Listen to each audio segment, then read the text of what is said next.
Pokémon? This is a utopian world, but what if we were to infuse it with elements of reality? No one knows. Yet, I have chosen to inscribe these thoughts into a tome. A girl, stricken by a terminal illness, is presented with her own urn. Though the Pokémon is not yet hers, a Pidgey sacrifices its life to safeguard her. And then, bang! A resounding explosion reverberates through Pallet Town as a house is obliterated, and the boy's eyes blaze with fury and vengeance. His roar seems to tear at his throat. Team Rocket, I shall not forgive you.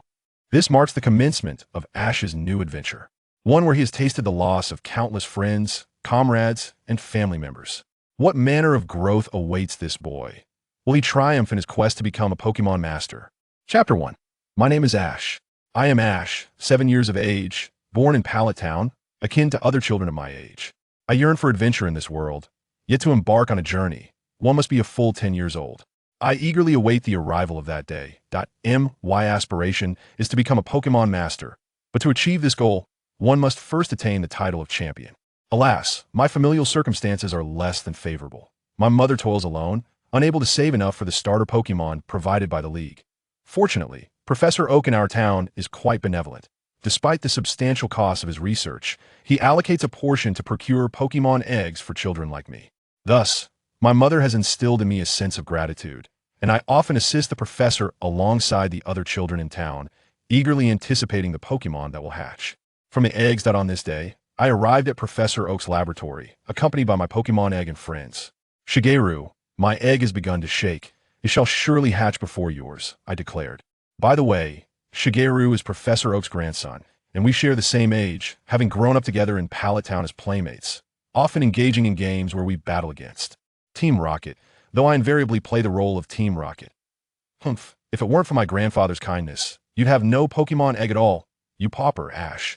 I shared the recent developments of my Pokémon egg with my companions, but the green-haired boy beside me doused my enthusiasm with cold water. Indeed, if not for his grandfather's generosity, I would never have acquired this Pokémon egg. A wave of melancholy washed over me as I questioned whether I had become somewhat arrogant, boasting about such matters to the grandson of my benefactor. Reflecting on this, I lowered my head, softly murmuring an in acknowledgement of his previous words. Hey Shigeru, you shan't bully Ash. At that moment, a melodious female voice pierced my ears, prompting both Shigeru and me to glance backward as a gentle breeze swept by, momentarily blinding me. A figure materialized before my eyes, her light blue hair dancing in the wind, a delicate floral fragrance wafting from her. Like a blossoming ice blue snow lotus amid the snow, she was breathtakingly beautiful. May, I exclaimed, delight flooding my voice as I called out her name. She, too, is a childhood companion, named May, who always stands up for me when Shigeru mocks me. Honestly, Ash, why don't you ever stand up to Shigeru? I believe he has a point, I stammered. With my gaze cast down, I dared not meet May's eyes, wishing to conceal my timid nature from someone I admire so much. She embodies the optimism and cheerfulness that starkly contrasts my own disposition. See? Even Ash agrees with me. Shigeru interjected, his earlier displeasure forgotten, reveling in his triumph over me. Get lost. Yes, yes. May's fierce expression startled Shigeru into silence. Ash, why do you always let Shigeru bully you? This simply will not do. Well, sometimes Shigeru does have a point, I conceded. Noticing May's gaze upon me, I quickly averted my eyes, striving to escape the heat of her penetrating stare, feeling a wave of shame wash over me. You really are? May seemed at a loss for words, exasperatedly rubbing her forehead. I stole a glance at her before once again lowering my head, enveloped in silence. The journey to the laboratory was dull and dreary. Perhaps it was due to my earlier behavior that even the usually talkative May fell silent. As for Shigeru, having just witnessed May's formidable demeanor, he deliberately maintained a distance from us, hesitant to approach. Yet, this dismal atmosphere did not persist for long, for a two-story building soon appeared before us, and it was immediately clear that it was Professor Oak's laboratory. Professor Oak, we're here to help. May boldly pushed open the laboratory door, revealing Professor Oak, who was slurping on a steaming bowl of instant noodles. Grandfather, why are you indulging in such unhealthy food again? Cough, cough? Oh, it's you kids. You startled me, Professor Oak exclaimed, choking slightly on his noodles as he was taken aback by the sudden entrance of May and Shigeru. Are you all right, Professor Oak? Drink some water. Take your time, I offered, approaching him to gently pat his back and handing him a cup of water that I had fetched moments before. Glug, glug. Ah, it's you, he said, regaining his composure as he turned to face us, visibly relieved to see his grandson and his friends, May and me. Have you come to help again? Indeed, Professor. Whatever tasks you have, please assign them to us. I eagerly volunteered to answer the professor's inquiry, raising the Pokémon egg I held high, reflecting my enthusiasm to assist him. Ha ha ha. Ash is as spirited as ever. Well then, I happen to have matters to attend to. Tomorrow is the day we distribute Pokémon to new trainers, and I have yet to conduct health checks on the 3 Pokémon. Would you kindly bring them over? Here is their favorite food. With this, I believe you'll gain their trust without issue.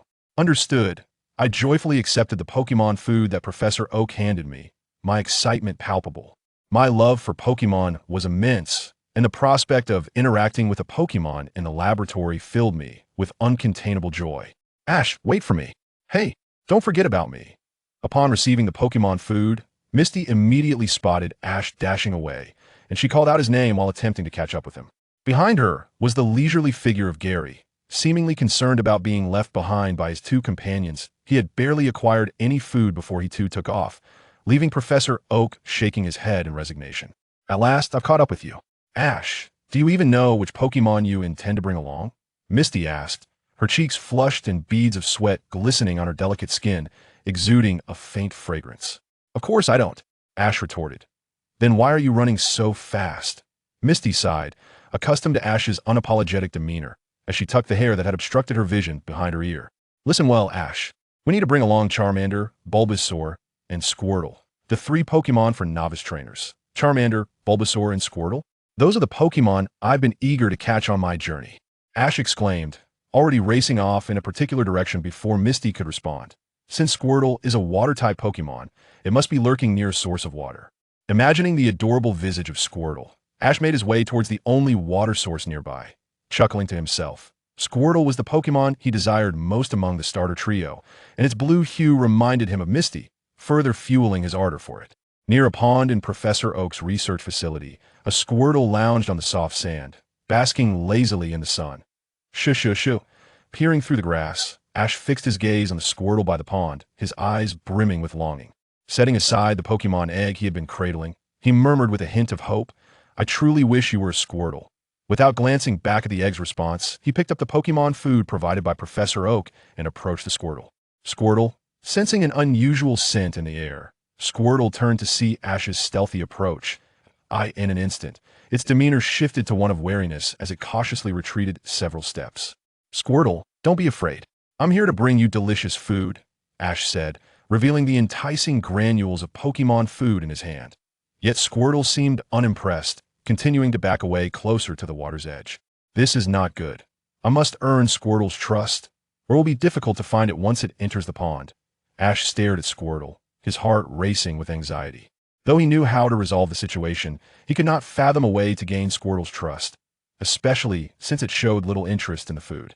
Thus, they engaged in a silent standoff, each scrutinizing the other, neither willing to make a move. Minutes passed, and feeling bored, Squirtle began to retreat toward the pond, its body slowly backing away. Oh no! Ash's heart leapt into his throat as he reached out to touch Squirtle, but the distance was too great, and no matter what, he could not reach it, helplessly watching as it stepped further into the water. Just as Squirtle's body submerged beneath the surface, 2 vines suddenly emerged, ensnaring it tightly and pulling it back up from the water. Well done, Bulbasaur. We almost failed the task assigned by Professor Oak, Ash exclaimed. That voice. Misty, it's you. Thank goodness you're here. Otherwise, Squirtle would have escaped, Ash said, turning to where the vines originated, revealing Misty, grinning as she held a Bulbasaur. What's going on? This is the Bulbasaur that Professor Oak asked me to feed. I found it while looking for you, so I brought along. Misty explained that yes, that's so. As expected of you, Misty. Unlike Squirtle, which completely shied away from me, even with the food from Professor Oak, Ash replied, noticing the evident disappointment on his face. Sensing Ash's despondent mood, Misty grasped his hand, causing him to freeze momentarily, a blush creeping onto his cheeks. Hey, Misty, what are you doing? Don't speak so poorly of yourself. Ash, you are quite remarkable. If it weren't for you, I wouldn't be standing here in good health. You are my aspiration, she declared. Really? Is that so? With Misty's hand tightly clasping his, Ash's face turned crimson, his mind blank. He couldn't decipher the deeper meaning behind her words, responding instinctively. Ahem, I apologize for interrupting your moment, but don't forget the matter at hand. An untimely voice interjected at that moment, a figure covered in soot and sporting a wild hairstyle, accompanied by Charmander, appeared before them. Though his face was unrecognizable, the voice was familiar to Ash and Misty. What's the matter? Can't you two even recognize me? Gary Oak? Gary spoke with a hint of irritation, glaring at the two who were still holding hands. Gary! Ash and Misty exclaimed in unison, their expressions exaggerated, as if witnessing Gary for the first time in such a state. Gary, what happened to you? Could it be? Charmander. Misty was about to say something. Gary's Charmander eagerly chimed in, unleashing a fiery blast towards Gary, darkening his already charred skin even further. Uffed. Seeing this, the two finally understood the reason behind Gary's current appearance, with Misty unable to suppress a laugh. Just as Ash retrieved the Pokémon egg, he caught sight of Gary's disheveled state, aware of his pride. He covered his mouth and turned his head away, striving to conceal his laughter from Gary. What's so funny? I am Gary Oak, Gary retorted, glancing at his reflection in the pond, his once dark visage now rendered even more so, unable to resist a slight smirk. Ahem, come on, stop laughing. Let's move. With no way to deal with the two before him, Gary took the lead, striding ahead. As Gary walked on, Ash and Misty exchanged knowing glances, sharing a silent smile. With lightened steps, they hastened to catch up with Gary, heading towards Professor Oak's research facility together. Sunlight cascaded from the heavens, casting the shadows of three figures as they intertwined this moment. Ash and his companions had arrived at Professor Oak's laboratory, with Squirtle, Charmander, and Bulbasaur in tow. Professor Oak, we have returned. We have successfully completed the task you entrusted to us, Ash announced. Blue, cradling Bulbasaur, was the first to step through the threshold as she pushed open the door. At that instant, Professor Oak was engrossed in his observations through a microscope, his intense concentration rendering him oblivious to Blue's greeting. Grandfather is at it again. It seems we must wait for him over here, remarked Gary. Seemingly accustomed to Professor Oak's preoccupations, he set Charmander down and reclined on the sofa in the laboratory, casually picking up a magazine from the nearby table. Alas, it appears we have no choice, Blue sighed in resignation, pulling Ash to sit beside Gary. Hey Ash, have you heard? Suddenly, a sharp crackling sound interrupted her as the Pokémon egg in Ash's arms began to tremble violently. The distinct sound of the eggshell fracturing soon followed, capturing not only Gary's attention, but also pulling Professor O from his studies to glance in Ash's direction. In Ash's embrace, the pristine white Pokémon egg, adorned with lightning patterns, erupted in a blinding flash of light. The brilliance compelled those nearby to squint, shielding their eyes in an attempt to mitigate the overwhelming luminosity. Why must I always be interrupted? Blue, though fascinated by the shattering egg, inwardly grumbled her annoyance at being so abruptly cut off mid-sentence. After a brief moment, a diminutive and adorable figure emerged before them. With sparkling eyes, it fixated on Ash and emitted a delightful cry. Pika, the Pokémon that has hatched from the egg, emits a charming sound. What could its true form be? The dynamics among Gary, Ash, and Blue are complex, and what intriguing tales await them next? Let's await the unfolding of events, to be continued. Chapter 2. A new member of Ash's family. Before Ash and his companions appeared a small, adorable Pokémon, predominantly yellow with a pair of pointed ears. What is this?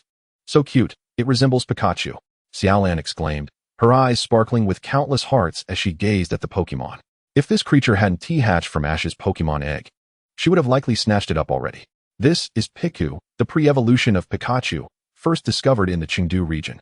Despite its diminutive size and charm, its electric shocks can incapacitate even adults. Professor Oak approached, observing the petite Pokémon before Ash, and gently patted its small head, only to be met with a glare of hostility from the creature. Piku, clearly displeased by the professor's touch, Piku leapt onto his arm, immediately retaliating with a jolt of electricity. The crackling sound echoed throughout the entire laboratory, sending tingling sensations coursing through Professor Oak's body. Zzz. It was shocking indeed. Struck by Piku's electric attack, Professor Oak instantly transformed into a frizzy-haired figure, collapsing to the ground while exhaling wisps of smoke. Though his predicament appeared grim, Ash and his friends remained focused on Piku, oblivious to the professor's plight. So its name is Piku. What a splendid Pokémon, Ash declared, showing no sign of disdain towards Piku. He lifted it high in his hands, clearly enamored. Piku. Delighted by Ash's embrace, Piku beamed with joy, a radiant smile illuminating its face, enhancing the cuteness of its tiny electric sacs. Humph, it's merely a Piku. Even when it evolves, it will just be a charming pet, utterly unsuited for battle, Xiaomao scoffed. What did you say, Xiaomao? The strength of a Pokémon stems from the strength of its trainer. I firmly believe Ash will transform Piku into the world's greatest Piku, Xiaolan retorted, her indignation palpable as she directed her fierce energy towards Xiaomao. Humph. Do you really think Ash can accomplish that? Piku has its limitations. Even when it evolves into Pikachu, it will remain the same. Pikachu can never become the best in the world. Despite feeling intimidated by Xiaolan's aura, Xiaomao stubbornly replied, each word piercing Ash's heart. Let the youth handle their own matters. Ash is growing up, Professor Oak quietly observed as his grandson and Xiaolan engaged in their argument. He didn't wish to intervene, believing that Ash should respond.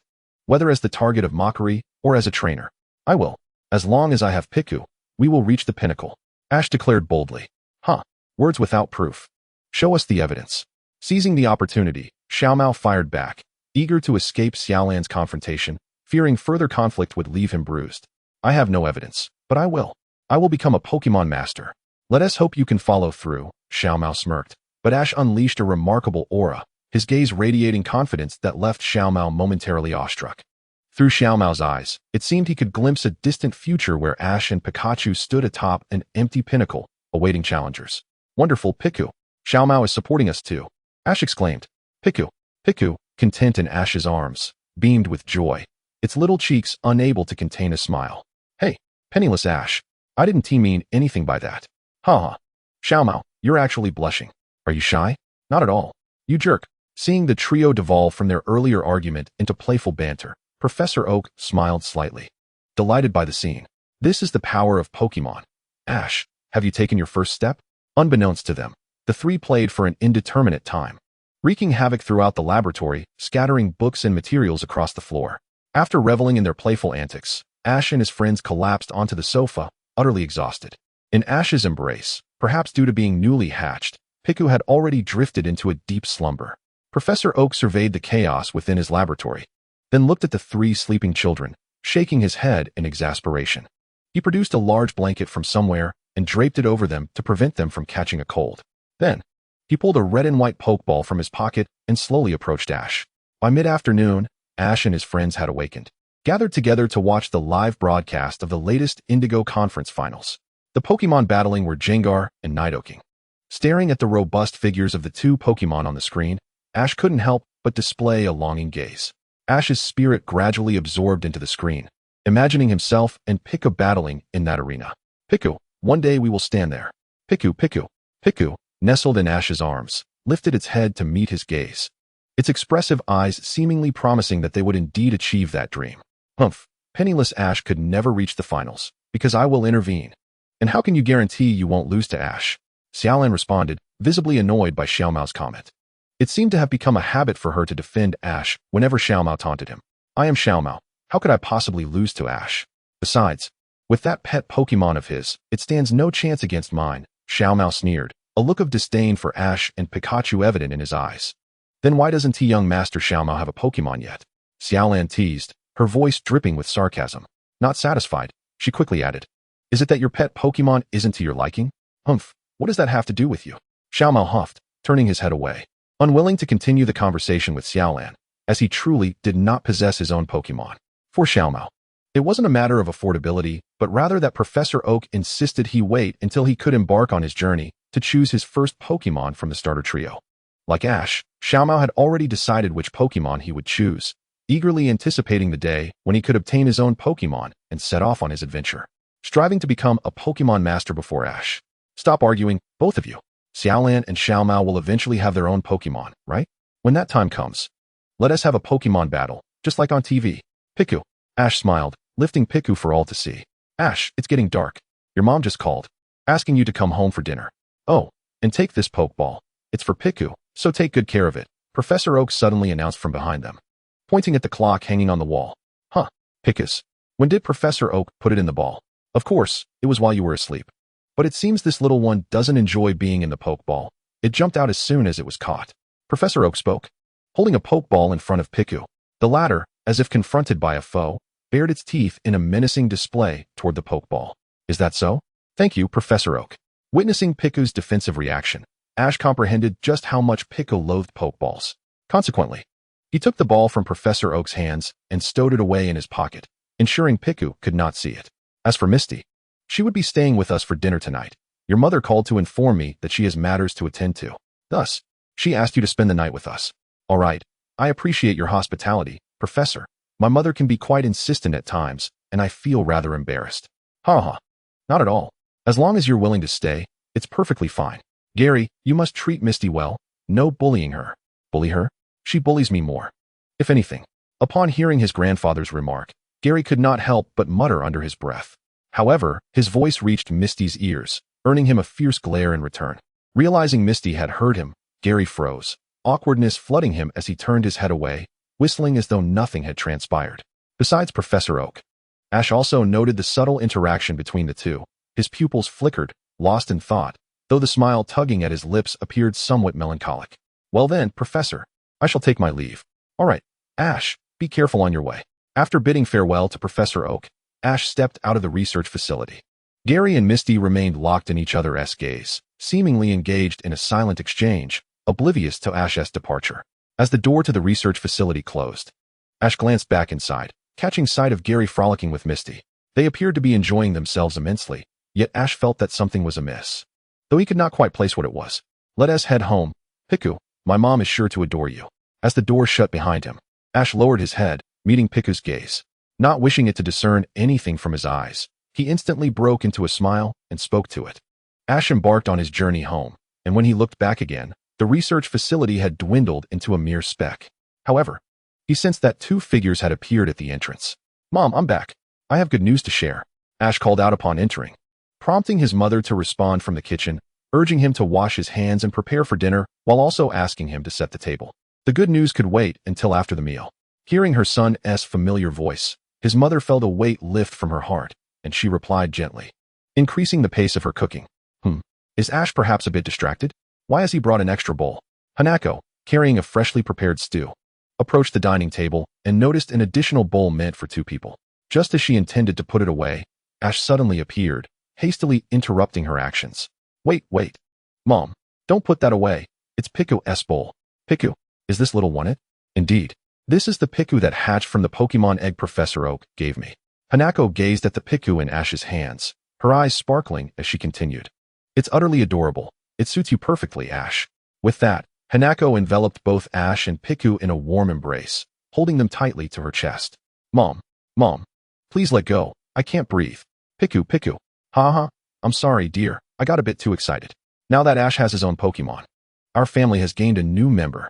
Hanako's face radiated with a blissful smile, yet for reasons unknown, tears glistened in her eyes. Mom, let us eat. Let us have dinner together as a family. Ash held Hanako, his voice soothingly entering her ears as he gently wiped away the tears that threatened to spill. His small, tender hands brought her immense warmth. Hanako nodded in agreement, rising with Ash to join him at the dining table. Piku was placed atop the table, its bowl positioned conveniently beside it for mealtime. I'm ready to eat. Piku piped up. Watching Hanako and Ash clasp their hands in a prayer of gratitude before their meal, Piku mimicked them adorably, murmuring sweetly. Here, Piku, I wonder if this suits your taste. Hanako ladled a spoonful of soft, savory stew into Piku's small bowl, the sweet aroma wafting directly towards it. Piku extended its tongue to sample the broth, the hot stew instantly warming its tiny body, providing an energy boost to its little frame. Witnessing Piku's blissful expression, Hanako's smile never faltered. For those who cook, seeing diners relish their meal is their ultimate happiness. Come on, Ash, eat up, and Piku should have more too. Mom, there's so much here. You should have some as well. Piku burped contentedly. Observing Piku's round belly and the pile of food in his own bowl, Ash appeared rather exasperated. Here, Mom. Take these. As he spoke, Ash transferred some of the meat from his bowl into Hanako's, swapping it for her vegetables. After this, fearing she might return the favor, he quickly added, remember to eat your vegetables too. Balanced nutrition is important, just like you always say, Mom. The tomato and cucumber salad is delicious. You're amazing. Mom, teach me how to make it next time. Of course, if you want to learn, I'll gladly share everything with you. It's a promise then. Yes. We made a pact. Piku. Just then, Piku emitted a startled cry, prompting Ash and Hanako to turn their heads, both amused and bewildered. Piku, having overeaten, found itself stuck in its bowl, its chubby form flailing adorably, eliciting peals of laughter from Ash and Hanako. The dinner concluded amidst such joyous laughter. And soon it was time to prepare for bed. After a refreshing bath, Ash changed into his pajamas, cradling the slumbering Piku as he made his way to his room on the second floor. Lying on a large bed, Ash reflected on the day's events, the birth of Piku and its joining of their family, an experience he would cherish forever. Yet just as he was on the verge of drifting into slumber, his mind wandered to that figure, wondering if they were sleeping well and eating properly. With these thoughts lingering, he gradually succumbed to sleep. Ash's journey has yet to commence, but his destined partner has already appeared, and it seems that the addition of a new family member has brought immense joy to Hanako. What will unfold next? Let us await the continuation with bated breath. Chapter 3. Professor Oak's Plan, a Joyful Summer Camp? Ash, wake up. Aren't we supposed to visit Professor Oak today? He has something very important to discuss. Just as Ash and Piku lay sleeping in bed, Hanako's voice called out from downstairs. Huh, Professor Oak? Professor Oak. Upon hearing his mother's urging, Ash jolted awake from his dreams. His previously drowsy eyes quickly widened as he sprang from the bed, startling Piku awake beside him. Piku, I apologize, but today we must head to Professor Oak's. It's time to wake up. Ash gazed at the Piku he had roused from slumber. A look of remorse etched upon his face, before gently lifting it into his arms. Descending the stairs, he commenced his morning ablutions, ensuring his daily hygiene was meticulously attended to. Mom, Piku and I are heading out. Upon reaching the dining table, Ash casually seized a sandwich from the plate and made his way outside. Hanako had just caught wind of the commotion. By the time she turned around, Ash's figure had already vanished from sight. Piku, you should have a bite too.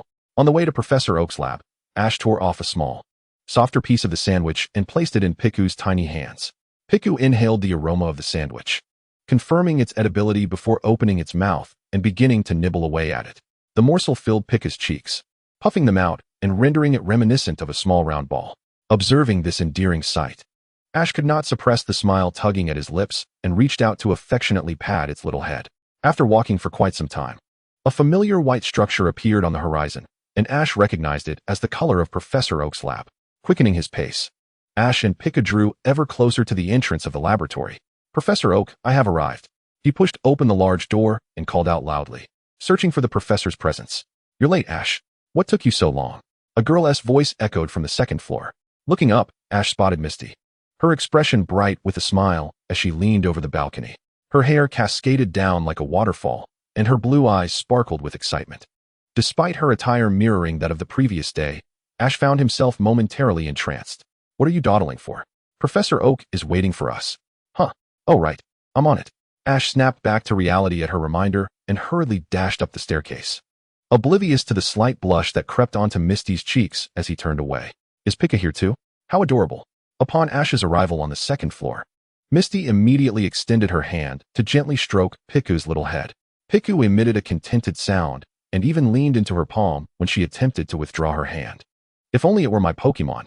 Ash, why not just give Piku to me? Absolutely not. Piku is my loyal companion. We aim to become Pokemon Masters together.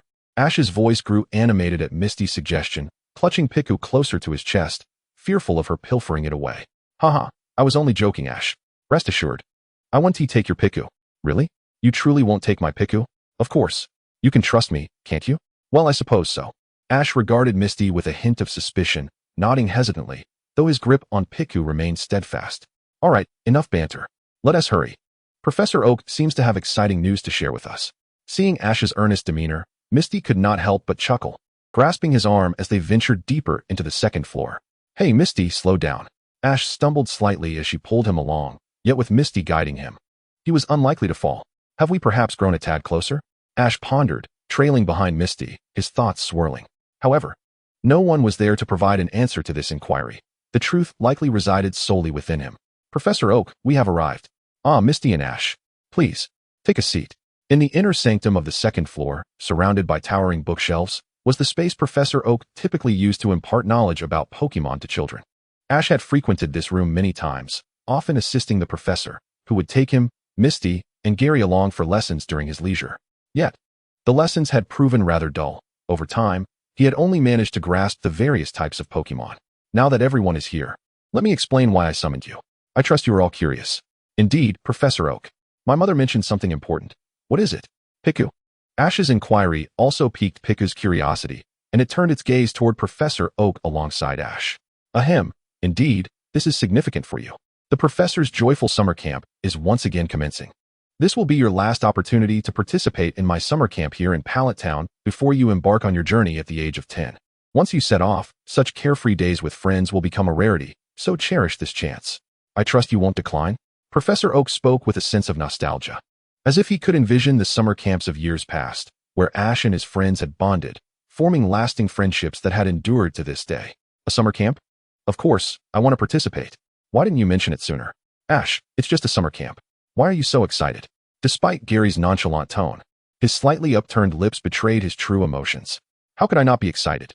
We first met at a summer camp. Those were such joyful times. Even if now is enjoyable too. Uff, that's just your perspective, Ash. I certainly don't find our memories together particularly joyful. Gary retorted, though his inner thoughts remained a mystery known only to him. You're being disingenuous, Gary. You're clearly excited too. Misty interjected, shooting him a knowing glance, as if she were a detective uncovering hidden truths, scrutinizing Gary's eyes. Embarrassed by the confrontation, Gary averted his gaze, much like a child caught in a secret. Professor Oak, when does the summer camp start? Ash disregarded the exchange between Misty and Gary, eager to know the details of the camp. He was impatient to join alongside Piku, confident that with his Pokémon, he would be the center of attention among his peers. It should commence in a day or two, lasting 5 days. That's soon. I can hardly wait. Ash's voice rose in excitement, anticipation for the impending summer camp radiating from him. Misty and Gary exchanged glances, their eyes sparkling with enthusiasm. Meanwhile, a car cruised through the muddy paths of the forest, departing from the city of Viridian. Daddy, where are we going? In the back seat, a charming young girl, with long hair cascading down her back and dressed in a pink dress, knelt to peer at her father, inquiring about their destination. AI, haven't you always expressed a desire to attend the summer camp? This time, a friend of my father's happens to be hosting a summer camp, and he is taking you to meet him. Summer camp. How delightful.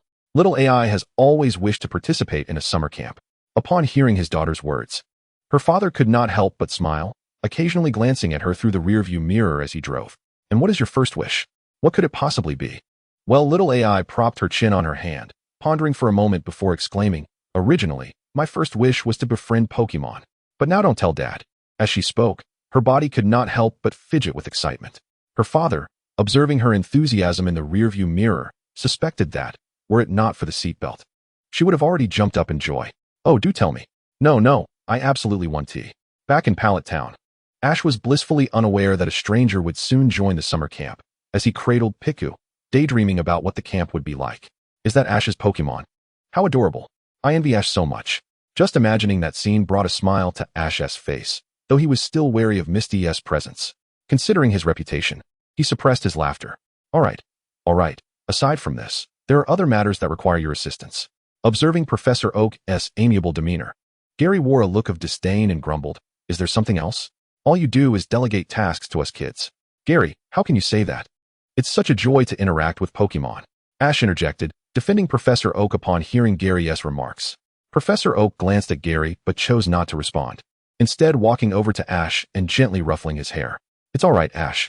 If you don't wish to help, you can always go play with the Pokémon in the backyard. Really? Professor Oak?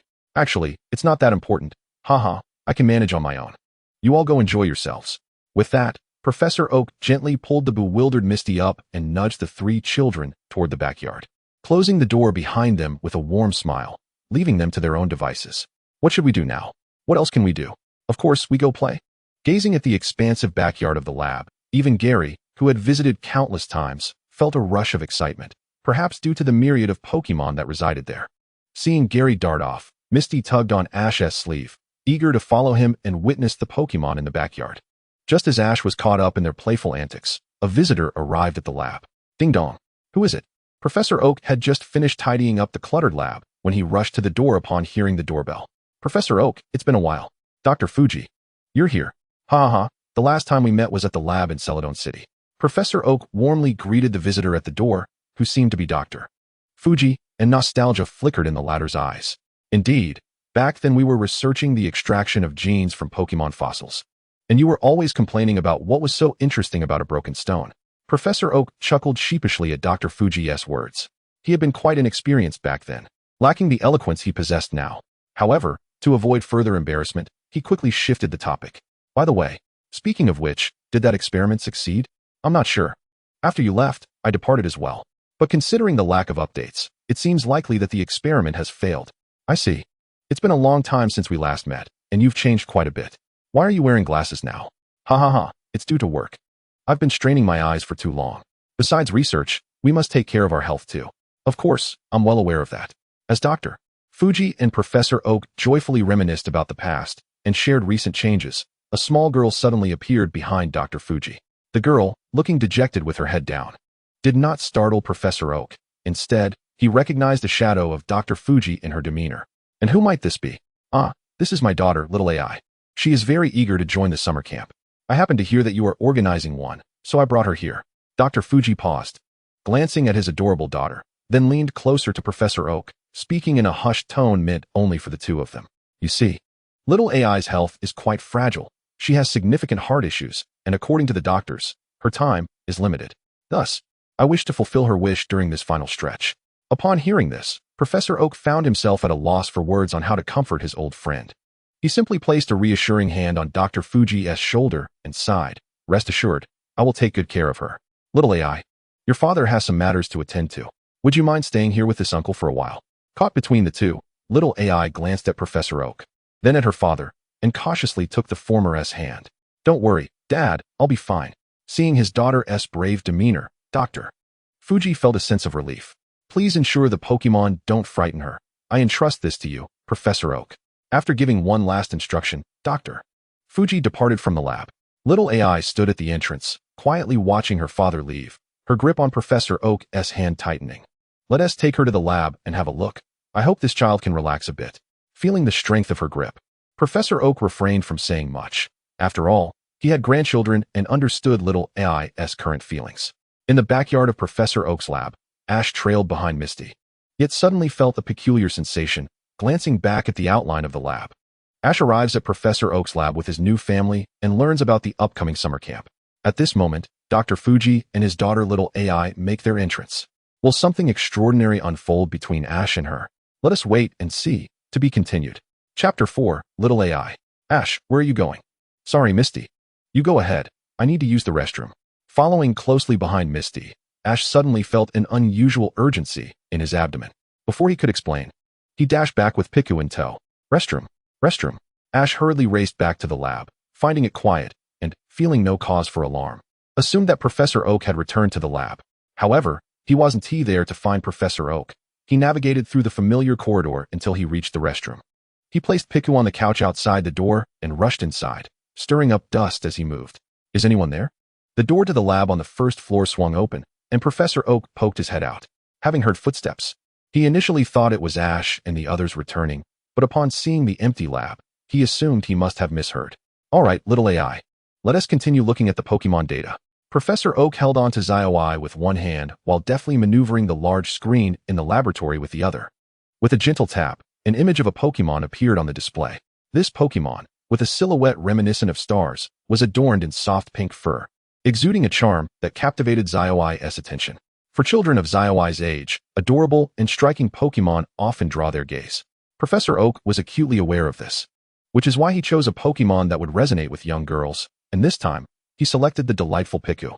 Piku was first discovered in the Chengdu region, and its appearance has led some to speculate that it arrived on a meteor, while others believe that the places where Piku is seen are where meteorites have fallen. Piku, what a charming Pokémon. Although Xiaowai did not grasp much of the information, she did learn that this adorable creature was named Piku. At her age, this was entirely normal, as she found it challenging to comprehend most of Professor Oak's scientific explanations. Do you like Piku?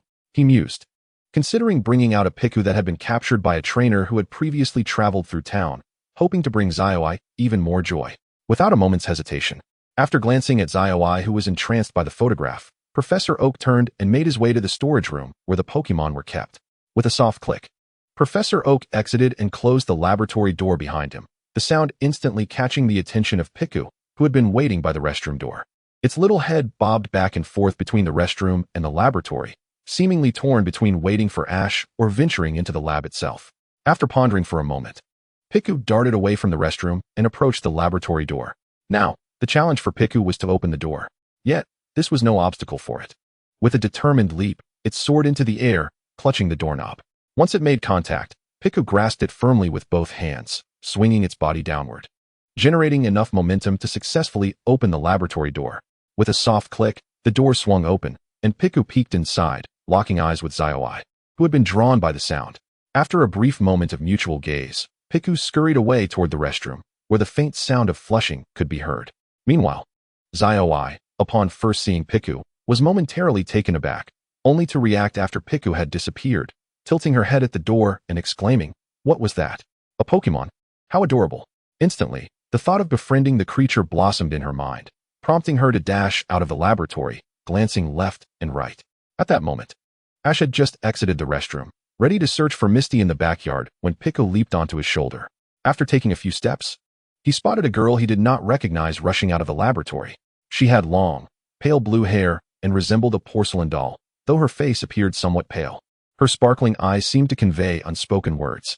Strangely, when Ash met her gaze, it felt as if he could decipher the meaning behind her eyes. She wished to befriend Piku. "Hello, I'm Ash, and this is Piku." Noticing the longing reflected in her eyes, Ash felt reassured she was not a threat, and moved closer while introducing himself and Piku. "Why you hello, I'm Zaioi." Zaioi hesitated momentarily, realizing Ash's approach did not intimidate her. Rather, she was captivated by the Piku perched on his shoulder. "What brings you to Professor Oak's lab?" Ash inquired. "I wanted to join the summer camp, and my dad brought me here," Zaioi replied candidly, her gaze fixated on Piku. Ash noticed her attention and exchanged a knowing glance with Piku before leaning in to whisper, "Piku, would you like to play with her for a bit?" "Piku, Piku." Ash felt a swell of pride. This little creature, having just been born, already displayed such understanding. "Zaioi, do you like Piku?" "Yes, yes." Zaioi nodded vigorously, her long hair swaying with enthusiasm. Ash, influenced by her fiery enthusiasm, gently lifted Piku off his shoulder and stroked its head before offering it to Zaioi. "Would you like to pet it?" Zaioi hesitated briefly, but upon seeing Piku's adorable demeanor, she could not resist and extended her hand to stroke its tiny tail. As Zaioi, Ash, and Piku reveled in their joyful play, a visitor arrived in Shallow City, Zaioi's father, Professor Fuji. As a major city in the Kanto region, Shallow City was quite developed, being the closest city to the Pokémon League, excelling in both education and healthcare. Professor Fuji drove to the entrance of Shallow City Hospital, his face etched with worry as he entered, ascending the stairs with practiced ease until he arrived at an office door. Standing at the threshold, he wiped his palms, which were devoid of sweat, and reached for the doorknob, hesitating as if unable to summon the resolve to proceed. His furrowed brow revealed a deep-seated apprehension. Click. Professor Fuji, you're here. I was just about to look for you." The office door swung open unexpectedly, startling Professor Fuji, who stepped back in surprise, only to breathe a sigh of relief upon recognizing the familiar doctor emerging. "Dr. Brin, I'm back. May I ask about my daughter's report?" "It's ready. It's right here. What are the results?" "Follow me, and you'll find out." Observing the stern expression on Dr. Brin's face, Fuji felt an ominous premonition settle over him, his mind racing with dread as he envisioned the worst possible outcome. "This is your daughter's report." Entering the office, Dr. Brin took a seat at his usual desk and handed the document to Professor Fuji. Even before opening the file, Fuji sensed the gravity of the situation. He had begun to suspect the outcome even before stepping through the door, given the doctor's serious demeanor. Taking the report from Dr. Brin, Fuji braced himself for the confirmation of his fears. As he suspected, the results were as painful as he had imagined. "Your daughter's condition is beyond remedy. At the very least, allow her to spend her remaining time joyfully. As a father, you should cherish these moments with her." As both a physician and a father, Dr. Brin felt a pang of sorrow as he spoke those words. Professor Fuji fell silent, staring blankly at the report in his hands, his eyes devoid of light, as if they had extinguished. Sharing the experience of fatherhood with Dr. Brin, he could empathize with the anguish. He could only imagine how he would cope if faced with a similar fate for his own child. Though he had anticipated this conclusion, believing he could accept it, the reality of the situation shattered his resolve. Professor Fuji was bewildered, but if he were to introspect honestly about his ability to accept this reality, his answer would be unequivocal. "I cannot accept this. I cannot accept this. Not at all. My daughter is still so young. She has a beautiful future ahead of her, with dreams yet to be fulfilled. I have yet to witness her grow to my height." Dr. Fuji's heart was filled with an overwhelming sense of reluctance. He yearned desperately for a solution, a method to save his daughter, a means to ensure her eternal life, even if it meant embracing the forbidden. At this very moment, a flicker of light glimmered in Dr. Fuji's eyes, albeit a shadowy one. Come on, Fuji, for the sake of AI, you must continue to smile and persevere. Fear not. Bruin, I know what I must do for AI. Dr. Bruin regarded Dr. Fuji with silence, merely placing a reassuring hand on his shoulder, hoping he could endure. All right, Bruin. I must take my leave. Go on, return and spend more time with AI. Dr. Fuji offered no reply, responding instead with a simple smile. As he departed, Dr. Bruin watched his retreating figure, a foreboding sense of unease creeping over him. Sighing, Dr. Bruin resolved to open a window for some fresh air to alleviate his troubled spirit. The overcast sky hinted at impending rain. Dr. Fuji drove away from the hospital, not heading back to Pallet Town, but steering towards the urban expanse of Tokyo City. His destination and intentions shrouded in mystery. Piku's face is so soft. Indeed, Piku is my most cherished companion. The praise from AI brought a smile to Ash's face, who beamed with pride as if the compliment were directed at him. I wish I could have a friend like that. Noticing the longing in AI's eyes, Ash and Piku exchanged a knowing glance, a silent agreement passing between them, and they grinned. Then let's make Piku your friend. Is that really possible? Can I truly be friends with Piku? Of course. Piku would be delighted. Piku. Piku nodded in affirmation, extending its tiny hand to meet AI's eagerly outstretched arms. We are truly friends now. Piku and I are friends, AI exclaimed, bouncing with joy like a jubilant rabbit, her hands clasped tightly around Piku's. Ash, what brings you here? At that moment, Professor Oak returned to the laboratory entrance, holding a pokeball adorned with a crescent moon, the upper half a deep blue-black and the lower half predominantly white. Professor Oak, I just stepped out to use the restroom and happened upon AI, Ash revealed, pointing at AI and Piku, his cheeks flushed with excitement. Professor, AI and Piku are friends now. Oh, is that so? It seems you've taken good care of AI. Professor Oak smiled, having initially worried that Fuji brought AI to the summer camp out of concern that she wouldn't make friends her age. However, with AI and Ash so quickly bonding, his worries were alleviated. He believed that as long as Ash was around, AI would never feel lonely. Ash, Piku, would you take AI to play? Professor Oak inquired, discreetly concealing the pokeball behind him with his right hand while gesturing toward the window with his left, which led to the backyard where he kept Pokémon. Absolutely. Piku. Ash and Piku eagerly accepted the request. To them, it was only natural to bring AI along, and indeed, it was precisely what they had in mind. Come on, AI, let's go. All right. AI, initially hesitant at the sight of Ash's outstretched hand, found resolve after catching a glimpse of Piku's expectant gaze on Ash's shoulder. She placed her hand in Ash's, and together, they ventured into Professor Oak's backyard. Pidgey, Pidgey, Zubat, Zubat. A flurry of Pidgeys soared through the air, creating a refreshing breeze with each flap of their wings. In the grass, a Rattata scurried with a blue-orange berry in its mouth, pursued by an irate caterpie. So many Pokémon. AI seemed enchanted by the scene, her excitement palpable as she darted towards the nearby woods before Ash could utter a word. Ash and Piku exchanged a glance, smiled, and followed her into the forest. The backyard of Professor Oak was home to Pokémon caught by trainers venturing from Pallet Town, including those from other regions. Some Pokémon were familiar to Ash, such as Butterfree, Pidgey, Caterpie, and Tadbulb. However, others he did not recognize, as they appeared to be from regions he had no prior knowledge of. Professor Oak had never mentioned them before. Among them was a round-bodied Pokémon, entirely covered in a watery blue hue, with a spherical tail trailing behind. When AI spotted this unfamiliar Pokémon, she couldn't resist reaching out to it. However, the shy creature fled at her approach, leaving AI disheartened, her head hanging low as if devoid of spirit. Piku. But at that moment, Piku leaped from Ash's shoulder to AI's, gently patting her head with its small hand, offering encouragement. Thank you, Piku. I feel much better now. Piku's gesture proved effective. Soon, AI was revitalized, continuing deeper into the backyard alongside Ash, seemingly unfazed by her earlier disappointment. Finally, Ash and AI have met, successfully becoming friends. How will Dr. Fuji spend his days to come? What will happen to AI as her time runs out? Will anyone come to her aid? All remains uncertain. Stay tuned. To be continued. Chapter 5. The upcoming summer camp. Since meeting at Professor Oak's lab, AI had been visiting the backyard daily with Ash to play with Pokémon, sometimes even going to Ash's house to invite him out. During this time, Dr. Fuji had encountered Ash on several occasions, appreciating this companion for his daughter in her remaining days. However, it was worth noting that after Ash spent these days with AI, Both Misty and Gary had shown signs of discontent. That guy Ash seems to have forgotten about us. This won't do. I feel so annoyed. Misty, will you join me in teaching him a lesson? Are you planning to bully Ash again? Just be careful. I might retaliate. Misty brandished her fist in front of Gary, startling him. Feeling the clear threat, he stammered. No. I just feel like Ash is growing distant from us. Gary's words left Misty silent, even causing her to lower her clenched fist. I feel the same way. Ever since that girl showed up, Ash has been taken away from us. This was the first time Misty had concurred with Gary, their sentiments aligned as they watched Ash and AI playing together. A sense of melancholy washing over them. Oh, my dear children, what are you doing here?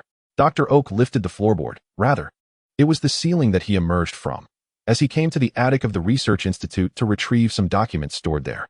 To his surprise, he stumbled upon his grandson and his companion, Xiaolan, hiding in that very space. Grandpa, Xiaolan and I are just having a little chat, said Shigeru.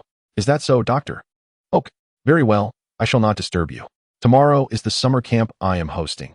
Do remember to retire early tonight, Dr. Oak advised, his form gradually disappearing as he closed the floorboard, leaving only the echo of his voice lingering in Shigeru and Xiaolan's ears. At that moment, a sudden spark of inspiration flashed through Shigeru's mind. The summer camp. Yes, the summer camp. What is wrong with you, Shigeru? Why are you shouting so loudly all of a sudden? Xiaolan exclaimed, startled by his outburst and ready to strike him. However, Shigeru quickly pleaded, Wait. I know how to make Satoshi reconsider. Really? Xiaolan halted her impending action, loosening her fist from Shigeru's shoulder, though this gesture startled him. Of course, Shigeru stammered, pointing at Xiaolan's ear. Understanding the cue, she leaned in closer to hear him. Shigeru whispered something to Xiaolan, and as they finished their exchange, both could not help but break into mischievous grins. As the sun dipped below the horizon, Aiko and Satoshi were bidding farewell. Aiko, don't forget about the summer camp tomorrow. You too, Satoshi, and Piku. We're all going to have fun together at the camp. After exchanging these words, Satoshi and Aiko parted ways, with Satoshi heading home alone, accompanied by Piku. Piku, what's wrong? Satoshi asked, glancing at the creature perched on his shoulder, which merely shook its head, seemingly unsatisfied. Not overly concerned, Satoshi continued his leisurely stroll home after receiving Piku's response. Meanwhile, the bushes that Piku had been observing suddenly rustled as two figures emerged, hastening towards the direction Aiko had taken. These two were none other than Shigeru and Xiaolan, who had conspired earlier in the attic to reclaim Satoshi. Trailing behind Aiko, Shigeru and Xiaolan did their utmost to remain silent, lest they be discovered. They followed her closely, their feet beginning to ache, until they finally arrived at a quaint two-story wooden house. This house, located on the outskirts of Pallet Town, offered a view of the forest connecting Pallet Town and Tokiwa City, eerily tranquil, with only the calls of the Pidgey breaking the silence of the night. This seems to be the vacant house of mine, Shigeru mused, a sense of familiarity washing over him. After sifting through his memories, he realized it was indeed his family's unused property. Given that Pallet Town had a small population of merely 100 residents, with each family occupying their own house, the current residences were sufficient for the families living there. Moreover, with the children often traveling, there was no concern of overcrowding. The unused house had been acquired by Dr. Oak, who, as the town mayor's brother, had claimed it as part of the Oak family's assets. What's the matter? Currently, she resides here. No. What I mean is, this means our plan is already halfway successful. I was just pondering how we would get inside. Shigeru pulled a key from his pocket, waving it before Xiaolan as he explained, this area is quite peaceful, perfect for resting. I often come here, so I took the liberty of preparing a key. Then what are we waiting for? Let us open the door, Xiaolan urged, and Shigeru nodded, pressing his ear against the door to listen for any sounds from within. Upon confirming that no one was inside, he retrieved the key and cautiously inserted it into the lock, turning it with utmost slowness. With a soft click, the door creaked open, revealing a glimmer of light from within. Shigeru and Xiaolan exchanged a glance. One held the door open while the other stealthily slipped inside. This is it. Hee. Shigeru entered the house, but paused at the entrance, casting a wicked smile towards the nearby shoe cabinet as he slowly approached it. Shall we proceed? Is it really ready? This truly won't cause any issues, will it? Who do you take me for? I am Shigeru, the young master. My plan is flawless. It seemed Xiaolan's doubts ignited Shigeru's indignation, causing his tone to grow fervent. Is it truly without flaws? Xiaolan thought helplessly, glancing at the several pairs of girl shoes in Shigeru's arms, recalling his earlier plan. As long as that girl cannot attend the summer camp tomorrow, my plan will succeed. I have already devised everything. And how do you intend to achieve that? Follow her closely, and when she is unaware, sneak into her house's entrance and steal all the shoes from the cabinet. Thus, she will have nothing to wear and surely one T attend the summer camp. But what if she hasn't placed her shoes in the cabinet? Impossible. My plan cannot fail. Though he had intended to voice his concerns then, it was not too late to express them now. Indeed, this plan seemed rather unreliable. Xiaolan sighed in resignation, accepting this reality and silently praying that the girl would not appear at the summer camp the next day. As they made their way back, two blinding headlights appeared in the distance. Upon closer inspection, they were from a white sedan, speeding past. Shigeru instinctively felt that their current appearance should not be seen. So he dove into the nearby bushes, clutching the girl's shoes. Xiaolan, however, stood still, only shifting slightly to avoid blocking the vehicle. The car brushed past Xiaolan, but due to the tinted windows, she could not discern the occupants' faces.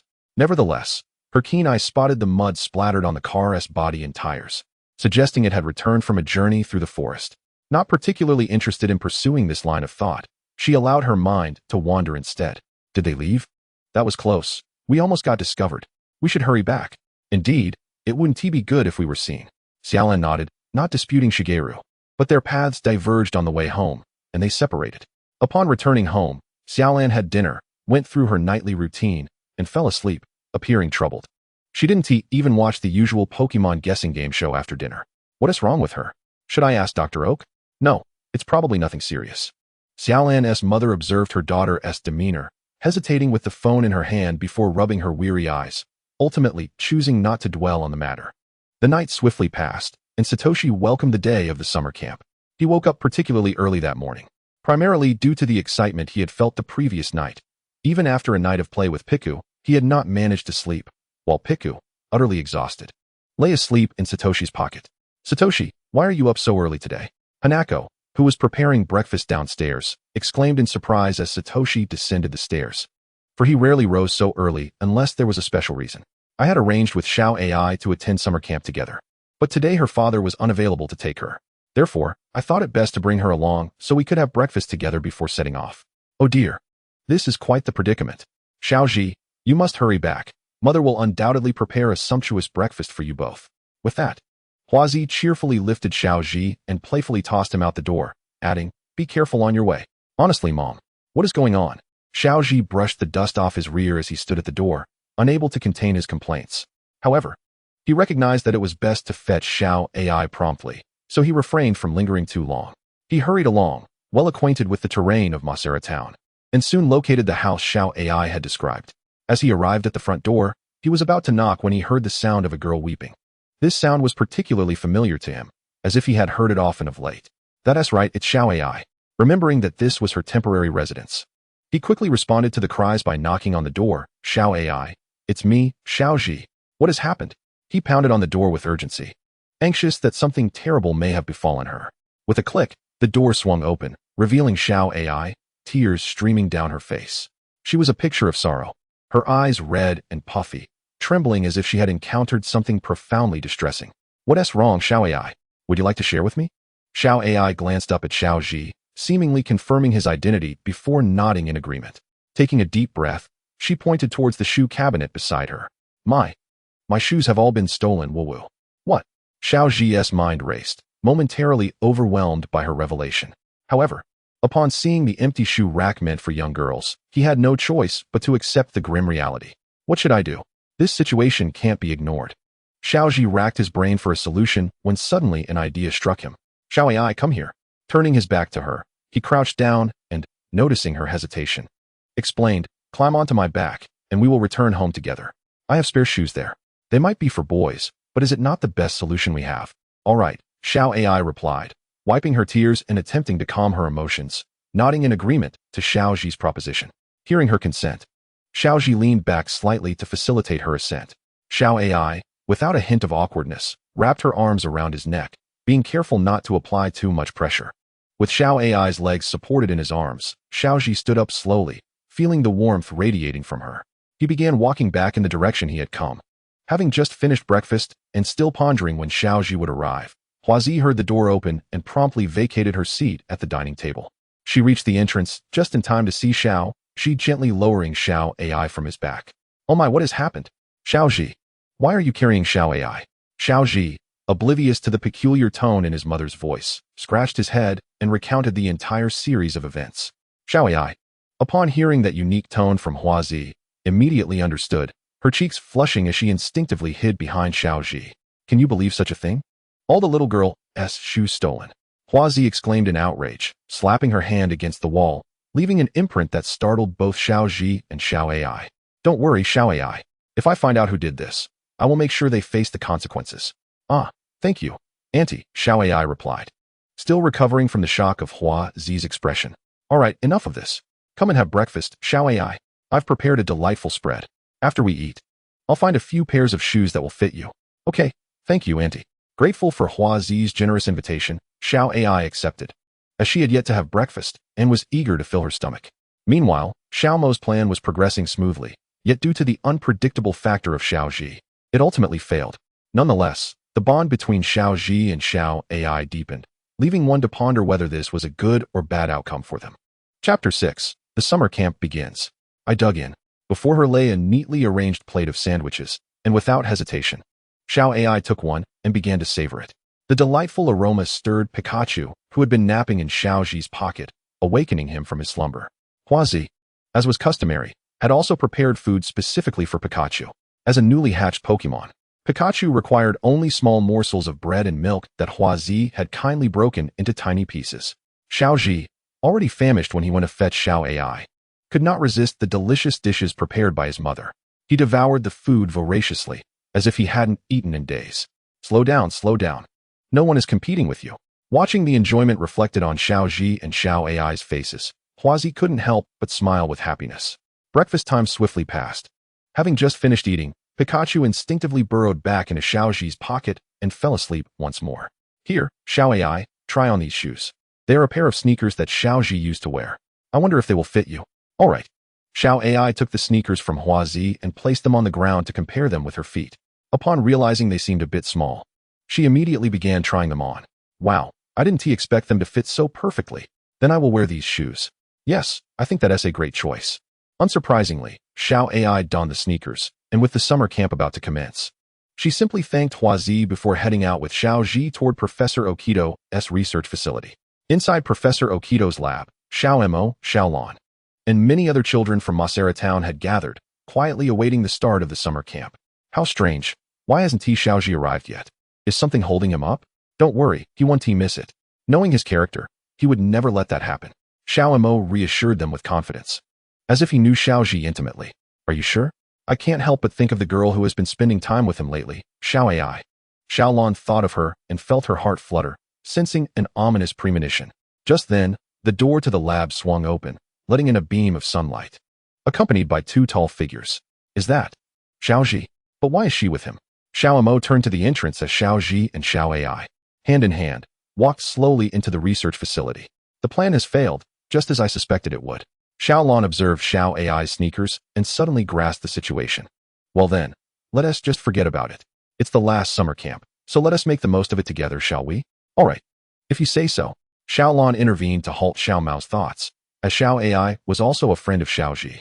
The guilt that had plagued her since the last incident, where jealousy led her to disrupt Xiao Mao's plans, weighed heavily on her conscience. It had been several days since Xiao Mao and Xiaolon had last seen each other. Indeed, Xiaoji had been quite occupied in recent days. Xiaolon smiled softly, casting a glance at Xiao AI, who stood behind Xiaoji. Ah, allow me to introduce you. This is Xiao AI, a friend of both Pikachu and me. Xiaoji stepped aside slightly, allowing Xiao AI to fully emerge from her previous position, where she had only shown her head. Hello, I am Xiao AI. She stammered, her face flushed with shyness, evidently caught off guard by Xiaoji's gentle push. Hello, I am Xiaolon. I am Xiao Mao. Following their introductions, an awkward silence enveloped the trio. Sensing the discomfort, Xiaoji swiftly sought to dispel the tension. Ah, has Pikachu woken up? He reached into his pocket, gently shaking Pikachu awake, then slowly withdrew it from his pocket. Pikachu emitted a delicate sound, instantly captivating the attention of the nearby children, who turned to gaze at Xiaoji. What is that? I heard it's a Pokemon hatched from an egg by Xiaoji. It's so adorable. The other children whispered excitedly until a brave girl stepped forward, looking at the charming Pikachu. May I pet it? Of course, Xiaoji replied without hesitation. cradling Pikachu in his hands and moving closer to the girl, who extended her palm in response. Pika, this is truly adorable. Pikachu nuzzled against the girl's outstretched hand, its soft fur eliciting a shriek of delight from her. In an instant, a throng of children surged toward Xiaoji, eager to touch Pikachu's cute little face. What is happening? Professor Okito, who was still engaged in discussions with his assistants, caught sight of the astonishing scene, where countless children clamored to be near Xiaoji and pet Pikachu. Ahem, children, enough now, let us settle down, he declared. Observing Xiaoji and Pikachu's awkwardness, Professor Okito stepped forward, and his voice instantly dispersed the gathered students. Although the other children moved away from Xiaoji, their eyes remained fixated on Pikachu in his arms. Even so, this provided Xiaoji a welcome respite. Thanks to Professor Okito, he was almost out of breath from the overwhelming enthusiasm of the town's children. Xiaoji had never ventured out on a journey before. His interactions in town had merely involved Xiao Lan and Xiao Mao. The sudden fervor from the children caught him off guard, and the thronging crowd made him feel stifled. Perhaps he was still unaccustomed to such a scene of mass excitement. All right, children, it's time to prepare for our camping site for this summer camp, which will last 5 days. Oh, the 20 children from the town, including Xiaoji and the others, erupted into enthusiastic cheers, their excitement palpable as if they had awaited this day for ages. Honestly, looking at them, I can't fathom what's so thrilling about this, Xiao Mao remarked, observing the jubilant children, including the newly arrived Xiao AI, who had joined in the cheers. He couldn't help but express his thoughts, though his fidgeting feet betrayed his true feelings. Even at this point, still so eager, truly, that's Xiao Mao for you. Xiao Lan, witnessing Xiao Mao's behavior, could only shake her head in resignation, opting not to voice her thoughts, lest it spark a verbal skirmish. All right, everyone, please follow me. The assistant to Professor Okito stepped forward, leading the children outside the research facility. Descending the steps of the institute, a pristine white bus awaited at the entrance, with the assistant standing at the door, guiding the children to board in an orderly fashion. Xiao Lan was at the end of the line, and as she climbed aboard, she took a seat behind Xiaoji, while all the children settled into their seats. 1, 2, 3, 20. Excellent. It seems everyone is here. Now, please fasten your seatbelts. We are ready to depart. All right. The assistant turned his head toward the driver's seat. Professor, everyone is on board. We can set off. Good. Now find a place to sit, the professor replied. Yes. The assistant promptly took a seat at the back of the bus. With a rumble, Professor Okito turned the key in the ignition, and the roar of the engine filled the air as he pressed the accelerator, causing the bus wheels to spin. To the south of Pallet Town, a winding river meandered toward the sea, though the grass along its banks was inexplicably enclosed by a fence. In the woods surrounding the fenced area, various Pokémon frolicked, chasing and playing merrily. A pristine white bus appeared on the muddy path, the damp earth splattering against the vehicle as the wheels churned through the muck. With a squeak, the bus came to a halt by the riverbank, and the assistant was the first to exit, ensuring the children disembarked in an orderly manner to prevent any mischief that could lead to accidents. Professor, everyone has disembarked. The assistant called back to the bus. As soon as he spoke, the bus fell silent, the doors closing tightly, indicating the engine had been turned off. From this moment onward, we shall divide into 5 groups, with 4 children in each group for the upcoming activities. As soon as Professor Okito finished speaking, a cacophony of excited chatter erupted among the children, all buzzing with anticipation about who they would be grouped with. Quiet now, I will call out the 4 names, and those children will form a team. Professor Okito's voice rang out once more, this time silencing the chatter. The children listened intently, eager not to miss their names. First team, Karen. Fifth team, Xiaoji, Xiaolan, Xiao Mao, Xiao AI. Please prepare the camping gear, including tents, firewood, food, and so forth. After the assistant concluded, he left the children to their own devices, selecting a vacant area to set up the tents for himself and Professor Okito. Meanwhile, Xiaoji, alongside the boys Xiao Mao and Xiaoji, were hammering the tent stakes into the muddy ground, while the girls, Xiao AI and Xiao Lan, organized the fabric for the tent, gracefully draping it over the frame. The group of Xiaoji chose a spot near the fence by the woods and river, making it convenient for fetching water and gathering firewood. Their campsite was neither too far nor too close to the other groups, as the rest were clustered on the opposite side of the fence, requiring a direct path to reach Xiaoji's camp. Other teams were still busy setting up their tents, but Xiaoji's group was progressing more swiftly, establishing themselves as a formidable presence. Yet, despite their speed, the tent remained incomplete, and they continued to strive for greater comfort, ensuring they would be well rested for the nights ahead. The task of enhancing the tent's comfort was entrusted to Xiao Lan and Xiao Ai, while Xiao Ji and Xiao Mao sought to ignite a fire, for without it, they would have no means to cook their meals at night. Though the intentions of Professor Oak and his assistant remain enigmatic for Ash and his companions, this experience is rather novel. Fortunately, they had previously camped together at the Research Institute, which endowed them with relevant experience, sparing them from clumsily fumbling about for an extended period. Time slipped away unnoticed. Ash and his friends had already completed their tent. Yet other children were still grappling with the construction of theirs, perplexed as to how they had managed to assemble a conical tent into a square shape. Where have they gone wrong in the connections? How can we attach the components supporting the top to the walls? At that moment, the assistant joined the remaining children struggling with their tents, offering guidance to those whose constructions were still incomplete. Observing a few boys in the group who seemed at a loss, the assistant clicked his tongue. Is sitting all you know how to do? Get a fire going. Or what will you eat tonight? Matsumoto had always been this way, treating everyone with such sternness, except towards my grandfather. Shigeru shook his head in exasperation at Matsumoto, expressing his lingering apprehension. Luckily, we have experience and already set up our tent. Otherwise, we would have faced his reprimands. Is Matsumoto really that terrifying? Ash, cradling Piku, raised a skeptical brow at Shigeru's words. I remember him being quite amiable. Ash recalled Matsumoto's demeanor at the Oak Research Institute, while not overly enthusiastic. He was certainly not particularly harsh either. I can't speak to that, Shigeru replied, picking up a flint designed for starting fires. Resembling two long sticks about a third the length of chopsticks. It was something Matsumoto had distributed after they boarded the vehicle. By rubbing them together, sparks could be generated. We gathered some dry grass and twigs nearby. That should suffice, right? Koharu and Aoi returned to their campsite, carelessly tossing the collected dry grass and a large bundle of twigs onto the ground, wiping the sweat from their brows. By the way, what were you just discussing? Shigeru did not respond, but merely pouted towards Matsumoto, taking the materials gathered by Koharu and Aoi to start a fire. It's Matsumoto again, as stern as ever. Aoi echoed, but he is really a good person. Ash furrowed his brow, feeling a disconnect between the Matsumoto Aoi knew and the one he had encountered. Having never attended school in town, Ash was unaware that Matsumoto was a teacher there, often interacting with students in that manner. So that is how it is. Ash said nothing. After all, he had never been to school, and thus had never met Matsumoto in the academic setting. The reason for his absence from school was, of course, due to his family's financial situation. Thus, Ash aspired to become a professional Pokémon trainer, aiming to earn substantial rewards for his family as a Pokémon Master. Believing that this was the only way to alleviate his mother's hardships. Success. Shigeru's jubilant voice reached Ash's ears. Turning to look, he saw the twigs before him beginning to smolder, crackling with life. The flames cast a warm glow upon them all, compelling them to share in that comforting warmth. What made you want to come to summer camp, Aoi? You even traveled from afar?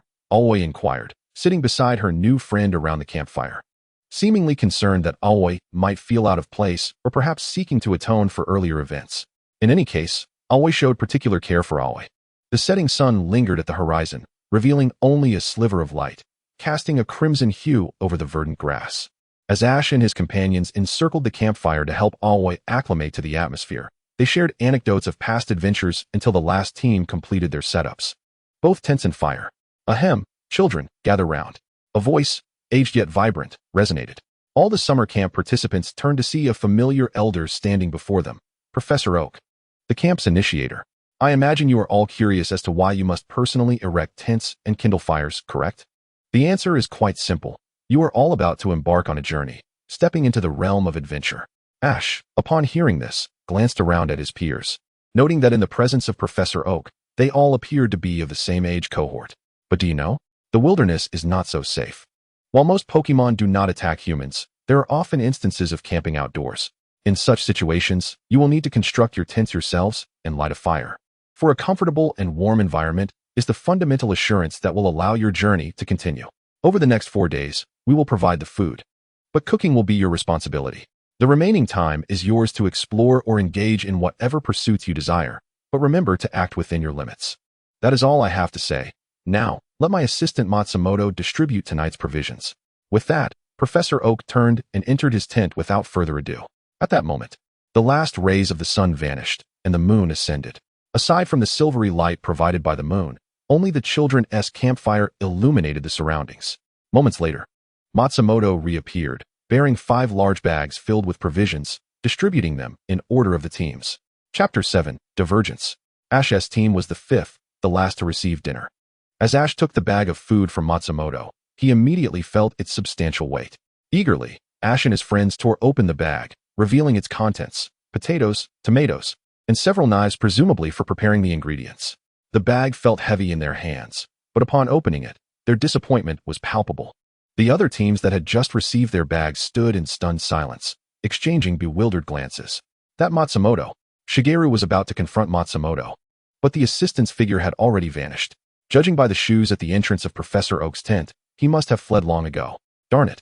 He slipped away so quickly. I need to talk to my grandfather about this. Ash watched Shigeru roll up his sleeves, appearing ready to take action. Though Ash contemplated stopping him, he also thought it might not hurt to let Shigeru try. His emotions were in turmoil, swaying back and forth. Forget it. It's not like we can't cook. There's no need to make a fuss over it. Look, Aoi is already fetching water from the river. Aoi interjected, halting Shigeru's movements, sensing that he was overreacting. After all, it was merely a matter of fewer types of ingredients, not a complete lack of food. However, Shigeru's voice, previously filled with indignation, dropped an octave as he faced Aoi, hesitating to speak too loudly. But what? Here, peel these potatoes, and Ash, clean the stems off these tomatoes. Aoi did not give Shigeru a chance to retort, promptly handing him a few potatoes and the knives. Shigeru, not daring to protest, exerted a bit too much force while peeling the potatoes, inadvertently removing both skin and flesh. However, Ash understood that this was merely Shigeru's way of expressing his frustration. He must have been harboring quite a bit of resentment. Ash meticulously plucked the stems from the tomatoes one by one and handed them to Misty, who was slicing the peeled potatoes into chunks, setting them aside for later use. Meanwhile, Piku had dozed off since boarding the bus, likely due to its recent birth and the consequent energy depletion. Water arrived. May returned to the campsite, carrying a bucket, and placed it at Misty's feet. However, the jolt from setting it down caused a few splashes, though the quantity was negligible. Without waiting for Misty's instructions, Ash independently tossed the stemless tomatoes into the water for a rinse before passing them to Misty for chopping. The dish for dinner, a tomato and potato stew, was Misty's culinary inspiration. Given the limited ingredients, the mere fact that they could cook was a commendable achievement. With all the ingredients prepared, they could commence the cooking process. The others refrained from interrupting Misty's culinary endeavors, opting instead to engage in light banter amongst themselves. The pot was perched over the campfire, and the water fetched from the river began to bubble, releasing a symphony of sounds. Misty poured the chopped ingredients into the pot and added a dash of seasoning provided by assistant Matsubara, then covered the pot, awaiting the simmering dish in silence. At that moment, Misty sat beside May, reminiscing about the Pokémon League competition she had watched a few days prior. Did you see it? The battle between Master Shiba and Master Kiku? I certainly did, but Shiba lost, came the reply. In terms of types and matchups, he was utterly outmatched. Upon hearing Misty's words, Green immediately recalled the thrilling public match between Elite Four members Kiku and Shiba. Despite Kiku's victory, Shiba's indomitable spirit shone through as he managed to take down 3 of Kiku's Pokémon, even while facing type disadvantages and experience gaps. That match? With Master Shiba and Master Kiku? I read the results in the newspaper a few days back. Ash chuckled, eager to join the conversation, though he could only speak to the outcome. Awkwardly, Misty realized that Ash didn't have a television at home, and that May seemed quite puzzled by their discussion. It was time to change the subject. Just as Misty cleared her throat, Green beat her to it. So Ash didn't catch that match. What a shame. We'll have to watch it at my place after camp. I have a habit of recording the matches, haha. Make sure to thank me later. Upon hearing this, Ash's eyes sparkled with excitement as he clenched his fists. Oh, really? Thank you so much, Green. Misty shook her head in exasperation at this scene and moved closer to May, gently remarking, boys are like this. I suppose you wouldn't understand, May. Well, it does seem like Ash is very happy, and so is Green. After all, this is summer camp. Even though it's preparation for future travels, the joy is paramount, right? May? As they conversed, a delightful aroma wafted from the pot, the rich scent of tomatoes filling the air, tantalizing their taste buds. Is it ready, Misty? Yes. It should be. I'll grab the bowls, she replied, rising to fetch the bowls from the cutting station, where they were stored in a nearby bucket. Just then, Piku awoke and climbed out of Ash's pocket, settling into his arms. Are you hungry too? Dinner will be ready soon, don't worry. Piku responded happily. As if to say it understood, Misty returned with the bowls, first handing one to May. Here you go, May. This is yours. Remember to wash it and put it away properly after we eat, so it doesn't get mixed up. I got it, Ash replied dismissively, as he eagerly lifted the steaming pot lid with his chopsticks, releasing a wave of delightful fragrance. What awaited Ash and the others in the pot was a tomato-potato soup. The tomatoes and potatoes had softened, and the once clear water had turned a pale red. Not vibrant, but rather a diluted hue. Just gazing at the pot made Ash's appetite surge, perhaps due to skipping lunch or the labor he had put in that afternoon. Regardless, he felt ravenous, completely defenseless against the aromatic dish before him, and hastily ladled several spoonfuls with the spoon Misty had just handed him. Slow down, Ash, be careful. It's hot, Misty kindly cautioned, but Ash was oblivious to her words, shoveling potato into his mouth. Ouch, ouch, it's really hot. As expected, Ash burned himself, prompting Misty to facepalm in exasperation while Green erupted in laughter, tears streaming down his face. How wonderful it is to know them, May thought, watching the three of them. For the first time in her life, having grown up alone, she felt the joy of having peers as friends. Come on, hand me your bowl, Misty said, noticing May was lost in thought, and reached out to serve her soup. At the sound of her voice, May snapped back to reality, only to find her bowl had been taken, now filled with steaming soup. Thank you, she said. May began to savor the warm soup, while Piku nestled in Ash's arms. Shared in the meal, albeit without its own bowl, taking turns with Ash as he offered it bites of the soup. The meal was satisfying for the group.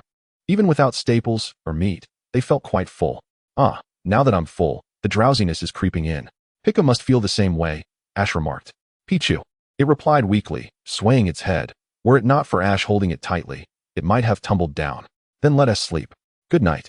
They all exchanged good nights as they took turns entering the spacious tent that could accommodate 4 people, due to differing genders.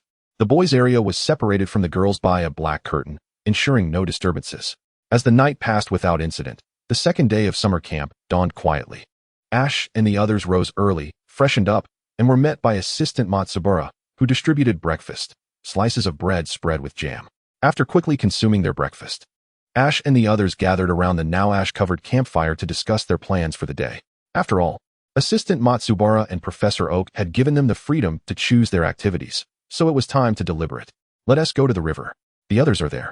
And it looks like they're having a great time, Misty suggested, pointing towards the riverbank where other groups were gathered, playfully splashing about in swimsuits.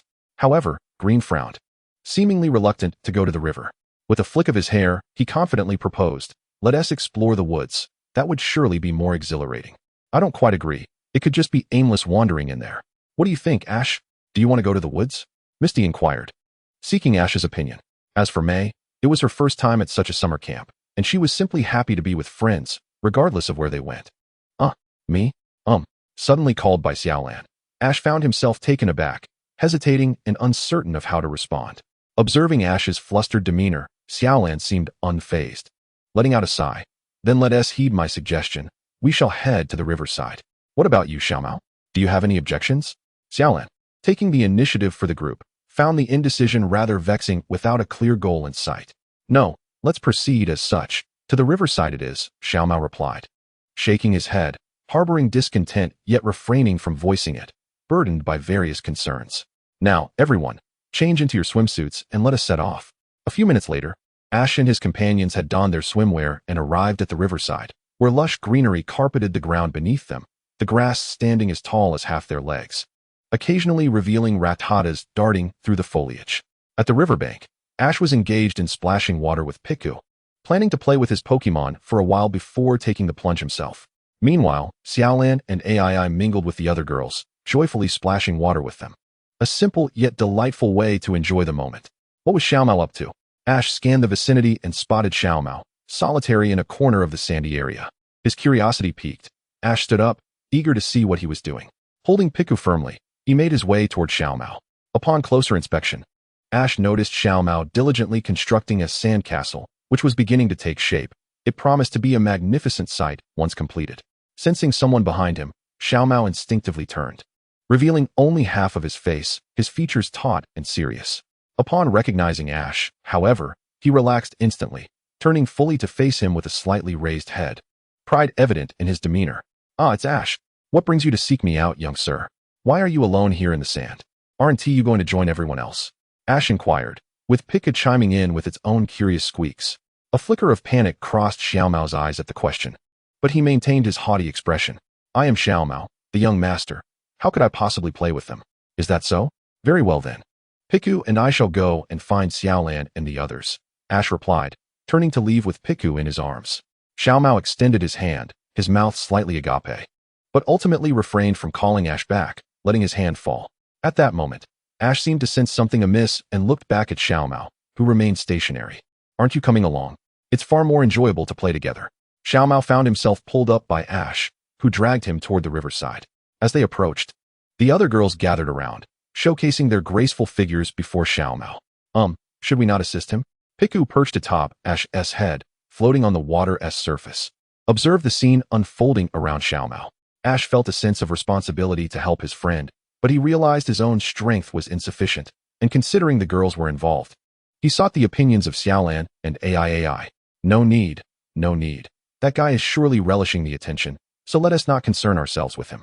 We'll just go play over there, Xiaolan stated, pressing down on Ash and AI's shoulders as she directed them away. Surrounded by the girls, Xiao Mao still attempted to catch sight of Ash and the others, struggling to lift his head above the throng, only to see their figures receding into the distance, leaving him with splashes of river water hitting his face. His efforts to break free were gradually thwarted as the girls pulled him back, his gaze eventually fixating on Xiaolan, Ash, and AI, who were laughing together in the distance. In the ensuing time, Xiaolan and Xiao Mao frequently found themselves at odds, often erupting into arguments over trivial matters. Yet with Ash and AI around, they ultimately returned to their initial camaraderie. Time flew by swiftly, and by the third day, Xiao Mao and Xiaolan remained at each other's throats, bickering at the slightest provocation, yet their days passed amidst laughter and disputes. The fourth day of summer camp arrived. Why is the relationship between Xiaolan and Xiao Mao so complex? What will ultimately become of them? Let us delve into Chapter 8, the past of Xiao Mao and Xiaolan. On the fourth day of summer camp, they awoke without a clear purpose, engaging in their morning routines as Matsumoto, the assistant, arrived punctually with provisions. Ash had grown accustomed to the simplicity of the meals provided, and after several days of assisting Xiaolan, he felt a marked improvement in his culinary skills. However, this progress was akin to advancing from 0 to 1, a significant achievement given the challenge of transforming nothing into something. Feeling drowsy after breakfast, Ash yawned, and Piku echoed his sentiment. The past few days of idleness left him at a loss for activities. Despite his aspirations of becoming a Pokémon Master, Piku's electric pouch was not yet capable of storing substantial energy or practicing moves. They would have to wait another month or two for that, at which point Piku's small pouch would be able to accumulate considerable power, allowing for gradual development. Noticing Ash and Piku yawning, Xiao Mao couldn't help but mimic them, eyeing the duo curiously. Are you already tired? Didn't you sleep soundly with Piku last night? He remarked. I'm unsure of what to do. Everything feels so dull. If I were at home, I would be reading books about Pokemon or watching battle programs. But here, there is absolutely nothing to engage with. You fool. Isn't this meant to help you acclimate to the solitude of the journey? Besides, you have Piku with you. Even I don't find it that tedious, Xiao Mao retorted. Ash found some truth in Xiao Mao's words. After all, he had friends and Piku by his side. By the way, how did you and Xiaolan become acquainted? I've never heard you mention it, Ash inquired, directing his attention toward the two. Piku tilted its head, sharing in Ash's curiosity, as did AI. Ash's question was not without intent. He was genuinely curious about their connection and saw an opportunity to potentially resolve their ongoing discord. A twofold strategy, Ash thought, silently commending his cleverness, though he would celebrate his brilliance only if it proved successful. Xiao Mao and I. Xiaolan glanced at Xiao Mao from the corner of her eye, noting his indifference before continuing. We met during our first attendance at Professor Oak's summer camp. At that time, Ash, you participated in a different program, did you not? Really? That is so long ago, I can barely recall, Ash replied, scratching his head. Back then, Professor Oak's summer camp was divided into groups for Pokemon knowledge and practical experience, and we chose the knowledge group, where we learned a great deal about Pokemon at the Research Institute. Listening to Xiaolan's account, Ash exclaimed, I think I remember something like that, but I don't recall the specifics. Xiaolan shook her head, about to dismiss the matter, but Xiao Mao interjected. Honestly, Ash, you are quite dense.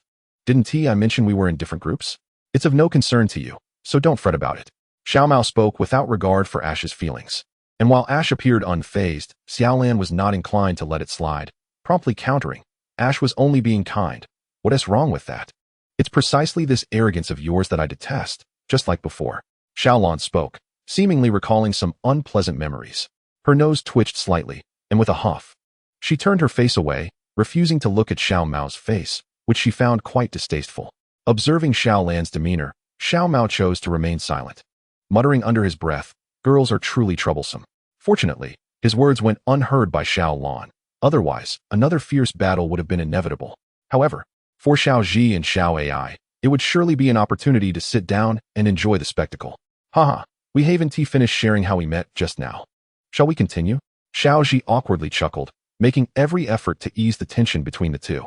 Xiao Ai, on the other hand, sat quietly, free from any worries.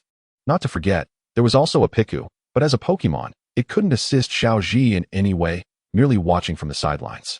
Well, in the Pokémon Knowledge group, I was in a different team than Xiao Mao, but at that time, the scores of our two teams were quite close. Both Xiao Mao and I were the scoring aces of our respective groups, and as our scores were not far apart, we gradually grew to dislike one another. And that is how we became acquainted. However, at that time, Xiao Mao did not get along well with the other members of his team, and I was the only one who would occasionally speak to him. Xiao Lan's voice was not low, and the distance between the few of them was not great, so her words clearly reached Xiao Mao. Upon hearing this, Xiao Mao's expression did not change much. He merely became lost in thought, staring vacantly at the campfire, reminiscing about his childhood. During that time, as the grandson of Professor Okido, he was isolated by the members of his own team, enduring everything alone while treating others with an air of arrogance. Yet, Xiao Lan, as a member of the opposing team, would occasionally engage him in conversation, which took him by surprise, and he gradually became immersed in that atmosphere. Looking back, Xiao Mao did not feel he had done anything wrong. He believed it was merely the fault of the other members who could not keep up with him. So that is how Xiao Mao and Xiao Lan became acquainted. How wonderful. I too desire a friend like that, Xiao Ai thought, her eyes darting between Xiao Lan and Xiao Mao, clearly reflecting her envy. What are you talking about? Xiao Ai, aren't we all your friends? Xiao Ji replied, perplexed by her statement. Haha, that is true. I'm glad to have friends like you all. So today, I shall teach everyone how to dance. Xiao Ai exclaimed, rising and swaying her body, her graceful and beautiful form instantly capturing the attention of the three. She twirled elegantly, striking a charming pose, playfully winking. Come on, Xiao Lan must want to try too. I've studied dance for a few years. Noticing a slight, involuntary tremor in Xiao Lan's body, Xiao Ai smiled gently, approaching her and taking her hand. Together, they twirled like butterfree dancing through the forest, weaving through sunlight and shade. Rising on tiptoes, their steps spun lightly. A gentle breeze caressed the girl's hair, and the scent of their presence brushed softly against Xiao Ji's face. How does it feel? Xiao Lan, are you enjoying the dance? Xiao Ai asked, leading Xiao Lan while keeping an eye on Xiao Ji and Xiao Mao, who were watching. Yes, it's quite enjoyable, but I'm not very good at dancing. I'm sorry, Xiao Lan admitted. No worries, as long as you're having fun. Xiao Ai encouraged. Come on, Xiao Ji and Xiao Mao join us. Dance along with my rhythm. Xiao Ai pulled Xiao Mao into the dance, beckoning Xiao Ji, and the four of them began to move joyfully. Although, aside from Xiao Ai, the movements of the other three were hardly distinguishable as dancing. They merely appeared to be writhing. Nonetheless, the joy on their faces was infectious. The fourth day passed swiftly. After Xiao Ai taught the dance in the morning, the hearts of the group drew closer, though the tension between Xiao Lan and Xiao Mao remained. As night fell, they dined once again on the potatoes and tomatoes distributed by Assistant Matsumoto, though Xiao Ji and the others had begun to grow weary of the fare, especially Xiao Mao, who stared longingly at the woods, feeling the food in his mouth tasted like wax, primarily due to the presence of berries, yearning for a change in flavor. Shall we explore the woods tomorrow? He suggested. No, Xiao Lan retorted, there are wild Pokémon in the woods. We don't know what dangers may lurk there. It's best not to venture in recklessly. She poked at the potato with her chopsticks, waving it in front of him. But there are no buts, Xiao Mao. If you wish to go, go ahead, but I will not take such a great risk to satisfy my cravings. Xiao Lan and Xiao Mao locked eyes, each holding the other's gaze. Xiao Mao persisted for a moment, but eventually, his gaze fell, defeated and dejected. Xiao Lan had anticipated this outcome. She lifted her head slightly, resembling a victorious champion after a fierce battle. Xiao Mao, now the defeated, bit his lip, his eyes filled with frustration, his fists clenched tightly, nails digging into his skin as if he felt no pain. Xiao Ji and Xiao Ai exchanged glances, sitting quietly, neither daring to speak, as the heavy atmosphere only allowed them to silently consume their food. I'm full. I'll turn in early, Xiao Mao declared, rinsing his empty bowl with water haphazardly before being the first to enter the tent. The remaining three exchanged no words, gradually retreating into their tents after dinner. The night was silent, save for the steady sound of breathing emanating from within the tents, where Xiao Ji and the others were sleeping. Chapter 9. The Forest. A Crisis. Piku, it's time to wake up. Xiao Ji gently roused the Piku nestled in his arms, but upon waking this morning, he felt a chill at his back. Normally, he and Xiao Mao would sleep back to shield one another from the wind, but today, for some reason, Xiao Ji felt a slight coldness. This was the final day of summer camp, and every day prior had been quite uneventful, yet Xiao Ji felt something was amiss. Wait, where's Xiao Mao? Xiao Ji patted the empty space beside him, where Xiao Mao, who usually slept alongside him, was nowhere to be found, leaving only the lingering warmth of the blankets. Strange. Did he wake up this early? Although filled with confusion, Xiao Ji proceeded to get dressed as usual, slowly making his way outside the tent with Piku in tow. Initially, he thought Xiao Mao might have risen early to enjoy the scenery or boil some water outside, but upon stepping out, he realized he was mistaken. Outside the tent, Xiao Ji and Piku searched around, and it was only when the sounds of movement stirred Xiao Lan and Xiao Ai from their slumber that they still could not find any trace of Xiao Mao. At this point, Xiao Ji realized something was amiss and immediately rushed to inform Professor Okido. Professor Okido. Professor Okido. Hearing someone call his name, Professor Okido groggily emerged from his sleeping bag, rubbing his tired eyes, casually setting aside the research materials that had been covering him, and stepped out of the tent to meet Xiao Ji's gaze. Professor Okido yawned and squinted at Xiao Ji, the wrinkles on his face deepening as he questioned. What's the matter? Xiao Ji, why are you here so early? It's bad, Professor Okido. Xiao Mao is missing. Xiao Ji exclaimed urgently, appearing flustered and alarming Professor Okido. With a heart filled with trepidation, Professor Okido hoped to grasp at straws, wishing it was merely a misunderstanding. Missing? Are you certain? Have you checked? He might just be playing nearby. No, Professor Oak, I am quite certain. I have searched the vicinity thoroughly. Not even a trace of his shadow was found. I suspect he might have. Might have what? Perhaps he has ventured into the forest. Ash hesitated for a fleeting moment, but ultimately decided to voice his concerns, as they pertained to Shigeru's safety. In matters such as these, Ash could not afford to be negligent. Even his conjectures warranted expression. What? We must hasten to find him. You go inform Matsumoto to gather everyone. No one else should move an inch. Leave the rest to me. Absolutely, I shall take care of it, Professor Oak. Piku, Ash patted his chest, and the cheerful creature perched on his shoulder, chirped joyfully. Professor Oak chuckled softly, ruffling the heads of both Ash and Piku before adopting a serious demeanor and departing briskly. Watching Professor Oak's retreating figure, Ash noticed a shadow flit past in the distance. Scratching his head, he contemplated investigating, but recalled the task assigned by Professor Oak and dismissed the thought. Ash, everyone is gathered. You should join them. All right, Mr. Matsumoto. Ash glanced at the cluster of individuals gathered by Matsumoto's assistant, nodded, and stepped into the throng. Navigating through the crowd, he finally spotted Ai, who was alone. Ash approached Ai, poking her as she drifted in thought, and made a silly face alongside Piku to startle her. Ai jumped like a startled rabbit, raising her hands and exclaiming, "It's Ash. You really scared me." Piku. Ai's fright brought forth joyous laughter from Piku, clearly delighted by the success of their little prank. Ash chuckled and surveyed the surroundings, yet did not find the familiar figure of Aoi. What about Aoi, Ai? Aoi, I haven't seen her since you left. She mentioned wanting to find you. I assumed she would be with you. Find me? But I haven't seen her. Suddenly, a fleeting shadow from his conversation with Matsumoto flickered in Ash's mind. A wave of unease washed over him, prompting him to bolt. Stay here, Ai. Piku and I will be back shortly. Make sure to bring back Shigeru and Aoi. Ai called after Ash's retreating form, though he had already sprinted far, leaving her uncertain if he had heard her. In the forest, Professor Oak navigated through dense underbrush, running tirelessly. Despite his advanced age, he exhibited remarkable agility. As he ran, he encountered a fork in the path ahead. I suppose I must take a gamble. He opted for the right path, silently praying that his choice was the correct one. His footsteps grew more resolute, leaving a trail of prints behind. Minutes later, another figure arrived at the junction. Ash's physical prowess was extraordinary, allowing him to traverse the distance that took Professor Oak several minutes in mere moments. Piku, which way do you think we should go?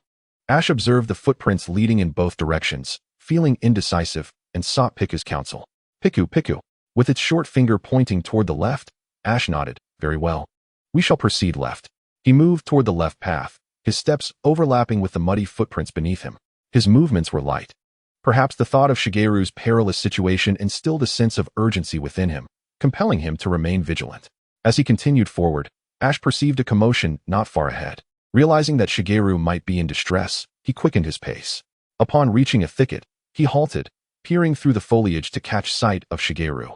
To his surprise, Shigeru appeared unscathed, seated beside a fruit tree, casually savoring a blue-orange and a sweet peach.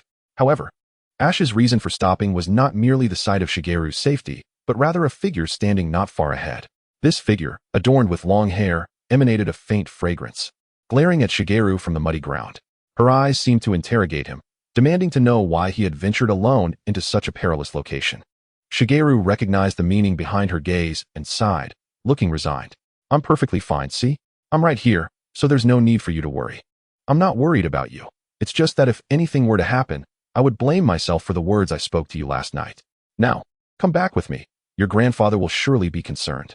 Let me just grab a few fruits from the tree before we go. Then make haste. Shigeru stood and reached for the fruits, but just as he was about to grasp one, a thick vine shot forth from the leaves, ensnaring his arms. Startled, Shigeru exclaimed, "What the? Get away!" He yelled, but the vine had no intention of releasing him, swiftly lifting him upside down into the air. Shigeru, damn it! Who is responsible for this? Aoi stood frozen, hesitant to act, while Ash, concealed within the thicket, awaited the emergence of the vine's master. The leaves of the fruit tree rustled ominously, producing a soft sound, and a deep green, spherical figure leapt forth from the foliage. Resembling a whimsical sprite from a fairy tale, this figure appeared decidedly hostile toward Shigeru, likely angered by his infringement upon its territory, especially due to his meddling with the fruits it had painstakingly cultivated. While it had merely suspended Shigeru for the moment, who could predict what it might do next? To prevent any further mishaps, Ash knew he had to rescue Shigeru swiftly. Aoi bit her lip, steadying her trembling legs, and summoned all her strength to shout, "Release him! Vine monster!" This marks the 5th day of summer camp, as Shigeru stealthily enters the forest. In an effort to prevent him from encountering danger, Professor Oak, Aoi, and Ash each embark on their own quests to locate him. They successfully find him, but face an onslaught from a Pokémon. What will unfold before Ash and the others? Will Shigeru manage to resolve this crisis? Chapter 10, The Conclusion of Summer Camp. Release him. Vine Monster. The Pokémon emerging from the fruit tree's leaves was indeed the Vine Monster, its form composed entirely of vines. According to legend, it is said to be the vengeful spirit of a drowned girl, transformed because her legs were ensnared by vines during her descent, resulting in her entire body becoming entwined with them. Cough, cough, my head is spinning. Shigeru's complexion was ghastly, his eyes bloodshot and seemingly ablaze, likely a result of the blood rushing to his head from being hung upside down. In his blurred vision, Aoi appeared indistinct, yet even in such a state, he was determined to ensure the safety of his friends. Run, Aoi. This is all my fault. Please. You must escape safely. With all his might, Shigeru uttered these words before succumbing to unconsciousness. Yet, his declaration steeled Aoi's resolve, banishing her tremors. Hidden in the thicket, Ash recognized that it was time to cease his concealment. He steadied Piku on his shoulder and leapt from the underbrush. His figure illuminated by the sunlight filtering through the leaves, he appeared dazzling, radiant, and resplendent in Aoi's eyes. It was as though the heavens had sent a Prince Charming, adorned in golden armor and riding on a rainbow cloud, to rescue her. Yet, this was merely a figment of her imagination. Upon landing, her fantasy shattered, revealing before her only Ash, clad in an ordinary red and white Pokeball patterned t-shirt. Though he was her prince, he lacked the dazzling brilliance that she had envisioned. Unbeknownst to Ash, he had merely been a whimsical illusion in Blue's eyes. His current concern lay with the suspended green, as the safety of his companions and friends outweighed all else in his heart. Piku. Use Thundershock. Piku. Piku. It is noteworthy that Piku, despite having just been born a few days prior, exhibited remarkable combat prowess, mastering offensive techniques that would qualify it as a prodigious Pokémon among its peers. In the realm of newly hatched first-stage Pokémon, it stood out as a remarkable exception. Regrettably, Piku's full-powered Thundershock was merely a tickle to the resistant Vine Whip, especially coming from such a diminutive creature. The Vine Whip, unfazed by the attack, nevertheless burned with ire in its small eyes. Perhaps provoked by the audacity of the tiny Piku, it lashed out with its tendrils, aiming to ensnare Piku, prompting Ash to swiftly cradle his companion and leap aside. In the exchange of offense and defense, grass was uprooted from the ground, and Ash shielded his vision with his arm. Assessing the situation, he called out to Blue. Blue, go find Professor Oak. He should have taken the opposite path. All right. Blue nodded vigorously. fully aware that she was of no use in this moment, and thus complied with Ash's directive to seek out Professor Oak, who had ventured down an alternate route. Piku, be careful. We must hold out until Professor Oak arrives. As Ash spoke, he evaded another tendril attack while advising Piku, we'll split up our actions. You use your speed. And we'll coordinate to prolong our time as much as possible. Go, Piku. After narrowly dodging another tendril, Ash launched Piku into the air, seizing the opportunity. Piku unleashed another thunder shock, futile though it may be, for the sake of trying. As Ash and Piku separated, the vine whip was compelled to divide its attention between them, even neglecting the dangling green. Useless, useless, useless, useless, useless, useless. All of it is useless. Ash deftly evaded the rapidly approaching tendrils, demonstrating agility that allowed him to converse even while dodging. Unfortunately, Piku could not match his finesse. Nevertheless, Piku managed to evade the vine whip each time, albeit with a close call each time, highlighting the immense potential nestled within its tiny form. The vine whip, witnessing its attacks continuously thwarted, was driven to desperation, sacrificing some of its tendrils and length, fueled by the hope of achieving success. Piku. Just as Ash dodged yet another tendril, he noticed an increase in speed, while Piku found itself unable to evade this incoming attack. Curling its body, Piku braced for the impending impact. The tendril surged forward, slicing through the air like a flash of lightning. As the formidable strike loomed over Piku, Ash felt a surge of panic, his feet moving instinctively. Piku. Ash's voice resonated with Piku's, yet their combined cries did nothing to slow the vine whip's relentless advance, which drew near to Piku's frail figure. In a moment of desperation, as the tendril was about to make contact, Ash dashed forward, embracing Piku in a protective hold, bracing his own body to absorb the blow. Thud! Crack! Ash tumbled against the tree roots, pain radiating throughout his body. Nevertheless, he gritted his teeth, determined not to let Piku worry. Whoosh! The vine whip, emboldened by its apparent triumph, unleashed a flurry of tendrils that shot forth like bullets. Scyther, double team. With a commanding voice, the call echoed through the air as several silvery slashes sliced through the tendrils, severing them effortlessly. Straining to open his eyes amid the dust, Ash sought the silhouette of his savior. Cough, cough. Are you all right, Ash? Despite the pain distorting his vision, his ears detected the familiar voice nearby, Blue. She had returned with Professor Oak to rescue him. Ash opened his mouth, inhaling the smoky air, which triggered a fit of coughs. Cough, cough, cough. Ash, what's wrong? Are you thirsty? Have some water. Seeing Ash in distress, Blue hurriedly retrieved a small water bottle from her pocket, carefully positioning it to Ash's lips. Gulp, gulp. After drinking, Ash felt a wave of relief wash over him, allowing him to muster the strength to speak. Thank you, Blue. How is Green? Don't worry, Green is fine. Professor Oak has arrived, and that vine whip has already fled. Is that so? Thank goodness. A heavy burden lifted from Ash's heart, leaving him feeling utterly drained, as if all energy had been sapped from his being. The sudden weight caused Blue to stumble, falling onto the ground beneath Ash. Meanwhile, Professor Oak was examining Green's condition, oblivious to the commotion nearby, while the scyther he had sent out returned to its pokeball. Ash. Blue. Her eyes closed and cheeks flushed, timidly called out Ash's name. Their faces were mere inches apart, each breath palpable, and she could almost feel her heart racing. After a moment of silence, when Ash failed to respond, she finally dared to open her eyes. At that moment, Ash lay with his eyes closed, breathing steadily, seemingly too exhausted to remain awake. With no other option, Blue gently pushed him off her, allowing Piku to emerge from between them, looking just as fatigued, mirroring Ash's slumber. Professor Oak. What happened? What's the matter, Blue? Ash and Piku seemed to be asleep from exhaustion. Could you help carry them back? Of course. I must express my gratitude for their aid in rescuing Green. Professor Oak nodded with a smile, readily agreeing.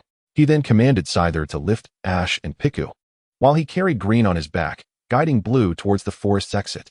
The summer camp has concluded, and the missing Green has been successfully recovered. However, the rift between him and Blue remains unresolved.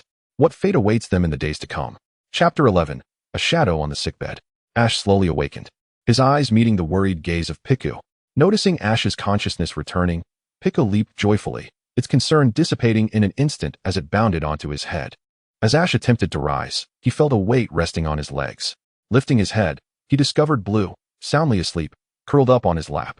Positioned sideways to Ash's face, those deep, dark circles under his eyes lay heavily before him, as though he had succumbed to sleep after enduring several sleepless nights. Hush! To avoid awakening Misty, Ash exchanged a glance with Piku, as if conveying some unspoken intelligence through their eyes. Ash cautiously withdrew his legs, quietly descended from the bed, and approached Misty's side, draping his coat over her, clad only in a thin shirt and long pants. He had just led Piku out of the room when he encountered Gary, who was approaching with a platter of fruit. What brings you out? How is your recovery progressing? After a nap, I feel quite well. It was never a serious matter. But what about you? Are you all right? Ash patted his chest and looked at Gary. Me? Of course, I'm fine. Just a bit dizzy from hanging upside down for too long. I'm much better now. Is that so? That is good to hear. Just as Ash and Gary were conversing, Misty unexpectedly appeared behind Ash, her large, sorrowful eyes fixed intently on the two. Gary, facing Ash, naturally noticed Misty's forlorn expression, causing him to shiver involuntarily, as if recalling something unsettling. Hee, I'm glad you're fine. Here, this is for you. I'll take my leave now. Take care. Watching Gary's retreating silhouette, Ash scratched his head and, tilting it, remarked to Piku, what was that about? He left in such a hurry. Piku tilted its head, seemingly recalling something, and glanced back. A graceful figure entered its keen gaze. Piku. Leaping from Ash's shoulder, Piku felt a sudden oddity, prompting Ash to turn around. A faint fragrance brushed against his cheek as Misty, with her hair cascading like delicate snow, squinted her eyes, a smile dancing on her lips. Ash felt an involuntary jolt in his heart, momentarily believing he had erred, and lowered his gaze, unable to meet her eyes. Why didn't you say anything when you were all right? Misty's tone was laden with melancholy, a sentiment even Ash, oblivious as he might be, could discern. Instinctively, he grasped the situation in an instant. I saw you sleeping so soundly, and thought you might be exhausted, so I wanted you to rest. Is that so? A blush crept across Misty's cheeks, her lips curving upwards uncontrollably. Yet, while warmth enveloped her heart, she remained steadfast in her intention. Ash, since the summer camp ended, I haven't seen May. She must not know you've recovered. Let us go find her and share this good news. Sure, let us go, Piku. Piku, summoned by Ash, leapt from Misty's embrace to perch upon Ash's shoulder, then scampered up to his hair. Let us go, Misty. As Ash extended his hand, a faint blush colored Misty's cheeks, and she feigned calmness while observing his earnest expression. Hand in hand, Ash and Misty traversed the muddy paths of Pallet Town, where the earth bore the marks of countless footsteps, unmarred by the encroaching wild grasses. The footprints gradually diminished, scattering at each junction, until they arrived before a small dwelling, where the traces were sparse. Only Ash and Misty's footprints remained clearly imprinted in the mud. Knock, knock, knock. Ash rapped on the door of the solitary house before him, the sound resonating with a hollow yet robust echo as his knuckles met the wooden surface. After a moment's wait, with no response, Ash furrowed his brow, preparing to speak when the door creaked open, revealing the weary figure of Professor Oak. He bore dark circles under his eyes, as if he had not slept for days. Strangely, Ash noticed that the glossy black hair he had seen days prior was now beginning to turn white, as though something vital had been stripped away from him. You're the children from town, here to see May, I presume? Yes, we're looking for May. Hello, Uncle. Where is she? Misty stepped forward, her youthful, sweet voice accompanied by a radiant smile that caused Professor Oak's nearly closed eyes to widen momentarily. May, you two should come inside. Professor Oak gestured for the children to enter his abode. Please, take a seat while I fetch something for you to drink. How about some peach juice? It's her favorite. Of course, we love sweet things too. Yes, Uncle, but where is May? Why haven't we seen her? Here you go. Professor Oak handed them 2 cups of juice, his gaze drifting toward the window. May is in Pewter City. Pewter City? Why is May there? Professor Oak fell silent for a moment, then sighed heavily before continuing. She is ill. Terminally so. She has only a few days left. Upon hearing Professor Oak's words, Ash and Misty felt a shiver run through them, as if struck by a bolt of lightning, their very souls quaking, and every hair on their bodies standing on end. Terminal illness. Only a few days left. Terminal illness. Only a few days left. These words echoed relentlessly in Ash's mind, refusing to dissipate. Professor Oak. Yes? Please take us to see May. Hearing Ash's resolute voice, Professor Oak turned to him, but Ash's shining eyes made him avert his gaze, unable to meet his intense stare. All right, but only you can go. Why? It's fine. Ash, you go? Just tell me all about it when you return.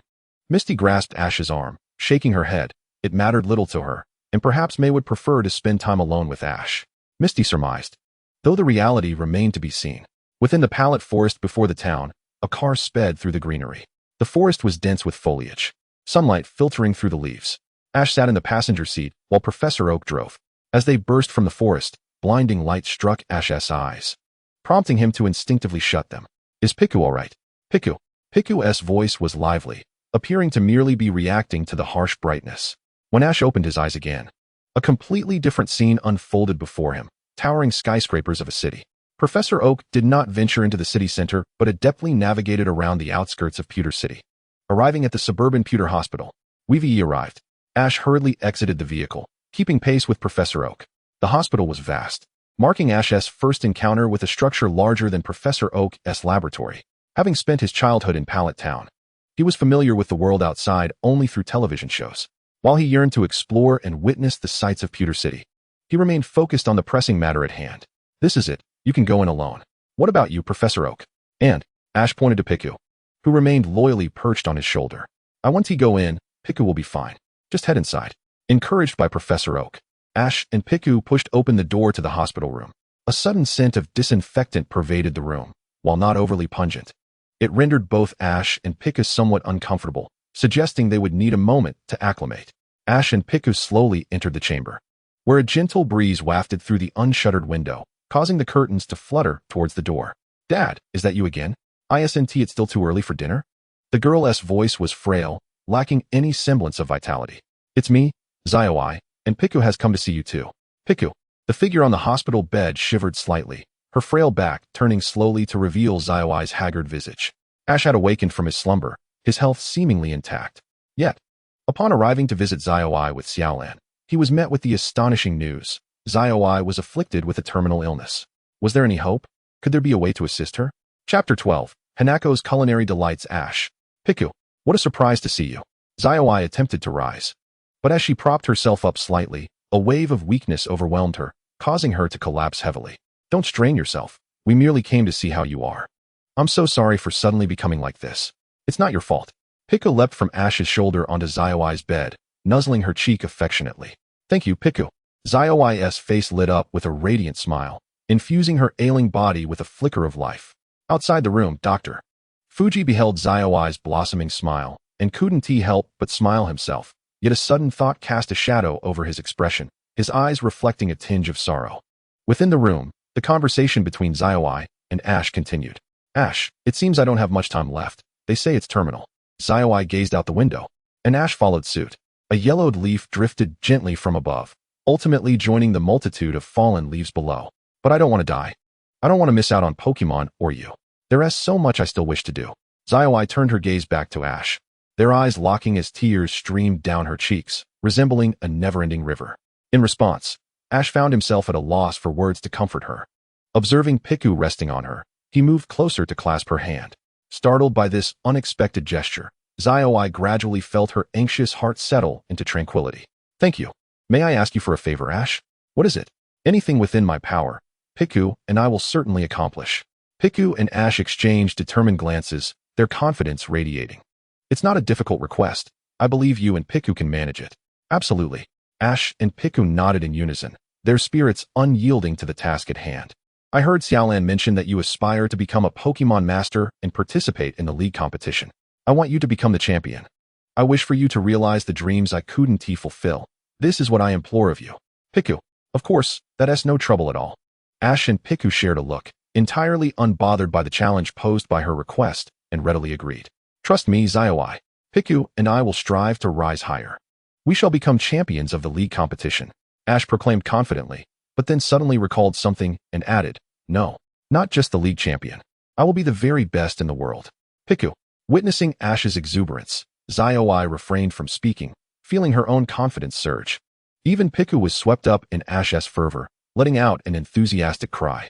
The visit concluded, and Zioi had to leave for examinations, requiring a temporary departure from the ward. Ash and Piku exited as well, officially wrapping up their visit. They climbed into Dr. Fuji's small vehicle, and after a slight tremor of the engine, the car roared to life, setting course for Pallet Town. Throughout the journey, neither Ash nor Dr. Fuji spoke, not due to a lack of topics, but rather because a somber atmosphere enveloped the vehicle, leaving Ash uncertain whether to speak or remain silent. In the midst of this silence, Dr. Fuji and Ash returned to Pallet Town, the sky having darkened.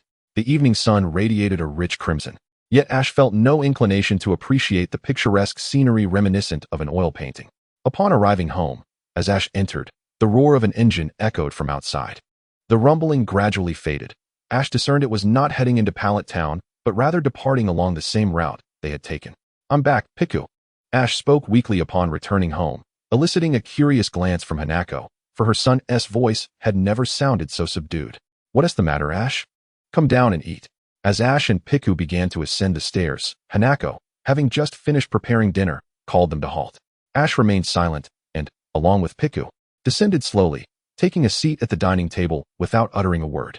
After a while of eating, Hanako's curiosity got the better of her, for Ash's demeanor was far too unusual. "Ash, what's wrong? Did something happen? You seem quite unhappy. Share with your mother." Ash lifted his gaze to meet Hanako's, her smile emanating a radiant glow that reflected in his eyes.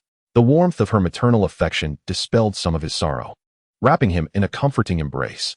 Actually, Ash recounted the events concerning Zaioi with clarity and focus, ensuring Hanako grasped the gravity of the situation.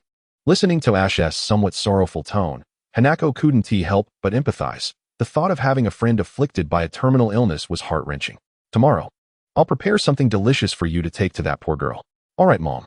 Their conversation concluded, leaving only the sounds of chewing at the table. Later that night, Ash and Piku lay in bed, restless and unable to find sleep. "Piku, do you think we can truly accomplish what Zaioi asked of us?" Piku. "Even if it's difficult, we must try." Over time spent together, Ash had become adept at interpreting Piku's tones and expressions. "Really? I feel the same. Even if it's a daunting task, we must give it our all." Ash, ever confident, regarded this trait as both a strength and a flaw. However, at present, it stood as a strength.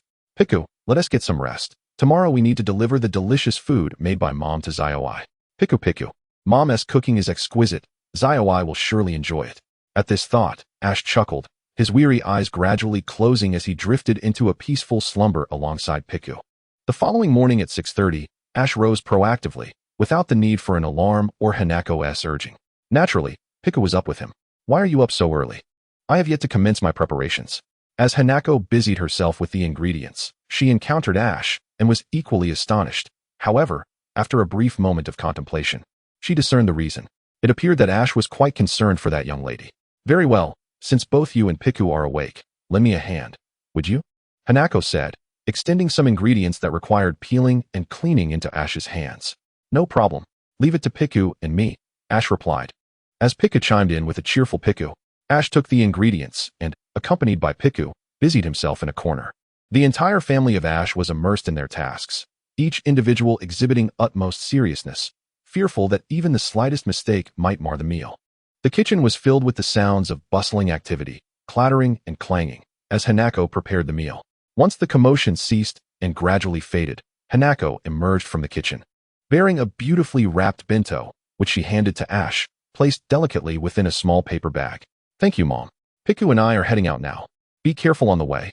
After bidding farewell to Hanako, Ash set forth along the path to Professor Fuji's temporary abode, envisioning just how delighted Mikey would be to savor this delectable dish.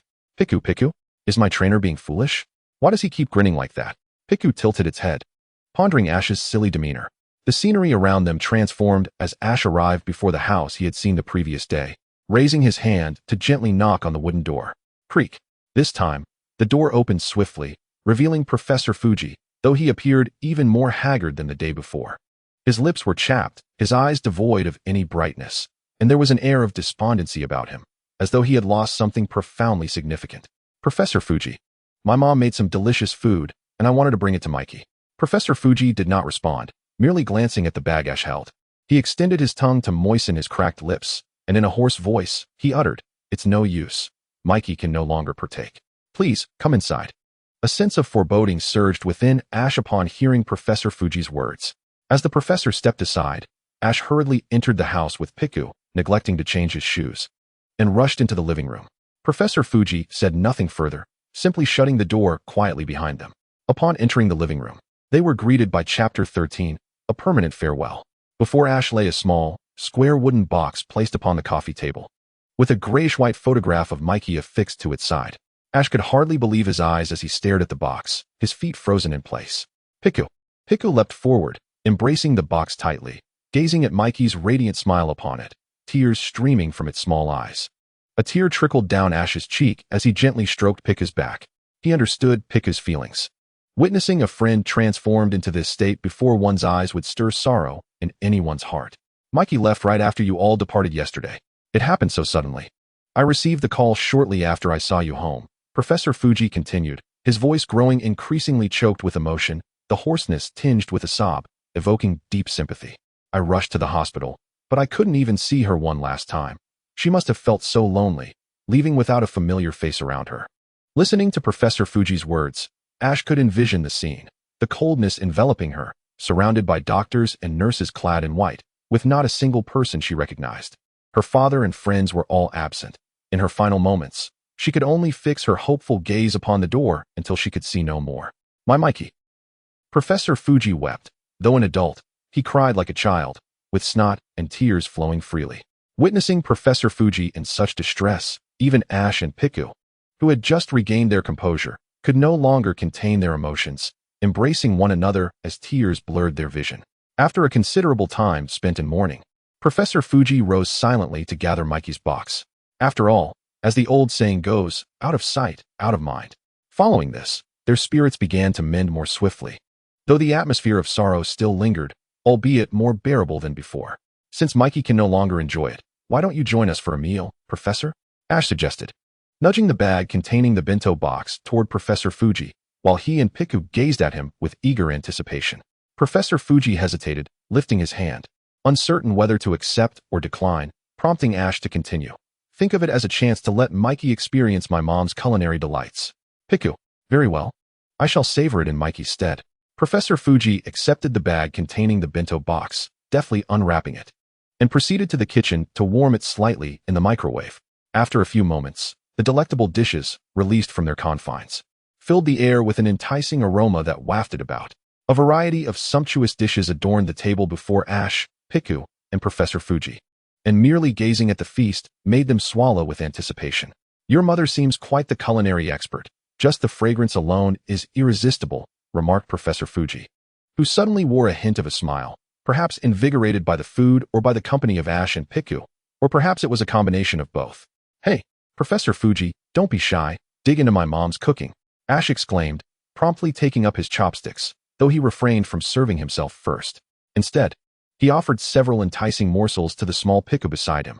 Without hesitation, the trio indulged in the delectable feast, the delightful flavors soothing Ash's melancholic spirit, while Piku stuffed its tiny mouth with food, still yearning for more. Upon taking his first bite, Professor Fuji felt as though his taste buds had been awakened. The exquisite flavors lifted his spirits, yet simultaneously stirred the sorrow within. He thought of his daughter, Mikey, if only she were alive to enjoy such delightful food. As he continued to eat, tears streamed down his face. To preserve the pleasant atmosphere, Professor Fuji stifled his sobs, desperately shoveling food into his mouth. Ash and Piku remained oblivious to Professor Fuji's distress. For the time being, the food had allowed them to forget their worries. The plates were gradually emptied until not a crumb remained, with the last morsel finding its way into Piku's small mouth, leaving nothing behind. Professor Fuji composed himself and bowed his head in gratitude toward Ash.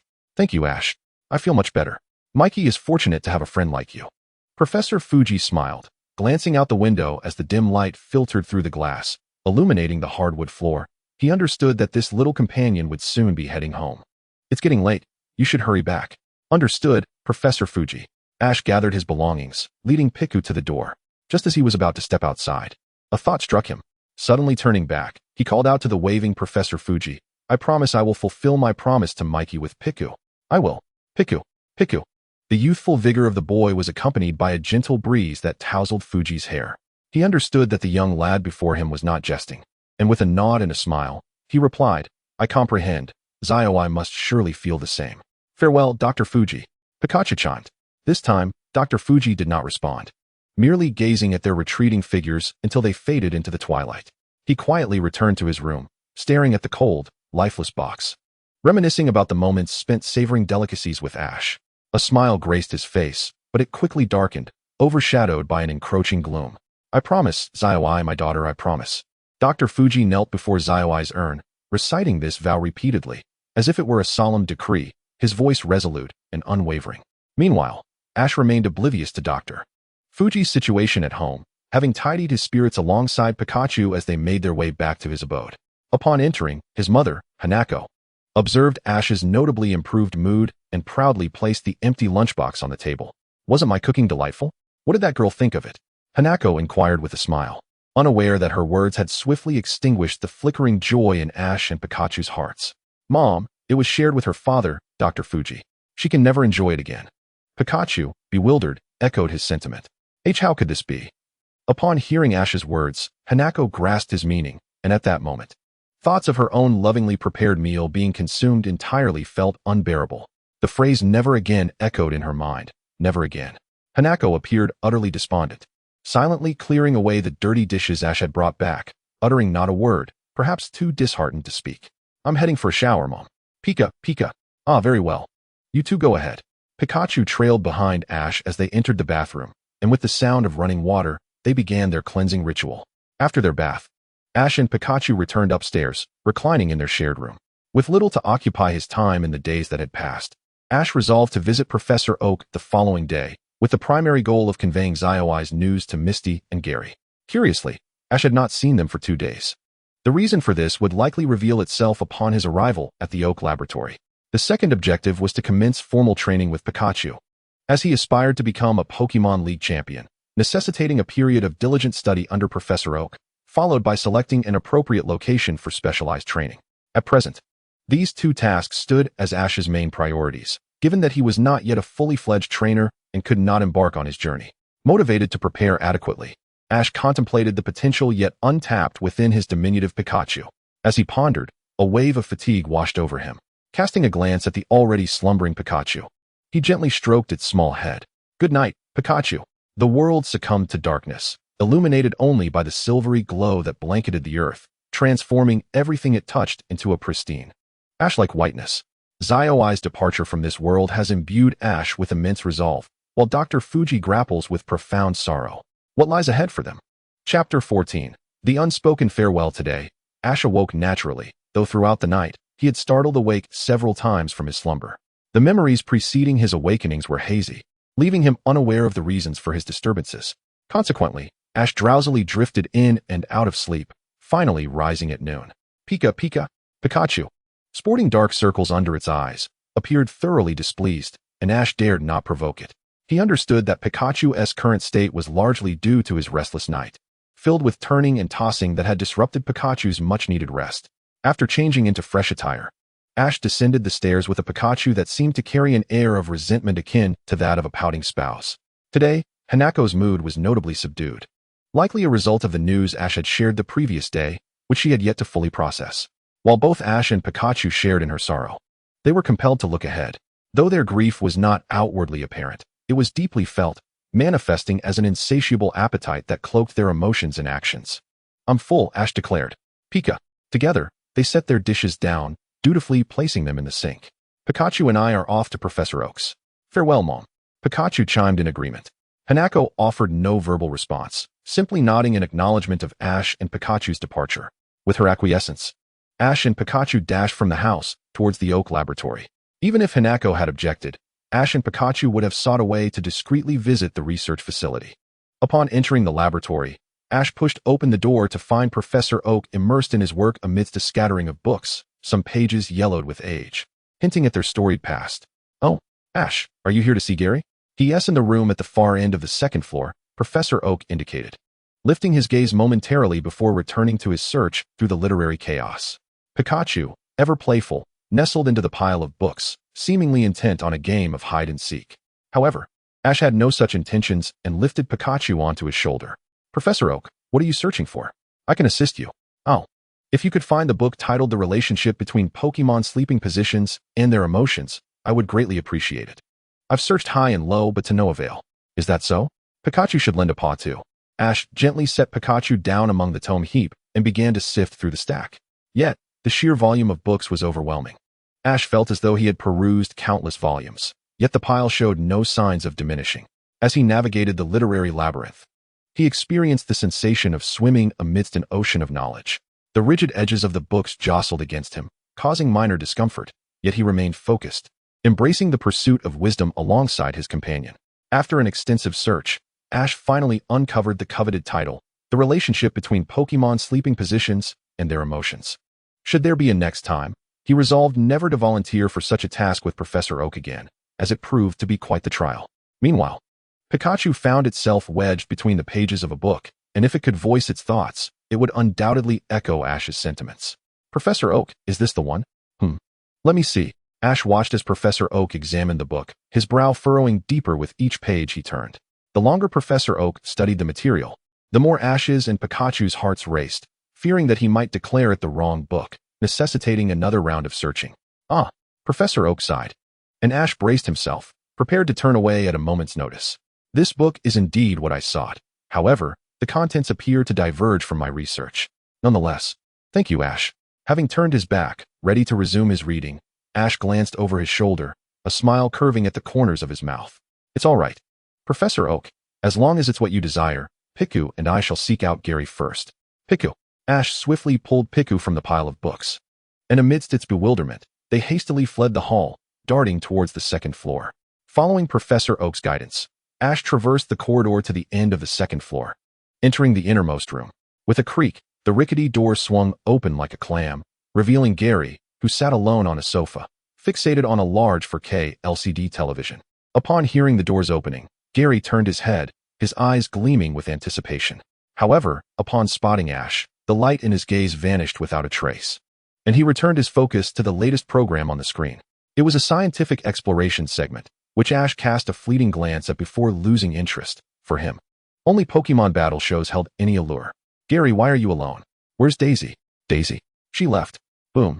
The sudden revelation struck Ash and Piku like a bolt from the blue, leaving them momentarily stunned, their hair metaphorically singed with shock. Piku hung its head, seemingly recalling some unpleasant memories. Left? When did this happen? Why was I not informed? Ash appeared quite agitated, though a sliver of reason still lingered in his mind. Otherwise, he would have pounced on Gary for a thorough inquiry. Well, it's a long story, but what about May? Why haven't I seen her? Just as Gary was about to speak, he noticed that Ash seemed to be missing someone. May. She also left. Left? Where to? Daisy went to the Chengdu region, but what about May? Gary was puzzled, but it seemed he was beginning to piece things together.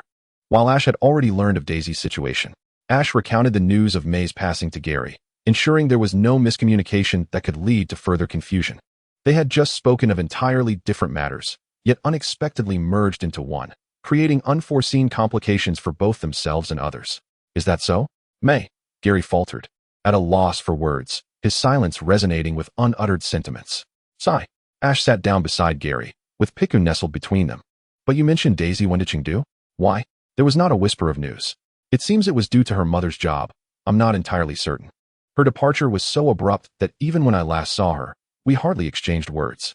Oh, she asked me to give you this letter. She intended to hand it to you personally, but when she came to your house, Aunt Han said you were looking for May. That must have been yesterday. The news of May's passing plunged us into sorrow. My mother has likely forgotten about it. Ash took the letter from Gary's hand, intending not to open it immediately, instead tucking it into his pocket. Having secured Daisy's letter, Ash stood up, eager to leave, as Gary's scientific exploration program failed to capture his interest. He preferred to return home to watch his beloved Pokémon battle shows. I'll take my leave now, Gary. Gary merely acknowledged him with a non-committal hum, his gaze fixed on the television.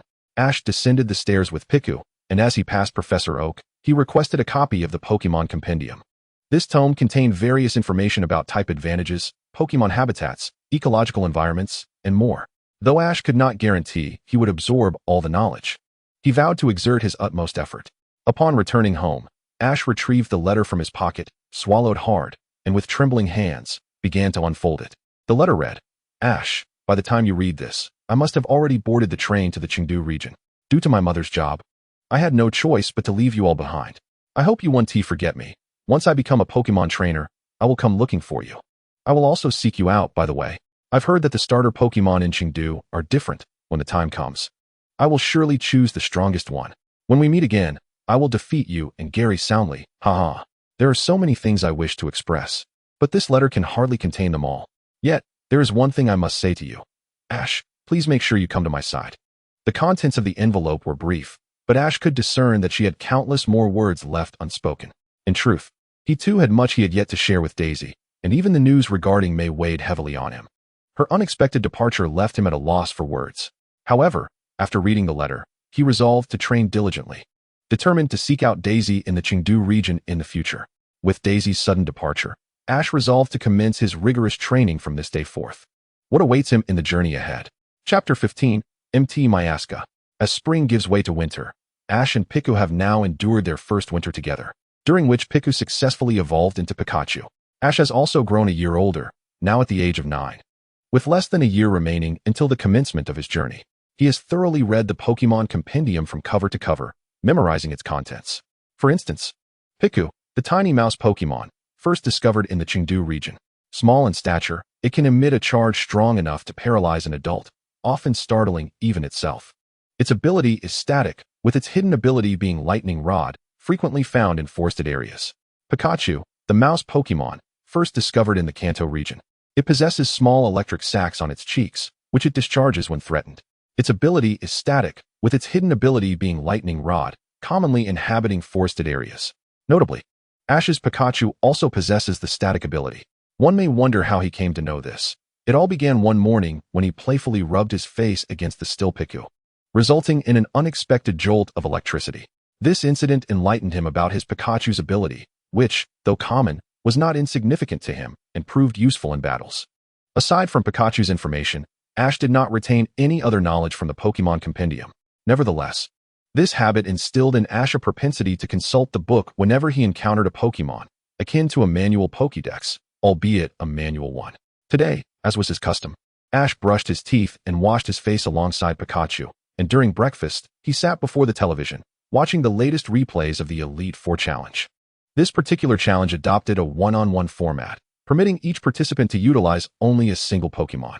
Naturally, the challenger would deploy their strongest Pokémon, while it remained uncertain what the defending champion, Hitmonchan, would choose. This was a match featuring the champion of the Kanto region's Indigo Conference challenging the Elite Four's gatekeeper, the fighting-type master, Hitmonchan. As the challenge commenced, Master Shiba dispatched his first Pokémon, a fiery monkey, adorned with a coat of fur and spikes resembling shackles.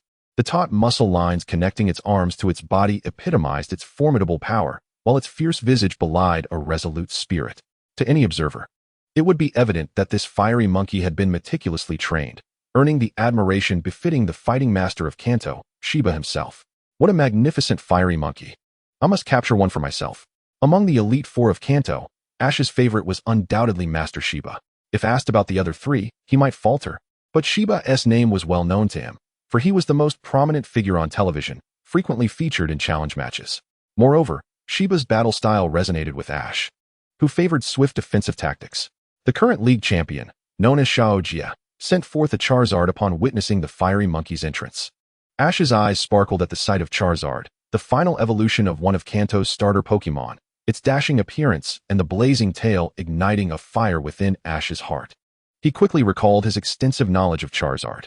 Charizard, the flame Pokémon, possessing fire and flying attributes. Its standard ability is Blaze, while its hidden ability is Solar Power. For the solely fighting-type fiery monkey, the flying type presented a disadvantage. Yet, was this truly a disadvantage for Shiba, the fighting master among Kanto's Elite Four? On the television screen, the fiery monkey initiated the assault, its hands gripping the air before pulling downwards. Countless irregular rocks cascaded from above, akin to a shower of candies landing upon Charizard's head. A rock-type move. Could the fiery monkey really learn such a technique? Was it the move tutor's skill disc mentioned in the books? Although Ash had yet to embark on his journey or engage in battles, he had read about skill discs in his studies. Skill discs, a product of the Pokeball era, were created specifically for battles. Most Pokemon rarely learned moves outside their primary type, and the advent of skill discs addressed this limitation. From the moment they became available for purchase, skill discs had garnered immense popularity among trainers, each requiring a Pokemon player for use. This device resembled a small television, slightly larger than a palm, designed exclusively for playing skill discs. Each skill disc could only be used once, as the Pokemon featured in the disc varied. For instance, the move Rock Slide might showcase the fiery monkey executing it, while others might feature different Pokemon. This diversity enabled various Pokemon to learn moves more swiftly. Charizard. In the midst of Ash's reflections, Charizard had already succumbed to defeat, marking the conclusion of the match. After watching the replay of the challenge, Ash and Pikachu finished their breakfast and bid farewell to his mother, Hanako, before stepping outside. Having thoroughly mastered the comprehensive guide to Pokemon basics, Ash felt confident that he did not require further knowledge, and thus planned to train in the nearby wilderness. After utilizing his free time to assess the diverse environments around him, Ash decided to conduct special training in the Miacham Mountains. This mountain range, situated to the west of Pallet Town, stretches endlessly and connects with the Judo Forest to the north of Pallet. As for why Ash chose this location, there was no particular reason. He simply believed that training must take place in the mountains. Setting out towards the Miacham Mountains, Ash called out, "Pika Pikachu, can you see the mountains yet?" He paused, gazing up at the towering peaks. The mountains loomed high into the clouds, and he could faintly see rocks tumbling down their slopes. On this trip, Ash had brought little with him. Aside from the bento his mother had prepared and his book, nothing else. He intended to go in the morning and return by evening, as he was not yet 10 years old and not of the age to embark on an extended journey outside. "Slow down, Pikachu. Be careful," he cautioned. "Pika Pikachu. Don't worry, what danger could there be here?" As they traversed a winding tunnel in the mountains, Pikachu struck a small stone with its tail, sending it flying to collide with a larger boulder. Boom! Just as Pikachu took pride in its aim, the massive rock suddenly shifted. Rumble! "Pikachu, come here." Pika! Tiny stones tumbled from the large boulder, sending clouds of dust swirling and obscuring Ash and Pikachu's vision. After waiting quietly for a moment, Ash lowered his arm, revealing a colossal Pokémon before him and Pikachu. Its rocky head bore a cross-shaped scar, and its eyes radiated ferocity. Roar! With a thunderous roar, the rock-formed Pokémon slammed its tail against the ground, sending tremors akin to an earthquake rippling through the area. Nevertheless, Ash managed to maintain his footing, gripping Pikachu as they scrambled up the rocky walls of the tunnel, instinctively driven to flee. There it is. Hey, Onix. As Ash ran, he flipped through his book and quickly found the page detailing this Pokémon. Onix, the rock snake Pokémon, possessing rock and ground attributes, typically dwelling underground. It can burrow at speeds of up to 80 kilometers per hour while foraging for food. Frequently encountered in mountainous regions, its standard abilities are Rock Head and Sturdy, with its hidden ability being Sand Force. Note: Onix is an extremely dangerous Pokémon. If encountered when weakened, please vacate the area immediately. Upon reading the cautionary note at the bottom of the page, Ash felt compelled to ask the book's author what one should do if faced with such a creature. With Onix hot on their heels, its massive form transforming the path into a tunnel, Ash and Pikachu sprinted ahead. A gust of wind flipped the page, revealing instructions on how to escape if one encountered an Onix while not at full strength. Ash and Pikachu exchanged hopeful glances, halted, and turned to face Onix. "Help! Pika Pika!" Ash and Pikachu's cries echoed throughout the mountains, even reaching the Judo Forest connected to the Miacham Mountains. Glancing towards the forest, Ash noticed several Pidgey and Spearow taking flight in alarm. Meanwhile, behind them, Onix continued to burrow, displacing earth and debris as it pursued them. After running for some time, Ash felt disheartened as he had yet to see any effect from the instructions in his book. He resolved to employ his own methods to test the situation. "Onix, please, calm yourself. Pika Pika." Upon hearing Ash's and Pikachu's calls, Onix began to slow its movements. However, some loose stones tumbled down the rocky wall, striking the connections between its body segments. In an instant, Onix's eyes turned an intense crimson, and its actions became even more frenzied, as if it had misfired in its instincts. Yet, despite this transformation, Onix could not abandon its mission to relentlessly pursue Pikachu and Ash. "Damn it, is this where my life ends? No. At the very least, I must ensure Pikachu survives. Pika, take care." Watching as Onix drew ever closer to himself and Pikachu, Ash extended his arms with a surge of determination, grasping Pikachu and hurling it toward the thicket behind Onix. "Pika Pika." Just then, a figure leaped from the tunnel through which Onix had passed, catching the airborne Pikachu, who was calling out to Ash. With a thunderous crash, the sudden apparition revealed itself, bare-chested, clad in white trousers, and tied with a black belt at the waist. His muscular physique was adorned with spiked shackles on his limbs, and his dark hair billowed in the wind. Ash instantly recognized the person before him, although the abruptness of the encounter left him somewhat flustered. "Hey there, young one. Is this your Pikachu? And were you just calling for help?" "Ah, yes. Yes. This is my Pikachu, and we ran into Onix, hoping someone could lend us a hand."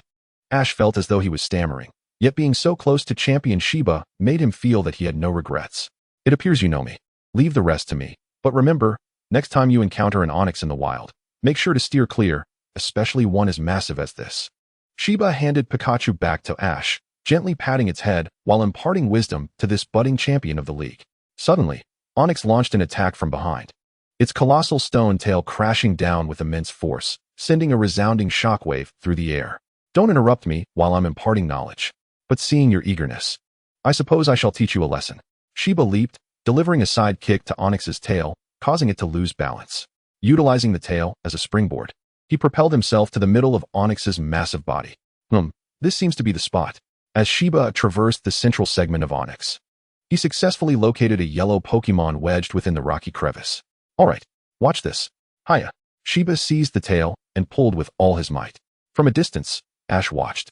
As if he could hear a melody playing, a delightful song resonating in his ears.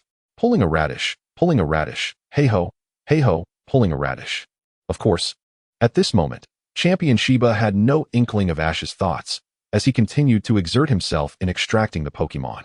With a slight increase in force, he tugged vigorously, and a sandshrew was yanked from the rocky fissure.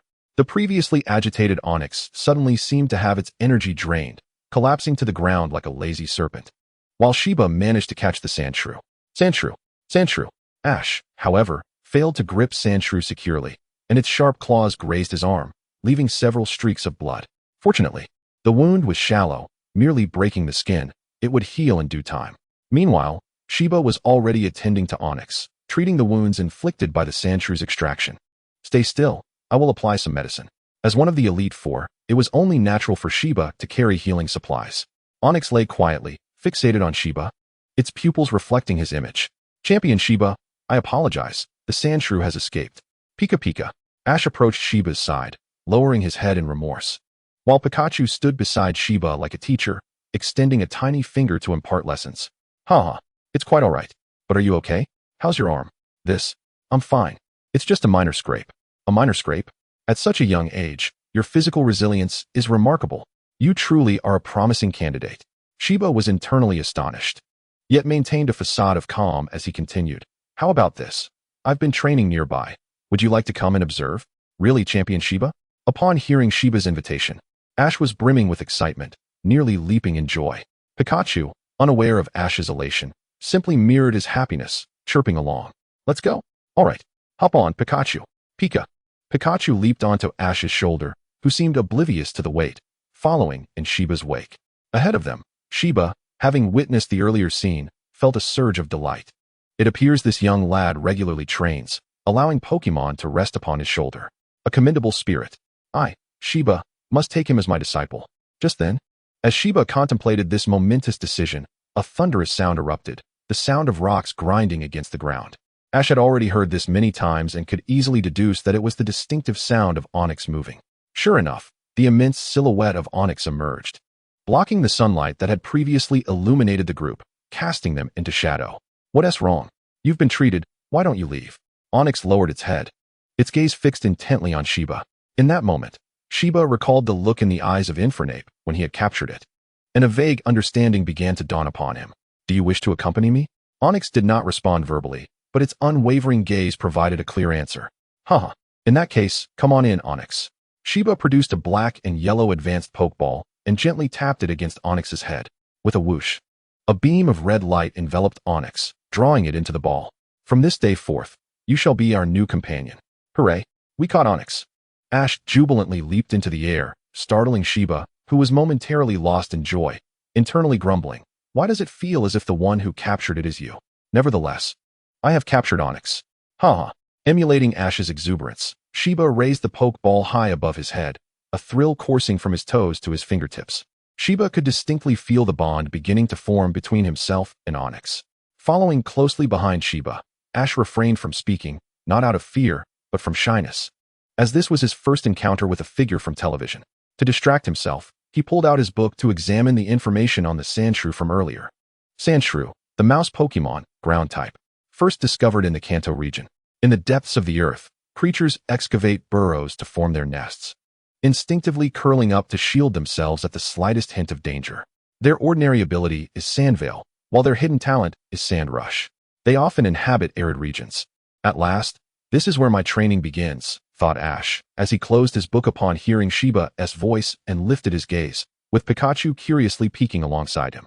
Shiba parted a thicket, and the sound of rushing water reached Ash's ears.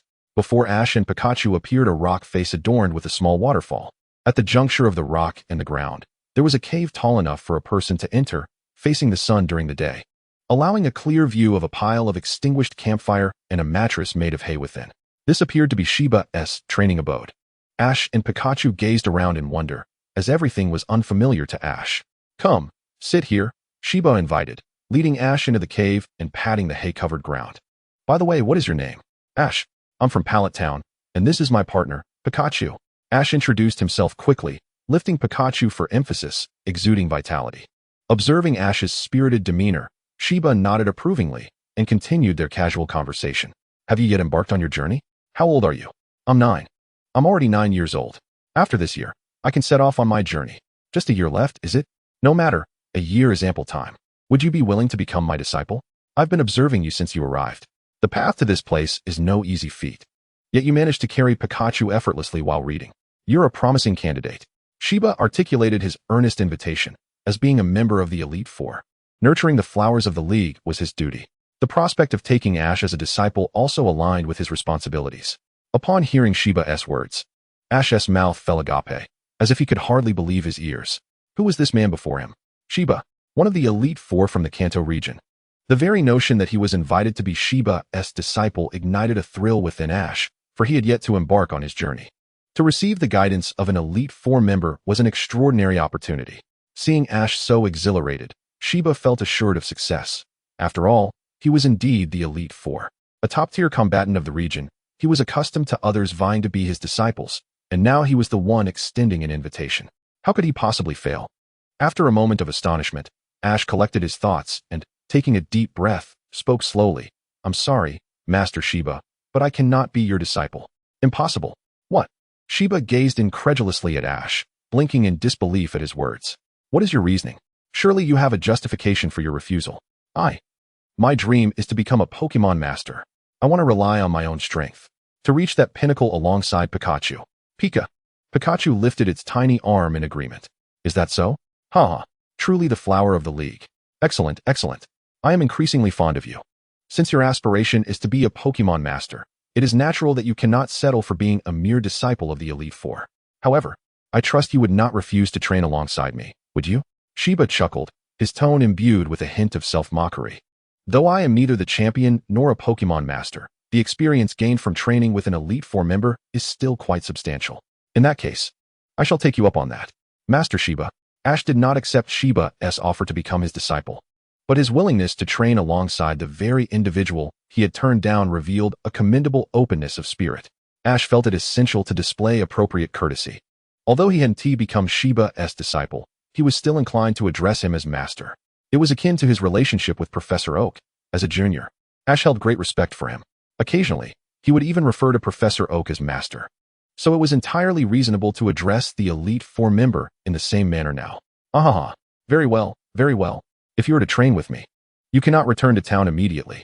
Would you like to go back and say farewell?" In that case, I must inform my mother, as I need her consent." Ash glanced back at the path they had taken, where the sun was gradually dipping below the horizon, casting a warm glow upon the earth outside the cave. "How about this? I'll accompany you, so your mother won't worry about you venturing into the mountains alone." "Really? Thank you so much, Master Shiba." Such a minor concern." Shiba puffed out his chest with pride, as if this task was trivial for him. He could already envision the astonishment on Ash's mother's face upon their arrival.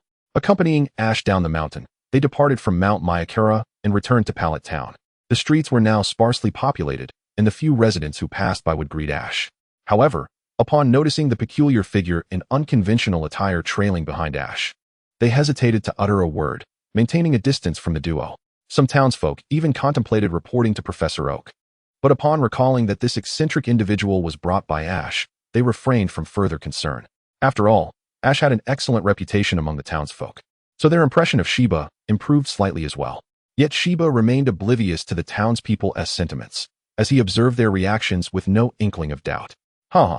It seems they are all intimidated by my imposing presence, truly befitting of me. Indeed, he had no doubt, reveling in his own self-satisfaction. Upon reaching a quaint white house with a red roof, Ash knocked on the door, and the sound of hurried footsteps echoed from within. "Ash, you rascal, dinner will be cold. Why have you returned so late?" His mother, Hanako, embraced him tightly, almost rendering him breathless. "Mom, don't worry. Look who I brought with me." Ash said, gently patting Hanako's arm, as he turned slightly to reveal Shiba behind him. Haha, so what do you think of me? We don't need insurance. Nor milk, nor newspapers. I'm terribly sorry. Ha ha ha, no worries. I'll just inquire at the next house, Shiba replied, as he prepared to leave Ash's doorstep, resembling a door-to-door salesman. Wait, hold on. Why should I leave? Just as he took a step, Shiba suddenly realized, turning to see Hanako whispering with Ash. Although it was termed whispering, Hanako's voice was quite audible, even reaching Shiba from a distance. Especially when she uttered the words weirdo and pervert, he heard them distinctly. Mother, you have misunderstood. This is the esteemed King Shiba, one of the 4 heavenly kings of Guandu, a truly formidable individual. Is that so? You haven't deceived your mother, have you? I never expected this bare-chested eccentric to possess such prowess. I thought he was a pervert. After listening to Ash's explanation, Hanako quickly grasped the situation and stepped aside with a cheerful demeanor, addressing King Shiba with enthusiasm. Please, King Shiba, do not mind my intrusion. Kindly come in. Ha, it's quite all right.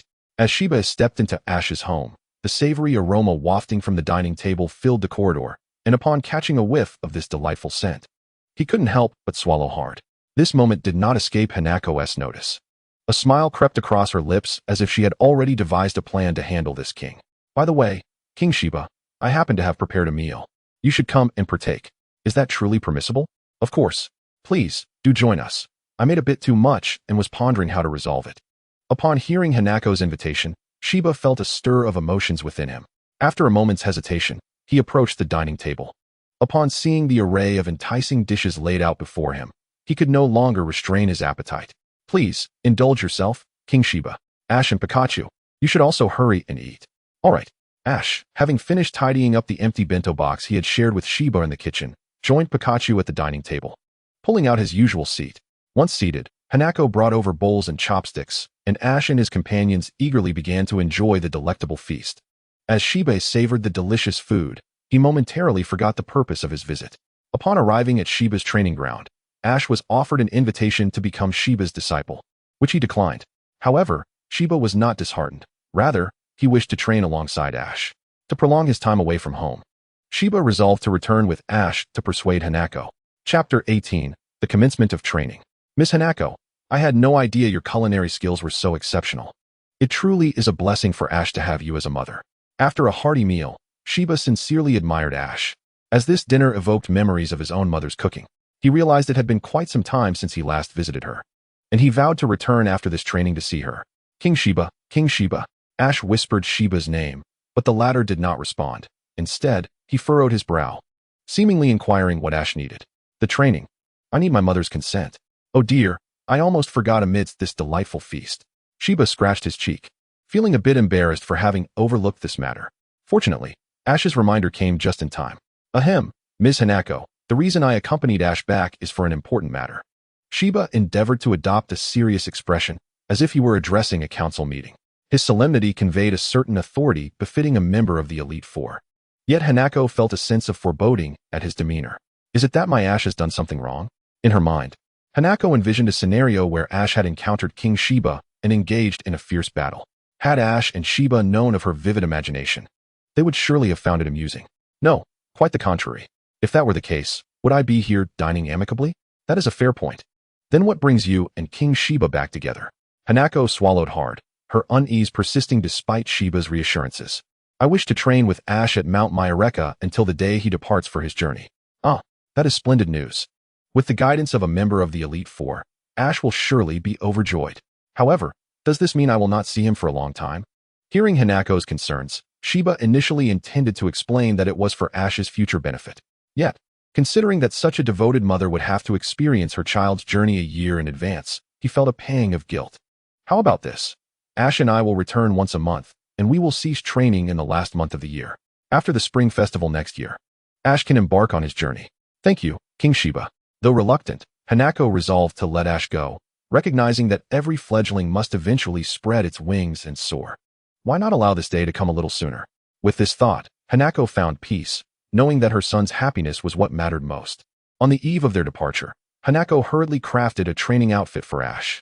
She fashioned a shirt from durable, deep green fabric, pairing it with loose black trousers, prioritizing comfort and ease of movement.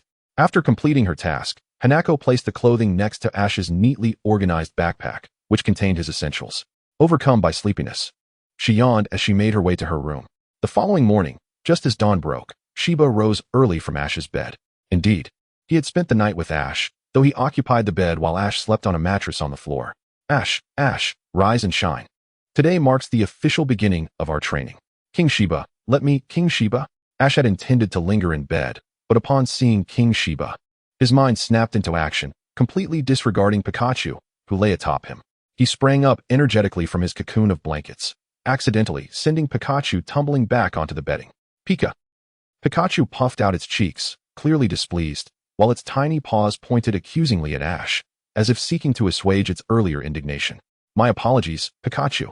Once dressed, Ash recognized the reason for Pikachu's discontent and gently petted its tail. Pika. Pikachu seemed to respond well to this gesture. Ash often teased it in such a manner, and Pikachu had grown accustomed to it, even finding a hint of joy in it. Ash scooped Pikachu into his arms and headed downstairs, with Shiba trailing closely behind. At the dining table, a backpack rested atop a chair, accompanied by a set of clothing. A figure moved about in the kitchen, and judging by the silhouette, it was none other than Ash's mother, Hanako. Miss Hanako, what brings you up so early? Oh, King Shiba, you're both awake? Isn't today the day you leave? I thought I would rise early to prepare breakfast for you. Please, take a seat, it will be ready shortly. Hanako's sweet voice enveloped Shiba's ears. Though he had intended to decline, the memory of last night's delicious dinner rendered his refusal unspeakable. Ha ha ha, then I shall graciously accept. Shiba spoke with a calm demeanor, for he had already enjoyed a meal, so what was one more? As the saying goes, one good turn deserves another. And he was not one to take without giving back. He promised to help Hanako plant some fruit trees after their training concluded. During breakfast, Hanako merely nibbled at her food, her gaze fixed on Ash, her eyes betraying a sense of reluctance. Once breakfast was over, it was time for Ash and Shiba to depart. Thank you, Miss Hanako. No need for thanks. It is my Ash who has been under your care.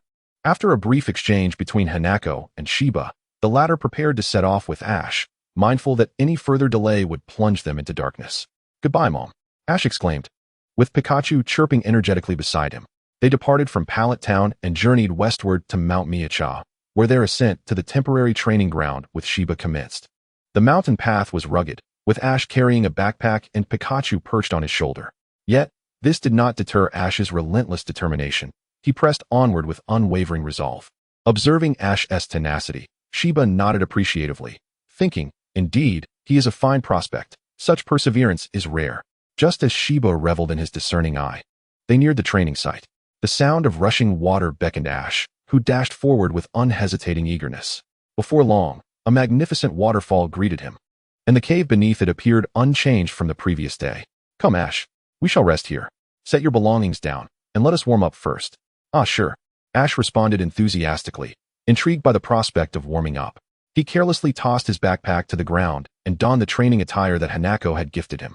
Now, observe closely how I conduct my daily training, Shiba instructed, loosening his shoulders and neck as he approached the water's edge, moving toward the waterfall. Seated upon a smooth stone beneath the cascade, Shiba was impervious to the torrent of water flowing over him, instead immersing himself in the sensations of nature. After a considerable wait of about 10 minutes, Ash, fidgeting on the shore, was nearly lulled to sleep. At that moment, Shiba opened his eyes and unleashed a powerful punch from below, sending a colossal shockwave that propelled the falling water into the air. Ash and Pikachu were momentarily stunned. For such feats were commonplace for Pokémon, but extraordinary for a human. Indeed, few could achieve this. That was incredible, Shiba. Can I do that too? Ash asked, eyes wide with wonder. Of course. As long as you train alongside me, you will surely learn a thing or two, Shiba replied with a smile. As the daylight began to fade, rendering the mountainside nearly deserted, let us save further discussions for tomorrow. It's getting late, and we should retire for the night. Although Ash was eager to experiment with new techniques, the hour was too advanced for such endeavors. Thus, Shiba successfully persuaded Hanako, and Ash and Shiba embarked on their training journey. What awaited them in the vast world outside? Chapter 19. The Pokémon Ranger? This marked Ash's first night and morning on Mount Miacha, a moment of great significance for him. After all, this was his inaugural experience of spending a night alone in the wilderness, made even more joyous by his parents' approval. Are you awake? Let us have breakfast first. Afterward, I will explain our training tasks. Shiba called from the entrance of the cave, where he tended to a fire, roasting a few berries that would serve as their breakfast. After consuming the roasted berries, Ash felt little difference. The only distinction lay in the fact that his stomach was filled with something, albeit a flavor that was less than appetizing. Yet, something was better than nothing. Sheba, what exactly are our training tasks? Ash inquired. Training tasks? Do you know about Pokemon Rangers? Sheba asked, introducing an unfamiliar term. Ash searched his memory for any recollection of this phrase. But whether from television shows or Professor Oak's laboratory, he found no reference to Pokemon Rangers. I don't know, Sheba. What is that? Pokemon Rangers, or Pokemon Forest Rangers, are a unique profession akin to Pokemon trainers. They originated in the regions of Fiori, Almia, and Oblivia, which also serve as their headquarters. These areas are less urbanized and retain much of their natural essence. Pokemon Rangers dedicate themselves to assisting Pokemon. However, they do not utilize Pokeballs, but rather a tool known as a capture styler. They use the capture styler to calm frightened Pokemon, liberate those that are controlled, and communicate with them to harness their abilities. Rangers typically have a partner Pokemon that accompanies them, allowing them to draw upon its strength in certain situations. Sheba elaborated extensively, leaving Ash somewhat bewildered, though he grasped the gist. Pokemon Rangers are professionals who do not use Pokeballs, instead forming temporary partnerships with Pokemon to accomplish their missions. How does this relate to our training? Ash pondered. The primary purpose of Pokemon Rangers is to assist Pokemon in need. Our training goal is to help various Pokemon facing conflicts or other issues here in Mount Miacha, Sheba explained with a smile, and Ash nodded, albeit with a hint of confusion. So, we are helping Pokemon in trouble? That sounds cool. Ash exclaimed, thrilled by this training objective, as he had always loved Pokemon. The prospect of forming friendships with more Pokemon filled him with joy. Sheba's mention of Rangers piqued Ash's curiosity. He felt certain that one day he would encounter these remarkable individuals. While he understood there were other regions beyond Kanto, he resolved to visit the headquarters of the Pokemon Rangers someday. Perhaps one day, I will meet a trainer accompanied by a yellow rodent in those 3 major ranger regions. Ash mused to himself. Now that breakfast is finished, let us set forth, Sheba announced, rising and flashing a broad smile at Ash. However, only you and Pikachu will be going. I want to be assisting you. Sheba, you want to come with us? But I've never learned how to help Pokemon. Ash protested. Ha ha ha. Knowledge comes through practice. Do not fret about it. Just get going, Sheba urged, gently nudging Ash and Pikachu out of the cave, their figures gradually disappearing among the rocks.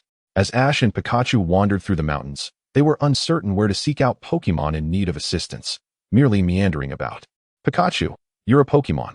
Where do you think we might find one in need? Pika? Pika? You're asking me? I think it should be over there. Pikachu pointed towards a narrow gap between 2 rocks, a peculiar path that seemed to intrigue him. Really? All right then, let us go, Ash replied, trusting Pikachu's instincts. After wandering for a while without encountering any Pokemon in need, he hoped that following Pikachu would lead to success. As they traversed the rocky crevice, their surroundings opened up, revealing a deep pit approximately 2 stories high before them. At the bottom of the deep pit lay a flat expanse, scattered with pebbles of various sizes. Pika, Pikachu, exclaimed Ash, my intuition tells me this is the place. Pikachu gazed intently at the pit's depths, its round eyes unblinking, as if sensing something extraordinary. Is that so? Let's wait and see, Ash said, taking a seat beside Pikachu. Both of them fixated on the pit's bottom.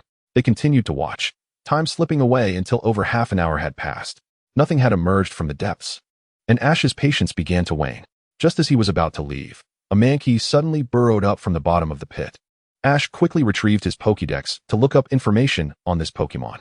Mankey, the pig-monkey Pokemon, known for its agility and fierce temperament. Once enraged, it is nearly impossible to quell its rampage. It possesses the fighting type, with the regular abilities of Vital Spirit and Anger Point, and a hidden ability of Defiant. Mankey is often found in rocky terrains or forests. The Mankey stood atop the expansive clearing, bouncing energetically, before rushing to the freshly dug hole and calling loudly into it. Pika, Pikachu. It's calling its companions. It seems to regard this place as its clan's stronghold. Upon hearing Pikachu's words, Ash felt a sense of foreboding. If what you say is true, then when its companions arrive, a throng of mischievous Mankey will gather, and that could be perilous. We should leave while we still can. Pikachu. No, let us stay and watch. What if they need help? Pikachu firmly rejected Ash's suggestion, and seeing its stubbornness, Ash resigned himself to accompany it in watching the Mankey call for its companions. The air was soon filled with a cacophony of Mankey cries echoing from the pit. Mankey, The uproar was so loud that both Ash and Pikachu instinctively covered their ears. The raucous noise not only disturbed Ash and Pikachu, but also disrupted the local inhabitants, who began to stir. Suddenly, heavy footsteps reverberated, accompanied by tremors felt even at the edge of the pit where Ash and Pikachu sat. The source of this commotion was a group of rock-type Pokémon, such as Geodude and Onix, whose substantial weight caused such a disturbance. The Mankey could not have failed to hear the heavy footsteps, and the noise from the pit ceased abruptly in response. Just as Mankey was about to flee, Geodude's powerful hands pinned it down, rendering it immobile as if crushed beneath a heavy boulder. Other Geodudes and Onixes approached Mankey, seemingly intent on confronting it. Pikachu, it's our time to shine, Ash declared. Pika Pika, Pikachu, let us go, Ash. We must save Mankey. With that, Ash cradled Pikachu and leaped down from the 2-story high pit. Though the ground was hard, it was still a muddy path, and the fall did not jar his feet too harshly. What do you intend to do? Ash spent his first night in the Miacha Mountains, embarking on his training mission, though Shiba had not accompanied him, allowing Ash and Pikachu to act independently. Guided by Pikachu, Ash encountered a Mankey that had inadvertently wandered into the territory of Geodude. Chapter 20. Crisis, the Geodude Clan. As Ash and Pikachu entered the fray between Mankey and the Geodude, the other Pokémon were momentarily stunned, oblivious to Ash and Pikachu's sudden appearance. However, this mattered little to the Geodude. Any intrusion into their territory would provoke their wrath. This territorial behavior was entirely normal, and Ash had read about it in the Pokémon Encyclopedia, so he understood the dynamics at play. He accepted the laws of nature. Yet, he knew that if he encountered a Pokémon in distress, he would feel compelled to assist, irrespective of anything else. This was simply who he was. Hold on tight, Mankey. Taking advantage of the surrounding Geodude's astonishment, Ash swiftly grasped Mankey in his arms, intending to scale the wall before the Geodude could react. But the Geodude were not fools. They would not idly watch Ash escape. Just as Ash was about to climb out of the pit, the Geodude, alongside their evolved form, Onix, sprang into action. To catch up with Ash, they cooperated. Geodude curled into a ball, allowing Onix to cradle it in its hand. Onix then hurled the Geodude towards Ash, who was scrambling up the earthen wall. With a whoosh, numerous Geodudes soared into the air like a meteor shower in the vast cosmos, landing ahead of Ash with predatory gazes fixed upon him. Damn it! Ash cursed inwardly, his brow furrowing in concentration. His mind raced.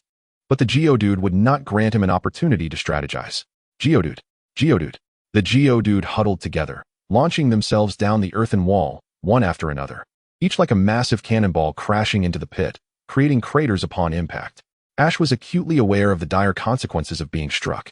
As a Geodude barreled towards him, he propelled himself off the wall, evading the onslaught with agility reminiscent of a spider.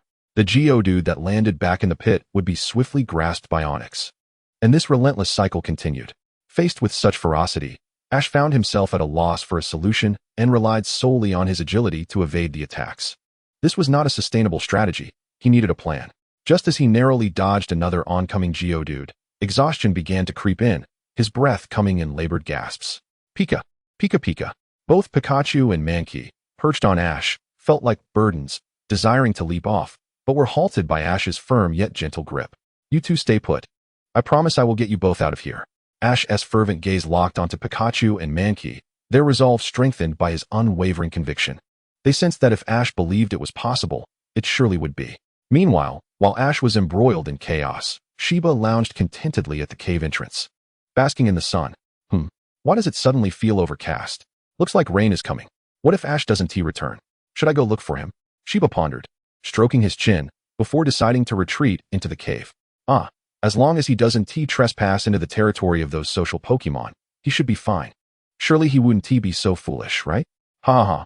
I think I'll just enjoy a nice long nap in the cave instead. A hearty laughter echoed within the cavern, causing the passing small Pokemon to scamper away in fright, while only the larger Pokemon possessed the courage to investigate further. However, with Shiba's impressive barehanded combat prowess against the Onix, it was likely that any large Pokemon venturing into this domain would view him as a specter. Meanwhile, Ash found himself beneath a sky increasingly shrouded in ominous clouds, the once bright sunlight now obscured, instilling a sense of foreboding that gradually diminished his confidence. How vexing. What should I do? I am on the verge of collapse. Sweat streamed down Ash's forehead, clouding his vision, prompting Pikachu to swiftly use its tail to wipe it away. Yet, during this fleeting moment of respite, a Geodude hurtled down from the earthen wall at breakneck speed. Thanks, Pikachu. Pikachu gleefully beamed at being of assistance, a joyful smile adorning its face. The Geodude barreled towards Ash, and by the time he reacted, he could only muster enough strength to narrowly evade its charge. However, the Geodude grazed his right ankle, sending a jolt of excruciating pain coursing through him. Gah! Ash gasped, his face contorting in agony, feeling as though his right foot had completely ceased to function. Pika, Monferno. Both Pokémon noticed his distress and began to panic. I'm fine. You two need not worry. Ash forced a smile through the pain, though to an onlooker, it would appear rather unsettling. Pika, Mon. Without further thought, the two Pokémon nodded in agreement. Pikachu perched atop Ash's head, while Monferno clung to his waist, pressing its body against him. All right, let's go. Ash released his grip, turning his back against the earthen wall, swiftly sliding down its surface. Below, the approaching Onix remained blissfully unaware of Ash's intentions, believing he was simply walking into a trap. Discarding the Geodude in its grasp, it curled its limbs and began to roll closer to Ash and his companions. Pika! Pikachu cried out as they spotted an Onix blocking their path just beneath the earthen wall. Monferno! Following Pikachu's shout, Monferno too raised its voice, noticing yet another Geodude rapidly closing in from behind. With danger approaching from both directions, Ash disregarded the ominous sounds behind him, fixating intently on the Onix below. Now's my chance, Ash bellowed, using the explosive strength of his left leg to leap upward, instinctively extending his right foot to step atop the Onix's head. With a faint crack, Ash realized his right foot had dislocated, yet he could not afford to halt. Driven by Pikachu and Monferno's hopeful gazes, he gritted his teeth against the overwhelming pain and forced his right foot to move. Just over there. If I reach that spot, I will be saved. Using the Onix as a springboard, Ash soared into the air. Looking ahead, he recognized the landing point as the tunnel Monferno had previously excavated. The Onix, sensing the urgency, attempted to pursue, but the Geodude in hot pursuit collided with it mid-leap, crashing down upon its back. Thud! The Onix fell heavily to the ground, helplessly watching as Ash, after landing, stubbornly dragged his injured foot toward the tunnel. Emerging from the passage, Ash found himself amidst a sea of rubble, with not a single Pokémon in sight. As for Monferno's original group, their whereabouts were a mystery. Panting heavily, Ash pondered, at least I should be safe here. Yet, he could not afford to linger. He hastily removed his shoe from his right foot. Gasp! Upon removing the shoe and sock, he discovered that his ankle had turned a deep shade of purple. If he did not seek treatment soon, he risked more severe injury. However, the present situation demanded urgency, so he fashioned a makeshift bandage with his sock before seeking out Shiba for assistance. Boom! The sounds of rolling Geodudes echoed ominously from the tunnel behind him, signaling that it was time to move again. Come on, Pikachu, Monferno. Pika, Monferno. Pikachu and Monferno shook their heads, choosing to walk ahead. Glancing back to check on Ash, the trio exchanged knowing smiles, understanding each other's unspoken thoughts. All right, let us proceed together. Traversing the rocky terrain, Ash, accompanied by a mouse and a monkey, ventured along the rugged mountain path. Crack! A flash of lightning illuminated the sky, casting their silhouettes as they pressed onward. In Ash's quest to rescue Monferno, he faced the relentless pursuit of Geodudes, enduring the cost of a dislocated joint to temporarily evade them. Yet, their pursuers were still on his heels. What fate awaits them next? Will they emerge unscathed? Chapter 21. The Child of Miracles. Crack! Lightning tore through the heavens, followed by torrential rain that transformed the mountain path into a treacherous mire. Yet Ash pressed on, accompanied by Pikachu and Monferno, striving to ascend higher. Though he had lost his bearings, he vaguely recalled a prominent waterfall near Shiba's cave. If he could reach the heights, perhaps he would spot that landmark. Finding Shiba was his only hope for salvation. How infuriating! Have they caught up so swiftly? Ash glanced back at the cave from which he had emerged. By now, a throng of Geodudes had congregated at the entrance, their numbers resembling an army. They gazed up the slope, their eyes filled with resentment as they fixated on Ash and his companions. How infuriating! Pikachu, Monferno, we must hurry. Ash knew that if he did not quicken his pace, the consequences of being caught by the Geodudes would be dire. After all, there were only two outcomes when intruding upon the territory of a pack of Pokémon, either being relentlessly pursued to death or subduing them. Clearly, both options were impossible for Ash, leaving him with no choice but to locate Shiba for salvation. As they neared the mountain's peak, the downpour intensified, obscuring even the nearby summits from view. Only the pursuing horde remained vaguely visible behind Ash. Upon reaching the summit, they found themselves on a flat expanse, reminiscent of the Pokémon trainer battle platforms seen on television. It bore an uncanny resemblance to the rocky arena of the Indigo Plateau. Ash stood at the pinnacle, bewildered, as the torrential rain drenched him, Pikachu, and Monferno. In such weather, visibility was severely limited, and finding Shiba seemed an impossible task. Even walking had become a struggle. Yet, he had no choice but to press onward. Thud! Just as Ash prepared to move, he felt an unexpected heaviness in his right foot. As he attempted to take a step with his left, it failed to follow suit, causing him to tumble to the ground, covered in mud. Monferno, covered in filth. He was not shunned by Pikachu and Mankey. The two Pokémon diligently wiped the mud from his face, striving together to help him rise. With their assistance, Ash managed to stand, albeit with great difficulty, as his right foot remained immobile. It seemed that walking had become a formidable challenge, rendering further progress impossible. Suddenly, a multitude of Geodudes emerged behind him, though not as many as those he had encountered on the hillside. Nevertheless, their numbers were still sufficient to overwhelm Ash and his companions. Gritting his teeth, Ash took a determined step forward, positioning himself before Pikachu and Mankey. His roar, accompanied by a flash of lightning, resonated with the force of a mighty thunderclap, as if it were his personal anthem. Stop right there. I am Ash from Pallet Town, destined to become a Pokémon Master. Remember this, I will surely defeat all of you. His body trembled, not from fear, but from excitement. The exhilaration coursing through him, causing involuntary shivers. Geodude, heedless of his declaration, charged forth in spherical formations, intent on confronting Ash. Pikachu, sensing imminent danger. Pikachu leapt onto Ash's shoulder, soaring into the air. Electric arcs crackled from its cheeks, drawing the shimmering blue lightning in the sky towards it. With a resounding crash, a bolt of natural lightning struck Pikachu, yet it remained unfazed by the overwhelming current. Enduring the force of nature, it utilized its body as a conduit, launching an assault towards the Geodudes. However, the reality proved harsh. Being ground-type, the Geodudes were immune to electric attacks, and only the shattered ground sent a few of them tumbling away. Though their numbers were diminished, several remained, more than enough to deal with Ash and his companions. Pikachu descended, landing in Ash's arms, panting heavily, clearly yearning for a moment of respite. The weary Pikachu caught the attention of the Geodudes, who recognized this as a prime opportunity to bury Ash and his friends. Though Pikachu had fallen, Mankey was still able to fight on its behalf. As the Geodudes curled into balls, Mankey launched itself from Ash's shoulder, hurtling towards them. Mankey, Ash cried out, watching helplessly as Mankey plunged into the midst of the Geodudes. Initially, the Geodudes were taken aback, but after a few seconds, they surrounded Mankey, unleashing their fists upon it. The Geodude's rocky punches rained down on Mankey, leaving bruises and scars beneath its white fur. Ash watched from afar, his heart aching. He knew that despite Mankey's silent endurance, it was suffering greatly. As another punch landed, Mankey was sent flying towards Ash, crashing heavily onto the muddy ground, now covered in dirt. Yet, the Geodudes showed no mercy, preparing to strike again. At that moment, a fire ignited within Ash's heart, and with a roar louder than thunder, he bellowed, "Stop! I command you to cease." His fury seemed to shatter some invisible restraint within him, and in that instant, he perceived a blue wave of energy ripple through all present Pokémon. The Geodude's fists continued to descend, but this time Ash refused to let Mankey remain passive.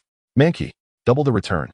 With the appearance of that blue wave, Ash not only understood the state of the surrounding Pokémon, but also discerned Mankey's abilities. The fists pummeling Mankey felt like raindrops, yet it seemed impervious to the pain, allowing the attacks to continue unabated. Ash realized that this apparent immunity was due to the blue wave enveloping Mankey's body, mitigating its suffering.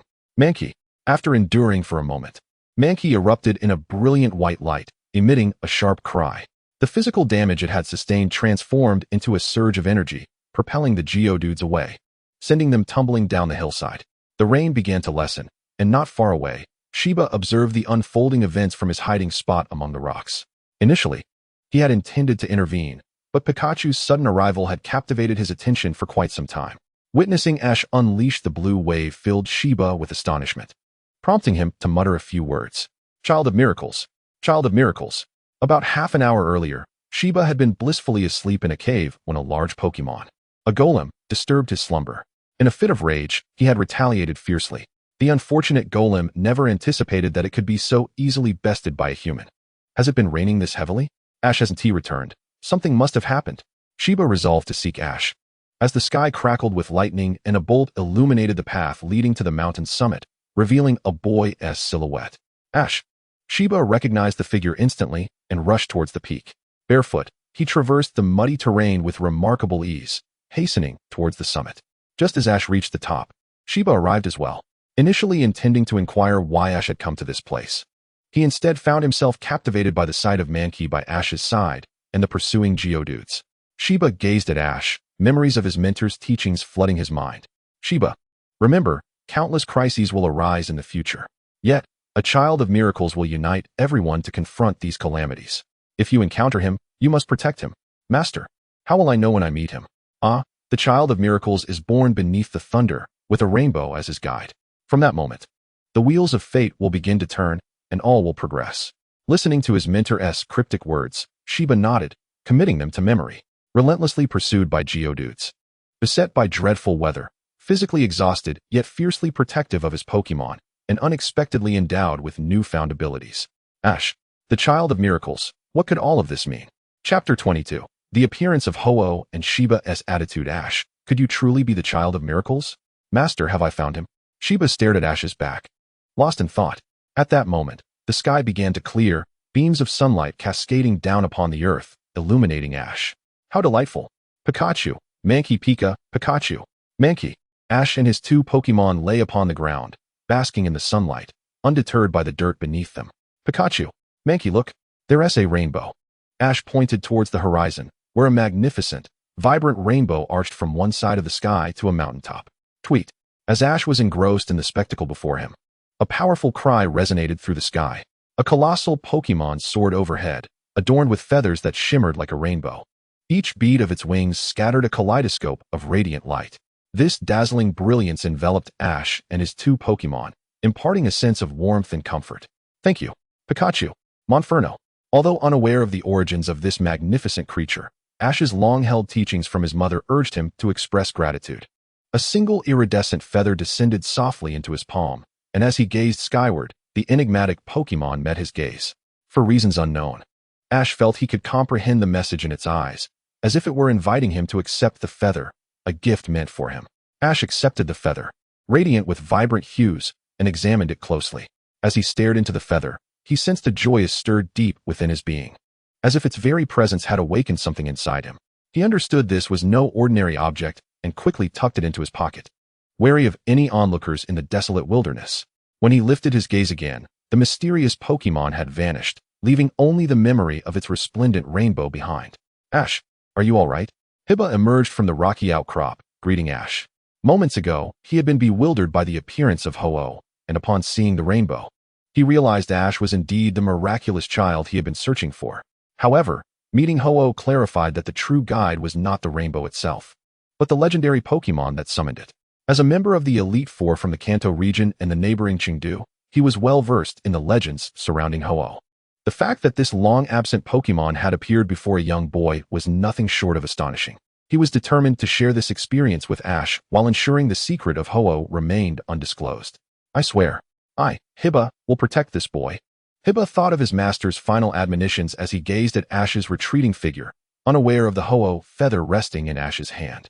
Otherwise, he would have surely gasped in astonishment. After all, throughout the countless legends of Ho-Oh, only a select few had ever been deemed worthy enough to receive its feather, a rarity that had not occurred for centuries. Ah, Hiba-sensei, what brings you here? Ash exclaimed. With the rain pouring so heavily, I was worried when you didn't return. So I came looking for you. Enough of the small talk. You're soaked to the bone. We must return, or you'll catch a cold. And the same goes for your Pokémon. Hiba covered Ash's mouth, knowing that any further conversation would spiral endlessly. For the sake of Ash's health, they needed to return to the cave for warmth, despite Ash appearing quite well at the moment.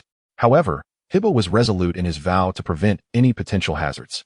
With a flick, Hiba struck a match and ignited a fire, casting a warm glow upon their faces. Ash felt the comforting heat begin to envelop him. Pikachu, Monferno, how are you feeling?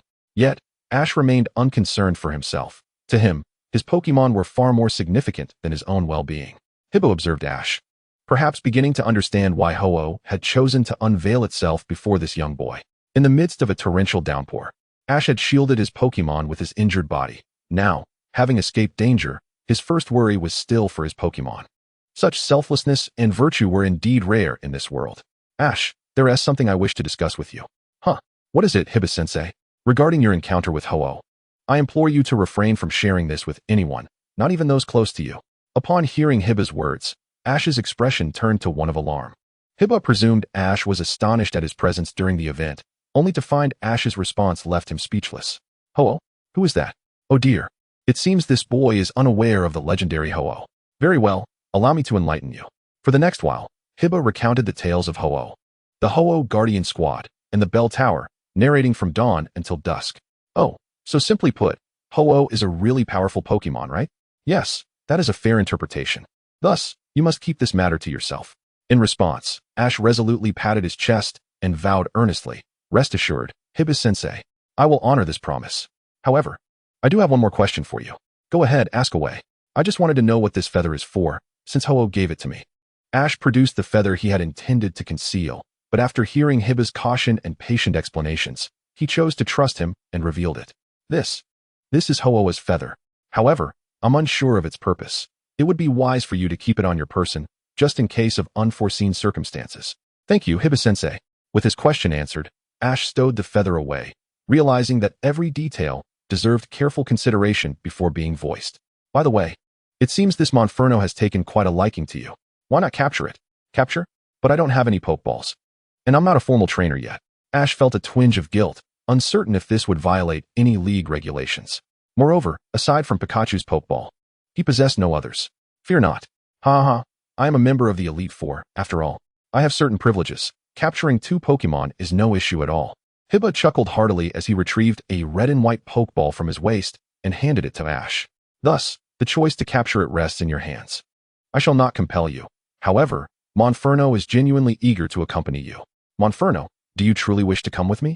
Ash queried as he accepted the Pokeball and extended his hand toward Monferno.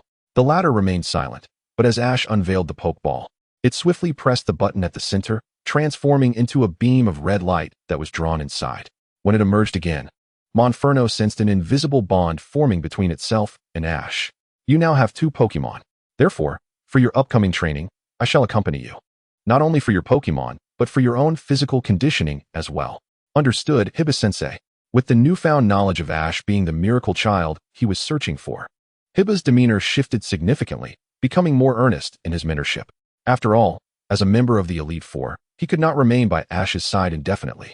He could only hope to train Ash effectively within the remaining year, so that when they encountered Team Rocket in Kanto, Ash would be prepared to defend himself. Absolutely. In the cave, the flickering flames illuminated cheerful faces, suggesting that Ash and his companions would indeed sleep soundly that night. Upon encountering the legendary Pokemon Ho-Oh, Hiba transformed his approach to Ash, heeding his master's advice and earnestly guiding Ash.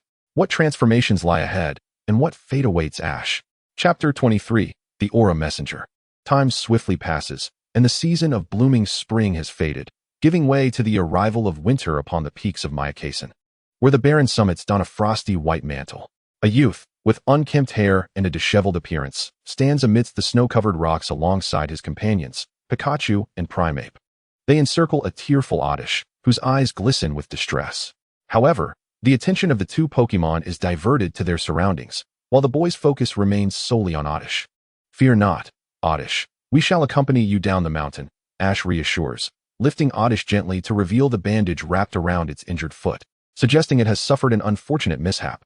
He removes his cap and places it over Oddish's face, tenderly ruffling his own tousled hair. Rest well, we shall arrive shortly. Pika. Primeape. The 2 Pokemon, previously vigilant of their surroundings, turn to face Ash, adopting a protective stance akin to bodyguards as they walk closely beside him, casting occasional glances at the rocky terrain for any signs of movement. As they navigate the rugged landscape, their footprints imprint the fresh snow, compressing it beneath their steps. Upon reaching the foot of the mountain, Ash finds himself at the boundary connecting to the Ilex forest, where the accumulation of snow is sparse. Most flakes have been shielded by the dense foliage. Yet, the forest, blanketed by snow, casts an eerie shadow, rendering it a foreboding sight where sunlight fails to penetrate. Yet, as a trainer poised to embark on a journey, especially one who has undergone rigorous training under the Elite Four Shiba, Ash feels no trepidation in such an environment. Indeed, it's true. Ash shifts his weight, ready to make a swift getaway. Pikachu and Primeape, being shorter, easily notice this subtle movement, and without hesitation, they exchange knowing glances. Accustomed to his habits, Oddish glances back at Ash with reluctance, its leafy crown swaying as it bids farewell, aware that its injury limits its mobility, forcing it to slowly meander into the forest. All right, let us return, Ash says, retracing their steps, compressing the soft snow further with each stride.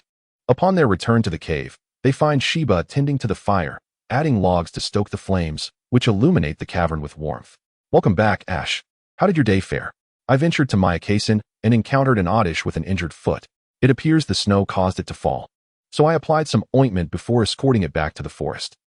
As long as it is safe now. Today marks the last day. I promised your mother we would descend after tonight. Sheba gazes outside the cave, where the azure sky is obscured by clouds, rendering the day devoid of sunlight. Time indeed flies. Although I have not imparted much knowledge, I am confident that you are now ready to challenge the gym leaders. Pikachu and the others are nearing elite-level prowess. This is all thanks to your guidance, Master Sheba, which has honed their abilities remarkably.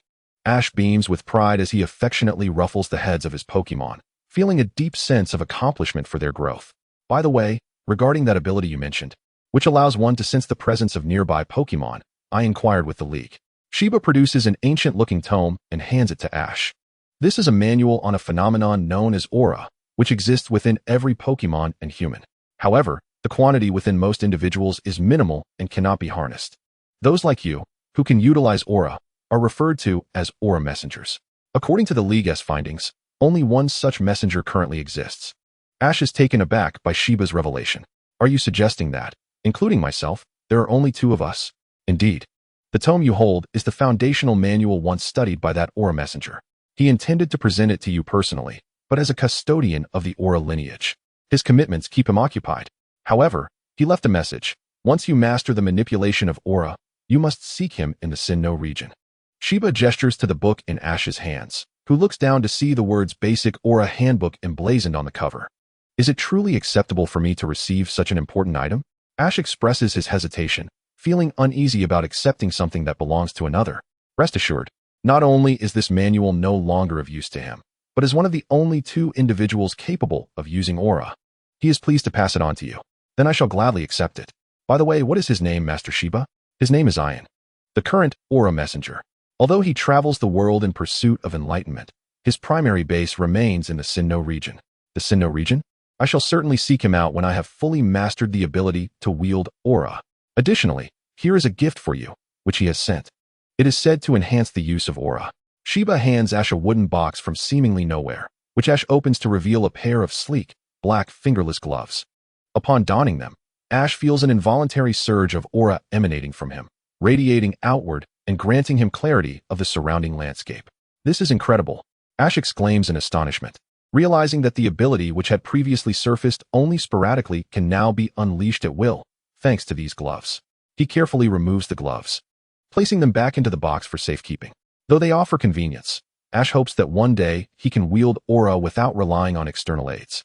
I have nothing of particular value to give you, but I shall offer you this, Sheba remarks, removing a black strap from his white trousers. Seeing Ash's puzzled expression, Sheba elaborates. This strap is a tool that can enhance the power of fighting-type moves by 20%. Surprised by Sheba's explanation, Ash leaps with excitement, realizing the significant potential this strap holds. It is particularly advantageous for Primeape, whose fighting-type moves will benefit from both inherent and strap enhancements, amplifying its damage output immensely. Yet, the true efficacy of this enhancement will only be revealed through practical application. Ash carefully wraps the black strap around Primeape's left hand, securing it snugly like a bandage. This not only appears aesthetically pleasing, but also ensures that it does not hinder Primeape's agility, as its fighting-type moves are predominantly close-range. As Ash and Sheba engage in light-hearted conversation, recounting amusing incidents from their training, the sun begins to dip below the horizon, casting a warm, orange glow upon the snow, transforming the landscape into a scene reminiscent of ice cream drizzled with fruit preserves. Ash and Sheba engaged in conversation, nestled within the warmth of a cozy cave, relishing their dinner while quietly gazing at the pristine world outside, blanketed in snow. As darkness enveloped the sky, Ash and Sheba prepared to retire for the night. Lying on the soft bed of hay, Ash had grown accustomed to sleeping there after so many days, as if it were a prelude to his journey. That night, Ash fell into a deep slumber, dreaming of a familiar silhouette. He called out the name of the figure, who turned to him with a sweet smile. "I beg of you, Ash." In the early hours of the morning, Ash awoke abruptly, tears cascading down his cheeks and landing on his arms. His eyes, still hazy with remnants of sleep, whispered the name, Misty. As the seasons changed from spring to winter, Ash had spent nearly a year training on Mount Miacha. With Shiba's guidance, Pikachu and Monferno had also enhanced their abilities, culminating in the final day of training. What adventures awaited him next? Chapter 24. On the brink of departure. The following morning, Ash rose with dark circles under his eyes, startling Shiba and the Pokémon. In their minds, Ash was the epitome of health. Known for his early bedtime and early rising, to see him with such pronounced dark circles was indeed a revelation. Ash refrained from mentioning the dream from the previous night, instead helping Shiba quietly tidy the cave. They covered the campfire with dirt, stamping it down before departing. "Let us go, Ash. We shall return one day," Shiba encouraged. "Yes. Let us go." Ash glanced back several times at the cave that had been his companion for nearly a year, a sanctuary filled with joyful memories. As they descended the mountain, snowflakes danced gently from the sky. The snowflakes, as light as feathers, floated down to the earth, landing on Ash's skin, sending a chill throughout his body. He and Shiba felt little of the cold, but Pikachu, upon feeling the snowflakes touch its fur, shivered and tucked its neck in, looking comically like a startled creature. In Pallet Town, Ash's mother, Hanako, had prepared a grand feast to welcome Ash's return, although he had been away for just a year. For her, his absence felt like a loss of her very soul. "Mom, that's too much," Ash exclaimed, watching as Hanako continued to pile food into his bowl. Exasperation mingled with delight on his face. "Nonsense. Ash, you're at that age where you need to eat more," she insisted. "Thanks to Mr. Shiba. My Ash has learned so much. Just look at how much he has grown." "Ha ha ha. I merely provided guidance. Most of his progress is due to his own hard work. Besides, Ash is a child favored by destiny." Shiba kept this thought to himself, fully aware of the anxiety parents feel for their children. Voicing it would only add to Hanako's worries. Furthermore, the delectable dishes you prepare, Hanako, ensure that Ash receives a balanced diet, contributing to his rapid growth. "You're too kind, Mr. Shiba." Hanako blushed slightly at the compliment, her hands cradling her face as a smile illuminated her countenance. "Pikachu, Monferno, you two must eat well too. Once Ash embarks on his journey, he will need your care. Pika Pika, Pikachu. Don't worry, we will protect Ash. Monferno. We will take good care of him." Pikachu and Monferno halted their feasting at Ash's mother's call, thumping their chests in unison. "Mom, I'm not a child anymore. Besides, Pikachu and the others are my Pokémon," Ash said, his tone laced with a hint of childishness. Although he claimed to have grown up in front of Hanako, he would always remain her little boy. All right, my Ash is all grown up," she replied affectionately. Hearing the endearment in Hanako's voice, Ash called out to her in a resigned manner. This elicited hearty laughter from Shiba, who reminisced about his own mother's similar farewells when he set out on his journey. "Miss Hanako, have faith in Ash. His strength has significantly improved among novice trainers. He stands out." "That is wonderful. With your reassurance, I can relax. I had considered asking him to postpone his journey, but as a mother, I must support my child." Hanako ruffled Ash's tousled hair, unable to suppress her smile. Having Ash as her son was the greatest joy of her life. That evening, Ash's home basked in joy and laughter. The ice and snow gradually melted, giving way to new life on the grass, as Pokémon like Rattata, Pidgey, and Caterpie re-emerged in the townsfolk's sight. Spring had arrived, stepping lightly to awaken the earth. "I'm leaving, Mom." A month had passed since the winter gathering. These were Ash's final days at home. Each of his friends had different departure dates. Ash planned to leave before the week's end. Meanwhile, Gary would wait for the new trainers to select their Pokémon together before embarking on his journey. Thus, Ash would depart at least a day earlier than Gary. In order to bid farewell to Professor Oak and Gary, Ash rose early that day, making his way to the laboratory to wait for the professor to arrive. Click. The door swung open, and Professor Oak, yawning, stepped onto the porch, inhaling the fresh morning air. "Professor Oak. Ah, is that you, Ash? You startled me. What brings you here? Have you been waiting long? Come in and warm up." Professor Oak grumbled, yet he ushered Ash into the lab. "Where's Gary?" Ash inquired, revealing the purpose of his visit, to bid farewell to Gary. "Oh, he got up early today and is in the backyard." "Thank you, Professor." Upon hearing about Gary, Ash dashed toward the backyard, eager to say goodbye. "Ah, I forgot to mention to Ash that Gary picked up his Pokémon from me early," Professor Oak mused, watching Ash's retreating figure. "I hope those two don't cause any ruckus in the backyard." "Gary, Pika Pika. In Professor Oak's backyard, Ash called out Gary's name, hoping for a response to make his search easier. This way, as Ash followed a small stream, he spotted a few fruit trees, where a spiky-haired boy was watering them with a Squirtle-shaped watering can. Gary, Ash shouted again, this time receiving an answer. Is that you, Ash? You've come. It's been a year, and you seem taller. Gary noticed the significant changes in Ash, from the subtle muscular definition in his arms to his increased height, which surprised him greatly. Just a year ago, they were nearly the same height, but now Ash had surpassed him. Gary stood at 1.65 meters. For a 10-year-old boy, such height was already impressive. However, Ash has now grown to a height of 1.7 meters, demonstrating remarkable development. Ha ha ha, is that so? It must be my own growth that has been rapid. Not wishing to meander, Ash promptly addressed Shigeru. I've come to bid you farewell. Farewell? Are you preparing to embark on your journey? Shigeru inquired. Indeed, it's happening within the next couple of days. I plan to set off after this weekend, which is why I wanted to see you one last time today, Saturday. Upon hearing this, Shigeru fell silent, walking to the riverbank to gaze at his reflection in the water. Then let us have a Pokemon battle. Shigeru suddenly pivoted, producing a Pokeball from his pocket, an ordinary red and white sphere. A battle? You've obtained a Pokemon too, Shigeru? Ash questioned, surprised. Yes, I requested one from my grandfather a few days ago. After all, I'm the first to receive a Pokemon, so I took the initiative. Shigeru's reasoning was entirely valid, considering he is the grandson of Professor Oak. Essentially, he rises with the sun whenever his grandfather does, making it almost inevitable that he would be the first to choose. Alright, let us engage in a Pokemon battle.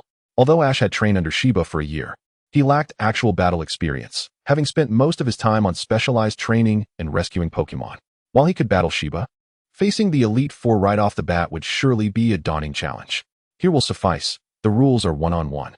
Is that agreeable? Absolutely. Let us commence. Observing Ash's excitement, Shigeru smiled slightly and tossed out his Pokeball. Come forth, Bulbasaur. Shigeru summoned his starter Pokemon, a creature not much larger than Pikachu, with a vibrant green hue. It resembled a frog resting on the ground, adorned with a flower bud poised to bloom on its back. A Bulbasaur? One of the starter Pokemon, resistant to electric-type attacks. This will be a tough battle. But how could I possibly back down? Pikachu, you're up. Without hesitation, Ash sent forth his loyal Pikachu. Why not send out his Monferno, you ask? It was because Monferno was not a starter Pokemon. Despite the fact that fighting-type moves deal normal damage to grass types, both sides were on equal footing, with no clear advantage to speak of. Nevertheless, they both yearned to win with their initial companions. Bulbasaur, strike first with Tackle. Since there was no referee for this battle, each participant was free to attack at their discretion. Shigeru understood this and seized the opportunity. As soon as Pikachu steadied itself, he commanded Bulbasaur to launch its attack.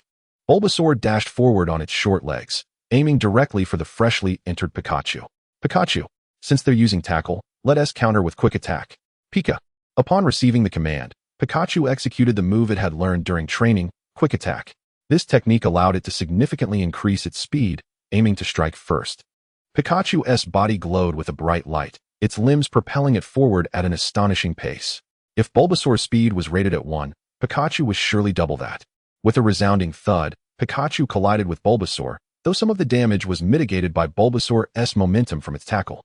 Nevertheless, the remaining impact forced Bulbasaur to stumble back several steps, nearly toppling over. After all, a disparity in their strengths was inevitable. As Shiba had noted, Ash's Pikachu had already reached an elite level, while Bulbasaur was merely at a basic level, having been obtained just moments ago. Once more, Quick Attack. Pika. Pikachu, once again enveloped in a radiant glow, charged forward like a bullet towards Bulbasaur. Bulbasaur, use Vine Whip to halt it. Shigeru urgently called out the next move. Perhaps overwhelmed by the excitement of the first battle, he commanded Bulbasaur to use Vine Whip even though Pikachu was still a noticeable distance away. In a typical Pokemon battle, such a Vine Whip would likely miss. However, Ash was no ordinary opponent, and it was Shigeru's first battle as well. Unaware of the distance limitation for Vine Whip, Ash quickly instructed Pikachu to dodge using Quick Attack speed. Pika. Utilizing the momentum from Quick Attack, Pikachu leaped high, evading the approaching green vines and landing directly in front of Bulbasaur. Just as it awaited Ash's next command, the Vine Whip returned, ensnaring Pikachu. Oh no, Pikachu! Ash gazed in shock at Pikachu, suspended in midair, its expression one of despair, evoking a pang of sympathy. What to do? Ah yes. The move that Shiba had taught me. Pikachu, use the move I taught you, Cut. Pika. One of Pikachu's paws glowed with energy as it struck down upon the two constraining vines, effortlessly severing the bindings. Pikachu fell from the air, landing squarely on Bulbasaur. Pikachu, unleash cut now. Pika. Pikachu adjusted its stance mid-air, its radiant paw tracing a gleaming arc through the air. Oh no. Bulbasaur, evade. By the time Shigeru reacted, it was already too late. Pikachu descended and struck Bulbasaur directly. The impact raised a cloud of dust, enveloping both Pikachu and Bulbasaur. Even without the haze, the outcome of the battle was all but assured. Yet, Shigeru refused to yield, still clinging to a flicker of hope. As the dust settled, Bulbasaur appeared, looking like a burnt-out candle, while Pikachu stood triumphantly beside it, arms crossed in a victorious pose. The two approached their respective Pokémon, with Ash lifting Pikachu high, joyfully ruffling its fur. I. Shigeru mumbled, looking down at his defeated Bulbasaur. No matter how much he wished to deny it, the reality was unmistakable. Ash, I will become a champion with Pikachu. I will prove to you that my Pikachu is not a weak Pokémon. Pika. Shigeru watched Ash and Pikachu, offering a resigned smile as he waved his hand. All right, I concede today, but next time, I will definitely reclaim my victory. As both Ash and Shigeru were newcomers, and their Pokémon were of low levels, it was evident that Pikachu's higher level contributed to its triumph over Bulbasaur. Hence, Pikachu easily defeated Bulbasaur, taking full advantage of its evolved form and the level disparity. After the battle, Bulbasaur merely found itself temporarily drained of energy, prompting Shigeru to allow it to rest peacefully within its Pokeball. He then sat alongside Satoshi on the grassy bank of a river, both savoring the gentle caress of the breeze against their faces. The two remained silent, simply gazing into the distance together. Ultimately, their farewell was devoid of words, as both understood they would undoubtedly meet again. Mom, I'm back. Satoshi, you've returned? Look at this backpack I bought for you. It can hold a multitude of items. Upon entering the house, Satoshi noticed Hanako seated on the sofa, fiddling with a blue backpack. What is this? It looks rather ordinary. This is a space backpack, specifically purchased for you by your mother. It cost a whopping 100,000 Poke dollars, Hanako exclaimed, attempting to demonstrate its remarkable capacity by trying to fit the living room's coffee table inside. However, for safety's sake, Satoshi quickly intervened. All right, Mom. I've already grasped its impressive nature. There's no need to stuff anything else inside. As Satoshi restrained Hanako's hand and gently opened the bag, a television remote slipped from her grasp and fell to the floor. What use is this to me? Satoshi mused internally, contemplating whether he should have brought the television along so he could rely on Pikachu's electric powers to watch movies while in the wild. Night descended, and as was customary, Satoshi and Hanako had dinner before retreating to their respective rooms. Satoshi stared at the ceiling, with Pikachu beside him, both lying in bed and gazing up as if they were observing the starry sky, time passing by. Gradually, their steady breaths indicated that both Satoshi and Pikachu had slipped into the realm of dreams. This night marked one of the last few occasions they would be able to sleep in the comfort of home, once their journey commenced. Such a cozy bed would be a luxury hard to come by. If that time arrived, he would be left with no choice but to set up a simple tent to endure the night. Time flew by, and before long, Sunday evening had arrived. Satoshi found himself too excited to sleep. Just days prior, he had slept soundly, only waking well into the afternoon. Perhaps it was the anticipation of their upcoming adventure that stirred his restlessness. Had it not been night, Satoshi would have surely shouted in exhilaration. Although he refrained from calling out at home, the sound of his pacing footsteps echoed down the stairs. Satoshi, hurry up and go to sleep. Hearing Hanako's voice, Satoshi obediently crawled into bed, snuggling up to Pikachu, and replied, Okay, Mom. Before their official journey commenced, Satoshi and Shigeru had engaged in a battle. Although Shigeru emerged the loser this time, he had gleaned valuable lessons from the experience. Now, a new adventure awaited, presenting uncertainties for Satoshi. Chapter 26. The Wheels of Fate Begin to Turn. Satoshi rose from his bed, glancing at the alarm clock on his nightstand, which read 7:35. This was the time designated for breakfast, and he could hear the clattering sounds coming from the kitchen below. Hey, Pikachu, wake up. Satoshi shook the still sleeping Pikachu beside him, rousing it from slumber. Today marked the day they would officially embark on their journey, and it was quite irresponsible of Pikachu to still be lounging in bed. In a moment of playful frustration, Satoshi pinched Pikachu's tail and lifted it up. Pikachu, startled by the sudden awakening. Pikachu instinctively released a surge of electricity from its cheeks. The crackling sound reverberated throughout the room, leaving Satoshi's skin resembling charred remnants. Pika. As Pikachu beheld Satoshi's singed appearance, it quickly realized what had happened. After being dropped, it scurried over to Satoshi's side, concerned for his well-being.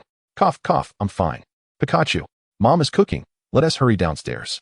With a slight cough, the charred remnants fell away like ashes, revealing Satoshi's tender skin beneath.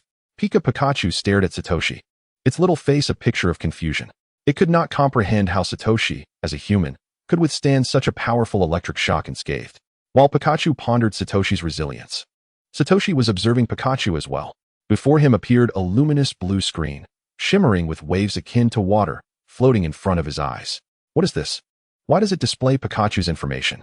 Satoshi scanned the screen, absorbing all the details regarding Pikachu. Pikachu, type, electric ability, static trainer, Satoshi level, elite beginner potential. Learn skills, quick attack, thunder shock, volt tackle, growl. The information was scant but more precise than what Satoshi had known. For instance, Pikachu's skills were something he might not have recalled so promptly. But how did he bring this up? Could it be that merely thinking about it would suffice?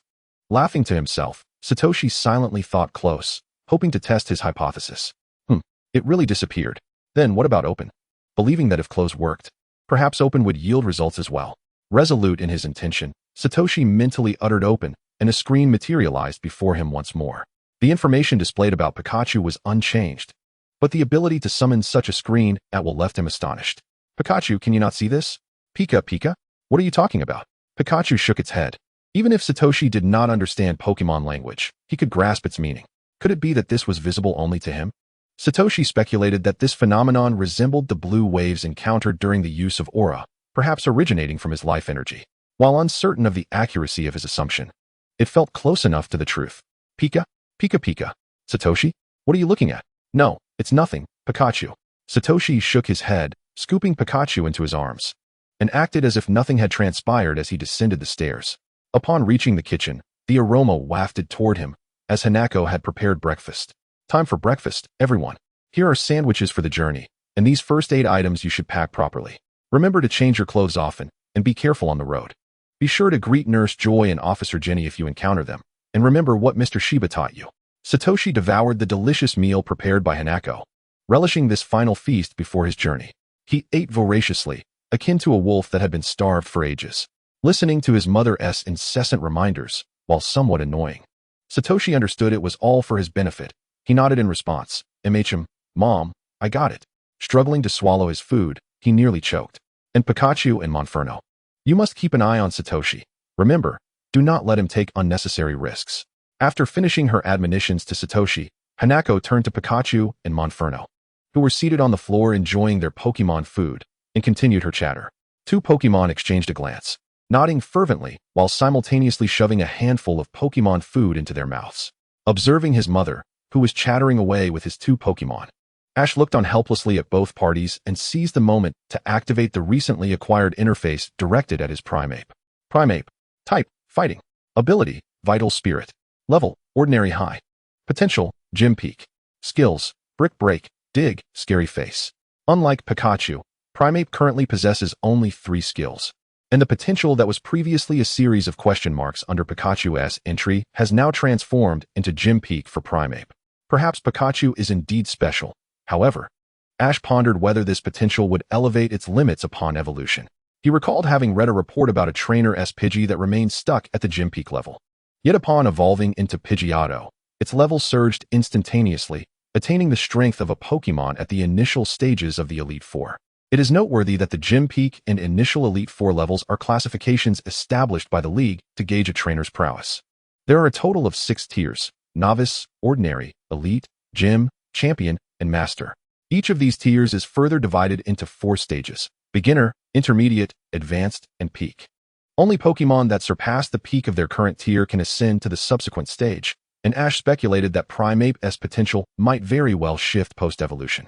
Yet Ash remained uncertain, as he had only encountered one report and lacked any specialized experts to conduct thorough research on the matter. Nonetheless, this interface was truly remarkable, effortlessly unveiling a Pokemon's information. Had it not been for this, he would have remained oblivious to Primeape's ability, Vital Spirit, which would protect it from debuffs during battles, potentially augmenting its attack instead, much to his amusement. While Ash reveled in his discovery regarding Primeape's hidden ability, his mother, Hanako noticed his distracted demeanor and called out his name. Ash, Ash, Ash. Huh, what's up, Mom? Upon seeing his mother's slightly irritated expression, Ash felt a wave of unease wash over him. He had been so engrossed in contemplating the interface that he had failed to notice his mother calling for him. What were you thinking about? I called you, but you didn't respond. Haha, it's nothing really. Don't worry, I'll be careful, he assured her. Hanako gave Ash a scrutinizing glance, but chose not to press further. All right, eat up. We need to get going soon. Our first stop is in Pewter City. I checked for you. The gym leader there is quite formidable and may not be suitable for you to challenge yet.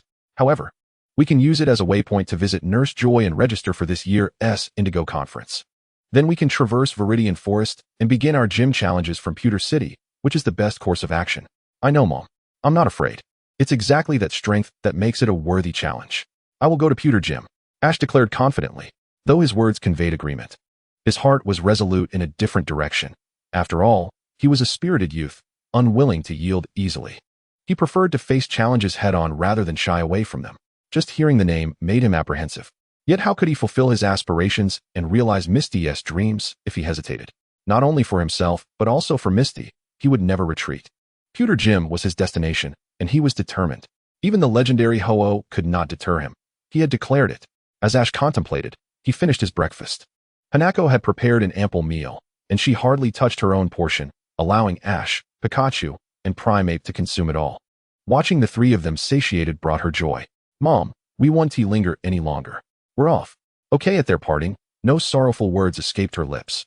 Hanako only offered a simple response. She didn't wish to burden Ash with worry or evoke a somber atmosphere, as they were not parting forever. Thank you, Mom. I'm leaving now.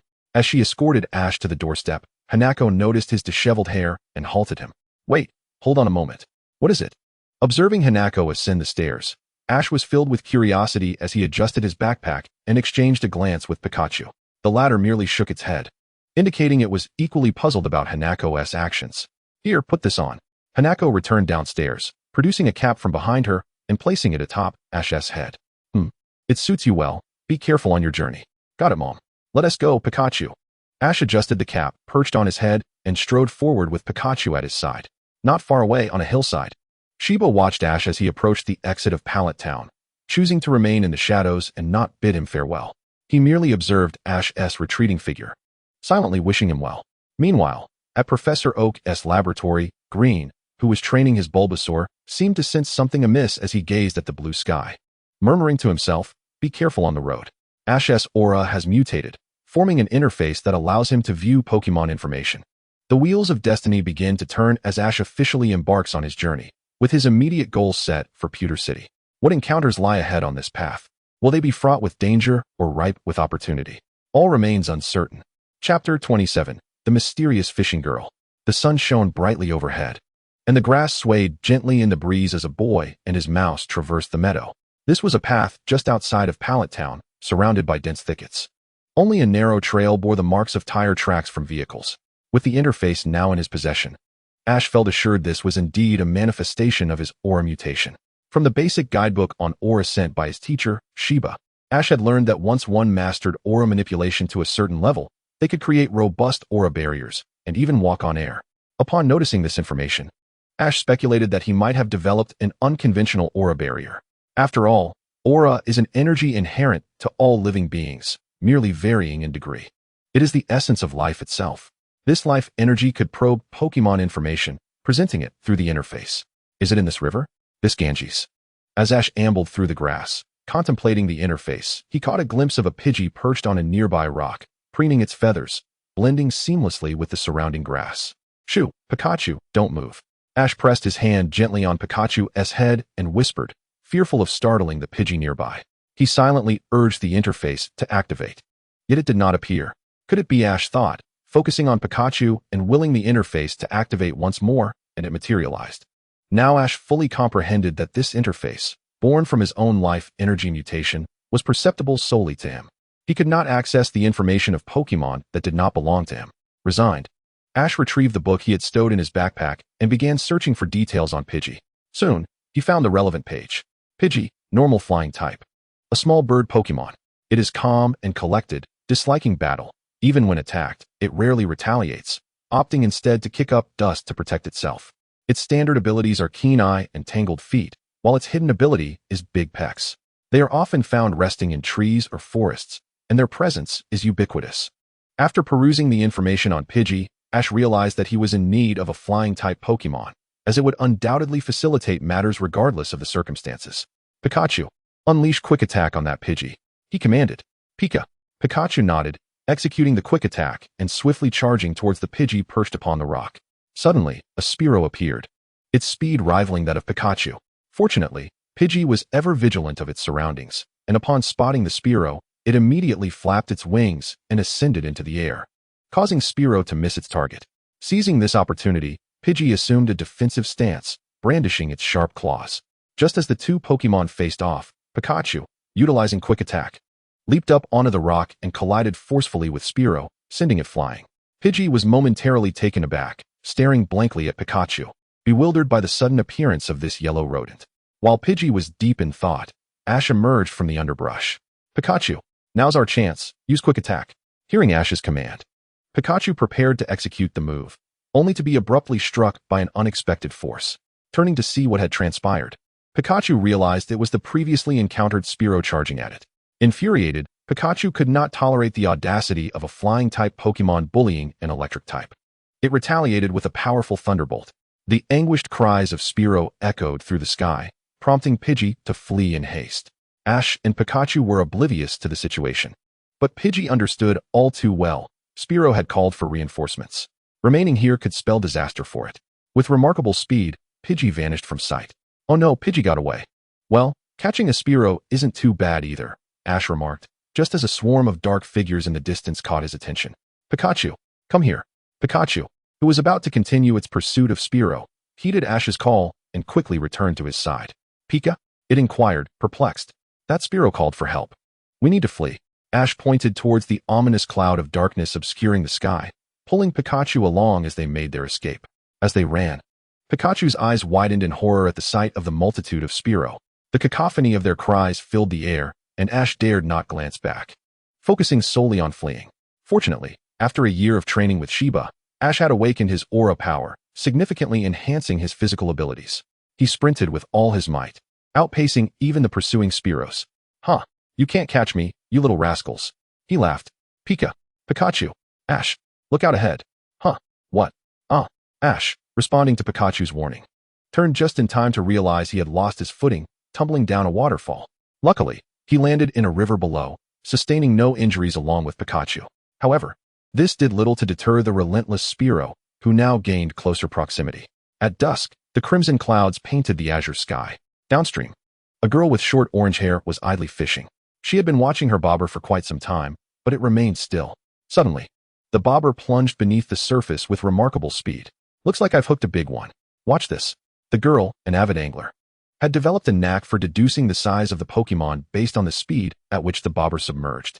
With a determined yank, she pulled the line, creating an arc in the air akin to the silvery glow of moonlight. Cough, cough. Pikachu, are you okay? She asked, noticing that Ash had been caught in her line. Concerned, he gazed at Pikachu, fearing for its well-being. Pikachu shook its head, indicating it was unharmed, even eager to confront the Spearows. Why is it just you? The girl remarked, slightly annoyed, as she had anticipated encountering a rare Pokémon. Who are you? I'm Ash, from Pallet Town. He began to introduce himself, but was interrupted by the approaching cries of the Spearows. We'll talk later, we need to get out of here. Before the girl could respond, Ash grasped her delicate hand, pulling her along as they fled towards Cerulean City. They dashed through mud and thickets, escaping the relentless pursuit. After running for an undetermined period, the Spearows began to tire, and the remaining few numbered only about a dozen, manageable for Pikachu. It felt confident that it could easily roast the remaining Spearows, as victory seemed all but assured. Why did you drag me into this? The girl questioned, catching her breath. Did you not see that swarm of Spearows? It was far too dangerous to leave you behind. Ash shot her a look of disbelief at her query. However, with the pressing threat of the Spearows, he chose not to engage in further conversation and instead issued a command to Pikachu. Pikachu, Thunderbolt. Golden arcs of electricity crackled through the air, striking down the Spearows like lightning. Their anguished cries resonated through the sky, as one by one, they plummeted from above. The electric arcs danced through the atmosphere, and any Spearow that dared approach Ash met a shocking fate at the hands of Pikachu. The once ferocious flock was rendered as powerless as wilted vegetables. After a brief moment, the Spearows lay incapacitated, charred and smoldering, yet Ash knew they would recover by morning. Such is the marvel of Pokémon. Well done, Pikachu, he praised, patting its head. Noticing the girl beside him, he resumed their earlier conversation. By the way, I'm Ash, from Pallet Town. As she listened to Ash's introduction, the girl smiled, recalling the name of Pallet Town vaguely. Hello, Ash, I'm Misty, she replied. Ash unexpectedly encountered a swarm of Spearows, and although he faced an initial attack, his physical prowess saved him. Thus, his first meeting with Misty unfolded under such circumstances. The two have now acquainted themselves. What adventures await Ash next? Traits overview. Keen Eye. The accuracy of this Pokémon's moves cannot be lowered by any means, disregarding the target's increased evasion. Stagger. When using moves with a Pokémon possessing this ability while in a state of confusion, the accuracy is halved. Broad Chest. The defense of Pokémon with this trait does not diminish. Chapter 28. Misty, the senior. Hello, Ash, I'm Misty. The maiden's smile stirred a gentle breeze, attempting to pluck at the strings of the young man's heart. Yet how could a heart as unyielding as steel be so easily toyed with? Xiaoxia, there's a branch stuck in your hair, Ash remarked, pointing at her head where a Y-shaped twig amusingly protruded, a comical sight indeed. It seemed that this branch had become entangled during her hurried escape from the wild sparrows. Why didn't you mention it sooner? In an instant, a blush crept across Xiaoxia's cheeks, her shyness palpable as she hastily arranged her hair. Her gaze, fraught with a touch of reproach, remained fixed on Ash, who, feeling a bit bashful, scratched his cheek in confusion, utterly bewildered by the unfolding scenario. This guy is truly dense, Xiaoxia thought, breaking the twig in her hand and throwing it down with exaggerated force, her glare at Ash intensifying. The already perplexed Ash found himself even more bewildered by her piercing gaze, his eyes brimming with confusion. He glanced at Pikachu, who, meeting his gaze for a fleeting moment, quickly averted his eyes, wearing an expression of resignation. My trainer is hopeless, Pikachu mused silently to himself. Ash, it's getting late. Perhaps we should find a place to camp, if you don't mind, Xiaoxia suggested. Why camp? We should be nearing Pewter City, right? It's probably just an hour or two away, Ash replied, glancing at the dimming sky, having no intention of stopping for the night. Are you just starting your journey? Yes, today marks the first day of my adventure, Ash beamed, showcasing a broad smile that revealed 8 gleaming teeth. Is it common for a novice trainer to possess such prowess? That Pikachu certainly does not resemble a Pokémon typically owned by a newcomer, Xiaoxia mused. Considering the numerous sparrows Ash had dispatched, deducing that his strength must already be at a respectable level. Although the sparrows were plentiful, their strengths varied, with the strongest only reaching the level of a basic novice, hence her judgment. Nevertheless, Xiaoxia felt a profound astonishment. It was rare for a fledgling trainer to have a Pokémon of such caliber, as controlling such creatures often posed a challenge, with potential risks to the trainer's safety. However, observing the harmonious relationship between Ash and Pikachu suggested otherwise. After her initial shock, Xiaoxia's heart gradually settled, contemplating the possibility of a Pikachu of ordinary strength being quite normal, perhaps raised since its youth, given that Pikachu was not inherently suited for combat. Surely, he cannot possess another Pokémon of ordinary strength, can he? No way, haha. To her surprise, she remarked, I didn't expect you to be so impressive on your first day of travel. But it is best not to wander in the wild after dark, as there may be dangerous Pokémon lurking about. Ideally, we should find a hollow tree, a cave, or an open space. Xiaoxia spoke with such authority that Ash felt as if she were an experienced mentor, despite being of similar age. Have you been traveling for long, Xiaoxia? How do you know so much? Not really, just 2 or 3 years, she replied, though the truth was a mere 2 or 3 months. Having recently ventured from home, with guidance from her sister and others. Wow, so you're a senior. Thank you for all your advice, Ash exclaimed. Haha, no need for thanks. Trainers must help each other out here.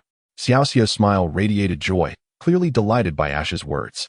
As the sun dipped below the horizon, the last remnants of twilight were swallowed by darkness.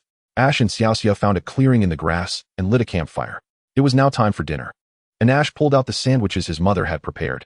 Aren't you going to let your Pokémon eat with us, Xiaoxia? Oh, I already fed mine during the day. Besides, Pokémon generally remain in their Pokeballs without expending much energy, allowing them to go days without food, she explained while rummaging through her backpack, retrieving several packets of instant biscuits. Gurgle. As Xiaoxia produced the instant biscuits, her gaze fixated longingly on Ash's sandwich, having subsisted on instant food for several days. The tantalizing aroma of the sandwich felt like an affront to her senses. Come out, Simisage.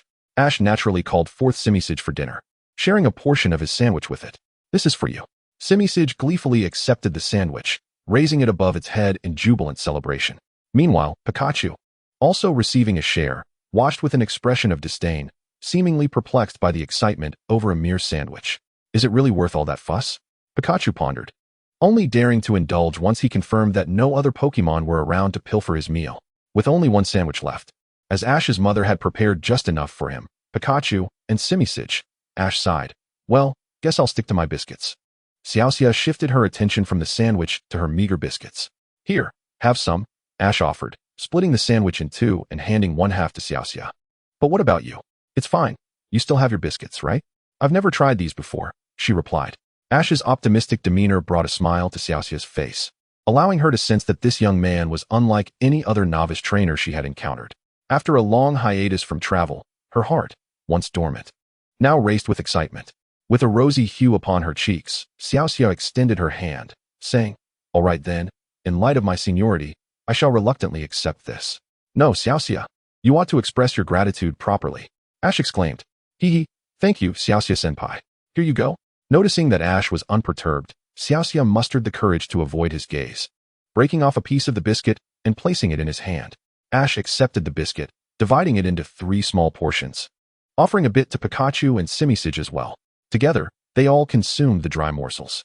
Cough, cough. The arid texture seemed to draw all moisture from his mouth.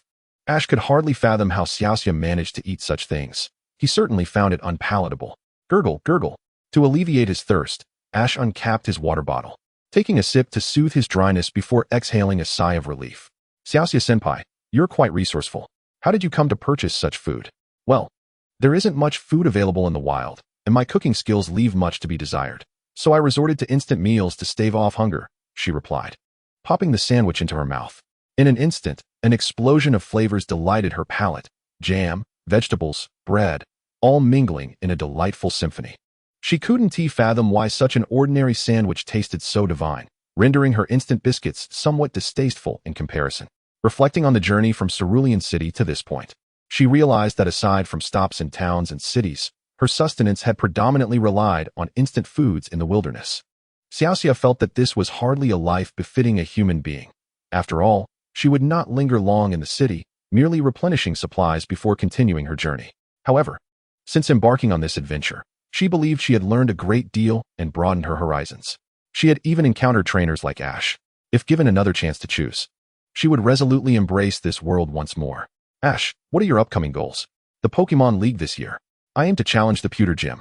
I aspire to become a Pokémon Master. And also, I have a favor from a friend. The gym leader at Pewter is quite formidable. You surely won't be able to win. Moreover, ground-type Pokémon have an advantage over electric and fighting types. You won't manage to win even a single battle. Xiaoxia did not look down on Ash. Rather, she genuinely believed this. How can one know without trying? If you shy away here, how will you ever become a Pokémon Master? Ash stood up excitedly, the firelight illuminating his face.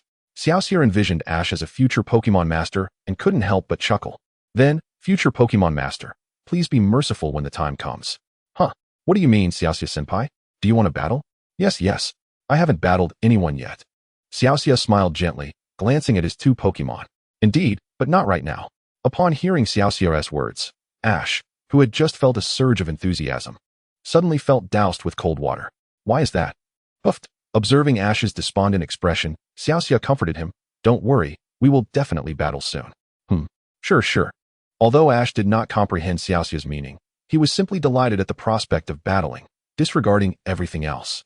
That night, enveloped in tranquility, Xiaoxia took out the camping tent from her space backpack. Ash had only a sleeping bag and gazed enviously at Xiaoxia as she settled into her tent.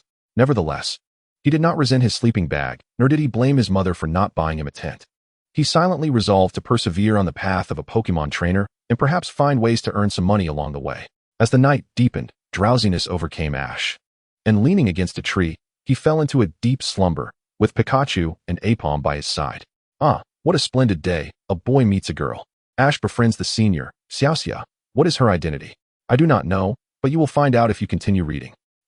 Truly a wonderful day. Chapter 29, Arrival at Pewter City, Registration at the Pokémon Center. The midday sun blazed fiercely, Yet Ash and his companions traversing the shaded paths of the forest felt none of its heat. Xiaoxia-senpai, I can see it already. At the edge where the forest met the city, Ash pointed ahead to a modern metropolis not far away. Compared to the quaint town of Pallet where he was born, it appeared vast and imposing. Even on his second visit, Ash was still awestruck. After all, during his last trip, he did not stand at the entrance and gaze at the city. He had merely ridden in a vehicle, passing through the outskirts, thus missing the overwhelming sense of wonder this time around. What are you dawdling for? Let us go.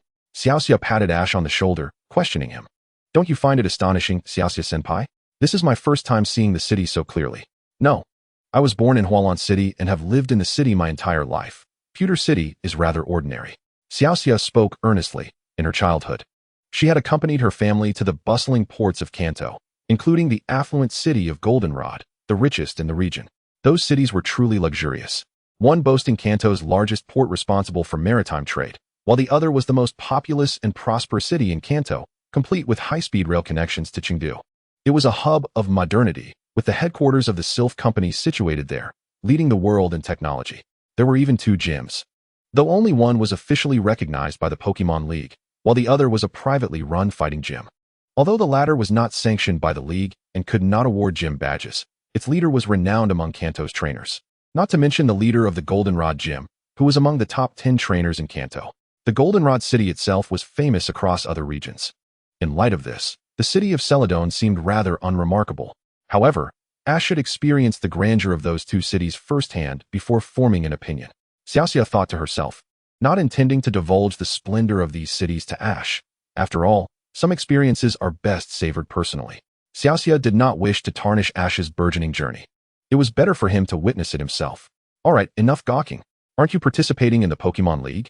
Let us head to the Pokémon Center to register. The Pokémon Center. Yes.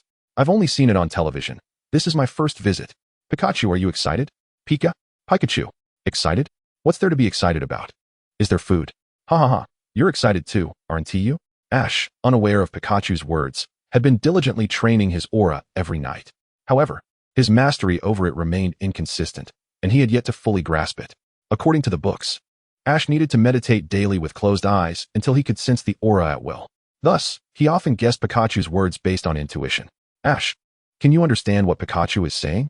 No, I can't, but I feel like that's what Pikachu is saying. Pikachu's face bore a look of resignation at Ash's response. That doesn't seem to be what it meant. Xiaoxia certainly noticed Pikachu's expression and understood it did not mean that. However, she refrained from voicing it, merely watching as Pikachu was held aloft. Perhaps she felt a twinge of envy. Realizing her own unsettled emotions, Xiaoxia was taken aback, her cheeks flushed and heart racing, unsure of what to think. Xiaoxia-senpai, what's wrong? Your face is all red. And no, it's nothing. Is it your first time at the Pokémon Center? Then I must tell you all about it. Xiaoxia hastily shifted the topic back to the Pokémon Center, instantly capturing Ash's attention. What do you have to say? You don't know? In the city, the Pokémon Center provides trainers with free accommodation. Anyone can stay, but it is on a first-come, first-served basis, as there are limited rooms. If full, one must sleep in the lobby or seek other inns or hotels outside. They also restore Pokémon's health and heal injuries. Whether they lost stamina from battles or are injured or even on the brink of death, as well as Pokémon eggs found along the way. All can be entrusted to Nurse Joy at the Pokémon Center. That sounds somewhat like a hospital. And who is Nurse Joy? The hospital and the Pokémon Center serve distinct purposes. The latter primarily addresses the concerns of Pokémon, while many human injuries can also be treated. The main focus remains on the healing of Pokémon. Additionally, numerous Pokémon centers are strategically located along the routes from the wilderness to urban areas, offering far greater convenience than hospitals that are confined to cities. The Pokémon Center is overseen solely by Nurse Joy and her partner Pokémon. Ash and Misty strolled through the streets of Pewter City. Misty, eager to introduce the novice Ash to the Pokémon Center, enthused as they approached their destination. Look, Ash. This is the Pewter City Pokémon Center. She pointed ahead, and Ash followed her gaze. Before him stood a square building, its flat red roof adorned with a pattern of Pokeballs, while the white walls bore the letters PC. Misty, what do those letters mean? He inquired. Oh, that's the abbreviation for Pokémon Center, she explained. It's something usually taught in school, right? Like in foreign language classes. I come from a humble background and never had the chance to attend school, Ash admitted. Oh, I see. I'm sorry, Ash, Misty said, realizing her misstep and immediately lowering her head in apology. However, Ash was not bothered. After all, he was on a journey, and learning foreign languages seemed insignificant at this moment. It's all right. I don't enjoy studying that stuff either. Pokemon battles are much more exciting, he exclaimed. Is that so? Well, let us hurry inside then, Misty said, taking Ash's hand and guiding him into the Pokemon Center. She was determined to prevent Ash, who was as curious as a child, from asking more questions that might delay their entrance. This was also Misty's first time taking the initiative to hold a boy's hand, and feeling the warmth from Ash's palm made her heart race. Hello, are you here to heal your Pokemon? Nurse Joy, dressed in a pink uniform and accompanied by her partner Pokemon, Chansey, greeted them at the counter. Her sweet smile left Ash momentarily mesmerized, as if he had found solace in her presence.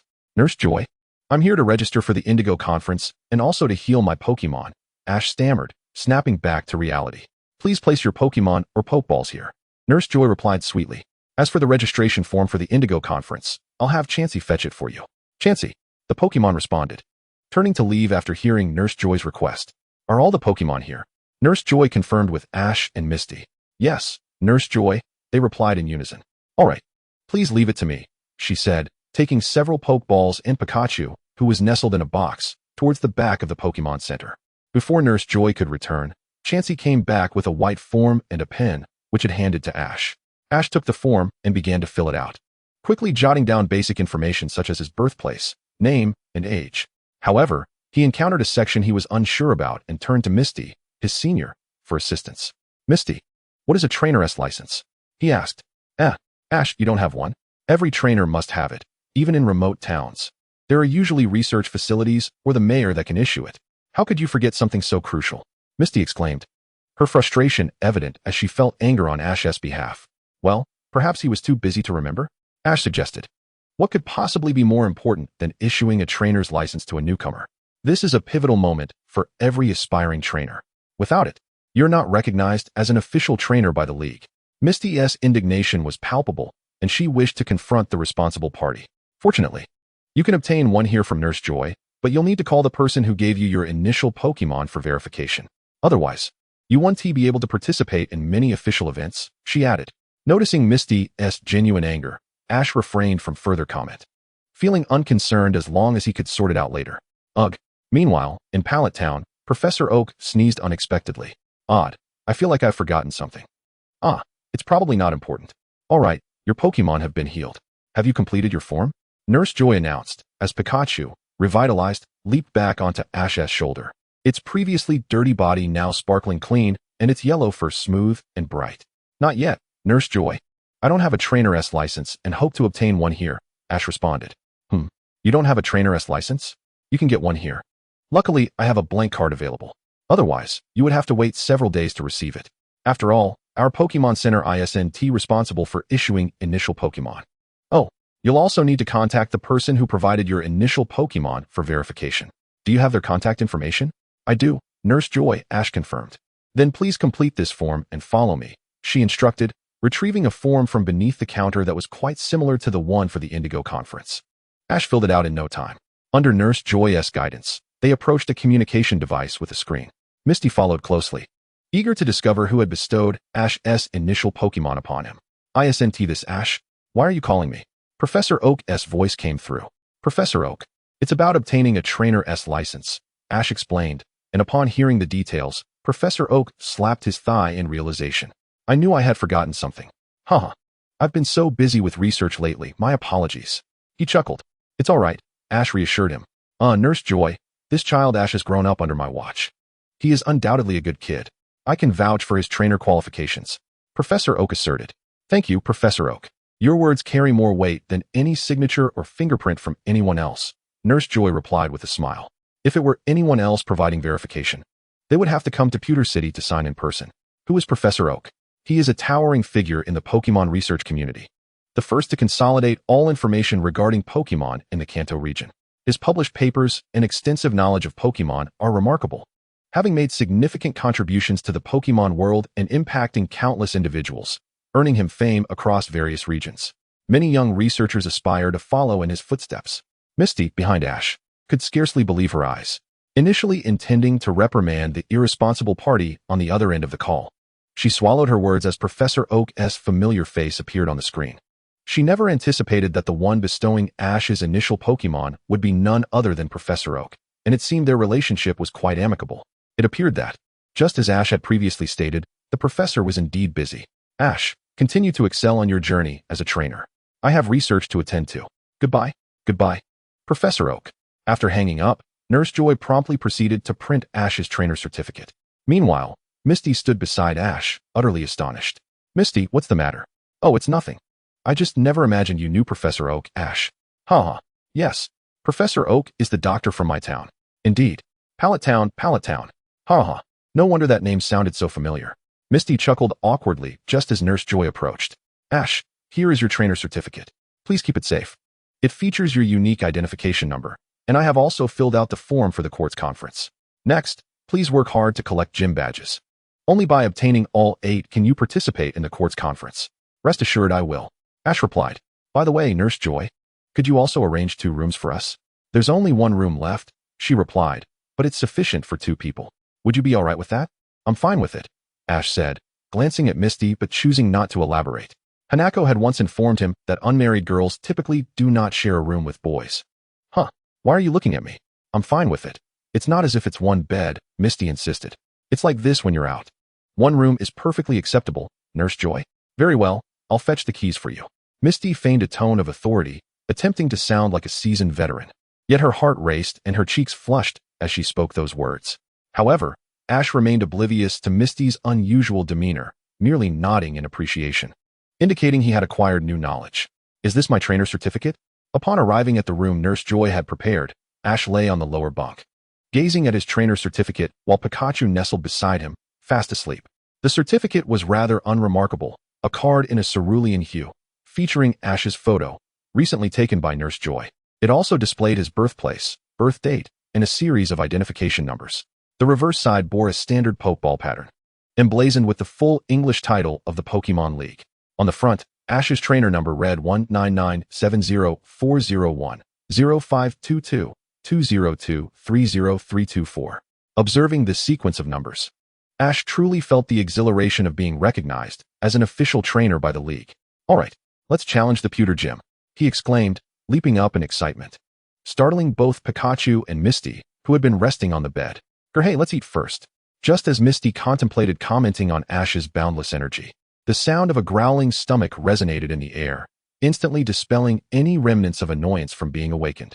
Ash has successfully registered as a participant in the court's conference, receiving his initial trainer certificate. What significance lies within that string of numbers? I think I might know. What about you? Chapter 30, Pewter Gym, a mischievous mankey? In a local restaurant in Pewter City, Ash and Misty were enjoying a delectable lunch. Their next destination was Pewter Gym, and Ash was determined to fill his stomach. After all, one cannot march into battle on an empty stomach. Is this Pewter Gym? It's enormous. After finishing their meal and inquiring with several local passers-by, Ash and Misty successfully arrived at Pewter Gym. The building was vast, far larger than the Pokemon Center, and Ash felt as minuscule as an ant standing before it. Young man, are you here to challenge Pewter Gym? Old man, who are you? As Ash gazed at the grandeur of Pewter Gym, a simply dressed elderly man appeared. Ahem, I am the Pewter Gym's passerby, haha. The elder deliberately elongated his words, piquing Ash's curiosity. Upon hearing this somewhat reasonable yet absurd response, Ash's spirits sank. Young man, do you wish to challenge Pewter Gym? Indeed, sir. Well, it seems you've come at an opportune time. The gym leader has recently gone out for a while, and there's no telling when they will return. Look, the door is locked, and there's a notice. The elderly man pointed to the Pewter Gym behind him, and Ash hurriedly dashed to the entrance. As the elder had stated, the grand doors of Pewter Gym were indeed locked, with a notice indicating the leader was out and would not be back for the time being. The exact return time was not specified. It could be today or tomorrow. With no definitive timeline for the leader's return, Ash realized he could not wait indefinitely. Don't be disheartened, Ash. At this moment, you don't even have the qualifications to battle the gym leader. Let us be pragmatic and head to Cerulean City instead. Pika Pika. Yes, right. Do you want me to be utterly decimated by ground-type Pokemon? Okay, I understand. Thank you, Misty and Pikachu. Ash embraced his excited Pikachu, squeezing it tightly. What are your plans now? To proceed directly, or stay in Pewter City for a few days? I think we should remain in Pewter City. I want to see if there are any ways to earn some money. My travel expenses can't solely rely on my mom. Seemingly reminded of Hanako, Ash's tone carried a hint of sadness as he spoke. You could ask Nurse Joy at the Pokémon Center. Occasionally, wild Pokémon cause disturbances in the city or town. And there are also minor competitions. She would inform you about it. Just not sure if Pewter City has any of those at the moment. Why not find out by asking? Let us go, Pikachu. Ash cradled Pikachu and leaped down the slope beside Pewter Gym, the soles of his shoes scraping against the dirt as if trying to spark a flame. This route led directly into Pewter City, sparing them the need to backtrack and take a longer detour. It was indeed a convenient shortcut, commonly chosen by those heading to the city. Seeing this, Misty had no choice but to follow Ash's lead, sliding down the slope after him. They returned to the Pokémon Center just as the sun began to set.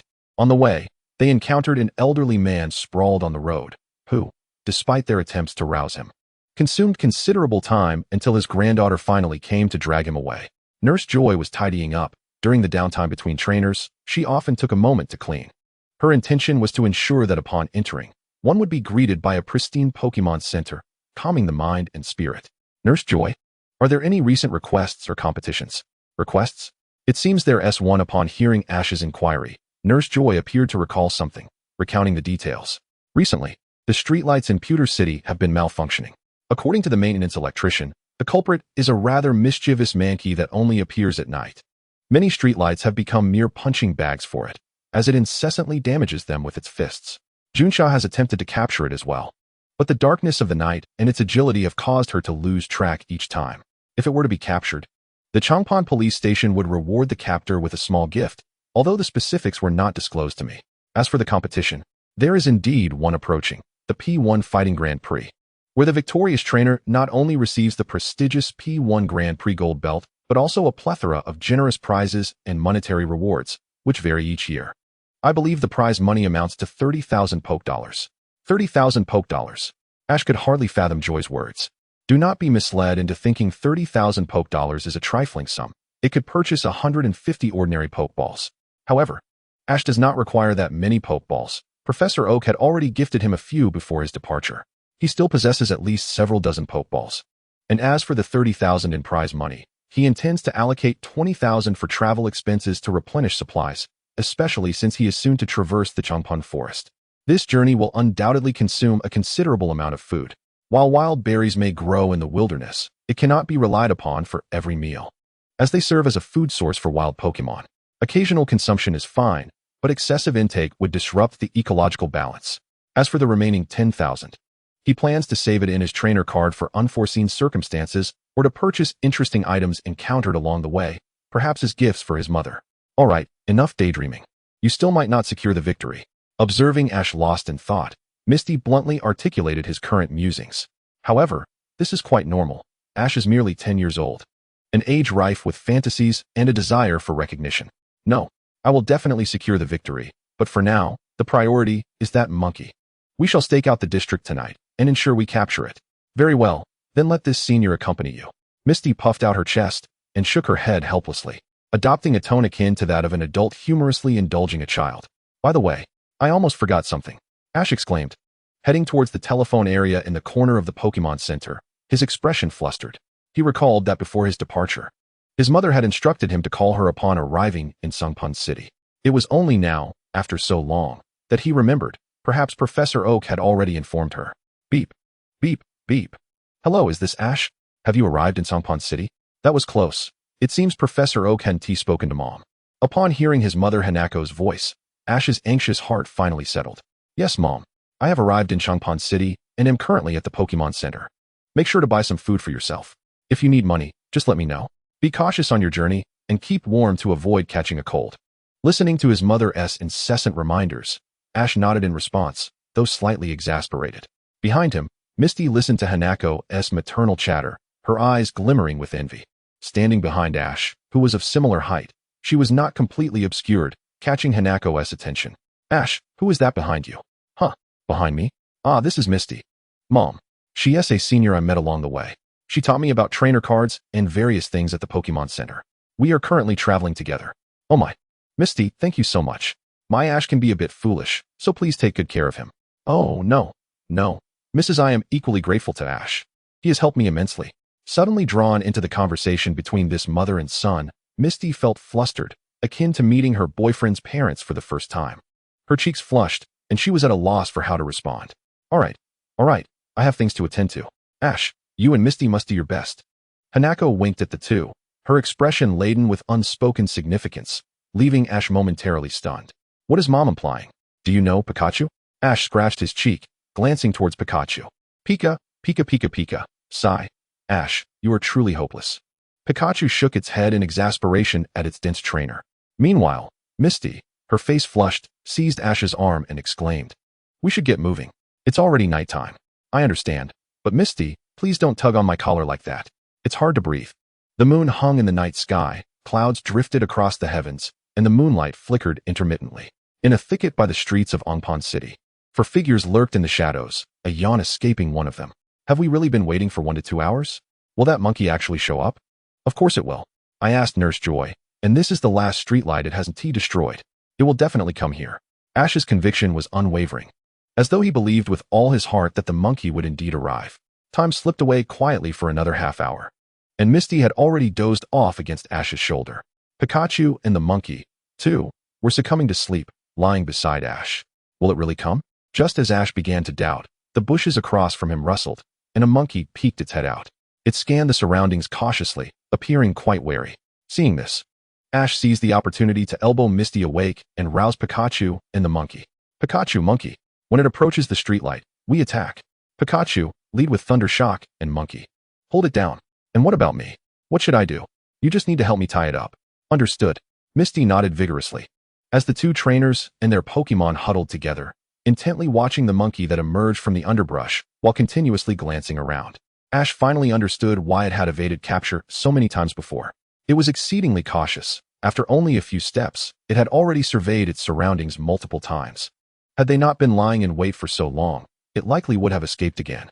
Minutes passed, and at last, the monkey approached the streetlight. It extended its fist, ready to strike down when a crackling sound pierced the air. A surge of golden electricity illuminated the surrounding darkness, revealing Ash and his companions before it. Startled, it instinctively attempted to flee, but years of instinct urged it to escape. Unfortunately, Ash had anticipated this reaction and instructed Pikachu to release Thundershock in advance. The electricity coiled around the monkey's body, sending tingling sensations throughout. Though it yearned to flee, its legs betrayed it, causing it to collapse to the ground. Monkey. Ash's monkey leapt, using the streetlight as a springboard, its hand enveloped in slicing energy, directly pinning the creature to the ground. Now, Misty, let us go? Find it. Seizing the moment, Ash and Misty pulled out the ropes they had prepared in advance and captured the streetlight-destroying monkey. Inside the police station at night, the on-duty officer was leafing through newspapers to pass the time. Typically, quiet nights yielded no incidents, allowing him to relax. But today was different.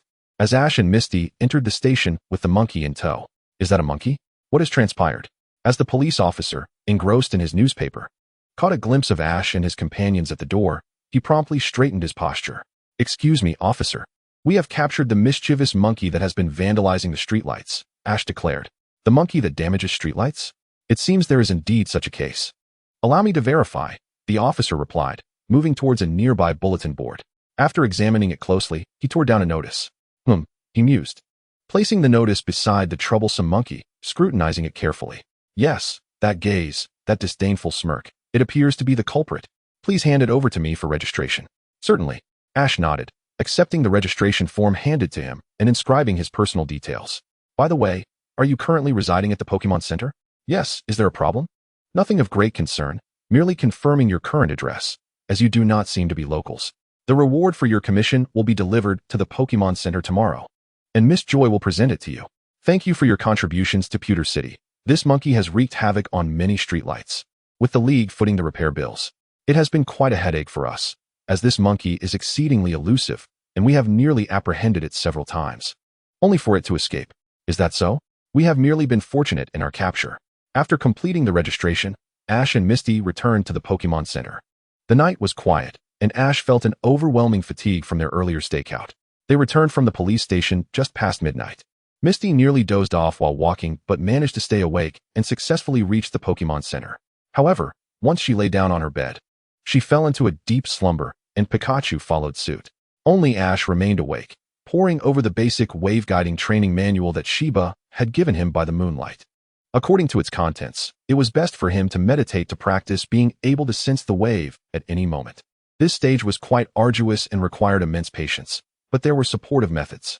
He planned to use the gloves. After sensing the waves several times with them, he would remove them to sense the wave independently. Thus, he continued this cycle, sitting on his bed all night, practicing his wave sensitivity. As a result of his relentless training, he lost track of when he eventually fell asleep. Ash began contemplating the prospect of earning money through the Pewter City P1 fighting tournament, with his ultimate goal set on victory. Would formidable opponents be awaiting him? The police commission had been successfully completed, but what would the prize be?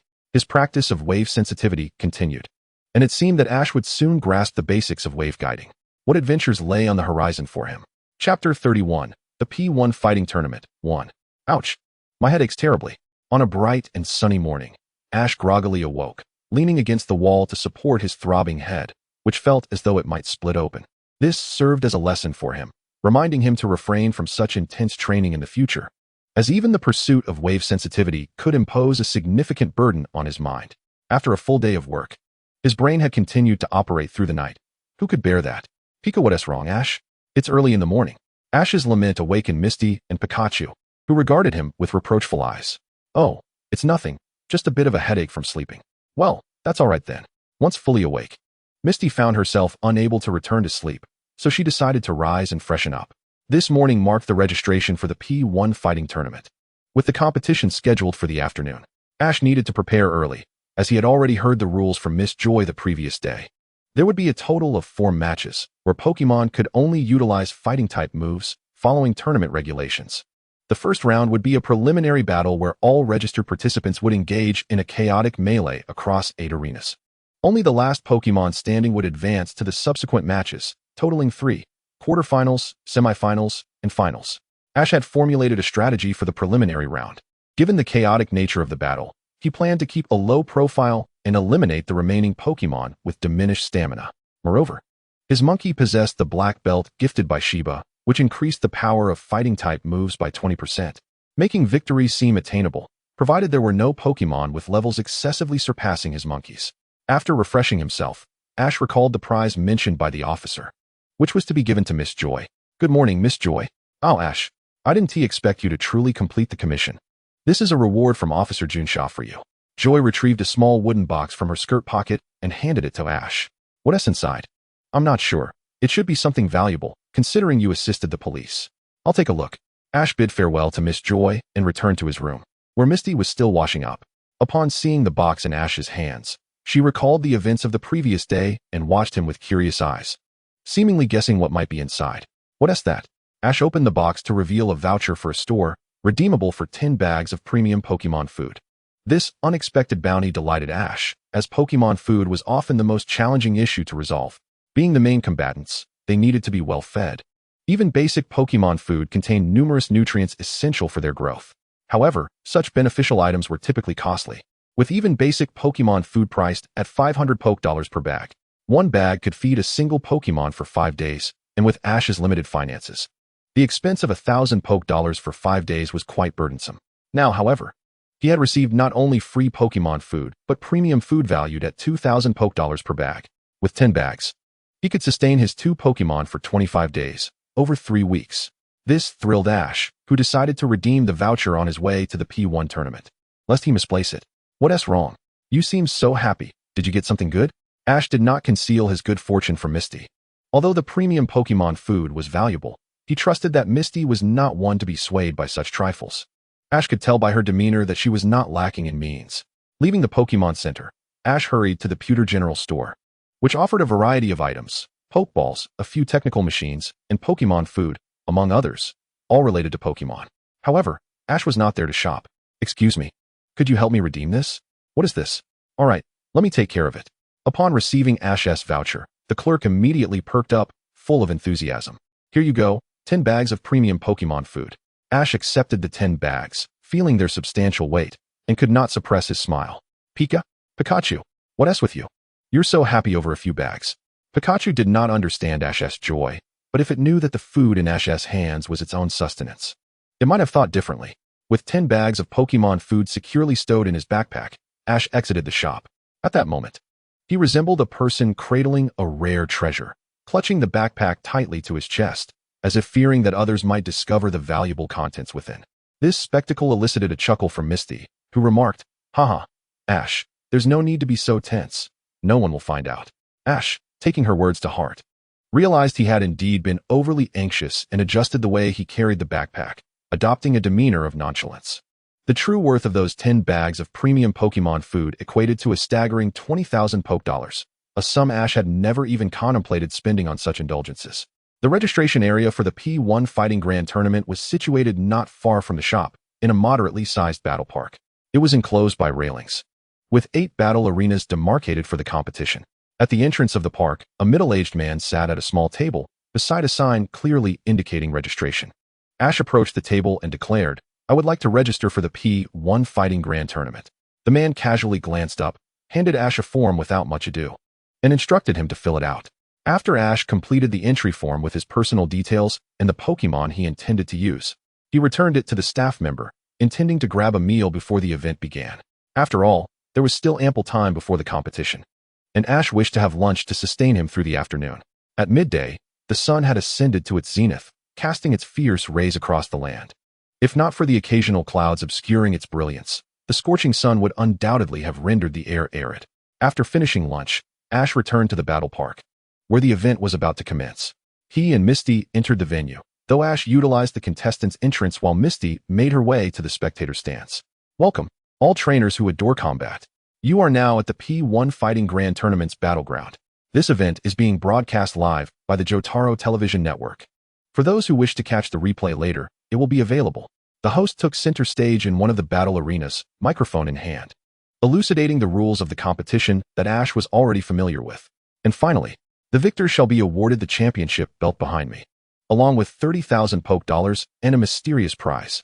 Let everyone strive for victory until the very end." Behind the host, a gleaming golden belt sparkled under the lights, radiating brilliance and honor that captivated all present. Now let us dispense with the formalities. The first match, the preliminary round. Please prepare the trainers in all 8 battle arenas. Ash found himself in the 8th battle arena, each arena housing 10 participants. Having made up his mind, Ash decided to remain passive and let the others engage in conflict first. Let the chaos begin, with the host's fervent call. The sounds of commands and shouts erupted from the other 7 arenas, while Ash's arena remained eerily quiet. It appeared that all the trainers shared Ash's sentiment, opting to bide their time and await the opportune moment. The first to strike would hold great significance, unless one possessed an overabundance of confidence in their abilities. No one wished to initiate the confrontation prematurely, yet Ash understood that remaining stagnant would yield no favorable outcome. Thus, a plan began to take shape in his mind. "Primeape, let's do this," Ash whispered to his Pokémon. Primeape nodded in agreement, thumping its chest in readiness. "Leave it to me," Primeape bellowed, instantly capturing the attention of the other Pokémon, who turned to regard it. With the attention it garnered, Primeape confidently strode towards the center of the battlefield, moving with the swagger of a rogue. Approaching a Geodude, Primeape extended a hand, prompting Geodude to adopt a defensive stance, anticipating an attack. However, when no harm befell it, Geodude glanced back at Primeape, only to find it nonchalantly picking its nose and wiping it on Geodude's body. For Geodude, this was intolerable. Even if it had been struck, it could have accepted that, but this behavior was akin to being insulted. Geodude, unable to contain its fury, Geodude launched itself at Primeape. But Primeape had no intention of engaging in a fight. It swiftly darted over to a Mach-Hop, delivering a resounding slap to the unsuspecting Pokémon. In a matter of moments, Primeape had already provoked 2 Pokémon into a frenzy. Yet, it remained undeterred, recalling Ash's instructions. Minutes later, all the Pokémon were trailing behind Primeape, united in their desire to deliver a beating to the fleeing troublemaker. Suddenly, Primeape halted in its tracks. "Primeape, Primeape." It spun around and charged back into the throng of Pokémon, inciting a whirlwind of chaos. The Pokémon unleashed their moves in a frenzy, deaf to their trainer's commands, consumed by a primal urge to vent their frustrations. Meanwhile, Primeape had already slipped away before the onslaught began. The 8th battle arena descended into mayhem, driven solely by the Pokémon's instinctual actions rather than any guidance from their trainers. Whenever attacked, they retaliated, and before long, several Pokémon lay exhausted on the battlefield. Only one Pokémon emerged unscathed from the tumult, and that was Mach-Hop, the very one that had been slapped by Primeape at the outset.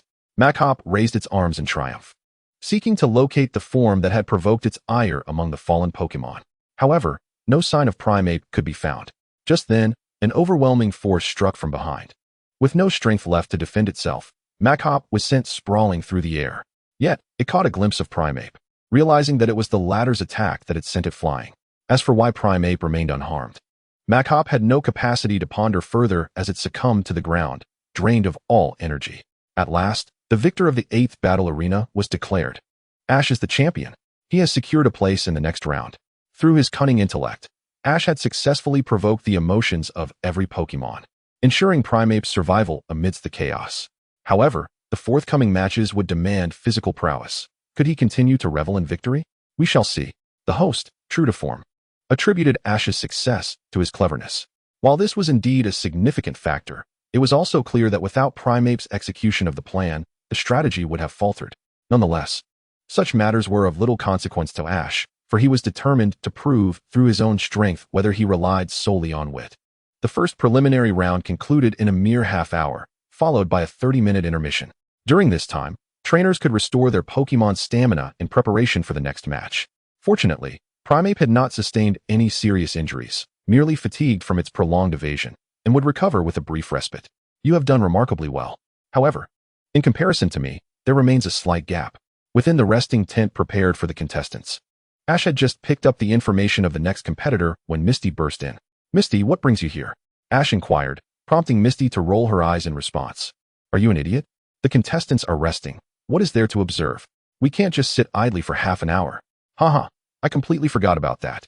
Misty chuckled, finding a stool to sit beside Ash and grabbing the papers from his grasp. Your next opponent is a gentleman named Shandu, who has participated in the P1 Fighting Grand Prix numerous times, but has never secured a victory. He uses a Mach-Hoke, which seems to possess only ordinary basic strength. Ash, you should be able to defeat him quite easily. I believe your Monferno is at least an intermediate level, but do exercise caution. After all, your opponent has extensive experience from many competitions. He might possess some combat techniques. This is a fighting tournament, and aside from fighting moves, knowing combat techniques is also crucial. Misty read aloud the information from the documents, kindly advising Ash. Nevertheless, Ash merely waved his hand dismissively, responding nonchalantly, don't worry. Regardless of what combat techniques he might employ, I'll counter them. After all, I trained under the Fighting King for a year. If I can't even win a minor fighting tournament, wouldn't that be a disgrace to Master Shiba? Gazing at the series of belts wrapped around Monferno's arms, Ash recalled the formidable figure who had trained him.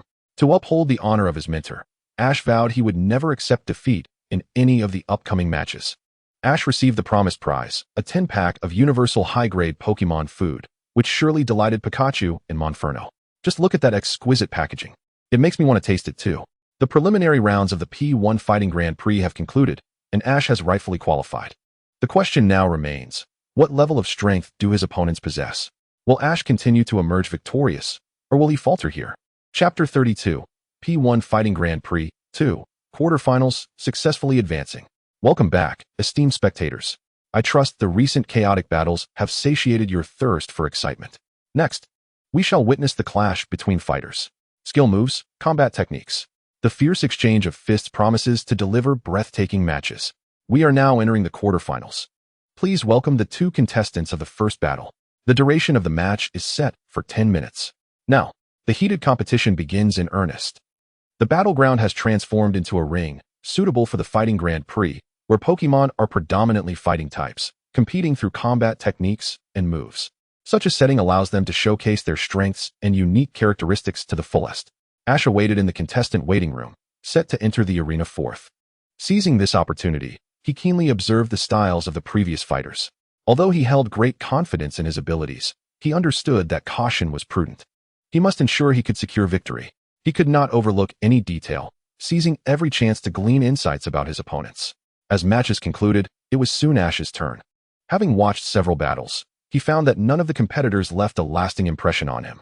The Pokémon that triumphed in the first 3 matches did not appear particularly formidable. None of the battles were overwhelming victories, suggesting that the competitors were relatively evenly matched in strength. This realization brought Ash considerable relief and bolstered his confidence in achieving victory. Now, let us welcome the contestants of the fourth match. One is Ash, who has cleverly qualified for the quarterfinals. The other is Shandu, a seasoned fighter who has participated in countless P1 Fighting Grand Prix events, yet has never claimed victory, bearing a wealth of experience. This is a clash of the novice against the veteran. Will Ash carve a path toward glory? Or will Shandu once again challenge the golden belt? Let us await the commencement of the battle. As Ash stepped onto the fighting stage, accompanied by Monferno, Pikachu remained in the audience beside Misty. His opponent was the scruffy-faced Shandu, flanked by his Machoke. The Machoke exhibited well-defined muscles, appearing impressively balanced without any particular area being overly developed. It was evident that Shandu had trained his Machoke meticulously for this competition, at least in terms of physical appearance. In contrast, Ash's Monferno lacked muscular definition. Yet one should not underestimate it. Considering its level, it was indeed 2 levels higher than Machoke. The two Pokémon took their positions on the ring, facing each other from opposite corners. The match commenced. After the referee announced the start, he stepped down from the ring, awaiting the emergence of a victor. Machoke, take the initiative. Flying knee strike. Shandu commanded, opting for a risky move that could result in severe injury if it missed, while evading would have easily led to victory. Ash was not one to shy away. Since his opponent initiated the flying knee strike, he could not simply retreat. Monferno, counter with Brick Break. Ash shouted confidently. For Ash, Brick Break was a move of great utility. We witnessed the clash. Machoke launched its flying knee strike, and the optimal response would have been to dodge. Yet, Ash chose to confront the challenge head-on, a decision full of fighting spirit. The commentator described the unfolding battle, stirring the emotions of the audience. The two attacks collided, unleashing a whirlwind of fighting energy upon the stage, stirring gusts that ruffled Ash's clothing. Both Monferno and Machoke were pushed back several steps from the force of each other's strikes. However, since Machoke was a second evolution Pokémon, even with a slightly lower level, its physical prowess surpassed that of Monferno, resulting in it being pushed back less. Ash and Shandu exchanged glances, realizing that a mere exchange of skills would not suffice. In a fighting tournament, Pokémon must showcase their combat techniques against one another. Both Pokémon understood their trainer's intent, launching continuous attacks at each other even before Ash could issue commands. However, Machoke dominated the exchanges, leveraging its size and strength to keep Monferno firmly under pressure. Nevertheless, each of Machoke's attacks was deftly intercepted by Monferno. Not only that, but Monferno exhibited remarkable reflexes, delivering swift counterattacks before Machoke could withdraw its limbs. The match reached a stalemate. Monferno could not outmaneuver Machoke, nor could Machoke effectively deal with Monferno. With 3 minutes already elapsed, how would the victor emerge from this clash? The commentator, microphone in hand, gazed at the fierce battle unfolding on the stage, eager to jump in and narrate the action. The competition of combat techniques unfolded, an exchange of offense and defense. Machoke and Monferno, two formidable contenders, appeared evenly matched. Ash found himself with no better strategy, silently praying for Monferno's triumph, as the outcome now rested entirely on its shoulders. On the stage, both Monferno and Machoke bore the marks of battle. Injuries of varying severity manifested on both sides, yet they seemed impervious to pain, continuing their fierce exchange of blows at the same relentless pace. Minutes slipped away, and the resolve of both Pokémon was remarkably steadfast. Ash perceived that if this stalemate persisted, time would surely elude them. A decisive resolution was imperative. A glimmer of inspiration flickered in Ash's eyes. He had discussed a strategy with his Primeape prior to the match, a remedy for prolonged combat. Now, Ash felt it was time to implement that tactic. Cough, cough, cough. Ash cleared his throat thrice, signaling the commencement of the plan. Primeape instantly grasped Ash's intent and his own mission. Subsequently, Primeape transformed, exhibiting a fervor akin to that of a different Pokémon altogether. Initially, Machoke believed it was evenly matched, but now Primeape unleashed an onslaught, its fists raining down upon Machoke with relentless fury. The sudden barrage caught Machoke off guard as Primeape pummeled its face with a flurry of punches. Bam! Primeape delivered a powerful blow that sent Machoke staggering back several steps, leaving even the commentator perplexed by Ash's strategy. However, surrender was not an option. He urgently shouted to Machoke, "Machoke, counterattack with a low kick." Machoke steadied itself, crouching low as fighting energy surged in its legs. It executed a sweeping kick aimed at the approaching Primeape. Reacting swiftly, Primeape leapt into the air the moment Machoke struck, channeling fighting energy as it descended. Primeape's palm landed squarely on Machoke's face, the tremendous force nearly rendering Machoke unconscious, yet it clung to its willpower. Primeape, deliver the final blow. Overhead throw. Machoke appeared on the brink of collapse, prompting Ash to capitalize on this momentum. The rapid succession of attacks left the audience bewildered. Yet the commentator maintained professionalism, swiftly narrating, "We can witness Ash's Primeape has adopted a new combat strategy. Initially evenly matched with Machoke, how has it suddenly manifested such power? I cannot say. However, I do know that if Machoke cannot withstand this overhead throw, the match will conclude. Seizing the opportunity, Ash aimed for victory. In the climactic finale, Primeape grasped Machoke's arm before it could react, executing a powerful overhead throw that slammed Machoke down with tremendous force. Ash could sense that after defeating Machoke, Primeape's aura had reached its zenith. The match is over. The victor of the fourth round is once again Ash, whose Primeape displayed remarkably unpredictable movements in battle. One could hardly foresee its next step. It transitioned from relentless pursuit to a series of counterattacks, swiftly toppling Machoke, as though the two Pokémon were not even on the same plane of strength. With the conclusion of the fourth round, the quarterfinals officially ended, and the competition progressed to the semifinals, granting the contestants a 20-minute respite. After the match, Ash retreated to his designated resting tent. As he pulled back the curtain, a familiar figure appeared to have been waiting there for quite some time. "Congratulations, Ash. Seeing you victorious, we hurried here." And Pikachu, witnessing Primeape's triumph, was bouncing with excitement. The individuals were none other than Misty and Pikachu. "Not at all. It was merely luck," Ash waved dismissively, feeling little need for self-aggrandizement, as he had yet to secure the championship. He wasn't one to celebrate prematurely. After all, what if he stumbled at the finish line? The rest period swiftly concluded, and Ash was prepared to ascend the arena once more, with victory within reach if he could win just 2 more matches. "I'm off." After bidding a temporary farewell to Misty, Ash steered Primeape towards the stage once again. Next, who would their opponent be? Ash approached the arena, and as he readied himself, a figure emerged before him. Who was this opponent? An unknown passerby, or a figure of notable renown? I cannot say. Chapter 33, P1 Fighting Grand Prix 3, Semifinals. Advancing to the finals? Ash reached the arena's edge, and without hesitation, Primeape leapt onto the stage.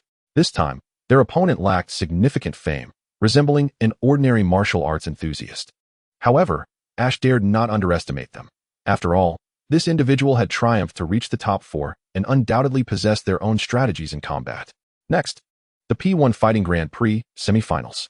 The contestants entering the arena are the rising star of combat, a fusion of intellect and strength, Ash, and another contestant, Ashiang, who possesses no distinctive traits.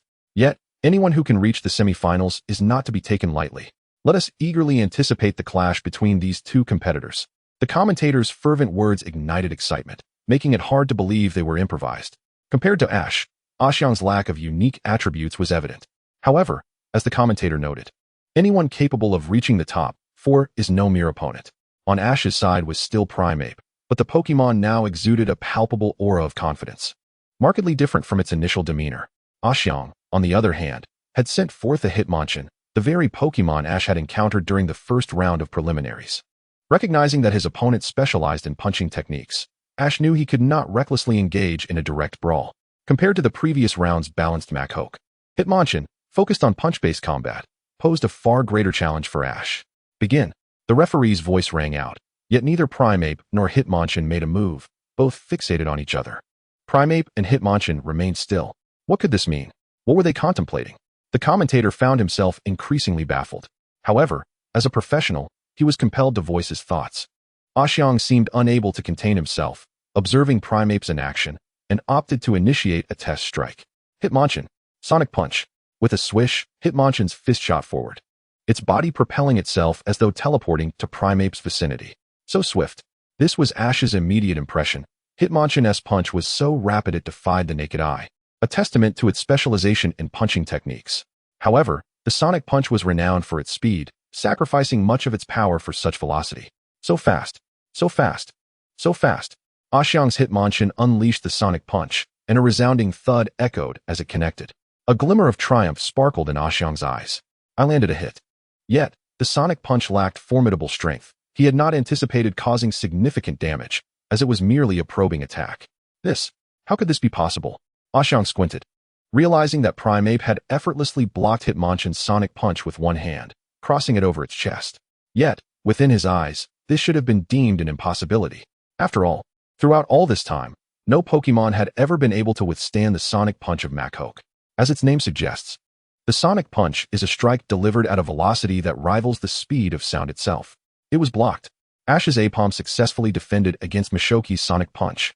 The punch, reputed to possess the swiftness of a high-speed train, had been thwarted. The commentator, his voice straining against the microphone, bellowed, ensuring every spectator could hear his astonishment. Each audience member had witnessed the recent event, bewildered by how Ash's Apom had achieved such a feat, unless, of course, its eyes had learned to perceive the speed of the sonic punch. However, that was an utterly implausible notion. The crowd was left in disbelief, and so too was Ash. A smile curled at the corners of Ash's mouth as he adjusted the black, fingerless gloves adorning his hands. These gloves were none other than those bestowed upon him by Shiba, designed to assist in the use of aura. He had watched Ash's previous match and had been concerned about Mashoki's sonic punch, but after donning these gloves, he was entirely unfazed. After all, such trainers possessed unique abilities, which could hardly be categorized as cheating. It was merely a testament to their own prowess. Machoke, once more. Sonic punch. Ash's opponent, still in disbelief at the unfolding events, commanded Machoke to unleash the sonic punch again. Apom, prepare yourself. Extend your hand to the right in 3 seconds. Ash spoke aloud, while communicating a different message through aura. The words from his mouth were a ruse to mislead others, while the aura conveyed the true intent he aimed to share. Apom. Understood. 1, 2, 3. Apom's voice rang out, swiftly counting 3 seconds before pivoting to the right and extending its fist. Incredible. Unbelievable. Ash's Apom once again intercepted Mashoki's fist. What on earth is happening? If the first instance was mere luck, then what could possibly explain this second occurrence? The commentator, taken aback, struggled to articulate his astonishment, declaring that in all his years of covering the fighting Grand Prix, he had never witnessed such a feat. To withstand a punch akin to the speed of sound, though not particularly powerful, was still a pinnacle of velocity. Machoke, rapid punches. I refuse to believe I cannot land a hit on you. Ash's opponent had now lost all rationality. He merely desired to strike Apom. Even once would suffice. Yet, Ash would not simply concede to his opponent's wishes. He refrained from speaking, relying solely on aura to convey his directives. Left, right, left. Ash closed his eyes, his aura allowing him to clearly perceive Mashoki's attack trajectory. Through the instantaneous transmission of information via aura, Ash relayed his predictions to Apom, who deftly evaded every strike without once allowing Machoke to make contact. Machoke, infuriated, unleashed a flurry of punches akin to a tempest aimed at Ash and his Pokémon. The relentless barrage forced Ash to instruct Apom to continue dodging. Each time he attempted to counterattack, Mashoki's fist would arrive, causing Ash considerable frustration. Machoke had succeeded in suppressing Apom. However, not once did Machoke manage to land a blow. Apom seemed to possess the uncanny ability to foresee the future, evading before the attacks even materialized. Despite Mashoki's vigorous onslaught, it could not touch its opponent, and while Apom could evade, it could not retaliate. Ash and his opponent had reached an impasse. So, who would be the first to break this stalemate? Time slipped away, and the match had already progressed for 3 minutes, during which Machoke had expended considerable stamina. Its punch speed began to gradually diminish, and even without Ash's aura, Apom could now easily see and dodge the incoming fists. A golden opportunity. Apom. Shoulder throw. As Machoke launched a straight punch, Apom seized the moment, utilizing Mashoki's momentum. In the instant the punch appeared, Apom gripped it with both hands and yanked forcefully. Bang! Machoke crashed heavily to the ground, feeling waves of pain coursing through its body as it attempted to rise. But Apom would not allow it to succeed, delivering a swift kick to the fallen Machoke. Though the kick was not particularly damaging, it was laden with humiliation, and Machoke could distinctly sense Apom's scornful aura. The match concluded. The victor is Ash. Ash had once again proven himself to be a cunning strategist, triumphing through his cleverness. It was evident that this victory was also born from his unexpected prowess. He resembled a competitor favored by miracles. Moreover, he had only just embarked on his journey and had already reached the semifinals. Such talent. It was truly miraculous.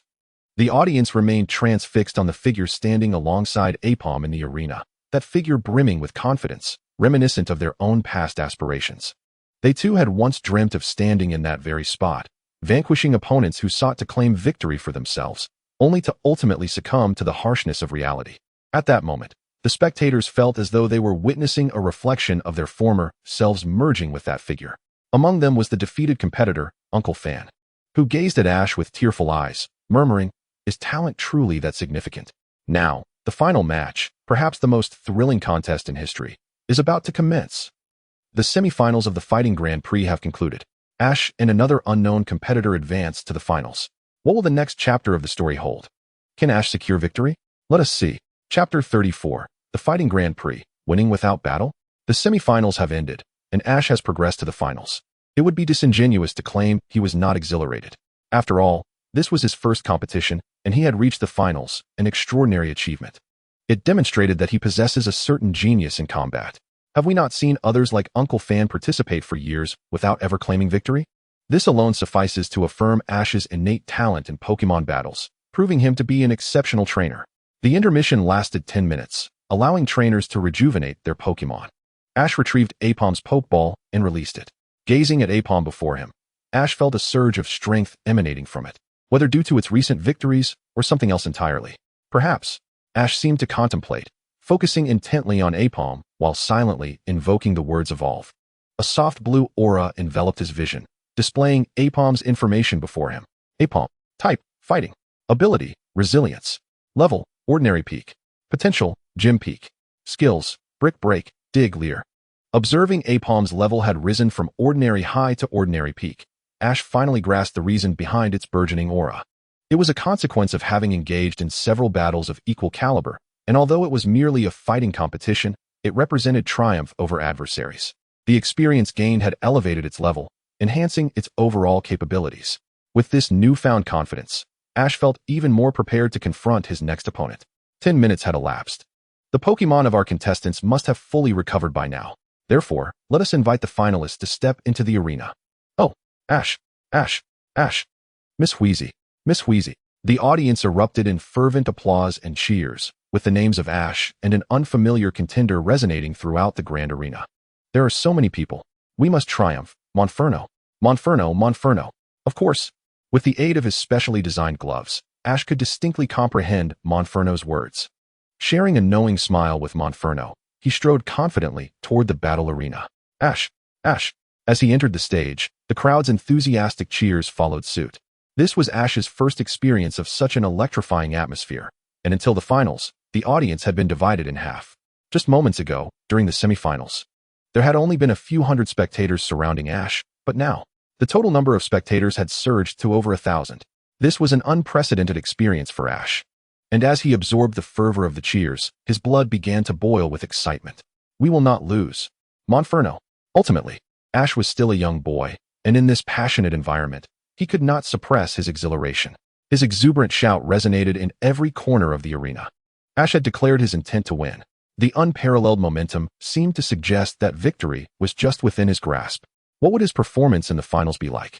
Would it indeed fall into his hands, or would the yet-to-arrive opponent, Kyuko Kinzaki, manage to thwart him? The anticipation for this final battle was palpable. Listening to Ash's resounding voice, the host skillfully interjected his own commentary, igniting the atmosphere among the audience. Everyone began to eagerly await the final showdown, silently urging for the match to commence. Kyuko Kinzaki had yet to arrive at the venue, and there were less than 5 minutes left before the match began. If 5 minutes passed, and she had not shown up, Ash would win by default. Would she allow this to happen? Would she willingly concede the championship to Ash? The host's words stirred confusion among the spectators, making it hard to believe such a scenario could unfold in a fighting Grand Prix. After all, both the competitors and the audience were enthusiasts of combat, and what was the essence of fighting? It was the indomitable spirit, the spirit that prefers to stand and fight rather than kneel and surrender. Even if battered and bruised, one must battle until the very last moment. A resolute spirit that would never yield.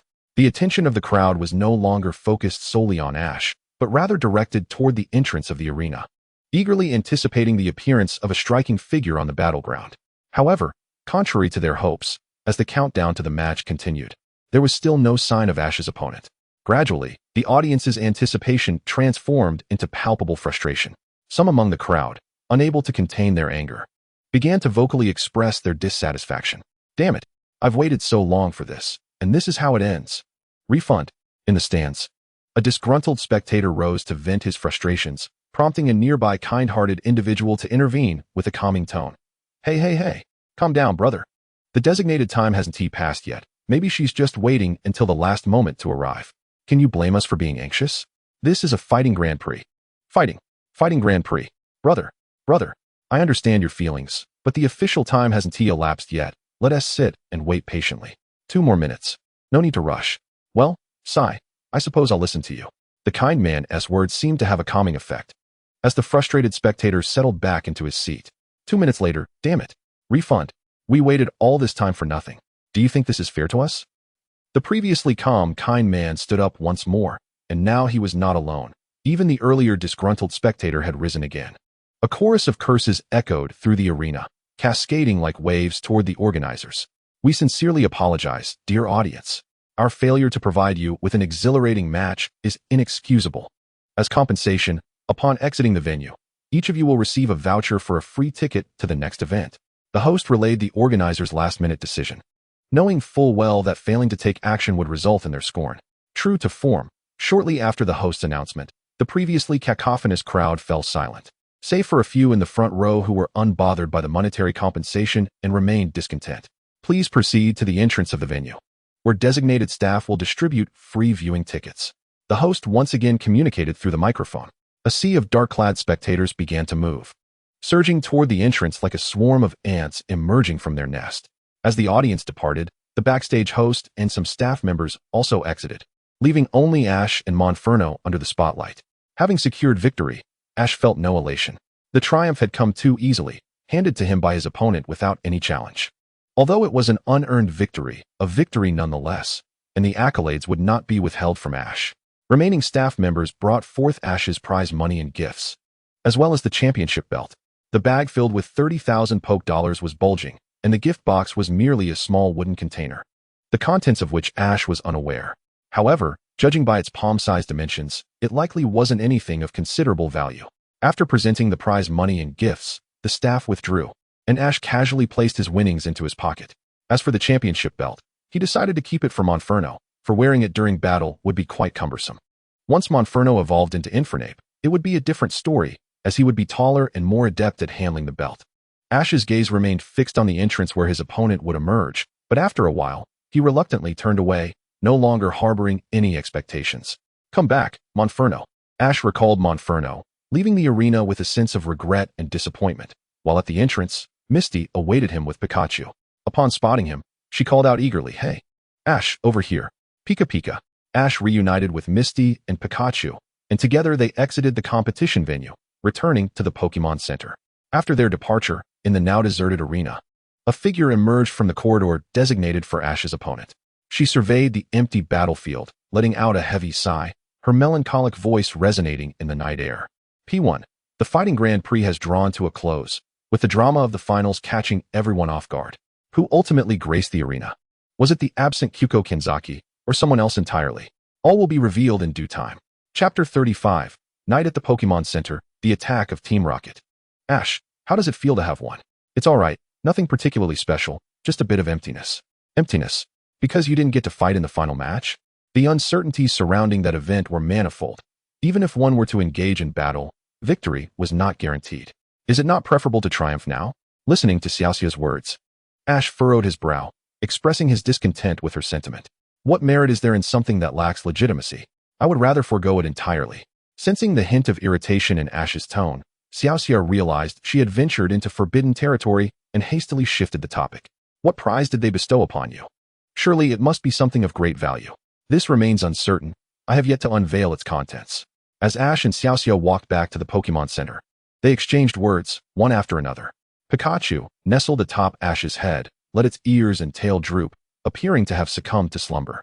Upon returning to the Pokémon Center, Ash encountered Miss Joy, who was hurriedly carrying a Pokémon into the operating room. Behind her, Chansey rummaged through some items, keeping pace with Miss Joy. The red light indicating surgery illuminated, and Ash understood that Miss Joy was now engrossed in her duties, so he refrained from disturbing her at such a late hour. He and Xiaoxia returned to their room, placing Pikachu on the bed before Ash removed the gloves used for aura manipulation and stored them away. Xiaoxia and Pikachu had already drifted into dreams, while Ash opened the prize box, revealing a stone.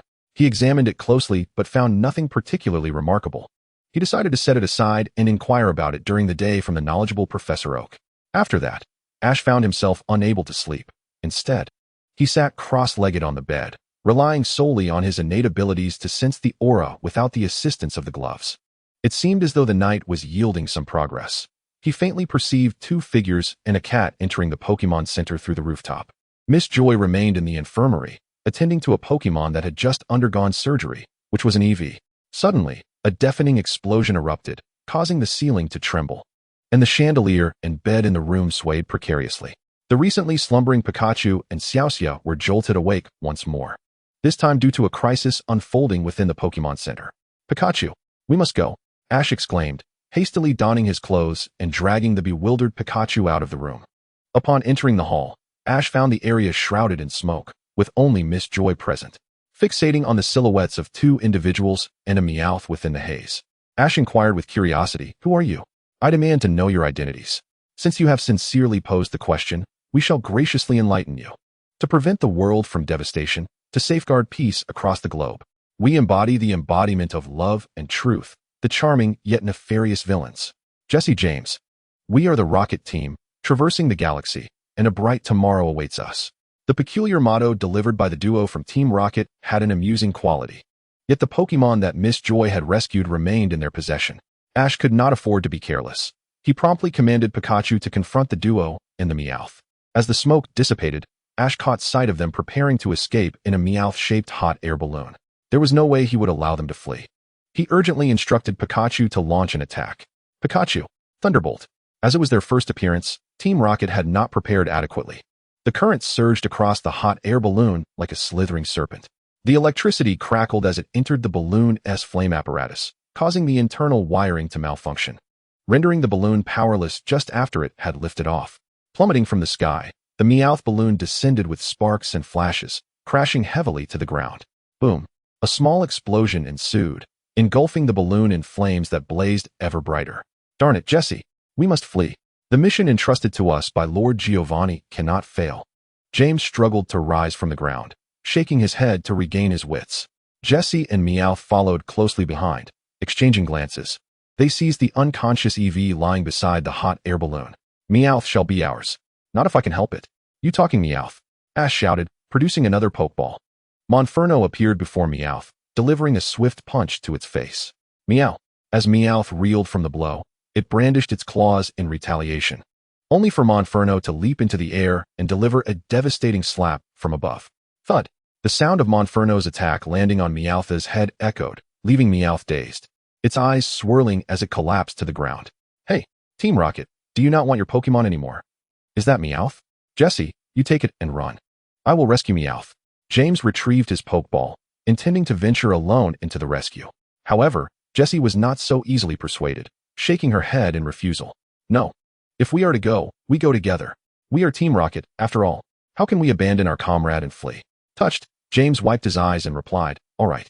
Even if Lord Giovanni chastises us, we shall bear it together and save our companion, Meowth.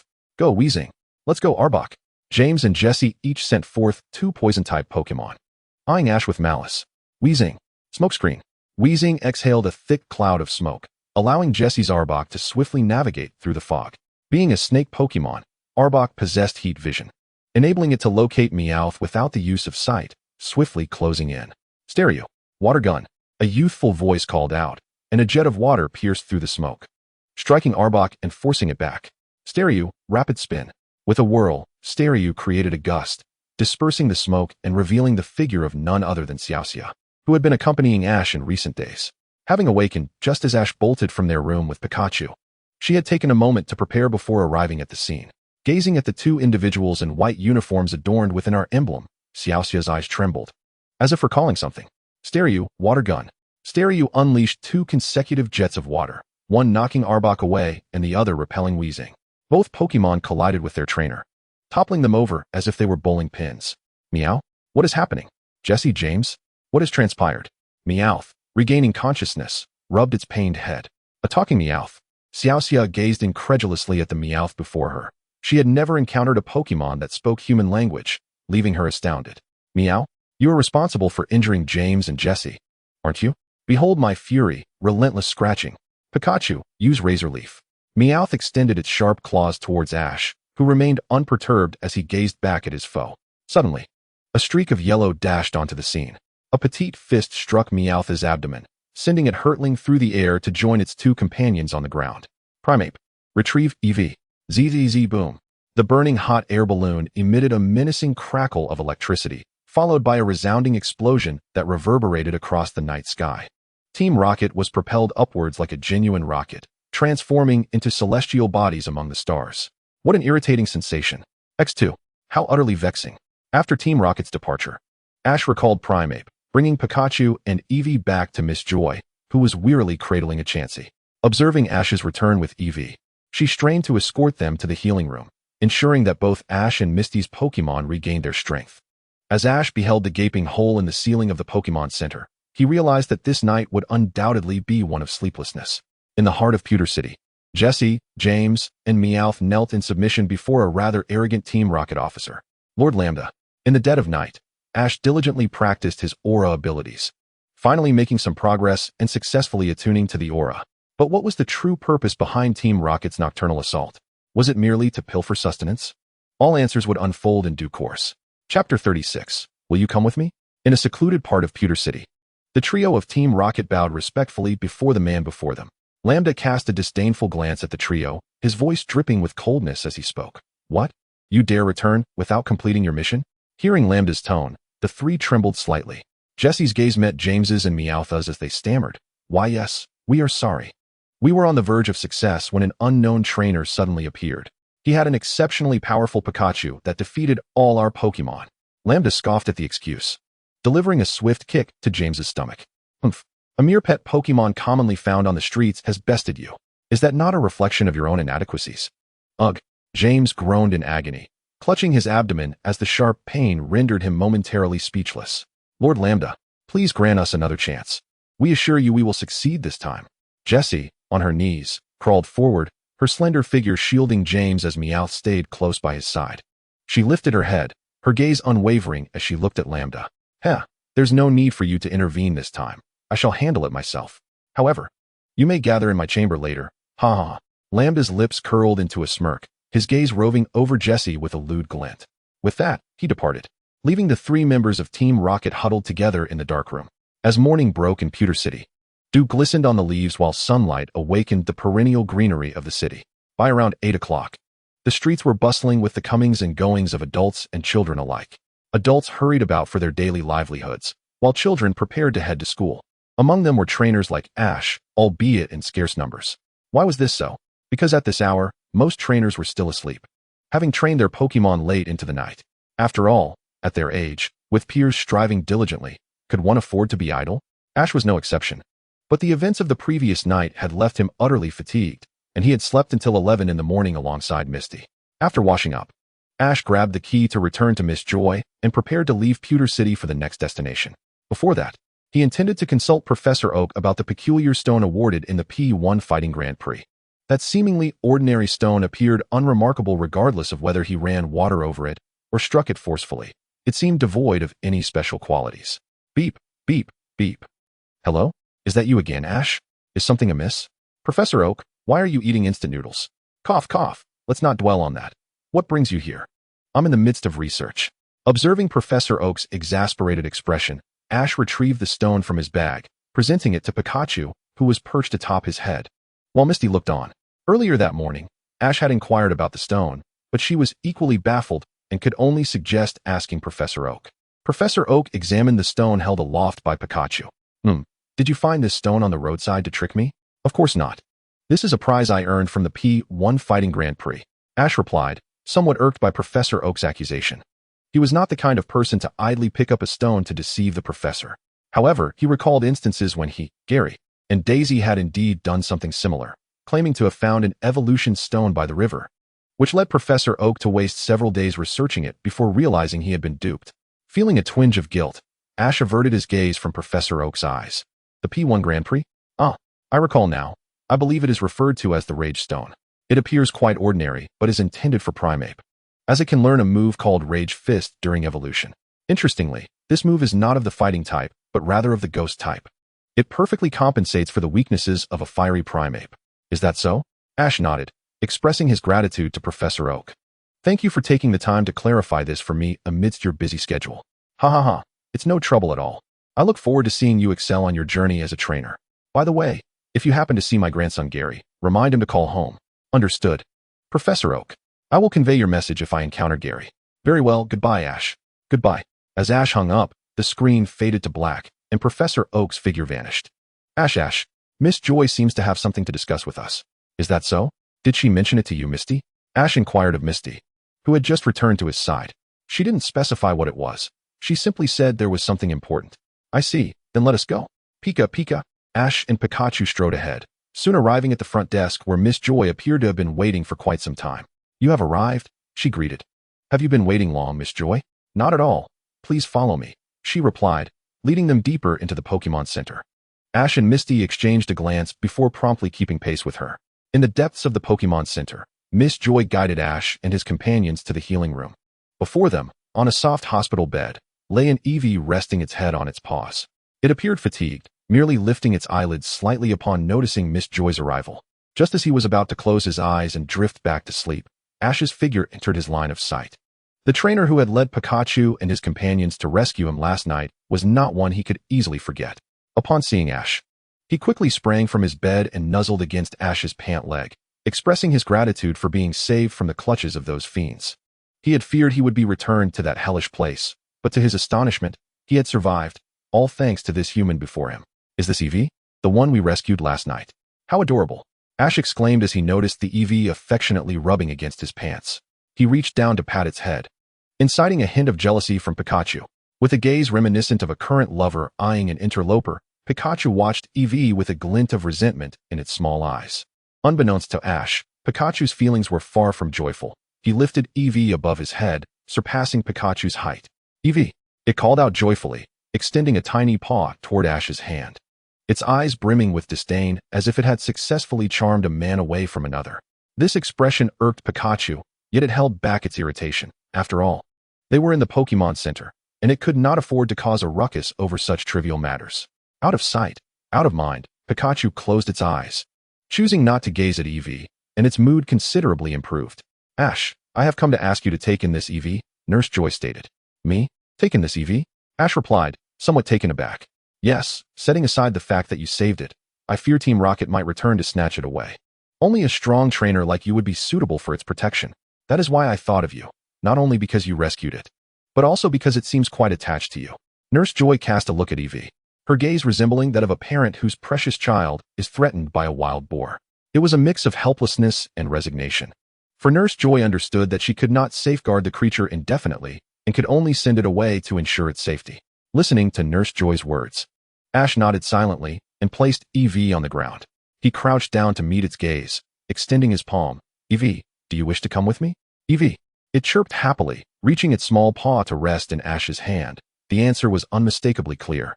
After enjoying a delightful night, Ash understood the significance of the accolades he had received. The Eevee he had rescued the night before had grown quite fond of him, and under Nurse Joy's suggestion, his team welcomed a new member. What adventures lay ahead for him? Would Team Rocket continue their attempts to reclaim Eevee? Chapter 37, The Viridian Forest. Ash formally departed from Viridian City, embarking on a journey to the next city accompanied by Misty and Pikachu. At the junction between Viridian City and Pewter City lay a sprawling forest known as the Viridian Forest. The multitude of insects within the forest elicited a natural aversion from Misty, for it was only reasonable for a girl to fear such creatures.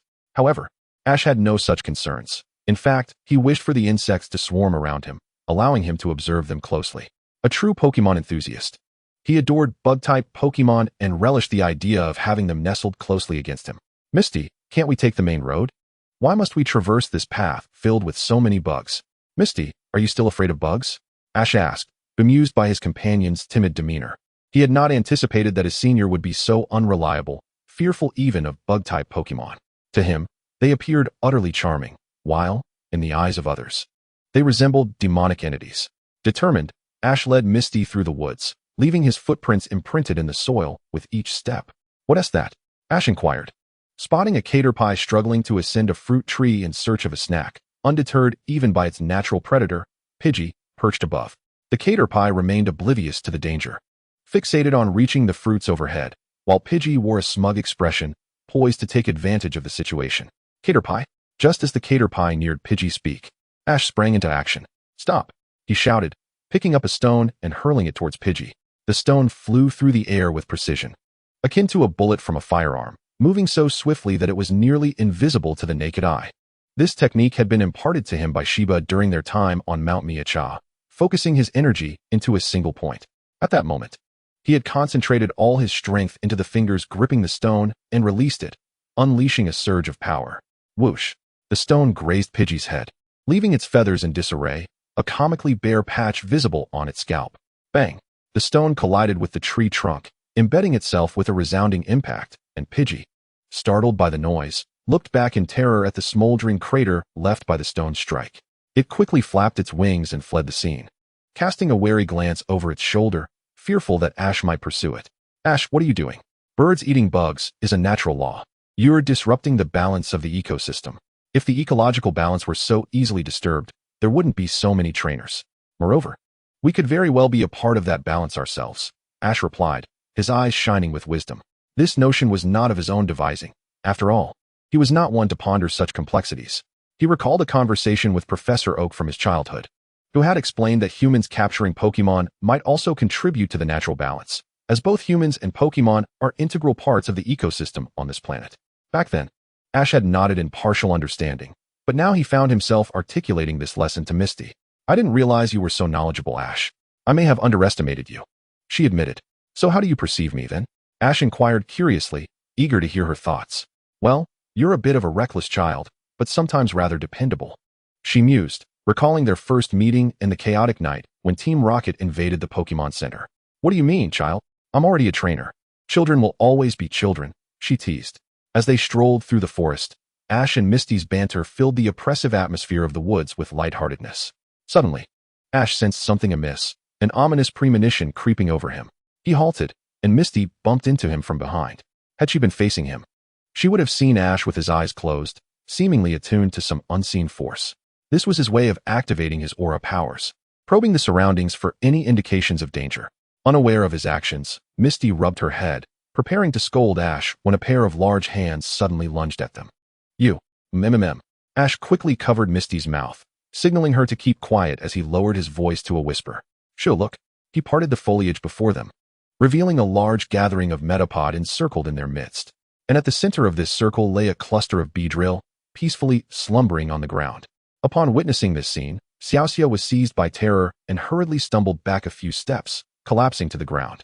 The pain radiating from her backside did little to alleviate her fright. She endeavored to maintain her composure, covering her mouth to stifle any cries. After a lengthy pause, Xiaoxia gradually regained a semblance of calm, just as she was about to turn and flee, when Ash suddenly grasped her arm. What's wrong?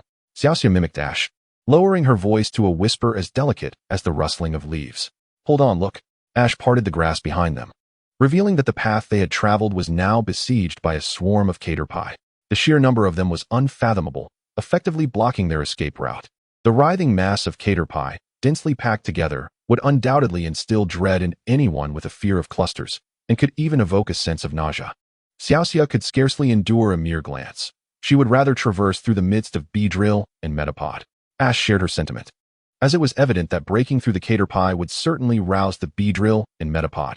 At that point, mere flight would not suffice within this dense forest. The Beedrill had the home field advantage and could easily ensnare Ash, transforming him into their eternal sustenance. Pikachu, Senior Xiaoxia, let us proceed. We must remain silent. Ash cautioned his Pikachu perched atop his head and Xiaoxia behind him, fearful that any misstep would lead to their demise in this place. Ash led Xiaoxia out of the underbrush, rising onto his toes and adopting slow, cautious steps. As they moved, Ash and Xiaoxia frequently scanned their surroundings, ensuring no unexpected occurrences would transpire. Ash's deliberate pace proved effective. After several minutes, he had not uttered a single sound and had covered more than half the distance. As the exit drew nearer, Xiaoxia's heart raced, yet she suppressed her jubilance for the sake of caution. The closer they drew to the exit, the slower their steps became, wary of even the slightest mishap. However, upon finally emerging, nothing untoward had occurred, and Ash felt a wave of relief wash over him as he resumed conversation with Xiaoxia. Walking along the path through the Viridian forest, silence enveloped them. Pidgey! A cry resonated from a distance, prompting Ash and Xiaoxia to exchange glances and, without further ado, head towards the source of the sound. Pikachu overhead held no objections. After all, should any trouble arise, it could provide Ash a means of escape. Leaving the territory of the Beedrill behind, Ash and his companions pressed forward, the recent shock still lingering in their minds, rendering them momentarily dazed. Suddenly, a horrific scream erupted from ahead, startling Ash and his party. Yet, upon reflection, They sensed something amiss and hastened towards the sound to uncover its origin. Ash sprinted ahead, with Pikachu in tow, leaving Xiaoxia several paces behind, her eyes wide with astonishment as she thought to herself, "Is this fellow even human? How can he run so swiftly while carrying Pikachu?" Unbeknownst to Ash, he soon discovered the source of the earlier cry, and a sense of familiarity washed over him. Upon closer inspection, he found himself confronted by a group of Spearow encircling something in their midst. Chapter 38. A reunion with Spearow. Bursting forth from the underbrush, Ash found himself facing a throng of Spearow, which were gathered in a circle around a single Pokémon, a Pidgey, its feathers disheveled and appearing on the brink of collapse. Upon noticing Ash's arrival, the Pidgey's vacant eyes regained a glimmer of hope, pleading silently for his assistance, reminiscent of the caterpie he had nearly devoured earlier. "Pidgey!" It croaked, mustering its final strength to emit a pained wail. Yet the Spearow showed no pity. Instead, they erupted into raucous caws. "Spearow! Spearow!" Their demeanor was gleeful, reveling in their torment of the Pidgey, clearly indifferent to its fate, for these two species were natural adversaries, destined to clash upon sight. However, Ash, a devoted lover of Pokémon with an overflowing reservoir of kindness, could not bear to witness such cruelty. He grasped Pikachu firmly in his hands and hurled it forward with determination. "Pikachu, it's your time." Thunderbolt. Pikachu soared through the air, caught off guard by Ash's direct approach. Fortunately, its agility allowed it to stabilize mid-flight, and with a crackle from the electric sacs on either side of its cheeks, a brilliant flash of light erupted, electrifying the air. A multitude of Spearow, unprepared for the sudden onslaught of electricity, felt the jolt course through their bodies. Many fell to the ground, their feathers singed and resembling the weakened Pidgey, though they lacked its dire condition. It appeared they were merely incapacitated, while the Pidgey lay as fragile as a flickering flame in a tempest, on the verge of extinguishing. As one Spearow charged at Pikachu from behind, its sharp beak gleaming, ready to launch a surprise attack, Pikachu seemed to sense its approach. In a swift maneuver, it pivoted and swung its tail. With a resounding crack, Pikachu's tail, aglow with light, struck the Spearow squarely in the face, sending it crashing to the ground in a convulsion. Clearly, Pikachu's newly acquired technique was executed with considerable force, possibly a result of its recent training during battle. Although it lacked finesse and control over its power, Pikachu paid no heed, dispatching any Spearow that dared approach, leaving them twitching on the ground. Ash, observing Pikachu's valor akin to a deity of war, quickly activated his aura panel to check its stats. Pikachu gender, male type, electric ability, static trainer, Ash level, elite intermediate potential. A mystery forever. Learned moves, quick attack, thunder shock, tail whip. Unlearned moves, iron tail, 76, volt tackle, 68. Ash noted the changes in his aura panel, which seemed to have upgraded, possibly due to his burgeoning aura perception. He speculated that as his aura grew stronger, the information displayed would become increasingly detailed. The addition of gender and unlearned moves to the panel was significant. The latter was crucial to understanding Pikachu's glowing tail maneuver. According to the data, Pikachu had just executed Iron Tail. Ash recalled seeing it listed among the moves Pikachu could learn in a book he had read earlier. Iron Tail, a steel-type move that strikes the opponent with a tail as hard as iron, possessing a certain probability of decreasing the opponent's physical defense. Pikachu is on the brink of mastering this move, likely due to its frequent training sessions where it utilized its tail to slice through tree fruits before embarking on its journey. The muscles in its tail have been honed to a state of perfect control, able to harden at will or soften as desired, exemplifying a balance of strength and flexibility. Observing Pikachu effortlessly dispatching the Spearows, Ash felt a surge of exhilaration, reminiscent of his earlier encounters on the road from Pallet Town to Pewter City. Though the location and the flock of Spearows were not the same, it hardly mattered. Ash was eager to vent his frustrations, not only for the sake of Pidgey, but also for himself. "Pikachu! Thunderbolt! Pika! Pikachu!" Upon hearing Ash's command, Pikachu swung its tail in a circle, sending all nearby Spearows flying. Almost immediately, a brilliant bolt of golden electricity burst forth from the red electric pouches on its cheeks.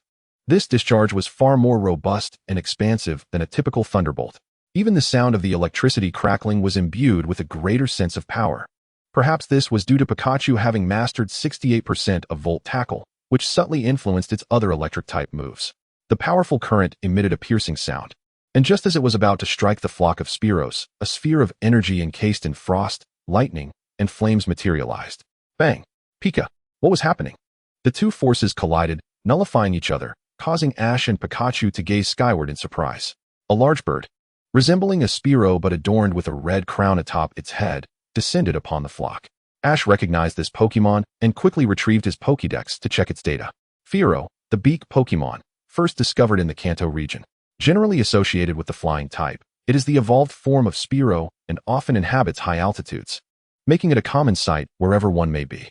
Its stamina is remarkable, allowing it to soar through the skies for extended periods without needing to land.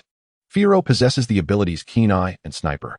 Having reviewed the data, Fearow folded its wings and spiraled downwards, resembling a drill descending from the heavens. Pikachu, we must escape. Realizing the imminent threat from the descending Spearows, Ash felt a sense of dread and hurried to retreat. At that moment, Misty arrived, observing Ash sprinting towards her. As she was about to voice her frustrations, she caught sight of Fearow leading a horde of Spearows closely behind Ash and Pikachu. Misty, run! Ash dashed past her, and she quickly grasped the situation upon seeing the approaching Fearow. What did you do to provoke them this time? Misty caught up to Ash, exasperated. I'm sorry, but I know how to shake them off. You hide behind that rock up ahead, and I'll handle the rest. No. How can I let you take on such a dangerous task alone? I must join you. Misty glanced in the direction Ash pointed, noting a large boulder nestled among the trees, but it appeared barely large enough for one person to hide behind. Stop wasting time, Misty. It will be easier for me to go alone. You go. Seizing a moment of distraction, Ash forcefully pushed her towards the thicket beside the boulder. Pikachu, Thunderbolt. Pikachu unleashed a thunderbolt towards the pursuing foes, but alas, it was intercepted by Fearow once again. Seeing the rapidly approaching Fearow and Spearows, Ash shouted, Hey, you bunch of scruffy birds, why don't you hurry up and catch up? With that, he sprinted off with Pikachu, their speed heightened by the urgency of the situation. Pokémon can indeed comprehend human speech, and when Ash referred to them as scruffy birds, the Spearows understood. Spearow. Their furious cries echoed throughout the forest. Fearow, too, was enraged. Its wings glimmered with a white light, and trees fell in an instant, leaving only sharp stumps in their wake. Fearow. Its furious voice drowned out the Spearows, and with a powerful flap of its wings, it moved with such speed that it was nearly invisible to the naked eye. The Spearows, sensing their leader's fury, hastened to follow suit. Ash, glancing back at the enraged Fearow and its flock, smirked slightly and murmured, Come on. Don't underestimate human ingenuity, you scruffy birds. With newfound confidence, he activated his aura senses, revealing a group of Pokémon not far ahead. He knew his allies were on their way. Ash encounters the Spearow flock once again. This time, although Pikachu has grown stronger and can handle them with ease. A Fearow suddenly appears, blocking Pikachu's attack, prompting Ash to flee. But will he be able to evade danger? What solution does he devise? Long-awaited ability recap. Keen Eye. In battles, the accuracy level will not be reduced by the opponent in any manner, ignoring any increase in the target's evasion rate. In the wild, when a Pokémon with this ability is present, the likelihood of encountering lower-level Pokémon decreases. Sniper. In battles, attacks that hit critical points deal 15 times the normal damage. Chapter 39. A Drawn Battle. Ash, accompanied by Pikachu, broke through a thicket, tumbling forward and taking cover on the ground, allowing the foliage to obscure his presence. The pursuing Spearows and Fearow arrived, scanning the area in search of the human who had insulted them and the yellow rodent that had harmed many of their comrades. A Spearow pecked at a thicket, locking eyes with Ash hidden within. Hello there. Ash greeted the Spearow, which momentarily seemed taken aback, nodding in acknowledgement. However, as it processed the situation, it opened its beak to emit a piercing cry, only for its form to vanish in an instant. The other Spearows, preoccupied with the search for Ash and Pikachu, failed to notice the absence of their companion. Thud! A dull sound emanated from the thicket, subtle enough to evade the attention of the other Spearows. Fearow perched silently on a branch, observing the surrounding area. It caught sight of the gathering Spearows, but merely glanced at them before redirecting its focus. Suddenly, its keen eyes detected movement in a thicket. It concentrated energy, gathering it at the tip of its beak. 3 distinct types of energy enveloping the surface of the energy sphere. This was the familiar triple attack, a move Fearow seemed particularly fond of. This time, however, it gathered energy for longer. The energy on its surface appeared more ferocious, suggesting it aimed to eliminate Ash and Pikachu with a single strike. Fearow. Accompanied by Fearow's furious roar, the energy sphere, cloaked in lightning, frost, and flames, was launched towards the thicket. Within the thicket, a yellow figure flickered, seemingly searching for something. The great-mouthed sparrow, indifferent to the unfolding chaos, perched gracefully upon a branch, preening its feathers with an air of triumph, as if it had already subdued the shadow lurking amidst the grass. Suddenly, with a sharp slashing sound, several chilling beams of light sliced through the air, shattering the triple energy spheres unleashed by the great-mouthed sparrow into a flurry of delicate fragments, akin to snowflakes drifting down. The foliage that concealed the yellow figure was also torn apart, fully revealing its form. To the great-mouthed sparrow's astonishment, the figure was not Pikachu, but a swarm of beedrills from the Viridian forest. With keen, piercing eyes, the great-mouthed sparrow scrutinized the tips of their arms, noticing a round, brown object embedded within. It dawned upon the great-mouthed sparrow that it had been outwitted, igniting a fierce anger within. However, it was too late to reconsider. It now had to confront this new adversary. The swarm of beedrills gathered in increasing numbers, yet the great-mouthed sparrow remained undaunted. Not only due to the presence of its own loyal companions, but also because of the natural order that dictated birds prey upon insects. Although these insects appeared larger and more menacing, they were still fundamentally at a disadvantage, regardless of the circumstances. The fire sparrows observed the beedrills without a hint of trepidation, primarily because, by virtue of their types and the laws of nature, they had an inherent advantage over the beedrills. Even without having evolved, the fire sparrows held a distinct edge over the fully evolved beedrills. Suddenly, a fierce aura cleaved the air, producing a sound that made the very atmosphere tremble. An attack emerged from behind the great-mouthed sparrow, aiming for its neck. Cold sweat beaded on its brow as it spread its wings, glowing with a brilliant white light, and struck out behind it. Its wings sliced through the air like razor-sharp blades, creating a gust that set the surrounding leaves quaking. Clang! The wings collided with an unseen force, emitting a sound akin to steel clashing. The great-mouthed sparrow's gaze sharpened, locking onto the green figure that stood in opposition. It was a beedrill, exuding a presence that matched its own, indicating they were of equal caliber. Despite possessing a type advantage, the beedrill's green coloration provided it with excellent camouflage within the verdant surroundings. The beedrill rapidly flapped its four wings, producing a droning noise, causing its body to meld into the foliage. Meanwhile, the fire sparrows had already engaged in battle with the beedrills, the sounds of their conflict echoing throughout the forest. Any passing Pokémon, upon witnessing such a spectacle, dared not approach. They were not foolish. To venture near a clash between two rival factions would be courting disaster, especially given their own inadequate strength. As the fire sparrows and beedrills clashed, not far away, Ash was crouched in the underbrush, observing the scene unfold, accompanied by a visibly displeased Pikachu. What was transpiring here? Let us rewind to the moment before the great-mouthed sparrow unleashed its triple attack upon the beedrills hidden in the thicket. What to do? Though they had entered the beedrills' territory, how could he instigate a conflict among them? Concealed in the foliage, Ash realized that hiding indefinitely was not a viable strategy. Watching the fire sparrows conduct a thorough search around him, an epiphany struck Ash. Suddenly, he recalled the high-grade Pokémon food he had been keeping in his backpack. He had recently acquired this food and had tested it on his Monferno, Pikachu, and Eevee, all of whom had found it quite delectable. This Pokémon food emitted an alluring aroma that was particularly enticing to Pokémon. Now, Ash devised a plan to utilize their rations to achieve his goal. Pikachu also sensed something amiss, glaring at Ash with discontent, but Ash chose to ignore Pikachu's gaze. Contemplating his strategy, he prepared to relocate to a more advantageous position, kicking out one of the recently incapacitated fire sparrows.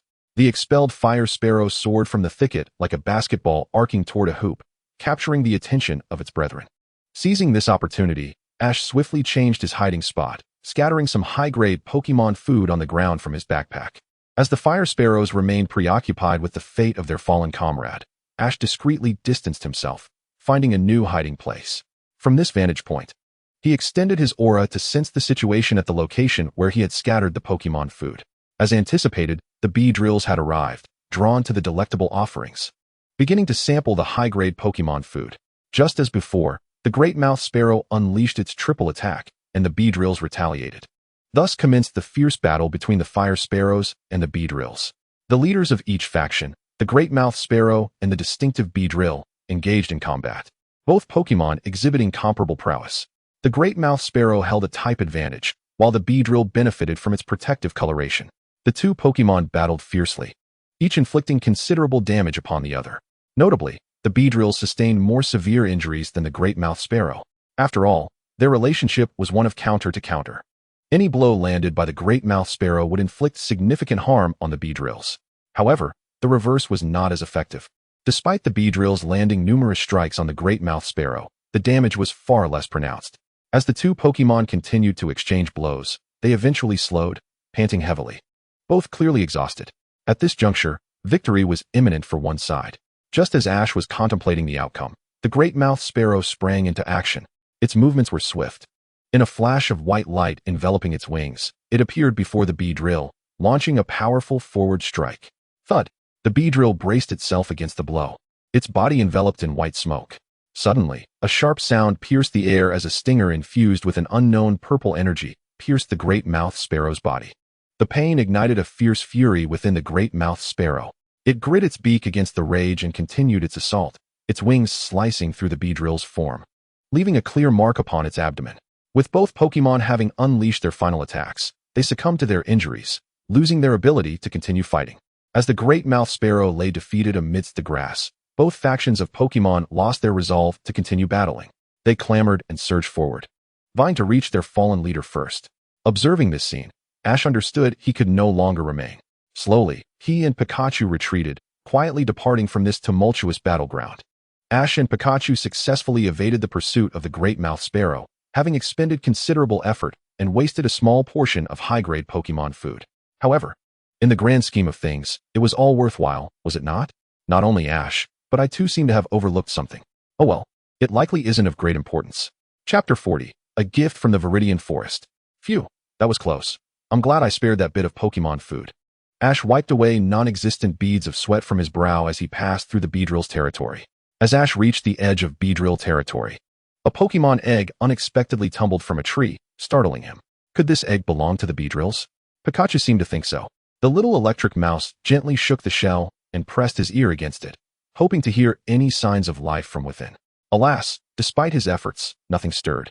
It was as if the egg were lifeless. Upon hearing Pikachu's description, Ash scanned the surroundings and found a somewhat secluded spot to release his companions, Primeape and Eevee. Primeape! It exclaimed, eager for a brawl. Eevee! Ash's name escaped Eevee's lips joyfully as she nuzzled against his pant leg. Meanwhile, Pikachu, vigilant and alarmed, hurried to Ash's side, clinging to his arm as if to assert his claim. What are you two doing? Ash asked, bemused by the jealousy displayed by his Pokémon. He gently pushed them aside and instructed, keep a close watch on the surroundings while I use my aura to examine this Pokémon egg. By the way, I don't believe I've checked Eevee's stats yet. Recalling this, Ash concentrated, and Eevee's information materialized before him. Eevee gender, female type, normal ability, adaptability trainer, Ash level, intermediate potential, average learned moves, growl, tackle, flame burst, water pulse. Thunderfang unlearned moves. None. Eevee's stats appeared to be quite similar to Pikachu's, with the only notable difference being that Eevee's potential was lower than Primeape's, suggesting her potential was nearing its limit.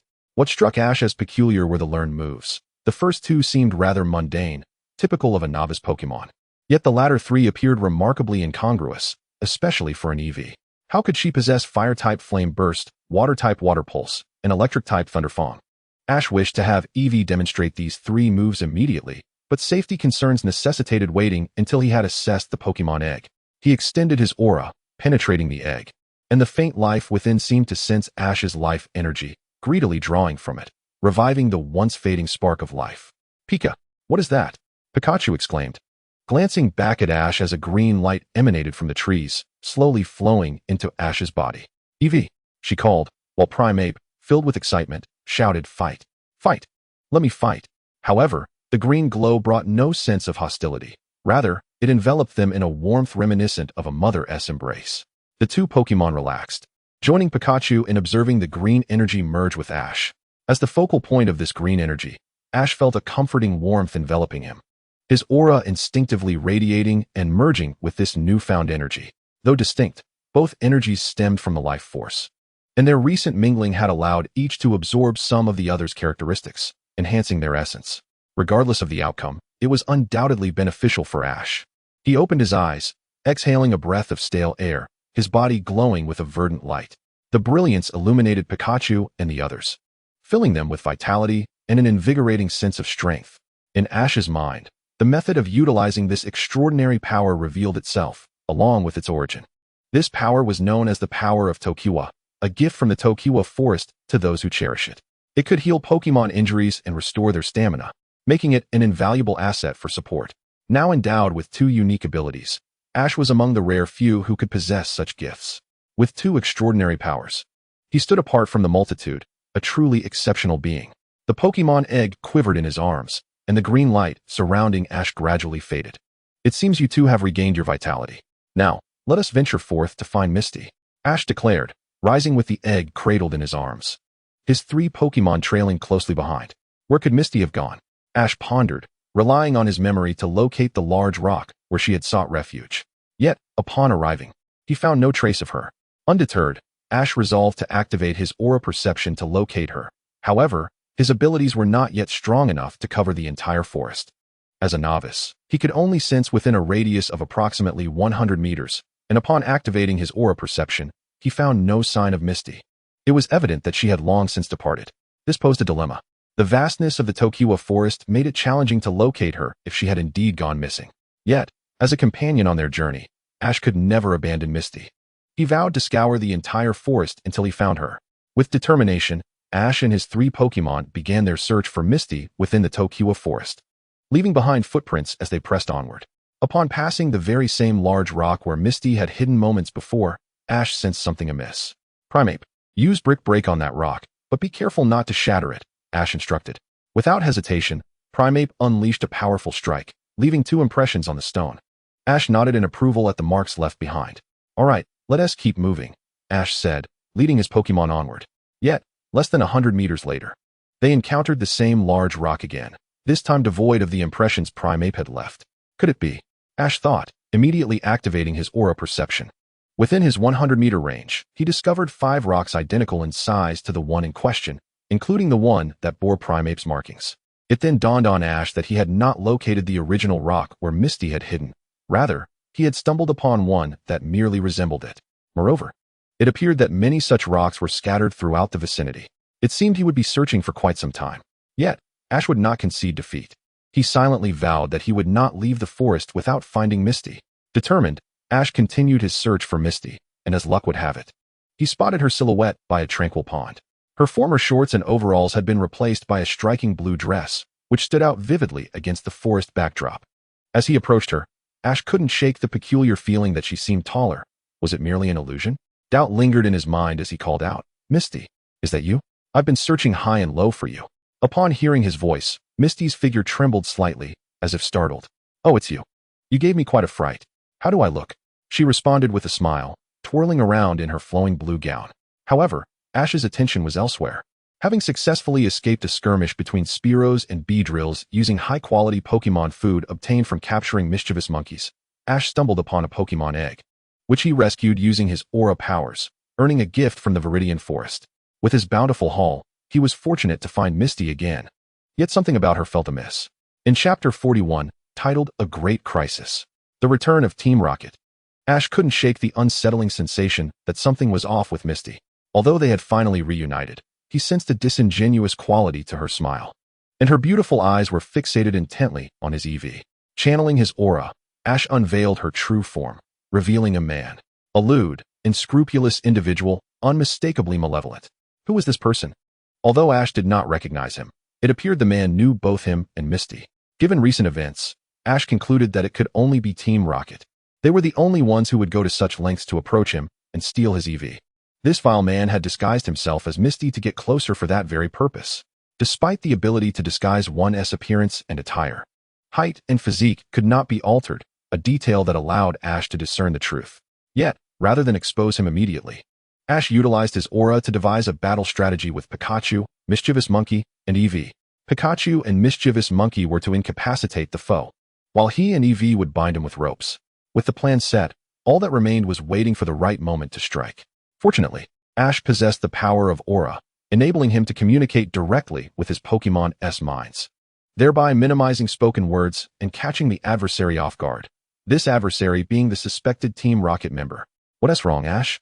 The Team Rocket member, donned in Misty's blue dress, tilted his head, feigning innocence.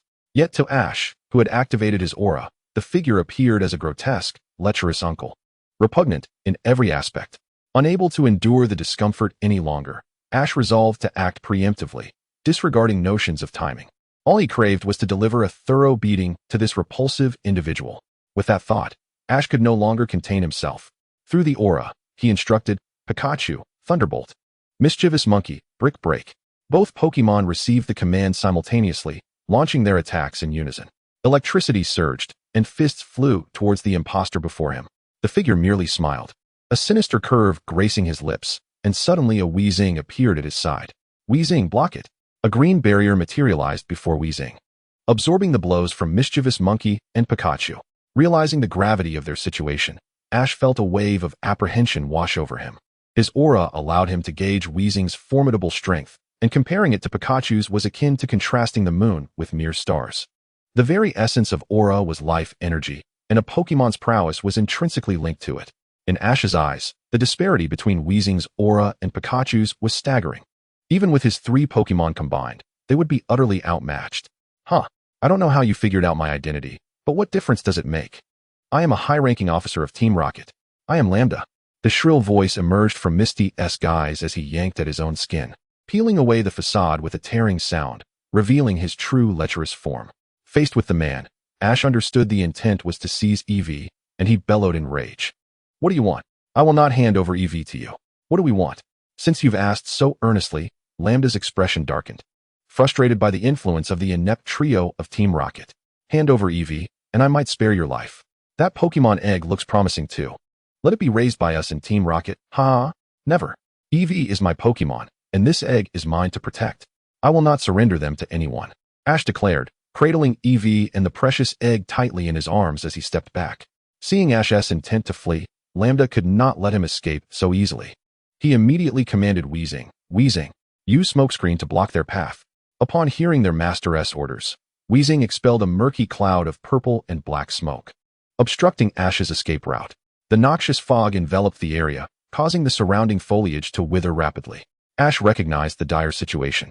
Escaping now would be nearly impossible as his retreat was blocked, leaving no option but to fight.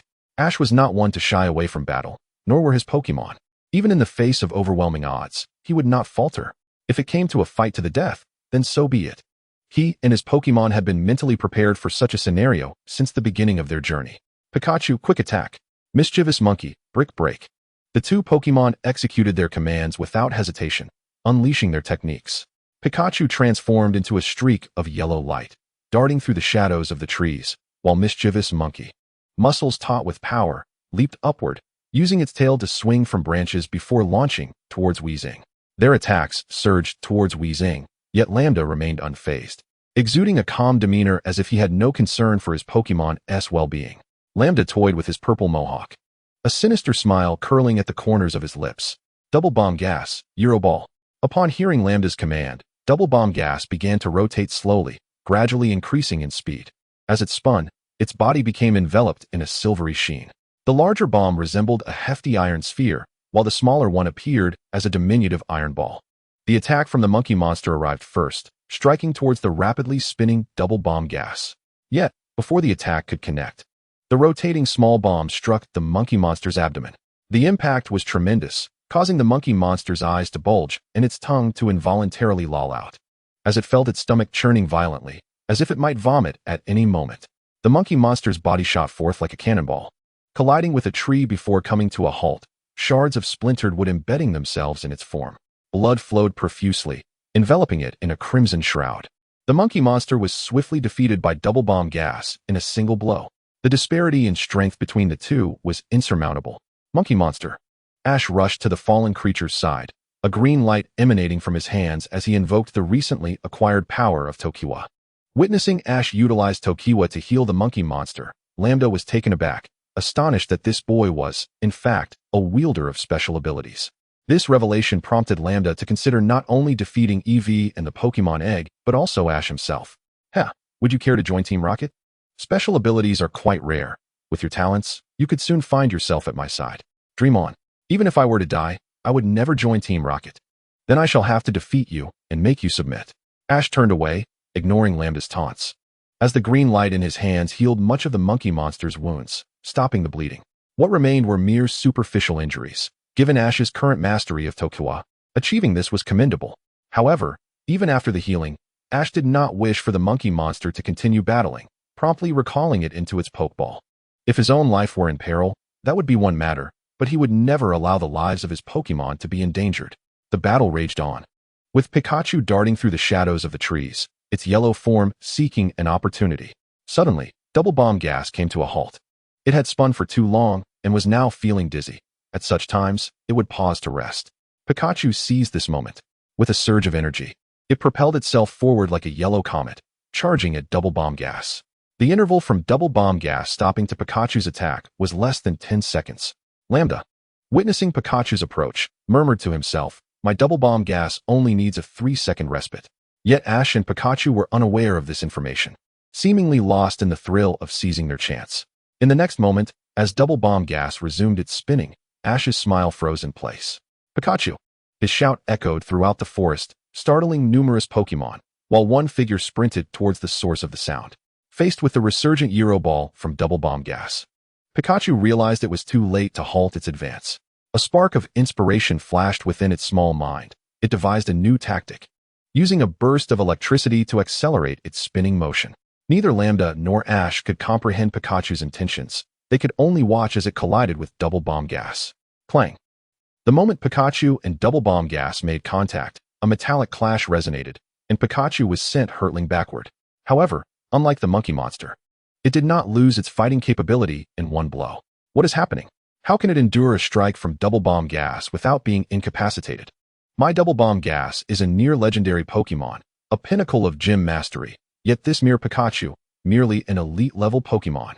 Lambda's fury ignited, feeling profoundly humiliated. Double Bomb Gas. Initiate an offensive. Following Lambda's command, Double Bomb Gas, still spinning, began to advance like a rolling iron sphere. It rotated faster, the air swirling around its surface, creating a fierce wind that sucked in the fallen leaves nearby. "Pikachu, dodge!" Ash shouted in desperation, but Double Bomb Gas, bolstered by the wind, had accelerated to a speed that was nearly imperceptible to the naked eye. As Pikachu heard Ash's voice and prepared to flee, Double Bomb Gas was already upon it. Pika! Instinctively, Pikachu swung its tail, enveloping it in a silvery sheen, attempting to block Double Bomb Gas. That's it, Ash thought, exhilarated to see that Pikachu had successfully learned Iron Tail, a skill it had only recently begun to master. This must have contributed to its ability to withstand Double Bomb Gas's earlier attack, having learned this technique at the brink of peril. Humph, can it withstand a second blow? Double Bomb Gas. Increase the pressure and crush this feeble rodent. Lambda, clenching his fist, swung it with force, not even flinching as he struck a nearby tree, his rage consuming him. Zing, clang. Iron Tail collided with Euro Ball, the sound of metal scraping against metal reverberating as sparks flew from their clash. Double Bomb. Double Bomb Gas surged forward with renewed strength, as Pikachu was sent flying like a protagonist from a novel, struck by a massive truck into another world. Pikachu. Ash, clutching Eevee and the Pokémon Egg, dashed forward, determined to reach Pikachu before it collided with a tree trunk. Ash collided with Pikachu, using his abdomen to absorb the impact. However, his human form could not withstand such overwhelming force, and he too was propelled backward, his feet still on the ground, scraping deep grooves into the earth. His shoes, made of an unknown material, somehow remained intact despite the friction, though they were slightly worn down. Bang! Ash slammed against the tree trunk, the sound of the impact resonating in the air, with Pikachu, now unconscious, resting against his abdomen. Yet, even in this dire moment, Ash clung tightly to Eevee and the Pokémon Egg, his gaze filled with resentment directed at Lambda. Oh, how touching. Such precious friendship makes even this great lord feel a tear welling up, Lambda remarked mockingly. The look of hatred in Ash's eyes exhilarated him, for a villain like him. The animosity from Ash and his companions was the greatest form of flattery. Radom slowly approached Ash, who could do nothing but lean against the tree trunk, his body devoid of any strength. He stubbornly clung to the tree, determined to endure. Kid, I'll give you one more chance. Hand over your Eevee and the Pokémon Egg, and come with me. I will let you go, Radom said, stepping in front of Ash and gently patting his cheek. Huh. Not a chance, you vile fiend. Even if I were to be torn to shreds, I would never surrender Eevee and the Pokémon Egg to you, refusing my offer. Then I shall take matters into my own hands, Radom declared, one hand grasping the Pokémon Egg while the other reached out toward Eevee. However, Eevee was highly vigilant and had not lost its fighting spirit. It wriggled free from Ash's embrace, locking eyes with Radom and emitting a low growl. It resembled a wild beast, baring its sharp teeth, as if ready to snap at Radom the moment he dared to touch it. Ho ho, little one. You certainly have a fiery temperament. But I find that quite appealing, Radom taunted, reaching out to clutch Eevee's neck. Applying pressure that rendered the creature's breathing labored and forced out weak whimpers. Eevee! Eevee! Eevee struggled desperately, kicking its limbs in an attempt to resist Radom's grip. Yet, rather than relenting, Radom only tightened his hold, reveling in Eevee's suffering. Eevee! Eevee! With a fierce cry, a blinding white light enveloped Eevee, prompting everyone to instinctively shut their eyes. Radom, however, did not loosen his grip. When they opened their eyes once more, a Pokémon adorned with yellow spikes stood before them. The evolved form of Eevee, Jolteon, transformed by the Thunderstone. Radom howled in agony, blood streaming from his palm as his grasp on Eevee was pierced. Yet even so, he managed to snatch the Pokémon egg with his other hand. You rebellious trash have pushed me too far. Weezing, use toxic gas. Let them suffer and perish in the poisonous mist. Weezing nodded, preparing to unleash a thick cloud of purple smoke to engulf Ash. Just as the cloud was about to envelop him, a fierce wind swept across the ground, dispersing the toxic fumes into oblivion. Eevee, who had just moments ago seemed to face a dire threat, tilted its head in confusion at the sudden turn of events. Pidgey. The familiar sound of a bird echoed as a Pidgey appeared before Ash. Could it be? Ash recalled the Pidgey that had been bullied by the Spearow flock, warmth flooding his heart as a smile unconsciously crept across his lips. Yet the enemy loomed too large, and Pidgey's level was significantly lower than even that of his Mankey. Reluctant to see it meet its demise, Ash called out helplessly, "Run. Pidgey, get out of here." Having rested against the tree for a brief moment, he regained some strength and stubbornly rose to his feet, placing Pikachu behind him. Haha, leave. Not a single one of you will escape after provoking me. Zubat, you take to the air. Radom unleashed a Pokeball, revealing a large mouth. Deep blue Pokemon that flapped its wings, showcasing its 4 sharp fangs. Zubat, use Poison Fang. Jolteon. Facing the flying-type Zubat, Jolteon opened its mouth. Electric currents swirling around its fangs, emitting a sizzling sound. This was the Thunder Fang move Ash had seen on its stats. Weezing, intercepted. Double attack. Upon hearing Radom's command, Weezing flew forward, launching a large sludge bomb at Jolteon. Jolteon initially blocked the attack with Thunder Fang, but as Radom had ordered a double strike, the smaller sludge bomb followed swiftly. However, Jolteon's Thunder Fang had already dissipated, leaving it to absorb the full impact of the smaller sludge bomb. Jolteon. The smaller sludge bomb struck Jolteon, causing it to emit a cry of pain. Although the size suggested it should inflict minimal damage, it was just as powerful as the larger sludge bomb. Jolteon was sent flying, crashing to the ground and sustaining considerable injury. Ash had no idea what level Jolteon was now, but he assumed it couldn't be higher than Pikachu's. Zubat. Zubat's attack was already upon Ash, and seeing the dripping venom from its 4 fangs, Ash felt a chill of despair. He could foresee his fate. Would this be the end? No way. With every ounce of strength, Ash sprinted, yet he was no match for the flying Zubat. He had barely taken a few steps before it caught up, the deadly fangs poised to strike. Just then, Pidgey came to the rescue, charging toward Zubat, enveloped in a white light. But Zubat merely sidestepped, causing Pidgey to lose control and crash into a tree, coming to a halt. Zubat. Zubat laughed triumphantly, and now, no Pokémon remained to save Ash. Poison Fang. Bite down.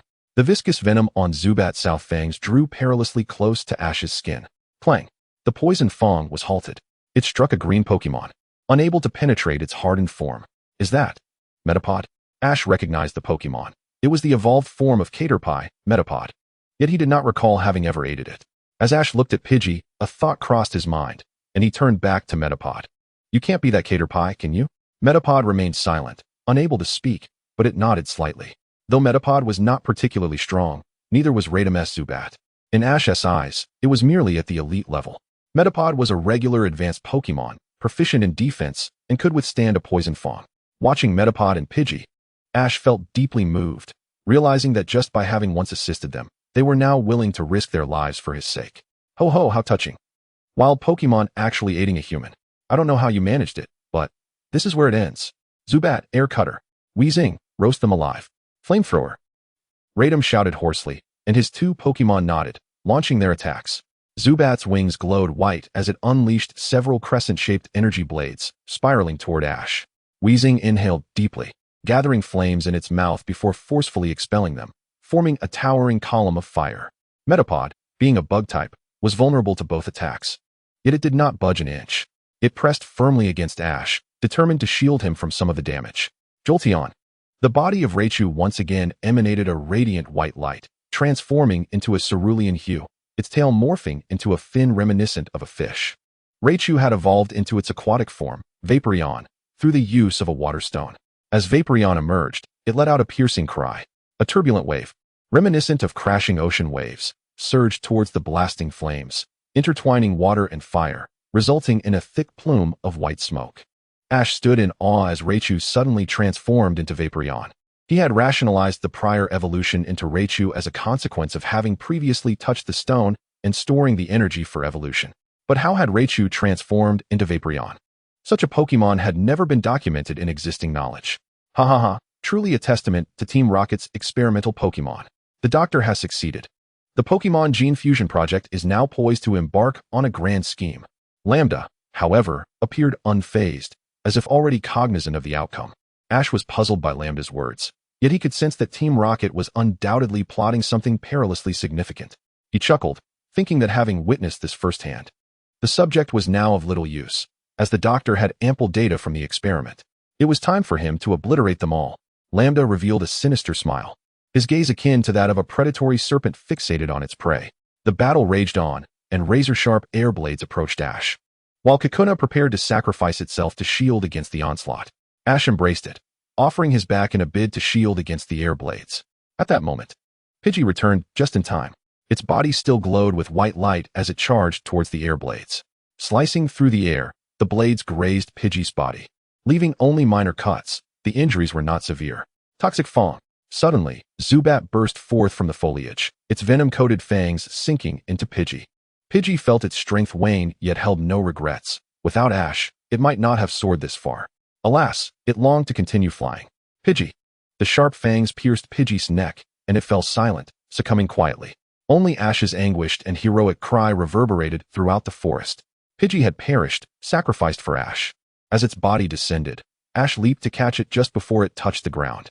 His hands radiated a verdant glow, a gift from the Ilex forest, capable of healing wounds. Yet at this moment, it bore no effect. Pidgey.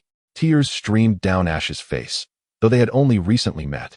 He felt that Pidgey had already become one of his dearest companions. I will avenge you. Ha ha ha. Frail Pokemon meet such a fate. There is no escape from the clutches of death. Lambda's shrill laughter ignited a fierce inferno of rage within Ash, compelling him to strike back. Yet reason cautioned against such actions. To do so would render Pidgey's sacrifice in vain. At this moment, he had to devise every possible means to survive. Heh! Let your anger swell, and soon you shall realize. The weak can only watch helplessly as their companions depart one by one, while you can do nothing. Ha ha! Lambda's voice seemed to whisper in his ear, and Ash was transported back to the moments of self-doubt when he had been mocked by Gary. Indeed, he felt small, as companions drifted away, and he pondered how he had come to this juncture. Ash closed his eyes, as if accepting it all. He was not destined for greatness. He was merely an ordinary boy, passionate about Pokemon, willing to sacrifice everything for them. Now, he was weary. He no longer wished to witness the departure of his companions. Within his backpack, the once resplendent rainbow-hued Ho-Oh feather began to succumb to darkness. Ash, thank you for saving me. You truly are remarkable. Pokémon Master, you will undoubtedly succeed. Ash, you must come find me. The silhouette of a girl flickered before him, her pale blue hair entwining around his arms, pulling him from the depths of despair. In his backpack, the feather, which had begun to darken, erupted once more into a dazzling spectrum of colors. The vibrant hues shot unimpeded into the sky, transforming into a radiant beam. What have you done, you little rascal? Who are you truly? Ash from Pallet Town is destined to become a Pokemon Master. Ash's gaze hardened. He fought not only for himself, for Misty, for May. They were all his driving force. Heh, no matter where you hail from. Now succumb to your fate. You wretch. Zubat, use Supersonic again. This time, let us see what you will use to defend yourself. A white crescent arced through the sky, a searing pillar of flames shooting forth, unleashing a familiar assault. The flamethrower was manageable, but what of the air blades? As Ash contemplated a countermeasure, Kakuna had already sprung into action.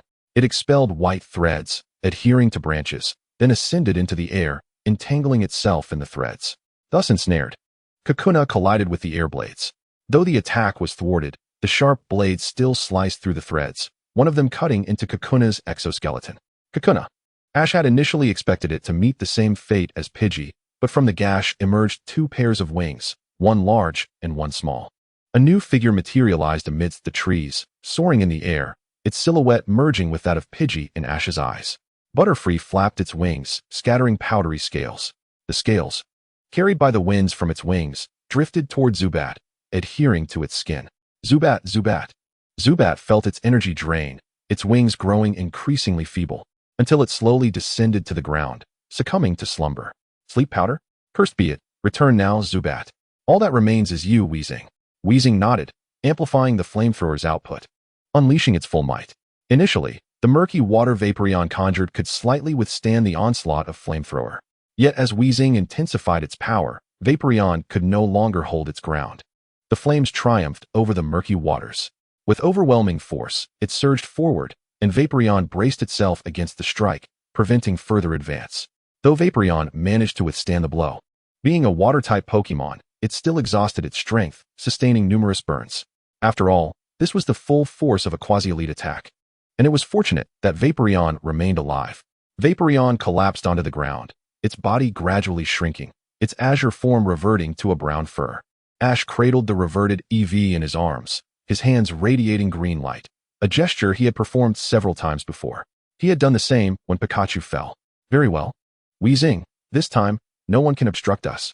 What can that bug do? Weezing, unleash flamethrower once more. This time, I eagerly await your defense. The double-headed gas released another searing plume of flame for the third time, this time more potent than before. With Bobo's demise, it was fortunate that Butterfree took its place and continued to soar through the skies. Eevee displayed a new form, and perhaps even more than one. Is there a third? Or perhaps a fourth? Apart from Butterfree, all other Pokémon were rendered unable to continue the fight. Faced with the infernal flames, what would Ash do now? Chapter 44. The conclusion, departing from the evergreen forest. A blazing pillar of fire surged towards Ash, the flames reflecting in his eyes. He chuckled softly. Let it turn to ashes. Lambda exhibited a smug expression, as if victory was already within his grasp.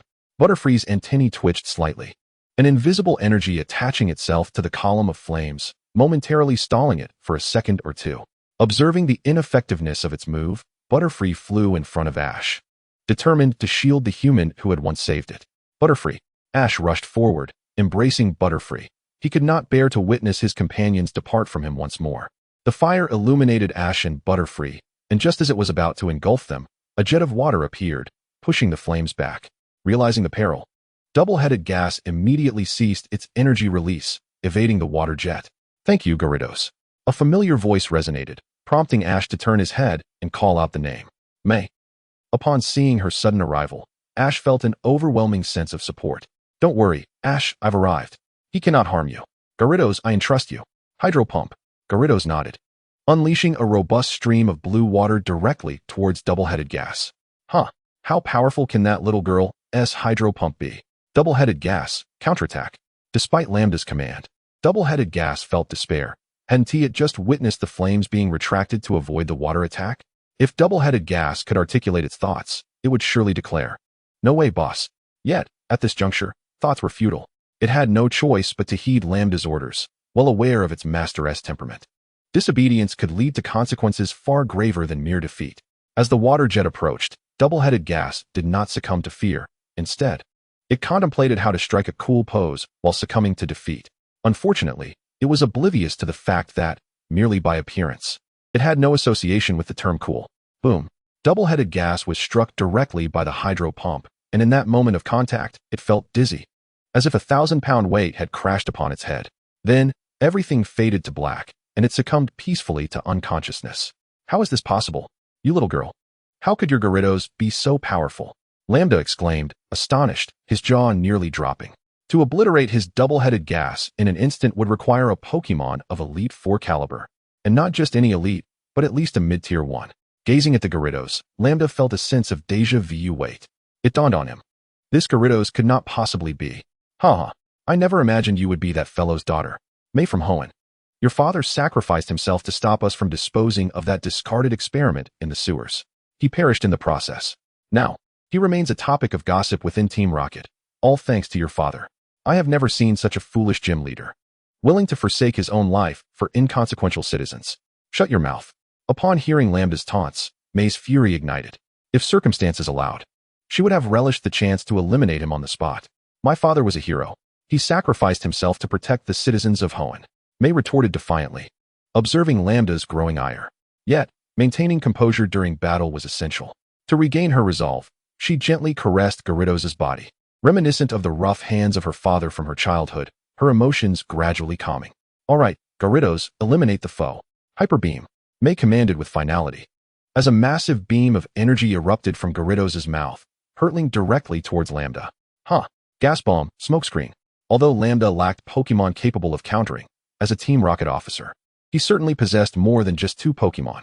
A gas bomb appeared, swiftly exhaling a cloud of black smoke that enveloped Lambda's figure. Ash clearly observed that just before the black mist completely obscured Lambda, he displayed a triumphant grin, raising a Pokemon egg as his trophy. Despite the anger swelling within him, the lifeless body in his arms left him little room for concern. Boom! The hyper beam pierced through the smoke, shooting straight to the ground. Alas, Lambda's figure was no longer within, indicating he had fled. The hyper beam struck the earth, resulting in a localized explosion, the ground fracturing as if sliced apart. Surrounding trees were toppled by the blast's force, while those closest to the epicenter had their trunks partially consumed. Damn it, he escaped. Team Rocket. May lamented as she surveyed the devastation wrought by Gyarados. She turned her attention back to Ash. Are you alright? Ash, that Bobo. May approached Ash.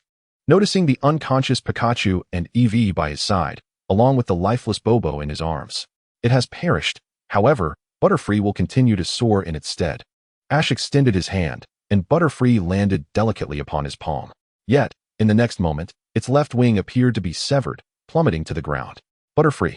In shock, Ash and May watched as Butterfree lost its balance, tilting to the right as if a rag doll had fallen. It landed on its front, revealing its back to Ash and May. The severed left wing bore a deep gash. Recalling the earlier events, Ash surmised that Butterfree must have been struck by an air blade.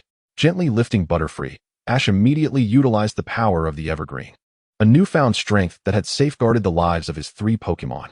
Although this power could not restore Butterfree's wing, it stabilized its condition, ensuring it would not share the same fate as Bobo. May found herself at a loss for words, feeling that nothing she could say would provide solace at this moment. I'm fine, May. Let us find a place to bury Bobo. With that, Ash rose, cradling Bobo as he ventured deeper into the forest, picking up a broken piece of wood along the way. In a clearing within the evergreen forest, the young boy and girl gathered several Pokemon, united in their efforts to dig a grave.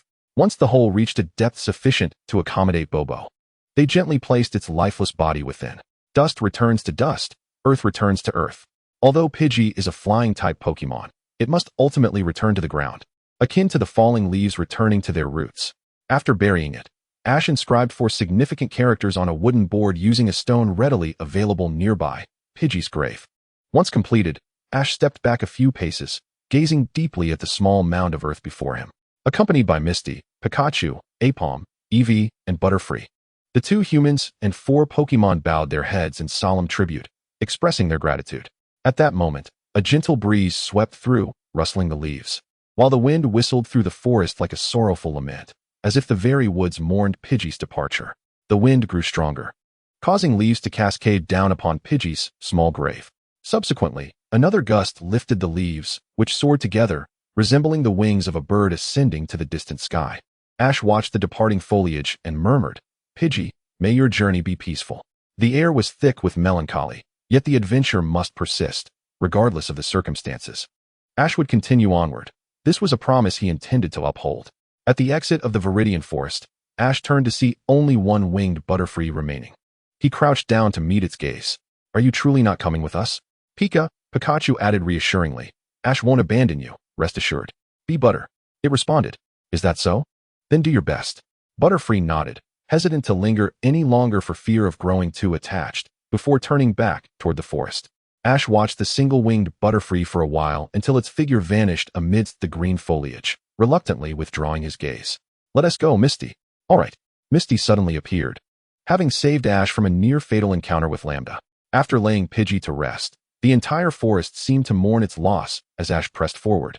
For the journey must continue. Chapter 45. Arrival at Pewter City. 1 week into their travels, Ash and Misty walked along the path to Pewter City. The journey through the Viridian Forest took 3 days in total, during which Ash and Misty remained engulfed in their sorrow, struggling to regain their composure. After walking for a while, Ash seemed to recall something and turned to Misty, asking, "Misty, how did you find me?" "Well, while I was searching for you, I noticed a rainbow-colored beam shooting straight into the sky. I thought you might be there, so I headed towards it." Listening to her explanation, Ash nodded, realizing that the fleeting rainbow beam had indeed saved his life. "By the way, what was that rainbow beam? I've never seen anything like it before." Misty stroked her chin, pondering like a detective unraveling a mystery. Ash had his suspicions but remained silent. Although he had known Misty for several days, he recognized she was not the type to indulge in fanciful tales. However, he would not betray the promise he had made regarding Champion Sheba's advice. A commitment he would not forget. Not long after exiting the Viridian Forest, Ash and Misty arrived at a city encircled by rocky mountains. This was the city where his mother, Hanako, had recommended he first challenge the rock-type gym, the Pewter Gym. Pewter City was a small town enveloped by rocky hills. Situated between the Viridian Forest and Mt. Moon, in the upper left corner of the Kanto region. There was nothing particularly remarkable about it, save for the well-known Pewter Gym. However, Ash was not in a hurry to challenge the gym. He intended to rest for a day. Not only for himself, but also to grant his Pokémon a well-deserved break. It was due to their presence that he had survived the tribulations of the Viridian Forest. Upon entering Pewter City, Ash and Misty immediately sought out the Pokémon Center. Ash was eager for a place to rest and recuperate, while Misty longed for a temporary abode. Once she set her belongings down, she could indulge in a refreshing bath. As they approached Pewter City, Ash could feel a stark contrast to Viridian City. Though separated by only a forest, Viridian City was perpetually vibrant and replete with greenery. In contrast, Pewter City appeared dreary, with rocky terrain dominating 3 of its 4 sides, save for the southern view of the Viridian Forest. Moreover, compared to Viridian City, Pewter City felt considerably smaller, with scarcely any towering buildings. To Ash's surprise, he spotted a garden in the eastern direction, surrounded by several trees. In this rocky city, the garden was a strikingly beautiful sight. Ash gazed from afar and noticed individuals diligently tending to the garden, 1 man and a lovely young woman. The woman appeared considerably older than Ash, exuding an air of maturity, while the man beside her seemed to share a similar age, his features unforgettable to Ash. With spiky hair and sun-kissed skin, he had eyes that narrowed like slits. A distinctive characteristic that was hard to ignore. Could it be? Ash mused. "What's wrong?" Misty inquired. "Do you know him?" "Ah, how could I possibly know someone like that? Come on, let's hurry to the Pokémon Center." Upon hearing Ash's inquiry, Misty quickly masked her reaction and urged him away. The man in the garden noticed Ash and Misty departing and stared intently after them. "What's wrong, Brock? Do you know them?" "No, I just felt that their silhouette seemed familiar." The man shook his head while lifting a metal bucket, continuing his work in the garden. Meanwhile, Ash and Misty arrived at the Pokémon Center, where they quickly reserved their rooms with Nurse Joy before hastily making their way to their respective quarters. This time, they each had their own room, as there were not many trainers staying at the Pokémon Center, leaving plenty of vacant rooms available. Once inside his room, Ash collapsed into bed, while Misty took a moment to freshen up before succumbing to slumber like Ash. In Viridian City, Lambda entered Team Rocket's secret base, cradling the Pokémon egg he had snatched from Ash. "Doctor, are you busy?" Lambda approached a man seated before a computer in a laboratory. "Lambda, what brings you here?" "It's nothing urgent. I just wanted you to examine this Pokémon egg to see what Pokémon it contains." As he spoke, Lambda casually draped his arm over the doctor's shoulder, his demeanor somewhat frivolous. "Place the egg in that machine. I'll take a look." The doctor glanced at Lambda's hand on his shoulder, frowning slightly, clearly disapproving. Yet he refrained from voicing his discomfort, directing Lambda to the machine instead.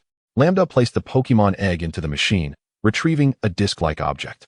"Doctor, I've got the data on that experimental Pokémon, and I even encountered an amusing little brat. Here's the video from that moment. Haha, take a look." Just leave it there. "The Pokémon inside this egg is a rather unique Caterpie. Give it to your boss. I'm sure he'll appreciate it." "Haha, really? Thank you. Doctor, if Sakaki-sensei rewards me, I will certainly not forget your kindness." Lambda patted the doctor's shoulder, cradling the Pokémon egg from the examination machine as he exited the laboratory. The doctor, concealed in shadows, had only his eyes gleaming in the darkness. Leaning back in his chair, he turned to regard the data disk resting upon the table.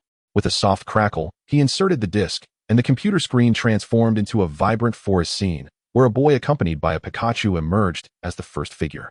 This is the doctor was taken aback, puzzled as to how this boy had appeared on the screen. However, when Eevee leaped forth and transformed into its electric form, blocking the boy's path, the doctor understood the reason behind the boy's presence. As the imagery on the computer concluded, it paused on a moment depicting Ash cradling the lifeless body of Pidgey. A sigh escaped the doctor's lips in the darkness. He picked up a notebook, diligently jotting down notes that filled the pages like a swarm of ants. If one were to peer closely, they would notice that the words bore numbers and an order, seemingly chronicling experimental records. At the end of these entries lay a hand-drawn sketch, depicting a Pokémon resembling a standing cat, with Xiao AI inscribed beneath. Gazing upon the sketch, the doctor murmured, soon, Xiao AI will be here. Multiple genes have been confirmed to coexist within a single body. The next step is to experiment with reviving fossils. I sincerely hope you do not interfere with my plans, Ash. Rising to his feet, his face illuminated by the laboratory lights revealed a weary, somber visage. Were Ash present, he would undoubtedly exclaim in astonishment, Professor Fuji. In the city of Nibby, Ash and Misty slowly awoke, the sun having already dipped below the horizon. They had not eaten since arriving in Nibby that morning. As night approached, their growling stomachs compelled them to awaken from their slumber and venture onto the streets of Nibby in search of sustenance. This time, they had not brought their Pokémon along, including Ash's Pikachu, all of whom remained confined to Ash's room. Unlike Ash, who needed to seek food, he had prepared high-quality Pokémon food for them. They were likely enjoying their meal with great delight. Stone Griddle Barbecue. Stone Griddle Barbecue. Don't miss out. A resounding call echoed, the fervent enthusiasm instantly capturing Ash and Misty's attention. Boss, what do you sell at this barbecue? Ash swallowed hard, gazing at the empty grill that emitted an enticing aroma of cumin and chili powder, his mind conjuring images of various delectable dishes. That is for you to guess. I will present you with 2 riddles, and if you answer them correctly, the food is yours. If you answer incorrectly, naturally, you shall receive nothing, the proprietor chuckled, stroking his white beard and adjusting his sunglasses. Riddles? I'm not good at that, Ash lamented, lowering his head in disappointment. For him, riddles were simply not his forte. He rarely engaged in such mentally taxing endeavors. Is Misty good at riddles? Well, I could give it a try. With Misty nodding, a spark of hope reignited in Ash's eyes. Would the young lady like to give it a shot? Yes, I will try. All right. Then listen closely to the first riddle. Red exterior, black core, grilled over charcoal, fragrant aroma wafts. What do you think this is? Misty tapped her toes, feeling a sense of familiarity with the riddle but unable to pinpoint it. Moreover, she sensed it was not something akin to skewers, although it was also grilled over charcoal. It was fundamentally different. The initial 4 words, red exterior, indicated that this item had a skin that needed to be peeled away when consumed. Suddenly, a flash of inspiration struck, and Misty exclaimed, sweet potato. Is it grilled sweet potato? Correct, young lady. I didn't expect you to guess it so quickly. In the past, after my sisters and I would rake up the fallen leaves in autumn, we would use those leaves to grill sweet potatoes, sharing them amongst ourselves. You must be quite fortunate. This is my specialty grilled sweet potato. The proprietor handed them a very hot sweet potato, the source of which was unknown. You can savor it slowly. I will now present the second riddle. Dough that has been grilled can be smeared with sauce, includes cheese and tomato, and emits an irresistible fragrance. Young lady, you and this boy pizza. It's definitely pizza. Before the proprietor could finish, Ash blurted out the answer, largely due to his familiarity with the dish. That was quick. You truly are a Pokémon trainer. All right, here is your pizza. The proprietor stuffed 2 bags of pizza into Ash's arms, the enticing aroma wafting into both Ash and Misty's noses, making them feel as though their souls were being drawn away. When they finally regained their composure, the proprietor had vanished. Even the barbecue stand had disappeared without a trace. The warmth emanating from the pizza bags seemed to prove that what had just transpired was not a mere figment of their imagination. However, as Misty gazed at the sweet potato in her hand and the pizza in the bag, she felt an overwhelming sense of incredulity. How could a barbecue stall provide such items?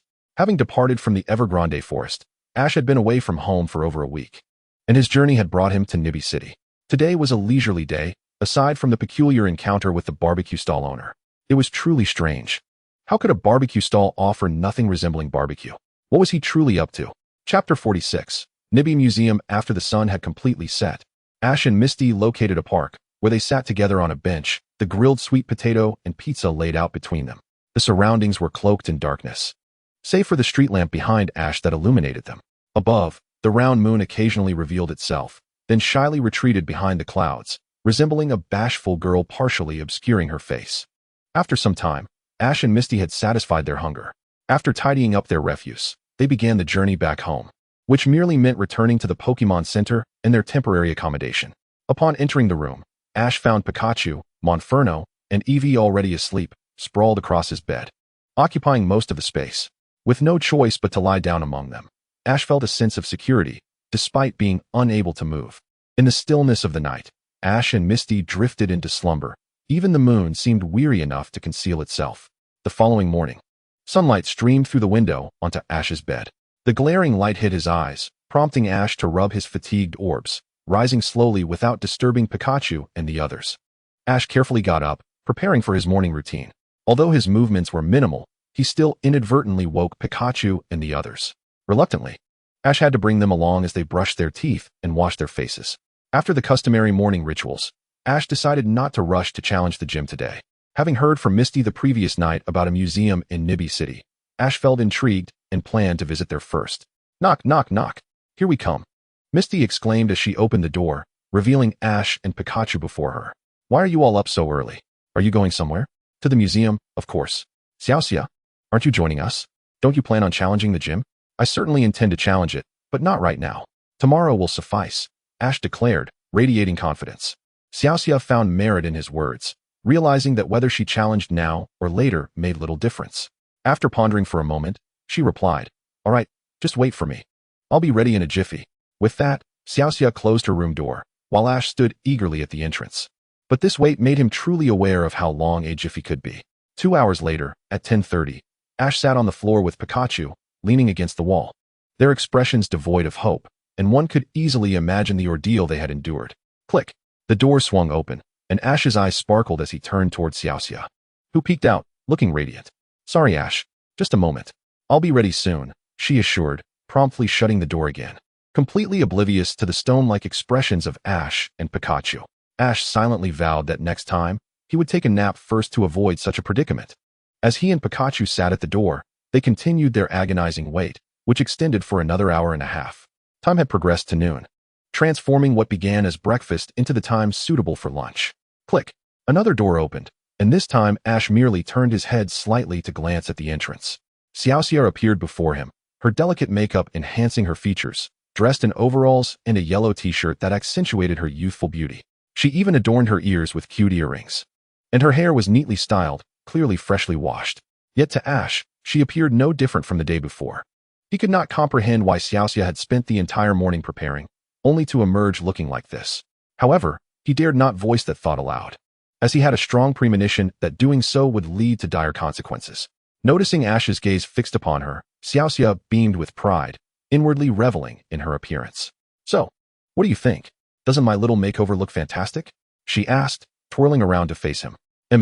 Though Ash's response was merely a single syllable, it brought her joy, though she remained unaware of the second half of his unspoken thought. It's no different from yesterday. As they walked, Xiaoxia attracted the attention of many passers-by. After all, a beautiful girl is hard to ignore. Arriving at the Nibby Museum, Ash and Xiaoxia paused at the front desk to purchase tickets. Hello. 2 tickets will be 100 Poke Dollars. You can pay by card. All right. Ash replied, retrieving his trainer card and swiping it through the machine, instantly depleting the 100 Poke Dollars. Xiaoxia had informed him that the trainer card could also serve as a payment method, with dedicated card machines available in city shops. Payment was as simple as a swipe, a marvel of convenience that eliminated the need to fumble with cash, ensuring the security of their finances, a privilege that trainers on the road could truly appreciate. Upon entering the museum, Ash's gaze was met with numerous glass cases housing scattered fossil fragments. He quickly scanned them. These fossils were remnants of some ancient Pokémon, incomplete and fragmented. Though indistinguishable to the naked eye, Ash's ability to perceive aura allowed him to discern varying strengths among the fossils. Among them, 2 fossils emitted particularly strong auras, both emanating from above him. Looking up, he beheld a dragon-like fossil spread its wings, exuding a predatory majesty. Beside it, a plaque read, the ruler of the ancient skies. Fossil Aerodactyl. The other fossil, though slightly weaker in aura, still held considerable power. It resembled a dual sword-wielding Pokémon fossil, its arms curving inward like sickles, radiating a sharp energy. The accompanying plaque read, the brutal ancient predator, Scyther. These two fossilized Pokémon left Ash in awe, as he envisioned the ancient times when Scyther's sickles cleaved through Pokémon flesh, while Aerodactyl soared above, keenly observing its prey, ready to strike with deadly precision. If given the chance, he yearned to witness their prowess firsthand. How about it, Ash? When I first saw them, I was deeply impressed as well. I never imagined ancient Pokémon could look so ferocious. Xiaoxia exclaimed. Indeed, Xiaoxia. If I could, I would love to battle them. Don't be foolish. They have been extinct for ages.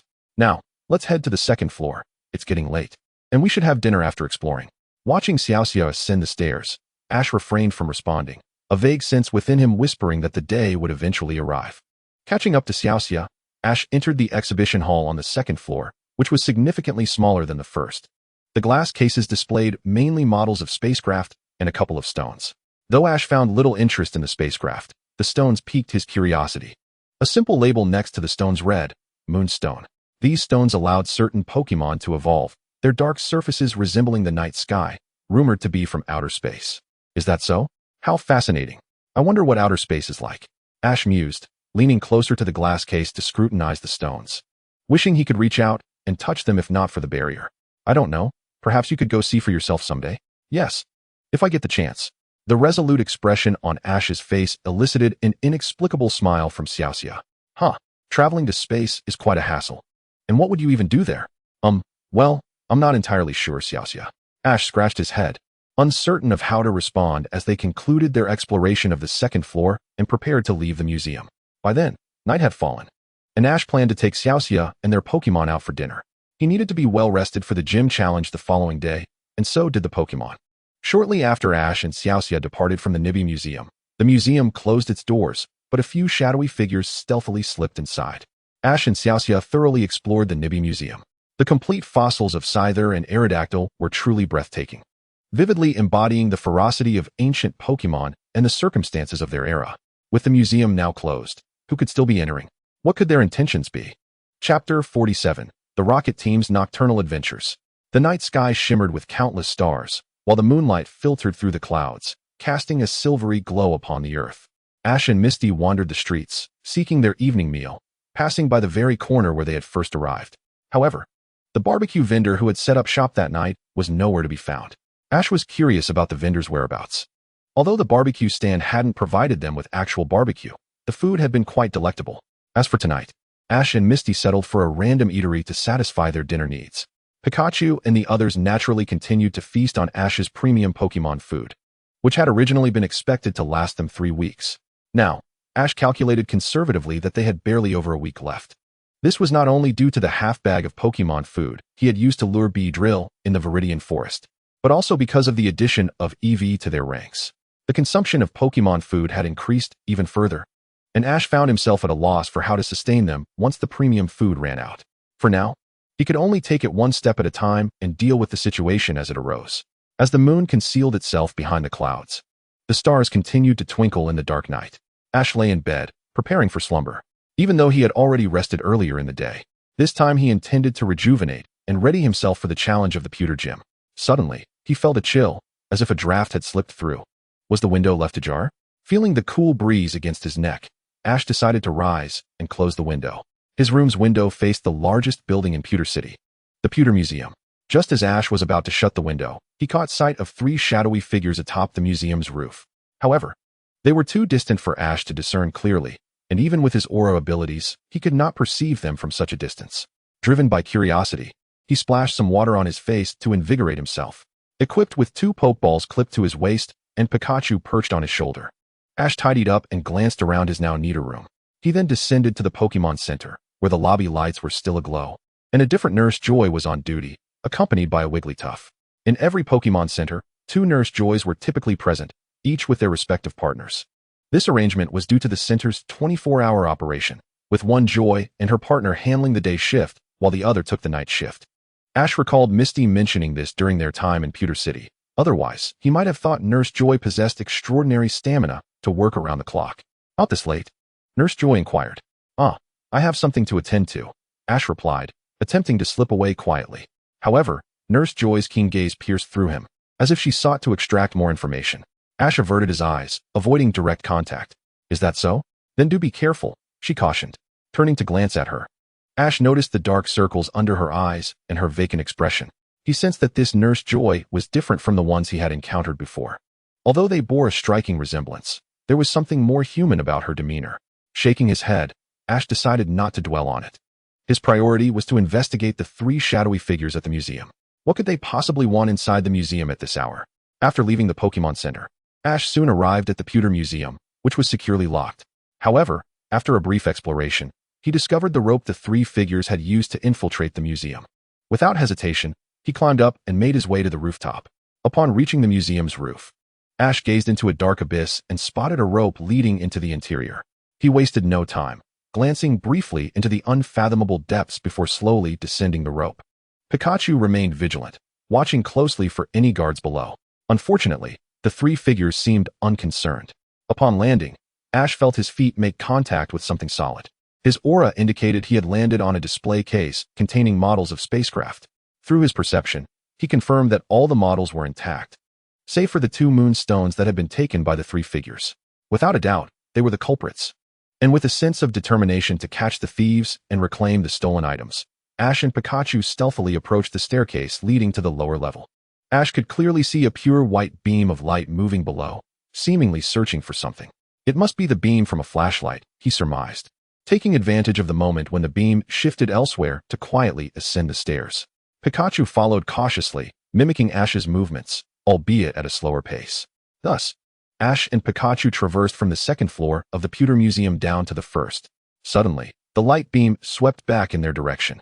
Ash reacted swiftly, cradling Pikachu and rolling forward to conceal themselves behind a glass display case.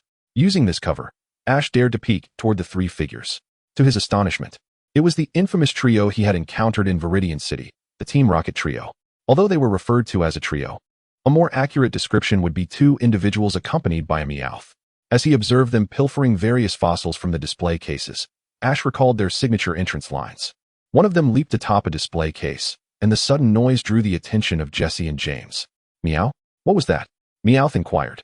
A smirk crept across Ash's face as he seized the opportunity. Since you asked, let me enlighten you. To protect the world from devastation. To unite all peoples within our nation. Ash continued, with Pikachu unleashing a thundershock aimed at the ceiling light, momentarily illuminating the room. A beam of light cascaded down, centering on Ash as he proclaimed, and to extend our reach to the stars above.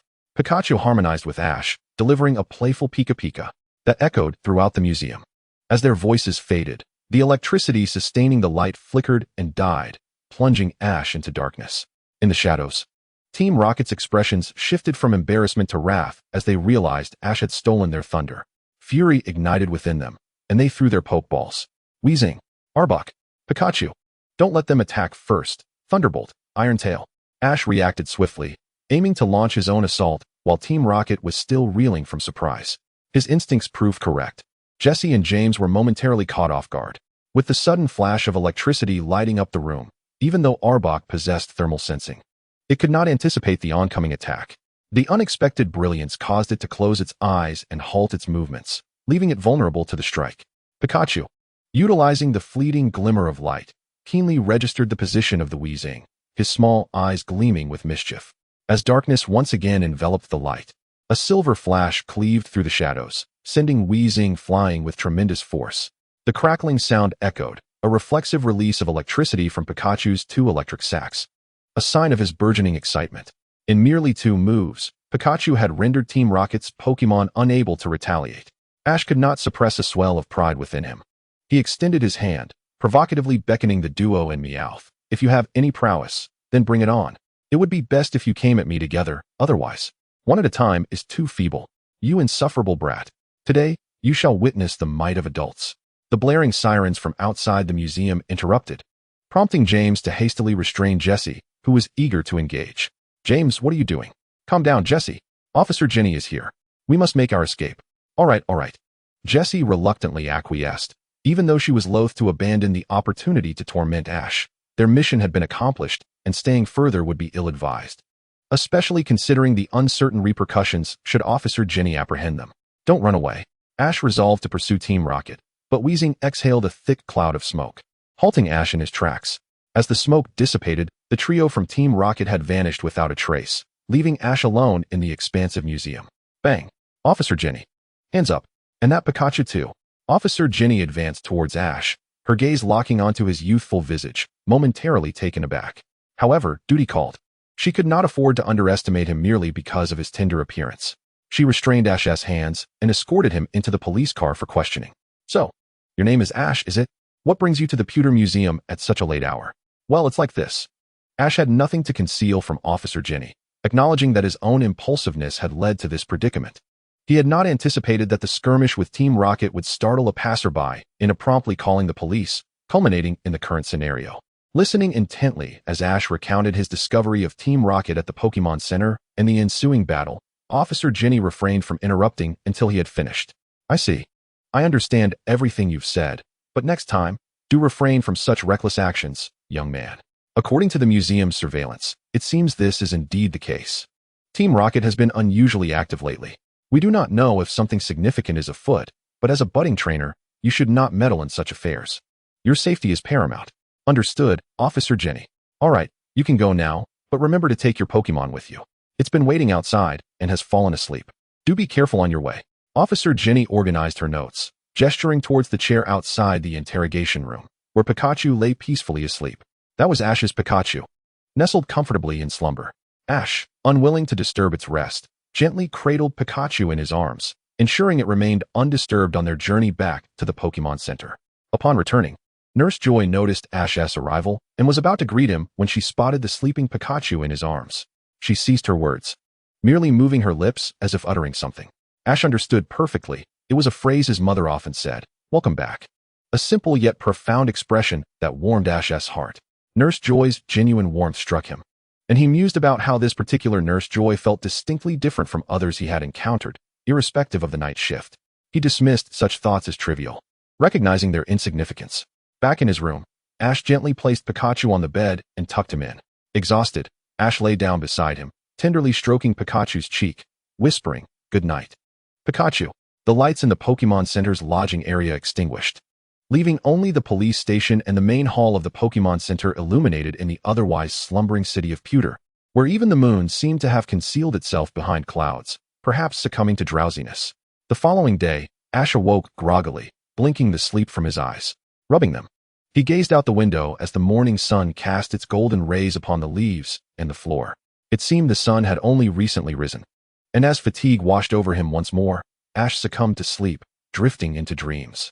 In his dream, he emerged victorious as the champion of the current Indigo Conference, triumphantly besting the previous champion and playfully sparring with his companion, Gary. His confidence soared, unstoppable. Just as he reveled in his glory, a colossal mountain loomed from the sky, pinning him down and stealing his breath away. Huh! Ash gasped, jolting awake from his slumber. He felt a weight pressing on his abdomen and, without rising, glanced down to meet Pikachu's gaze. Pikachu, seeing Ash awake, feigned ignorance, turning its head to whistle innocently. "Pikachu, get up. Pika." Pikachu chirped playfully, quickly scampering off Ash's body and bursting into laughter. Observing Pikachu's childlike mischief, Ash sighed in resignation and made his way to the wash basin. "Pika." Pikachu continued to giggle, oblivious to Ash sneaking up behind it with a splash of water. As Pikachu laughed heartily, Ash could no longer contain his irritation and released the water. "Pika." Startled by the icy splash cascading over its back, Pikachu whirled around to face Ash, who wore a broad grin. Seizing the moment, Ash returned to the wash basin, this time genuinely preparing for his morning routine without any further antics. After washing up, Ash donned a fresh outfit, securing the remaining 2 Pokeballs to his belt. With Pikachu's fur already dry, he exited the room, heading to knock on Misty's door. "Hey Ash, what's up? Didn't you say we were going to challenge the Pewter Gym today? Pikachu and I are ready. We're just waiting on you," Ash replied, hoping sincerely that Misty would skip her usual makeup routine this time. To Ash's relief, Misty emerged from her room shortly after, having taken only a brief moment to prepare. The trio walked down the street, appearing somewhat disheveled, with neither Ash nor Misty speaking a word. Only Pikachu trailed closely behind, curiously glancing around. The journey from the Pokémon Center to Pewter City is not particularly lengthy, and along the way, we pass the Pewter Museum. Upon arriving at the entrance of the museum, we find it cordoned off with yellow caution tape, evidently closed due to last night's events. Ash and Misty paused briefly, casting a few hurried glances before continuing on their way to the Pewter Gym, for what matters most to them at this moment is the gym challenge. As for everything else, it is momentarily set aside, left to gather dust. After some time, Ash and Misty finally arrive at the pewter gym. From the outside, the gym is encircled by enormous, rugged, irregular rocks, which unmistakably signifies its type. This is the pewter gym, where my very first gym challenge will take place. Ash murmurs to himself, gazing at the imposing structure. Well, what are you mumbling about? Let us hurry inside. Misty exclaims, clearly anxious as she pushes Ash forward, hands firmly placed on his back. As they step inside the gym, they notice that the walls are filled with crevices that bind the rocks together. Even the central battle arena is scattered with pebbles of various sizes, quietly resting on the ground. Hello, we are here for the gym challenge. Coming. A deep, steady male voice resonates from the opposite corridor, piquing Ash's curiosity. A man with brown skin and a spiky hairstyle appears before Ash and Misty. Misty, upon seeing him, wears an expression of disdain, as though she is quite familiar with him. Isn't he the person we saw when we first arrived in Pewter City? So, he is the gym leader after all. What a coincidence! Ash exclaims. Indeed, I never expected him to be the gym leader. Misty replies with an awkward chuckle. All right, Ash. It's your turn to face the challenge now. I'll wait for you in the audience, she adds, and without looking back, she strides forward. When she next appears, she is seated in the audience, waving at Ash with a smile. Ash reciprocates the gesture happily. Of course, none of this escapes Brock's attention. He glances towards Misty, murmuring to himself, I thought you would stay cooped up at home forever. Is it because of him? He then turns his gaze to Ash, feeling a sense of anticipation, wondering what surprises this seemingly inexperienced young man might bring. I am Brock, the gym leader of Pewter Gym. Challenger, what is your name? Brock's voice is as solid and steady as rock.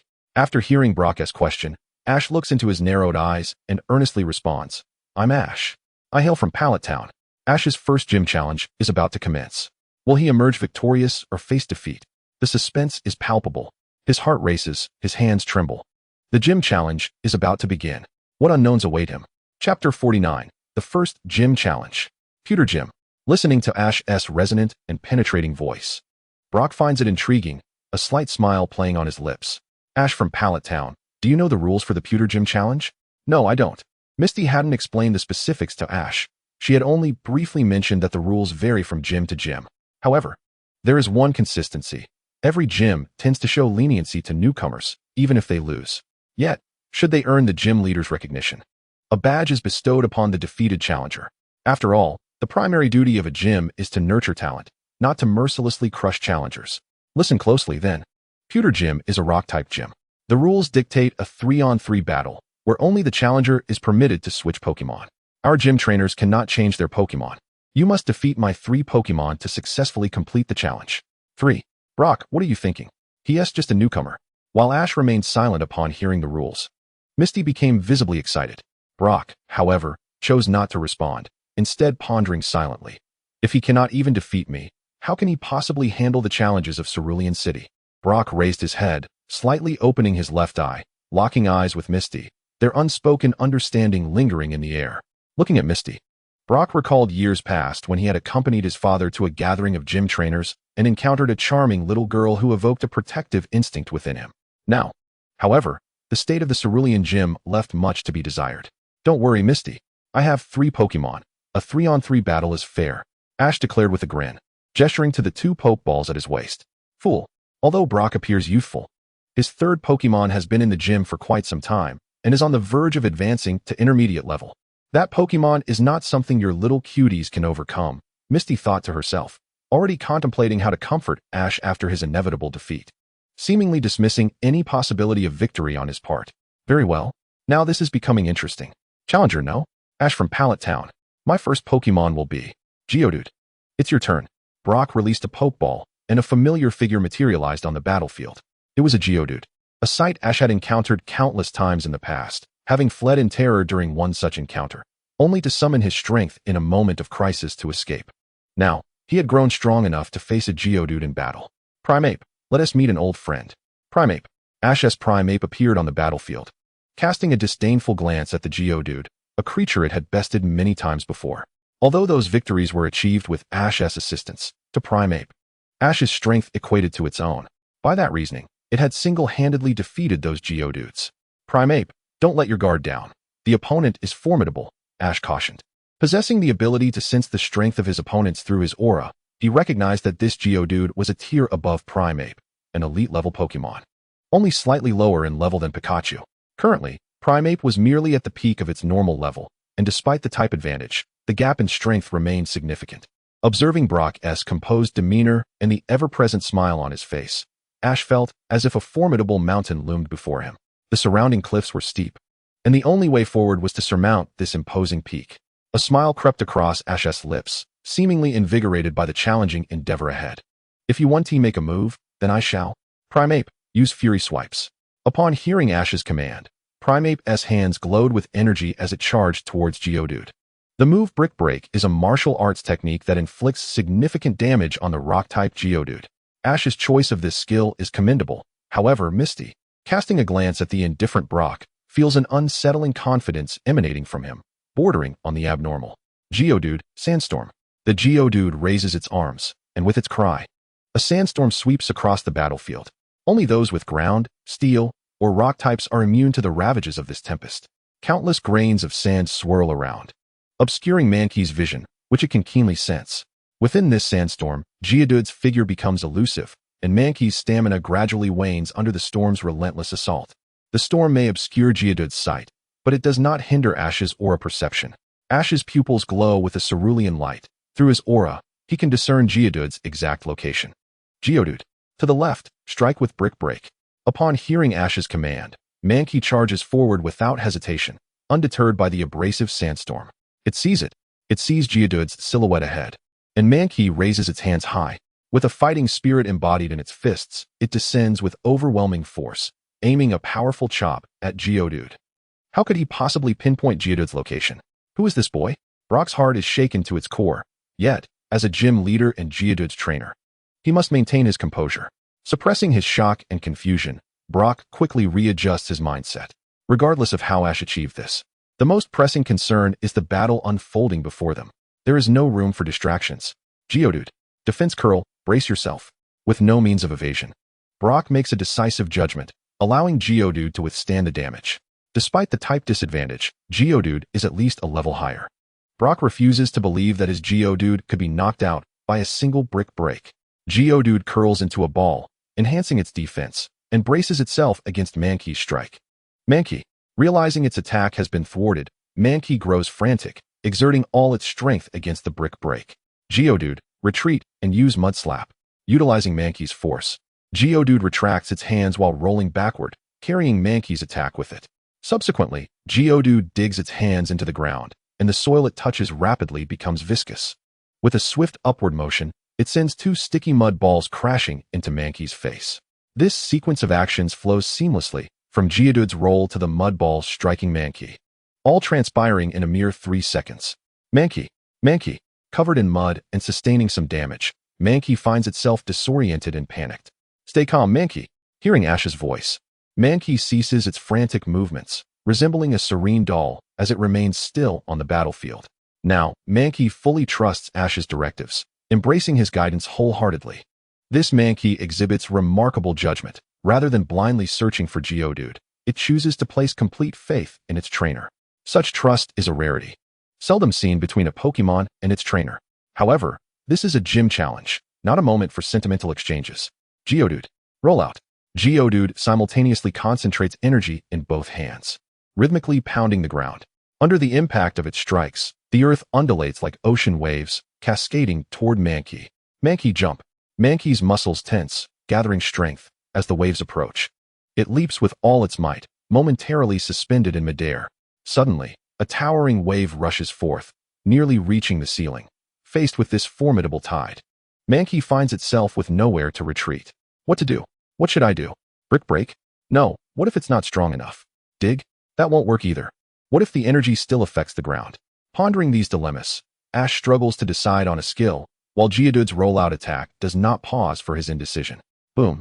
Mankey emits a cry of despair, akin to a stone cast away, plummeting from the sky to crash heavily onto the battlefield. Mankey's body creates a deep crater upon impact, lying there as if in a tranquil slumber. Mankey. Ash rushes to his fallen companion, gently lifting it while a soft green light emanates from his hand. This subtle pulse of healing energy goes unnoticed by Misty and Brock, as he merely checks for any lingering damage. Fortunately, Mankey suffers no severe injuries, only briefly succumbing to unconsciousness. Unlike the previous skirmish in the Viridian Forest against Team Rocket's Lambda, Ash sees no need to employ healing energy amidst a gym challenge. The battle is far from over. The sandstorm continues to rage, relentless even in the absence of Pokémon. Through the swirling sands, Ash perceives Brock's steadfast visage before him. Ash's gym challenge has commenced. What is Misty's true identity? Will Ash manage to defeat Brock, the gym leader of Pewter City? Chapter 50. The First Gym Challenge. Pewter Gym 2. Mankey has lost its fighting capability, yet Ash remains lost in the throes of defeat, unable to regain his composure. This is not merely about winning or losing. Ash grapples with the notion that if he had not hesitated at the crucial moment, perhaps Mankey would not have fallen. While he reflects, Brock's voice suddenly pierces through the silence. Your Pokémon truly believes in you. It has entrusted everything to you, yet you still doubt it. If I were in its position, I would undoubtedly feel disheartened. Brock's words strike Ash like a bolt from the blue. Indeed, Mankey has placed such faith in him. Yet he cannot wholly reciprocate that trust.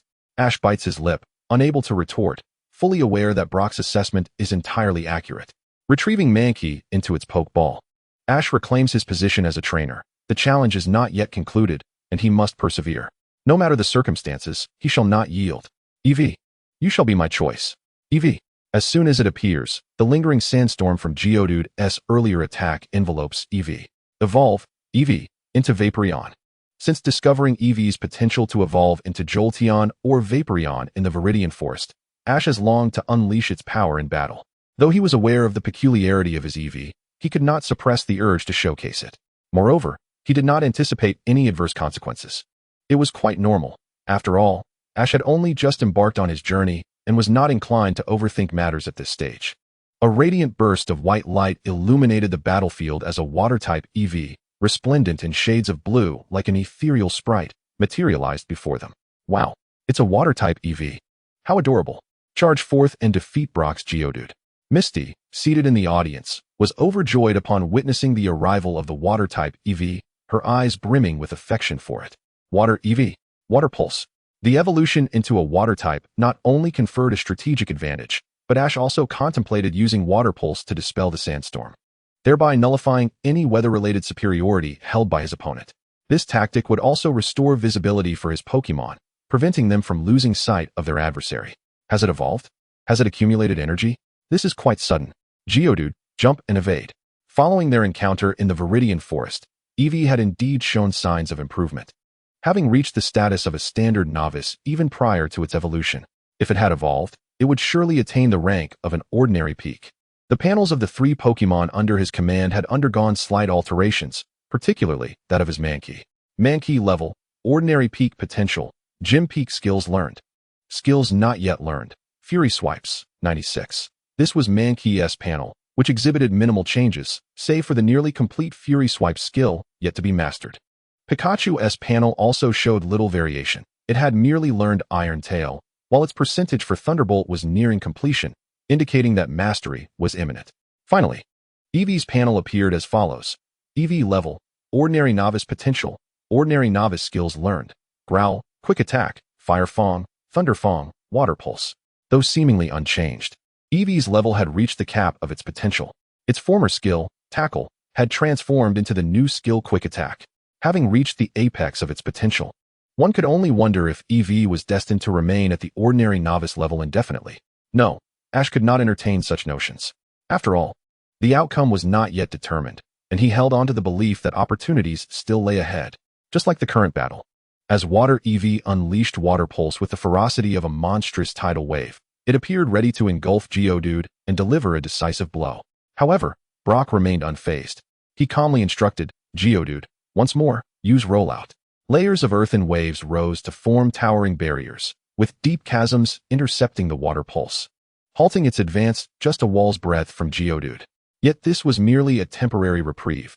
As the earthen waves subsided, the water surged forward, breaking through all obstacles. Strangely, Geodude was no longer in its original position. What is happening? Where did Geodude go? Ash was stunned. The Geodude that had been right before him had vanished without a trace. The battlefield remained unchanged, even appearing cleaner, while Geodude seemed to have evaporated into thin air. Wide-eyed, Ash looked up at Brock, who wore a slight smirk, revealing a sense of triumph. Dig, followed by thunder punch. A crackling sound erupted from below as a silhouette burst forth, accompanied by arcs of yellow electricity. The current entwined around Geodude's arm, emitting a piercing sound that made one wince. Geodude struck at Water EV, catching it off guard with its sudden appearance, and the full force of its thunder punch slammed into Water EV's abdomen. The powerful electric shock coursed through Water EV's body. In one blow, merely one blow had incapacitated Water EV. Ash was truly taken aback. How could Geodude, an Earth and Rock-type Pokemon, possess the Electric-type move Thunder Punch? Had he known in advance, he would have certainly prepared accordingly. Water EV gradually transformed back into its brown furred form, startling both Misty and Brock. No Pokemon had ever been known to evolve and subsequently revert, yet this EV had done so right before their eyes.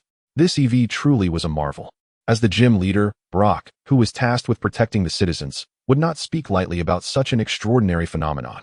Misty, who had been elated at Water EV's entrance, felt her spirits dampen upon witnessing the defeat of Water EV at Geodude's hands. However, now that Water EV had reverted, her affection seemed to wane significantly. The ability of a Pokemon to de-evolve was astonishing, yet she was neither a fool nor a novice. She understood that such occurrences defied logic and felt that once the battle concluded, a serious conversation with Ash would be warranted. After all, if word got out about an EV that could both evolve and devolve, it could spell trouble. Come back, EV, Ash muttered as he lowered his head, quietly returning EV to its Pokeball, oblivious to Misty and Brock's thoughts. He was engulfed in confusion over the battle's outcome. He could not fathom why Geodude had vanished, nor why it had employed Thunder Punch, nor why both of his Pokemon had failed to best just one of Brock's Pokemon. He was lost, utterly bewildered.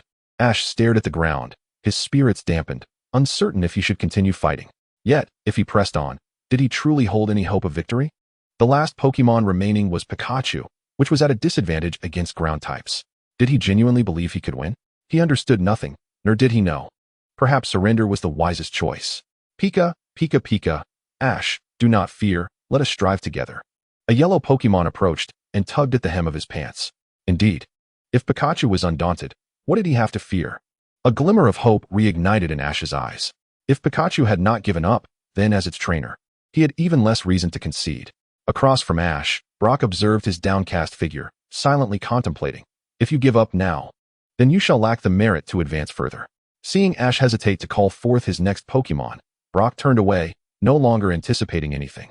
Yet Ash's voice rang out once more, infused with a note of defiance. Pikachu, you're the one. Just like that. That's the spirit, Ash. Brock smiled, appreciating Ash's indomitable spirit. Ash's final Pokemon had made its entrance, while Brock had only deployed his first. In the audience, Misty fixated on Brock's earnest demeanor as they engaged in battle. Xiaogong, what on earth are you thinking? He is merely a novice trainer, Xiaoxia pondered, perplexed by Xiaojing's intentions. It was evident that Ash had only recently embarked on his journey, yet Xiaojing was not guiding him as one would expect. Instead, he was intensely focused during their battle, showing no signs of leniency. Typically, unless facing an equally skilled opponent, most gym leaders would exhibit a measure of forbearance. However, Xiaojing was decidedly different. Xiaoxia found herself utterly bewildered. You haven't even managed to defeat my first Pokemon, Ash. Are you truly fit to pursue the path of a Pokemon trainer? And sending out a mere Pikachu, do you look down upon me?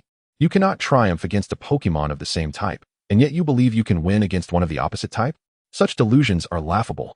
Xiaojing's face reflected disdain as he mentally pressured Ash, an attitude quite unlike his usual demeanor. Under normal circumstances, he was a commendable gym leader, always the first to offer words of comfort to challengers. Yet, with Ash and other novice trainers, things were different. After all, Ash was a companion of Xiaoxia, and he had witnessed the extraordinary EV. In Xiaojing's eyes, Ash was no ordinary trainer. What kind of trainer, after all, would encounter such a remarkable Pokemon? Realizing this, he continued, since you are so lacking in understanding, allow me to educate you. Not every Pokemon can vanquish my Geodude. The battle raged on. Ash had already lost 2 Pokemon, while Xiaojing had yet to lose a single one. With Ash's final Pokemon being Pikachu, burdened by a type disadvantage, could it possibly defeat Geodude? What would the outcome of this skirmish be? Chapter 51, The First Gym Challenge. Pewter Gym. 3. Let me show you just how ignorant you truly are. Geodude, use Tackle. Geodude had employed Tackle countless times, executing the same maneuver, sending forth waves of dirt. This time, however, its target was Pikachu, who was at a disadvantage in the matchup. Pikachu, Jump. The dirt waves surged towards Pikachu, who positioned itself on all fours, striving to maintain its balance. Then, with a burst of strength, Pikachu leaped into the air, narrowly evading the tackle. You are being careless, Ash. Although you dodged Geodude's tackle. Now Pikachu is a sitting duck in midair. Let me show you the folly of your ways. Geodude. Use Rock Throw. A colossal rock, larger than Pikachu itself, materialized above Geodude, and then plummeted like a meteor. Pikachu. Iron Tail. Ash seemed to have anticipated this moment. The tip of Pikachu's tail glimmered with a silvery sheen. It swung its tail upward toward the descending rock, and a flash of silver illuminated the battlefield as the rock split in two. To think it has learned Iron Tail? Troubling. Xiaojing sensed impending doom as he observed the gleaming silver flash descending upon Geodude. He attempted to command Geodude, but it was too late. The silver light sliced through Geodude's body like a sword, leaving a horrific gash. Thankfully, this wound was not fatal for a rock-type Pokémon. Such injuries could be healed with time. However, this strike incapacitated Geodude, and before Xiaojing could react, it collapsed on the battlefield. How intriguing. It seems I underestimated both you and your Pokémon. Now, can you maintain such ease against my next challenger? Onix, prepare for battle. With a rumble, a massive figure emerged in the arena, shrouding the gym in a cloud of dust. Once the haze cleared, Xiaojing's second Pokémon revealed its imposing stature, contrasting sharply with Pikachu's petite form. It was an Onix, one he had encountered a year prior with the Elite Four. Yet, this Onix was larger than the one he had previously faced. Pikachu, once more, use Iron Tail. The silvery sheen enveloped Pikachu's tail again as it lunged at Onix with renewed vigor. At that moment, Pikachu resembled a valiant warrior daring to challenge a giant. You underestimate my Onix. Onix, use Iron Tail as well. Much like Pikachu, Onix's rocky tail gleamed with a deeper silver hue as it swung down ferociously. The immense tail descended like a giant sword. Clang. The clash of Pikachu and Onix's attacks sparked a shower of sparks. Yet, the disparity in size was not easily overcome. In battles of equal levels, larger Pokémon possessed greater strength. The smaller Pikachu could not match the might of Onix. This was a realization Xiaojing had come to after countless gym battles, and soon enough, that belief was confirmed. The confrontation did not last long. Pikachu found itself unable to withstand Onix's assault and was sent hurtling backward. Xiaojing seized the opportunity, commanding, Onix, don't let up. Use Rock Slide. Countless rocks rained down from above, hurtling toward Pikachu. Oh no, what should I do? Pikachu. As Ash observed the numerous rocks descending, it felt as though a multitude of meteors were slicing through the night sky, converging upon Pikachu's diminutive form, which was still airborne. To everyone's eyes, Pikachu's fate seemed sealed, and the battle appeared to reach its conclusion. Yet, not in Ash's perspective. Pikachu, run. Navigate through the rock slide. Ash recalled a moment when he had once faced ridicule alongside Pikachu from Gary. Back then, Pikachu was merely a Piku, and amidst the laughter, Ash had fervently defended it. Now, as he witnessed the countless rocks plummeting from above, he felt as though he were standing against Gary once more, determined to fulfill the promise he had made. Hope shone in his eyes as he believed in Pikachu's potential. Is he insane? How can he expect Pikachu to run amidst all those rocks? Especially when it has no ground to run on. Xiaojing was taken aback by Ash's command. It was an utterly impossible task. Xiaoxia in the audience shared a similar sentiment. Doubting Pikachu's ability to achieve such a feat, she even closed her eyes, unable to bear witness to Pikachu's impending downfall. Yet, while others doubted Pikachu's capability, Ash remained unwavering in his belief, confident that Pikachu would rise to meet his expectations. Suddenly, Pikachu twisted its body midair, its limbs pointing toward the ceiling as its back faced the battleground. The rocks came crashing down, one after another. In a stunning display, that small yellow figure deftly maneuvered upon the falling rocks, using them as stepping stones to ascend higher and higher. It's running. It's truly running. Xiaojing could scarcely believe the scene unfolding before him. It was a miraculous spectacle that truly showcased the extraordinary capabilities of Pokémon. Could it be? Was it real? The excitement mounted as Pikachu soared higher and higher, a dazzling sight indeed. Xiaoxia, oblivious to Pikachu's desperate cries, curiously opened her eyes, and upon witnessing the spectacle, her gaze widened in disbelief, her pupils intently tracking the movement of that yellow figure. As Pikachu reached the last rock, it leapt with all its might, its body casting a shadow over the ceiling's light. Set against a backdrop of brilliance, Pikachu's petite form radiated an undeniable brilliance. Well done, Pikachu. Iron Tail. Useless. Onix. Use Iron Tail too. The two beams of silver collided once more, sparks dancing across Pikachu's fur. This time, it held its ground against Onyx for a longer duration. And faintly, there appeared to be a hint of dominance. A wave of concern washed over Xiaogang. He never expected such prowess from the tiny Pikachu, especially under a disadvantageous type matchup. Yet, this state of affairs did not last long. Pikachu's strength gradually waned, ultimately unable to withstand Onyx's might, and its body plummeted rapidly from the air. With a thunderous crash, Pikachu landed on the ground like discarded refuse, covered in dust. Pikachu! Ash did not mind the dust clinging to Pikachu. He hurried to its side and lifted it up, his eyes brimming with compassion. He then looked up, meeting Xiaogang's gaze. The regret and determination in Ash's eyes did not escape Xiaogang's notice, who extended his hand with a smile, saying, "That was a commendable battle. You truly surprised me.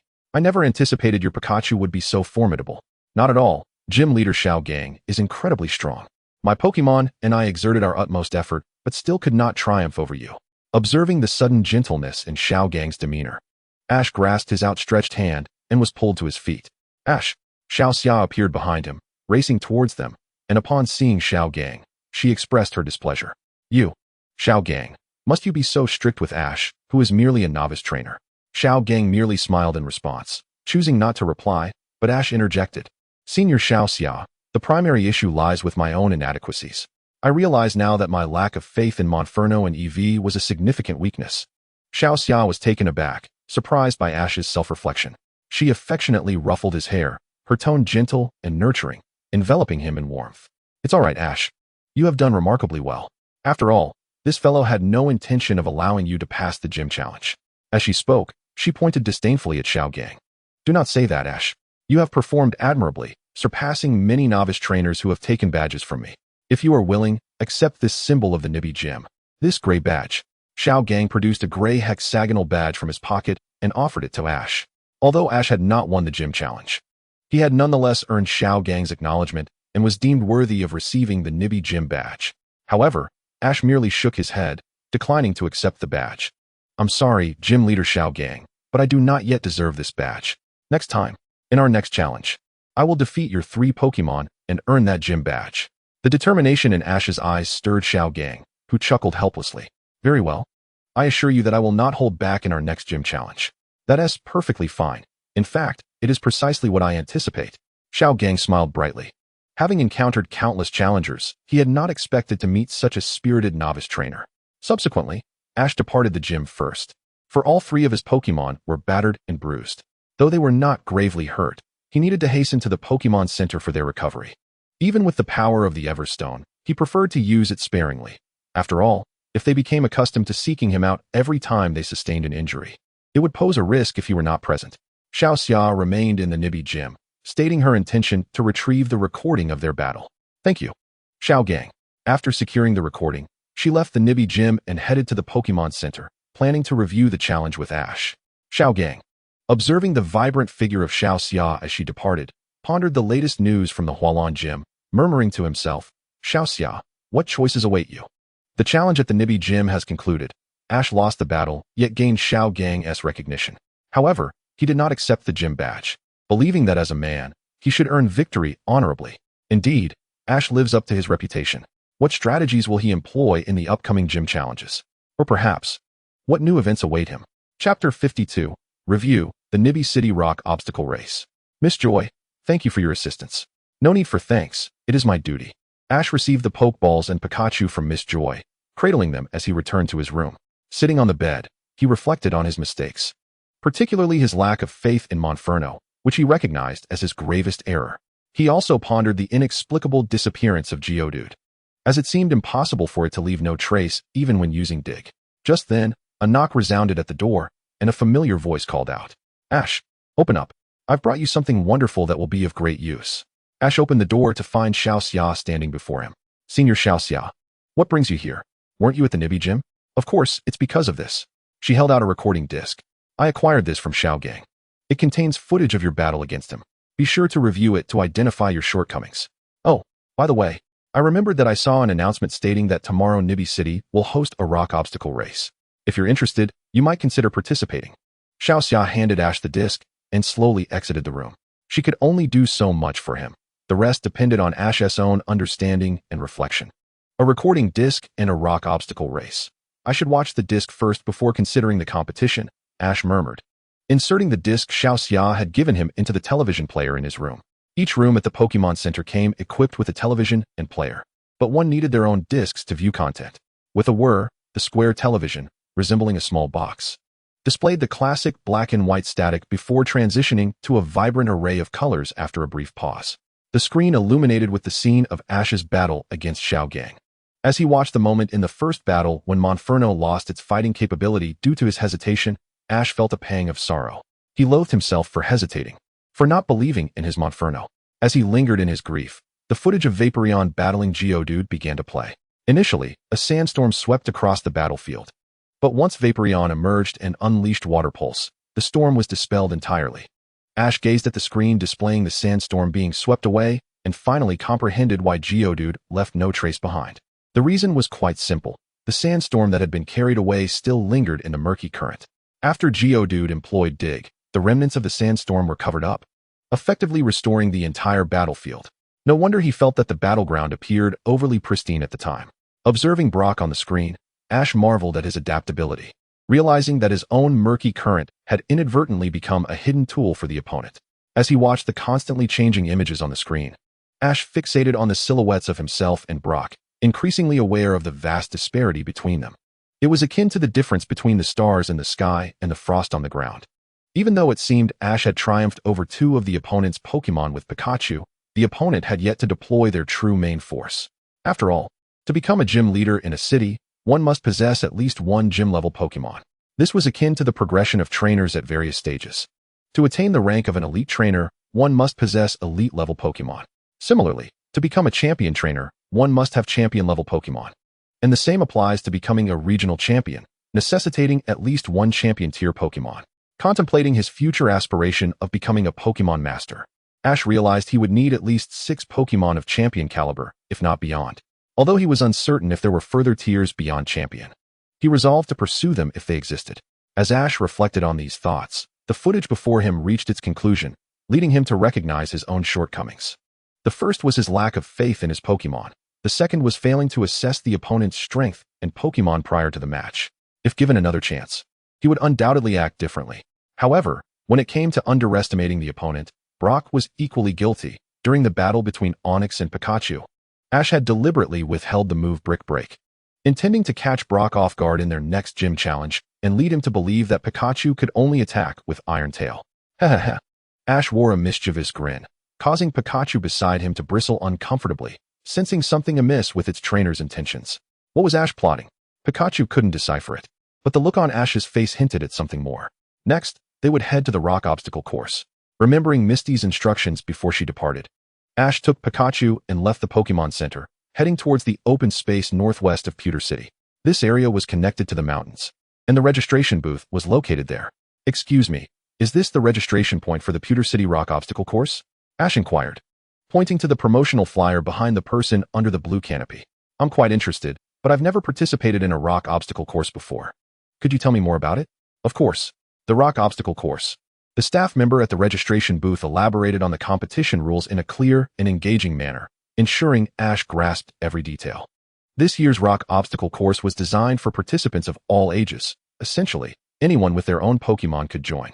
However, trainers were required to participate alongside their Pokémon to complete the course. The competition recommended using 3 Pokémon to navigate the varying environments, but ultimately, it was up to the participants to decide how many Pokémon to use. If they believed their Pokémon were particularly strong, using just one was also acceptable. The course would present 3 types of terrain: scaling towering rocky mountains, traversing dark and deep caves, and climbing perilous cliffs. Throughout the competition, the organizers would provide participants with a checkpoint card, which would be stamped at each new location until the finish line, where they needed to collect 3 stamps. If too many participants gathered stamps, rankings would be determined by the order of arrival. This was an annual tradition in Pewter City, aimed at providing enjoyment for the citizens, as it was a competition open to all ages. However, due to the challenging nature of the obstacle course, many trainers from afar, who were fond of such events, would come to participate. Among them were several formidable trainers, presenting Ash with an excellent opportunity for growth and a chance to deepen his bond with his Pokémon. After listening to the staff's introduction, Ash's eyes sparkled with enthusiasm for the rock obstacle course. I want to register. Great. Please fill out your personal information and the Pokemon you intend to use on this form. Ash took the registration form and quickly filled it out, leaving no blank spaces before returning it to the staff member. Thank you for participating in this competition. Please arrive here at 9 o'clock tomorrow morning, and staff will escort you in.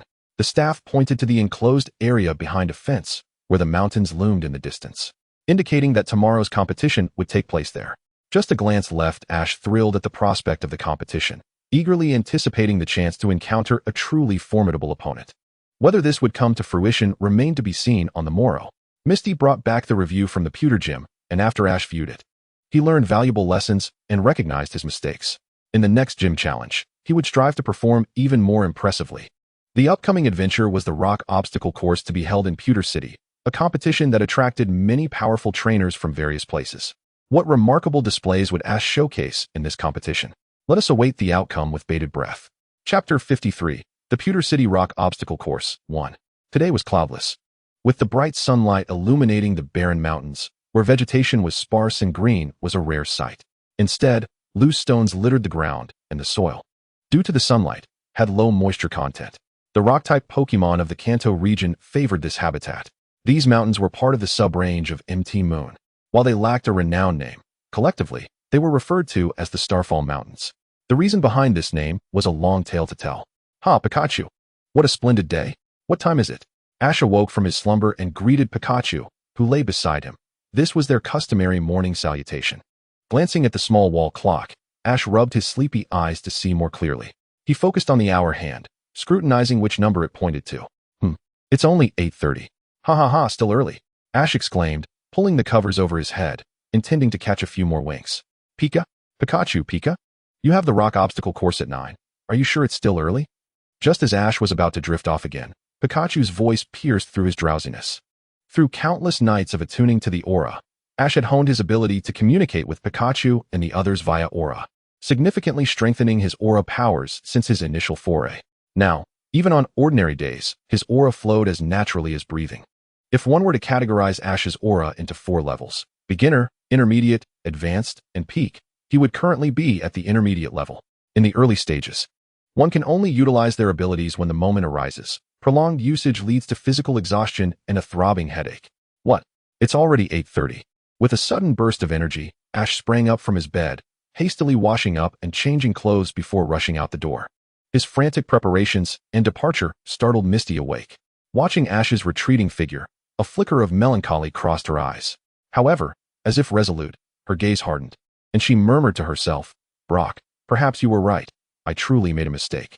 There are so many people after departing from the Pokemon Center. Ash was fully energized.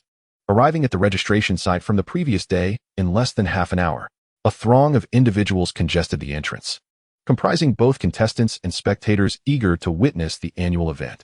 Indeed, this was the most bustling time of the year in Nibi City. With Pikachu by his side, Ash maneuvered through the crowded masses, akin to a fish navigating through seaweed, each step proving arduous. By the time he finally reached the designated area for participants, he was drenched in sweat. Surrounding him were young trainers participating in the competition, glancing at Ash's exhausted demeanor and the Pikachu perched on his shoulder with disdainful expressions, their eyes filled with scorn. Yet, not everyone regarded Ash with such contempt. Many were first-time contestants who felt they were no better than he. A gust of wind swept through, lifting the garments of a green-haired boy, who was met with curious glances from those around him. He donned a tight purple outfit, with a headband dangling around his neck, exuding an aura that seemed almost toxic, creating a vacuum-like space around him. People around him preferred to keep their distance, opting to huddle together rather than venture too close. Pika. Ash, look at that person's strange attire. Is he here for the competition too? Huh, where? I'm not sure, but I could go ask him. He looks so cool, just like the ninja comics I saw at Gary's house. Following Pikachu's pointed direction, Ash spotted the peculiar individual and squeezed through the crowd to engage him. Hello, I'm Ash. Are you here to compete as well? Yes. The green-haired youth's eyes were vacant, his replies curt and devoid of warmth, as if he were mimicking someone. You look really cool. Are you dressing up as a ninja? I think I've seen it before. It's called Shadow Ninja. Have you seen it? The boy's previously indifferent expression suddenly ignited with enthusiasm, transforming from ice to a blazing fire. Huh, I haven't seen it. I just caught a glimpse at a friend's house. Ash scratched his head, embarrassed. I see. My name is Gary, and I'm giving you this first volume of Be Shadow Ninja. He produced a hefty comic book from seemingly nowhere. Its cover adorned with the image of a bumblebee alongside a nine-tailed demon. The title, Be Shadow Ninja, was emblazoned in large letters. Just as Ash accepted the comic, staff members began organizing the contestants for entry. Ash and Gary scarcely had time to converse further before the crowd separated them. However, Ash was well prepared for the sudden commencement of the competition. Under the guidance of the staff, he swiftly obtained his registration card. Releasing his Monferno, he tackled the rock-climbing obstacle course alongside it. Positioned behind the starting line, surrounded by fellow trainers, Ash spotted Gary among them. Bang! The sound signaling the start of the competition resonated, and without hesitation, Ash dashed forward with Monferno. Initially, the pace was moderate as everyone conserved their stamina, and Ash jogged steadily within the middle of the pack. Before long, a towering rock wall loomed ahead, marking the first obstacle, ascending the cliff. Ash cast a brief glance at the wall and noted Gary, who had spoken to him earlier, currently leading the pack. The boy moved with the agility of a ninja, even carrying a plush toy on his shoulder. All right, we can't give up. Let us go, Monferno. Monferno, don't worry. With a powerful leap, Monferno grasped the rock wall's crevices as though it were adhering to it. Observing this, Ash mimicked Monferno's movements, leaping to seize a hold on the wall's protrusions. Monferno, once finding a suitable grip, employed its flexibility and strength to leap to another hold. Ash followed suit, attempting to navigate the wall in the same manner. Onlookers chuckled, shaking their heads, amused by the sight. After all, Monferno was a Pokémon, and Ash was merely human. How could a human possibly replicate the feats of a Pokémon? They were certain that if Ash attempted to emulate Monferno, he would surely fall spectacularly. Yet, Ash surged forward. Gripping the wall firmly, he pulled with all his strength, his feet pushing off decisively, propelling him upward like Monferno. The spectators who had prepared to mock him were rendered speechless, jaws dropped at Ash's agile ascent, even surpassing Monferno. They had never conceived that a human could achieve such feats, mirroring a Pokémon's prowess. It was simply unbelievable. Yet, this scene unfolded right before their eyes. They could not help but wonder if Ash was some sort of monster. Unfortunately, no answers were forthcoming, only the sight of Ash's remarkable silhouette scaling the wall. Meanwhile, Gary had just reached the summit, flipping onto the flat surface above and wiping the sweat from his brow. Observing the struggling contestants below, he couldn't help but smirk with pride. How could mere mortals compare to a ninja like me? His gaze was piercing as he surveyed the competitors, newly embarking on their journey, radiating confidence as he stood apart. In his mind, this competition was merely an opportunity to dominate, having no intention of engaging with others. However, encountering someone who admired ninjas made the trip worthwhile. Fluffy, this journey isn't in vain. After all, Gary continued scanning the cliff, seemingly in search of the boy who had spoken to him earlier. Has he not arrived yet? Naturally. It's impossible for an ordinary person to keep pace with a ninja like me. Just then, a gust of wind swept past him, stirring up dust that irritated his nose, causing him to cough uncontrollably. Cough, cough. Why is there such a strong wind? Just as Gary pondered this, a familiar voice echoed through the swirling dust. Ha! I've overtaken you, Monferno. And thus, the rock-climbing obstacle course in Nibby City commenced, with Ash encountering Gary, the boy enamored with ninja comics and dressed as a ninja. What intriguing tales might unfold between the two? Upon reaching the summit of the rocky precipice, whose voice emerged from the swirling dust. Chapter 54, The Nibby City Rock Obstacle Race, 2. Within the haze, a voice that sounded somewhat familiar to Xiao Jia reached his ears. Squinting against the grid, he discerned a familiar figure sprinting rapidly, accompanied by a mischievous monkey-like creature, which, amusingly, was lagging behind. Satoshi. No.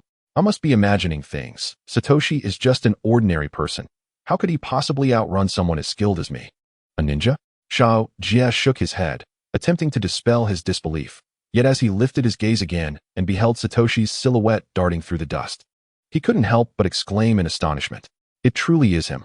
Mankey, let us chase after him. Ignoring his inner doubts and relinquishing his pride, Xiao Jia began to trail behind Satoshi. Xiao Jia endeavored to close the gap between himself and Satoshi, yet the figure ahead seemed almost ethereal, perpetually just out of reach.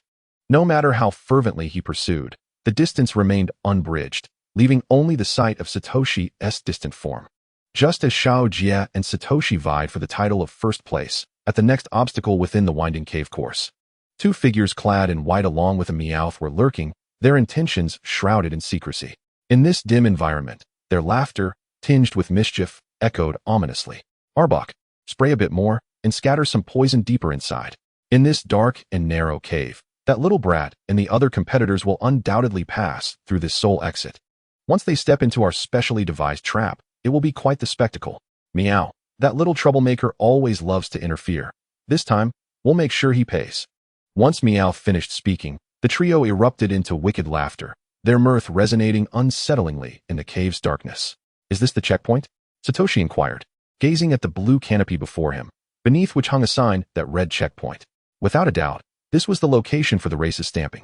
Satoshi gradually came to a halt, noticing a staff member seated beneath the canopy, leaning back in a chair with a magazine titled Beautiful Women resting on his head. The cover featured a radiant blonde, and the staff member, lost in dreams, occasionally emitted soft chuckles, seemingly reveling in a delightful slumber. Satoshi hesitated, not wanting to disturb the man's peaceful dreams. He scratched his head, contemplating whether to rouse him. However, Pikachu had other ideas, emitting its characteristic Pika Pika cries. The electric sacs on its cheeks began to gather energy, seemingly intent on using a jolt to awaken the slumbering staff member. Just then, a figure approached swiftly from behind Satoshi. Xiao Jia, exerting all his might, finally caught up to Satoshi with Mankey in tow, but in his fervor, he forgot to brake and collided directly with the staff member's small table. Bang! Xiao Jia found himself sprawled atop the staff member, their proximity creating an undeniably awkward scenario, though both were male, rendering any untoward implications unlikely. Xiao Jia, are you alright? Satoshi inquired with concern, while Pikachu, having halted its electric attack, wore a look of disappointment. Cough, cough, cough. I'm fine, really, it's just Xiao Jia rose, coughing a few times, appearing relatively unscathed. Yet he glanced at the staff member who had been knocked unconscious, uncertain of what to do next. This Satoshi's gaze fell upon the staff member lying on the ground, his attention fixating on a stamp lying nearby. I have an idea, let me handle it. A spark of inspiration struck Satoshi as he picked up the stamp and impressed it upon both his and Xiao Jia's race cards. He then propped the staff member back up against the chair. Is this really all right? Xiao Jia expressed his reservations, glancing back at the now distant blue canopy. Don't worry, he should be fine, Satoshi reassured him with confidence. Yet even upon hearing Satoshi's words, Xiao Jia remained apprehensive, glancing back multiple times until the blue canopy vanished from sight. Satoshi, why did you help me? You could have just taken the stamp and left. That would have guaranteed your victory. Huh, is that even possible? I never thought of that. It's a race, after all. What matters is participation and having fun together. Satoshi's reasoning was sound, leaving Xiao Jia momentarily speechless. It's true the image of Satoshi reflected in Xiao Jia's eyes seemed to glow with a golden light, merging with his favorite comic book characters. Unbeknownst to Satoshi, he was unaware of the impression he left on Xiao Jia, who now stood at the next obstacle of the race. This challenge presented a dark, profound cave. The mankey that had accompanied Xiao Jia in scaling the rocky walls extended its hand into the gloom. Its arm appeared to be swallowed by the darkness, seemingly present, yet indistinct once it ventured into the cave. Come back, mankey. From here on, I'll rely on you, Pikachu. Satoshi wisely switched Pokémon, replacing Mankey with Pikachu to illuminate the pitch-black cave. Mankey, return. I'll entrust this to you, Zubat. Xiao Jia also opted to swap Pokémon, exchanging Mankey for Zubat, which, while unable to provide light, could utilize echolocation to navigate their path. The two entered the cave sequentially, with Satoshi going in first, followed by Xiao Jia. Upon entering the inky blackness, Pikachu's electric sacs began to emit tiny bursts of electricity to light the way. However, Satoshi instructed it to cease. Hold off on the electricity for now, Pikachu. Pika? Pika Pika? Not using electricity? Didn't you summon me to illuminate this darkness? Not only that, but with my aura, I don't require your meager currents for illumination. Satoshi stated the facts, which only served to infuriate Pikachu, who felt that its efforts were being dismissed with a mere sentence. Pikachu glowered at Satoshi, the electric sacs on its cheeks crackling with energy. What is that sound? Are you alright, Pikachu? Satoshi turned to investigate, only to find a small arc of electricity dancing between Pikachu's short arms, making contact with Satoshi's body. Zzz, the electric arc leapt from Pikachu's fingertips to Satoshi, sending a tingling sensation coursing through him. Ugh, ugh, ugh. I'm tingling. Satoshi was bewildered by the sudden sensation and decided to check Pikachu's status. Sure enough, he discovered something peculiar on its skill page. An additional skill named Thunder Wave had appeared. Satoshi recognized it as a status-inducing move capable of paralyzing opponents. The tingling sensation he felt was indeed the handiwork of Pikachu.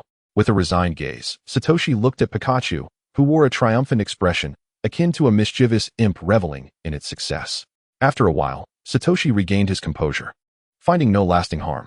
"Oh, Pikachu, so you wish to play this game with me? Let us see how I deal with you," Satoshi declared, lunging for Pikachu's tail. However, Pikachu would not so easily allow Ash to capture it, swiftly darting into the darkness.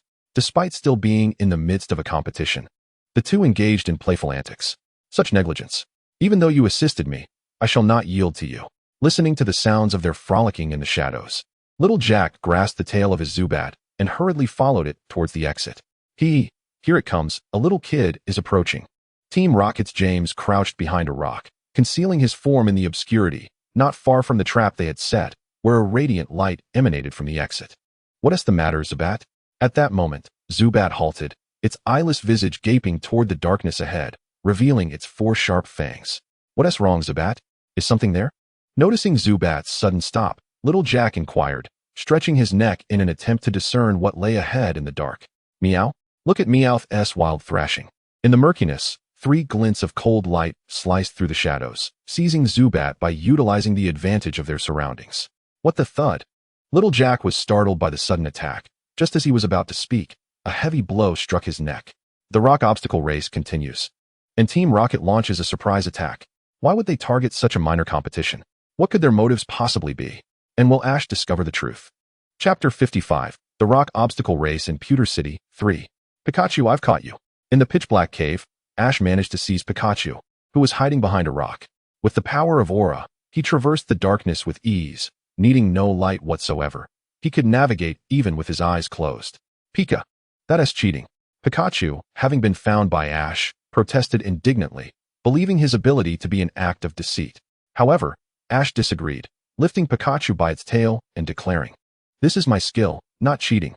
Pika Pika Pika. Which human can use special abilities like us Pokémon?" Pikachu turned its head away, feigning annoyance. With no other choice, Ash gently stroked its soft fur, soothingly saying, all right, we're not fighting now, let us hurry along." At that moment, Ash finally recalled their urgent task, causing Pikachu's expression to shift to one of seriousness as it clung tightly to Ash's cap. Through his aura perception, Ash could clearly see the path ahead, his steps unwavering as he hastened forward. After walking for a good 10 minutes, Ash noticed a glow in the distance, thinking, that must be the exit. Just as he was about to head toward it, his aura perception detected Team Rocket's trio lurking in the shadows. With his heightened senses, he could see them huddled behind the rocks, their predatory gazes fixed upon him, sending chills down his spine. Their stares resembled that of a male Pikachu eyeing a female one. Though Ash had no idea what such a look entailed, he imagined it couldn't differ much. What were they planning?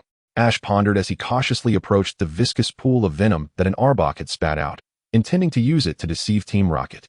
As he stood mere inches from the toxic ooze, Ash suddenly fell backward, letting out a horrified scream. His position on the ground resembled that of someone who had truly succumbed to poison, twitching as he lay there. The Team Rocket members, hidden in the darkness with night vision goggles, were momentarily stunned. After a moment, Meowth seemed to regain his wits, whispering, "Meow Musashi. Did you perhaps let Arbok release too much venom? Is that kid going to be alright?" "No way. I instructed Arbok to produce the least toxic venom. It just looks intimidating in such a large pool," Musashi replied. James remained silent, casting a skeptical glance that earned him a punch from Musashi. Meowth, exasperated, glanced at the cowering James and suggested to Musashi, "Regardless, we should check it out, considering they've fallen into our trap." Upon hearing this, Musashi nodded, recognizing the wisdom in Meowth's words, and forcibly dragged the still cowering James toward Ash's location. "Hurry up and move, you two. Are you expecting me to do all the work?" Musashi said, her fists clenched, causing James to tremble involuntarily. Move, let's get to it." Meowth chimed in, eager to help. Just as Meowth reached out to lift Ash's body, it suddenly felt a force seize its paw, preventing any further advance. Meowth was about to look down when a heavy blow struck its abdomen, akin to a steel bar crashing into it. Unable to withstand the impact, Meowth was sent flying, crashing against the rock wall, and before losing consciousness, it glimpsed that familiar yellow silhouette. "Meowth? What on earth is happening?" In the darkness, Musashi had yet to comprehend the situation, her mind still in a state of confusion, but unlike her, James, who had been preparing to assist Meowth in lifting Ash, clearly witnessed Pikachu springing up from the ground and delivering a powerful iron tail to the unfortunate Meowth. Since you inquired so earnestly, I shall generously allow Pikachu to give you a jolt. Pikachu. Pikachu's voice resonated throughout the cave, a brilliant flash of golden electricity illuminating the entire cavern. As the brilliance shone, it also revealed the terrified expressions on Musashi and James's faces, their horror mirrored in Ash's eyes. The crackling of electricity intensified in their widened pupils. A burnt scent wafted through the air as Musashi and James collapsed to the ground, charred to a crisp. Jack, are you alright? Inside the cavern. After dispatching Team Rocket, Ash helped the hidden Jack and Zubat from behind the rocks, shaking Jack gently. Seeing him still unresponsive, Ash decided it was best to carry him out first. Upon exiting the cave, blinding white light streamed onto Ash's face. Finding a relatively spacious area, Ash set Jack down, while Pikachu carelessly tossed Zubat aside, ignoring it. Perhaps it was the fresh air or the sunlight, but Jack's fingers began to twitch, followed by his eyelids. When Jack opened his eyes, the first thing he saw was Ash, followed by his Pokémon Zubat and Ash's Pikachu. Did you save me? What? It's not a matter of saving. We need to help each other when we're out here, Ash replied, a hint of irritation in his tone, as this question had long been on his mind, lingering without an answer. He was unaware of when this dilemma would find resolution. But one thing was certain, it would not be in the near future. Indeed, perhaps this was simply the treatment afforded to the protagonist. However, this particular thought remained unspoken by Xiaojia, for in his eyes, Xiaoji was merely a Pokémon trainer of similar age, an ordinary individual. Yet, why was it that he could repeatedly exhibit extraordinary prowess? He scaled steep cliffs with greater speed, and even in the pitch-black caverns, he vanquished Team Rocket to rescue him. And who exactly was Team Rocket? They were a band of ruthless villains, hell-bent on conquering the world. How could such despicable characters be bested by Xiaoji? Xiaojia found himself perplexed, unable to fathom the reasoning behind it. What are you pondering? The match is far from over. Let us continue. Very well. As Xiaojia contemplated reaching out to Xiaoji's outstretched hand, a sudden rumble reverberated through the ground, an unmistakable sign of a colossal Pokémon in motion. The sound began as a distant murmur but grew increasingly louder, approaching Xiaoji with alarming proximity, causing the earth to tremor beneath them. With a thunderous crash, the soil beneath Xiaoji erupted, and a gigantic Pokémon thrust him upwards. Thankfully, Xiaojia remained grounded. What a stroke of fortune.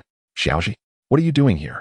Upon hearing a familiar voice, Xiaoji turned to see an enraged man locking eyes with him atop the enormous onyx. The two pairs of eyes met, each seemingly seeking answers from the other, yet after a prolonged silence, Xiaoji took the initiative to speak. Xiaoji had successfully rescued Xiaojia from Team Rocket's clutches and dealt with the trio effectively. But what did their arrival truly signify? Was it merely a penchant for troubling Xiaoji? Or was there a deeper motive? And who was this trainer mounted atop the onyx who appeared mid-competition? What were his intentions? Chapter 56. The Abduction of Miss Lindsay and the Anger of Brock. Brock, the gym leader, what brings you here? We are in the midst of the Nibby Rock obstacle race. Moreover, you seem quite irate. Standing before Xiaoji was Brock, the gym leader of Nibby City. His typically stoic demeanor marred by visible anger. It's a long story. You should continue your match. This is my concern. Brock patted the head of his Onyx and continued, Onyx, lower him down. The Onyx inclined its massive head towards the ground, allowing Xiaoji and Pikachu to return safely to solid earth. Brock, we should help. You ought to focus on your competition. Brock declined Xiaoji's offer, riding away on his Onyx without divulging the circumstances that led to this moment. Xiaoji, worry not. Brock is formidable and will be fine. Let us concentrate on completing this match. Sensing Xiaoji's desire to follow, Xiaojia offered gentle reassurance, recognizing that individuals like them could hardly assist a gym leader, the city's protector. Xiaojia, you should focus on the match. I remain uneasy. Pikachu, let us go and see. Xiaoji dashed towards Brock's departing figure, leaving behind a resigned Xiaojia. Although he had anticipated this decision, he was still taken aback by Xiaoji's determination. Safe travels. Despite harboring the inclination to follow, Xiaojia refrained from voicing it, feeling it would be inappropriate to intrude. Thus, he continued to lead the competition alone. After departing from the competition site, Xiaoji traced the path left by the Onyx, a deep trench carved by its massive form. Following this trail for an indeterminate length of time, he eventually reached its terminus, where he heard Brock's familiar voice. As he advanced, he encountered a spacious area at the end of the trench, albeit obstructed by large boulders that rendered navigation cumbersome. Lindsay, Brock's voice emanated from his throat, raw and anguished, as if he were enduring profound suffering. Xiaoji's gaze sharpened. Several individuals clad in black uniforms emblazoned within our emblem were restraining a woman bound in ropes. This woman appeared strikingly familiar to Xiaoji, as if he had encountered her before. After some reflection, he recalled seeing her shortly after his arrival in Nibi City, where she had been watering flowers alongside Brock. Could it be? Fixated on the woman named Lindsay, Xiaoji noted the tension etched on Brock's face, his furrowed brows betraying a fear of her potential harm. A wry smile crept across Xiaoji's face as he leveraged the terrain to his advantage and, seizing the moment when the two Team Rocket members were distracted by Brock, stealthily crept closer. Xiaoji, what brings him here? Ha ha. Brock, you will remain here with us, especially if you wish to keep your beloved safe, one of the members taunted, brandishing Lindsay as a hostage. Just as you see, we will not intervene if you comply. The diminutive, wiry rocket member relinquished his grip on Lindsay's throat, revealing a malicious grin. Ha! Why waste words on him? No matter what happens to her, he can do nothing but watch as we toy with her. The other rocket member, stout yet oddly grotesque, seized Lindsay's face, his lewd smile betraying his intentions. What do you want? Brock averted his gaze, no longer preoccupied with Xiaoji's concealed position. He witnessed Team Rocket's actions with a heart ablaze with fury, and as the Onyx sensed his agitation, it tensed, preparing to strike. However, the slender rocket member drew a knife and pressed it against Lindsay's neck, threateningly adding, "Oh, what does our gym leader intend to do? That Onyx of yours seems rather disobedient. Perhaps we should teach it a lesson. Onyx, hold your ground. There's no need for action just yet." Brock reassured his Pokémon, stroking its sturdy form to soothe its restless spirit. Ha! How pitiful. Who would have thought that a mere woman could render you so compliant, making you a true protector of the citizens? The scrawny rocket member's eyes gleamed with disdain as he mocked Brock alongside his companion. Pikachu, let us approach quietly, and you know what to do. Observing Brock's ire directed at Team Rocket, Xiaoji communicated with Pikachu through his aura, and the latter nodded in understanding. At this very moment, the two members of Team Rocket were still mocking Brock, utterly oblivious to the impending crisis that had silently crept upon them. Now was the time. As Pikachu approached the two members of Team Rocket, they were unable to retreat any further. With a jolt, Pikachu unleashed a pre-prepared electric shock aimed at the tall man, while the other foe was left for Ash to confront. Zzz.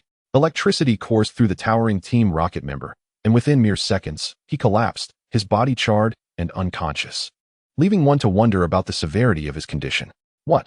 The frail member gasped in shock at the sight of his fallen comrade, and quickly turned around. However, what met his eyes was a massive fist, growing larger within his vision. Bam!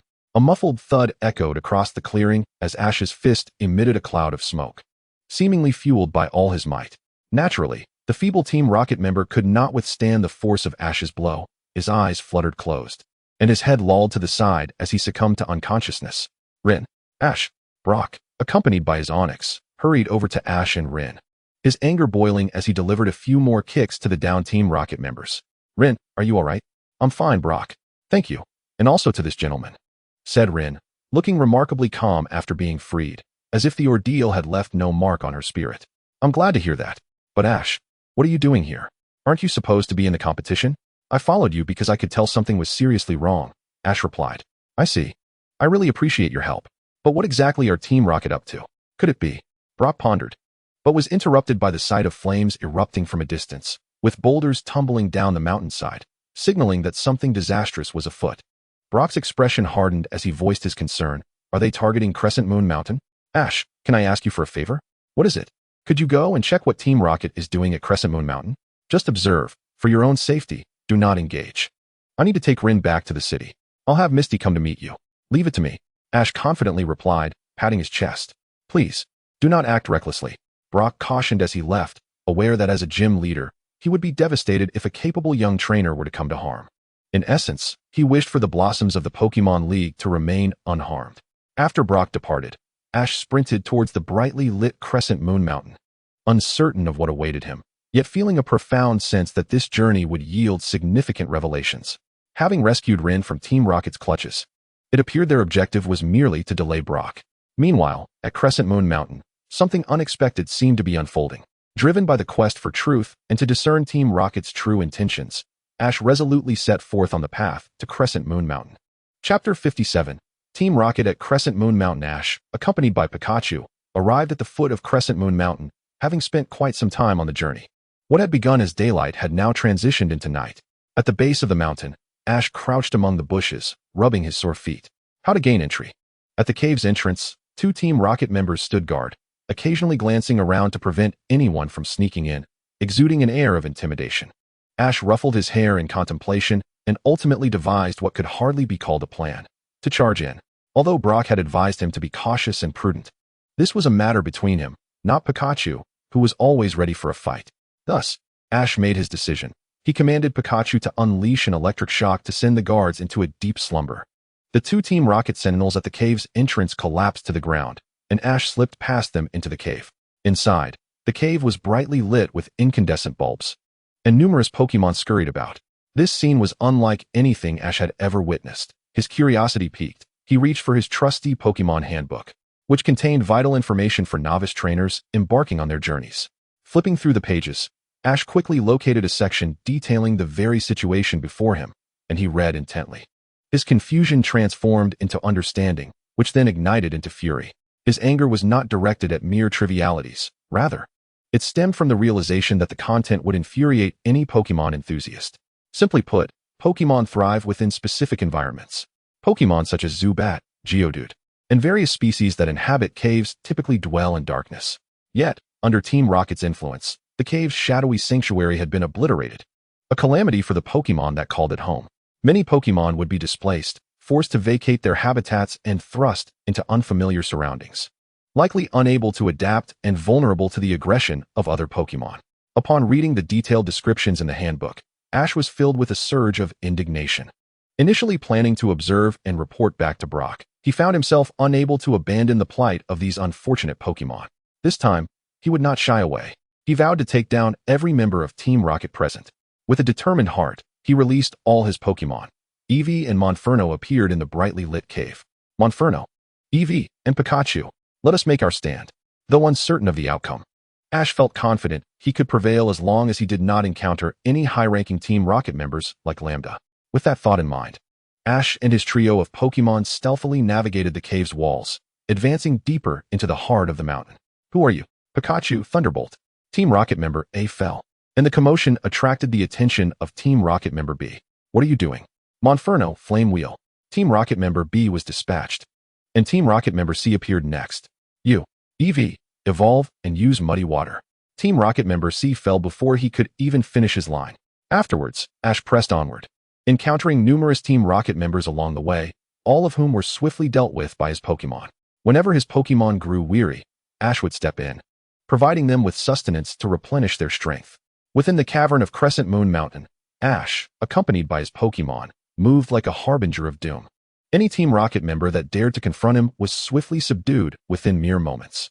In a spacious area deep within the mountain, a beautiful girl with long, dark hair clad in a kimono sat upon a rock, observing the few miners below. Her brow furrowed, revealing her distress. These fools. I merely sent them to ascertain what was happening. Why have they taken so long, and not a single one has returned? Surely, they are not indulging in gluttony behind my back. The girl voiced her suspicions, growing increasingly convinced of their likelihood. Those despicable rascals. They never stop to consider who typically comes to their aid before that Lambda fellow. Now, they dare to sneak away for a treat, and to make matters worse, they didn't even invite me. I am furious. I shall seek you out, and once I catch you in the act, ha ha ha. The young lady displayed a sinister smile, her expression dark and foreboding. One could easily surmise that her mood was far from pleasant. The Team Rocket members laboring below shared a similar sentiment, whispering among themselves in hushed tones that the young lady, Huiko, seemed quite displeased. Indeed, who could blame her for being upset when those ruffians dared to indulge without summoning her, or even the rest of us? One of the miners paused in his task, a devious grin spreading across his face as he remarked, "Fear not, for with Huiko in a foul mood, those scoundrels shall certainly face dire consequences." The other miners turned to see the indignant beauty named Huiko, her fury palpable as she prepared to depart. They sensed impending trouble.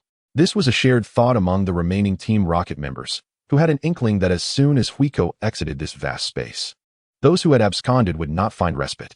Alas, they remained oblivious to the fact that the very Team Rocket members they speculated about had already been vanquished by the intruder, Ash, and were indeed suffering significantly.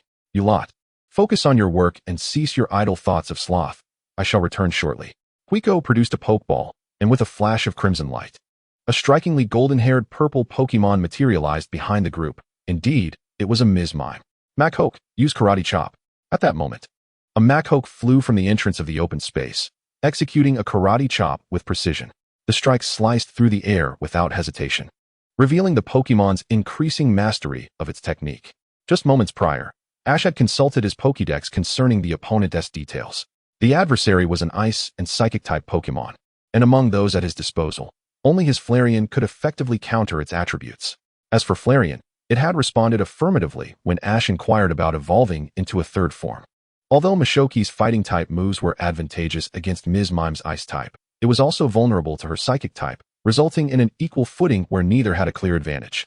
However, with Ash possessing Flareon, he had already gained a significant edge in type effectiveness. Moreover, their side enjoyed a 3-to-1 advantage. There was no reason for them to lose. Ms. Mime, use Psychic. In the face of the sudden assault, Huiko remained remarkably composed, swiftly making her decision. Yet Ash was not without his own Pokemon. Following Mashoki's failed attack, a Thunderbolt from Pikachu surged forth. Ms. Mime deftly evaded the attack, but then, how long do you intend to dawdle over there? Huiko's frustration boiled over as she observed her subordinates abandoning their mining tools, inexplicably producing a small table and sunflower seeds, settling down to watch the spectacle unfold. This irked Huiko greatly, her voice laced with irritation. Come and assist us. The startled Team Rocket members, upon hearing Huiko's command, hurried to her side, releasing their Pokemon. A series of crimson flashes revealed an array of Rattata and Spearow, common Pokemon without much prowess. It was evident that these Team Rocket members were among the weaker ranks. Dealing with such fledgling Pokemon posed no challenge for Ash.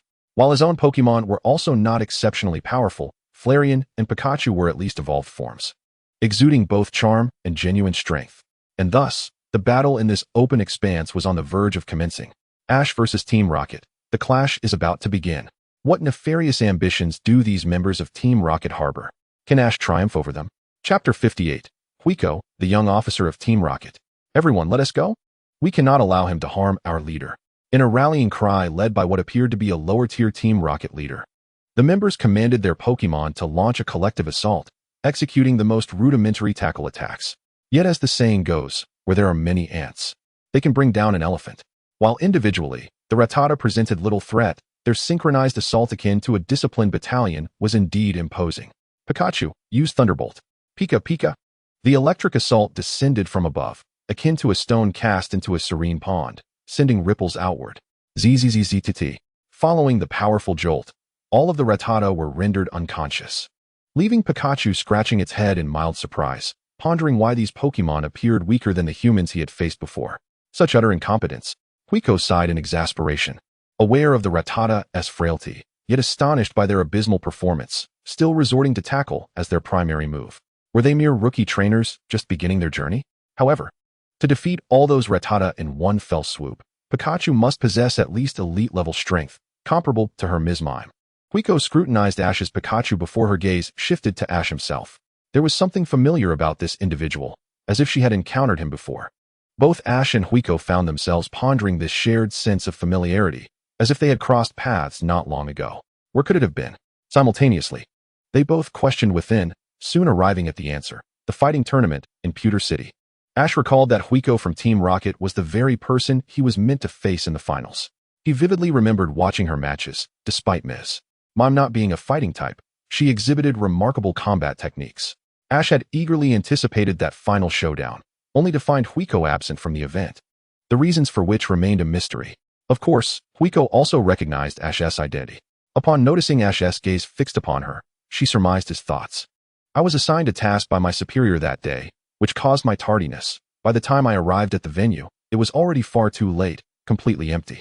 Huiko recounted, her mind drifting back to that day, rushing towards the competition venue after completing her assignment, only to find it devoid of spectators.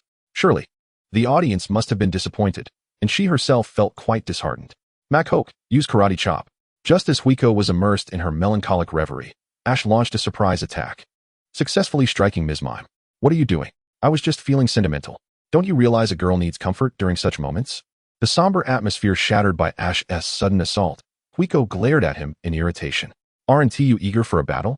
Let us commence here and now to conclude that unfinished battle. Bang, bang, bang. Suddenly, Wheezy felt her heart racing with vigor. The boy before her, appearing younger, seemed to be a novice trainer just embarking on his journey.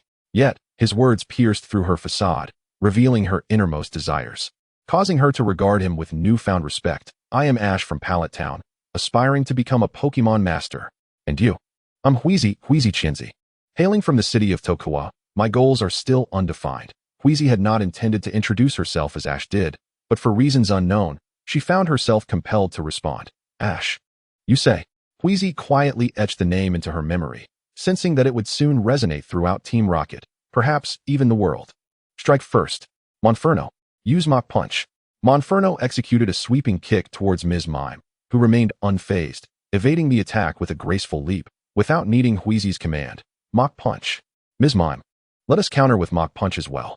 Both Pokémon mirrored each other's movements with impeccable synchronicity, their attacks colliding and generating a wave of energy, ruffling Monferno's fur and Ms. Mime's golden locks.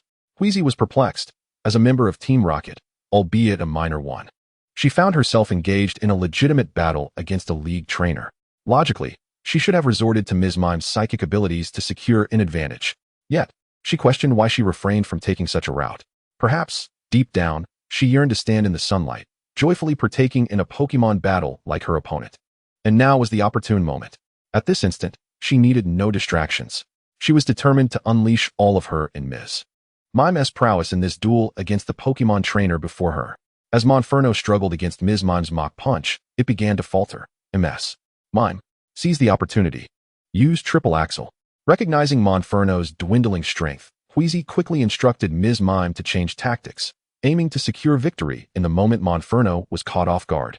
Upon hearing Wheezy's command, Ms. Mime retracted her Mach Punch, while Monferno, unable to halt its forward momentum, staggered. In that fleeting moment, Ms. Mime enveloped her fist in Ice-type energy and executed a spinning punch. In this critical instant, Ash utilized his aura to communicate swiftly with Monferno. After all, aura could convey messages directly to the heart without uttering a word. Monferno, use your tail, leverage it. Monferno, upon hearing Ash's command, acted instinctively, propelled by the trust Ash had in him, despite any doubts about his capability. Monferno's tail made contact with the ground, bending slightly before launching him upward like a spring. Withstanding Ms. Mime's triple axle, Monferno bore the brunt of the ice-type punches that left 3 icy marks upon its body. Despite the assault, Monferno remained largely unscathed, but was consumed by a furious desire to retaliate. Fueled by this emotion, Monferno instinctively unleashed an unknown move, one it had never attempted before. A surge of unnameable flames ignited from within, as dark energy enveloped its fists, radiating a palpable aura of rage and a hint of despair. Boom! Monferno's fists surged forward with lethal intent, startling both Ms. Mime and Wheezy. Thud! Wheezy watched in disbelief as her partner, Ms. Mime, was struck and hurled into a pit left by Team Rocket's mining activities, evidently incapacitated. As if sensing Ms. Mime's defeat, Monferno closed its eyes, seemingly awaiting something. Ghost-type energy manifested. Monferno could learn Ghost-type moves. What was happening? Before Wheezy could recover from her astonishment, Monferno opened its eyes, enveloped in a blinding white light. Monferno was evolving. In this long-awaited battle, Wheezy's Ms. Mime ultimately succumbed to Ash's Monferno, likely having lost its ability to fight. Meanwhile, Wheezy remained in shock at Monferno's newfound Ghost-type capabilities. In this final moment, a radiant light surrounded Monferno, a gift of evolution following victory. Chapter 59, Monferno Evolves. Unleashing the Demon of the Moon. In the expansive cavern, Ash's Monferno radiated white light, reveling in its transformative moment. Stop dawdling and help me lift Ms. Mime out. Wheezy shouted in frustration at her subordinates, who seemed more occupied with spectating than acting. Why lift instead of support? Because Ms. Mime was likely incapacitated, and even if not, she would not withstand any further attacks from Monferno. Wheezy's thoughts were dictated by the sight of Monferno evolving into Infernape. The sheer aura emanating from it had transcended the ordinary, reaching the elite tier of Pokémon. In other words, it stood on equal footing with Ms. Mime. And in this state, defeating a beleaguered Ms. Mime would be a trivial task for Infernape, wouldn't it? I have lost. Wheezy gazed at Ash, harboring no resentment, merely lamenting the missed opportunity for another battle. As a member of Team Rocket, such chances were rare. The exhilarating clash they had experienced was enough for her. and she no longer yearned for more. That was a splendid battle, Wheezy. Come again next time. The next encounter will be a Pokemon battle. Ash's radiant smile ignited warmth within her, a feeling she had never encountered before. This comforting sensation was not unwelcome. Yet, she was a member of Team Rocket. How could she so easily acquiesce? I am a villainous Team Rocket member. How could I engage in a proper Pokemon battle with a child like you? But you seemed genuinely happy just now. Wheezy found herself momentarily speechless, while Ash's keen gaze seemed to see through her. Meanwhile, Monferno's evolution completed, its once-long tail vanished, and its fur became even sleeker. The evolved Monferno, now Infernape, looked particularly formidable. From the aura radiating from the newly evolved Infernape, it was evidently at the elite mid-level, having ascended to a tier comparable to Pikachu. It had even acquired new skills, marking a significant leap in power. You've raised it remarkably well. This is the initial impression of Qian-Ji Huizi upon encountering the explosive monkey, a sentiment immediately discernible from the muscular physique of the creature. With a resigned sigh, Huizi withdrew the mesmerizing sister, who was merely unconscious, rendering the situation somewhat manageable. Just as the atmosphere grew increasingly enigmatic, Huizi's subordinates emerged, carrying the mesmerizing sister, one of whom clutched a stone resembling a crescent moon. This stone appeared unnatural, its surface marred by uneven grooves, reminiscent of an ancient artifact. Could it be a magnificent treasure? Huizi, exhilarated, accepted the peculiar stone from her subordinate, scrutinizing it intently. She noticed some mud clinging to its side and instinctively wiped it clean, preparing to stow it away when the stone's patterns emitted a silvery glow, as if bestowing a metallic shield upon the surrounding rocks. The blinding radiance compelled both Ash and Wheezy, leading the rocket team, to shield their eyes from the brilliance. Upon the cessation of the silvery light, a colossal Pikachu manifested before them, adorned with eerie black patterns, resembling a terrifying pink demon. What in the world is this? Qian-Ji Huizi had never before encountered such a Pikachu.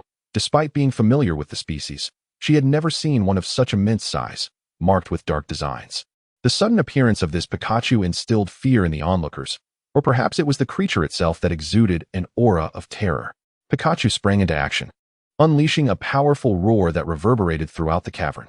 Numerous small rocks cascaded from the walls, threatening to strike Ash and his companions. In the face of this unforeseen peril, the members of the rocket team, including Qian-Ji Huizi, found themselves paralyzed with fear.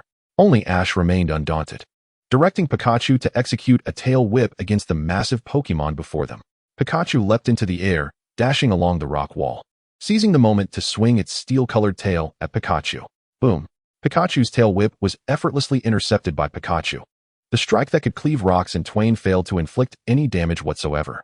A sense of trepidation surged within Ash. This creature was clearly beyond their capability to defeat. The most prudent course of action would be to contact Junsha for assistance, or perhaps seek out Brock for aid in resolving this predicament. However, as Ash glanced towards the darkened passage from whence they had come, he envisioned countless Pokémon, the indigenous inhabitants of this realm. Alas, due to the rocket team's presence, most had retreated from their home, yearning for the day they could return. If they fled, their homeland would inevitably face obliteration, never to be seen again. For the sake of the Pokémon and their sanctuary, Ash resolutely chose to remain and confront this formidable Pikachu in a true battle of valor. What a fool. Just stay back and cover for us. Upon hearing Wheezy's voice emanate from the passage, Ash turned to glance at her. Qian-Ji Huizi was fleeing the imminent danger with her rocket team subordinates, leaving Ash to endure the struggle alone. Monk, fire. Watch me.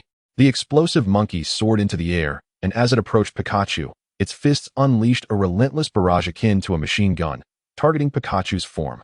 Yet, the incessant blows merely ricocheted off Pikachu as though striking cotton, causing no discernible harm. Is this creature a monster? Ash lamented internally, observing that the Pikachu remained unscathed despite the attacks from Pikachu and the explosive monkey, standing as an impenetrable shield. What should be done? No damage whatsoever. Ash fell into contemplation, yet within moments, a strategy dawned upon him. If one or two strikes were insufficient, then they must attack again. He firmly believed that persistence would eventually yield results, and Pikachu would surely sustain an injury. EV, transform into Vaporeon. Then, Pikachu, explosive monkey, let us unleash our combined might upon Pikachu. Ash bellowed, his thunderous roar echoing throughout the cavern. Even Wheezy, who was in the midst of fleeing, paused momentarily at the sound, only returning to her escape when her subordinate urged her onward. Yet Wheezy glanced back repeatedly, as if sensing something lurking behind her. Meanwhile, Within the very space where Ash battled Pikachu, the three Pokémon launched their coordinated assaults, torrents of water, bolts of lightning, and powerful fists.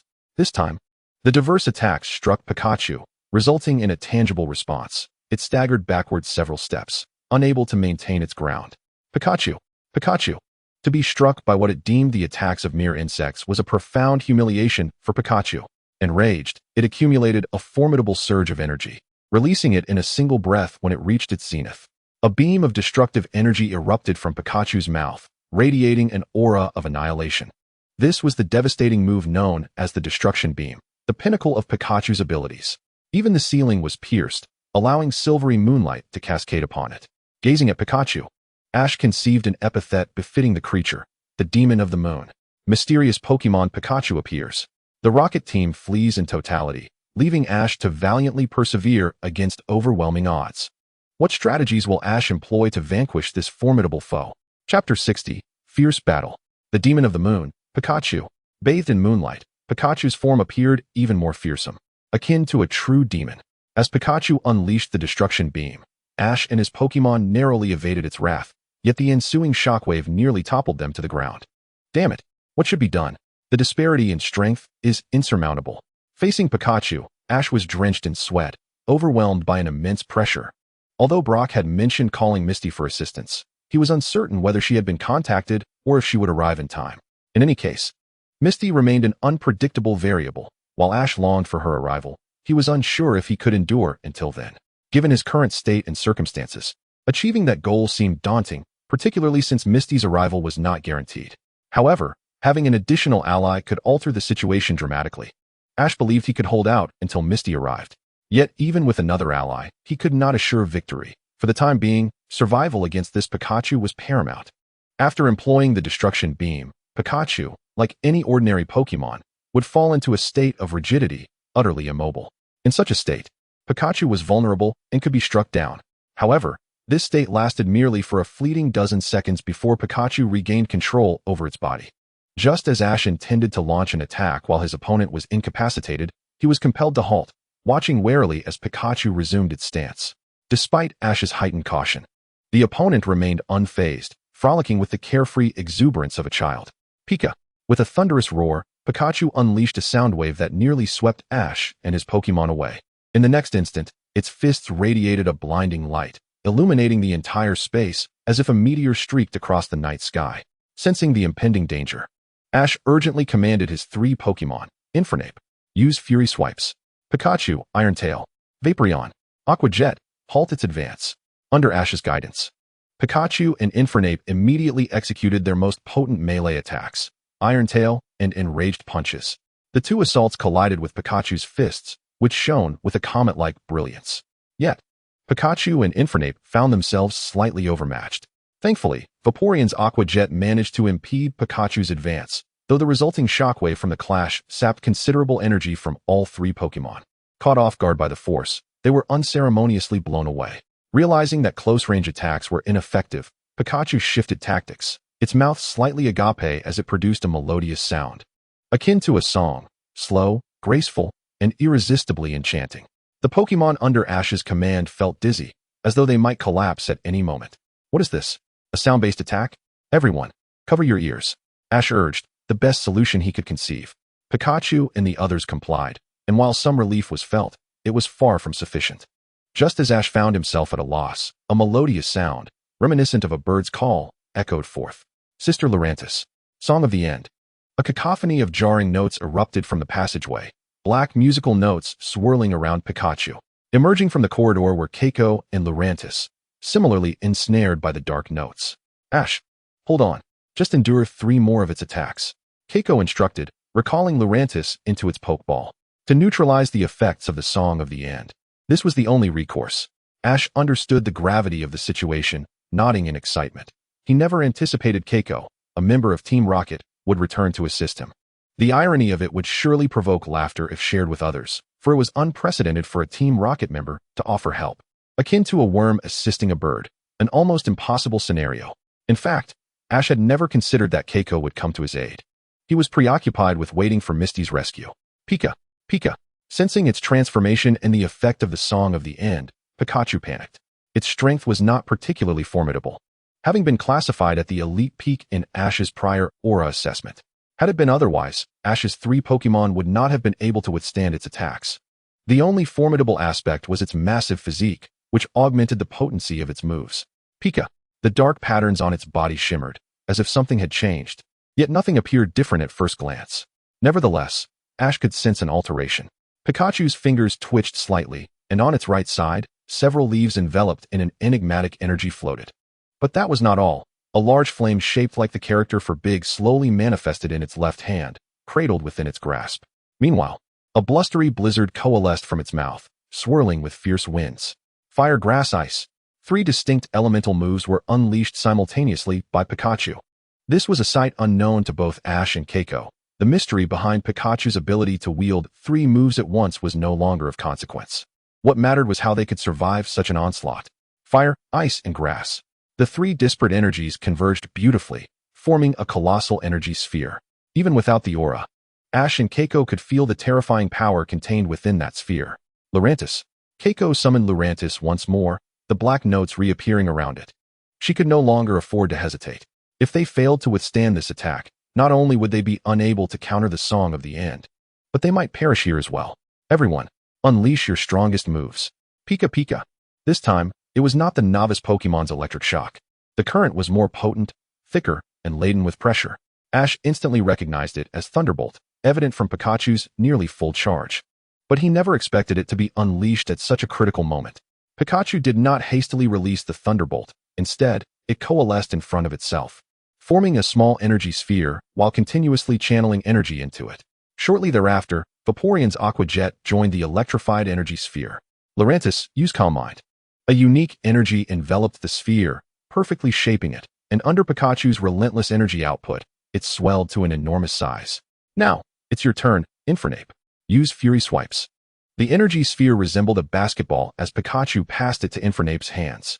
Ash approached, patting its shoulder. To an observer, this act would seem an ordinary display of encouragement. However, only Ash understood the true significance. While bolstering Infernape's resolve, he also infused a considerable amount of his own aura into the energy sphere, inadvertently causing it to swell further, though at the cost of his own vitality, leaving him pale and weakened. Yet the energy sphere had reached a size nearly half that of Pikachu's tri-element energy sphere, a fortunate development for Ash and his team. So he did not dwell on the sacrifice. Fire. Fire. Infernape. Recalling the encounter with Lambda in the Viridian Forest, Infernape was filled with boundless rage, loathing its previous weakness. Now, it had evolved, becoming stronger than ever before. This time, it would protect its companions and its most crucial trainer. A surge of spectral energy, summoned by its fury, enveloped Infernape's hand as it lifted the energy sphere. As it hurled it towards Pikachu, it infused the sphere with the energy of Fury Swipes. Go, Pika. The 2 energy spheres collided midair, initially evenly matched, but gradually Ash's sphere began to falter. Suddenly, the energy sphere unleashed by Ash and his companions expanded uncontrollably, culminating in a miniature explosion. Boom. The earth trembled, and the entire moonlit mountain quaked, visibly shuddering from a distance. The aftermath of the explosion left Pikachu severely injured. Although it remained upright, its battered form betrayed its distress. Fortunately, Chihiro quickly discerned the peril and instructed Miss Magius to erect a protective barrier, thereby shielding Ash and the others from the residual force. To their astonishment, Pikachu stood resolutely despite the overwhelming power of the blast, defying their expectations that it would have succumbed to its effects. However, it appeared gravely wounded, and in its moment of disorientation, Ash commanded his Monferno to charge forward, gathering energy for another flare blitz. Thud, thud, thud. A series of resounding punches echoed as Monferno unleashed a relentless barrage of 20 successive strikes upon Pikachu, which faltered like a candle flickering in its final moments, ultimately collapsing to the ground. Pikachu's form began to dissipate, and the peculiar moonstone emitted a radiant glow, absorbing its essence before shattering into glistening fragments that vanished without a trace, as if it had never existed. Thunderous roars reverberated through the space, causing Ash and Chihiro to experience a tremendous upheaval, with numerous rock shards plummeting from above. The malevolent moon Pokémon, Pikachu, has been successfully defeated by Ash and Chihiro. What is its origin? From whence does it come? And what is its purpose? These inquiries remain shrouded in mystery. Chapter 61. The Disturbance of Monferno. A cataclysmic tremor shook the entire realm, with countless rocks cascading down. Ash and Chihiro hastily recalled their Pokémon, with the exception of Pikachu, who was reluctant to be confined within its Pokeball. United in their resolve, they sought an escape. Yet, the path they had traversed was now obstructed by fallen debris, leaving them disoriented in this enclosed space, faced with a life-and-death crisis. Curse it, what now? How did I end up trapped in this wretched place? Ash exclaimed. Is anyone out there? Help me. I'm a low-ranking member of Team Rocket, and I assure you, there will be grand rewards for my release. Chihiro, observing the blocked passage, attempted to summon aid through her cries, only to be met with Ash's cold retort, akin to a bucket of icy water dousing her hopes. There's no use in calling out. You are a member of Team Rocket. No matter how tempting the offer, no one will come to our rescue. Rather than lamenting, we should rely on ourselves, Ash stated, attempting to shift a large boulder that barred their exit. The stone towered over him, and despite exerting all his strength, it remained immovable. Ha ha ha, are you not more absurd than I? How could a human possibly shift such a colossal rock? Chihiro jeered, unfazed by her mockery. Ash quietly retrieved Monferno's Pokeball. Come forth, Monferno. Monferno appeared before Ash, yet it lacked its usual vigor, clutching its body tightly, as if enduring some unseen torment. Noticing Monferno's distress, Ash felt a pang of concern, fearing it had been affected by the prior explosion's aftermath. A gentle green light emanated from his palm, enveloping Monferno in soothing energy, yet even with the power of his bond, he could not restore it to its former state. Chihiro, astonished, pointed at the verdant glow in Ash's hand, her eyes wide with disbelief. What is that green light emanating from your palm? This is a secret you wouldn't comprehend. Ash replied, withholding his intentions. Though Chihiro had assisted him, she was still a member of Team Rocket. He couldn't divulge his information to an adversary. How stingy. What harm would it do to share? I just helped you out, she retorted, angered that as a Team Rocket member, she could be so ungrateful, especially when Ash, a trainer of the Pokémon League and a promising talent, would engage in such behavior. It was almost as if he were more Team Rocket than they were. Unperturbed by Chihiro's judgments, Ash's focus remained on Monferno's alarming condition. They were confined in a sealed space, cut off from the outside world. Just as Ash felt a sense of hopelessness, Monferno emitted a pained wail, an overwhelming aura of despair engulfing it, its eyes turning a deep crimson. What is happening? A surge of ghostly energy manifested, chilling the air around them. Ash, Chihiro, and even Pikachu felt compelled to rub their arms for warmth. Waves of frost radiated from Monferno, gradually encasing the cave in a layer of ice. Realizing the peril, Chihiro quickly sought refuge behind a rock. However, Ash did not follow suit. He placed Pikachu in a safer spot and approached Monferno, intent on calming it. Monferno, it's all right, I'm here. Don't be afraid. As he drew near, he spoke soothingly to Monferno, but it remained unresponsive, exuding an icy chill. Frosty gusts erupted from Monferno, splattering Ash with frigid energy. Upon contact with this spectral aura, Ash felt as if his skin had been frostbitten, turning purple and encased in a thin layer of ice. Yet, he did not falter. He understood that Monferno desperately needed his help. What a fool, risking so much for a Pokémon. Chihiro thought, observing Ash, now nearly entirely covered in ice, resolutely advancing toward Monferno. In her eyes, he radiated a golden glow, standing out brilliantly amidst the encroaching darkness. Reaching Monferno, Ash's form was nearly entirely ensconced in ice, resembling a statue carved from frost. Monferno, it's okay, I'm here. He enveloped Monferno in a warm embrace, using his remaining body heat to awaken the frenzied Pokémon, both slowly succumbing to the ice.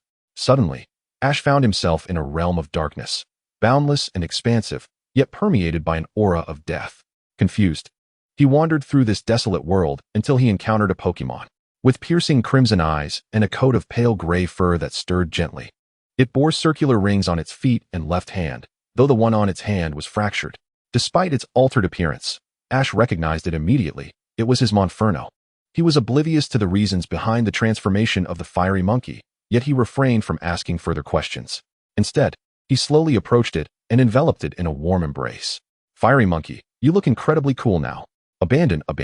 Of course it's true. Do not fear this power. Endeavor to embrace it. Shall we journey together? Abandon. The enigmatic Pokémon nodded vigorously, and Ash gradually faded from the dark realm alongside it. Meanwhile, outside, the ice encasing both the fiery monkey and Ash was suddenly shattered by a surge of formidable energy, and the fiery monkey's crimson eyes gradually regained clarity. Following this, A blinding light of evolution illuminated the space. The fiery monkey was capable of evolving once more. Keiko was astounded. How could such an occurrence transpire? A Pokémon that was already known to be in its final evolutionary form was evolving again. This revelation undoubtedly sent shockwaves through her heart. After all, it was the fiery monkey, whose inability to evolve further was common knowledge worldwide. What was unfolding before her eyes? Keiko was perplexed. Yet one thing was clear to her. This young boy would inevitably have a profound impact on Team Rocket in the future.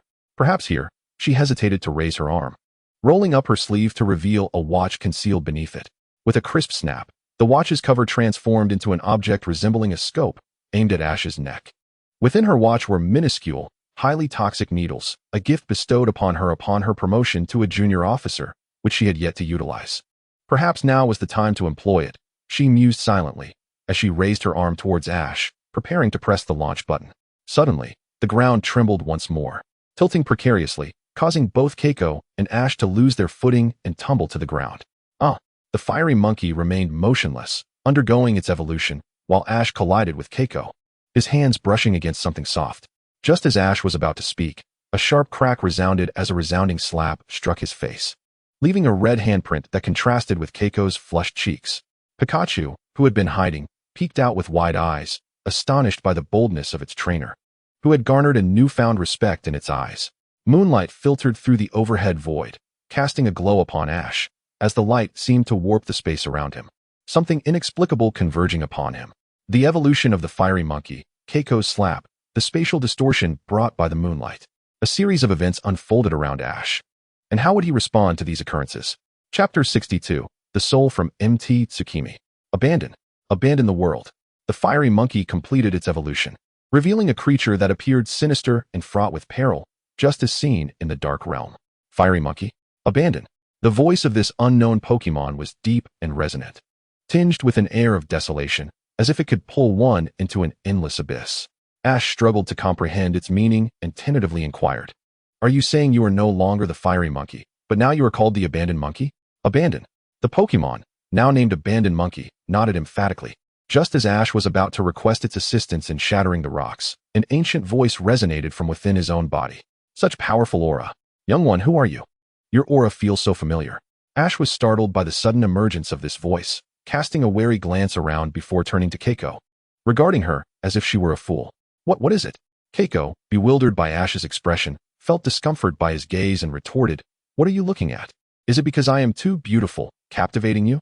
She puffed her chest with an air of confidence, yet received no response. For Ash was engaged in a dialogue with the mysterious voice.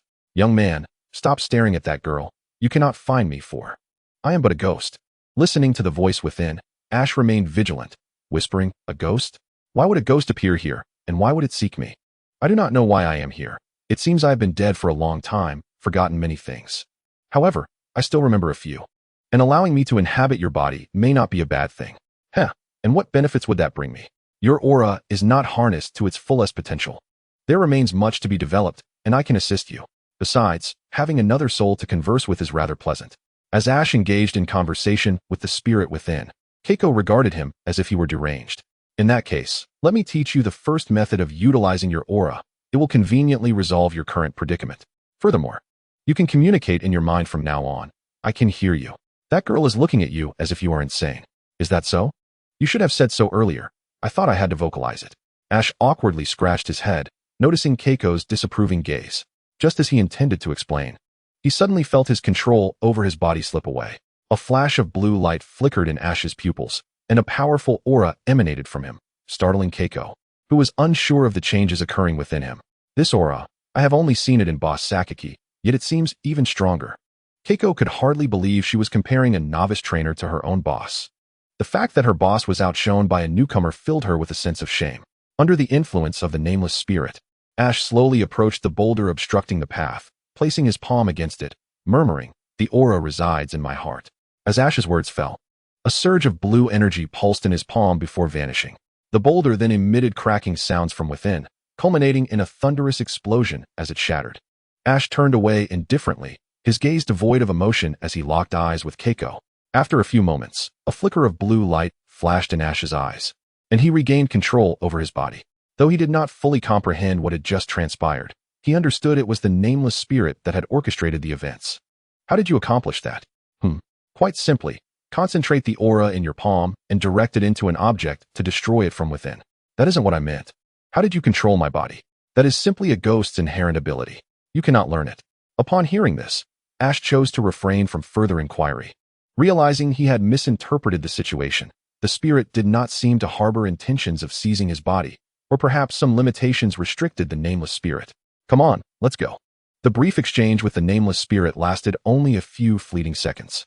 Ash called out to Hikari, then embraced Pikachu and ventured into the passage.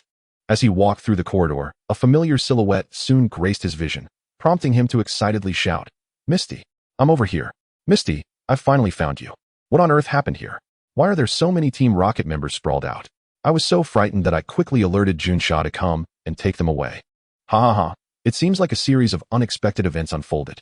By the way, allow me to introduce someone to you. She is, as Ash turned around, intending to introduce Hikari. He found that she had already vanished. Perhaps it was due to her identity that she chose to slip away, he mused internally. Introduce? Introduce what? No, it's nothing. Let us go? I still haven't completed my challenge at the pewter gym.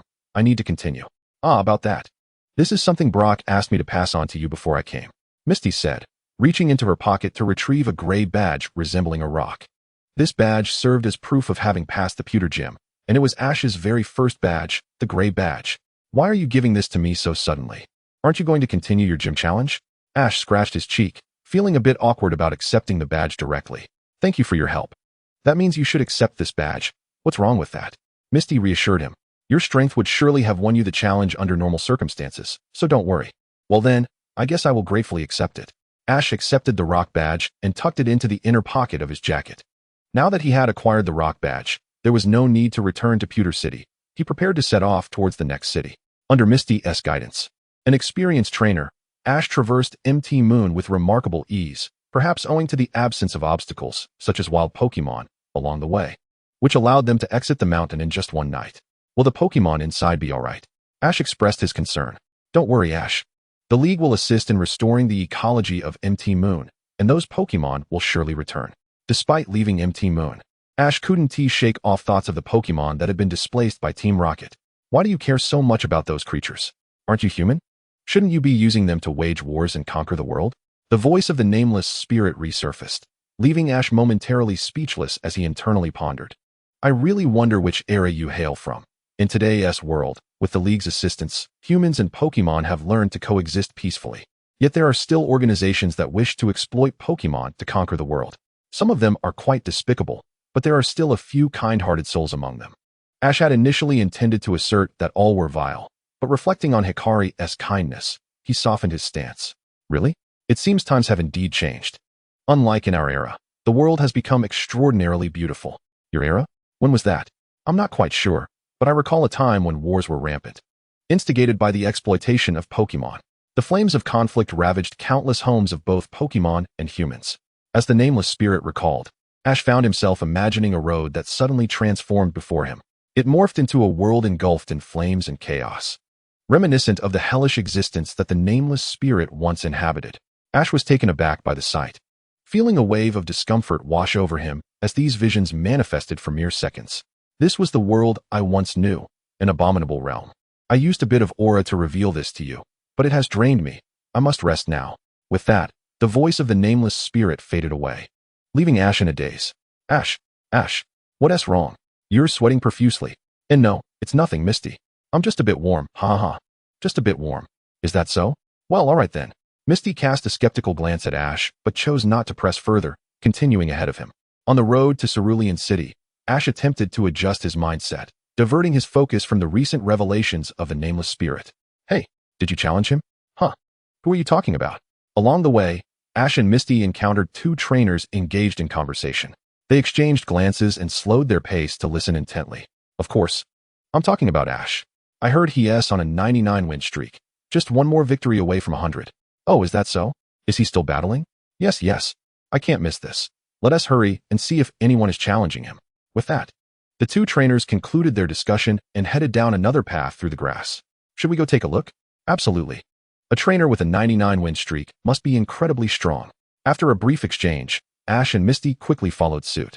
An enigmatic presence resides within Ash. Who could he be? Why has he appeared here? Upon leaving MT Moon, Ash, intrigued by the mention of Ash's name, could not resist following Misty to investigate. Chapter 63. Ash vs. Ash. Ash, look at all those people.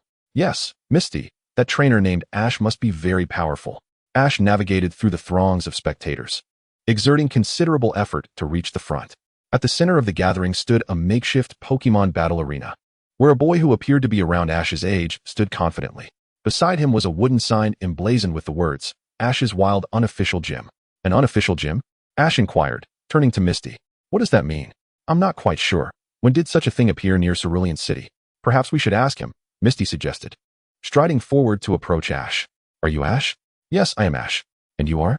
We heard you're very strong, boasting a 99-win streak. And we come to challenge you, Misty said, pulling Ash forward to stand between them, leaving Ash bewildered, uncertain of what was happening. Such praise is unwarranted. I'm not that strong. Before you arrived, my Pokémon and I had already fought in 991 battles. I suppose I'm just a tad stronger. Heh, you're quite humble, considering you've even put up a sign for an unofficial gym. Don't you think that's a bit conspicuous? That guy doesn't care about that. The presence of challengers holds little significance for him. He merely seeks the title and the hollow fame of being a gym leader. Caught in the middle of their exchange, Ash felt utterly lost in the conversation. What does unofficial gym mean? Isn't it still a gym? Who are they? And who is that guy? Are they speaking in riddles? Why can't I understand anything? Ash silently lamented, seizing the opportunity to interject before their dialogue commenced. What exactly do you mean by this unofficial gym, Ash? Are you truly unaware of this? It pertains to the unofficial gyms not recognized by the Alliance, which are unable to issue badges that permit participation in the Alliance conference. Ash nodded, indicating his comprehension. What is your motive in undertaking this endeavor? The motive, perhaps, is simply to express disdain towards that individual, occupying the position of gym leader, yet failing to mentor newcomers on the nuances of Pokémon battles, Xiaoming remarked, casting a sidelong glance at Kasumi, who remained unresponsive, prompting him to continue. The original heir to the gym, who relinquished his position to that fellow, is also a fool. He didn't even ascertain if the other was fit to be the gym leader, merely wishing to abandon the mess and flee. Truly a cowardly and timid individual. Kasumi's expression remained inscrutable. Even though she recognized that Xiaoming was referring to her, she could not contest his words, as they were, indeed, accurate. I believe, regardless of the circumstances, that the heir must have his reasons. Perhaps he simply was not prepared yet? Hearing Ash's defense on her behalf warmed Kasumi's heart, even though he was oblivious to the fact that she was the heir he mentioned. As a resident of Hualon City, I know far more than you. That so-called heir left to travel after handing the gym over to the current leader, completely disregarding its future. Enough. Discussing this further will only aggravate me. Aren't you here to challenge me? Who's up first? Of course it shall be I. I have no desire to wait behind Senior Kasumi. Waiting is dreadfully dull. Ash raised his right hand, positioning himself in front of Xiaoming. Pikachu, intimidate him. Pika Pika. Upon receiving the command, Pikachu, perched on Ash's shoulder, sprang into action, widening its eyes and emitting a low growl, attempting to instill fear in Xiaoming. However, to Ash's surprise, Xiaoming was unfazed, even casting a disdainful glance at Pikachu. Are you an antiquity? Such a fright tactic is utterly outdated. Do refrain from employing it in the future to avoid embarrassment. Observing Xiaoming's arrogant and brazen demeanor, Ash was eager to engage him in battle, yearning to prove that neither he nor his Pikachu were subjects of ridicule. The rules of the match stipulated a one-on-one format, where the first Pokémon to lose its fighting capability would be deemed the loser. What say you? Any objections? None, for I shall undoubtedly claim victory. Pikachu, you shall be my choice. Ash elected to send forth his very first Pokémon, Pikachu. Xiaoming, in turn, deployed a Sandshrew, its body encased in skin with an extraordinarily hard shell. Although, from a type advantage perspective, Ash's Pikachu was at a disadvantage. His aura sensing revealed that Xiaoming's Pokémon was at best of average upper-tier strength, lacking even the prowess of a typical peak Pokémon, allowing Ash to feel confident about his chances of winning. Yet Xiaoming remained oblivious to Pikachu's superior level compared to his Sandshrew, still boasting with bravado. You decided so swiftly. I must admit, I underestimated you. Let me witness how, despite the type disadvantage, you still might emerge victorious. Initiate the attack, Pikachu. Quick attack. Whoosh. Pikachu's speed was astonishing, too swift for the naked eye, as its yellow form vanished from one side and reappeared elsewhere. Use Iron Tail. Sandshrew, respond with Rollout. Sandshrew curled into a ball, exposing only its tough scales. Clang. Iron Tail struck Sandshrew, producing a metallic clashing sound, with sparks flying as Pikachu's tail collided with Sandshrew's exterior. The Rollout move elevated Sandshrew's physical defense by 1 level, and thanks to its hard skin, it barely managed to withstand Pikachu's Iron Tail attack. Otherwise, it would have surely been knocked flat. Nevertheless, a diagonal mark marred Sandshrew's back, an unsightly reminder of Pikachu's Iron Tail. Pikachu, do not relent. Use Brick Break. Sandshrew, we shall not concede. Counter with Fury Cutter. Pikachu's paws enveloped in Fighting-type energy, while Sandshrew's fingertips extended into blade-like Bug-type energy. Pika. Shrew. As Pikachu and Sandshrew drew near, their skills intertwined in a fierce exchange. Strikes met with strikes. Neither could gain the upper hand in skill, though Pikachu's strength slightly outweighed Sandshrew's. Fortunately, as Sandshrew's Fury Cutter grew stronger with each successive strike, it began to match Pikachu's power. However, that appeared to be the limit of Fury Cutter, with no further increase in strength possible. Nevertheless, it sufficed for the current Sandshrew. The attacks of both Pokémon appeared somewhat monotonous. Yet the audience was captivated by the thrilling exchange of offense and defense. Initially, Pikachu's strength dominated, pushing Sandshrew back. However, as Sandshrew's Fury Cutter intensified, Pikachu, caught off guard, found itself briefly suppressed. Thus, the battle reached a stalemate, with both sides hesitant to employ other techniques, lest they reveal a flaw to their opponent. In an instant, Sandshrew faltered, its movement momentarily stalling, providing Pikachu with the opportunity to execute a Brick Break upward. The attack struck Sandshrew's chin, propelling it skyward. Understanding the principle of taking advantage of an opponent's weakness, Ash seized the moment. Pikachu, Iron Tail, let's conclude this. Pika. Pikachu, heeding Ash's command. Pikachu nodded vigorously and leaped from the ground, soaring above Sandshrew. The cold, silvery steel tail loomed larger in Sandshrew's gaze. Oh no. Sandshrew Rollout. Sandshrew attempted to react. However, while wishing to use Rollout to counter the attack, it found itself airborne and unable to control its body, resulting in its abdomen taking the full force of Pikachu's Iron Tail. Boom. Sandshrew plummeted to the ground like a meteor, creating a sizable crater. Under the force of such an impact, Sandshrew had no chance to employ any defensive technique. Even with its defense raised by 1 level, it proved futile, and it ultimately lost its fighting capability. Xiaoming's streak of 99 consecutive victories was thus brought to an end by Ash. Electric Mouse vs. Sandshrew. Iron Tail concludes the winning streak. Ash triumphs over the somewhat arrogant and proud Xiaoming, halting his 99 consecutive wins. As he approaches Hualan City, what awaits him next? Chapter 64, Hualan City. How could this happen? I clearly trained it to overcome its fear of water. How could it still be defeated by an electric mouse? What on earth is going on? Xiaoming was confounded. Despite possessing a type advantage, he could not fathom the cause of his defeat. Could it be that he had indeed become too arrogant of late? Xiaoming began to reflect on himself, on the mistakes he had made recently. Ash cast a sympathetic glance in his direction, a resigned sigh escaping his lips. It seems you still do not comprehend. You are solely concerned with why you lost. Yet have you ever considered whether Sandshrew enjoyed battling in such a manner? Did you not notice? Its movements were noticeably slower just now. It has been fighting all day. Yet, you seem indifferent to the fate of its body, only concerned with your own victories and defeats. In my eyes, you are no different from that fellow you keep mentioning. With a huff, Ash left those words behind and departed with Misty. Ash was seething with anger. Although the other party expressed disappointment in the current state of the Hualan Gym, he had become no better than them, showing no concern for his Pokémon. Such individuals were certainly not favored by Ash. After leaving the wild gym of Xiaoming, Ash and Misty set off once more towards Hualan City. Ash, don't you have anything you wish to ask? As they drew closer to Hualan City, Misty felt increasingly anxious, dreading Ash's reaction upon discovering that she was the irresponsible heir of the Hualan Gym. Huh, what do you mean, Misty? Ash was bewildered by Misty's sudden inquiry, unsure of her meaning. You must have guessed by now, I am the heir of the Hualan Gym. Misty confessed, her heart racing. She closed her eyes and imagined Ash looking at her with disappointment, unable to bear the thought of facing him. However, after a moment of silence, when she did not hear Ash's response, she couldn't help but open her eyes, only to find Ash staring at her in shock, mouth agape. Could it be that you hadn't figured it out at all? Misty felt a mix of exasperation and surprise. She had assumed Ash was already aware and was merely pondering why he hadn't asked her. To her astonishment, he had never considered such a question. Ha ha, Ash. You really are a fool. A big fool. What is wrong, Misty? Why are you suddenly scolding me? Nothing. I just find you irritating. With a huff, Misty began to skip ahead, humming a cheerful tune, embodying the essence of a carefree child. Her mood evidently lifted. Girls are truly inscrutable. Ash pondered on the swift change in Misty's demeanor. She had just berated him, yet now she was filled with joy, unable to comprehend such peculiarities. He attributed it to the inherent quirks of girls.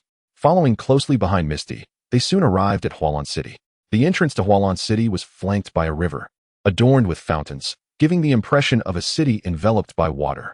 Sigh, that idiot Benby refuses to accept gym challenges, sooner or later. The Hualan gym will close down because of him. Who knows what he is thinking? He is clearly a novice, yet he dares to take over the Hualan gym. Not to mention Misty, her battling talent is considerable, but upon entering Hualan City, Ash overheard the conversations of passers-by.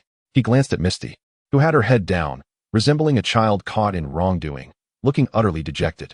Let us head to the Pokémon Center, Misty. Pikachu is quite exhausted after that battle with Xiaoming. Pika, Pika. Ash communicated telepathically with Pikachu through his aura, understanding Misty's current state. He decided not to visit the local gym immediately upon arriving in the new city. Pika, Pika. Pikachu, who had been resting on Ash's shoulder, feigned exhaustion, appearing as if a heavy stone weighed upon it, looking utterly drained. Ash. Misty could guess Ash's intentions and felt a warm sensation in her heart, touched by her considerate junior. Don't worry, Misty. Let's go. As Ash brushed past Misty, taking the lead, the roles between them seemed to shift.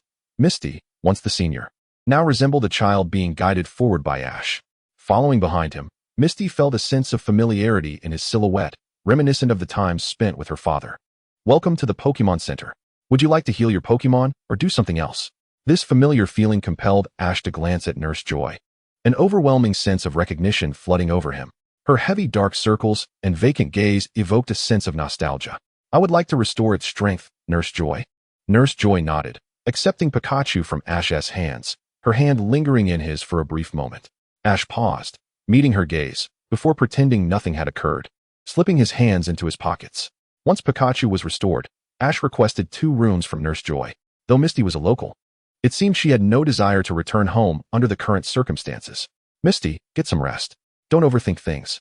Upon hearing Ash's voice, Misty, who had nearly closed her door, paused for a while. Then, she peeked out, her eyes red-rimmed, staring intently at Ash.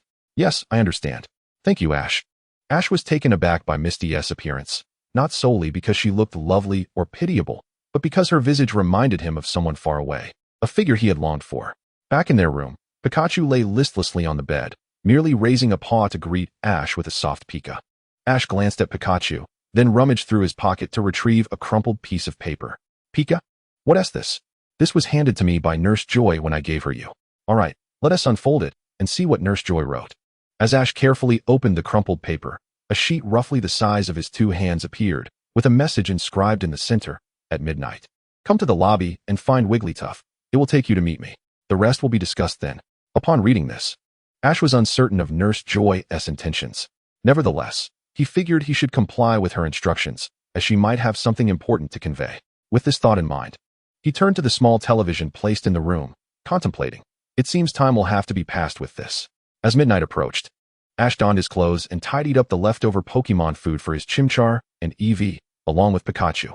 Grabbing his Pokeballs and Pikachu, he made his way downstairs. The lobby was deserted, save for Nurse Joy's partner, Wigglytuff, who waited patiently. As it was midnight, few ventured to the Pokémon Center at this hour. Pika. Upon seeing Ash descend the stairs, Wigglytuff joyfully waved its tiny hand, appearing to have been waiting for quite some time. Where are you taking me? Wigglytuff, Wigglytuff. You don't need to worry, just follow me. All right, I will. Ash allowed himself to be led by Wigglytuff, who tugged him along. As they passed through the corridor of Nurse Joy's area, Ash noticed some dimly lit rest rooms where injured Pokemon, bandaged and weary, lay on the beds. Ash did not take the time to examine the surroundings closely. He merely cast a hasty glance before being pulled along by Snorlax.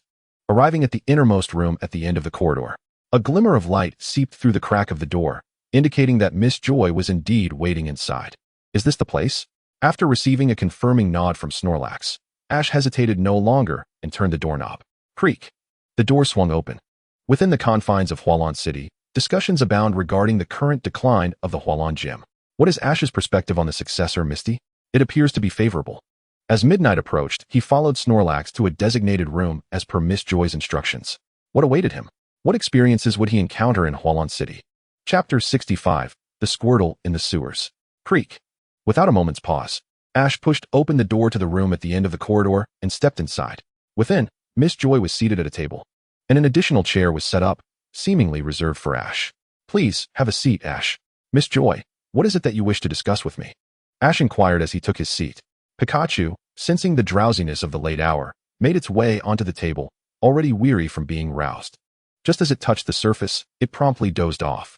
Observing Pikachu, Ash chuckled with a hint of helplessness, contemplating lifting it down, but Miss Joy interjected. Let it rest peacefully for a while. With that, she retrieved a handkerchief, roughly the size of Pikachu, from her pocket and gently draped it over the sleeping creature. Embodying the tenderness of a nurturing mother, Miss Joy truly possesses a gentle nature. This was Ash's sincere reflection. Although the Miss Joy before him felt distinct from others he had encountered, the intrinsic warmth within her remained unchanged. Now, shall we discuss the reason for your visit? I am certain you are eager to know. Indeed, what is it? Noticing Ash's curious expression, Miss Joy slowly began. Patience, I must first introduce myself. I am Julia, the priestess of the Joy family. Priestess? Ash exclaimed, astonished. Miss Joy, seemingly already aware of his surprise, continued with an unperturbed demeanor. Yes. I am the current priestess of our Joy lineage, dedicated to the worship of the great god of the happening, which grants us the power of healing.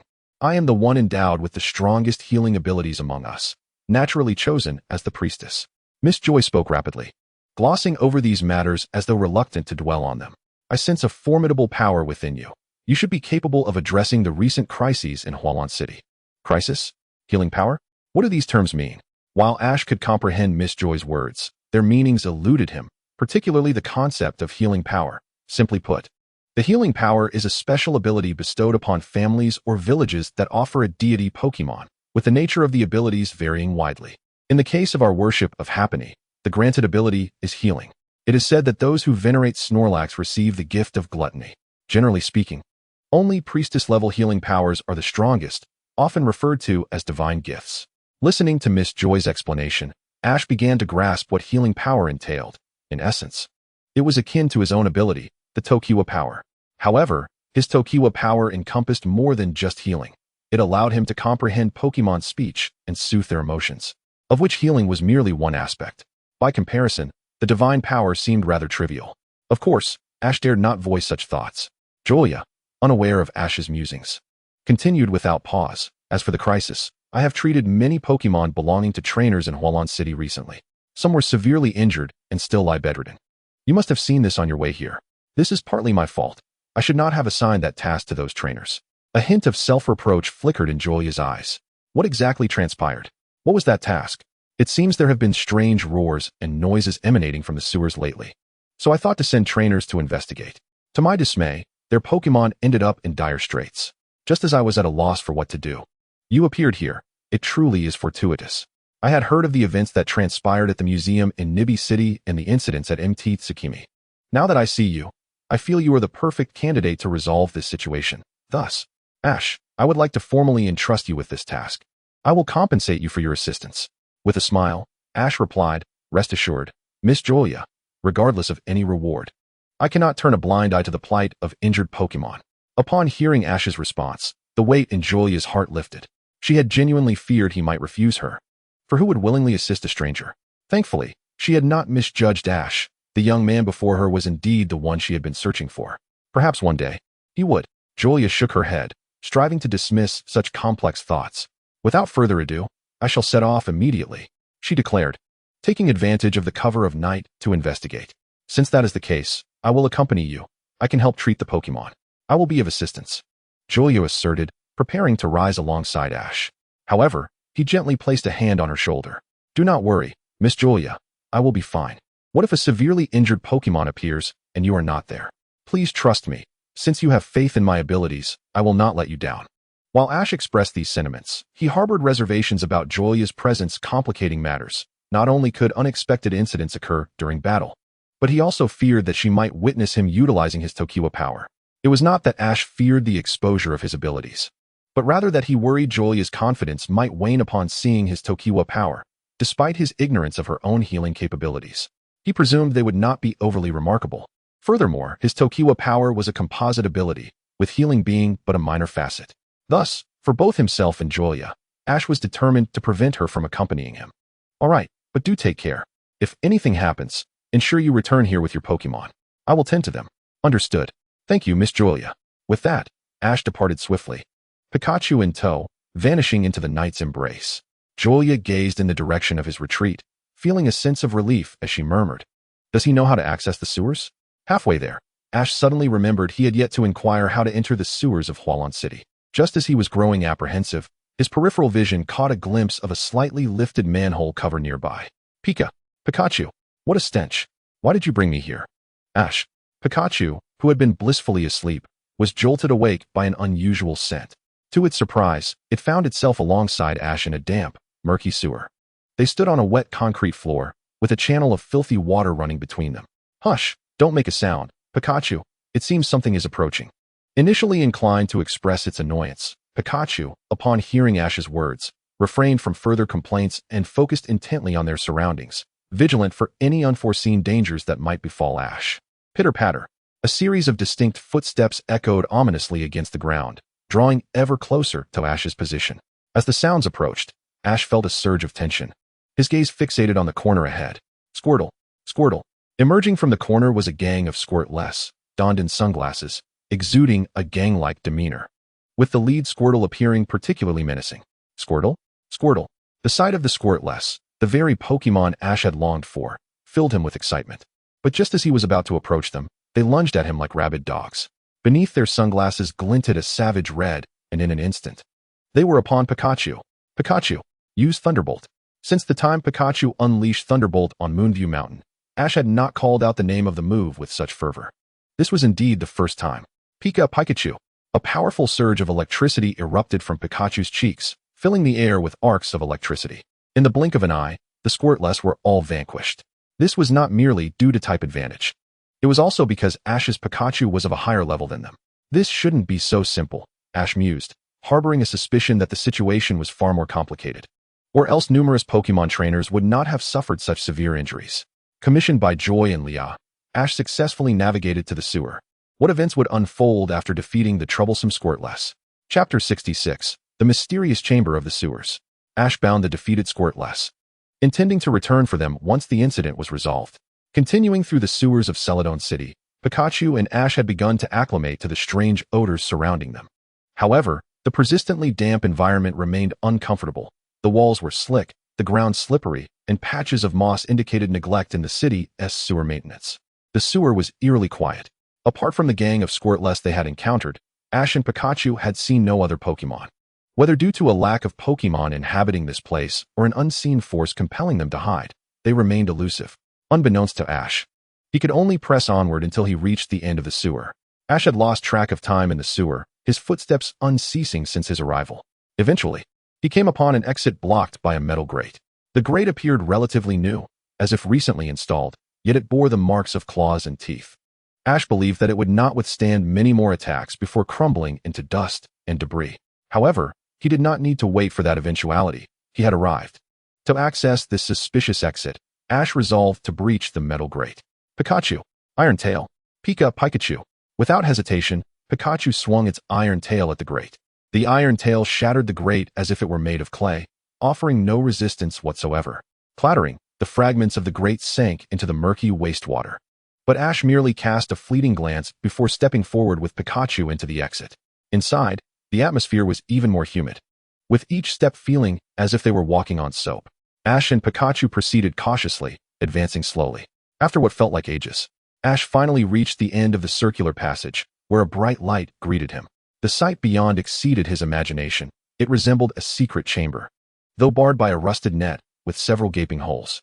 A mere glance revealed numerous intricate instruments aimed at Pokémon, seemingly conducting some unknown experiments. Many wires were connected to the Pokémon, causing visible discomfort as they endured what seemed to be the most excruciating ordeal imaginable. Witnessing this, Ash could no longer contain himself. His feet moved instinctively toward the mysterious, technologically advanced area. "I'm coming to save you," he exclaimed, rushing through the netting, attempting to disconnect the wires from the Pokémon. However, Even the slightest movement brought forth expressions of acute pain from the creatures, forcing Ash to reconsider his approach. At that moment, ominous red lights suddenly illuminated the surroundings. Beep, beep, beep. Intruder detected. The blaring alarms filled the air, and Ash felt a wave of dread. Just as he contemplated fleeing, the wires attached to the Pokémon fell away. Yet, before he could celebrate, the Pokémon's eyes transformed, mirroring the crimson, perilous gaze of the Squirtless he had encountered earlier. The number of Pokémon was substantial, comprising primarily of Kingler and Seal, common water-type Pokémon, albeit slightly weaker. Although Ash was reluctant to harm them, they were clearly ensnared in a bizarre state, rendering verbal persuasion futile. In such a dire situation, combat was unavoidable. Pikachu, Thunderbolt. Pikachu, with a single Thunderbolt. A significant portion of the Pokémon succumbed to incapacitation. Just then, a swift, slicing sound pierced the air as a red-eyed Masquerain appeared, moving with astonishing speed, faster even than Pikachu. It launched an ice punch aimed at Pikachu's side. Iron Tail, block it. In a frantic response, Ash commanded Pikachu to defend itself with Iron Tail. Yet, even though the attack was deflected, Pikachu's Iron Tail could not withstand the force of the ice punch, and after a brief standoff, Pikachu was sent flying. Pikachu tumbled to the ground, rolling several times before rising unscathed but appearing quite disheveled. Ash's gaze remained fixated on the Masquerain, both sides locked in a tense standoff. At that moment, a crisp clapping echoed from the darkness. Clap, clap, clap. A true hero in youth. You are the boy who survived under the grasp of Lambda. Aren't you? Your reflexes were impressive. Have you considered joining Team Rocket? Your abilities could be put to better use. A man clad in noble blue attire emerged, casually grooming his hair with a comb as he approached. Apologies, but I detest mingling with sewer rats. I must decline your offer. Haha, your words are quite amusing indeed. Are you calling me a sewer rat? It is the first time I have heard anyone refer to me in such a manner. Usually, others address me as the esteemed leader of the Hualon Gym, Master Benby. What? He is Benby, a member of Team Rocket? Now that I am aware of his true identity, let us confront him, everyone. In the face of impending peril, Ash swiftly released his remaining 2 Pokeballs, summoning the sinister and malevolent apocalyptic monkey and the adorably naive Eevee into the room. Oh, is that a Pokemon I have never encountered before? My fondness for you grows ever stronger, along with our test subject. It has been quite some time since we last met. I recall that the Eevee genes within you were personally infused by my own hands. As the man before it loomed ominously, Eevee's 4 legs trembled uncontrollably. The sight of him conjured memories of its darkest moments, a time of torment it would never willingly revisit. Eevee, do not fear. I am right here beside you. Ash's reassuring voice resonated in its mind, prompting Eevee to glance back at him. Eevee, I shall not cower any longer.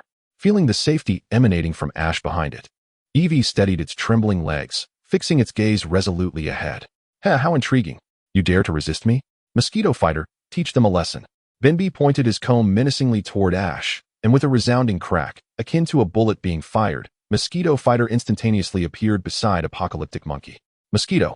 The powerful fighting energy coalesced upon Mosquito Fighter's fist. Ash could sense that if this strike connected with Apocalyptic Monkey, it would undoubtedly incapacitate the opponent. However, Ash harbored no concern, for his Apocalyptic Monkey possessed ghostly attributes, rendering it immune to fighting-type moves. With a thunderous impact, Mosquito Fighter's fist whipped up a gust of wind that sent water swirling in the sewer. Yet, the fist did not strike Apocalyptic Monkey. Instead, it passed right through. Mosquito Fighter stood astounded, frozen in disbelief at the unfolding scene. Thunder Eevee now. Thunder Fong. Pikachu, unleash Thunderbolt. Naturally, Ash seized the opportunity to utilize the aura to direct both Pokémon to unleash their electric-type moves against the opponent. Whoosh. Mosquito Fighter reacted swiftly, vanishing from in front of Apocalyptic Monkey, leaving Thunder Eevee and Pikachu's attacks to miss their mark. Mosquito Fighter, focus. Dispatch them all. I shall take my leave now. It is high time I caught up on some much-needed rest, Benby declared, turning to depart. But Ash would not allow such an easy escape. As Mosquito Fighter engaged with his 3 Pokémon, Ash stealthily approached Benby's side. A blue light emanated from his hand, augmenting his strength significantly in that moment. Benby, there's nowhere to run, Ash exclaimed. Humph. Benby regarded the approaching Ash with a dismissive gaze. In the next instant, Ash's body passed through Benby, his fist striking the ground. Boom. A deafening roar echoed, shaking the very earth. Ash turned to look back, but Benby had already vanished, leaving behind only a fleeting remark. It has been a long time since I last saw Misty. Perhaps it is time to pay her a visit. In the cold and damp sewer, a mysterious research chamber had emerged. After some investigation, Ash uncovered Binby's true identity. What would Ash do next? What path lay ahead for him? Chapter 67, The Sewer Showdown. Mosquito Fighter. What is happening? Ash stared in disbelief at his own fist. He initially thought he could easily secure a victory, but it seemed he had underestimated the situation. The technique he had just employed was derived from the mysterious spirit that had possessed him, a method of utilizing aura to activate his muscles and enhance his strength. Given this, he resolved to deal with Mosquito Fighter first. How noisy. Ash, what are you doing? What is that beast? Why does it emanate an aura that unsettles me? The voice of the nameless spirit echoed in Ash's ear, startling him. Ah, you have awakened. Here is what transpired. Ash recounted the events to the nameless spirit, leaving no detail unspoken. Upon hearing Ash's account, the nameless spirit seethed with anger, as if consumed by a fiery rage, though it was uncertain whether it still possessed a heart in such a state. So that is it. That beast and this chamber reek of an aura that I detest. It is the scent of those who only know how to instigate wars and commit nefarious deeds. It is truly repugnant. While Ash was intrigued by the nameless spirit's soliloquy and yearned to learn more about the story of this spirit from the past, he recognized that there were more pressing matters at hand. Apocalyptic monkey swung its fists, radiating ghostly energy, launching a fierce assault against Mosquito Fighter. Pikachu and Thunder EV refrained from recklessly attacking, as Apocalyptic Monkey and Mosquito Fighter were too close for comfort. A misstep could result in their own attacks striking their ally. Thud! Mosquito Fighter unleashed Ice Punch, colliding with Apocalyptic Monkey's furious strike. The series of clashes revealed Apocalyptic Monkey at a disadvantage. Yet, it refused to succumb, each time teetering on the brink of collapse, only to rally at the last moment. Like an unyielding weeble, it would not fall, causing Ash and the others to break out in a cold sweat as they watched. Nevertheless, it was astonishing that Apocalyptic Monkey could withstand such a confrontation for so long. Ash felt a surge of astonishment. His aura sensed that Binby's Mosquito Fighter was formidable, yet his Apocalyptic Monkey was holding its own. Although it was the one being suppressed, it was still remarkable. Speaking of which, I have yet to examine Apocalyptic Monkey's current status. The aura panel had once been a tool Ash utilized frequently, but gradually he relied on it less and less. Primarily, it held little significance for him. Sometimes he would recall it and use it, but if he forgot, then so be it. Apocalyptic Monkey. Gender, male. Type, ghost, fighting. Ability, indomitable spirit. Trainer, Ash. Level, gym beginner. Potential, champion intermediate. Upon seeing this, Ash was taken aback. He had not anticipated that simply evolving into this previously unseen form would elevate Apocalyptic Monkey to the gym beginner level, with its potential soaring to champion intermediate. The term champion had once felt distant to Ash, yet now, laid bare before him, he found it hard to believe. However, this was merely potential. It did not indicate that Apocalyptic Monkey's current level was such. It merely suggested that on some future day, Apocalyptic Monkey could indeed ascend to the realm of champions, provided it survived until that day. Looking upon Apocalyptic Monkey's potential, Ash felt a rush of excitement. This was far more tangible than Pikachu's enigmatic potential filled with question marks. It felt much more real. Inside the chamber, the battle between Apocalyptic Monkey and Mosquito Fighter continued unabated. The Mosquito Warrior could sense that the strength of the abandoning monkey, which was blocking its attack, was gradually waning, especially with the two Pokémon refraining from intervening. It was almost certain that victory was within reach. The Mosquito Warrior wondered how Ash, as a trainer, failed to perceive this. Observing the exhausted abandoning monkey, Ash could no longer contain himself and sent out Pikachu and Leafeon in succession. However, he imposed one stipulation. Only melee skills could be used. The intention was clear, merely to minimize the likelihood of harming his comrades. Receiving Ash's directive through the aura, Pikachu was the first to launch an attack. Its tail, glimmering with a metallic sheen, swung forcefully downwards towards the Mosquito Warrior's head. Mosquito. Too slow, far too slow. The Mosquito Warrior reacted with remarkable speed. Its level slightly higher than that of the abandoning monkey, rendering Pikachu's efforts akin to a mere infant's crawl in its eyes. The attack was hardly impactful, only serving to annoy it like a feeble insect. With a disdainful smirk, it evaded the iron tail, just as it intended to mock Pikachu for its audacity. It was met with the furious fists of the abandoning monkey. Reluctantly, it sidestepped once more, but the opponent showed no signs of relenting, relentlessly swinging its fists in pursuit. Realizing that retreating further was futile, the Mosquito Warrior resorted to Ice Punch. Thud! This time, neither side could hold their ground. The abandoning monkey's furious punches met the mosquito warrior's ice punch, but faltered under the pressure, swiftly being overwhelmed. The mosquito warrior recognized this as a prime opportunity to take down the abandoning monkey, launching its ice punch with haste. At that moment, a yellow figure collided with the mosquito warrior. Mosquito, mosquito. Damn it, you wretched rodent. The impediment was none other than Pikachu, one of Ash's 3 elite Pokémon. Utilizing quick attack, it struck the mosquito warrior before it could unleash its assault. In that instant, its diminutive frame erupted with immense power, catching the mosquito warrior off guard as it did not expect such a rapid response. Zzz. A surge of electricity coursed through the mosquito warrior, a sensation all too familiar. It had battled hundreds of electric-type Pokémon, enduring the paralysis effect countless times, each instance of vexation. The mosquito warrior regained control of its body, and as the paralysis waned, it unleashed an ice-type punch with great force against Pikachu. Pika. This blow was undoubtedly the most excruciating Pikachu had ever endured. The chilling sensation concentrated in its abdomen, making it feel as if its very core had been frozen. Pikachu. Witnessing Pikachu being flung away, Ash leaped forward, simultaneously commanding Leafeon, who had been lurking in the shadows, to unleash its power. Now, Leafeon, use Thunderfang. From the darkness, Leafeon's fur bristled. Locking onto the spot where the mosquito warrior would land, it surged forward with a powerful leap. With a resounding boom, its fangs crackling with electricity manifested a terrifying maw formed of lightning. Leafeon reached the mosquito warrior's side, this strike laden with accumulated energy, its jaws enveloped in electricity nearly exhausting all its strength. This attack was a storm of thunder. Leafeon, take this. Leafeon lunged towards the mosquito warrior, still airborne and unable to evade. In an instant, electric sparks illuminated the entire room, the crackling sounds erupting against the mosquito warrior. It grimaced in pain, yet even so, it refused to succumb, unwilling to concede here. Mosquito, I have come this far. How could I possibly fall now? The mosquito warrior recalled the time it survived the experiments conducted by Benby, and if it could endure among those test subjects, how could it falter against these seemingly feeble Pokémon? Now was the time to unleash its true power, a testament to its survival among the experimental subjects. Burst forth, my true strength. The mosquito warrior's muscles bulged, its eyes glowing a fierce crimson. Mosquito, get lost. Ignoring the crackling currents coursing through its body, it tightened itself, scattering the electricity in all directions.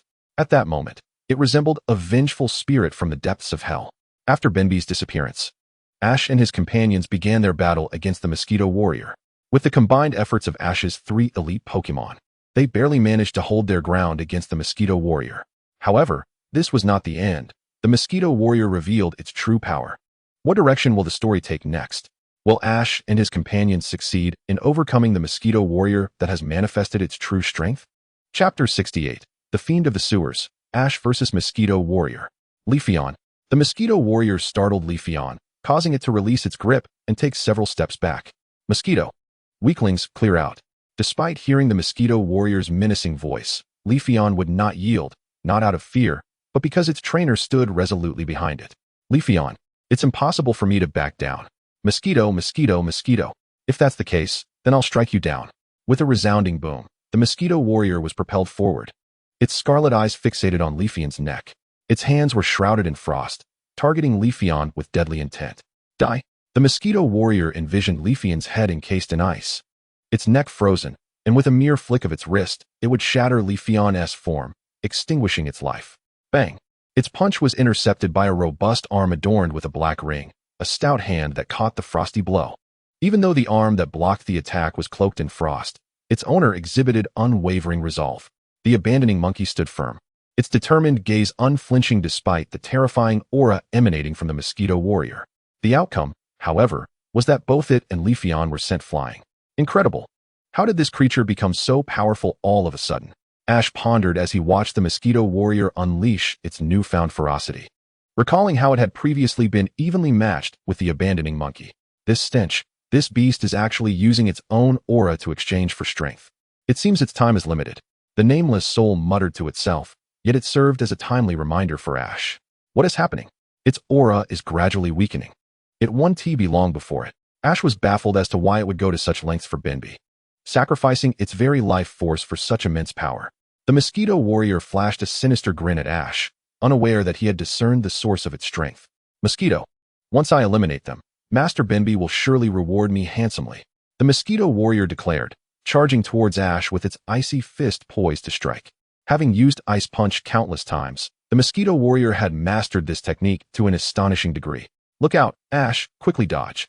Upon hearing the voice of the nameless soul, Ash swiftly stepped back, deftly evading the mosquito swimmer's attack. The Forsaken One, despite sustaining some injuries, rose once more, charging towards the mosquito swimmer with renewed vigor. The battle between the Forsaken One and the mosquito swimmer resumed, but this time, empowered, the mosquito swimmer easily overpowered its opponent.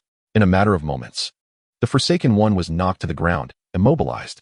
Mosquito, who else can thwart me? At that moment, the mosquito swimmer seemed to enter a peculiar state, its demeanor growing ever more frenzied. After hastily healing EV, which had devolved from Rayquaza, with the power of the Everlasting, he returned it to its Pokeball, leaving further concerns to fate. Similarly, Ash had treated both the Forsaken One and Pikachu with urgency, opting not to allow them to continue battling. However, unlike EV and the Forsaken One, Ash understood that Pikachu despised being confined to a Pokeball, so he set it aside for the time being. Is what you said true, Nameless? Can you truly resolve this predicament? Ash questioned, harboring a hint of skepticism towards the method proposed by the Nameless Soul. After all, it involved temporarily borrowing his body to unlock the latent aura potential within, intending to wield it in combat. Though reluctant to agree, Ash realized that he had little choice but to embrace this approach to overcome his adversary. At this moment, his sole recourse was to place his trust in the Nameless Soul. All right, I shall proceed. The aura resides within my heart. The Nameless Soul took control of Ash's body, and thus began the grand confrontation between the human Ash and the mosquito swimmer. Now, with the Nameless Soul guiding Ash's form. Though it was not his own body, the manipulation of the aura flowed with remarkable ease, as if he had always possessed such mastery. The aura enveloped his limbs. A fundamental technique of aura enhancement, a rite of passage for those of his era capable of wielding such power. In those days, this method was employed to combat perilous beasts. Yet now, the notion of beasts had faded, replaced by the existence of Pokémon. In this contemporary age, the necessity for such abilities had waned. Nevertheless, the Nameless Soul chose to harness this power, believing that soon enough, the young man would find it indispensable, and thus, he would serve as the boy's guiding light. Overthinking was a folly. The Nameless Soul approached the mosquito swimmer, his palm suffused with the energy of aura. As he faced its ice punch, the energy merely diffused and erupted, dispersing the frost that clung to the mosquito swimmer's fists. This was not a matter of level disparity, but rather a sheer demonstration of superior technique. In the art of aura manipulation, the Nameless Soul had reached an extraordinary level of proficiency, although somewhat rusty from disuse. Dealing with a mere pinnacle gym leader's mosquito swimmer was hardly a challenge. After all, he had previously battled against 3 formidable foes simultaneously. Though their names eluded him, he only recalled their formidable prowess. The mosquito swimmer before him was akin to an infant wielding a sword, even without a weapon of his own. He could easily manage such a child, with both hands grasping the mosquito swimmer's fists, although Ash's physical strength could not suppress it. The Nameless Soul wielded the aura to effectively restrain the creature. The mosquito swimmer's fists felt as though they were bound by chains, unable to move despite its desperate efforts. It gazed into Ash's eyes, where a blue luminescence flickered, utterly perplexed that a mere human could possess such formidable strength. This power surpassed that which Ben possessed over it. After merely exchanging 2 blows, the mosquito swimmer could sense that this human was far from ordinary. Surrendering to the inevitable, the mosquito swimmer realized that it had reached its limit. Before it could react, its entire body aged rapidly, skin becoming wrinkled as if all moisture had evaporated. The mosquito swimmer felt an unmistakable sensation within, a rapid depletion of something vital. This was a fitting punishment for its heinous acts, for having slain its own comrades to survive. Was that it? Ash felt almost detached as the Nameless Soul relinquished control of his body back to him. For Ash, everything transpired far too swiftly. Despite their brief skirmish, the victor had emerged almost immediately. The mosquito swimmer, bereft of the will to continue, found its life force draining at an alarming rate. As the Nameless Soul's words faded, the mosquito swimmer collapsed, powerless before Ash. A gust of wind swept through the depths of the sewer, transforming the mosquito swimmer's body into dust that floated away into oblivion. Gazing at the vanishing remnants, Ash, despite his triumph, felt no joy. The instruments scattered throughout the room bore testament to the countless Pokémon that had succumbed to Ben's torment, transformed into the very likeness of the mosquito swimmer. Even the squirtless they had encountered upon entering the sewer were undoubtedly Ben's handiwork. Ash held no fondness for this malevolent place and began preparing to obliterate it. The battle in the sewer concluded, with the assistance of the nameless soul. Ash triumphed over the mosquito swimmer using only his own strength. The defeated foe, with its aura nearly depleted, crumbled to ashes, leaving no trace behind. However, the crisis in Celadon City was far from over, for the source of it all, Ben, still lurked within the city. Chapter 69. Misty and Ben. That mosquito swimmer should be fine.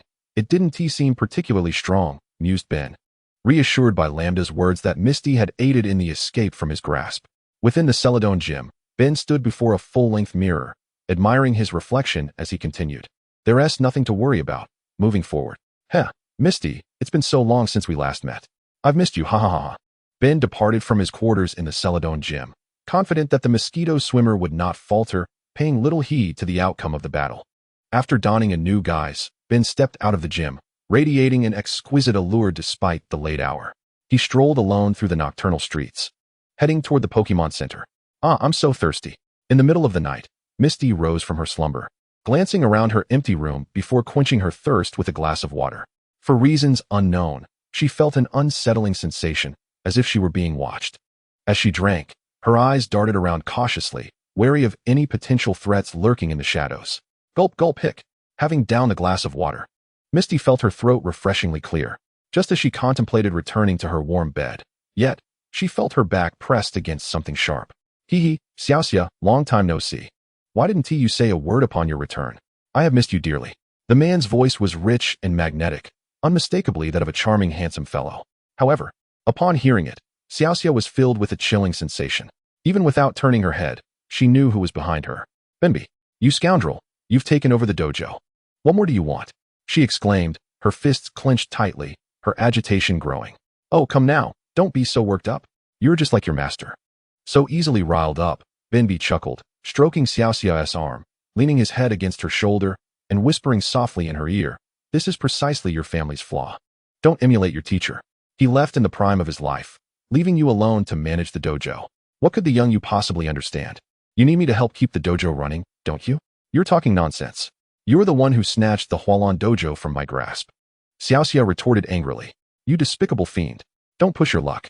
With a furious roar, Xiaoxia swung her fists backward, but found nothing but empty air. Benby stood by the window, casting her a wicked smile. You know, you really resemble your teacher, even in your temper. What right do you have to mention my father's name, you treacherous wretch? Grabbing a glass of water from the table, Xiaoxia hurled it at the window. The sound of shattering glass echoed, and Benby's figure vanished from sight, leaving behind a lingering remark. I merely came to say hello today. You should go check on your little boyfriend. He seems to be struggling. Little boyfriend? Could it be? Xiaoxia suddenly envisioned a youthful figure. A jolt of urgency coursing through her as she hastily donned her jacket and took her pokeball before dashing out of the room. In her frenzy, she failed to notice Ms. Joy greeting her in the hall and rushed outside. Only after she exited did she realize she had no idea where Ash was. It didn't matter. She had to search for him. Time was of the essence, and she had to rely on her instincts to pursue Ash's whereabouts. Just as she was about to depart, a weary figure emerged from the night, slowly coming into Xiaoxia's view. Ash, what happened? Are you all right? Is your health okay? Xiaoxia scrutinized Ash's grimy appearance, disregarding the foul odor that clung to him, reminiscent of the sewers. Xiaoxia, what are you doing here? Ash replied. It's a long story. Are you all right? Let me take you to Ms. Joy. Upon hearing Xiaoxia's intention to take him to Ms. Joy, Ash immediately shook his head, protesting. No, I'm fine. I just went for a stroll and ended up like this. Ha ha ha, I'll be more careful next time. Looking at Xiaoxia, Ash hesitated to disclose that he had been attacked by the current master of the Hualan dojo, fearing she might act recklessly. Xiaoxia, I already know about it. Please, tell me what you saw. What exactly did Benby do to you? Xiaoxia's gaze locked firmly with Ash's, prepared to accept whatever revelations came her way. No matter what Benby had done, good or bad, she was ready to face it. In fact, he subjected me to numerous Pokémon. Ash recounted his experiences in the sewers, including his final encounter with Benby and the battle against the mosquito swim. He shared nearly everything, save for a few crucial details. Benby, how dare he exploit the dojo's name to do such things in the sewers? Xiaoxia's voice was low, yet one could discern the seething anger beneath. Surely, Xiaoxia was incensed by Benby's actions. Ash, I have made up my mind. I will reclaim the dojo. Not just for my father, but for myself. And for the residents of Hualan City, and those Pokémon that perished at his hands. Xiaoxia clenched her fists, her eyes ablaze with fury in the darkness. After a brief pause, she continued, all of this is my responsibility. I must bear it and confront Benbi to put an end to this. Xiaoxia's resolve solidified. She was determined to reclaim the Hualan Dojo. Even though she felt she lacked the prowess to restore it to its former glory, she vowed to strive diligently to be as admirable as her father had been. Xiaoxia, I support you. Let us rest well tonight. And tomorrow we will assault his Hualan Dojo. Benbi must learn just who he has provoked. I am destined to be the future Pokémon Master. I will make him regret it. All right, let us rest well tonight. Tomorrow we shall head to the Hualan Dojo. Exhausted, Ash nodded and returned to the Pokémon Center with Xiaoxia. However, Ash did not accompany her back to the room, as he still bore some injuries from the battle and needed to seek Ms. Joy's treatment. Ms. Joy, the situation in the sewers has been resolved. Very well. You came here for treatment, didn't you? Just place your Pokémon here and follow me. Ms. Joy smiled warmly, her demeanor akin to a gentle spring breeze, providing Ash with a comforting sensation. He nodded, following her wordlessly until he lay on a hospital bed, succumbing to unconsciousness. Thank you for your hard work, Ash. Observing Ash, who had fallen into slumber, Ms. Joy gently ruffled his disheveled hair, captivated by this boy of a similar age. Though she appeared to be of the same age as the usual Joy, her actual age was comparable to Ash's, placing her in the same generation. The stars twinkled in the night sky, and on the hospital bed, she lightly kissed his cheek, a gift from Ms. Joy to Ash, expressing gratitude for his tireless efforts despite his exhaustion. Such a person is truly remarkable. Perhaps he really can achieve greatness. Ms. Joy gazed at Ash, her thoughts drifting to her own family matters. However, she was not in a hurry. There would be time to address things when he was ready to leave Hualan City. In his dreams, Ash felt an unsettling sense that he had forgotten something. Jenny. Xiaoxia encountered Benbi, and they did not engage in battle. He merely appeared to greet her and inform her of Ash's current predicament. Little did he know that his prized experiment had turned to ashes. Meanwhile, in the night, Xiaoxia resolved to reclaim the Hualan Dojo. What will unfold, and will she succeed? What will the outcome be? Chapter 70. The Past, Present, and Future. As dawn broke, Ash awoke from the hospital bed, a steaming bowl of nutritious porridge set beside him. Merely gazing upon the dish, Ash felt an insatiable appetite surge within him. He gently caressed his famished belly before eagerly pouring the kanji into his mouth. Yet, even Ash, with his extraordinary constitution, could not escape the intense heat that enveloped his mouth. However, this warmth was not uncomfortable. Rather, it surrounded his stomach with a cozy embrace, providing immense comfort. Ash, how are you holding up? Is your health all right? A figure with orange hair burst into the hospital room, chattering incessantly. Upon noticing Ash savoring his kanji, her eyes widened in astonishment. Where did this delicious kanji come from? Watching the delectable dish in Ash's bowl, Misty felt her throat tighten, unable to resist swallowing a few times. It was given by Nurse Joy. Perhaps she thought I looked too exhausted. Then you should eat quickly. I have something to discuss. So I'll wait for you outside. Misty, without a hint of suspicion, left the room after advising Ash. As he watched her retreating figure, Ash couldn't help but hasten the pace at which he consumed the kanji. He gulped it down, hardly pausing to chew. Pika. Pikachu, witnessing Ash's delightful feast, couldn't resist requesting a taste as well. Moments later, the room was left with nothing but the empty bowl that once contained the kanji, every last drop devoured by Ash. Emerging from the Pokémon Center, Ash spotted Misty on a nearby bench. He greeted her and approached with Pikachu by his side. What is up? Ash inquired, already sensing Misty's intentions, though he wondered if she was truly prepared. That was something only she could express. I've made up my mind. I have no regrets. I must reclaim my father's gym and not allow someone like Benji to misuse it, Misty declared resolutely, her eyes devoid of jest, showing no signs of wavering. As if utterly convinced of her purpose, Ash had long suspected the answer, and hearing her articulate it confirmed her determination. Let us go to the Cerulean Gym and confront Benji. Yes, this time, I want to run away. Misty nodded emphatically, walking alongside Ash as they set forth toward the Cerulean Gym. Along the way, many early risers out to purchase breakfast cast curious glances at Ash and Misty. It wasn't their appearance that caught the attention of the Cerulean City residents, but rather Misty's presence, prompting speculation about her intentions. Most of the passers-by were locals, observing Misty from a distance, wanting to speak yet refraining, silently watching her figure fade away. The Cerulean Gym, once a beloved establishment and a source of pride for the residents, had lost its appeal due to Benji's influence. Not a single challenger could be seen at the entrance. for the doors remained closed, rendering any aspiring contenders unable to enter. What on earth is keeping this gym running for Benji? Doesn't he the league care? Fuming at the closed for business sign plastered on the door, Misty angrily tugged at the corner of the paper, ripping it down with force. With a loud tear, she discarded the notice onto the ground, stamping on it vehemently, leaving a trail of shoe prints all over it. Hey, you're making this difficult for me. Misty, that sign took a lot of effort to put up. What if challengers show up? Unbeknownst to them, Benji had appeared not far from the gym's entrance, leaning against the wall with a smirk of amusement. Benji, your reign of tyranny ends here. Misty and I have come specifically for this. Upon hearing Ash's voice, Benji felt a flicker of familiarity and couldn't resist glancing up. How is this guy still alive? Did that mosquito-like trainer fail? What a waste.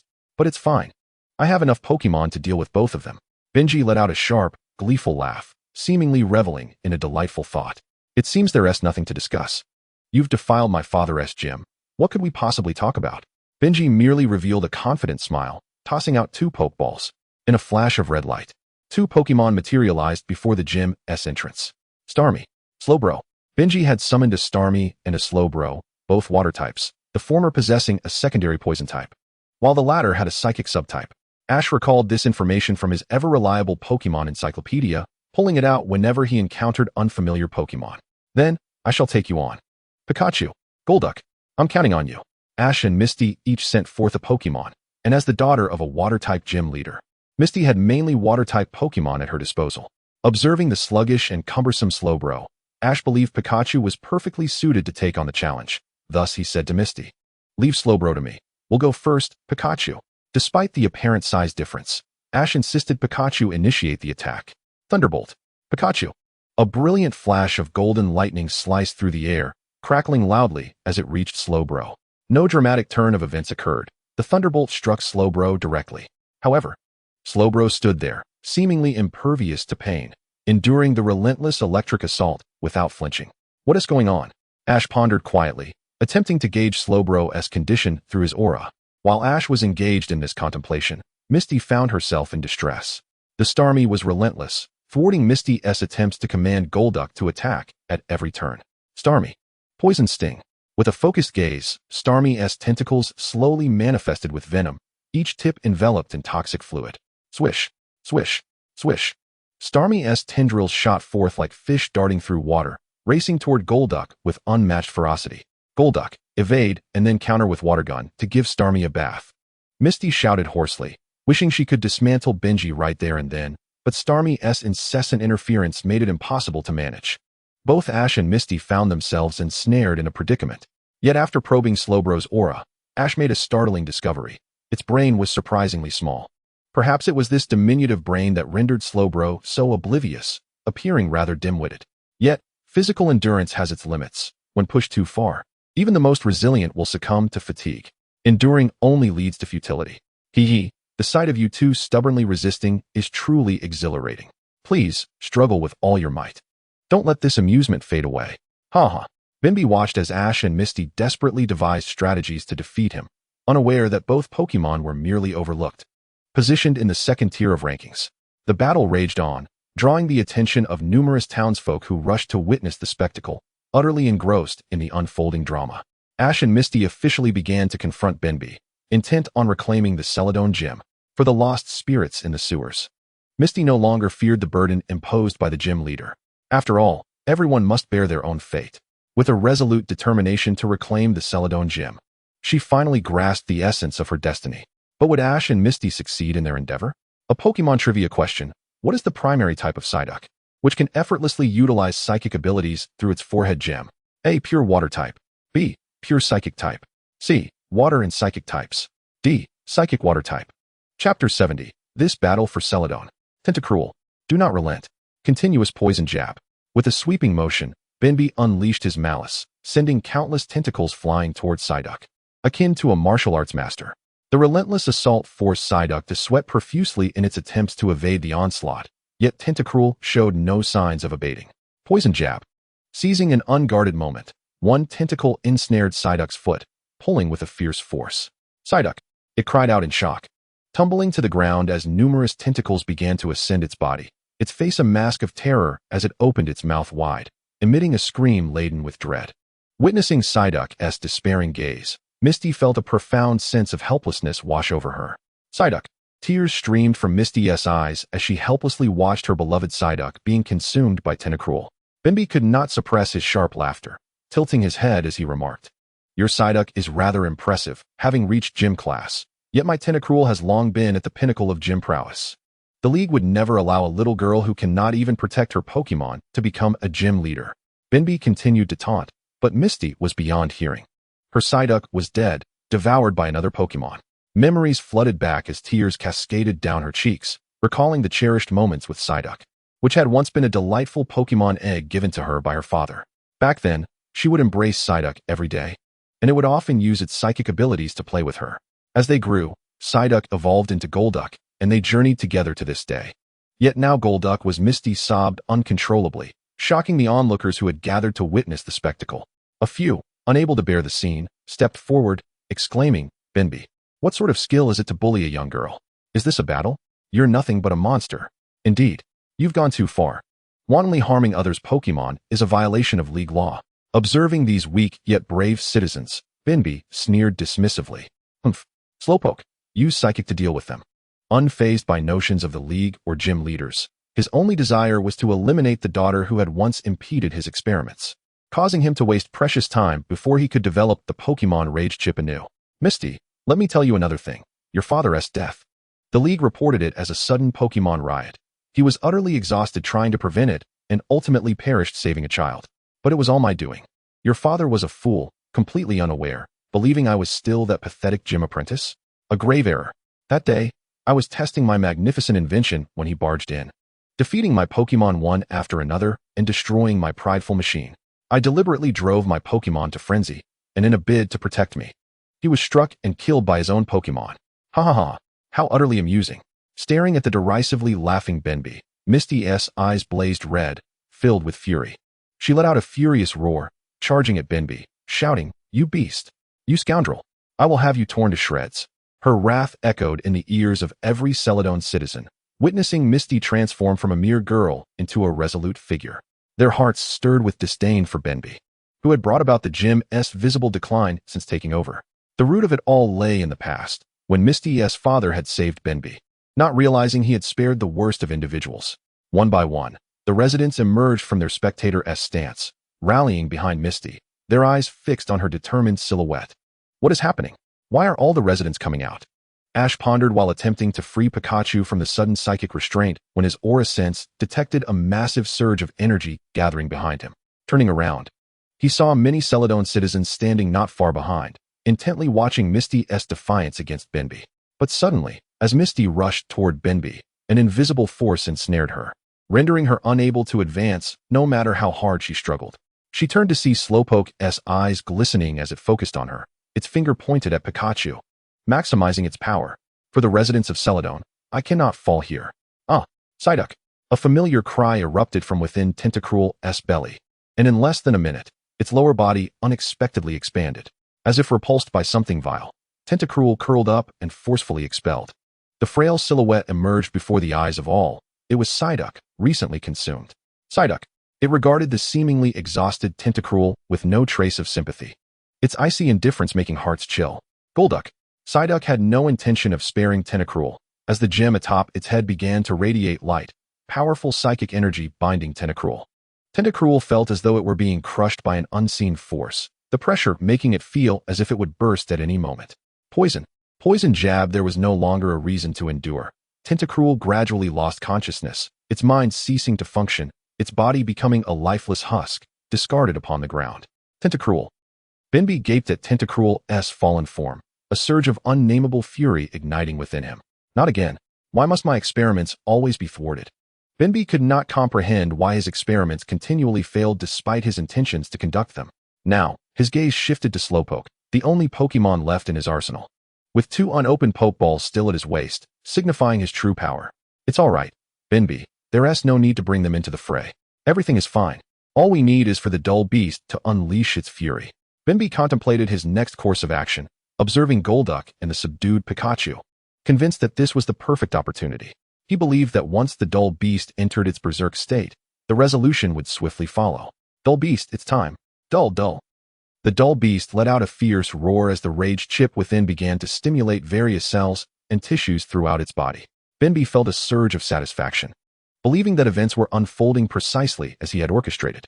Yet, he remained oblivious to the figure that had stealthily positioned itself not far behind him, intently watching his every move. Just one opportune moment was all that was needed for this figure to dash forth and subdue Benby. Pika. Pikachu sensed the superpower controlling its body growing stronger, desperately flailing in the air, striving to break free from its constraints. However, despite its efforts, it remained futile, allowing Benby a momentary sense of ease. Haha, how weak you all are. Not even a challenge suddenly, like a gust of wind and a flash of lightning. The concealed figure surged towards him with unwavering resolve. A wave of energy, seemingly conjured from thin air, struck Benby squarely in the abdomen. The immense force coursed through his frail physique, leaving him feeling as though a massive truck had collided with him, robbing his limbs of strength. He could muster no power to retrieve the remaining 2 Pokeballs. Overwhelmed by this sudden onslaught, his eyelids gradually drooped, consciousness fading as he collapsed to the ground with a resounding thud. Shortly thereafter, Miss Junsha arrived at the scene, ready to undertake their duties. With a surprise attack, Ash successfully apprehended Benby. But could it truly be so simple? Is everything really over? What path lies ahead for Misty? Chapter 71, Farewell. Before the Cerulean Gym, Ash gazed at Benby being escorted into a police car, the heavy weight in his heart finally lifting. Feeling Misty standing beside him, he exhaled a sigh of relief. I suppose this must be the end. Misty gently stroked Golduck's head, her gaze fixed on the azure sky. Yes, it's all over. Thank you, Ash. Please accept this as a token of gratitude. She produced a specially crafted pure silver blue badge, a remnant from her father. Much like the standard gym badges, it conferred eligibility for the Indigo Conference, yet it was utterly unique, an irreplaceable keepsake. Ash, taken aback by the preciousness of the badge, repeatedly declined. After all, it was the last tangible memory of Misty's father, and accepting it would feel like a betrayal. No, Misty, a regular badge will suffice. This is far too valuable. You should keep it for yourself. Misty had anticipated Ash's refusal and had prepared a counter-argument, having understood his character over their time together. She was confident that her words would persuade him. However, as she opened her mouth to speak, she was met with Ash's steadfast gaze. In that fleeting moment of connection, the words she had rehearsed evaporated, and instead, she merely nodded in agreement. All right. She already possessed a standard blue badge. Placing the special one back into her pocket. Both involved parties should accompany us for a statement. We need to gather some information. No problem, Miss Junsha, Ash replied, exchanging glances with Misty before subtly nodding towards the police car. Immediately comprehending his intent, Misty climbed aboard. Let us go, Pikachu. Pika Pika, clutching the adorable Pikachu. Ash followed Misty's lead. As he sank into the plush leather seat, a wave of comfort enveloped him, and he relaxed completely. Gradually, he succumbed to slumber, sleeping soundly throughout the ride, even as Pikachu attempted to rouse him. Unless his mother came to awaken him, Ash would find it exceedingly difficult to stir. Upon arriving at the police station, Ash and Misty swiftly completed their statements under Miss Junsha's guidance. Within mere minutes, they departed the precinct. Ash felt the weight of fatigue settling in, yearning for a restful slumber at the Pokémon Center. As for Misty, she chose not to return to the center with Ash. After handing him the keys to deliver to Nurse Joy, she departed to finalize the necessary arrangements for inheriting the gym. Currently, the Cerulean Gym was unattended, and Misty, being the daughter of the gym leader, expedited the process, completing the paperwork within half a day. By nightfall, she had returned to the gym, enveloped in nostalgia that had long been absent from her life. As she lay in her room at the gym, memories of her childhood with her father flooded back. It felt as though she were cradled in his embrace, and she drifted into a deep slumber. As night fell, both Ash and Misty lay in their respective rooms, peacefully asleep. Meanwhile, the captured Benby tossed and turned, unable to find rest, fixated on the small window barred with iron rods, the only glimpse he had of the outside world. Tap, tap, tap. The sound of footsteps in polished shoes echoed, and Benby, oblivious to their approach, was startled as they halted before his cell. Who's there? The guard? He wondered, edging closer to the door to peer through the small window. With a resounding crash, the iron door buckled inward, the force reverberating loudly. Benby recoiled in terror, retreating to the corner of his cell, trembling in fright. He had no idea who had arrived, but an instinctual dread told him that this visitor posed a grave danger. One misstep could cost him his life. Benby, are you all right? Why you re-Apollo? Did Boss Sakaki send you to rescue me? The prison door lay in ruins, and a man emerged from the shadows, his blue hair unmistakably setting him apart. Bimby recognized him at once. "Indeed, Boss Sakaki sent me," Apollo replied, crouching before Bimby with a gentle smile. "However, there's one thing you've misunderstood. The boss sent me to eliminate you." Apollo spoke, a glimmer of peril flashing in his eyes. Before Bimby could react, he produced a sharp blade from within his garments. In a swift motion, the cold steel pierced the heart of his adversary with a sickening squelch. Instantly, blood gushed forth, splattering Apollo's visage. Yet, he paid it no mind. Instead, a chilling smile curled upon his lips, rendering his face all the more macabre against the crimson backdrop. "My apologies, Bimby, but I had no choice. You knew too much," he declared. "We cannot allow you to be rescued now, but to prevent you from divulging our plans, this is the only recourse." With that, he twisted the blade deeper into Bimby's heart. As life ebbed from Bimby, he fixed Apollo with a gaze laden with animosity. However, as a cadre member of Team Rocket, Apollo remained unperturbed by such contempt. "Bimby, you were simply too knowledgeable. Not only were you well informed, but you also had a penchant for ostentation, which many found intolerable. Moreover, you aligned yourself with that lunatic, Lambda, a character I find particularly distasteful." Apollo withdrew the blade and wiped his face with a white cloth before cleaning the weapon slightly. He carelessly tossed the cloth atop Bimby's head, offering not a single glance at the lifeless form as he exited with the same demeanor he had arrived. The echo of his polished shoes faded into the distance as he made his way out of the prison. Along the path, all the guards lay incapacitated, not due to his direct actions, but because he had employed a subtle trick to render them unconscious. He was not like Lambda. Had it been him, the guards would likely have met a far grimmer fate. A flash of crimson light appeared as Apollo mounted his Pokémon and departed from the prison in Hualan City. It was not long before the news of Bimby's demise began to circulate, reaching the ears of Misty and Ash shortly thereafter. "Congratulations on becoming the gym leader, Misty," Ash remarked as he prepared to leave Hualan City for the next destination, eager to obtain another gym badge. As companions who had traveled together for some time, Misty felt compelled to see him off. "I'm sorry, Ash. I had hoped to continue our journey together. But now that you've grown so much, I feel reassured. I look forward to witnessing your performance at the League." "No need to apologize, Misty. I've learned a great deal traveling with you these past few days. Now, I must forge my own path. Rest assured, Pikachu and I will shine brightly at the League. Please watch for me on television. Safe travels." As Ash departed, there was little sense of sorrow between them. Watching his retreating figure, Misty genuinely wished for him to achieve his dreams. That boy, bearing Pikachu upon his shoulder, would undoubtedly rise to remarkable heights one day. It was only when Ash's silhouette vanished from view that she turned away, ready to embrace her new role. Now it was her turn to safeguard the city and restore the former glory of the Hualan Gym. With the crisis in Hualan City resolved, Misty and Ash's paths diverged. What adventures await Ash as he embarks on this solitary journey? Chapter 72, The Underground Passage to Leaf Green City. Upon leaving Hualan City, Ash decided that his next destination would be the nearest city, Golden City. Parting the tall grasses, he stumbled upon a building standing at the entrance to Golden City. Pushing through the glass doors, he entered, where a guard sat rigidly at the duty desk. He cast a fleeting glance at Ash, but said nothing. However, when Ash approached, the guard barked, "Halt. No passage allowed at this time. Please return quickly. When will it be open for passage?" Ash inquired, gazing intently at the glass doors ahead, where vibrant streets beckoned enticingly. "Enough delay. Leave now," the guard urged, prompting Ash to reluctantly exit the building and venture into the wild expanse between Hualan and Golden City. What should I do next? Since I can't access Golden City for now, perhaps I should aim for Leaf Green City?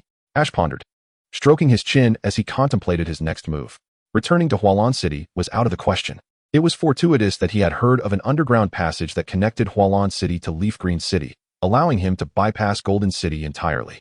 This perfectly suited Ash's current predicament. Since entry to Golden City was not an option, he would explore the next city instead. With determination, Ash set his plan into motion. He despised idleness. As long as he could act, he would not remain stagnant. Before departing the building, he sought out the entrance to the underground passage, having heard it was not far from the entrance to Golden City. After a brief search, he found a small house. Upon entering, he discovered it was empty save for a dark, foreboding staircase leading downwards. Peering into the inky void below, Ash realized it was pitch black, utterly devoid of light. Yet, he felt no fear, for he possessed the power of aura. Even in such obscurity, he could navigate without sight. To be prudent, Ash searched for any signs indicating the passageway to Leaf Green City. After a brief exploration, he he discovered a sign pointing to the staircase below, clearly marked as the route to Leaf Green City. Confirming that this was indeed the passage he sought, Ash, accompanied by Pikachu, stepped into the depths of darkness. As he descended, the shadows enveloped him, while others would hesitantly, even reluctantly, enter the gloom. Not so for Ash. He welcomed the darkness with open arms, refusing to shy away. The underground passage was shrouded in darkness, an abyss devoid of all but an endless path stretching ahead. Without hesitation or pause, Ash pressed onward, his senses heightened by the aura, assuring him that the route was clear of obstacles. What purpose does this oppressive darkness serve? Ash mused, perplexed as to why a thoroughfare would be rendered so impenetrably dark. It had initially deterred him from entering. After what felt like countless steps, a glimmer of light emerged before him, revealing a staircase ascending upwards. Upon exiting the underground passage, the brightness was blinding, prompting Ash to shield his eyes with his arm. Once he adjusted, he opened his eyes to a room awash in radiant light. Pushing open the door that served as both entrance and exit, Ash stepped forth from the small building. Looking up, he beheld a sky resplendent with twinkling stars, each flickering like a playful wink. It was as if they were playing a game of hide and seek, dazzling his eyes with their sudden appearances and disappearances. How serene it is, Pikachu! Pikachu! Strolling along the moonlit path, Ash finds himself accompanied solely by his faithful Pokémon, Pikachu. It has been nearly a month since he embarked on this journey, during which he has encountered an array of individuals and gained invaluable experiences, all thanks to them. Ash halts his steps, settling cross-legged on a patch of grass, and retrieves 2 Pokeballs from his waist. With a resounding pop, 2 flashes of red light illuminate the night as Infernape and Eevee make their grand entrance. You two have worked hard. Tonight, let us rest well under the stars.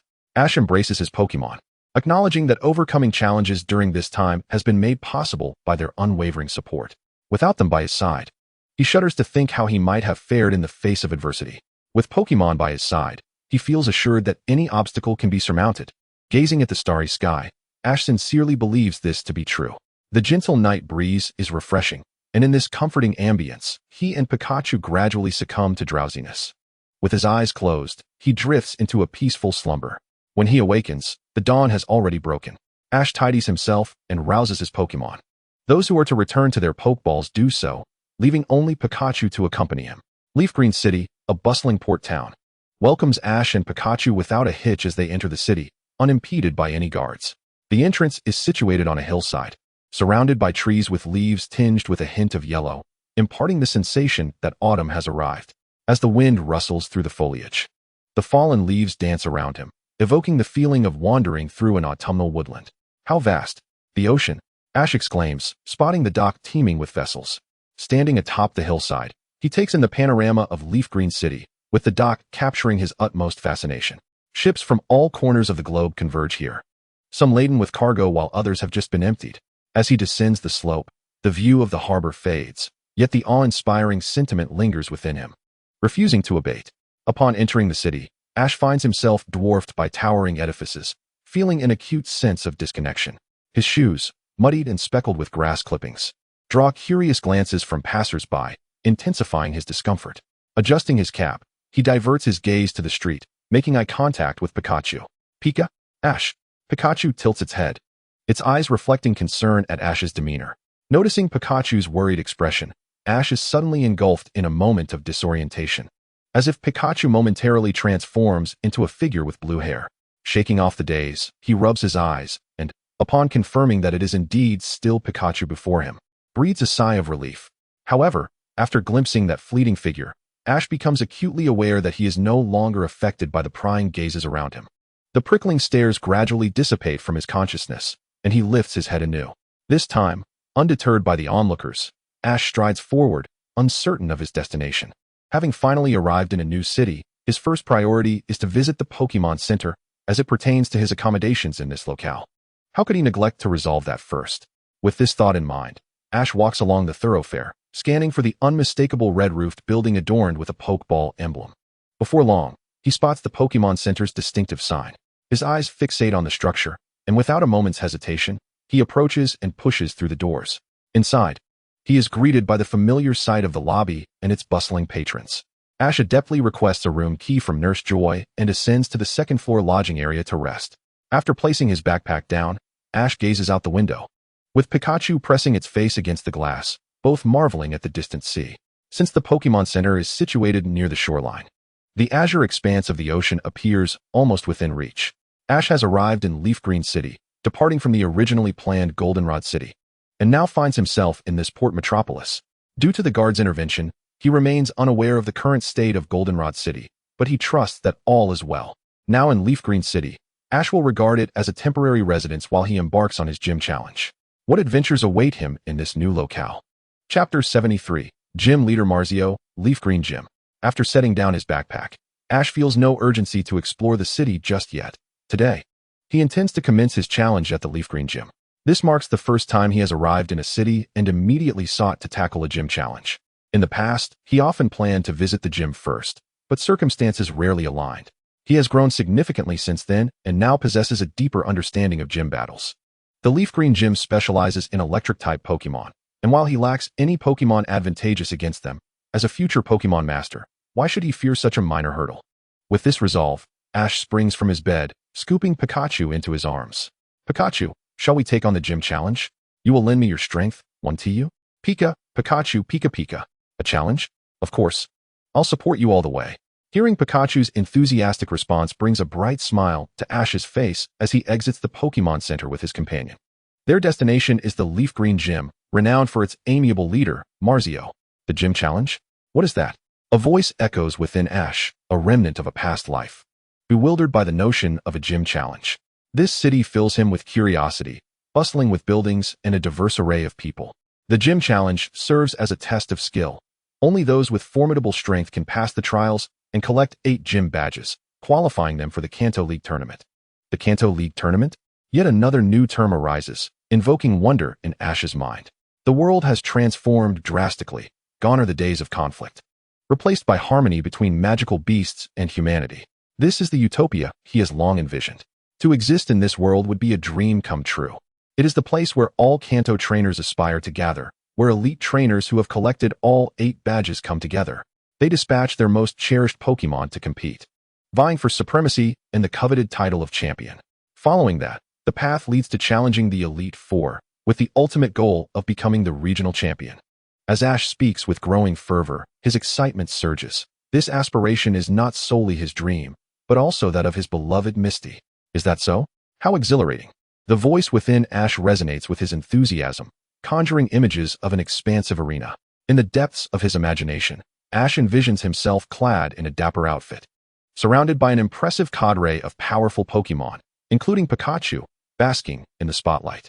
He appears radiant, exuding charm and confidence, a figure both strikingly heroic and eerily familiar. I eagerly await that day. If it's you, I know you can achieve it.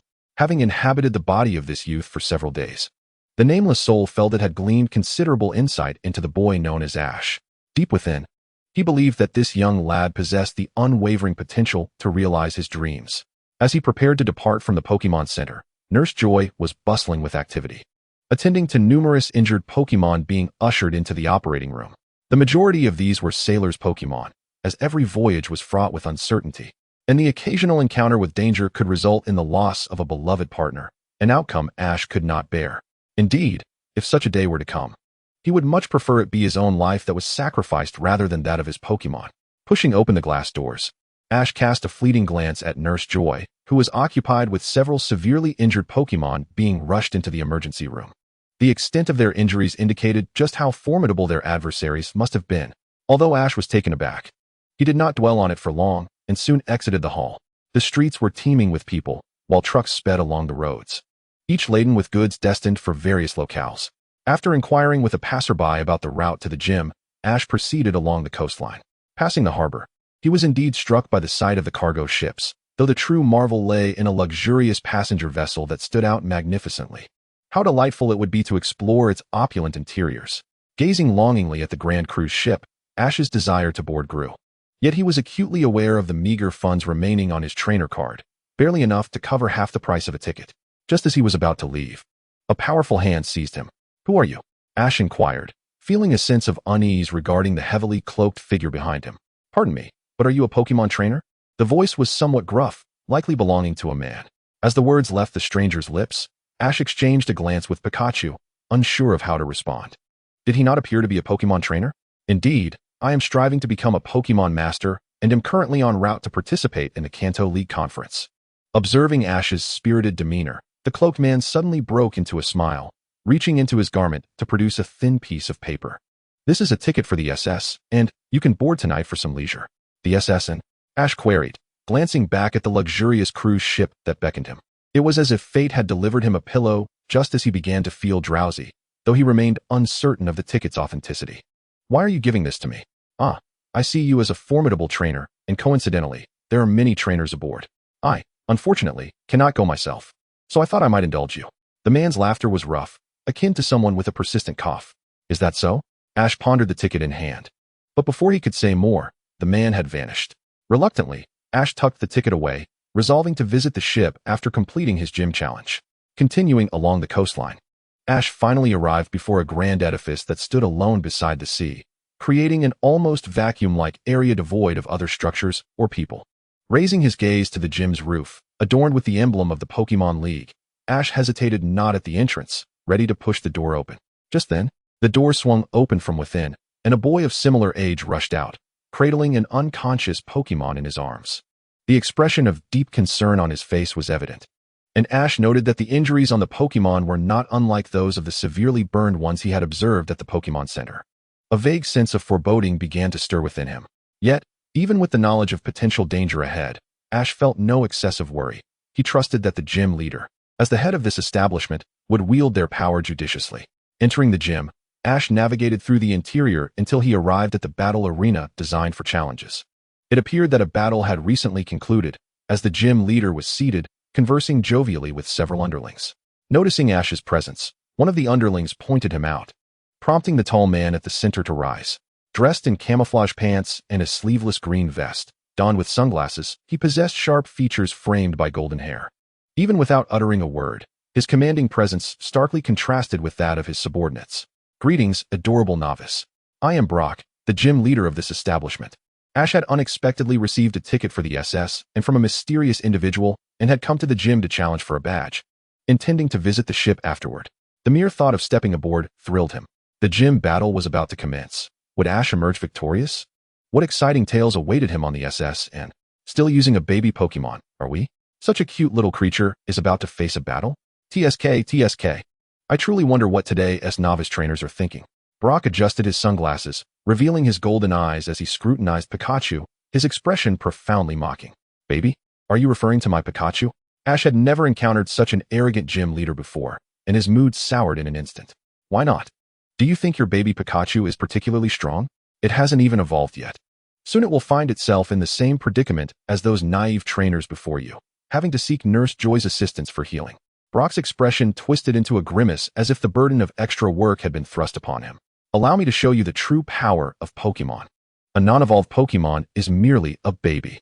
The battle was set to commence, and there was little need for further dialogue between Ash and Brock.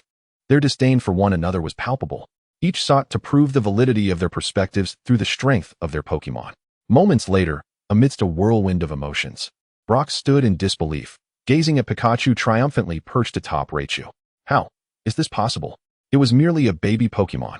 The roller coaster of emotions had taken its toll on Brock, from confidence to incredulity. Despite his Raichu being at the elite level, how could it possibly lose to a mere Pikachu? Even after awarding Ash the badge and watching him depart, Brock remained bewildered, neglecting his underlings' calls for food and drink as he sat alone at the entrance of the gym, pondering the nature of life.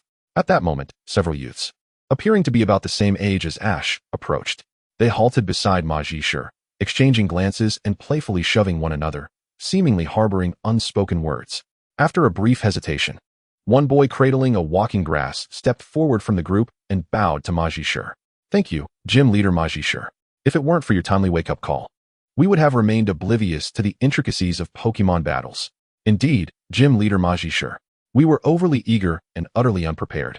The crowd chimed in, and once they had expressed their gratitude, they exchanged glances and chorused, "We apologize for the trouble. Thank you." As Majishur gazed at these youthful faces, a wave of nostalgia washed over him, reminiscent of his own spirited youth when he, too, was blissfully unaware of the world's vastness. Humph. At least you possess a modicum of common sense. Understanding my intent is a good start. Now follow me. and I shall teach you how to engage in Pokémon battles properly.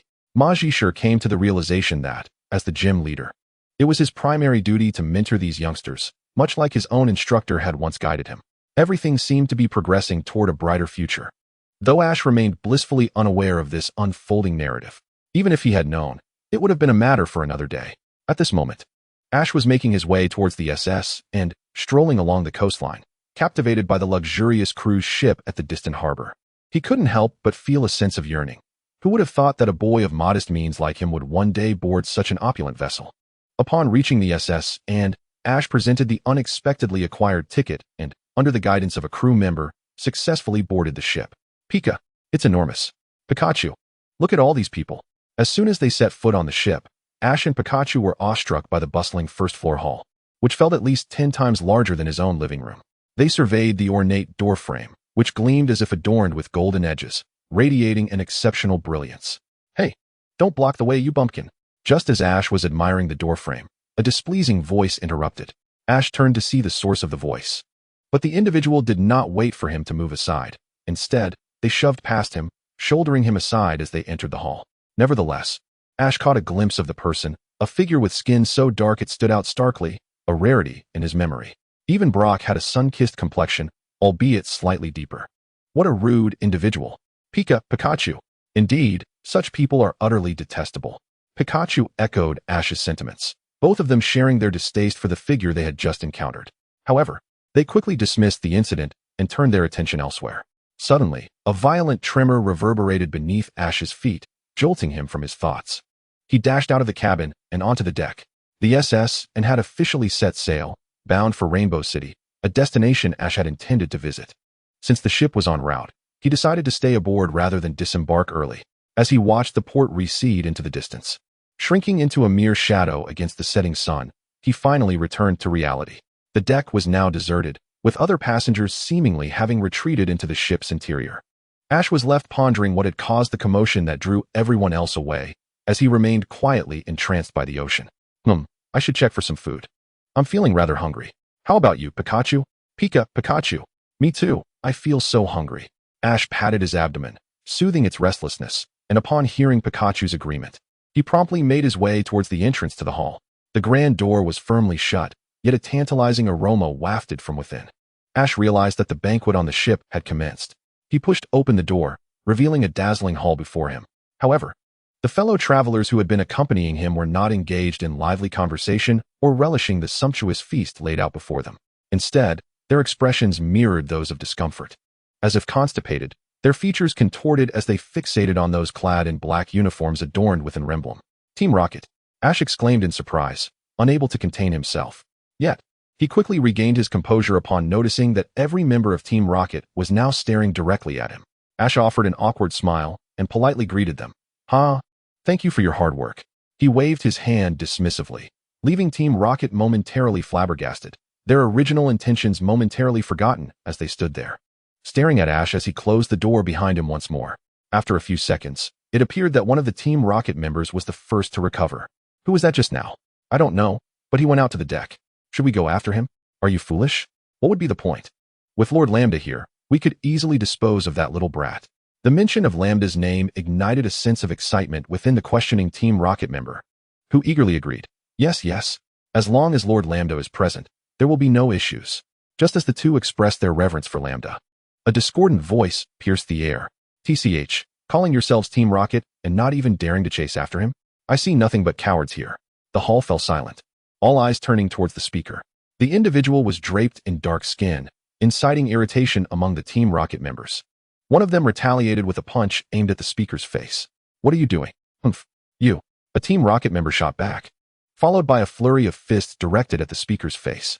In a swift outburst of violence, the assailant collapsed, rendered unconscious. On the deck, Ash felt a sense of confusion regarding the peculiar situation unfolding inside. He exchanged a glance with Pikachu, both pondering the strange events. At that moment, a shadow loomed over him. What's this? Ash shouted, gazing up at the shadow that enveloped him, propelling himself into a jump to escape the impending descent. Hee. Long time no see. I never imagined you would defeat that fool Benby. It seems your strength has grown significantly. Lambda, poised above the SS, and leaped down. And just before crashing onto the deck, His wheezing appeared to catch him. He cast a sinister glance at Ash, licking his dry lips. This time, no one will be able to assist you. Zubat wheezing. Let the battle begin. Lambda's Zubat had evolved into Golbat, now sporting eyes and a larger mouth. Witnessing the emergence of Golbat and wheezing, Ash decided it was best to conceal his Chikorita, as it was currently his highest level Pokemon. This can be considered one of his trump cards, to be unleashed unexpectedly. Flareon, I implore you. The spirited creature blazing with fiery passion, Flareon.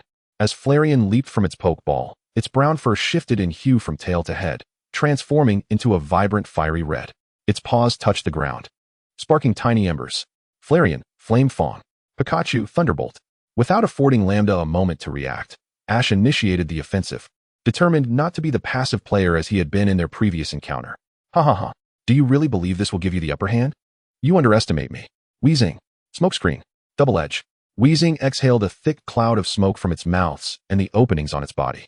Lambda smirked wickedly. Zubat. Use haze and blow that smoke towards that little brat. Following the command, Zubat flapped its wings, expelling a stream of dark mist laced with icy crystals. The black smoke mingled with the smokescreen, enhancing its obscurity and adding a hint of elemental attack. Zubat's powerful wing beats stirred the thick smoke, concealing the incoming Thunderbolt and Flame Fawn. As Flareon's Flame Fawn made contact with the smoke, the icy crystals dissolved instantly, evaporated by the flames, transforming into steam. The contrasting gases, one dark and one light, floated in the air, veiling Pikachu and Flareon from view. Ash, engulfed in the smoke, saw nothing but swirling black and white, unable to discern his own hand before his face. Ha ha ha. How do you like that? Can you still attack me now? Even if you possess that special ability to heal Pokemon, what good is it to me? If it can't serve Team Rocket, then I shall destroy it. Lambda's voice pierced through the smoke, reaching Ash's ears. What to do? What to do? Ash's mind raced as he recalled his last encounter with Lambda in the Viridian Forest. Though he had grown significantly stronger, facing Lambda made him feel pitifully weak. The memory of Pidgey's demise loomed vividly in his mind, and he feared that Pikachu and Flareon would meet the same fate. His thoughts became a blank slate, utterly unsure of how to proceed. Do not fear, Ash. Utilize the technique I taught you. The voice of the nameless spirit resonated within Ash's heart, acting as a calming balm, instantly steadying him. Listening to its guidance, Ash gradually regained his composure, recalling the lessons imparted by the nameless spirit during the nights. Among them was a method of utilizing aura. By connecting his aura to his Pokemon, he could share his perceptive insights. This was the new application of aura Ash had learned. Resolutely, he acted, channeling his aura into Pikachu and Flareon, rendering everything within the smoke crystal clear. However, this technique consumed a considerable amount of Ash's aura. While communicating with just Pikachu would have been manageable, including Flareon doubled the burden. Consequently, the drain on Ash's aura intensified. This battle must be resolved swiftly. Pikachu, Thunderbolt. Flareon, Flame Fawn. With the aura link established, he could issue commands without uttering a word. Ash executed a surprise attack. The golden lightning pierced the smoke, striking Zubat directly. Crackle. The golden spark surged through Zubat's body, eliciting a multitude of electric arcs. With levels closely matched and a type advantage, Zubat could not withstand the full brunt of the Thunderbolt. Even if Zubat did not lose its fighting capability, it would not emerge unscathed. Under the Thunderbolt's influence, Zubat struggled to maintain its flight, its wings trembling as if paralyzed. It appeared on the verge of plummeting, but managed to hold on. What? How did you know Zubat was here? Lambda's mind was engulfed in shock, a sensation he had never encountered before. He had initially believed Ash's abilities were merely limited to healing Pokemon, but it was evidently much more than that. A fiery glow erupted, bursting forth from the smoke. And before Lambda could react, Flareon lunged at Zubat, its fangs poised to strike. Just as Flareon's fangs were about to sink into Zubat's neck, wheezing suddenly moved, spinning rapidly like that day. Bang! A dull thud resounded against Flareon's abdomen, sending it hurtling once more, reminiscent of that day. Yet this time, there were no trees to break its fall. Flareon soared toward the edge of the deck, accelerating until it reached the surface of the sea. Beneath it roared the turbulent waves, said to swallow anything that fell within, never to return. As Flareon hovered in the air, it felt its body begin to descend, and time around it slowed to a crawl. Flareon gradually reverted to its original form, surrendering completely. In this predicament, any hope of survival seemed utterly futile. Flareon slowly closed its eyes, genuinely grateful for Ash's efforts in rescuing it, and allowing it to live this long. Yet now, It felt unworthy of continuing alongside Ash. It was truly bidding farewell. Flareon's ears dulled to Lambda's taunts, drowned out by the relentless crashing of waves against the ship. Flareon. Ash's voice pierced through, and in its mind, Ash's visage grew increasingly vivid. Got it, Ash exclaimed with excitement, his arms wrapping around Flareon, leveraging the momentum from his leap off the deck. With a roll, they returned to the ship. Ash's eyes widened, fury boiling over as he realized how close he had come to losing Flareon. Just a moment more, and it would have vanished from his sight, while the culprit wore a look of regretful amusement. Ha ha ha, kid, you truly have some skill.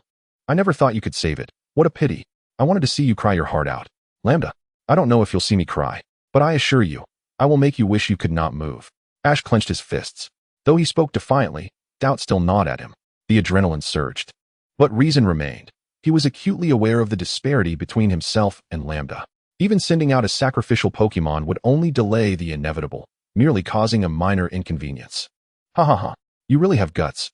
Then I shall test your mettle thoroughly. Wheezing. Rapid spin. Wheezing began to spin rapidly, whipping up a gust of wind as it charged toward Ash. Pikachu sensed the impending danger, sprinting forward in a desperate attempt to intercept the attack. However, it was evident to all that no matter how swift Pikachu was, it could not halt this assault. Damn it, what do? I cannot let Flareon perish alongside me. I must protect it. As soon as the thought crossed Ash's mind, his body instinctively sprang into action. With his back turned to Wheezing, he positioned himself like a bridge, lying atop Eevee. Eevee, wide-eyed, helplessly observed the unfolding scene. Ash's embrace was so warm.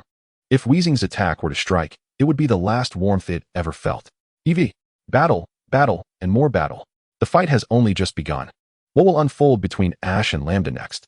Chapter 76. The Fierce Battle Aboard the Saint Anu. Eevee. A blinding white light radiated from Eevee, as flames and lightning intertwined, merging into a singular entity. A brand new form of Eevee emerged. The right half of its body was cloaked in yellow spiky fur, while the left half bore fiery red skin.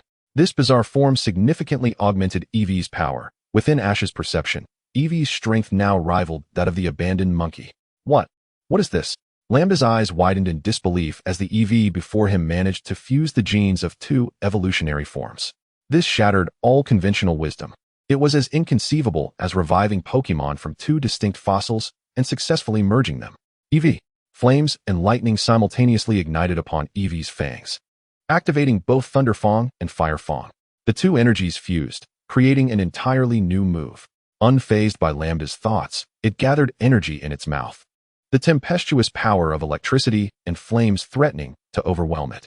Within moments, the energies burst forth, transforming into a blinding energy pillar that surged toward Lambda.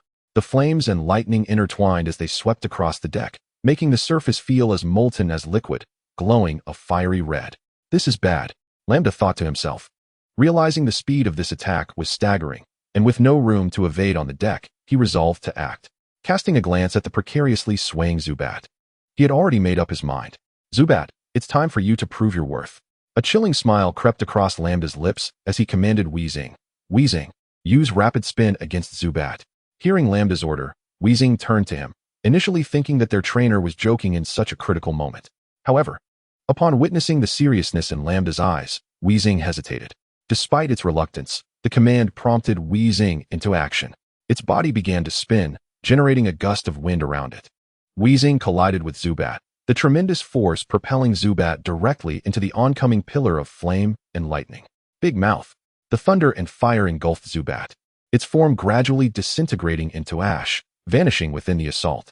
Yet, the energy pillar did not cease. It continued its relentless advance toward Wheezing. However, much of its energy had been dissipated by Zubat's sacrifice, leaving only a fraction by the time it reached Wheezing. Boom. Wheezing collided with the energy pillar, gradually coming to a halt, its head spinning in confusion. Zubat had perished, but for Lambda, its sacrifice proved invaluable. Without it, the trio might have faced dire consequences, making Zubat's loss a worthwhile trade. Lambda contemplated this, though others might disagree, as they lacked his detachment towards his Pokémon. Lambda, how could you? How could you? Ash stammered, rage rendering him speechless as he pointed at Lambda, struggling to articulate his fury. Eevee. Having unleashed its attack, Eevee lay limp on the deck, gradually reverting to its normal form. It seemed this transformation drained Eevee's stamina considerably, it would not be able to sustain this form for long. Having already been weakened by Weezing's prior attack, this last effort had nearly depleted its energy. This won't do, ahaha. I thought you had become formidable, but you remain weak as ever, as expected. An imperfect specimen is ultimately imperfect. Even if you can utilize your fuse genes, what of it? Sooner or later, you will. Silence. Pikachu Thunderbolt. Ash's furious shout echoed, his heart ablaze with anger. The sight of Lambda turning against his own companion crossed a line Ash could not tolerate. The Thunderbolt surged forth, crackling through the air toward Weezing. Weezing, smokescreen. Lambda remained unfazed, thick smoke billowing across the deck. Ash scratched his head in confusion, thinking Lambda had lost his mind. Did he not remember the lesson just learned? Retrieving the incapacitated EV, Ash employed his aura sensing, but found no trace of Lambda within the smoke. Had he retreated into the hall? What was he scheming? Ash could not discern Lambda's intentions. Such elaborate machinations left him bewildered. He afforded himself no time for contemplation and burst through the smoke, pushing open the hall's door. Lambda, what on earth are you planning? Ash's voice reverberated through the hall, countless eyes turning to the suddenly appearing Ash. The captured travelers, initially filled with confusion, then hope, and finally disappointment, exhibited a rapid shift in expression. They had been surrounded by Team Rocket, their belongings already plundered. They had anticipated a powerful trainer to come to their rescue, only to be met with a mere child. Lambda, what are you doing, sacrificing your own Pokémon? What on earth are you trying to accomplish? Ash's gaze swept the hall, locking onto Lambda, who stood at the center of the table. Ha, little brat. As you can see, our goal is quite simple. Cherished Pokémon, wealth, and to blow this ship to smithereens, so that the League remembers Team Rocket. Lambda cackled maniacally, revealing the remote control hidden in his palm, displaying a large red button before Ash's eyes. So you know my true intention, but what of it? With this in hand, do you truly dare to save them? Hearing Lambda's taunt, Ash, who had been poised to act, immediately halted. His gaze was fixed on the remote control in Lambda's hand, fearful that a mere slip could lead to catastrophe. Now you understand fear, don't you? Gather your belongings. We are leaving. My underlings. Lambda shook the remote control, and Ash could do nothing but watch helplessly as the travelers' possessions were loaded onto Team Rocket's escape boat. Goodbye, little brat. Lambda fled aboard the vessel, leaving Ash to gaze at his receding figure. What have you done? Did you not realize we needed to save them sooner? You allowed my money and belongings to be stolen. What a useless waste. A failure, no true Pokémon trainer. The previously beaten dark-skinned man, who had been targeted by Team Rocket, stood once more, hurling scornful jests at Ash. Without a trace of contemplation, one cannot help but recall the manner in which Lambda had curled up in the corner just moments prior. What do you mean? Indeed, he saved us. Yet you repay his kindness with ingratitude. Are you even human? Listening to the words of that dark-skinned fellow, many felt a wave of discomfort wash over them, and they unleashed a torrent of rebuke, leaving him utterly speechless. Humph. The dark-skinned individual let out a scoff, glancing at the towering figures surrounding him, and dared not utter another word. He could only retreat to his room like a timid turtle. However, the indignation within him was not so easily quelled. Seeking solace, he donned his headphones and listened to music to alleviate his mood. Meanwhile, aboard the fleeing ship of Team Rocket, Lambda revealed a sinister grin as he produced the remote control. From this distance, I can still control it. You are all too naive. Ha. Perish, you little brat. Bang, bang, bang. The vessel shuddered violently, and Ash felt a sinking sensation beneath his feet, realizing that water was beginning to flood in. The crew on board promptly organized an evacuation, yet the dark-skinned fellow remained in his room, oblivious to the commotion. Thanks to the efforts of the crew, all passengers, including Ash, boarded the rescue boats. Only the despised dark-skinned individual remained in the cabin, sinking into the depths of the sea along with the Saint Anu. Lambda came and went in haste, yet this act was perceived by the League as a provocation from Team Rocket, considering the destruction of the Saint Anu, a world-class luxury liner. Clearly, this had been an affront to the League, and it seemed that Team Rocket would be under intense scrutiny in the time to come. What adventures await Ash next? Chapter 77, The Charmeleon at the Pokémon Center. The sinking of a world-class luxury liner made headlines swiftly across the Kanto League news. Among those who contended with Team Rocket, Ash gained considerable recognition within the trainer community, even catching the attention of some elite Four members and champions. In a remote forest, Shiba absent-mindedly picked his nose with his pinky and flicked it away. He was using the League's latest portable computer to browse trending news, which recorded significant recent events. The Saint Anu has sunk. Was it the handiwork of Team Rocket? Lambda, that despicable fiend. Sheba casually grasped a small stone, squeezing it with force until it crumbled into powder. To commit such an act, if I ever cross paths with you, I will not let you escape unscathed. Is that Ash? Sheba stood up, rubbing his eyes and gazing at the blurry figure on the computer screen. Although he had only been separated from Ash for a few months, it felt like an eternity. He was astonished that Ash had grown to confront Team Rocket's operatives. It was truly remarkable. Indeed, it is all thanks to my guidance that he has matured so rapidly, huh? Filled with pride, Sheba lifted his head towards the sun, squinting. Feeling particularly suited to the role of a mentor. His confidence in teaching his protégés was unwavering. In Rainbow City, Ash emerged from the temporary rescue station organized by the League for the Passengers of the St. Anno. This was a makeshift facility resembling a campsite, primarily filled with travelers and crew members who had escaped the sunken ship. Rainbow City, aptly named, was as dazzling as a rainbow after the rain. As Ash strolled through the vibrant city, he was surrounded by blooming flowers, and the air was infused with a delightful floral fragrance. However, the city was most renowned for its perfumes, often referred to as the City of Fragrance. How lovely! Why does everyone smell so delightful? As he walked, Ash brushed past pedestrians, each exuding a pleasant aroma that wafted into his nostrils. He was not one to shy away from scents. The fragrances floating through the air somewhat restored his spirits following the St. Annu's tragic incident. Hey, stop following me, you worthless creature. Upon entering the Pokémon Center, a piercing voice rang out, causing both Ash and Pikachu to turn towards its source. A boy stepped into view, glaring angrily at a nearby Charmander. The fiery creature, undeterred by the boy's harsh tone, timidly approached him. Get lost. The boy's legs stiffened, his muscles tensing as he kicked Charmander in the abdomen. It was a brutal blow, sending the small Pokémon tumbling aside like a stone carelessly kicked away. The weakened Charmander attempted to rise, but the boy's kick blurred its vision, rendering everything indistinct. It collapsed helplessly to the ground, its eyes pleading for its trainer not to abandon it. As expected, a worthless creature. Don't follow me. Nurse Joy emerged from the treatment room, witnessing this scene unfold, while other trainers in the lobby seemed to sense a dark aura emanating from her.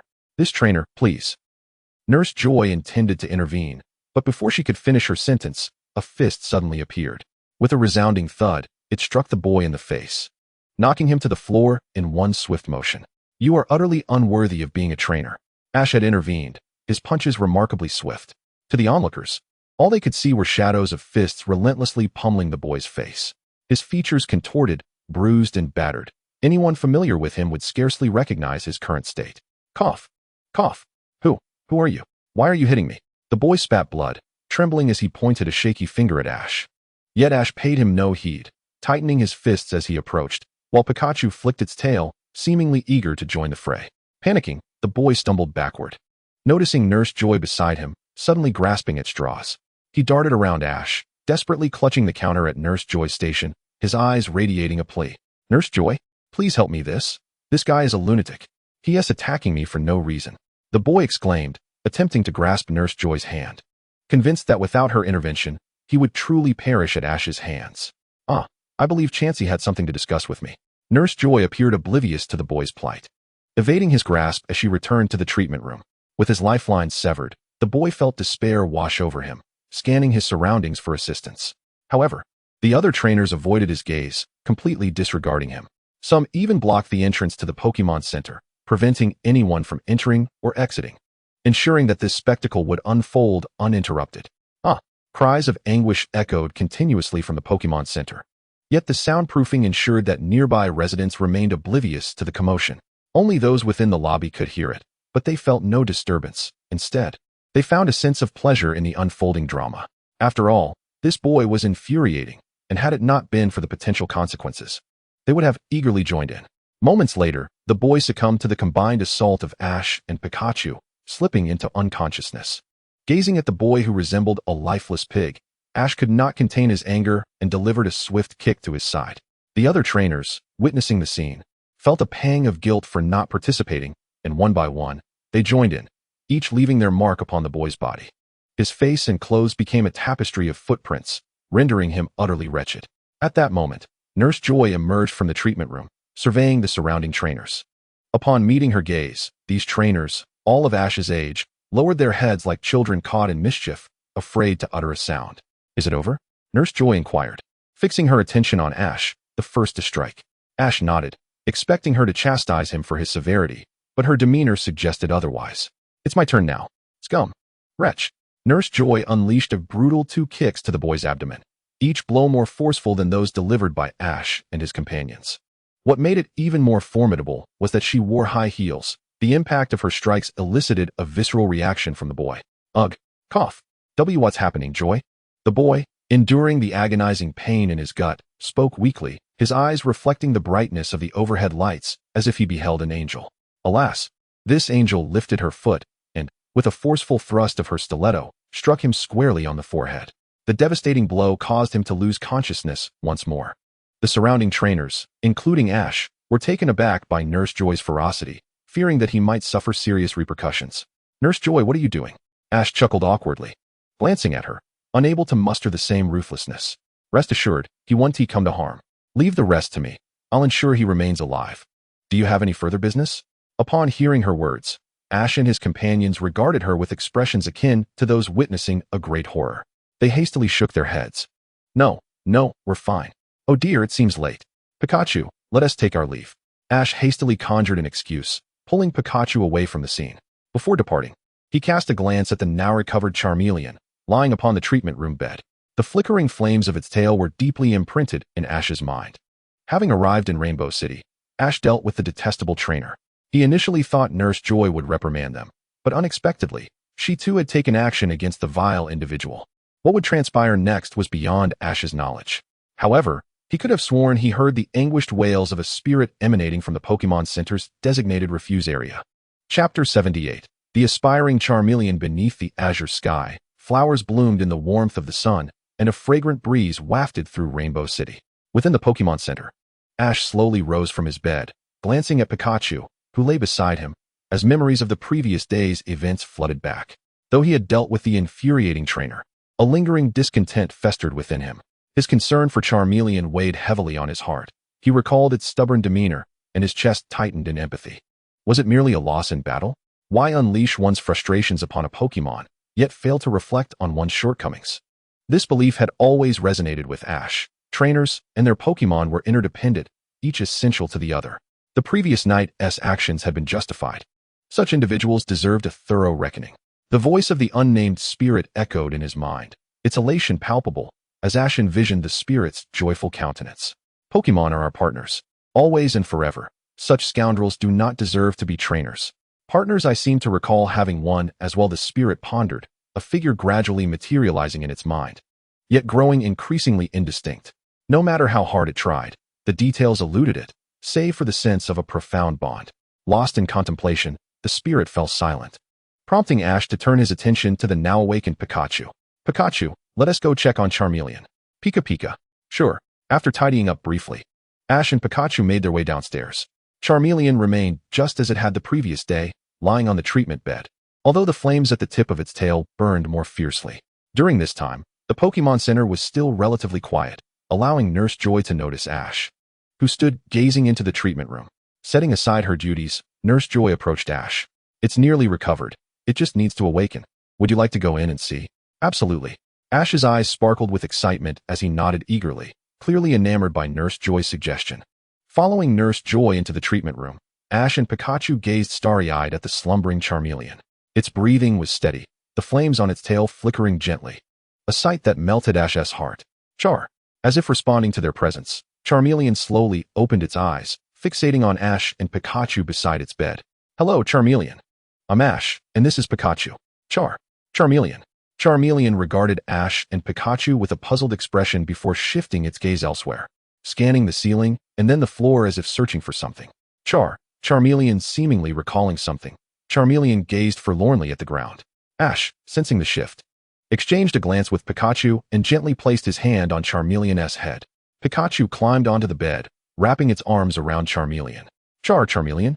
Feeling the unfamiliar warmth from both Ash and Pikachu, Charmeleon stiffened, as rigid as steel. The touch of a trainer's hand and the embrace of a partner. It had been far too long since it experienced such affection. The unexpected warmth left it bewildered, never imagining it could possess these comforts again. Charmeleon, it's all right.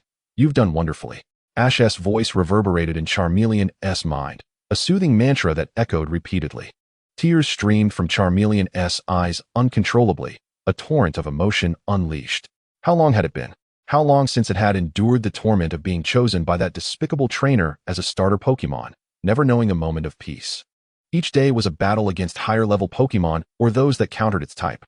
And after each defeat, that vile trainer would unleash his wrath upon it, striking and kicking it mercilessly. Charmeleon could still feel the pain etched into its bones and skin. Yet here, before it, stood a person radiating warmth. It was reminiscent of the nurturing embrace of the forest it once called home. Charmeleon nuzzled against Ash's palm, reluctant to part from this newfound warmth. Ash smiled tenderly at it, momentarily halting the flow of life energy from his hand. It appeared that Charmeleon was recovering well. Ash gently channeled a touch of his power, sensing that it had not drawn significantly from his life force. Upon closer inspection, it appears that the injuries sustained by the creature are not severe. You may take it with you. It seems that it has developed an affinity for you. Miss Joy suddenly interjected, a smile gracing her lips as if she could see into the very soul of the little Charmeleon. Follow me, but that fellow, rest assured, he won't be making an appearance for many years. The corners of Miss Joy's mouth lifted slightly, revealing a hint of a mischievous smile. Curiously, the seemingly angelic Miss Joy appeared at that moment to embody a devilish imp. Could it be? Ash shook his head, hesitant to ponder further. After all, it was not his concern, and he felt that the other party had brought it upon themselves. Do not worry. It's merely a matter of having Junsha confine him. I have simply administered a minor punishment. Upon hearing Miss Joy's words, Ash let out a sigh of relief. After all, imprisonment would allow the individual to realize the remaining value of their life, rather than becoming mere fertilizer after death. For these wrongdoers, the law permits them to contribute to society before their bodies may rightfully become fertilizer. Otherwise, their remains would not even qualify for such a fate. Setting that aside, little Charmeleon, do you wish to accompany this young man? Charmeleon. The little Charmeleon lowered its head in contemplation for a moment, then raised it to see Pikachu beside Ash, nodding vigorously. Although it had fainted the previous day, it vaguely recalled a human and a Pokémon coming to its aid against that despicable trainer. It yearned to become as formidable as that Pokémon, strong enough to retaliate against bullies, powerful enough that no one or Pokémon would dare to intimidate it. It, Charmeleon, aspired to be the greatest fire-type Pokémon in the world. For some inexplicable reason, it felt that this trainer before it was destined to lead it to the pinnacle of glory. With a resolute spirit, Charmeleon let out a mighty roar. Charmeleon. A plume of fire erupted from its mouth, striking the ceiling. In an instant, the ceiling blackened from the intense heat emitted by the little Charmeleon. Dragon. Charmeleon looked remorsefully down, unable to meet Miss Joy's gaze. It's quite all right, Charmeleon. You are remarkable to be able to unleash such powerful flames. As for the ceiling, we can simply have someone take a look at it later. Indeed, Charmeleon, the potency of that flame is impressive. We need to maintain that strength. Your power is essential. Ash affectionately ruffled Charmeleon's head, extending his other hand to reveal a red and white Pokeball. Charmeleon understood what was to come and pressed both of its hands onto the center button of the Pokeball. A beam of red light enveloped Charmeleon, drawing it inside with a delightful chime, marking the official union of Ash and Charmeleon as trainer and Pokemon. Congratulations. With your assistance, this little one will surely overcome the shadow cast by its previous trainer. I hope you will cherish it dearly. Miss Joy observed the Pokeball in Ash's hand with genuine concern, her affection for Pokemon transcending mere professional obligation. Of course, I will strive to become a Pokémon Master with it. We will surely shine brilliantly at the Indigo League. Inside the Pokeball, Charmeleon watched Ash converse with Miss Joy, silently vowing to illuminate the stage of the League, igniting flames that belonged solely to it. A flicker of fire briefly danced across the red and white Pokeball. And in that moment, the bond between Ash and Charmeleon was forged through the Pokeball. Having captured Charmeleon, Ash adds another formidable ally to his team. The next challenge lies in the gym battles. But is everything truly as simple as it seems? Is the beautiful Rainbow City as splendid as it appears? Chapter 79, Rainbow Gym. Alright, with a fire-type Pokemon, we shall surely conquer the Rainbow Gym. Pikachu appeared elated with the addition of a new companion, raising its tiny arms and bouncing joyfully. While Ash reveled in his fortune, Lambda, who had blown up the SS and returned to the Rocket headquarters with a fortune to claim credit, found himself in quite a different predicament. At the pinnacle of the Rocket headquarters, the four executives, Athena, Apollo, Lance, and Lambda, had gathered. Except for Lambda, the other three stood surrounding a chair shrouded in shadow. Lambda knelt on one knee, his head bowed low, having returned to claim his accolades. He believed his actions in Leaf Green City were commendable, destroying the SS and allowing the entire Johto region to recognize the might of Team Rocket, all while seizing a substantial sum to sustain their operations. Lambda calculated his achievements in his mind, a smirk forming on his lips as he envisioned receiving a generous reward from Giovanni. With a puff of white smoke, the chair spun around, revealing Giovanni's face hidden in shadow, rendering his emotions indiscernible. After listening to Lambda's report, his gaze bore down on him with intensity. Bang! Giovanni slammed his hand onto the desk, a tempest of fury gleaming in his eyes. Who authorized you to act this way? Did you have my permission? Do you understand the consequences of your actions? Giovanni's agitation escalated. His hands clenched tightly, a half-burned cigarette crushed between his fingers. With a forceful flick, he hurled the extinguished cigarette, but at Lambda.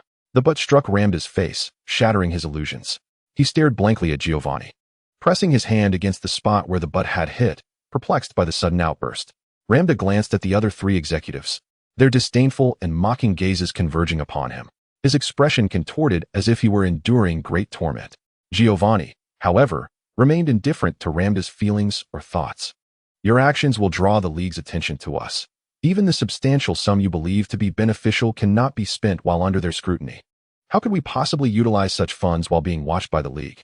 Giovanni glared at Lambda, who appeared as foolish as a pig, wishing he could kick him off the highest floor. Lambda bore the brunt of Giovanni's reprimands with his head bowed low, recalling the days leading up to the operation when he had been resting at headquarters. That day, feeling idle, he had overheard his subordinates discussing how the other three executives were in the lounge.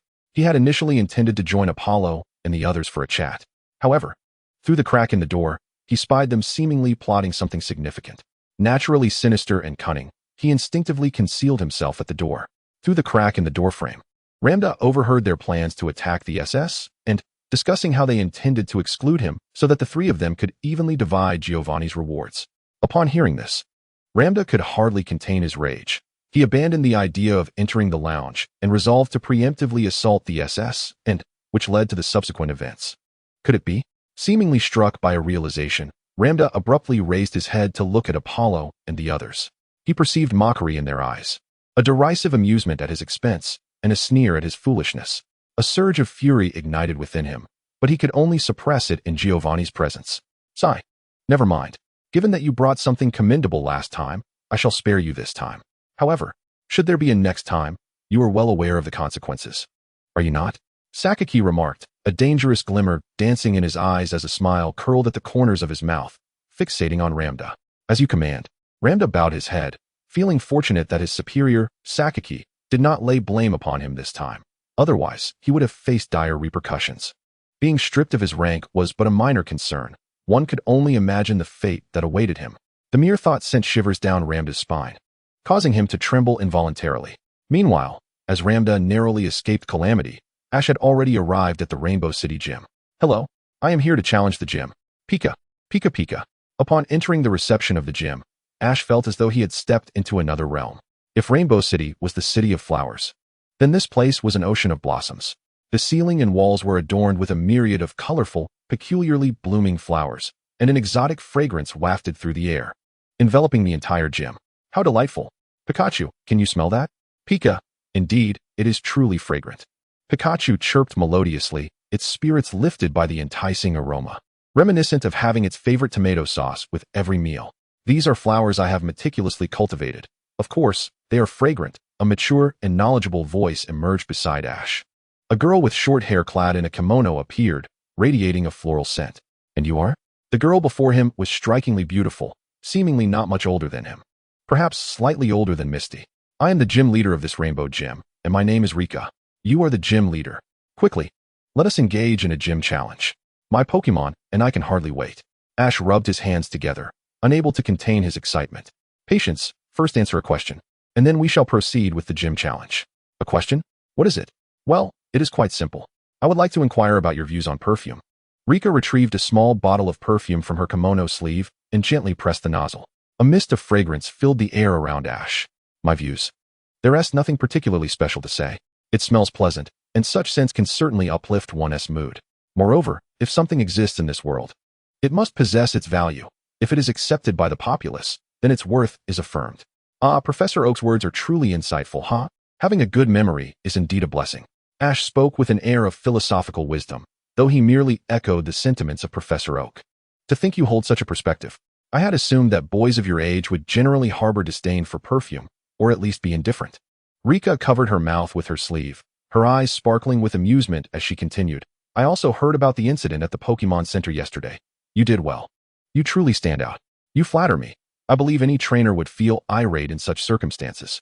Rika offered no reply, merely gazing at Ash with a smile that sent shivers down his spine before she finally spoke. Follow me. The arena for the gym challenge is this way. Taking Ash's hand, she led him down a corridor filled with flowers, the dim yellow light casting enchanting hues throughout the space. After a fair distance, they emerged into a more expansive area. It resembled the grassy expanse of Professor Oak's backyard, albeit on a smaller scale, within a confined arena filled with lush grass.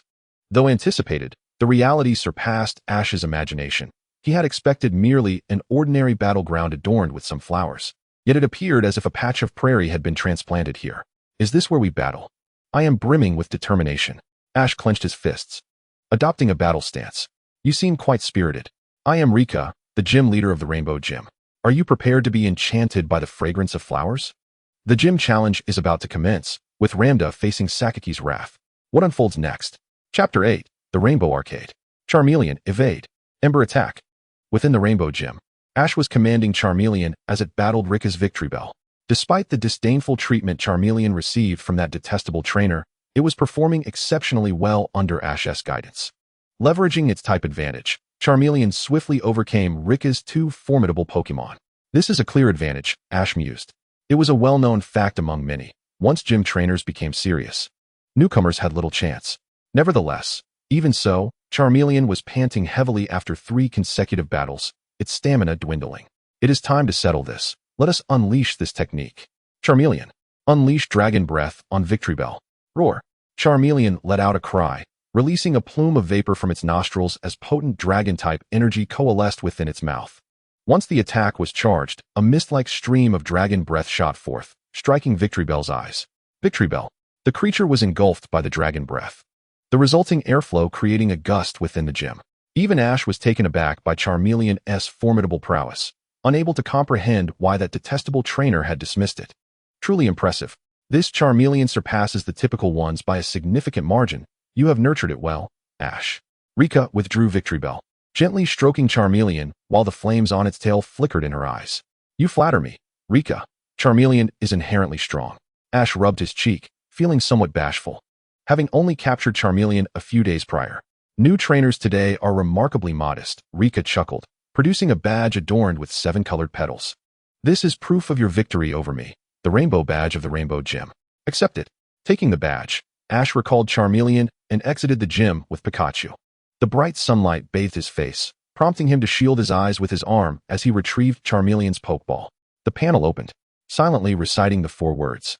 A pale blue interface appeared before Ash, displaying all of Charmeleon's information.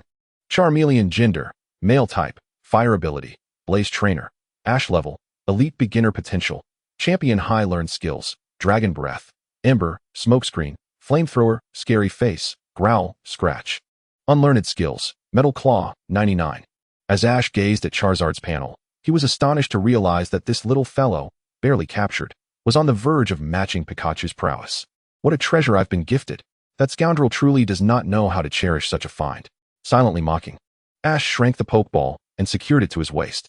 With the gym challenge concluded and nothing pressing on his agenda, Ash and Pikachu resolved to explore Rainbow City, meandering about in search of delightful diversions. Amidst the bustling streets of Rainbow City, a continuous wave of exuberant cheers erupted from within a nearby establishment. Ash's attention was irresistibly drawn to the building, its vibrant neon signage a striking spectacle even in the daylight. The sign boldly proclaimed, Rainbow City Arcade. The clinking of metallic collisions resonated, and peering through the glass door revealed a diverse throng of patrons, adults of both genders, interspersed with a few elderly individuals. This place was indeed a marvel, Ash's eyes sparkling with curiosity. Without a moment's hesitation, he pushed open the glass door and stepped into the arcade's grand hall.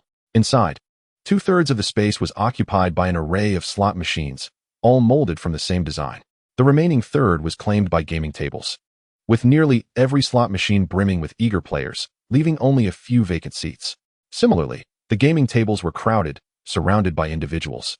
Yet some still managed to force coins marked with numbers into the machines. What on earth is happening here? Have they all gone mad? Ash wondered, astonished by the flushed faces of the players. He exchanged a glance with Pikachu before making his way toward the arcade's front desk. Hello. Are you here too? As he approached the counter, the voice of the arcade staff reached him, but he paid little heed. In the corner, a large poster caught his eye, the familiar attire emblazoned upon it. Team Rocket. Ash was taken aback but maintained a calm exterior, softening his steps as he drew closer to the Team Rocket member. Click, click. The sound of gears turning emanated from behind the poster, and the Team Rocket member's face lit up with excitement as a crack formed in the wall beside him. Just as he reached out to pull it open, Ash seized the opportunity to casually rest a hand on his shoulder. Pikachu, thunder shock, he commanded. Upon hearing Ash's voice conveyed through the aura, Pikachu's fingertips sparked with a faint arc of electricity. You little. The Team Rocket member felt the jolt of electricity course through his body, rendering him momentarily paralyzed. Nevertheless, he stubbornly pressed a button within his pocket. Beep, beep, beep. In the surveillance room of Team Rocket's Rainbow City base, alarms blared suddenly, startling the members who had been dozing in front of the monitors. They were greeted by the sight of Ash dragging the incapacitated Team Rocket member into a secluded corner. Minutes later, Ash, now clad in Team Rocket attire, reappeared on the screen, with Pikachu faithfully by his side. This kid, how dare he infiltrate the Team Rocket base? He truly has no sense of danger. A towering Team Rocket member rose with indignation, and he brought a Pikachu with him. Does he think this place is a pet paradise? Fuming, he seized a nearby walkie-talkie and shouted into it. Attention, all floors. We have an audacious little brat who has breached our base, dressed in our uniform. He is accompanied by a yellow rodent. If you spot him, show no mercy. Let this little rascal witness our might. First floor acknowledged. Second floor acknowledged. Third floor acknowledged. The replies came swiftly, and the Team Rocket member nodded with satisfaction, mimicking the commanding tone of their superior, Apollo. Excellent. Let us dedicate our victory to Boss Sakaki. Charge. As the various floors of Team Rocket prepared to confront the intruder, Ash remained blissfully unaware of his discovery, stealthily making his way through the base, oblivious to the fact that he had already been spotted. He leaned against the wall, navigating forward until he reached the stairs leading to the next floor, encountering no Team Rocket members along the way. I can't believe my luck. Yet, something feels off. He mused, sensing an eerie stillness surrounding him. Calm and collected, Ash activated his aura. A soft blue energy permeated the walls, revealing the surroundings with clarity. Upon opening his eyes, a slight smile graced his lips as he murmured, "So this is where you've been waiting for me." Chapter 81. The Assault on Team Rocket's Base. Within Ash's aura perception, he discerned several Team Rocket members hiding behind various obstructions. Ha. This adorable little brat even brought a Pokémon companion. Does he think he has come for a picnic? What does he take our Team Rocket base for? Sneered a lecherous-looking, high-pitched voice Team Rocket member, the overseer of this floor, seething with fury at the invasion of his territory. Struggling to contain his rage, he turned to his subordinates, raising his right hand. Listen up, everyone. On my mark, let us charge together. 1, 2, 3. The Team Rocket floor manager was momentarily taken aback. The childish voice did not belong to him, an older man. Yet the lower-ranking members, undeterred by such thoughts, surged forward as soon as the count reached 3. ZZZZT. They rushed out like fearless warriors, clutching their pokeballs, only to be met with a brilliant streak of golden electricity that swiftly passed before them. Before they could react, they found themselves sprawled on the ground. Who is it? The floor manager bellowed, ignoring the fallen comrades around him as he turned to confront the source of the electric shock. A wave of heat washed over his face, and his pupils reflected a fiery crimson, as intense as the sun itself. Minutes later, at the stairway leading from the first to the second floor, countless Team Rocket members lay defeated on the ground, their bodies either crackling with residual electricity or marked with charred remnants. Groggy and disoriented, the floor manager struggled to lift his hand and press the walkie-talkie he always wore. His hoarse, high-pitched voice crackled through the device. First floor has been breached. His frail voice reached the other 2 walkie-talkies, prompting a shadowy figure to respond coldly. This guy is utterly useless. If he were capable, he wouldn't be stationed on the weakest first floor. Second floor, don't celebrate too soon. You might be next to fall. Third floor, do you think you can act so brazenly just because you have a gym-level Pokemon gifted by Lord Apollo? Without it, you're nothing. A muscular man, resembling a Macamp, spoke angrily into the walkie-talkie.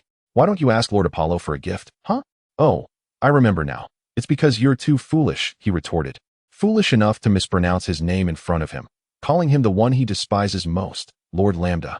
On the third floor of the rocket team's base, a frail man languidly reclined on a lavish sofa, his pager carelessly discarded beside him. With a flippant tone, he toyed with the pokeball in his hand. Casting a glance at the pager, he continued to mock. Spare us your chatter from the second floor.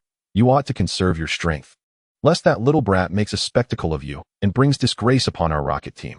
His words ignited the ire of the second-floor manager, who, though incensed, found himself at a loss for a retort. Rising abruptly, as if struck by a sudden thought, he disregarded the bewildered looks of the lower-tier members and bolted from the prearranged hiding place. In a corridor on the second floor, Ash stood poised to unleash his aura when a towering figure abruptly emerged before him. Pikachu, Thunderbolt. Ash's vigilance was acute upon spotting an individual clad in rocket team attire. He wasted no time in commanding Pikachu to launch an attack as a test. Responding to Ash's directive, Pikachu unleashed a crackling jolt of electricity from its cheeks. The air hummed with the sound of electricity as the second-floor manager, undeterred, drew a pokeball from his waist with unwavering resolve. Come forth, Machoke. Use Karate Chop. With its muscular hand slicing through the oncoming electricity, Machoke executed the chop with precision and strength, displaying a mastery that even the untrained eye could appreciate. Ash, empowered by the aura, discerned that Machoke radiated a presence comparable to Pikachu's. Yet, in comparison to the formidable primate and the dual-evolved Eevee, Machoke appeared pathetically weak, only able to hold its own against the newly recruited Charmeleon. Charmeleon, Ember. Charmeleon puffed up its cheeks, gathering fiery energy within. Sensing the opportune moment, it unleashed a torrent of flames, forming a towering inferno. Machoke, Karate Chop. Machoke extended its palm toward the blazing column, unfazed as it met the flames head-on. It seemed to disregard the heat entirely, cleaving through the fire as if it were a mere illusion, the searing flames cascading around it. Yet, it pressed forward, undeterred. Let us clash head-on. Charmeleon. Metal Claw. Charmeleon's claws shimmered with a silvery hue as they struck forcefully at Machoke. The impact resonated with a clang, sending a ripple through the air. Machoke, overpower it. You can manage this, right? At the manager's insistence, Machoke's muscles bulged, veins protruding. Before Charmeleon could react, its metal claw was swiftly overwhelmed, sending it crashing to the ground with Machoke pinning it down. Charmeleon. The massive weight of Machoke left Charmeleon struggling for breath. Pikachu. Quick, assist Charmeleon. Ash exclaimed, witnessing his companion's plight. Pika. Crackled Pikachu, its cheeks sparking with golden electricity as it darted toward Machoke like a bolt of lightning. In a flash, just as Pikachu was about to collide with Machoke, a roar erupted from Charmeleon. A brilliant blaze shot skyward, causing Machoke to shield its eyes. Feeling the heat rise beneath it. What is happening? The second-floor manager gasped as a blinding light enveloped Charmeleon. Within the light, Charmeleon's form grew substantially, surpassing its previous size by more than double. Charizard. A pair of fearsome claws emerged from the brilliance, slicing through the light, revealing a figure akin to Charmeleon, yet distinctly transformed. Charizard has evolved. Huh, what of it? Machoke, crush it with Karate Chop. The manager scoffed, dismissive of Charizard's presence. With a surge of energy, Machoke propelled itself forward like a missile, charging at Charizard with ferocity. How swift. Charizard, show me your evolved strength. Metal Claw. Charizard's claws glimmered as they readied to strike. However, Machoke was already upon it, forcing Charizard to cross its claws defensively to block Machoke's chop. The clash echoed, revealing Machoke's prowess in close combat, as the freshly evolved Charizard found itself outmatched in raw power. Yet, Charizard was no ordinary Pokémon. It possessed the fiery essence of a fire type. Ember Charizard. Oh no. The second-floor manager, momentarily forgetting Charizard's fire capabilities, was caught off guard. Just as he realized, Charizard unleashed a torrent of searing flames, scorching Machoke's face and leaving it marred with ashes. In an instant, the once vigorous Machoke appeared significantly weakened. Curse that little brat. If we withdraw now, they will undoubtedly seize the opportunity to strike back. We must go all out. Machoke, engage in close combat. Machoke's entire demeanor shifted, its fists charged with fervor as it unleashed a flurry of rapid strikes. This is bad. I didn't anticipate this hidden power. Ash exclaimed. Charizard. Metal Claw. Charizard attempted to fend off the assault, but the speed of Machoke's close combat was overwhelming, leaving Charizard battered and gasping for breath. What now? Charizard seems unable to endure much longer. Cursed pest. How frustrating. Why overthink? Just act. Trust in Charizard. It will find a way. After a brief moment of contemplation, Ash cast aside his analytical approach to battle. Charizard. Ember. Wait. Hold on. The opportunity is near. Charizard bore the pain from Machoke's relentless strikes and unleashed a torrent of flames once more. Despite its weakened state, Charizard could still emit such fierce fire. This little brat truly intriguing. The second-floor manager's pupils narrowed, a smirk playing upon his lips, seemingly inspired by Charizard's fervor. Machoke, cut through that fire. Slice it apart. All of it. Hearing the fervent tone of its trainer, Machoke felt the adrenaline surge within its muscles. It let out a mighty roar. Machoke. A fervent spirit of battle ignited within the eyes of the fighting Pokémon, as its palms rose defiantly to cleave through the fierce flames. Observing the back of Machoke charging toward the blaze, the second-tier manager reminisced about every skirmish he had encountered since joining Team Rocket. This battle might be, no? This battle certainly is, the moment he has felt most akin to a trainer, commanding his Pokémon to engage in combat. He could sense it. This was the zenith of his journey as a trainer. Sliced through the flames, Machoke. The fire surging toward Machoke began to wane. As it swung its arm with tremendous force, the flames parted, transforming into scattered embers. Yet, beyond the flames, the silhouette of Charmeleon was nowhere to be seen. Now, Charmeleon. Metal Claw. Roar. A fierce howl resonated above Machoke's head.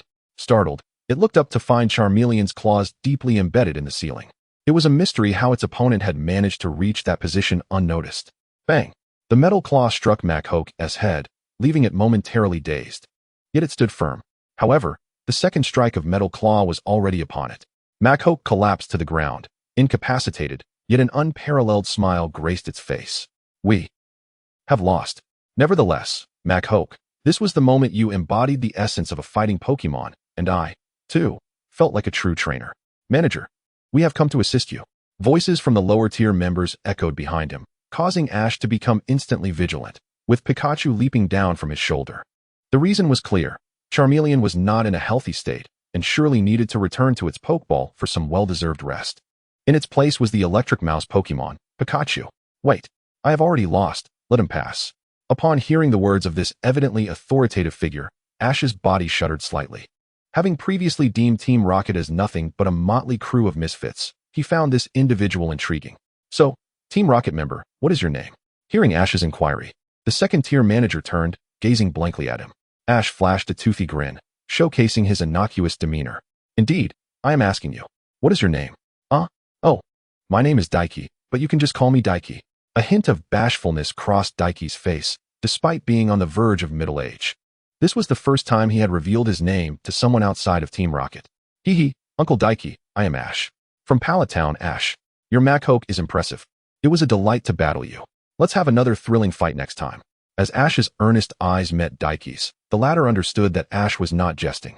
It felt as if something within him had been awakened, pulsating back to life. By the time he gathered his thoughts to respond to Ash, the boy had already vanished down the corridor leading to the third tier. Ash, that child, would undoubtedly become a significant thorn in Team Rocket's side. In the depths of the management room on the third tier, a man could not help but sneer at Daiki's disheveled appearance. Humph, to lose to a mere child. No wonder you remain stuck on the second tier. Now, let us see how I, the Great One, will deal with him. Perhaps Lord Apollo will reward me with a gym-level Pokémon for my efforts. Ha ha ha. Ha ha ha. Ash has successfully breached the second tier. What has awakened within the heart of second-tier manager Daiki? Is it the longing to become a Pokémon trainer from long ago? And where now lies our aspiration to be Pokémon trainers? What will transpire between Ash and the third-tier manager? Chapter 83. The Third Tier. The Cracked Ceiling. Gradually descending the staircase to the third tier, Ash's eyes fixated intently below. According to the information gleaned from the recent lower-tier employees, the third tier was the final level of this base. Therefore, it must house the strongest members of Team Rocket, likely, even more formidable than the previous Daiki. However, as long as he did not encounter those high-ranking officers, he would be fine, considering he also had a gym-level Infernape by his side. Ordinary adversaries posed no threat.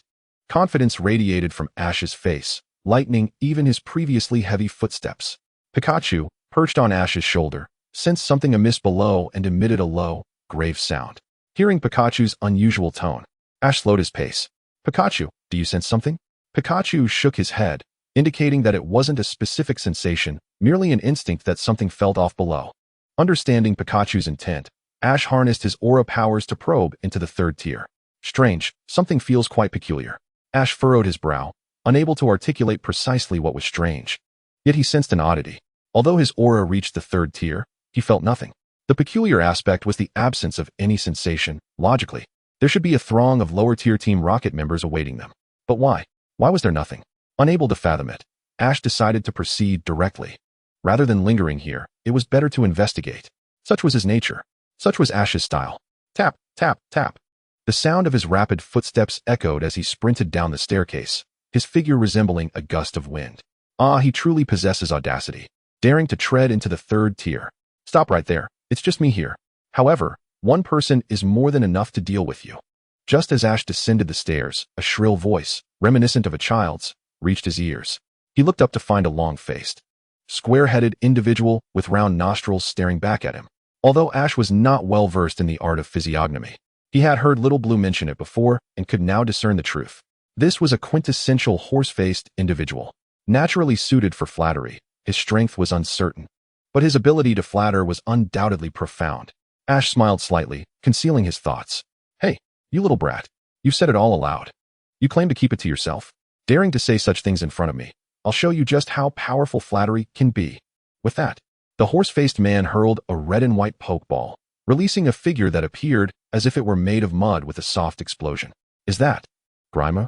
Then you shall be my opponent. Pikachu, go? Observing the Grimer his opponent had summoned, Ash opted to deploy his strongest visible asset, Pikachu. Through their bond, Ash quickly discerned that this Grimer possessed gym-level strength. It was on par with his Infernape and the dual-fused EV, yet Pikachu was not incapable of overcoming this adversary.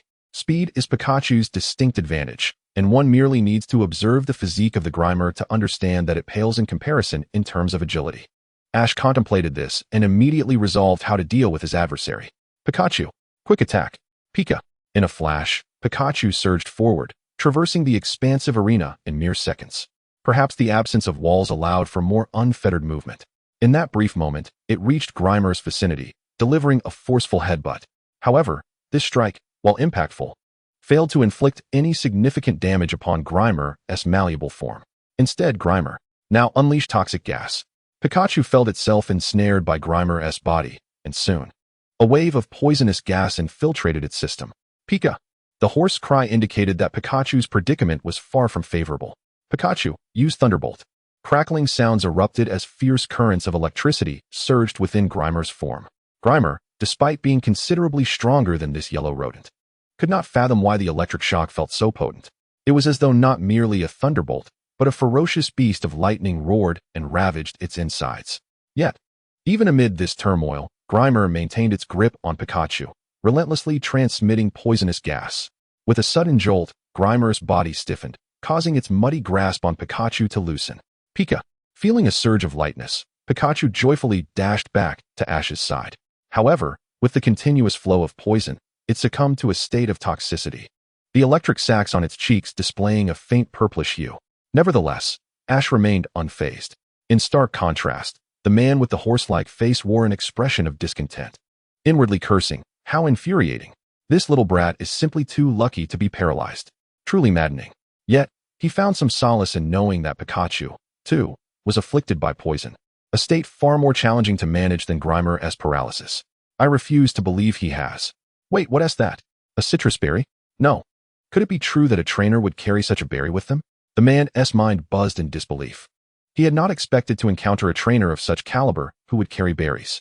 The opponent didn't appear to be burdened with a backpack. Observing the bewildered expression on the horse-faced man, Ash smiled slightly. You seem unaware. This berry is quite remarkable. Not only does it heal Pokémon, but it also serves as a delightful snack.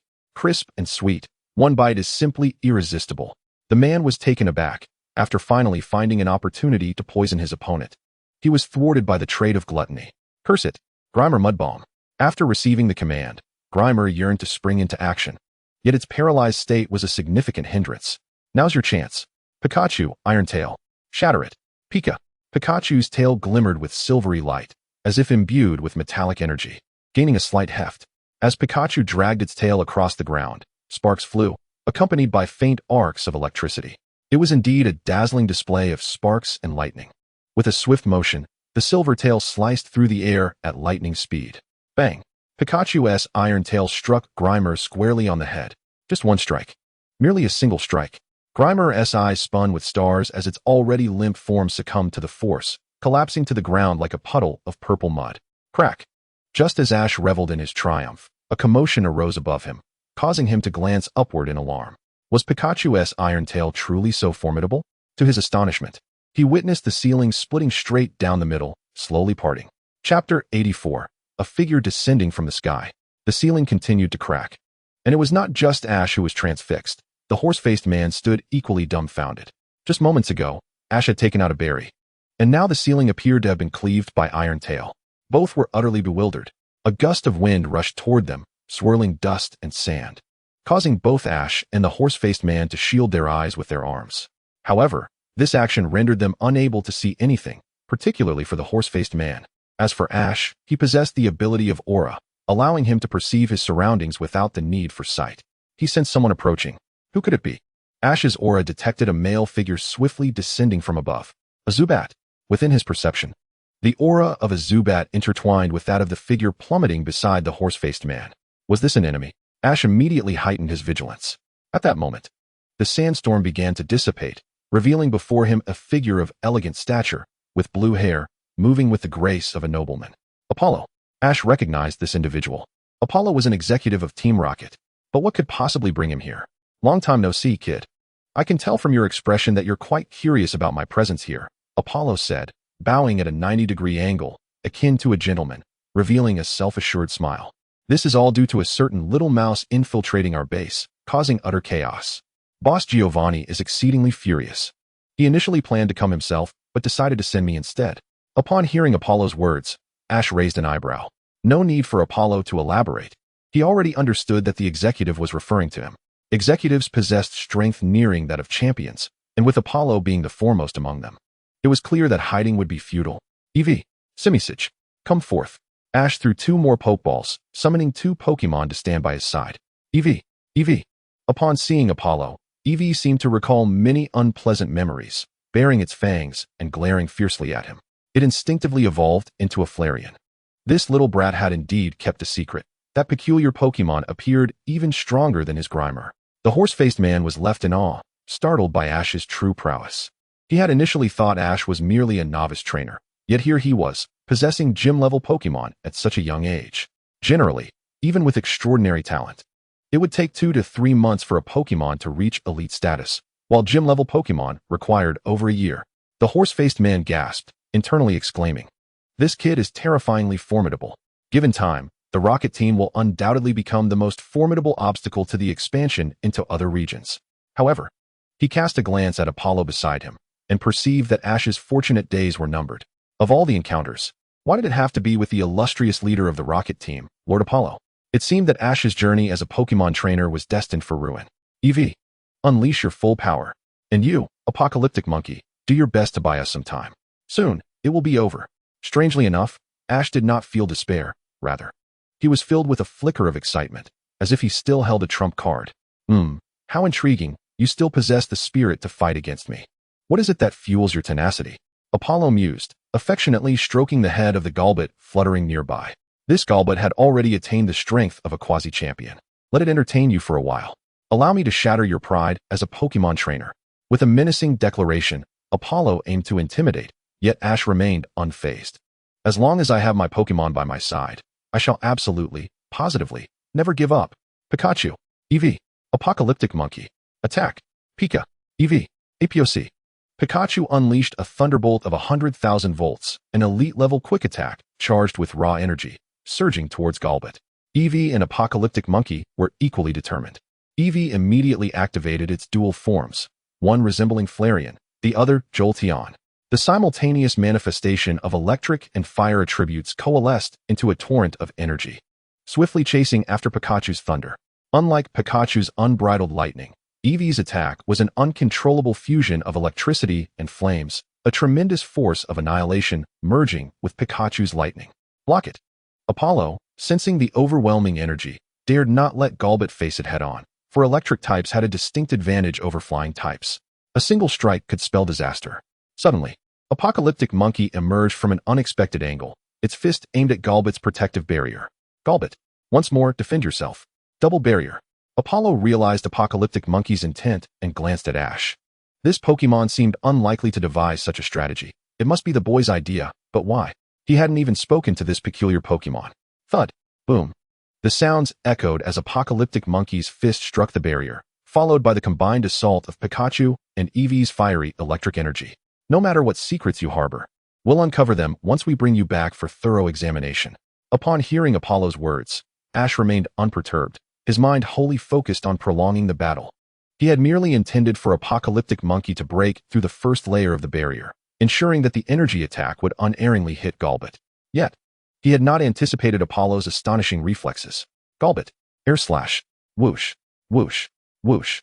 Golbat swiftly flapped its wings, unleashing several razor-like gusts of flying energy that darted towards the trio of Pokémon. Dodge. The flying energy was unleashed with remarkable speed, reaching the three Pokémon in an instant. Realizing evasion was futile, they opted to counterattack instead, believing that offense was the best defense, a strategy frequently demonstrated by their trainer, Ash, during battles. With a resounding smack, Apocalyptic Monkey executed a flurry of punches, absorbing the entirety of the air slashes. Yet, the blood trickling from its hands hinted at the toll it had taken. Was the strength of a quasi-champion truly this formidable? I refuse to believe it. I can endure for a while longer. Ash's spirit brimmed with determination, resolved to extend the battle further.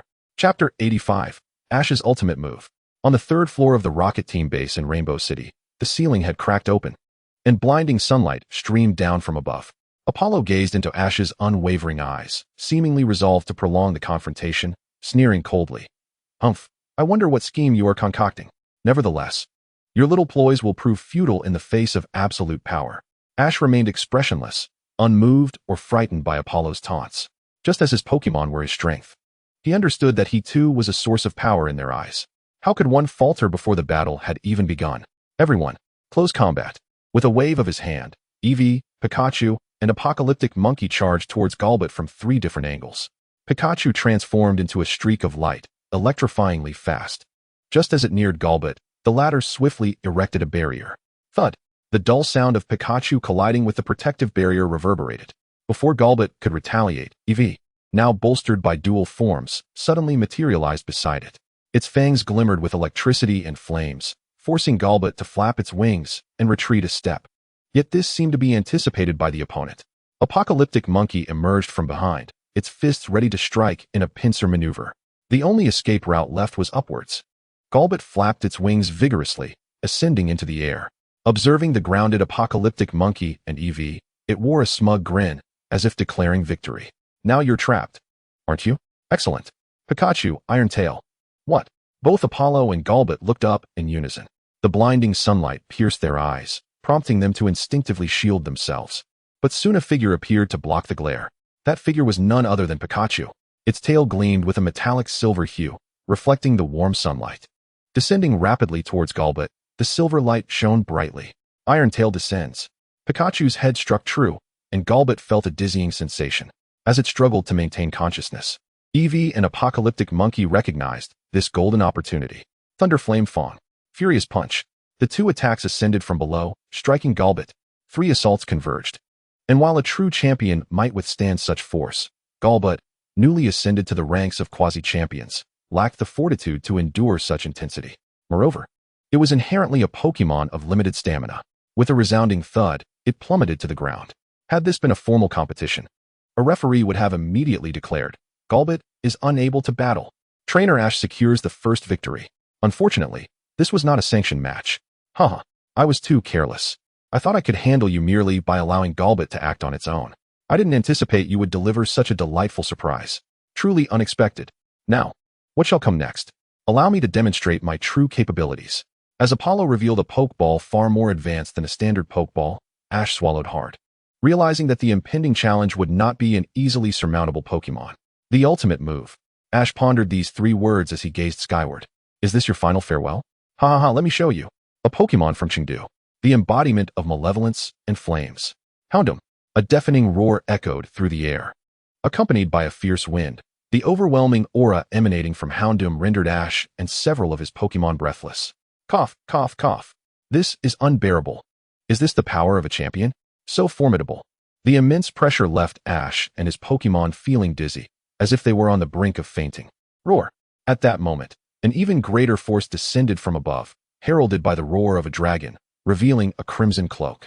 Dragon King Do, how infuriating. Why are you here? Wait, is this your ultimate move? Apollo shouted at Ash in frustration. Yet, no amount of his fury would alter the situation. He must not be allowed to capture me. Absolutely not. If he does, it will be the end. Hound him. Fire blast. A blaze more searing, thicker, and larger than that of a Charizard erupted forth, exuding an aura of annihilation that raised the ambient temperature significantly. Dragon King Do remained unfazed as he dismounted from his Dragonite and gave its back a reassuring pat. Dragonite, let us unleash a fire blast as well.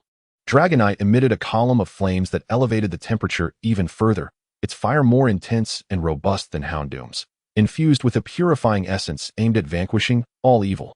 Boom, boom, boom, boom. The two fiery assaults collided, generating a tremendous gust. The wind struck Ash's face, offering no hint of coolness. Only waves of scorching heat, causing beads of sweat to form on his brow. The two columns of fire clashed momentarily, with Dragonite gaining a decisive upper hand. It consumed Houndoom's flames and propelled the Inferno back towards Apollo. Yet, as the flames surged forward, it became apparent that they would not strike their intended target. Looking skyward, Dragon King Do observed that Apollo had boarded a helicopter that had appeared out of nowhere, one hand gripping the face of a man with a horse-like visage. He cast a glance at Ash, muttering in a tone only he could hear, "This time you've escaped, but should our paths cross again, there will be no one to save you." Watching Apollo's departure, Ash breathed a sigh of relief as he withdrew his exhausted Eevee and Simisage, while Pikachu clung to him. "Thank you, Mr. Dragon King Do." Ash bowed slightly, overwhelmed with gratitude for Do's timely intervention. Had he not appeared, Ash might have met his end at Apollo's hands. "No need for thanks. I merely happened to be passing by. I overheard Miss Junshaw mention that a young trainer had infiltrated the Team Rocket base. Concerned for your safety, I hurried here," Dragon King Do explained, his gaze shifting downward to Ash's Pikachu. "And you must also express gratitude to these little ones. Had they not delayed the situation, I might not have arrived in time." Ash nodded vigorously. "Yes. Beep beep, beep beep." The wailing sirens signaled the downfall of the Team Rocket base in Rainbow City. Most Team Rocket members were escorted away, their faces devoid of hope, while the administrator on the second floor, Professor Oak, fixed a piercing gaze on Ash. "Thank you, young Ash. Until we meet again." Gazing into Oak's eyes, Ash seemed to hear the weight of his words echoing in his ears. The Team Rocket base in Rainbow City was utterly dismantled, and due to Dragon King Do's timely arrival, Apollo failed to capture Ash. However, Ash has now drawn Team Rocket's full attention. How will he navigate the challenges ahead? Chapter 86, New Developments. The morning sun bathed Rainbow City in its warm embrace, causing the flowers to bloom in a kaleidoscope of colors.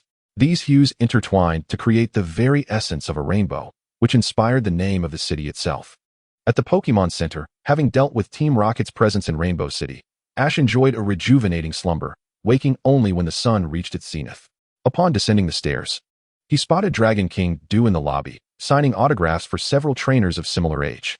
Noticing Ash's arrival, Do quickly posed for a photo with the young trainers, who, having obtained what they desired, ceased their pursuit of him. He then made his way toward Ash. "Good morning, Mr. Dragon King Do," as Do approached. Ash bowed respectfully and greeted him. "Good morning, Ash. Just call me Do. Your formality seems a bit uncharacteristic." Dragon King Do chuckled, observing Ash's tense posture. "You seem as stiff as a onyx." "Ah, all right. Mr. Do, I had assumed you were quite a serious person," Ash admitted, relieved to see Do's more relaxed demeanor, as he had initially expected him to be stern. "Now, Ash, let's set aside the jokes." Dragon King Do's smile suddenly faded, casting a shadow over the atmosphere, causing Ash to feel a surge of anxiety. All he could do was nod in response. "This is not the place for such discussions. Let us find somewhere quieter." With that, Dragon King Do led Ash to the second floor of the Pokémon Center, where they entered an empty room. Upon closing the door, the atmosphere shifted dramatically, leaving Ash feeling uneasy as he took a seat, pinned to his chair by a sense of dread. The tension in the room left him at a loss, forcing him to focus entirely on Dragon King Do. "Ash, you are aware of Team Rocket, correct?" "Yes, I'm aware." "Then why would you dare to provoke such a perilous organization? You are now on their radar. As far as I know, you have previously encountered their schemes." Dragon King Do's words brought to mind his previous encounters with Lambda, and Ash nodded, scratching his face. "Yes, I had a few run-ins with a Team Rocket member named Lambda. Dragon King Du, upon hearing this, raised his gaze to Ash, initially intending to listen to Ash's tales of heroism. To his surprise, another executive-level member? You've crossed paths with both Lambda and Apollo, the high-ranking officials of Team Rocket. This is quite concerning. It seems you have fully captured their attention. Continuing your journey could be exceedingly perilous. Ash sensed the underlying message in Du's words, yet his focus remained on the final statement. Does this mean I can't continue my journey? But I haven't collected all 8 badges yet. I still wish to participate in this year's Indigo Conference. This year's Quartz Conference? That's not an issue. Your prowess is already sufficient to amass all 8 badges. If I vouch for you, you can directly enter this year's Quartz Conference. So, I don't need to collect the badges? Indeed, however, I require your assistance with a task. Yolongdu gazed at Ash, the corners of his mouth curling into a benevolent smile. Can I be of help to Mr. Yolongdu? None but you. Observing the sincerity in Yolongdu's eyes, a surge of passion welled up within Ash, and without a moment's hesitation, he responded, Please, Mr. Yolongdu, tell me what you need, and I shall do my utmost. Upon hearing Ash's agreement, Yolongdu began to elaborate. It's nothing particularly extraordinary. I merely hope you can keep an eye on the movements of Team Rocket. After learning that Ash had managed to escape from the clutches of Lambda multiple times, Yolongdu felt that this individual possessed remarkable fortune. Thus, he envisioned entrusting this task to him. Yet, one cannot rely solely on luck. So he also prepared a contingency plan for Ash to ensure his escape at any moment. Take this to the Golden City Gym. The gym leader, Nagi, will assist you. Yolongdu handed Ash a metal token, roughly the size of a thumb, engraved with the characters for Yulong. After finishing his words, Yolongdu glanced at his watch and then looked back at Ash. Well, that's all I have to say. The rest is up to you, young Ash. If you discover anything, use this to contact me, Yolongdu said, tossing a phone to Ash before dramatically swishing his cloak and departing, leaving Ash alone with Pikachu in the room. Pikachu, what do you think? Did I just agree to something quite significant?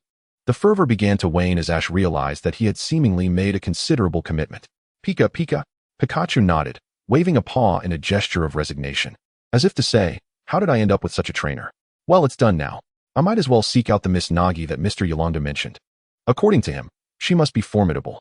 Conveniently, the Golden City is adjacent to the Rainbow City, so it shouldn't take long to get there.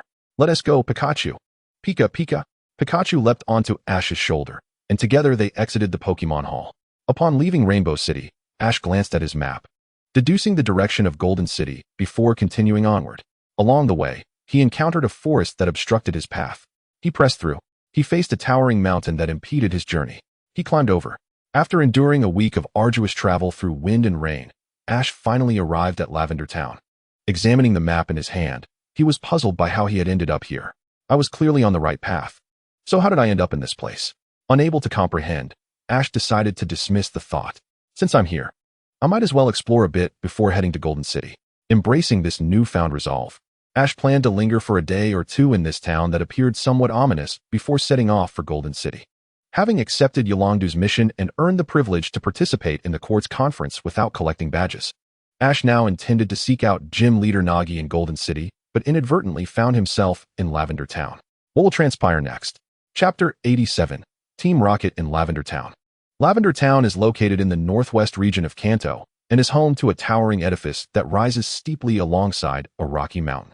This area is relatively well known in Kanto, not for any special cuisine or picturesque sights, but rather for its renowned Pokémon funeral services. Almost every household in Kanto that has lost a Pokémon will bring it to the Pokémon Tower in Lavender Town for burial. Even Ash was aware of this place, given the notoriety of its Pokémon funeral services. In Pallet Town, there are those who would travel great distances to inter their Pokémon in Lavender Town. First, let us head to the Pokémon Center, and then we can visit the tower. Wait, what's that? Ash, standing on a hillside, could see most of Lavender Town in a single glance, and at the base of the Pokémon Tower, several individuals clad in Team Rocket uniforms entered the tower. Team Rocket? What are they doing here? Ash bit his lip, deciding to investigate the Pokémon Tower, for after all, Yolongdu had asked him to keep an eye on Team Rocket's movements. Pikachu, let us go? Pika. Ash and Pikachu made their way down the hillside and into Lavender Town. As they passed the Pokémon Center, Ash merely glanced at it before continuing toward the tallest structure, the Pokémon Tower. Upon reaching the entrance of the Pokémon Tower, where Team Rocket members had just stood, he looked up, finding that the tower's summit was obscured from view. Gazing at the tower, he felt an inexplicable chill creep over him. shaking his head. He dismissed these odd thoughts. Pikachu? Ash, are you feeling unwell? Noticing Ash's peculiar expression, Pikachu inquired with concern. Hearing Pikachu's voice, Ash shook his head. I'm fine. Let us move on. Ash strode forward, officially entering the Pokémon Tower. Outside, under the sun, he felt nothing amiss, but upon entering the tower, a sudden chill enveloped him. An icy sensation seeping into his being.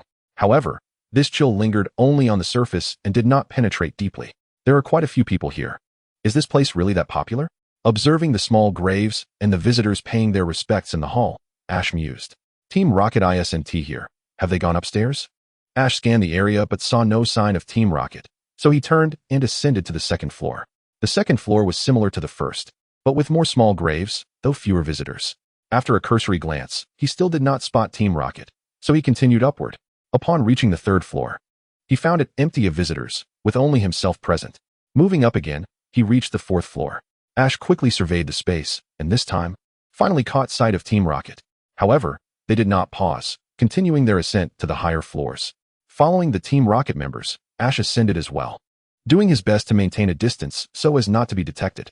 As he reached the uppermost floor, he hesitated. After all, what was Team Rocket doing here? Surely, they were not here to pay their respects.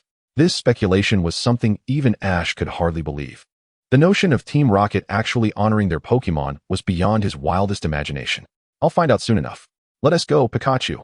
Pika. Climbing the final staircase, Ash followed Team Rocket to the top floor. What could they be up to? The tombstones atop the rooftop exhibit an extraordinary variety, each resembling a distinguished VIP, adorned with a lustrous golden hue. Among this collection of gravestones, one stands prominently in the very center of the path, encircled by 3 members of Team Rocket. What could they be gazing upon? Ash conceals himself among the gravestones, straining to elongate his neck, yet even with such effort, the elusive remains hidden from his view. Just as Ash contemplates his next move, the trio from Team Rocket engages in conversation. Are you certain this is the one? The item Dr. Fuji instructed us to locate. Yes, it must be this one. After all, there is only one on this level named, their voices fluctuating in volume, leaving Ash to catch only a vague snippet of their discussion. Dr. Fuji? Could it be? No, that seems unlikely. It must merely be a matter of coincidence regarding their names. Although Ash harbors a strong suspicion that his thoughts may indeed be correct, he hesitates to accept it outright, reluctant to acknowledge too hastily that the person he imagines is indeed the one in question. Are they leaving?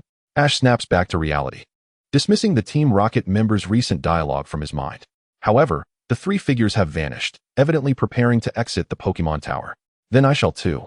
Just as Ash resolves to follow suit, an idea strikes him, prompting him to pivot back to the gravestone where Team Rocket had gathered. He reaches for the stone sarcophagus that should contain the urn, only to discover that the small box has mysteriously disappeared. Seemingly piecing together the puzzle, Ash turns to leave. The gravestone bears the inscription, "In loving memory of Fuji's beloved daughter." As Ash departs the Pokémon Tower, the figures of Team Rocket have long since faded from sight.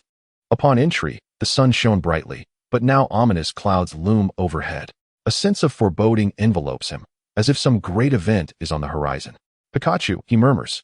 Pika? What does that mean?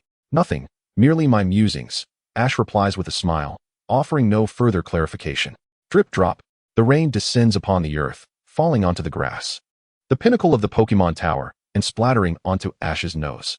Let us rest for the night at the Pokémon Center before embarking toward Goldenrod City. With a gentle patter, the earlier light rain suddenly intensifies. As the downpour drenches the small town, visibility from indoors becomes obscured, rendering the streets nearly unrecognizable, let alone traversable. It appears that remaining here for the night is indeed a prudent decision, and Ash feels a swell of pride in his choice. No longer gazing outside, Ash turns his attention to the lobby of the Pokémon Center. A few trainers who had rushed in to escape the rain, and several locals are present. Among them stands a peculiar girl in a white dress in the corner. For reasons unknown, Ash feels compelled to approach her and extend a greeting. Naturally for Ash, the mere thought of it is already a precursor to action. He strides over to the girl, ready to say hello, when she seems to sense his presence and turns to face him. Do you believe in ghosts? Ghosts? Well, I suppose I do. Hee. Have you noticed that a hand is waving at you from your shoulder? What? Uncertain if she is jesting, Ash immediately turns to glance at his shoulder, but finds nothing there. Breathing a sigh of relief, he turns back to engage the girl, only to find that she has vanished, as if she had never been there at all. Suddenly, a chill runs down his spine. Miss Joy, did you see a girl in a white dress in that corner just now? Not at all. You are the first person to go over there. Thud. Miss Joy's words strike Ash like a bolt. He refrains from pressing further, fearing it might arouse suspicion. Thus, he casually replies, "Then please, reserve me a room." Receiving the key, Ash promptly locks the door behind him upon entering the room. He cannot shake the sensation that something is watching him from behind. To be continued. Stay tuned. Chapter 88, The Fighting Dojo. The following day, Ash awakens feeling utterly fatigued. Approaching the wash basin, he gazes into the mirror and notices the dark circles under his eyes, and suddenly recalls the events of the previous night. Pikachu joins him at the wash basin, its adorable face also sporting prominent dark circles. Those charming eyes now brim with indignation directed at Ash. Last night's turmoil was entirely Ash's doing. If it hadn't been for him, Pikachu wouldn't be in such a state. Pikachu attributes all its grievances to Ash. And rightly so. After all, it was Ash who had startled it repeatedly in the middle of the night, whispering in his sleep, waking suddenly, and then pacing the room. Ash's antics had thoroughly annoyed Pikachu. Gazing at Ash, whose face still bears a smile, Pikachu can only imagine unleashing a powerful thunderbolt as retribution. How can he still be so cheerful? Ash, aware of Pikachu's current mood, offers a sheepish grin but says nothing further, continuing with his morning routine. After a while, Ash and Pikachu find themselves at the entrance of Violet City, ready to depart. Let us go, Pikachu. Onward to Goldenrod City. Pikachu casts a reluctant glance at Ash before trailing behind him. This time, Ash opts for the official route of the League, which proves much quicker than traversing mountains. Within a mere half-day, they arrive at the outskirts of Goldenrod City. Continuing forward, the entrance to Goldenrod City comes into view. Upon entering the security checkpoint, the guard on duty sits leisurely sipping hot tea. Noticing Ash's approach, he glances at him and then at the still grumbling Pikachu perched behind him. Had a quarrel? Oh, not exactly. Ash struggles to respond to the guard's friendly inquiry, unsure of how to explain that a nightmare had disrupted Pikachu's sleep. Not to worry. Have a cup of hot tea and bring Pikachu along. The guard chuckles, offering Ash and Pikachu each a cup of steaming tea. Gulp, gulp. As the warm beverage fills their bellies, albeit slightly scalding, it brings a sense of tranquility to both Ash and Pikachu. Upon looking back at Ash, Pikachu surprisingly feels a tinge of embarrassment. Reflecting on its earlier demeanor towards Ash, it diverts its gaze elsewhere. This is truly delightful tea. Thank you, sir. Haha. As long as you enjoy it. The guard beams with joy at Ash's compliment regarding the tea. After expressing their gratitude once more, Ash calls out to Pikachu. This time, Pikachu returns to its usual self, leaping onto Ash's shoulder and nuzzling against his cheek. Pikachu, let us be off. Seeing Pikachu back to its normal self fills Ash with delight, and he strides with a skip in his step as they exit the checkpoint. The sight of Goldenrod City unfolding before him. The first thing to catch his eye is a towering skyscraper that pierces the clouds, surrounded by towering edifices. The structures seemed diminutive in comparison to the one before him. How magnificent it stood. Even Ash found himself rendered speechless by its imposing height. By mere estimation, it surpassed the Pokémon Tower in Pallet Town. Indeed, it was the tallest building Ash had ever encountered. Whether he would come across taller ones in the future remained uncertain. For now, he resolved to visit the Goldenrod Gym, an edifice that he felt destined to explore sooner or later. To Ash's eyes, this grand structure appeared shrouded in a veil of gray mist. Shaking his head to dispel any wandering thoughts, Ash concentrated on discerning the direction of the Goldenrod Gym. After walking for a while, he still had yet to spot anything resembling the gym. Thus, he inquired a passerby for directions before setting off once more.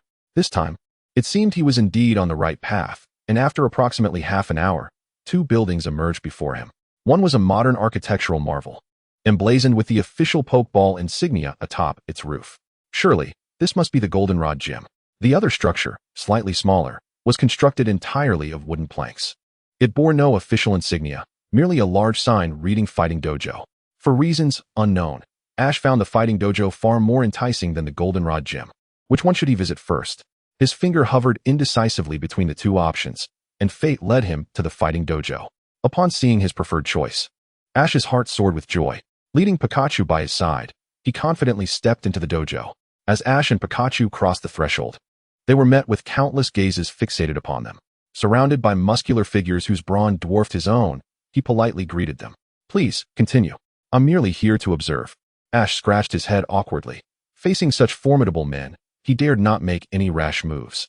Noticing that Ash was not there to challenge the dojo, The practitioners clad in white uniforms resumed their training, seemingly indifferent to his presence. To his astonishment, it was not Pokémon battles that unfolded before him, but rather real combat among the dojo's disciples. Ash's eyes widened in disbelief. The fighting style seemed oddly familiar, as if he had witnessed it before. Was that the dojo master seated inside? At the far end of the dojo, a figure sat cross-legged before two scrolls. The dojo was not particularly large, and even from the entrance, Ash could discern the inscriptions on the scrolls. One read surrounded by enemies, and the other karma. Could it be him? How could he be here? Just as Ash contemplated his next move, a figure suddenly appeared, shattering the dojo's tranquility. The combatants and the dojo master, upon seeing him, knelt on one knee and bowed their heads in respect, highlighting his esteemed status. The individual was none other than one of the Elite Four from Kanto, the fighting master. Shiba-sensei, what brings you here? Ash exclaimed, nostalgia washing over him as he recalled the training sessions they had shared. The moment he laid eyes on Shiba, his heart swelled with joy. Perhaps due to recent events, Ash rushed to Shiba's side, enveloping him in a tight embrace. Though no words were exchanged, Shiba could sense the weight of Ash's experiences. A torrent of emotions surged within Ash, yet Shiba, ever straightforward, struggled to articulate them. Ultimately, his sentiments coalesced into a simple phrase. You've worked hard, Ash. Thank you, Shiba-sensei. I feel much better now, Ash replied, releasing his hold on Shiba, returning to his usual boisterous demeanor. By the way, how did you end up here? I haven't heard of any events in Goldenrod City or competitions among the elite. As Ash broached the topic, Shiba hesitated, sensing Ash's reluctance to divulge further details. If Ash wished to share, he would. But the young trainer clearly preferred to keep certain matters private. This dojo belongs to a friend of my master. I occasionally come here to provide some guidance. As luck would have it, I came to instruct them today and unexpectedly ran into you. Shiba's delight mirrored Ash's own. Ruffling Ash's hair, he remarked, You've grown taller. Before his departure, Ash's height barely reached Shiba's shoulder. Now, after their time apart, he stood tall enough to meet Shiba's chin. Though Shiba had only been Ash's teacher for a year, he felt immense pride in Ash's growth. For he was indeed the prophesied hero destined to save the world. Really? I don't feel any different, Ash replied, bemused. Pika. Pikachu chimed in, having noticed the change as well. No wonder it felt like there was more room on Ash's shoulder. It was not merely an illusion.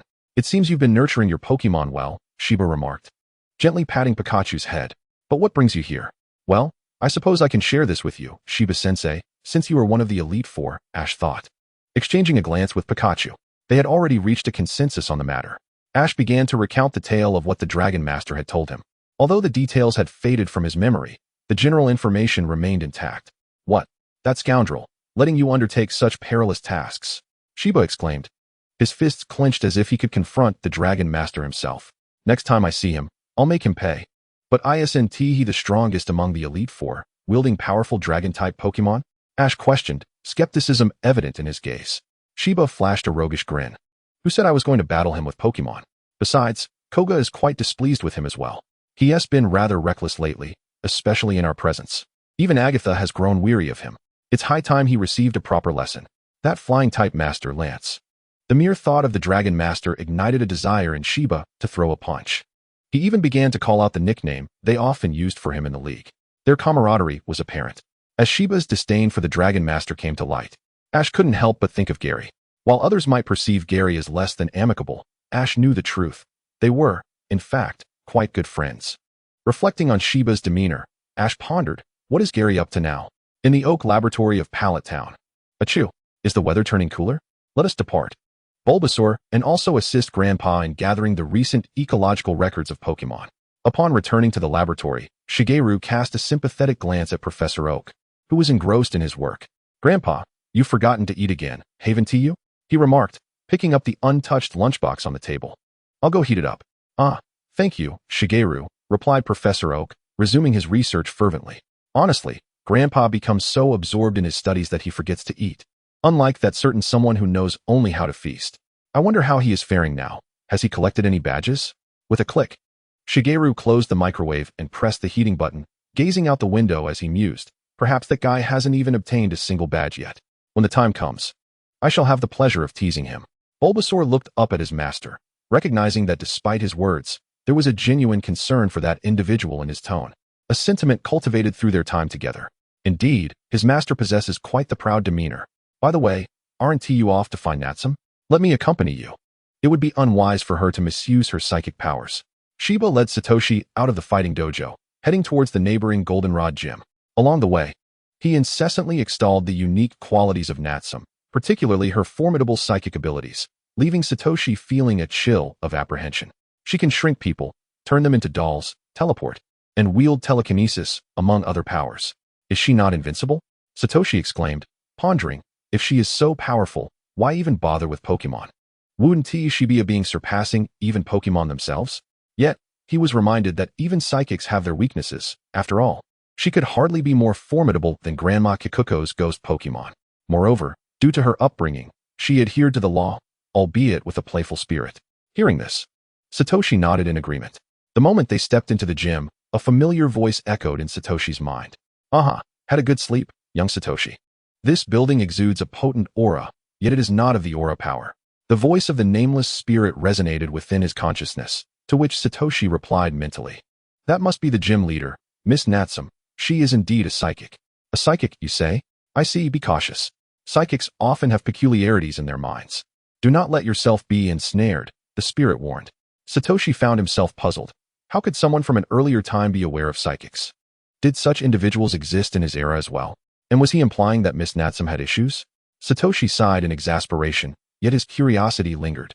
However, the spirit fell silent once more, seemingly returning to slumber. After walking for a while, Shiba halted before a grand door shimmering with golden light. With a forceful push, he opened the door, and with a creak, the interior room revealed itself to the duo.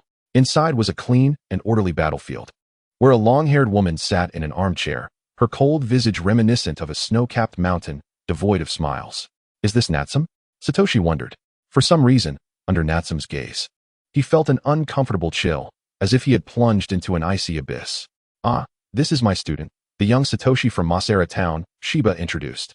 Well then, what brings you both to my gym? Natsum inquired, her chin raised, regarding Satoshi and Shiba with an imperious gaze. It seemed that if they did not provide a satisfactory answer, she might resort to some perilous antics. If it's not something serious or interesting, I might just turn that little fellow into a doll for a week, she contemplated, a sinister chuckle escaping her lips at the thought of Satoshi as a doll, which sounded ominous to both him and Shiba. Pikachu shrank back, retreating behind Satoshi, evidently intimidated by the peculiar Natsum. Satoshi, bring that out, Shiba whispered, leaning closer to Satoshi's ear. Complying, Satoshi nodded hastily, rummaging through his backpack to produce something clutched tightly in his palm. The two seemed rather secretive. As Satoshi approached with the item, Natsum rested her chin on her hand, silently observing what they could possibly want. Miss Natsum, please look at this, Satoshi said as he opened his hand to reveal a pendant before her. What is this? Natsum scoffed, casting a dismissive glance at Satoshi, preparing to retort that such a trinket was of no use to her, as she was no mere girl. Yet, she found herself glancing at it once more. Wait, is this the pendant of Dr. Okido? Recognizing its owner, Satoshi nodded and continued. Actually, Dr. Okido asked me to request your assistance regarding. He recounted the task entrusted to him by Dr. Okido. As she listened, Natsum found herself scrutinizing Satoshi anew, though still failing to perceive anything extraordinary. Is this child meant to tail Team Rocket? Has Dr. Okido lost his wits? This Pikachu is merely at the elite level. What strength does it possess? Furthermore, why should I be the one to safeguard him? What gives Dr. Okido the right to command me? As thoughts of the oppressive authority of the Pokemon League surged within her, Natsum felt a surge of ire. Despite her formidable strength, she found herself compelled to heed another's command, a situation ill-suited to her disposition. Perhaps I should just join Team Rocket instead, she mused, the darkness within her bubbling uncontrollably. The more she pondered, the more rational this notion appeared, even altering her gaze towards Shiba and Satoshi. If her previous icy stare had regarded them as mere passers-by, now it was fixated on them as prey. Natsum extended her hand, subtly channeling her psychic energy. First, I shall transform this brat into a doll. In that instant, Shiba will surely be caught off guard, and then I shall ensnare him with my telekinesis. Such was her plan, ensuring that the humanoid fighting Pokemon, Shiba, would not escape through the walls. Although she was a psychic, these walls were still mere walls. If Shiba were to truly attempt an escape, it would be a simple task. Success was within her grasp. As her hand inched closer to Satoshi, she couldn't help but feel a surge of delight. Wait, where is he? In but a fleeting moment, Ash found himself at Shiba's side, having swiftly traversed the distance before him. At this juncture, Shiba's gaze was fiercely fixated upon Naji, as if confronting a formidable adversary. Shiba, what do you mean by this? Naji questioned, her voice laced with suspicion. You must harbor some ill intent. Shiba, the esteemed champion, continued. Dato and Elder Kikuko have warned me of your shifting gaze, and I can sense your malicious intent. Wait, Shiba-sensei, this. Ash began, but Shiba slowly interjected, pulling the bewildered Ash behind him. Ash, she has now become our foe, and moments ago, she intended to strike you. Fortunately, I noticed in time. Stay hidden behind me. The rest is in my hands. Shiba produced a red and white Pokeball. Let us battle together. Go, Machoke. Huh, what can a mere fighting-type Pokemon do? Naji scoffed, her eyes aglow with a purple light as she clasped her hands.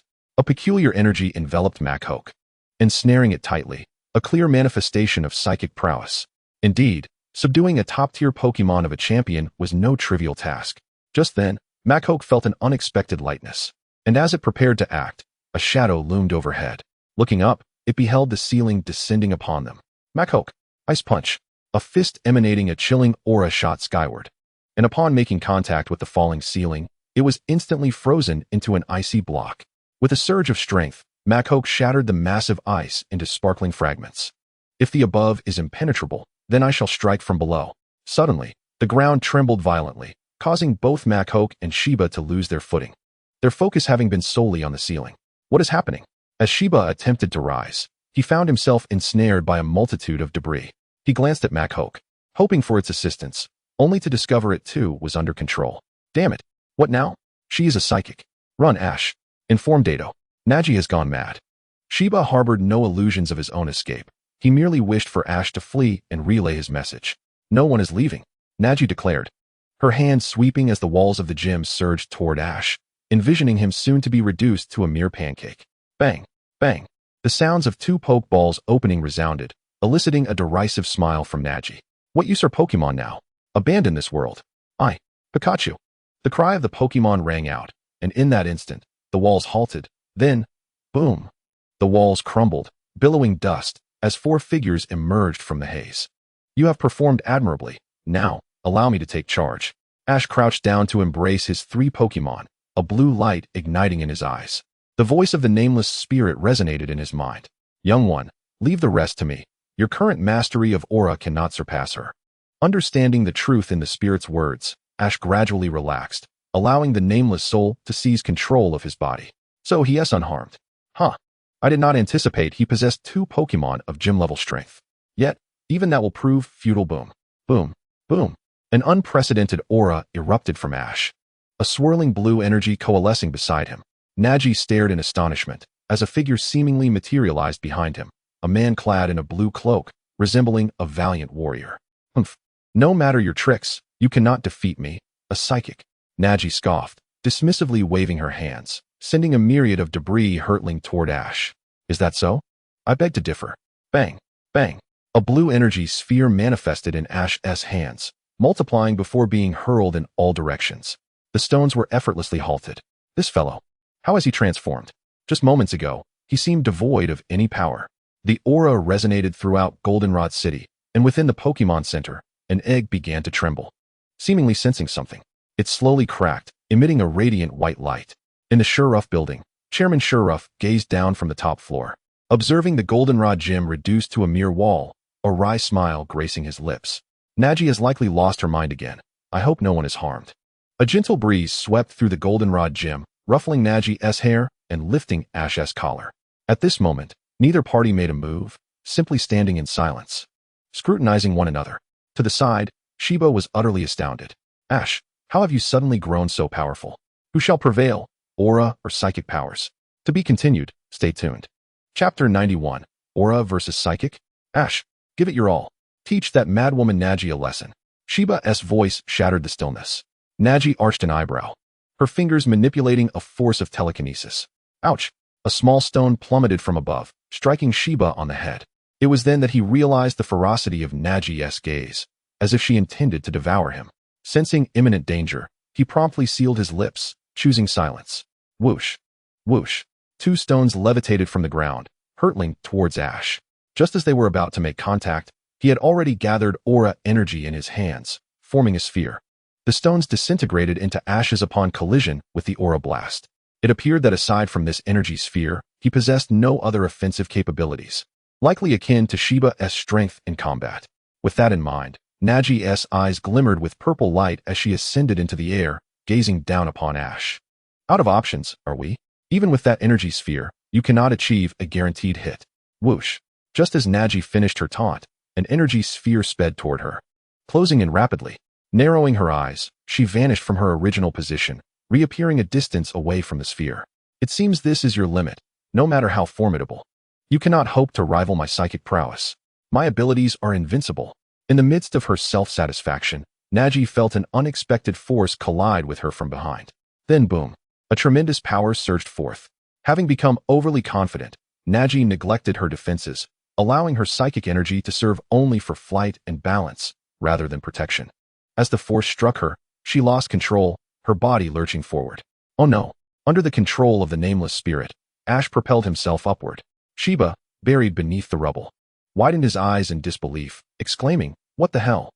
Meanwhile, suspended in midair, Nagi bore an expression of astonishment akin to Shiba's. Incredulously observing Ash leap into the sky. How is he doing this? Natsu could scarcely believe her eyes. She never anticipated that aside from superpowers, there existed a human capable of levitating skyward by stepping from one foot to the other. This spectacle could easily secure a place among the top 10 extraordinary phenomena of the Kanto region. Naturally, she herself was included in that list, for the uniqueness of her psychic abilities rendered her unrivaled, even ranking first. It appeared that someone was vying for her position. Natsu paid little heed to her impending fall from the sky, her body weightless. If the pain of the fall could awaken her senses, what difference would it make? She wished to let her body plummet, yet someone was unwilling to permit such a fate, whether it was instinct or something else. The nameless spirit gazed at the weightless Natsu, compelled to save her. Perhaps this was what it meant to be a courageous hero, willing to sacrifice oneself for another's salvation. What? Natsu opened her eyes to find arms encircling her waist. The boy's presence wafted into her nostrils. "Why are you helping me? Shouldn't you let me fall instead?" she questioned, puzzled by the boy before her, who seemed somewhat different. How do I explain this? My body moved involuntarily. This isn't good, is it? Maybe I should just let go, the nameless spirit replied, a look of embarrassment crossing his face, uncertain how to respond to Natsu. "Allow me to take over." "You've done splendidly, Nameless," a voice from within chimed in, patting Nameless on the shoulder before switching roles again. "You seem rather concerned. And this isn't your true intention, is it? To oppose us?" The youthful voice resonated in her ears, warming Natsu's heart as she gazed at the relatively innocent boy before her. This was a sensation she had never experienced, a feeling that she was somehow different. "Oh, so that is how it is. Could you perhaps let go of me?" I can float on my own," Natsu stammered, her voice growing softer, reminiscent of a shy young girl. "Of course, Miss Natsu," the boy replied, releasing her. Natsu sighed in relief, her entire being relaxing. What just happened? She felt her heart still racing as she turned her gaze towards the boy. Yet, just as their eyes were about to meet, she quickly averted her gaze, as if evading something. Had she said something wrong? Or did she wish to continue their confrontation? The boy scratched his head, perplexed by Natsu's current demeanor. "Young man, she no longer harbors hostility. Rest assured," the nameless spirit assured him, eliciting further confusion from the boy, whose voice now carried a hint of amusement. Meanwhile, beneath the sky, Shiba, buried in the earth, was initially in awe of the boy's acrobatics when he noticed Natsu's delicate form. In that moment, his eyes widened in astonishment. Larger than when he first witnessed the boy's aerial feat, his mouth fell agape, nearly matching the size of a Zubat's. The icy beauty of the golden gem, indeed, possessed such a girlish side. It was nothing short of extraordinary. To put it into perspective, it was as astonishing as an onyx swimming in the sea. Observing Shiba's bewildered expression, Pikachu emerged from a nearby pile of stones, stepping forth as if enlightened, standing beside Shiba and gazing up at the sky. After seeing Pikachu's emergence, Eevee and the abandoned monkey joined its side. The three Pokémon looked up at the sky, observing the dazed boy and the bashful Natsu. Unanimously, they shared the same thought. Their trainer was far too popular. A veritable heartthrob. Surely, more Pokémon would soon be smitten with him. The trio exchanged knowing glances, considering this scenario entirely plausible, given their trainer's personality. Enough of this fighting, it's truly dull. I'll assist you instead. Natsu waved her hand dismissively, her hair becoming tousled during her contemplative moment, radiating a kind of chaotic beauty. Thank you, Miss Nazi, the boy replied, his bright, sunlit smile inexplicably filling Nazi's heart with joy, causing her lips to curve ever so slightly. As they returned to the ground, under Nazi's telekinetic influence, the rubble surrounding the gym had been instantaneously removed. Sheba and Machoke were no longer under her psychic control. Nazi, how? Nazi, once enchanted by the boy's joyful expression, reverted to her usual icy demeanor when faced with Sheba. However, Sheba, oblivious to her transformation, blurted out, I never imagined you had such a girlish side. Bam! Sheba was once again buried in the earth, while Machoke, exasperated, pulled him out once more. This guy dares to mock me. After delivering a hefty punch to Sheba, Nazi turned her gaze back to the boy, her expression softening into a smile. It's not convenient to discuss matters here. Come to my home. As Nazi extended her finger, the boy noticed a small house beside the gym that had remained untouched. Apparently, the ever-composed Miss Nazi resided there. Following Nazi's lead, the boy approached the quaint little house. Pushing the door open, it creaked, unveiling an entirely new scene before his eyes. The battle between aura and psychic abilities concluded rather abruptly. A peculiar feeling seemed to brew within Nazi. To be continued, stay tuned. Chapter 92, The Anomaly at Hirufu Corporation. Entering Nazi's room marked the boy's first venture into the space of an unfamiliar girl. It bore no significant difference from his own room, save for the abundance of dolls. As he scanned the area, he found nothing particularly strange. The dolls appeared quite ordinary, unlike the ones that transformed those who angered Nazi. Despite her icy exterior, Nazi, like any typical girl, harbored an affinity for dolls. Noticing the boy's gaze fixed on the dolls, Nazi felt a twinge of embarrassment and hastily cleared her throat. Ahem, let us discuss the matter at hand. Since Gyarados has tasked me with your protection, I still have my responsibilities as a gym leader. Huh. It seemed he didn't quite comprehend. Observing the boy's bewildered expression, Nazi continued to elaborate. To put it simply, I cannot be by your side at all times. Therefore, I devised a method to leave a psychic imprint on you. As long as you call my name in your heart, I can teleport you to the nearest Pokémon Center using my teleportation ability. Of course, my powers are not limitless. This is restricted to the Kanto region. If you venture beyond it, I will no longer sense the psychic imprint left on you. Nazi relayed a plethora of information, leaving the boy grappling to process it all. Do you understand? The spirit inquired. Upon hearing Nashi's voice, Ash lowered his head and pondered for a moment. Then, he assumed a very serious expression and declared earnestly, I seem to understand. Yet, perhaps I do not. A chuckle escaped him. Isn't that tantamount to not understanding at all? Nashi, unable to stifle her laughter, found it reminiscent of a snow lotus just blossoming atop a mountain, breathtakingly beautiful. Even Ash was momentarily entranced by the scene. Noticing Ash's unwavering gaze upon her, Nashi's cheeks gradually flushed with a rosy hue as she bashfully inquired, What are you looking at? Huh. Oh, it's nothing. I just think you look lovely when you smile. You should smile more often. Huh. What does he mean by that? Is he saying my smile is the most beautiful he has ever seen? Is he suggesting marriage? Ash's simple compliment had sent Nashi into a whirlwind of fantasies, even leading her to envision a wedding. Nashi, huh, what is it? Ash called her several times before she snapped back to reality. Once Nashi regained her composure, he scratched his head. About that superpower mark you mentioned. Oh right, let me take care of that for you. With that, Nashi placed her hand upon Ash's chest. A gentle pink glow emerged at his heart, and Nashi wiped the virtual sweat from her brow. All right, I have implanted the mark within you. Just call my name. You don't have to repeat it so many times. I can hear you, just 16 times in total, right? Ash leaned back, his eyes sparkling as if he had stumbled upon something intriguing. Nashi, your superpower is truly remarkable. It's nothing extraordinary. I was born this way, she replied, feeling a surge of joy at the praise of her abilities for the second time. The first was from her father. Shaking her head, she tried to push those thoughts aside. Turning her gaze to the window to alleviate her melancholic heart, she fortuitously spotted Team Rocket invading the Sylph Company. What is going on? Those Team Rocket ruffians are invading Sylph Company. As Nashi focused on the scene outside, she hesitated, contemplating whether to intervene. Nashi, can you take me there? What? You want to go? No way. It's too dangerous. Upon hearing Ash's intention to venture into the Sylph Company under siege, Nashi immediately dismissed the idea. For reasons unbeknownst to her, she simply did not wish for Ash to go there. Rest assured, I still carry the mark you left on me. Mr. Fuji sent me to find you because he trusts you, and I trust you too. If I encounter danger, I will surely call for you. So please, grant me this. Faced with Ash's earnest eyes, Nashi found it hard to resist. With a reluctant sigh, she acquiesced, Fine. But don't be reckless. If you find yourself in danger, call my name, and I will bring you back. Absolutely. With Ash's assurance, Nashi felt emboldened to transport him to the Sylph Company headquarters. Closing her eyes, Nashi's superpower spread out, enveloping the entire city. In her mind, the city materialized as a three-dimensional model, and she located the Sylph Company structure, honing her perception closer to the building. The detailed layout of Sylph Company unfolded before her. Through her heightened awareness, she discovered a concealed spot on the first floor's corner, preparing to send Ash there first. Wait, as Nashi held onto Ash's shoulder. He was about to ask what was happening when the scenery around him abruptly shifted. Observing his surroundings and the occasional advertisements for Sylph Company's products on the walls, Ash soon realized where he was.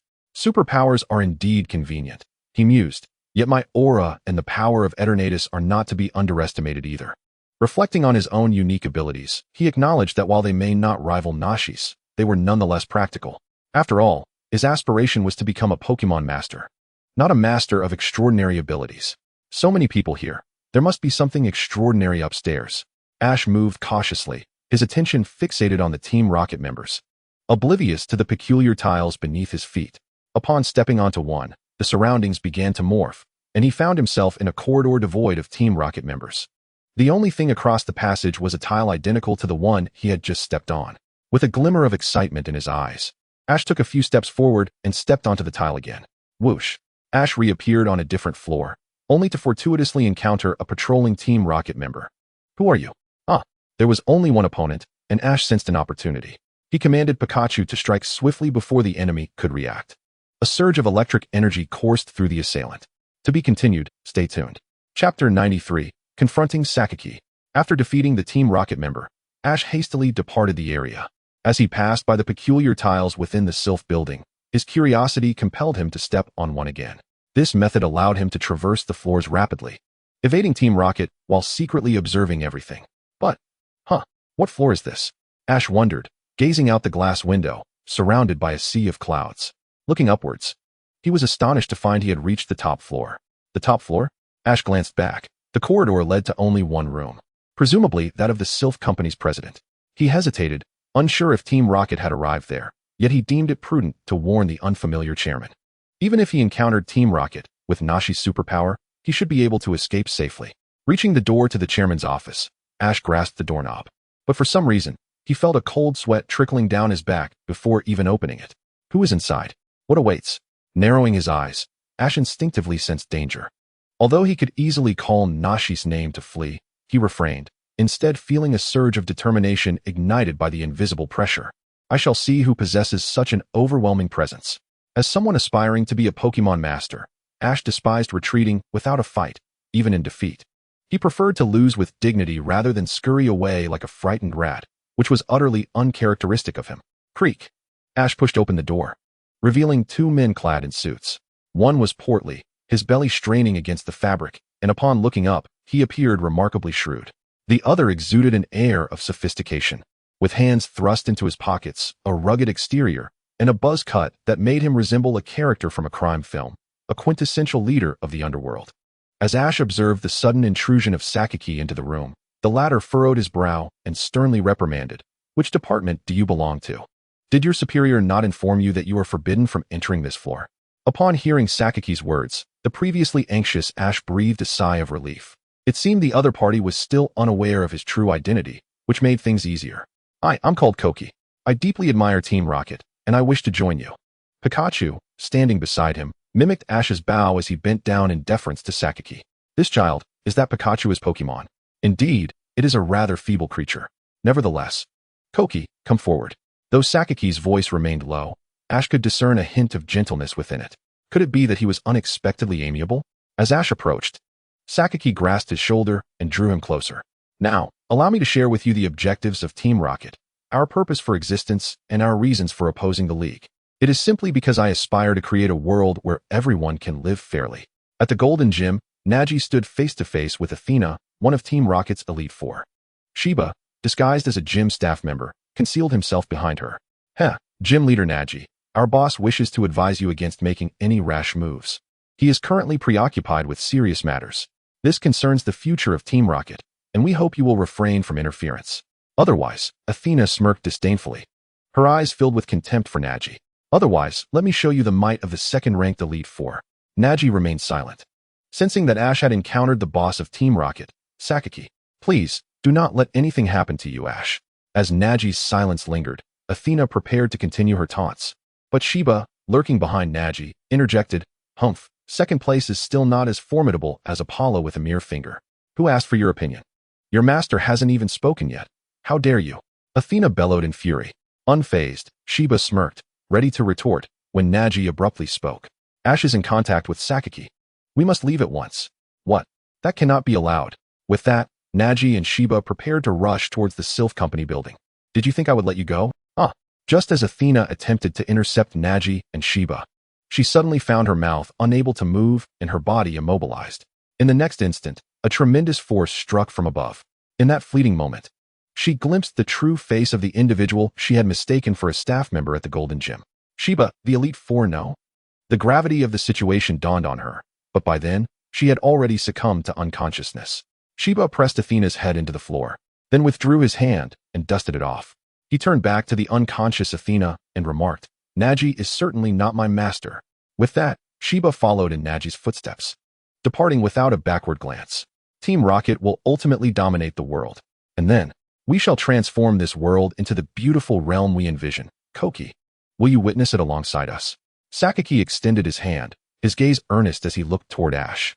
The boy before him bore an uncanny resemblance to his former self, igniting Sakaki's desire to assist this youth in his growth. Smack!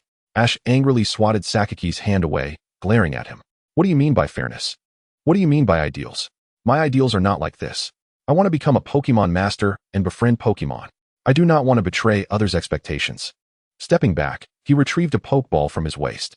I will not ally with those who treat Pokémon as mere tools. An evil organization that tramples on the lives of others for the sake of their so-called ideals. I refuse to conspire with you. Go, everyone. Abandon the world. Pika, Ivy. The three Pokémon encircled Ash. Even though Ivy was once an experimental Pokémon of Team Rocket, it still chose to stand resolutely by Ash's side, despite feeling slightly intimidated in Sakaki's presence. Who are you, really? Sakaki was now struck by the realization that he had been deceived by a mere child, initially believing the boy genuinely sought to join Team Rocket. But now he was taken aback. Sakaki's face flushed with anger, then quickly cooled, his gaze turning icy. Regardless of who you are, you will not take a single step out of this room today. Beedrill. Sakaki released his Pokeball, summoning a Beedrill that emanated a terrifying aura. Its two stingers glimmered like swords. This creature is even stronger than Sheba's brute strength. Ash felt an overwhelming sense of dread as he sensed Beedrill's menacing presence. Despite the urge to flee, he could not abandon the uncle over there. Chapter 94. The Unusual Beedrill Whoosh. A fleeting shadow passed by. Although he could not clearly see it, Ash understood that Beedrill's speed was astounding. Who is the target? Ash unleashed his aura, and under his perception, Beedrill's movements were laid bare before him, even foreseeing its next move. It's me. Ash rolled backward in haste. But Beedrill's speed was too swift, grazing his hair. Thankfully, he had only lost a few strands. What to do? He is too powerful, far beyond my capability to confront. Nameless. Nameless. Ash inwardly called out for the nameless spirit, but it felt as though the entity did not exist, offering no response. What to do? I can only run. Naji. Naji. Ash called out her name twice in his mind, yet still received no reply. What is happening? Did those two cause a mishap at such a critical moment? Sweat trickled down Ash's forehead as the terrifying aura from Beedrill left him feeling utterly defeated. Are you truly afraid? Show me the courage you had when you deceived me. Show me the courage you had when you boasted.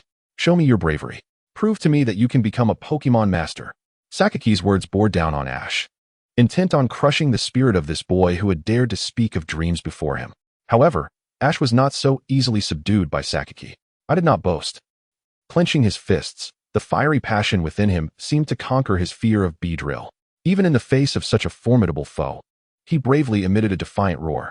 His Pokeball trembled slightly, as if sensing the anger within Ash. The crimson Pokémon burst forth from the ball with determination.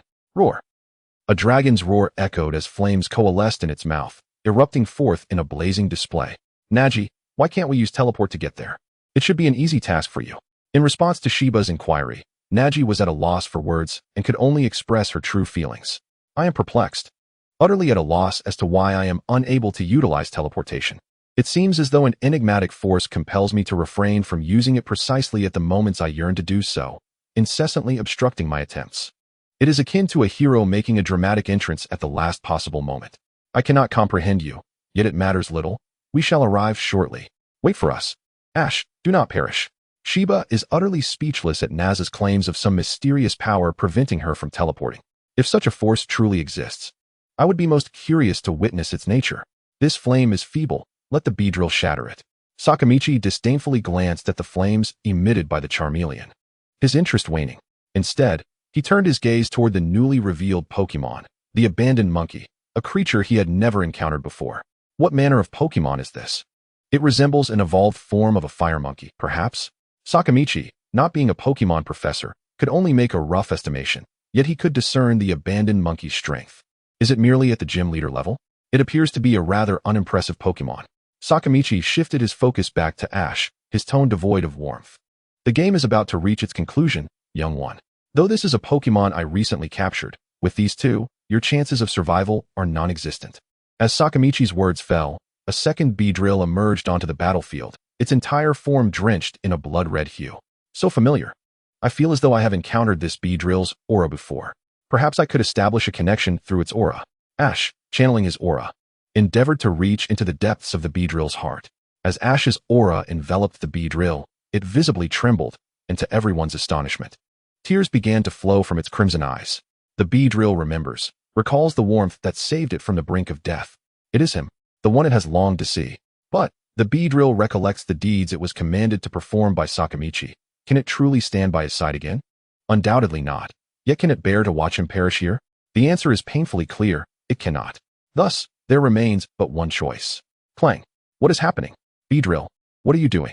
Sakamichi, astounded, could not fathom why the beedrill would turn against him. Ash, too, widened his eyes, having barely begun to communicate with that beedrill. However, a memory dawned upon Ash. He recalled where he had seen it before. Everyone, let us engage. With beedrill providing cover, let us advance together. Such naivete. Sakamichi scoffed. Recognizing the exceptional talent of the altered beedrill, which had indeed reached the threshold of the quasi-elite level under his training. Yet, it remains too youthful. His ordinary beedrill is his first Pokémon. Its prowess is at the pinnacle of elite. A mere novice cannot possibly compare. Buzz. The ordinary beedrill flapped its wings, its form vanishing in an instant before the altered beedrill's eyes. Numerous afterimages scattered across the battlefield, leaving Ash and his Pokémon in a state of bewilderment. Ash steadied himself, intending to employ the same tactic once more, using his aura to lock onto his opponent. Yet the ordinary beedrill seemed to anticipate this. Just as Ash closed his eyes to sense the opponent, it appeared behind him. Whoosh! The poisonous stinger gleamed ominously, aimed at Ash's throat, and aside from Sakamichi. Only one Pokémon knew of its impending arrival. Clang! The ordinary beedrill's strength was immense. Even its stinger was far sharper than that of the altered beedrill. As their attacks collided, the altered beedrill's stinger was severed. The ordinary beedrill cast a dispassionate glance at the altered beedrill, as if to convey, should you interfere again, your fate will mirror that of the severed stinger. A palpable aura of hostility enveloped the altered beedrill. Yet, even in the face of this, the altered beedrill remained resolute, steadfastly positioned before Ash. Observing the unyielding altered beedrill, Sakamichi ultimately sighed and waved his hand. I find myself rather fond of this creature. What a pity. The poisonous stinger lunged toward the altered beedrill's throat. Should it land, the outcome would surely be as grim as that severed stinger. Sakamichi. In a moment of dire urgency, Naz and Sheba suddenly appeared in the room. The chairman, who had been hiding behind the sofa, could not resist peeking out at the new arrivals. The gym leader Naz and champion Sheba have arrived to save the day. Seeing these two, the chairman's previously anxious heart finally settled. TCH, I did not expect Naz to arrive alongside Sheba. It seems Athena has failed, with these two present. Return, Beedrill. Today, I shall grant you a reprieve. When next we meet, you shall learn the consequences of provoking my ire. Crack! The glass surrounding the uppermost level shattered, and Sakamichi, unperturbed by the sudden gust, charged forward. Cursed be it. Wait, Sakamichi. Sheba gazed out the shattered window. Witnessing Sakamichi already aboard a helicopter, they could only watch helplessly as he departed, leaving a few bewildered individuals in his wake. Ash, are you unharmed? Turning around, Sheba looked at Ash with concern, but Naz had already taken the initiative, checking over his body first. Seeing that he was relatively unscathed, Naz let out a sigh of relief.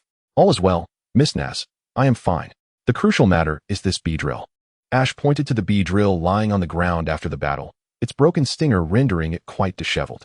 As for the fact that the bee drill is of the altered variety, neither of them was particularly surprised. They merely exchanged a few more glances before stating, Chairman Hierophant, I recall you have a professional medical facility here.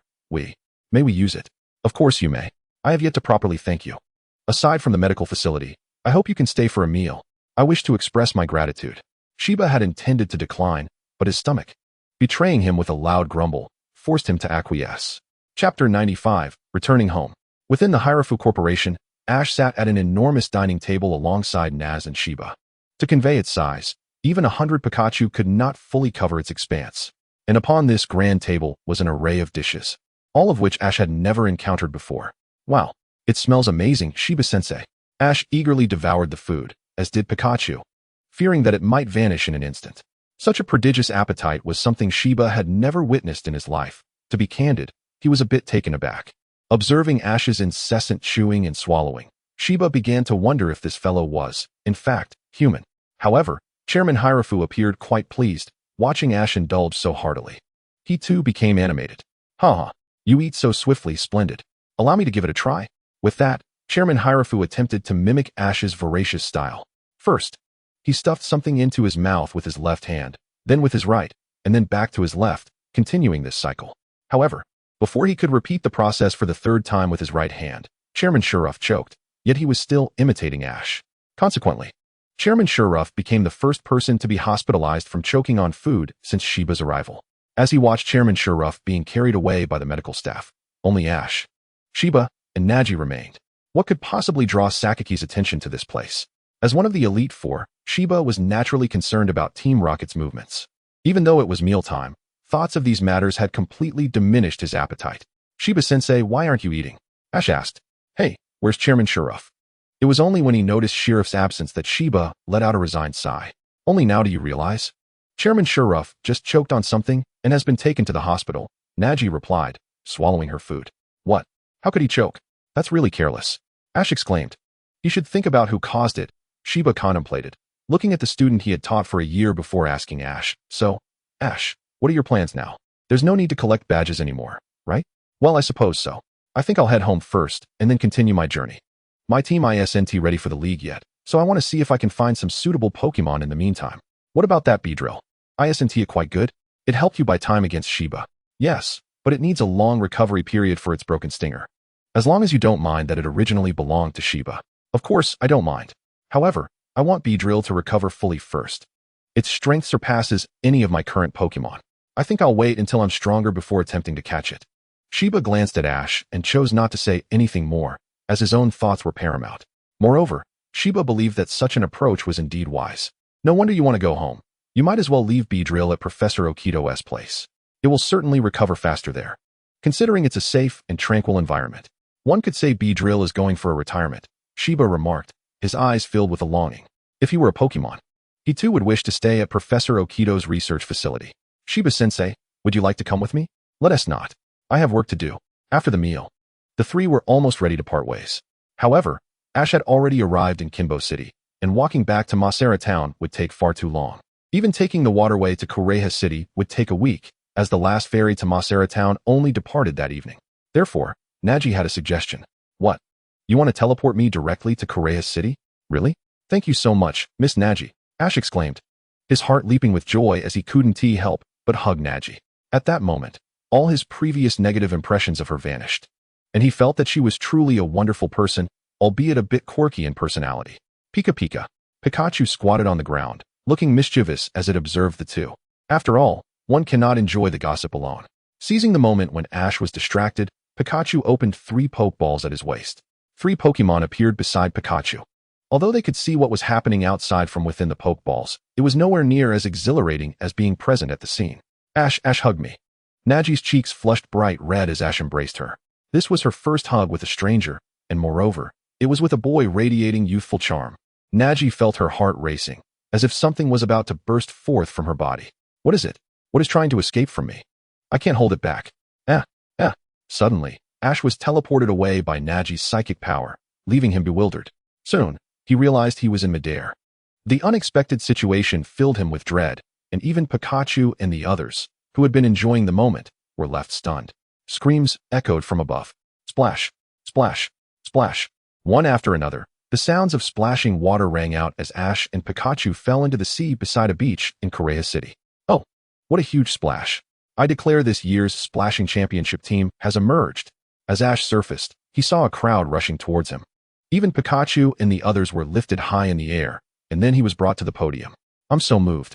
I got to see such a magnificent splash. You guys are amazing. Amidst the bewildering praise, Ash was placed into a Champion S trophy.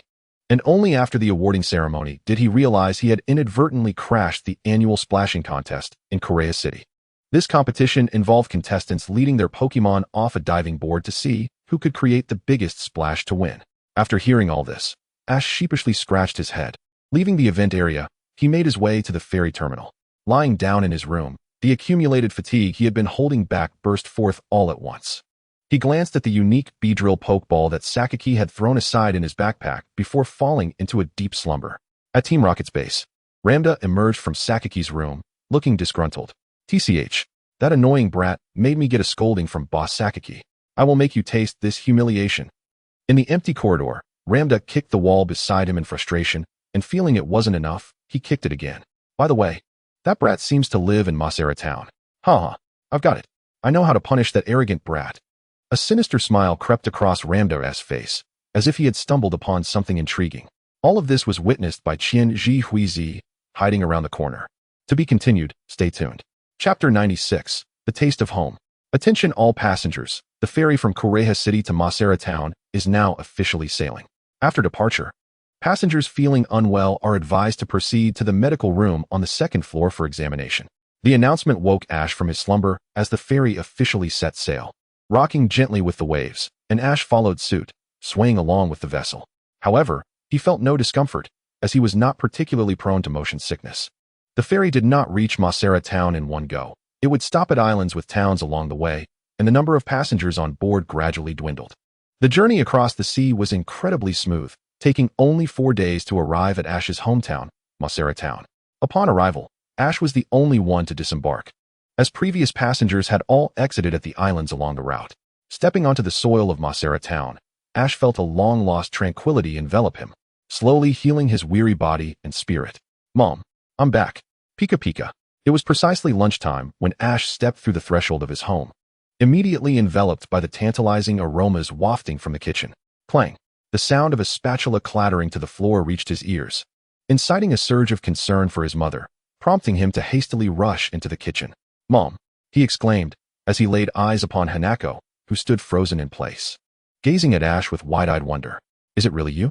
The radiant smile gracing her face was one of pure, unadulterated happiness as she sprinted towards him. Though it was merely a distance of 2 or 3 steps, it felt as if she had traversed an eternity. Watching his mother rush toward him, Ash instinctively extended his arms. Pikachu, it's been so long. How have you been? Has Ash been treating you well? Huh? What? Ash was taken aback.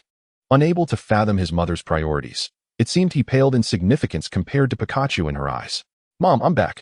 Ah, yes, it's Ash. I'm just glad you're safe. With that, Hanako turned her attention back to Pikachu, showering it with affection. Observing the stark contrast in his mother's demeanor towards him and Pikachu left Ash feeling a chill in his heart. At that moment, a familiar melody seemed to waft through the air. I shouldn't be here. I should be in the car. A wave of melancholic emotions surged forth with the haunting tune. Wait, who was playing that song? Ash turned his head, his gaze caught by a cascade of light blue hair, followed by a familiar face adorned with a mischievous grin. As Sapphire. Ash could hardly believe his eyes. Despite the passage of time, here was Sapphire once again. They had agreed to meet in the Chengdu region, yet here she was, in his home. Sapphire. Why am I here, you ask? It's because I missed everyone, especially Aunt Hanako's cooking. Even in the Chengdu region, I yearned for it terribly. So I decided to come. But mainly, it's because of a certain someone. Too bad he is too dense to understand, Sapphire sighed with a hint of exasperation. Meanwhile, Hanako, who had been cuddling with Pikachu, turned bashful at Sapphire's unexpected compliment. Oh, it's not that exaggerated. But since you're so sweet-tongued, dear, I'll let you sample my specialty dishes. With that, Hanako set Pikachu down, her determination akin to a warrior prepared for battle, and strode into the kitchen. ready to commence her culinary endeavors. In the ensuing moments, Ash and Sapphire settled into the living room, listening to the cacophony of clanging pots and pans emanating from the kitchen. After a while, the clamor subsided, replaced by an enticing fragrance that enveloped the room. It smells incredible. What deliciousness has Mom prepared? Just the aroma alone set Ash's mouth watering. Once seated at the dining table, he beheld the splendid array of dishes, each a testament to his mother's meticulous efforts. He casually picked up a morsel and savored it. The richness exploded in his mouth, the meat tender and succulent, the vegetables fresh and fragrant. A symphony of flavors danced upon his palate. Sapphire, too, was similarly enchanted, tears brimming in her eyes as she exclaimed, "Ah, Aunt Hanako's cooking is simply divine, far surpassing what my mother ever made. I haven't had such wholesome food in ages." Ash and Hanako exchanged glances, each recognizing the unspoken query mirrored in the other's eyes. "Mom, what is this?" Ash inquired, pointing at a covered dish on the table. "Heh, you'll find out if you lift the lid," Hanako replied teasingly. Without further hesitation, Ash grasped the handle and lifted the cover. Suddenly, a brilliant light erupted, blinding them momentarily, causing Ash and the others to shield their eyes. As the brilliance faded, Ash peered closely at the alabaster dish, revealing nothing more than a bowl of ordinary fruit soup, albeit sprinkled with flecks of shimmering gold. "Is this glowing cuisine?" Ash scooped a spoonful and tasted it. "What is this sensation? My body feels like it's about to burst." A surge of energy coursed through him, an overwhelming deliciousness that he could not contain, causing him to ravenously devour more of the dish. Boom! His shirt suddenly burst open, revealing his youthful, yet toned physique. Perhaps due to the rigors of his recent travels, defined muscles adorned his abdomen, a stark contrast to his appearance that left Sapphire momentarily awestruck, primarily due to its attractiveness. After all, it had been quite some time since she had seen Ash shirtless, and she was taken aback by the transformation.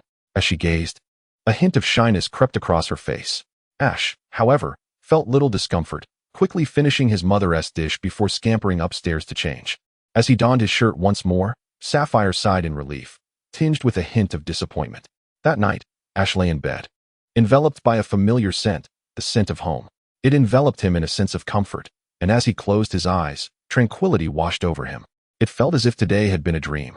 Staring at the ceiling, he found himself lost in thought. What should he do tomorrow? He was unsure. But with this rare opportunity to return home, he intended to savor a well-deserved rest. Nevertheless, glancing at the pokeball containing Beedrill on his desk, he thought, perhaps he should show it to Professor Oak tomorrow. Gradually, Ash drifted into a deep slumber, unaware that his return harbored an impending crisis that would haunt him for a lifetime. To be continued, stay tuned. Chapter 97. Farewell, Shigeru. The following day, Ash struggled to rise from his bed, reluctant to part with the comforting embrace of his sheets. He found himself glancing back over his shoulder repeatedly, as if entranced by the allure of his cozy refuge. After enjoying breakfast prepared by his mother, Ash made his way to Professor Oak's lab, traversing the familiar paths and grassy fields. Soon, he arrived at the esteemed Oak Research Institute, perched on the hillside, where Professor Oak awaited him beneath the spinning windmill. "Ash, it's been a while. You seem to be doing well. You've grown taller." Professor Oak beamed with delight at the sight of Ash, whom he had not seen in ages. Behind him, the lab door stood ajar, and it seemed a pair of eyes were watching Ash intently from within. "It's been a long time, Professor Oak. I've come to discuss something with you." It was a rarity for Ash to seek out the professor for any purpose other than to check on Pokémon or visit Shigeru. Clearly, his journey had led to more than just physical growth. Professor Oak patted his thinning hairline, reassuringly stating, "Rest assured, as long as it's within my capacity, I will do my utmost to assist you." With the professor's promise, Ash felt a wave of relief wash over him. If even Professor Oak couldn't help, who could? Ash pondered, realizing that aside from his mother, only Professor Oak held such significance in his life. "Come, let us go to my lab and discuss what it is you need." "Okay." Ash nodded vigorously, following Professor Oak towards the research facility. It was then that he noticed a pair of eyes lurking behind the door, sending a shiver down his spine. "Professor Oak," he called out. "What is it, Ash?" Professor Oak turned around, looking bewildered, but when Ash glanced back at the entrance, the eyes had vanished. "Ah, it's nothing at all. I must have been mistaken." Upon hearing Ash's words, Professor Oak scratched his head, puzzled by their meaning, yet he dismissed it. If Ash said it was nothing, then it must indeed be so. After all, he knew Ash to be honest and kind-hearted. Such a good child would never deceive him. Entering the research facility, Professor Oak led Ash to his laboratory. "Wow, was all Ash could muster to express his amazement. But if he had to use 2 words, it would be wowza. The lab, though modest in size, was brimming with various devices and computers related to Pokémon research. Among them was the Pokémon healing machine Ash had seen at the Pokémon Center. Despite his lack of understanding of the technology, Ash felt a sense of confidence, believing that the chances of success were high. All right, speak up. What brings you here? Professor Oak, it's like this. Ash began to recount the events of the past few days. As he narrated his adventures, Professor Oak's expression fluctuated, particularly when Ash mentioned his encounters with Team Rocket's executives one-on-one. Team Rocket's Lambda and Apollo. I can't believe you ran into Team Rocket's executives in the Viridian Forest. You haven't even been traveling for long. Thankfully, Ash had emerged unscathed. Watching the young boy recount his exploits, Professor Oak wiped the cold sweat from his forehead. You nearly gave me a heart attack, but surely it can't be. Later I encountered Team Rocket's leader, Sakaki. What? Sakaki, that guy? Ever since he betrayed the League many years ago and became Team Rocket's leader, I haven't heard that name in ages. Can it be that he has resurfaced? After lying low for so long, what could his intentions be? While Professor Oak pondered these thoughts, Ash finished sharing the details of his journey thus far. He then produced a Pokeball and placed it before Professor Oak. Is this the Beedrill? Yes, Professor Oak. Professor Oak picked up the Pokeball and examined it closely, finding nothing particularly unusual at first glance. Suddenly, with a pop, the Pokeball opened, revealing a Beedrill, its body engulfed in fiery red, as if shrouded in flames. Noticing its stingers, he observed that the tips were broken. A shiny Beedrill. This is indeed a shiny Beedrill. Professor Oak's eyes sparkled with excitement, the spirit of research igniting within him. Understanding Professor Oak's enthusiasm, Ash promptly interjected, Wait, hold on, Professor Oak. Let's first check on its injuries. Right. Let's assess the injuries first, and then, then we can examine it more closely. In that moment, to Ash, Professor Oak resembled a peculiar uncle luring children with candy. I suppose consulting Professor Oak should pose no problem? Ash felt a momentary uncertainty about the professor's stature, but it quickly solidified once more. Let me conduct a checkup first. Professor Oak gently placed the Beedrill on a device, and a beam of light enveloped its body. Soon, its physical data appeared on the computer screen. After a brief glance, Professor Oak determined the treatment plan. Most of the data indicated no significant issues, the only problem being the broken stingers. This is no big deal. With proper nutrition and rest, they will grow back soon. That's wonderful. Thank you, Professor Oak, Ash exclaimed, bowing in gratitude, and the Beedrill mirrored his gesture towards the professor. Now assured that the Beedrill was fine, Ash decided to take his leave, but the Beedrill did not follow. Professor Oak mentioned he would study the peculiarities of shiny Pokémon, prompting Ash to leave it behind. As he exited the laboratory and prepared to leave the research facility, a voice called out, Ash, are you leaving so soon? Instantly, upon hearing that familiar voice, a face flashed in Ash's mind. Turning around, he found that face aligning perfectly with the person before him. Gary. Seeing Gary again was undeniably thrilling. As they approached each other, they exchanged no words, but simply walked together to the backyard. How have you been? Pretty well. I've qualified for this year's Indigo League. And you, Gary? Ash couldn't help but boast, recalling Gary's previous swagger. Me? I'm taking a different path. I've been studying Pokemon with my grandfather. Oh, I see. Gary has found something he enjoys. At that moment, Ash felt a pang of surprise, yet he congratulated his friend on discovering his passion. However, a sense of loneliness crept in. Lying on the grass, watching Pikachu play with other Pokemon in the backyard, Ash's thoughts drifted. So you all are here. May. You're back too? Upon hearing May's voice, Gary sprang up, his posture resembling a straight tree trunk. Yes, I'm back. It's been ages since I last saw you, Gary. May chatted away, settling down beside Ash. As the three friends reunited, the landscape around them felt different, as their identities had shifted in ways they had yet to fully comprehend. On a hill near Pallet Town, Lambda and Kyoko had just finished setting up their tents. Lambda peered through a telescope at Professor Oak's research facility. Is that Professor Oak's lab? Having him around complicates things. Kyoko, you need to scout the area for a few days. Without voicing any objections, Kyoko understood his intent. She could only hope that the young boy would manage to thwart her reckless leader. A gentle breeze swept by, and Ash felt a fleeting sense of unease, glancing towards the distant hill. However, it was merely a glance. The crisis is upon us. What will Ash do next? Will he uncover the truth?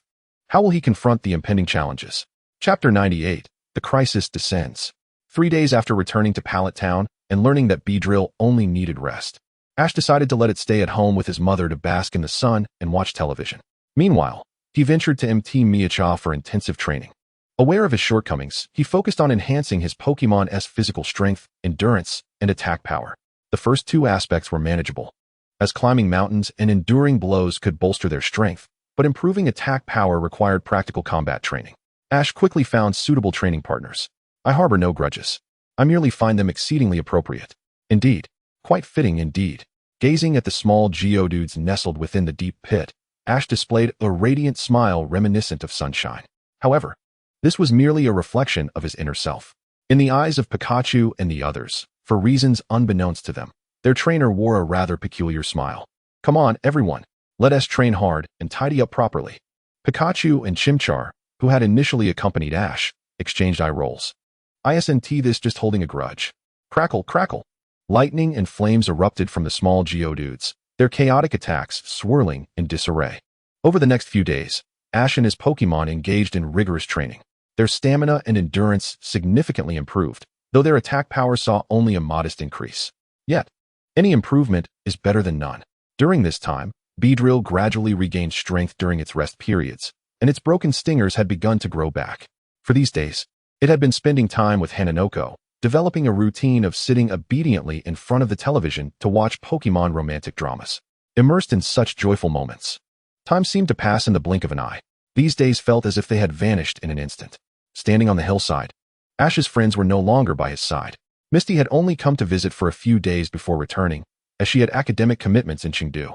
This trip was merely a weekend getaway to see Pallet Town. On a distant hill overlooking Pallet Town, Lambda and Kaori had been lying in wait for several days, having thoroughly discerned the times when Ash would be at home. When he's away, that's when I'll make my move.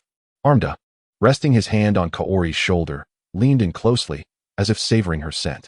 Kaori, I know you've helped that kid. Go and keep him occupied at the places he frequents. Hearing Lambda's words, Kaori felt an uncomfortable sensation and forcefully distanced herself from him. So you'll do it. One to you? Humph. That disgusting fellow, I'll. Kaori lowered her head, trying her best to mask her anger from him, calculating her next move in silence. At noon, Ash finished his lunch. Today marked another day of intense training at Mount Miacha, although the elevation gains were becoming negligible. However, today, Pikachu and the others had new opponents, having transitioned from the easily intimidated Geodudes to the more formidable Graveler. Just as Ash reached the halfway point of the mountain, a familiar figure caught his eye. This person, Kaori. What are you doing here? Dressed in casual attire, Ash initially failed to recognize her, but upon closer inspection, her identity became clear. What do you think? Isn't it because of you, Ash, that I'm here? Kaori approached Ash, teasingly explaining her reason for being there. Actually, my superior, Lambda, has also arrived. He sent me to keep you distracted. As for him, look over there. Ash followed her gaze down the mountain. That isn't at my house. Could it be a suspicion arose in Ash's mind, but he had no time to verify it as he took off running. Pikachu? Pikachu. Watching Ash suddenly dash down the mountain, Pikachu felt puzzled, yet instinctively sensed that something was amiss. Why was Kaori helping him? As Ash raced back, this question lingered in his mind. Regardless of the circumstances, he resolved to express his gratitude to her the next time they met. Kaori watched Ash's receding figure, letting out a helpless sigh as she murmured, "This is as far as I can assist you. You did help me last time, after all. If thanks are due, they are owed to yourself." The memory of the events on Tsuki no Yama surfaced in her mind. She had never been one to enjoy being indebted to others. Considering this a form of reciprocal favor, Kaori lifted her head, her nose twitching. How humid the air feels. Is rain on the horizon? Observing the darkening clouds gathering over Pallet Town, she pondered. Having descended from the hillside, Ash soon reached the foot of the mountain, exerting all his strength. Never before had he run this fast. Bang, bang, bang. The knocking on the door was heavy. Hananoko frowned, trying her best to ignore it. Bang, bang, bang. This time, the knocking was even more forceful, as if there were an urgent matter at hand. Just when the plot was reaching a critical juncture. If it's a delivery, leave it at the door. Hananoko shouted, seated on the couch alongside Beedrill, utterly unwilling to pause at such a crucial moment. Bang, bang, bang, bang, bang. The person outside seemed to be growing impatient. Rather than knocking, it resembled the sound of a construction crew replacing a door. How annoying, just when the most pivotal scene is unfolding. Hananoko grumbled within herself as she approached the door. I must see who is interrupting me at such an exhilarating moment. Turning the doorknob, she barely opened it a crack before being met with an overwhelming force. Heh. I never expected that kid's mother would be quite so youthful. Following Armda were two wheezing, grinning lewdly as they scrutinized Hananoko from head to toe. You, who are you? Seeing the lecherous stranger, Hananoko trembled, her voice quaking. We were very poor. We have no money. TCH, who needs your money? I'm here for whoosh. What the hell? Armda extended his nefarious hand toward Hananoko. But just as he was about to make contact, a slender needle grazed his cheek. A streak of blood appeared on Armda's face, igniting his fury. Damn it. Being bullied by the boss and Apollo was one thing, but now even any random scoundrel dares to challenge me. Armda wore a fierce expression as he turned toward the direction from which the needle had flown. A crimson figure, exuding a chilling aura, materialized before him. Ha. So it's you, traitor. Beedrill. Chapter 99. I want you dead. Armda glared furiously at Beedrill, his teeth grinding in anger. Reminiscent of the reprimands he had received from Giovanni. If it weren't for you, Giovanni wouldn't have treated me this way. The flames of rage within Armda reached a boiling point. All he desired now was for Beedrill to perish. Wheezing. Poison gas. The two wheezing beside Armda unleashed a torrent of purple smoke from their mouths, rapidly filling the numerous rooms around them. To avoid inhaling the toxic gas, Armda pulled a gas mask from behind and donned it. Is my house on fire? Damn it, they've come. Mom, wait for me. On a hillside some distance from Pallet Town, Ash noticed smoke rising from his home and sprinted with all his might. Even as his back became drenched in sweat, even as his skin was lacerated by the branches and leaves, even as his feet ached painfully upon the stony path, he dared not halt his relentless pursuit. He feared that should he falter for even a moment, he might never again behold the one who had come to occupy such a pivotal place in his life. Almost there. I am on the verge of grasping you. Ash's face was marked with sorrow, as though he were silently beseeching something. Who did he plead to? Perhaps he was imploring the divine to watch over his mother and ensure her safety. Ha. In this room rife with toxic gas, you shall slowly experience the sensation of asphyxiation. Beneath the gas mask, Lambda's expression twisted, perceiving Hanako and Beedrill as mere shadows of their former selves. Cough. It was unbearable. His head spun. He felt as though he were suffocating. Accidentally inhaling a few breaths of poisonous gas, Hanako was overtaken by dizziness, her body collapsing backward onto the sofa. Ash, please do not return. Hanako gazed at the obstinate Beedrill standing protectively before her, summoning her final reserves of strength to emit a feeble, almost insignificant whisper. Little B, you must run quickly. Watching Hanako struggle to speak before collapsing helplessly onto the sofa, Beedrill's eyes glinted red, sensing a stirring within its heart. This was an experience that could not be fathomed during its time with Team Rocket. Buzz. What was that sound? A cacophony of irritation erupted, just as Lambda wondered what had caused the commotion. Crack. The sound of shattering glass resonated throughout the house, followed by a vacuum-like pull, as the toxic gas that had pervaded the room began to dissipate, until it vanished entirely. Who is it? It is you. Damn it. How could I forget you possessed the poison type? Lambda tore off the mask that clung to his face, resembling a madman, leaping about with a visage that shifted erratically. How could I forget such a crucial detail? Perish. Go forth. Double poison gas. The two wheezing glowed with crimson intensity, fueled by Lambda's fury, as they charged towards Beedrill with all their might. Swish. Beedrill's two blunt stingers sliced through the air, deftly blocking the oncoming assault of the two wheezing. Damn it, this creature has grown so powerful alongside Boss Sakaki in such a brief span of time. However, even the prowess of a quasi-champion cannot withstand that. Ha. The mere thought of it fills me with uncontainable joy. Enough. I have no desire to play any longer. Let that be your demise. Wheezing. Big. Boom. Explosion. Upon hearing Lambda's command, the two wheezing did not hesitate for an instant, their bodies igniting with blinding light. Beedrill was immediately gripped by a sense of foreboding, yearning to flee. Yet the wheezing clung to it tenaciously. Ha. Lambda laughed maniacally as he dashed out into the rain, standing amidst the downpour to feel the cleansing raindrops. Artis. Explosion. It is right before us. Ash raced to a hillside, finally catching sight of his distant home. Drip. The heavily clouded sky began to shed rain, each droplet swelling in size, drenching Ash's form.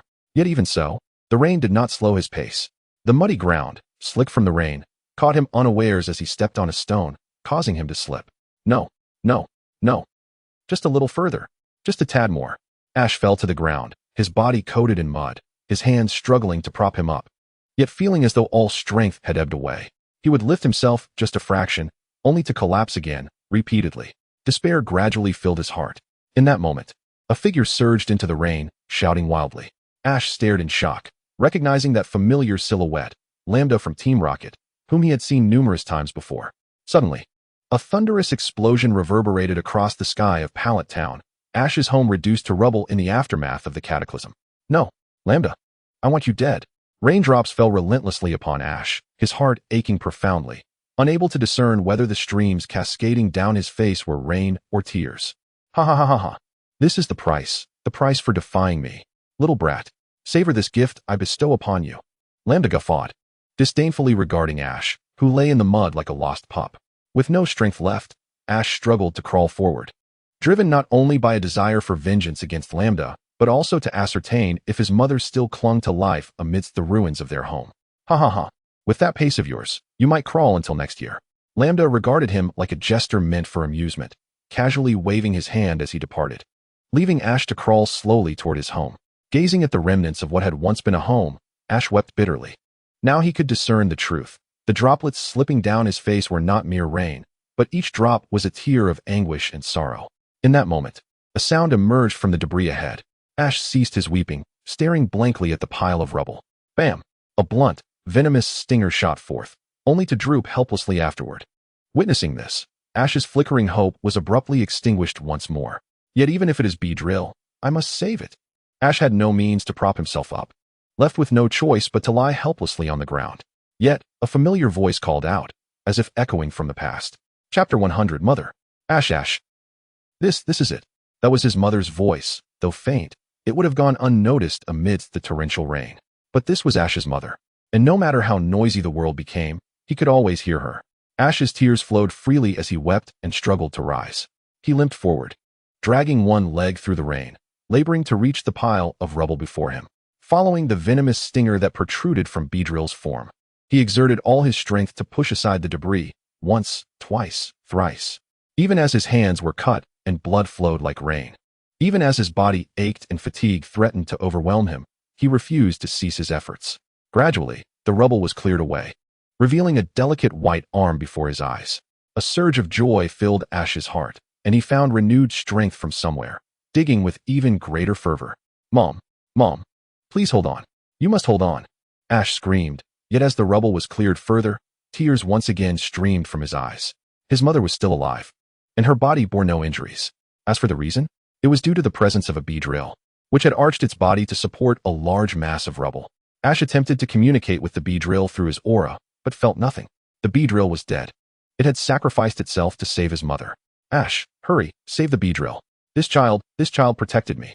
Hanako exclaimed before her body could no longer support her, and she fainted completely. Ash wanted to rush over to assist the Beedrill and Hanako, but gradually, he felt all his strength being drained away, and darkness enveloped him. Pika! Thud! Ash collapsed heavily onto the ground, bewildered as to what had happened. Yet upon hearing that voice, a sense of reassurance washed over him. Yes, it was Pikachu. Ash opened his eyes once more, only to find himself staring at an unfamiliar ceiling. Where am I? Ash, you're awake? A familiar voice, tinged with age and weariness, reached his ears. Ash struggled to prop himself up, leaning against the hospital bed, and before him stood 3 men and a Pokémon. Pikachu. Seeing Ash awake, Pikachu immediately leapt into his embrace. Pikachu, I'm fine, don't worry. Ash gently stroked Pikachu's head, then turned his gaze to the 3 men beside the bed. They were Professor Oak, Shiba, and Yolongdu. Ash, it's good that you're all right. Hanako is in the next room. However, the Beedrill you brought back. Professor Oak's words trailed off as he looked out the window at a lush green tree. As the wind blew, leaves fell from the branches, returning to the ground. Ash understood Professor Oak's implication. He had known when he used his aura. Rest assured, Ash, we will not let Team Rocket get away with this. Yolongdu and I have nearly pinpointed their base. Thanks to you, when Sakaki escaped last time, Natsum secretly placed a mark on him. Shiba gestured to Yolongdu, urging him to speak.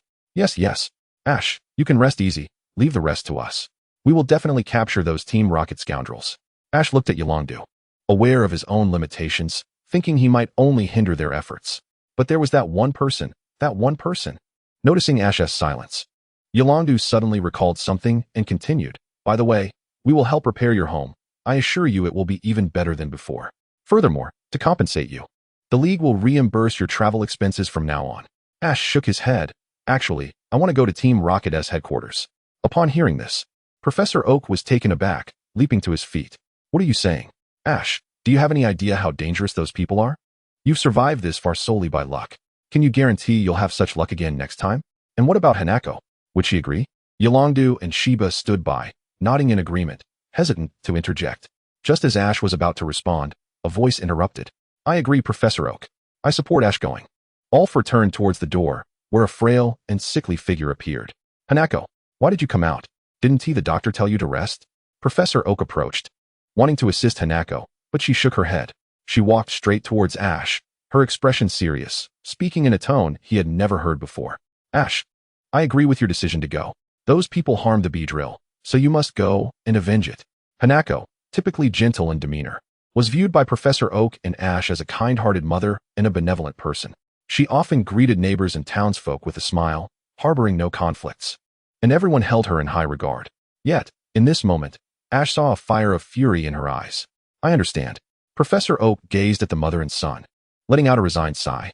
I want to stop you, but Shiba, Yolongdu, you must keep a close eye on Ash. After Professor Oak spoke, he exited the hospital room. In a place hidden from the others' view, he cast a sorrowful glance back towards the room. From his pocket, he withdrew an old, yellowed photograph, depicting a youthful Professor Oak alongside a young trainer donned in a suit. Though the trainer's features had faded, Professor Oak had never forgotten him. Miss Hanako, we shall take our leave now. We'll return to the League to prepare. We will come to find Ash on the day of departure. Yolongdu bowed to Hanako, pulling Shiba along as they left the room, closing the door behind them. What followed was a conversation between mother and son. Ash, under normal circumstances, I would never agree.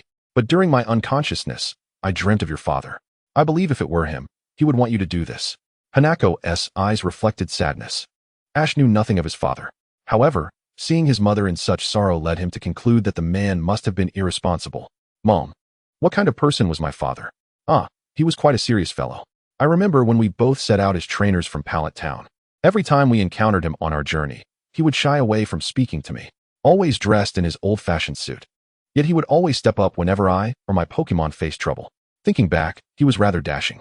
As Hanako spoke of Ash's father, a faint smile crept onto her lips. This only deepened Ash's confusion. It seemed his father must have been a good person. But why had he vanished since Ash's birth? From Hanako's description, he didn't appear to be the irresponsible type. So where is my father now? I don't know. He only came once when I gave birth to you. He said he was going to a faraway place, and didn't he know if he would return? If he couldn't come back. He wanted you to grow into a man before seeking him out, saying that if you embarked on your journey, you would surely meet him. But to this day, I have never seen such a person. Ash mused to himself. Could it be that he was in another region? Yet, even if he was in another region, Ash had no idea where to look. It seemed he would have to search one by one. Mom, you should go back and rest well. I understand. I will definitely find my father. Okay. Watching her son mature before her eyes, Hanako slowly exited the room, reflecting, it seems my Ash has truly grown up. Just a short time ago, he was crawling on the ground, crying for milk. Though Hanako and Ash were unscathed, the unusual bee drill that Ash had saved ultimately could not escape the clutches of death. Yet, for the bee drill, saving Hanako was akin to the moment Ash had saved it in the Viridian Forest. A debt repaid, even for a life that seemed unworthy of sorrow. Chapter 101, The Aura from Afar. After several days in the hospital, Ash had regained his vigor, astonishing even the doctors with the swiftness of his recovery. After all, Hikari did not sustain any particularly grave injuries, having spent the same amount of time in recovery as Ash. Had it been before, Hikari would have surely returned home on the very first day, as hospital stays incur expenses that she was reluctant to bear for such minor injuries. However, now that the Alliance was covering the hospitalization costs, this was indeed a momentous blessing for Hikari. Following this incident, Ash felt a surge of strength within him. Yet he remained uncertain and knew he must test it to ascertain the truth. But Mom, where shall we reside now? Despite being discharged, Ash recalled that their home had been reduced to rubble days prior and was likely still under repair. Their house had been utterly demolished, and even the trees Hikari had tenderly nurtured were on the verge of bearing fruit, only to have their prospects shattered by the unforeseen calamity. Damn you, Lambda. Ash had mentally cursed Lambda a multitude of times. No matter how many times he did so, it never seemed to alleviate his frustration. Fear not. The Alliance has arranged for us to stay in a lodging in Jubilife City. You wish to train your Pokémon, did you not? There is a Pokémon training camp not far from here, where you can enlist for training. You needn't fret about finances. The Alliance will reimburse us until our home is restored. Furthermore, they will provide us with compensation once repairs are complete. Hikari's face lit up with joy at last. She would not have to scrimp and save. For Ash's journey, she had for so long refrained from purchasing beautiful clothing and accessories, but now an opportunity had arisen, and she was determined to indulge in a shopping spree. In a remote mountain base of Team Rocket in Kanto, Lambda strode through the corridors with a sense of triumph. He had already envisioned how Giovanni would commend him for his recent exploits. Chuckling heartily at his own good fortune, he startled the personnel passing by, who whispered among themselves in hushed tones. Do you think Lord Lambda has lost his mind? He seems increasingly unhinged lately. Indeed, it appears he has been overwhelmed by Lord Apollo, they murmured. Although their voices were barely audible, Lambda caught wind of their gossip. He scoffed disdainfully. Had it not been for his currently buoyant mood, he would have dealt with them rather harshly for such insolence. Knock, knock. Giovanni, I am entering. He rapped on Giovanni's door before pushing it open. Why are they here? An unsettling atmosphere enveloped the room as he noticed Apollo, Athena, and Lance flanking Giovanni. Lambda felt an inexplicable sense of foreboding. What mischief have Apollo and the others been up to? Alas, Giovanni has to bear the brunt of it. Let me, Lambda, bring you good news. Lambda, do you even comprehend the predicament you've caused? Giovanni's voice brimmed with fury as he struggled to contain his emotions. Lowering his head to glare at him, Lambda was taken aback, bewildered by the sudden shift in atmosphere, instinctively dropping to his knees in a gesture of contrition. Giovanni, have I made a mistake? His voice trembled as he dared not raise his gaze, fearing he would be met with Giovanni's indifferent expression. Do you not realize the implications of your actions? Who gave you the audacity to venture to Pallet Town on your own? Lambda's realization dawned upon him. Yet he was at a loss for words, curling in on himself to hide his face. It was almost resolved. Now, thanks to you, the Alliance is surely intent on locating our base. Observing Lambda's continued silence as he knelt in apology, Giovanni sighed wearily and continued, for the next few days. You shall remain in the base and refrain from any unauthorized activities. Once the Alliance's attention wanes, we shall resume our operations. Giovanni's words were directed not only at Lambda, but also at the other 3 executives present. They were not fools. They understood that the Alliance was currently eager to uncover their base's location. If they acted rashly, given the Alliance's current focus, it would be akin to being stuck in a sticky trap from which they could not escape. Giovanni finished his admonition with a wave of his hand, dismissing Apollo and the others. Yet, Lambda remained on his knees. Giovanni raised an eyebrow, perplexed. Does this fellow truly enjoy kneeling? Lambda, will you not take your leave? Are you waiting for dinner? Giovanni's voice echoed through the air, prompting Lambda to scramble to his feet and hastily exit the room. Once the room was devoid of company, a frail figure emerged from the shadows, as if the slightest breeze might topple him. Giovanni did not even glance in his direction, but spoke to himself. Doctor, how are we faring? Giovanni, we are on the cusp of completion. Just a little bit more, and it shall come to fruition. Listening to the doctor's words, Giovanni's heart raced with excitement, as if the ideal world he envisioned was materializing before his very eyes. Soon, the world of the Alliance shall be mine. Just wait and see.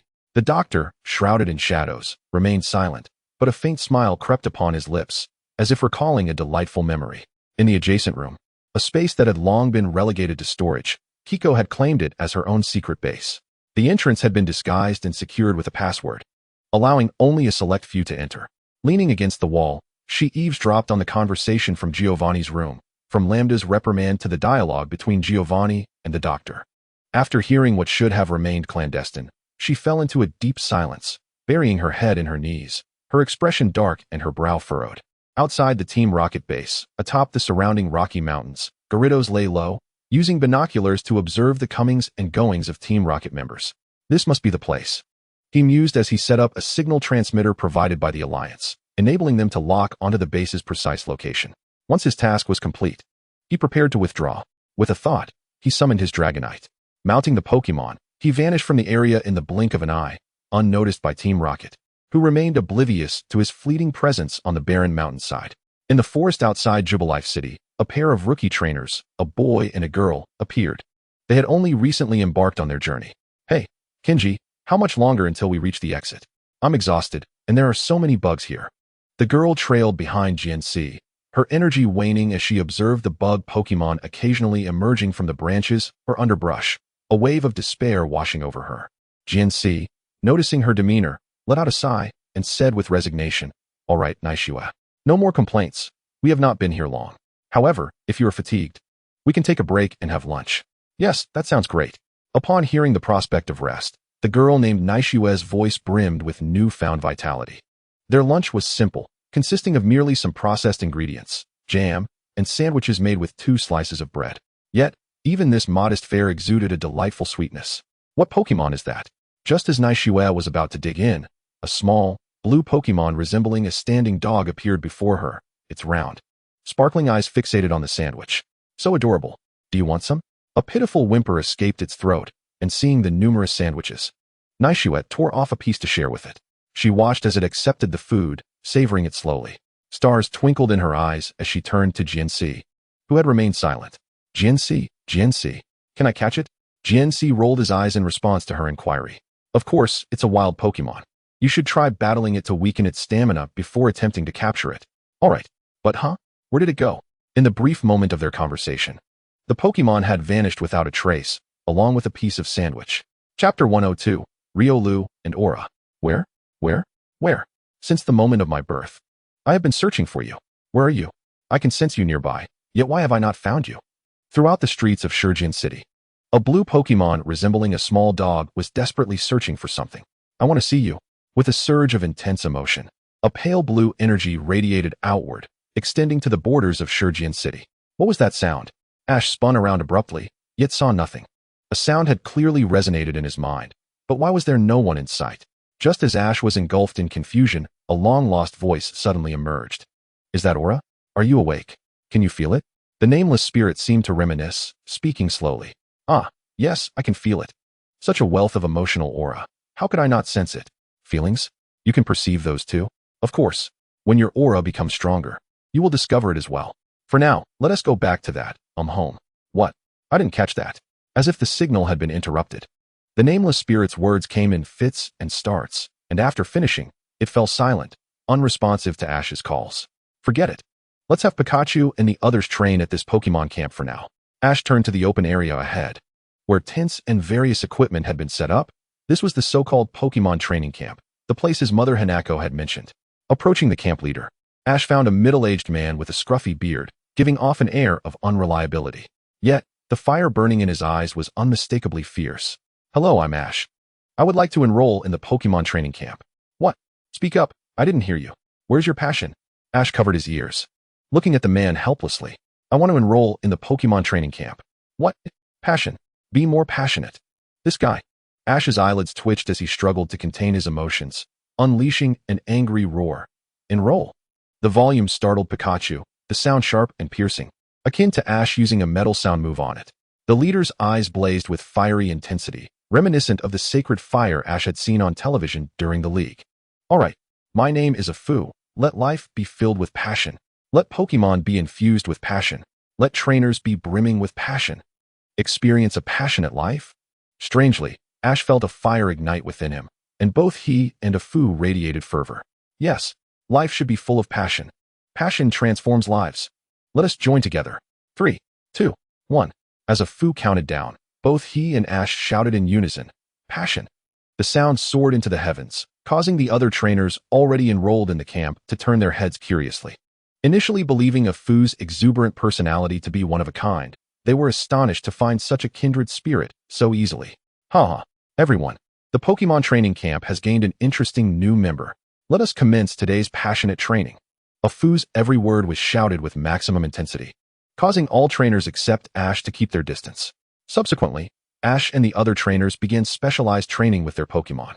The Pokémon exercised with the same equipment as their trainers. That guy, is he even human?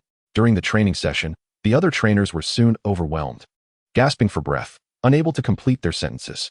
Yet, when they glanced at Ash, they were astonished to see him pushing Pikachu to its limits, to enhance speed and endurance. Ash and Pikachu ran together inside a rolling cylinder. Even when Pikachu was exhausted, Ash showed no signs of fatigue. They continued running relentlessly, unable to endure any longer. Pikachu unleashed a thunderbolt, finally bringing Ash to a halt. "Let's battle." After the training, It was time for battles between trainers. Competing against each other was the path to mutual improvement. Yet, the victor was none other than Ash's Pikachu. The champion was Ash's Pikachu. Victory for Ash's Pikachu. Victory for Ash. Victory. After several consecutive challenges, Ash and Pikachu triumphed overwhelmingly, causing other trainers to shy away from challenging them. Reluctantly, Ash concluded the day's training camp. Let us go, Pikachu. Outside the camp, only Ash's solitary figure remained. Where are you? Where are you? The blue dog had lost track of time, only recalling that it had entered the city when the sun was high in the sky. Where's this? So many people. Perhaps I will find you here. The blue dog navigated through the crowd, finding it increasingly difficult to breathe. Fortunately, it eventually reached the front of the throng. Is this a stage play? Although it had only recently been born, it had already acquired much knowledge, understanding that humans referred to this as a stage play. After a quick glance, it lost interest and dove back into the crowd to leave. As it weaved through the throng, it seemed to sense something, propelling itself into the air. His gaze fixed on the distance, where a young boy, head bowed and accompanied by a Pikachu perched on his shoulder, stood. It was him. Yes, it was indeed him. Don't leave. You are the one I have been searching for. The blue puppy's emotions surged with excitement, unable to restrain itself from releasing its latent aura energy once more. Don't go. These words suddenly echoed in Ash's mind, compelling him to glance back. Yet, to his dismay, there was nothing to be seen. Was it merely an illusion? It had happened before, and he had not clarified anything. Sigh. Ash exhaled deeply, stroking Pikachu's chin as he continued on his way. The blue puppy found itself wedged between the legs of three individuals, intending to leap up once more to attract Ash's attention, but it was unsuccessful. It could only watch as Ash gradually receded into the distance, farther and farther away. No, he must not escape. The blue puppy smacked its cheeks, tensed its legs, and then sprang forth. Whoosh! It darted between the pant legs of the crowd. And in just a minute, it reached the very edge of the throng. Ash's silhouette had not yet vanished, and it was filled with joy, hastily pursuing him. It seemed to be closing in on Ash, and its spirits soared once again. I'm coming. I'm here to meet you. The powerful aura. I'm coming to see you. Once more, Ash had no intention of turning back, yet inexplicably, he did this time. The outcome was not as he had anticipated. Rather than finding nothing behind him, he spotted a blue puppy-like Pokémon standing there. Who are you? Ash released his aura, effortlessly connecting with the creature before him. I'm Riolu. I've been searching for you since that day. Riolu's emotions surged through the aura, reaching Ash's mind. Ash beheld a vision. He saw the unborn Riolu. The world it inhabited was initially enveloped in darkness until one day, a powerful, warm, and dependable energy was perceived by the yet-to-be-born Riolu. From that moment on, it vowed to find the source of this formidable energy. Afterward, it was born in the bustling metropolis of Goldenrod City. However, after traversing the entire city, it failed to encounter the Ash it sought. Subsequently, in its quest to find Ash, it left Goldenrod City and journeyed to Rainbow City, then to Lavender Town, and finally arrived at Pewter City. It passed through numerous places, braving the elements, sometimes curling up to sleep in the hollows of trees. Witnessing Riolu's arduous search for him rendered Ash speechless. He was unsure how to respond. Yet, he knew what he had to do now. If you have come to meet me, you will enter, right? I wish to capture you. Riolu. Observing such determination from a Pokémon that had come specifically to find him moved Ash deeply. Yes. Riolu nodded emphatically, pressing the button on the red Pokeball. The ball barely trembled. In just 2 or 3 seconds, it emitted a satisfying thud. Riolu. Captured. The fifth partner has joined. Only one more Pokémon remains for Ash to qualify for the official challenge at the Indigo Conference. What could that last Pokémon be? I do not know, but surely it will reveal itself when the time is right. Chapter 103, Departure. After capturing Riolu, Ash promptly enrolled it in the Pokémon training camp. In fact, it was tailored specifically for it. In the days that followed, Ash dedicated his time to training with Riolu, engaging in battles with other trainers after their exercises. Days passed in this manner. This fellow, along with that Pokémon, has only been here for a few days and is already overpowering us. How infuriating. How can he be so strong? The trainers at the camp felt as if they were merely there to serve as sparring partners. Just a few days prior, Ash's newly introduced Riolu had been the subject of their playful teasing. Yet now, merely days later, it was they who found themselves overwhelmed. This disparity was utterly unexpected. The panel opened. Ash accessed Riolu's profile to review its progress over the past few days. Riolu. Gender, male. Type, fighting. Ability, justified. Trainer, Ash. Level, elite beginner. Potential, champion beginner. Moves learned, few. Moves not learned. Phew. In this brief span, under Ash's meticulous guidance, Riolu's strength advanced rapidly.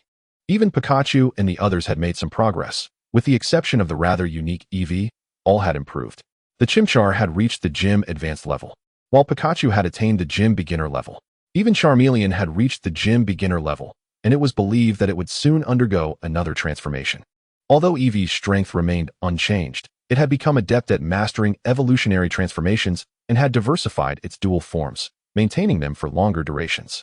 How is it? Has Team Rocket remained quiet these past few days? Within the Pokémon League headquarters, Dr. Yulong was engaged in conversation with the League staff.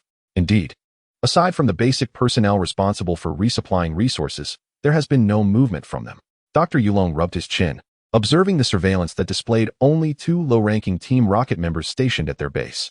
The sudden stillness. Were they fearful of being discovered and thus delaying some plan? The information gleaned from the Rainbow City base. Based on the data, it seems. If that is the case, then it is quite concerning. We must swiftly apprehend that Sakaki fellow. As if coming to a realization, beads of cold sweat trickled down Dr. Yulong's forehead. Contact Shiba for me. Inform him that it is time to fulfill our agreement. And tell Kona and Grandma Kikuko to keep a close watch over the League. Roar. Dr. Yulong summoned his Dragonite and mounted its back. With a resounding crash, the League's glass window shattered as Dr. Yulong and Dragonite soared into the sky, speeding towards a destination. Just as Dr. Yulong departed, the president of the Pokémon Kanto League, Damas, entered shortly thereafter. No, he caught sight of the shattered glass window, letting out a mournful cry. Meanwhile, in an unknown, remote mountain, Shiba was performing push-ups with a boulder on his back when a phone call interrupted him. Hello. Who is it? What? I understand. Shiba immediately lifted the boulder off his back and discarded it. He then summoned his Onix, leaping onto its back and racing down the mountain. In Pewter City, Ash was currently residing in a standalone villa that boasted a pond. The furnishings within the room were of the highest quality, especially the bed, which, once Ash lay down, he found it nearly impossible to rise again. Rumble, rumble, rumble. It was as if a colossal Pokémon had arrived. The ground shook, and a tremendous noise echoed from the front of Ash's home. Could it be? Ash approached the door, and 2 figures appeared before him. Indeed, it is you, Teacher Shiba and Mr. Dato. Ash, didn't we say we would take you with us last time? We have kept our promise. Come with us this time. Upon hearing this, Ash nodded. I know. But rest assured, Ash. You can go with peace of mind. Mother will be just fine. Ash turned to see Hanako, who had appeared behind him unbeknownst to him. She had been engrossed in her television drama, but upon hearing the commotion outside, she came out to investigate, only to stumble upon this scene. However, you must prioritize your safety and not cause Mr. Dato and Shiba too much worry. Understood, Mom, I'm off. Take care. Together. Shiba and Ash mounted Dato's Dragonite. In a swift motion, the trio soared into the clear blue sky. Wow, they are quite fast. I should return to my show. Hanako mused as she closed the door and returned to her room to continue watching her beloved drama. Is this truly Team Rocket's base? Ash gasped, peering from behind a rock on the mountainside, astonished to discover a structure rivaling the headquarters of Sylph Company in this desolate wilderness. Are we really going to storm in? Ash felt a twinge of anxiety as he observed numerous Team Rocket members bustling about within the base. What's wrong? Are you scared? If you are, you can always head home, Dato teased, unable to suppress a chuckle at Ash's timid demeanor. Of course not. It's just that relying solely on the 3 of us to break in seems insufficient. Dato nearly erupted with laughter, and even Shiba shook his head in disbelief. That's certainly not the plan. While those lower-ranked members may not be formidable, we could risk losing our chance to confront the executives or Sakaki before they escape. Thus, we must don these. Dato produced 4 Team Rocket uniforms from behind his cloak, revealing the reason for the 4 sets, one for Pikachu as well. Pika Pika. Pikachu struggled into its outfit, surprisingly finding it a snug fit. Are we all ready? Then let us embark. Before the Team Rocket base, 2 ordinary members lounged on the ground, one dozing off while the other stared listlessly at the sky. Good work. You too. Ash and his companion strolled past them without raising any suspicion, despite being unfamiliar faces. After all, Team Rocket was vast, and it was improbable that everyone would recognize each other. Where to next, Mr. Dato? Having successfully infiltrated the Team Rocket base, Ash felt a slight sense of relief. However, lingering within the confines was not a viable strategy. They needed to locate Sakaki and the other executives to extract valuable intelligence. Is that a storage room? It should be unoccupied during normal hours. That room on the left ahead, act natural upon entry. Ash and Sheba exchanged no words, merely committing the instructions to memory as they brushed past another trio of Team Rocket members.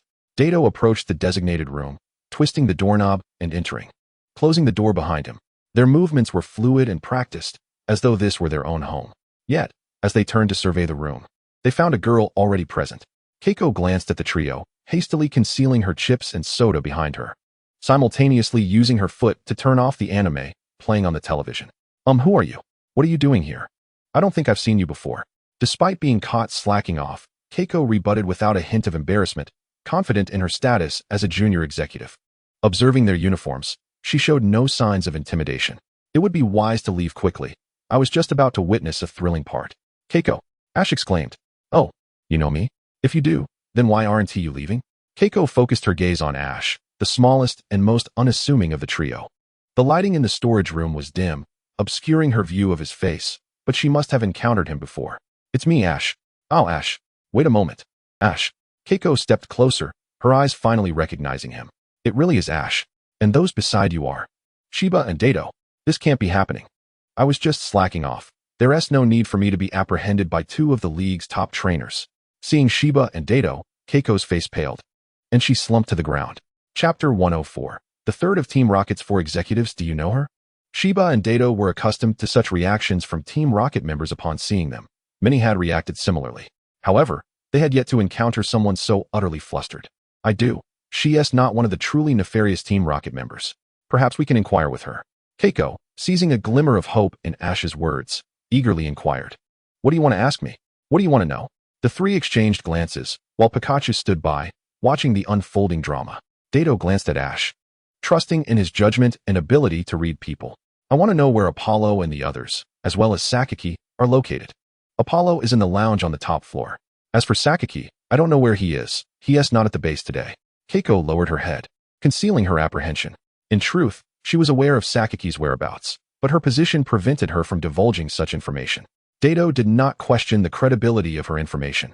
He merely interpreted her demeanor as fear of them. Then, will you lead us there? I understand. I will take you there. Though Keiko feigned reluctance, she was, in fact, quite thrilled. Now, she would get to witness Amuda getting his comeuppance. This was far more thrilling than any anime. Keiko harbored a grudge against Amuda for his previous behavior towards her and had longed for an opportunity to retaliate. However, she had yet to find the right moment. But now, the mere thought of Amuda's impending humiliation filled Keiko with glee. Dato observed Keiko's sudden delight and found himself further convinced of his long-held belief. Indeed, Team Rocket members were somewhat unhinged. Greetings, Lady Keiko. Hello to you all. Keiko and her companions passed by the ordinary Team Rocket members. She had grown accustomed to their daily greetings. After all, who could resist the charm of the lovely and kind Lady Keiko? Leading Ash and the others into the elevator, she pressed the button for the highest floor. With a rumble, the elevator began its ascent, and after a few moments, Keiko guided them to a door. She pressed her ear against it, listening to the sounds within, then lowered her voice. They're all inside. Are you sure you want to go in? Those 4 can be quite troublesome when together.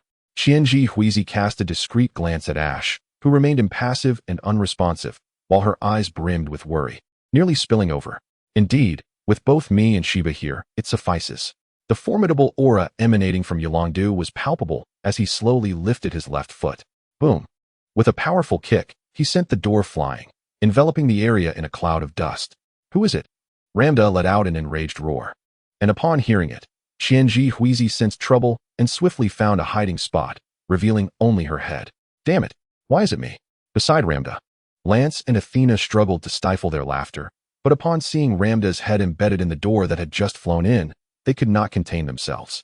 Ha ha, ha ha. Their laughter rang out like a harsh mockery, infuriating Lambda, whose face turned crimson as he widened his eyes, trying to discern the culprit behind this incident. Outside, Ash and his companions slowly advanced into the dust cloud, their silhouettes appearing tall and imposing under the white light. What is this? Athena barked, her voice fierce like that of an intimidating elder sister, but Ash and his friends remained unfazed. Chief Investigator of the League, Yolongdu. Athena, you are under arrest, Yolongdu declared, stepping forth from the haze, gesturing to unveil his Team Rocket uniform. In an instant, a Dragonite appeared, charging towards the stunned trio. However, Athena and her companions were not merely occupying their ranks. Their abilities were commendable. Arbok, bind it tightly. Athena commanded, releasing a large serpent that descended from the air, coiling its elongated body around Dragonite with great force. A subtle smirk graced Athena's lips, her heart swelling with pride. What of being the Elite Four's leader? How could 3 of us possibly be outmatched by you? Arbok is well trained, yet it pales in comparison to old lady Kikuko's Arbok. Dragonite, break free, roar. Dragonite unleashed a furious roar, emanating a ghostly blue energy that flickered around its body like flames. Searing pain coursed through Arbok as it could not withstand the ferocity of the attack and immediately released Dragonite. How infuriating. How could you be so strong? You two, what are you waiting for? Attack together. Sigh, if you had only said so earlier, Lance remarked, glancing at Athena, but as he prepared to summon a Pokeball, he froze, sensing a dangerous gaze emerging from the dust. Who is it? Zubat, disperse that dust cloud. Lance called forth Zubat, whose 4 powerful wings gathered strength and beat forcefully, creating a strong gust. The wind swept past Yolondu, fluttering his cloak, gradually revealing 2 figures behind him. One was Sheba, the fighting-type master of the Elite Four, and the other was Ash, the newcomer from Pallet Town. Lance did not recognize Ash, but he was well acquainted with Sheba. Athena, it seems I cannot assist you. Cold sweat trickled down Lance's face. Sheba was a formidable adversary, and he had no energy to spare for Athena. Athena turned to Lambda, who, despite being the weakest among the 4 lieutenants, could still serve as a combatant in this moment. Lambda, little brat, little brat, little brat. Ahaha, you've come. I shall thoroughly trample you. Lambda extended his tongue, his expression twisted. Although he had long anticipated Ash's arrival, he had not expected it to be so soon. This is simply exhilarating. My strength may not be overwhelming, but becoming a lieutenant in Team Rocket requires its own merits. Come forth, Weezing. Lambda seemingly summoned a basket of Pokeballs from nowhere, grabbing 6 at random and flinging them with force. Bang, bang, bang. The 6 Pokeballs burst open simultaneously, revealing Weezings of varying strengths before Ash. From elite levels to gym levels, they all appeared. Athena watched as the deranged Lambda lost his sanity, clicking her tongue in frustration. Damn it. Lance is preoccupied with Sheba, and what has gotten into Lambda? His mind seems unhinged. He wouldn't dare. Whatever, as long as we can hold off this bunch, it is better than nothing. Makok, everyone, let us go. One after another, Ash and Sheba sent forth their Pokemon. Outside the room, Qianji Huizi fixated intently on the 6 individuals within. Wow, what a significant event. Such thrilling happenings cannot be enjoyed without watermelon and popcorn. Qianji Huizi inexplicably procured a small stool, cradling half a watermelon in her left hand and popcorn in her right, contentedly sitting at the doorway to observe the 6 within. Meanwhile, as Team Rocket's base was being invaded, Sakaki had already departed with Apollo. They flew over the southernmost town of Kanto, Gurin Town, in a helicopter, continuing towards the outer seas of the Kanto region. On Gurin Island, Sheba observed the helicopter flying overhead, an ominous premonition stirring within him. The insignia on that helicopter belonged to Team Rocket. Heading out to sea. Are they going to 7 Islands? Or? Sheba could not fathom, but he understood that witnessing Team Rocket here was never a good omen, especially in light of the recent news reports of Team Rocket blowing up a residential building in Pallet Town, resulting in the death of a Pokemon. A team capable of such acts would undoubtedly harbor nefarious intentions in the outer sea, as they typically operated within the Kanto mainland. I must inform the League. The island in the outer sea, I recall, is the one where that was discovered. Just as Sheba's concern deepened, Sakaki had already arrived at the 5th island of the 7 islands. They possessed a massive warehouse here, which also served as Team Rocket sub-base on the 7 islands. Boss Sakaki, what are we here for? You'll find out shortly. It is the power that governs the entire world. Observing Sakaki's hand tightening forward, as though he held the world within his grasp, Apollo could not help but feel a surge of excitement within. Chapter 105, Battle. Yolondu regarded Athena before him, yawning, appearing utterly indifferent, dismissing her entirely. What a pity. Had it been Apollo, I might have had a chance to warm up. Though both are members of Team Rocket, only Apollo's strength piques my interest. The others are hardly worth my time. Dragonite, Dragontail. Dragonite, appearing plump, vanished in an instant, reappearing before Arbok in the blink of an eye. Swinging its tail, enveloped in draconic energy, it struck down fiercely towards Arbok. Arbok, Iron Head. Athena attempted to withstand the blow, yet she seemed to have forgotten that while Arbok was at the elite level, Yolondu's ace, Dragonite, had already reached the champion level. Clang! The clash between Dragontail and Iron Head sparked a shower of embers. However, the disparity in strength between Arbok and Dragonite was too vast, and their attacks barely grazed each other. The Dragonite unleashed an overwhelming force, ruthlessly driving the Arbok into the floor. The tremendous impact bore down on the Arbok, sending it crashing through several layers of flooring, the exact depth unknown. How infuriating! How could this creature be so powerful? However, if I can just hold them off, it will suffice. Athena gazed at her opponent across from her, intent on deploying another Pokémon from her waist. Yet, in the next instant, Dragonite inexplicably appeared behind her, seizing her in a powerful embrace. Wait, this hug felt as though it might shatter every bone in her body after mere moments of contact. Her brain swelled with blood, and she swiftly succumbed to unconsciousness. Yulong-Du leapt into action, arriving beside Dragonite to take Athena from its grasp. This individual is far too weak. It seems Sheba won't last long either. Yulong-Du gently laid Athena on the ground, retrieving a length of rope from his person to bind her hands and feet, confiscating her pokeballs. Hey, it's me, yes. We are already at the Team Rocket base, but it seems that Sakaki and Apollo are not here. We can send someone to take care of this place. What? They went to Seven Island? All right, we will head there once we finish up here.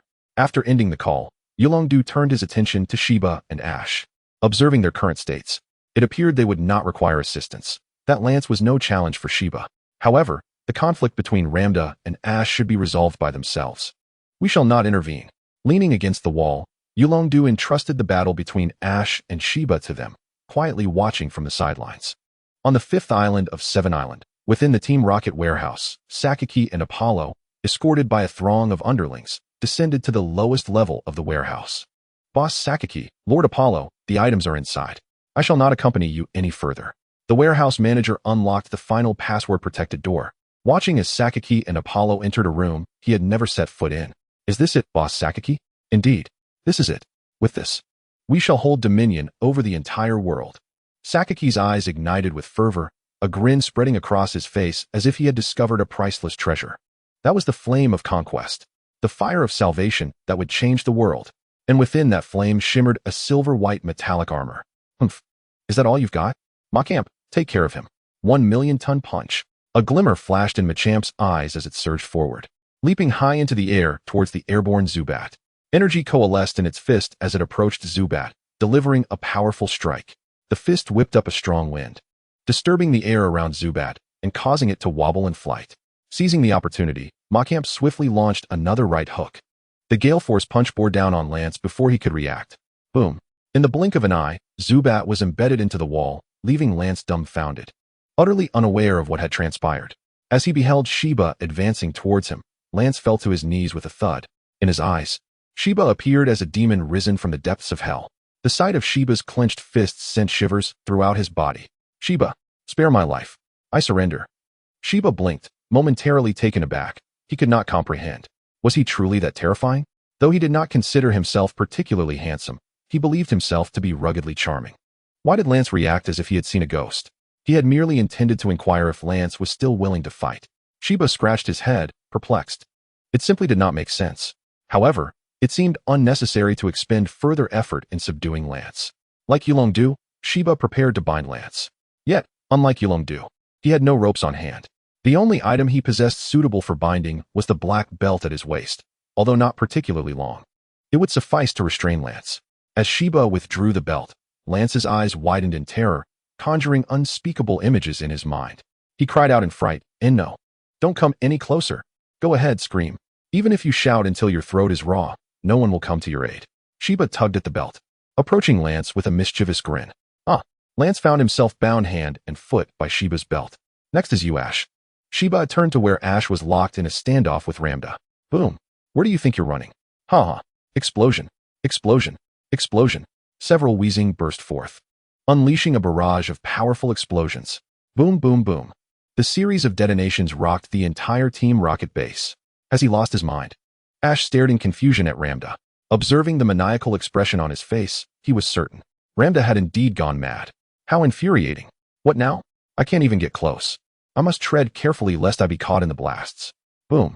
Just as Ash pondered, a wheezing grazed past him. The explosion surged towards Ash, the residual force crashing against him. Caught off guard, he was propelled towards Lambda. Lambda flashed a wicked smile, his grin stretching wide as he exclaimed, "He, die? Just die?" Lambda casually retrieved a Pokeball from a nearby basket, releasing wheezing and hurling it at Ash. Explosion. This is bad. Ash's expression shifted in alarm, the aura within him surging forth to envelop his entire being. Even Yulong-Du and Shiba prepared to intervene against the wheezing. However, a Pokemon was faster than them all. It was none other than Pikachu, who had been at Ash's side from the very beginning, swift as lightning and fleet as the wind. In an instant, Pikachu intervened, pushing Ash away from the approaching wheezing. Boom! An explosion erupted, sending a massive shockwave billowing forth. Pika! A cry of distress rang out as Pikachu was sent flying from the cloud of smoke. Pikachu! Ash dove to catch Pikachu. Heedless of the impact with the solid wall, pain coursed through his body, but Ash's priority remained with Pikachu. Are you alright, Pikachu? Pikachu! Pikachu lifted its head, barely clinging to consciousness as it emitted a faint whimper. I must save it. I must save it. This thought reverberated in Ash's mind. A green glow emanated from his hand as Pikachu's injuries began to heal rapidly. Both Yulong-Du and Shiba witnessed this spectacle for the first time, their expressions reflecting surprise. Yet, Shiba adapted quickly, recognizing that Ash possessed the aura power and was indeed the child of miracles. It was hardly surprising for him to possess an additional special ability. Quite normal. Shiba was convinced of this. For the child of miracles, nothing that manifested upon him could be deemed extraordinary. Hee. Let me show you what I can do. Just as Lambda prepared to strike, Ash's Pokemon, having narrowly evaded several explosions, surged towards him. What? Don't come any closer. Don't come any closer. The Forsaken Monkey resolutely obstructed the advance of Wheezing, using its robust embrace to transport them to a distant corner. After all, in addition to its combat prowess, it also possessed ghostly attributes, rendering the explosive power of conventional types utterly ineffective against it. Besides the monkey, Charmeleon intercepted two Wheezing with its flames. Meanwhile, the remaining Riolu and Eevee charged directly towards Lambda. Chapter 106. Departure from the Island of Seven. Ugh. Lambda was struck in the abdomen by Riolu, causing tumultuous upheavals in his stomach. Under the tremendous force, he expelled a thick, viscous fluid.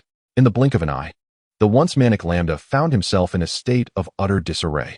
Grasping a nearby basket filled with Pokeballs, he reached out to seize one within. But at that moment, Eevee, its eyes aflame with crimson fury, lunged at him with its mouth agape, crackling with lightning and fire. Thunderfire Fawn. With a sickening squelch, Eevee's attack shattered Lambda's arm, the immense force fracturing it beyond endurance, and blood erupted in a chaotic burst. Damn it, it hurts so much. Amidst Lambda's endless wails of anguish, Pikachu's breathing steadied considerably, and Ash, having completed his healing, rose slowly to his feet. He approached Lambda, whose dark eyes glared coldly at him, making Lambda feel as though he were trapped in a frigid abyss. Ash, do not act impulsively. I understand, Teacher Shiba. I will not kill him. Ash responded, attempting to maintain a calm tone as he regarded Teacher Shiba, who stood beside him. Yet Shiba perceived a different reality.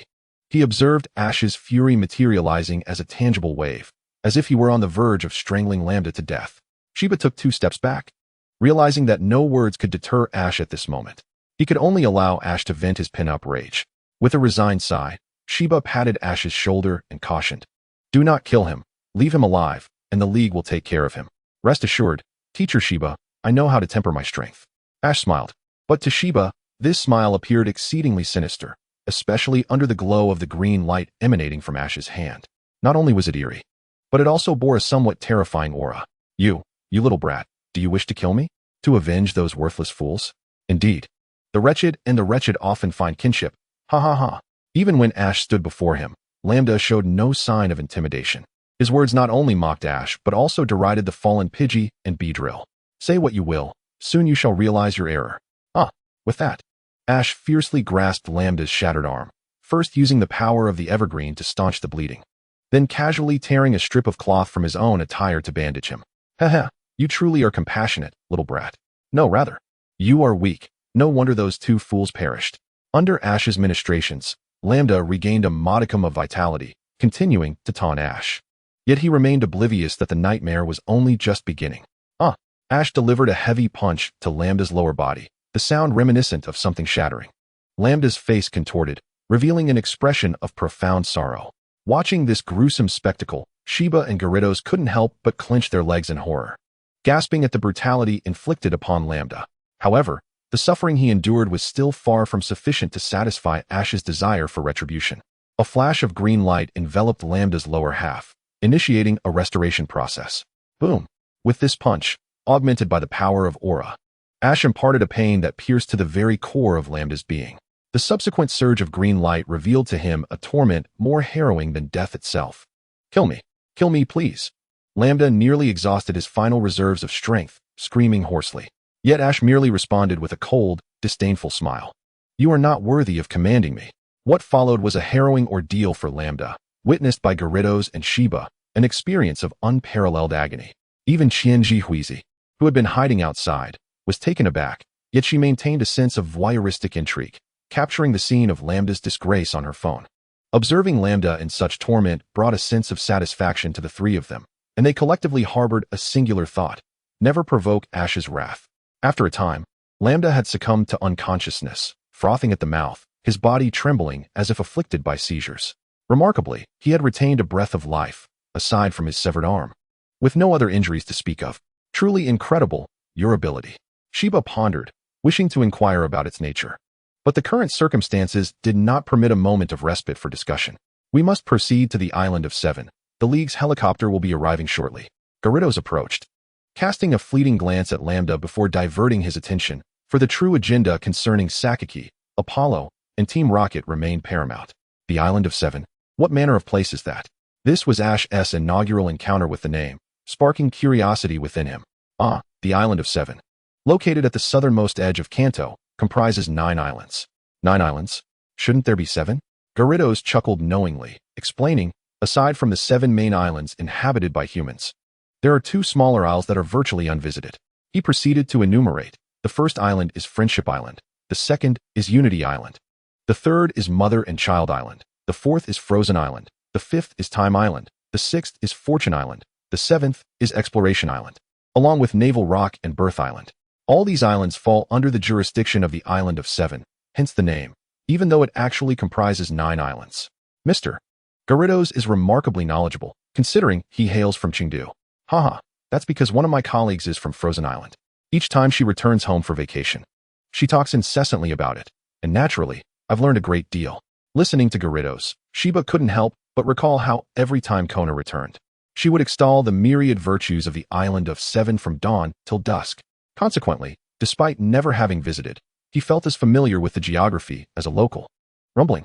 Just as Ash and the others continued their idle chatter, the thunderous roar of helicopters filled the air. Glancing out the glass window, they saw several helicopters encircling the area, many of which were staffed by officers in uniforms, alongside an array of well-prepared individuals. So many police officers have arrived.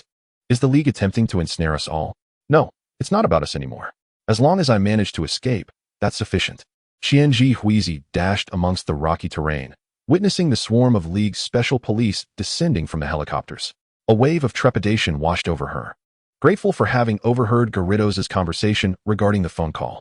Otherwise, Qianji Huizi watched as members of Team Rocket, captured and escorted, were led onto the helicopters. Her mood growing heavy. Although merely a minor operative, she felt no obligation to sacrifice herself for Team Rocket. Observing the very things that individual had tirelessly maintained being effortlessly destroyed, she could not help but feel a twinge of sorrow. Alas, each person is destined for their own path. I shall tread my own new route. With a soft sigh, Qianji Huizi refrained from glancing back. There is little worth reminiscing about the past, yet occasionally looking back is not without its merits. Report to Lord Wataru. The rocket team base has been completely cleared, and all members are being escorted onto the aircraft. Then we shall. The commander dispatched by the Alliance appeared rather timid in front of Wataru, seemingly intimidated by the vast disparity in their statuses and identities, rendering him somewhat subservient. It is time to depart. Ensure that you take good care of these rocket team members. Let the president decide how best to handle them later. The Alliance commander nodded, gesturing towards a nearby small helicopter, significantly larger than the one typically used by the Alliance for transporting prisoners. Upon boarding the helicopter, Ash and Shiba found themselves somewhat bewildered by the machinery, though they noted that others seemed proficient in operating it. They couldn't help but express their admiration. Albeit somewhat insincerely, the power of science is truly remarkable. Seated in the pilot's seat, Wataru familiarized himself briefly before preparing for takeoff. Are we ready, everyone? Ready? Ash and Shiba exclaimed in unison, their voices resonating so loudly that it nearly deafened Wataru. However, adhering to the principle of if you can't beat them, join them, Wataru cleared his throat and shouted at the top of his lungs, "Let us depart." As the helicopter ascended, Shiba suddenly recalled something and inquired, "How come I never knew you could fly a helicopter? Where did you learn? You have much yet to discover." As for where I learned, my father taught me while we were vacationing in the Orange Archipelago. Chapter 107, Arrival at the Island of Seven. A helicopter soared over the waters of the Kanto region, continuing its journey southward. The azure waves stretched endlessly, and Ash gazed down through the glass. The cerulean sea unfolded beneath him, with various Pokémon leaping from the water, their scales shimmering brilliantly in the sunlight. After a while, Ash grew somewhat weary of the unchanging ocean, which offered no particularly fascinating sights. So, that is the Island of Seven. Pika Pika. Pikachu perched on Ash's shoulder as the islands gradually came into view. The spaces between the islands were not particularly vast. From the sky, Ash could even see a speedboat darting between them. Up ahead is the Island of Seven. We shall first land on the first island and inquire with the residents if they have seen Sakiki's helicopter fly by. Wataru leaned out of the cockpit, addressing Ash, who was gazing at the sea, and Shiba, who was resting with his eyes closed. On the Island of Joy, near the Pokémon Center, there was an open battlefield that was typically unoccupied, making it the perfect spot for Wataru to land the helicopter. The thunderous roar gradually diminished as the helicopter's engine came to a halt. Dismounting the helicopter, Ash inhaled deeply the air of the Island of Joy. The air was rich with the scent of the sea, and with a single breath, Ash found it exceptionally refreshing. This was his first visit to an island, making even the commonplace flora and fauna seem intriguingly novel. All right, Ash, enough gazing. We must attend to business first. Okay, I'm coming. Ash's initial desire to swim was abruptly extinguished by Wataru's words, leaving him no choice but to follow them in seeking information from the island's residents regarding the whereabouts of the rocket team. Wataru, Ash, and Shiba split up to inquire about clues related to the rocket team, as it was more effective to ask separately rather than together. What did you say? An elderly man, leaning against a hillside with a view of the sea, shouted at the top of his lungs in front of a two-story cottage on the hillside of the Island of Joy. Wataru looked at him with exasperation and repeated, "Sir, have you seen a helicopter within our emblem?" "Huh? What emblem?" "The rocket team's, our emblem." "Our emblem? Our emblem? Our what?" "Sir, perhaps you should just take a rest." "All right, isn't it clear you just don't want to answer me?" Wataru thought to himself, feeling somewhat humiliated as a member of the Elite Four, being thwarted by an old man on a remote island.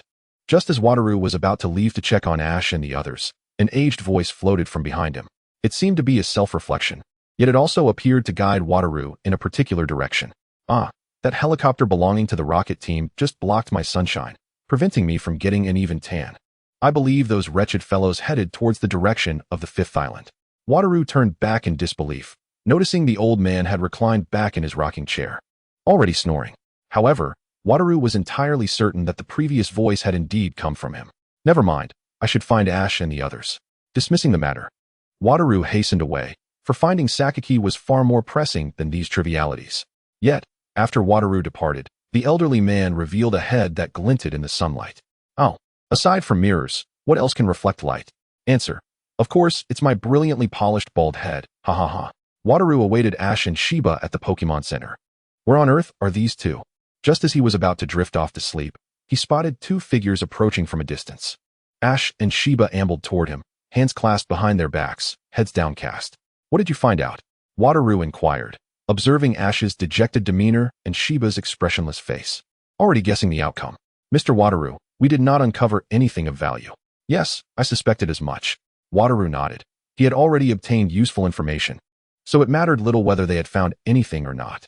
"However, we did acquire a plethora of souvenirs from the beach," Ash exclaimed, revealing a collection of trinkets he had been concealing behind his back. Most were shell bracelets and pearl necklaces, and even Shiba had purchased some. While Ash could give these gifts to Hanako, Wataru pondered for whom Shiba might bestow such items. Makoke.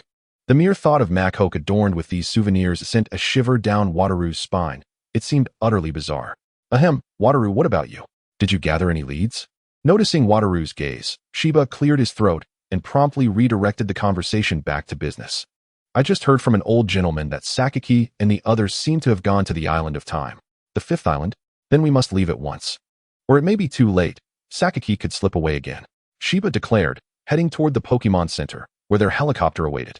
However, Wataru stopped him. explaining. It would be best to refrain from using the helicopter for now. Approaching the fifth island from the air would undoubtedly alert the rocket team. What should we do then, Mr. Wataru? A speedboat. There are ferries that regularly traverse between each island. Thus, we should head to the port. If we wait a short while, a boat will arrive. Ash nodded in a daze, trailing behind the two individuals. After a while, they reached the far edge of the island. A quaint little port seemed to be enveloped by warehouses. As Ash stepped inside, a liaison ship was conveniently docked at the boarding area. Master, to Island 5. Yolongdu greeted the captain seated in the cockpit. Island 5. Certainly, let us set sail. The engine at the rear of the vessel rumbled incessantly, creating a cacophony of sound. However, Ash and his companions, recently accustomed to the noise of a helicopter, found it bearable. Compared to the din of a helicopter's rotor blades, this was relatively mild. As they sat on the speedboat, the waves incessantly rocked the hull, creating a constant sensation of turbulence around Ash and his friends. Fortunately, none of them experienced seasickness. Otherwise, they would undoubtedly be expelling rainbows at this moment. This is Island 5, the Island of Time. Before their eyes, apart from a couple of houses, there was no sign of civilization. The rest of the area remained untouched, preserving its primal beauty. Team Rocket could hardly remain here. I suspect they have ventured deeper into the island. Yolongdu slightly raised his head, his gaze indicating the verdant forest to the east of Island 5. Ash and Shiba understood instantly, comprehending Yolongdu's implication. The trio, accompanied by a mouse, passed a resort not far from the port and followed a path into the forest. Sakamoto and Apollo, along with several lower-tier Team Rocket members, transported the armor to the base via speedboat, carefully stowing it in a stable location. Fearful of any unforeseen accidents. Boss Sakamoto, what is this armor for? One of the members inquired. You'll find out soon enough. Rest assured, Apollo, you will witness it shortly. You will see the might of Team Rocket, the preparations we have long undertaken to conquer the world. Their spirits were buoyed by Sakamoto's enthusiasm, as if they were already immersed in the dream they had relentlessly pursued. Yet, the sudden blaring of alarms within the base abruptly shattered the scene, yanking them from their reverie. What is happening? Apollo glowered at the person in charge. Lord Apollo, it's the warehouse supervisor stammered, presenting a monitor that displayed Yolongdu, Shiba, and Ash rampaging through the base. No one could halt their advance, regardless of who stood in their way. Boss Sakamoto, you go ahead. I'll handle those pesky little mice. I appreciate it. I shall take my leave now. Waving to the crew in the cockpit, also members of Team Rocket, the speedboat roared to life.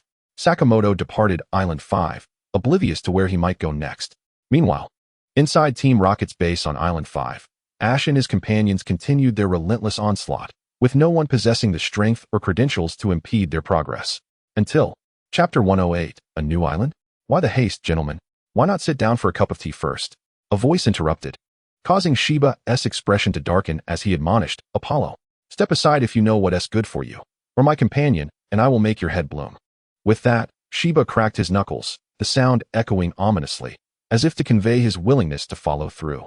Yolongdu discreetly distanced himself from Shiba. What's with the insistence on dragging me along? I am not one to behave so rudely.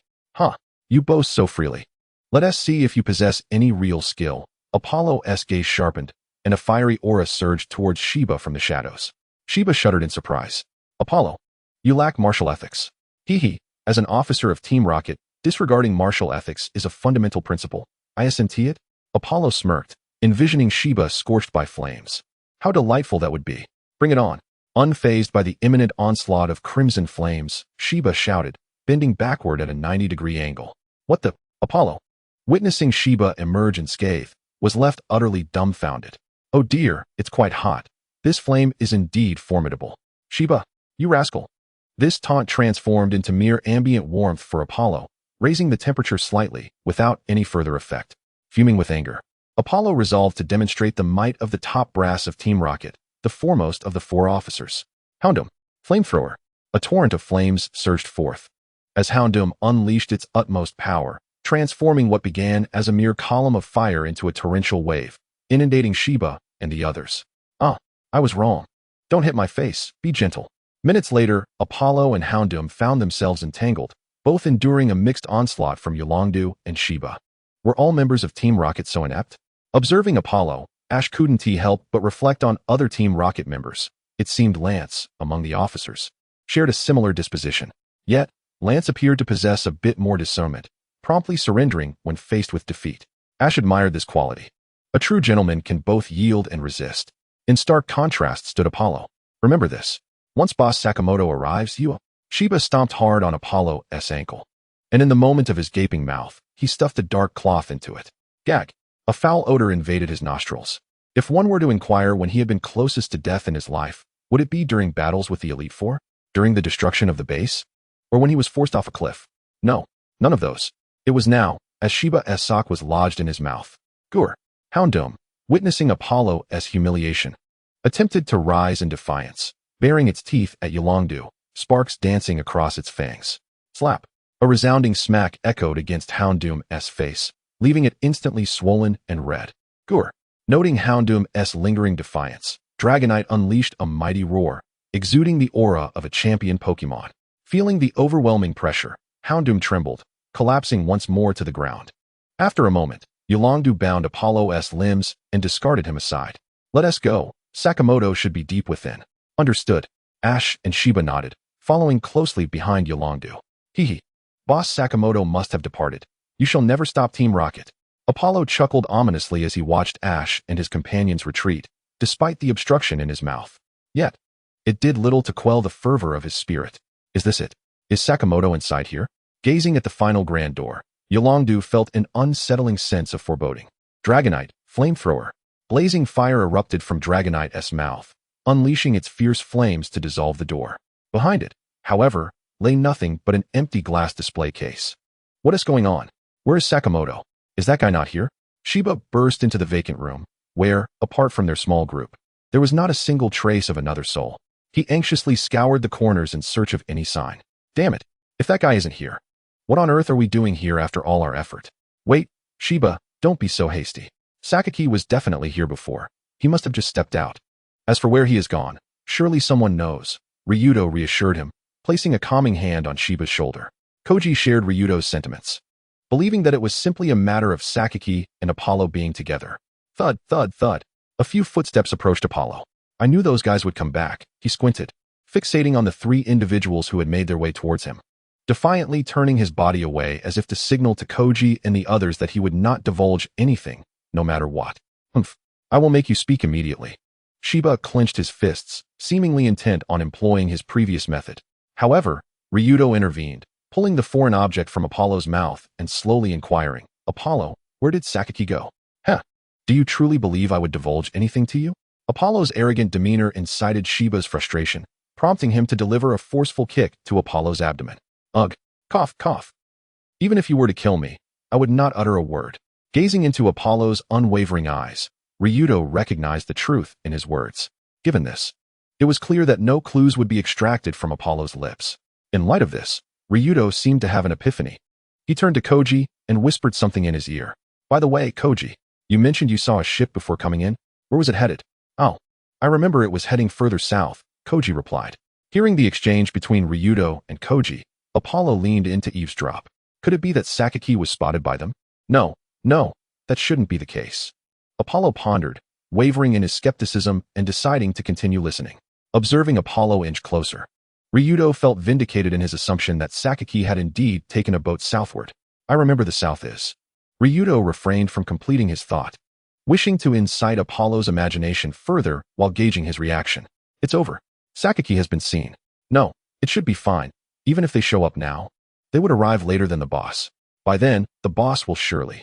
As thoughts of Sakaki flooded Apollo's mind, he felt indifferent and resolved to just tell them. As expected of the top of the four heavenly kings, Ryudo. Indeed, our boss Sakaki has gone to New Island. If you don't hurry to stop him, this world will inevitably belong to Team Rocket. Haha. Thank you, Apollo. I was pondering which direction south was. Turns out it's New Island. What? They don't know? How infuriating. Are they trying to extract information from me? How despicable. You. Apollo attempted to voice his objections, but Ryudo, having achieved his goal, was no longer interested in hearing him speak. He picked up a sock from the ground and stuffed it back into Apollo's mouth. MMPH. Bound and gagged, Apollo could only emit muffled whimpers. What do we do now, Mr. Ryudo? Koji pointed towards the rocket base behind them. Fear not. I have already contacted the League. Reinforcements will arrive shortly. We simply need to set sail. Nodding in acknowledgement of Ryudo's explanation, Koji joined his companions as they boarded the vessel, continuing southward across the sea. After a considerable journey, they encountered an island shrouded in ominous clouds. While it appeared unremarkable from a distance, it was peculiar that aside from New Island being enveloped in darkness, all other regions remained under clear skies and fluffy white clouds. New Island, Sakaki. Gazing at New Island, images of Professor Fuji arose in Koji's mind. Chapter 109. The Appearance of Sakaki. Upon reaching an uninhabited island south of Seven Island, Koji and his companions were astonished to discover a colossal castle. Is this Sakaki's creation? Before the magnificent castle, reminiscent of something out of a fairy tale, Ryudo felt a profound sense of awe for the first time. How much time and effort must have gone into this? Was Sakaki truly so idle? Unable to comprehend, Ryudo, who had known Sakaki for quite some time, found it hard to believe that he would squander his resources on such frivolities. What could possibly motivate him? Ryudo was left perplexed. With a creak, as Koji attempted to push open the castle's grand door, it seemingly sensed their arrival and opened automatically. The vast hall within was devoid of any presence, seemingly welcoming their entrance. Shiba, observing Koji's hesitance, took the lead, bellowing, "Hey, Sakaki, stop hiding. Come out and face us for making us take such a long detour. You are ready to be dealt with, aren't you?" The echo of Shiba's booming voice reverberated throughout the castle. After a moment of waiting, Sakaki did not emerge. Surveying the hall, Koji was convinced that given the volume of Shiba's voice, there were only two possible reasons for Sakaki's absence. Either he was deaf or he was feigning ignorance. Clearly, the former was improbable, which led to the conclusion that it was the latter. While Shiba called out to Sakaki, Koji was lost in thought, whereas Ryudo meticulously examined the hall. The intricate patterns seemed to belong to a bygone era. How had Sakaki achieved this? As he traced the walls, Ryudo felt as if he could sense the passage of time etched within. Moreover, he realized something profound. This castle was undoubtedly not a pre-existing structure on this island. Taking a deep breath, Shiba prepared to shout Sakaki's name once more. Sak-dash. All right. No need to shout. A voice abruptly interrupted him. Sakaki emerged from the dark corridor, chin raised slightly, casting a sidelong glance at Koji and the others. Long time no see, Shiba, Ryudo. And you. The little brat from the Sylph Company. If I recall correctly, your name is Koji, right? Heh, you certainly have the audacity to come here. Of course. The embodiment of evil you are about to be apprehended by Mr. Ryudo, and I must witness it firsthand. Your vile, detestable, filthy organization will be utterly dismantled by us. Koji declared. You are absolutely correct. We shall be the ones to defeat you. Team Rocket will cease to exist from this day forth. With Sakaki's arrival, Ryudo no longer fixated on the wall's designs. Upon seeing Sakaki, he dismissed those details entirely. Heh, do you truly think you can accomplish that? If you can, then come and try? Sakaki retorted. I now possess the greatest power in this world. With a snap of his fingers, Sakaki spread his arms wide, as if to embrace that very power. Come forth. The pinnacle of Team Rocket's achievements. Click, click, click. In the darkness of the corridor, there echoed a sound reminiscent of ancient warriors clad in armor marching. For reasons unknown, Ash was abruptly reminded of the glass cabinet he had encountered on the fifth island. What they had speculated about at that time might soon reveal its true form. As the heavy footfalls drew ever closer, Ash and his companions gradually discerned the source of the sound. A humanoid figure emerged, adorned in gleaming silver technological armor, complete with a slender, elongated tail. Its true visage obscured by a mask. Ash and his friends could only make out the outline of its body, unable to discern its genuine appearance. No matter how hard they tried. Mr. Dato, do you recognize this? Ash hesitated, unsure whether to refer to it as a Pokémon or a human. Although it appeared to be a Pokémon at first glance, Ash had an inexplicable feeling that it bore the essence of humanity, evoking a familiar scent. I don't know, but... Dato swallowed hard, his demeanor akin to that of one facing a formidable adversary. But this creature is undoubtedly powerful. With a soft clack, the silver armor shifted slightly, and an aura of might that even champions could not rival surged throughout the hall. Dragonite. Shiba, I need your assistance.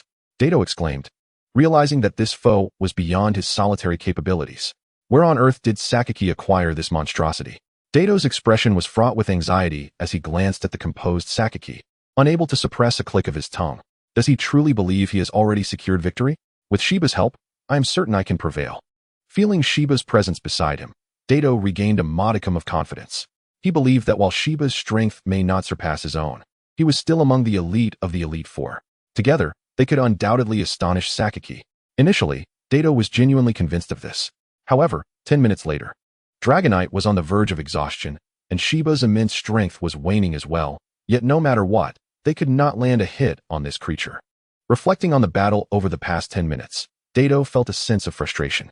Every time Dragonite launched an attack, the silver-armored Pokémon seemed to possess the ability to foresee the future, effortlessly evading their strikes, even when he and Shiba managed to corner it. Launching coordinated assaults that should have forced it into a perilous situation, it evaded their attacks in an extraordinarily bizarre and inexplicable manner. This relentless evasion was driving Dato to the brink of madness, yet he was not at his limit. If this isn't working, Shiba, take Ash and escape. Wait, what are you planning to do? Shiba inquired, unable to fathom what dangerous actions Dato might undertake next. Logically, if their strongest Pokémon were unable to prevail, did Dato truly have a chance for a comeback? Ugh, I didn't want to show you this, especially since I'm not quite adept at it. Dato inhaled deeply and then shouted, unleashing a powerful surge of energy from within himself. The energy spread like a carpet, enveloping every corner of the hall. The fatigue that had previously weighed heavily upon him vanished, replaced by an even greater force. What is this? Is Dragonite's fatigue being restored? Just as Ash stood dumbfounded, Dragonite appeared revitalized, its pupils reflecting the fury of a dragon-type Pokémon. Trainer's Domain, activate. Sacred Realm of Dragons. Dato proclaimed, as around him, the surrounding dragon energy crystallized into a tangible form, transforming the arena into a unique battlefield.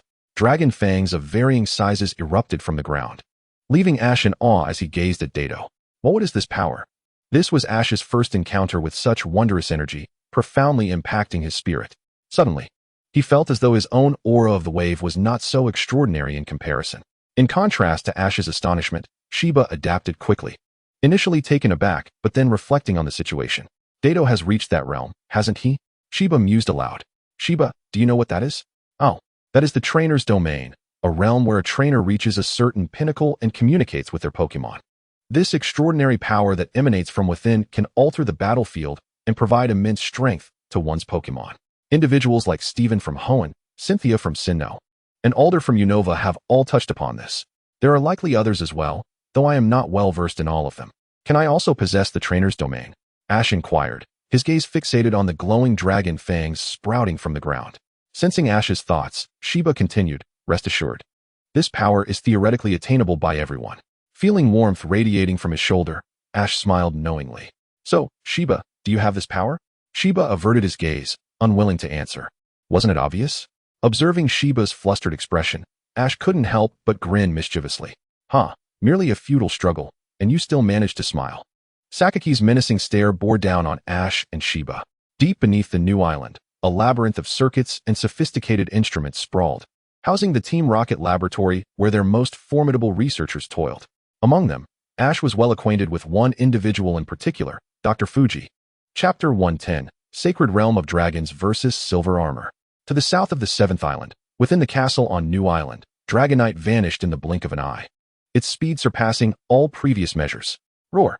Accompanied by a dragon's roar, Dragonite launched a furious punch towards the silver Pokémon. My Sacred Realm of Dragons can restore the vitality of dragon-type Pokémon and significantly enhance their strength. Let's see how you evade this. Here we go. Dragonite Flame Punch. Enveloped in crimson flames, Dragonite unleashed a scorching blow. The mysterious Pokémon attempted to evade, but Dragonite's speed was overwhelming, landing a punch squarely against its silver armor. Yet, the impact left no trace upon the armor. However, beneath the mask, Dato sensed a flicker of surprise in the creature's cold eyes. TSK, even extreme heat cannot melt that? What metal is it made from? Dato scrutinized the figure closely. But at last, I managed to land a hit. If one blow isn't enough, then I shall unleash many. Dragonite, maximum speed. Show it your might. Dragonite inhaled deeply, executing a flurry of flame punches with relentless fervor. The endless barrage of fiery punches struck the silver Pokémon. What's wrong? Aren't you going to fight back? Or is it that you lack the ability to retaliate, Sakaki? Dragonite seemed to dominate the battle, delivering countless flame punches to the silver armor. The sounds of clanging echoed as the punches met the armor. The silver-armored Pokémon ceased its evasions, 3 fingers extending slightly forward, ready to make contact with Dragonite's flame punch.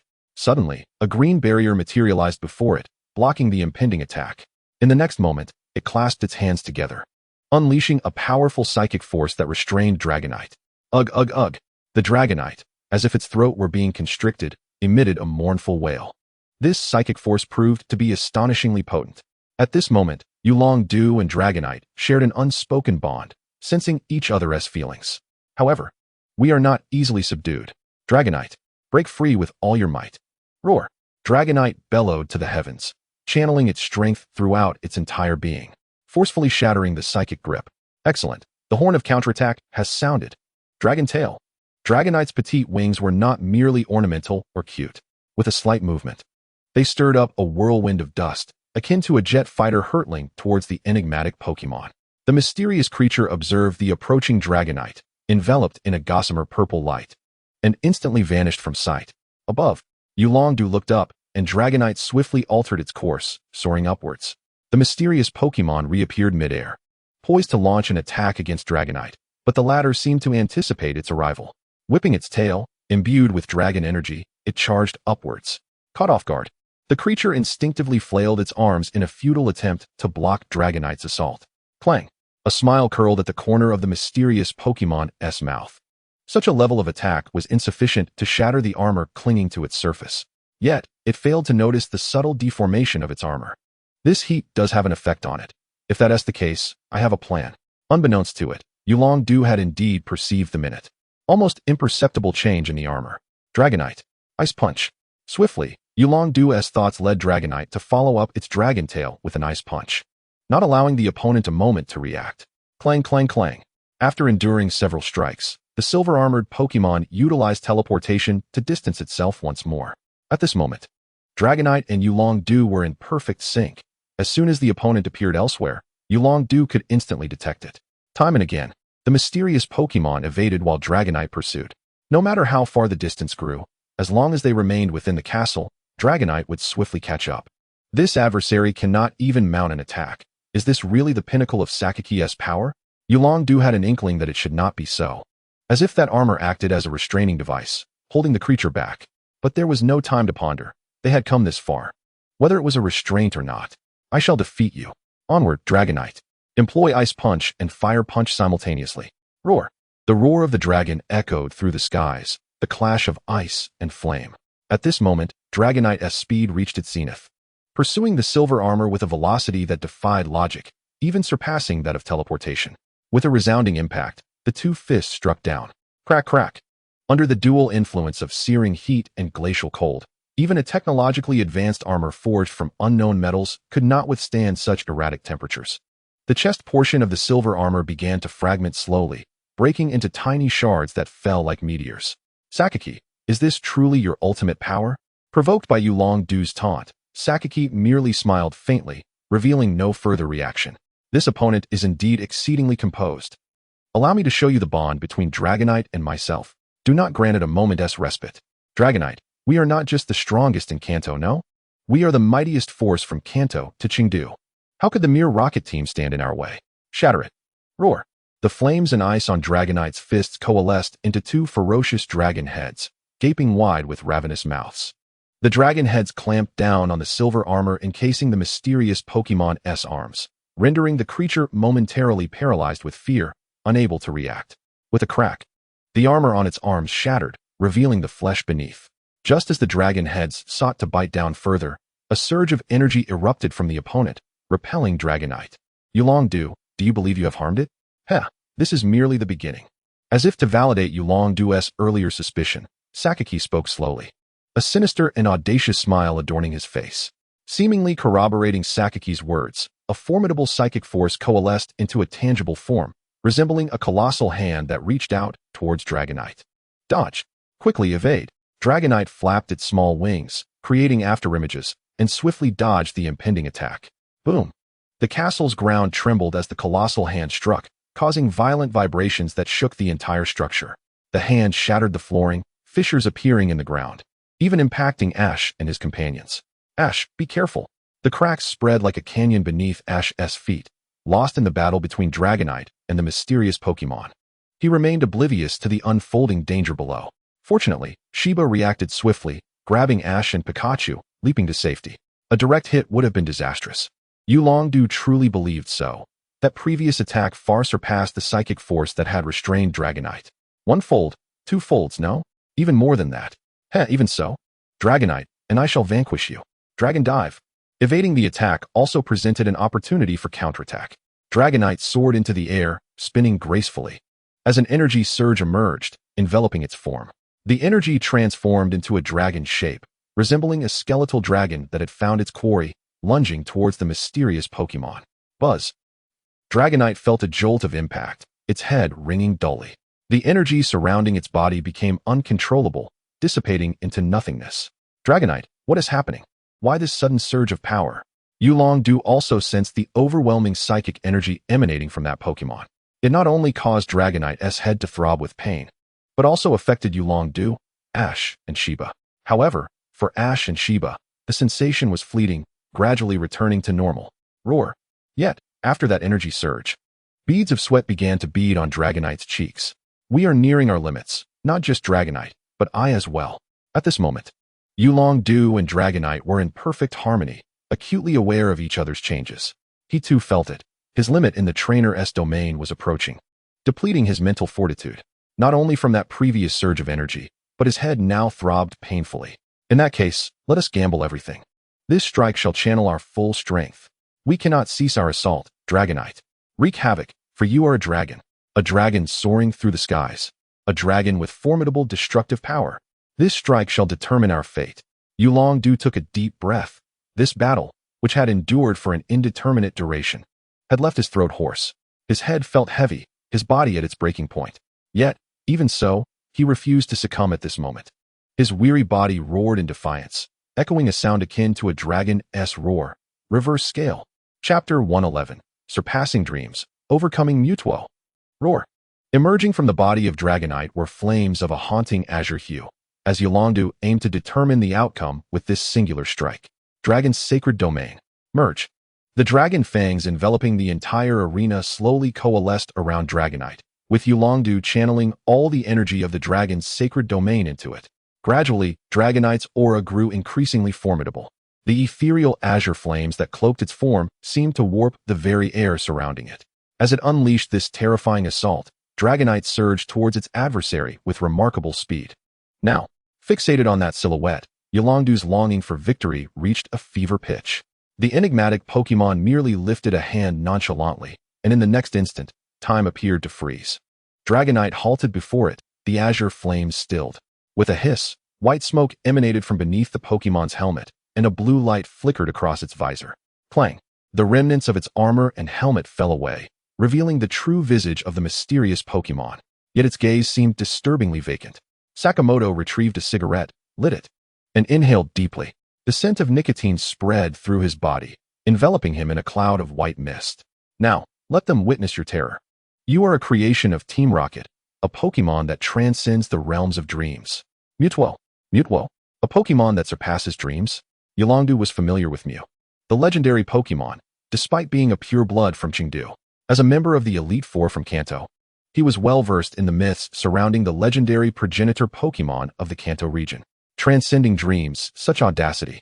Yulongdu scoffed, for Mew was a legendary entity. How could a mere artificial Pokémon crafted by Team Rocket possibly rival the progenitor, Mew? Dragonite. Let us shatter its pretentious facade. Yulongdu bellowed with great effort, yet upon finishing, he realized that for reasons unknown, Dragonite had come to a standstill in midair, utterly immobilized. What is happening? This is unprecedented. Move, Dragonite. Hearing Yulongdu's voice, Dragonite contorted its expression in agony, straining to escape its confinement. Mutuo floated effortlessly, drawing near to Dragonite. 3 fingers brushed against Dragonite's head, causing Yulongdu to break into a cold sweat. No attack? What does it intend to do? Just as Yulongdu contemplated this, a blue light glimmered in Mutuo's gaze. Roar!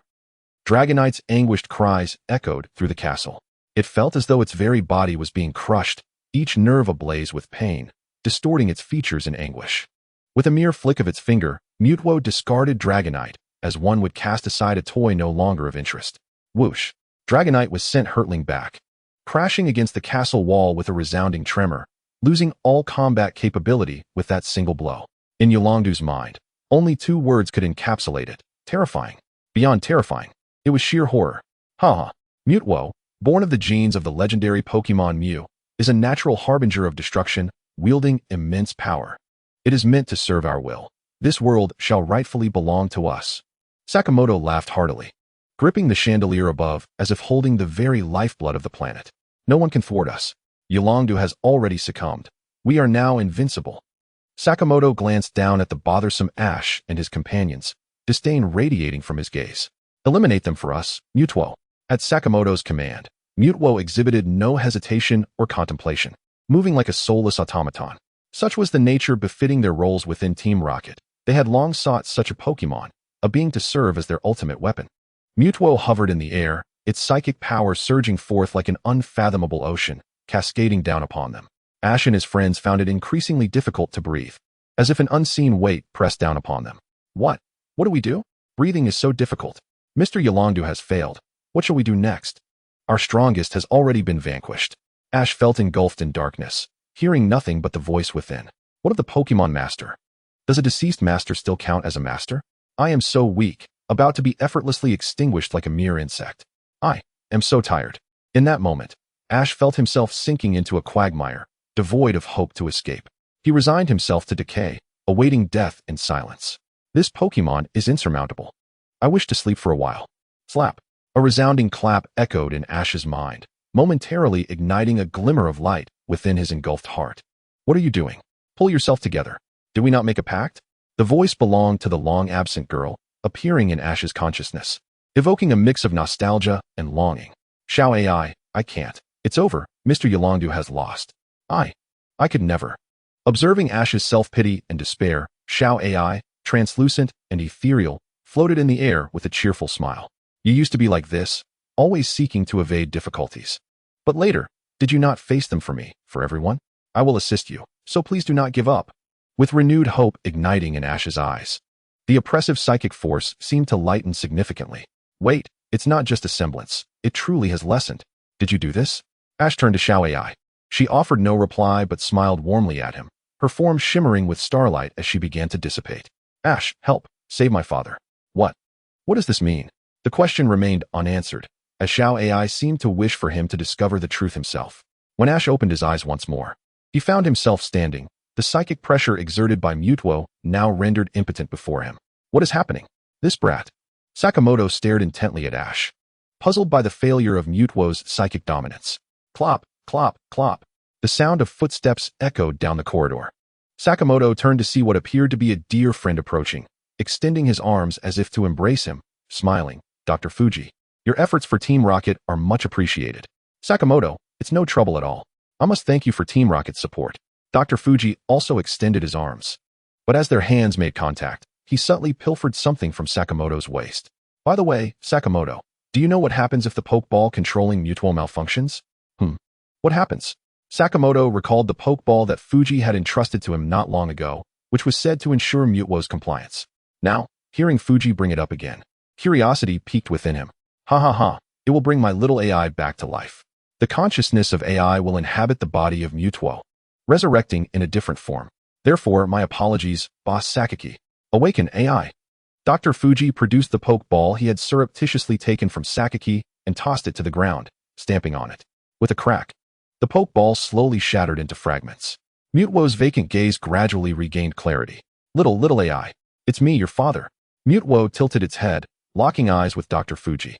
Is that AI? That feeling, that gaze, it doesn't seem to match at all. Then is it Mutuo? Ignoring Dr. Fuji, Mutuo surveyed its unfamiliar surroundings. Where am I? Reflecting on the scenes from the laboratory, Mutuo seemed to recall something. I am Mutuo, the Pokemon that transcends dreams. What is the purpose of my existence? Mutuo did not speak, yet this tender voice resonated in the hearts of all present. You are Mutuo.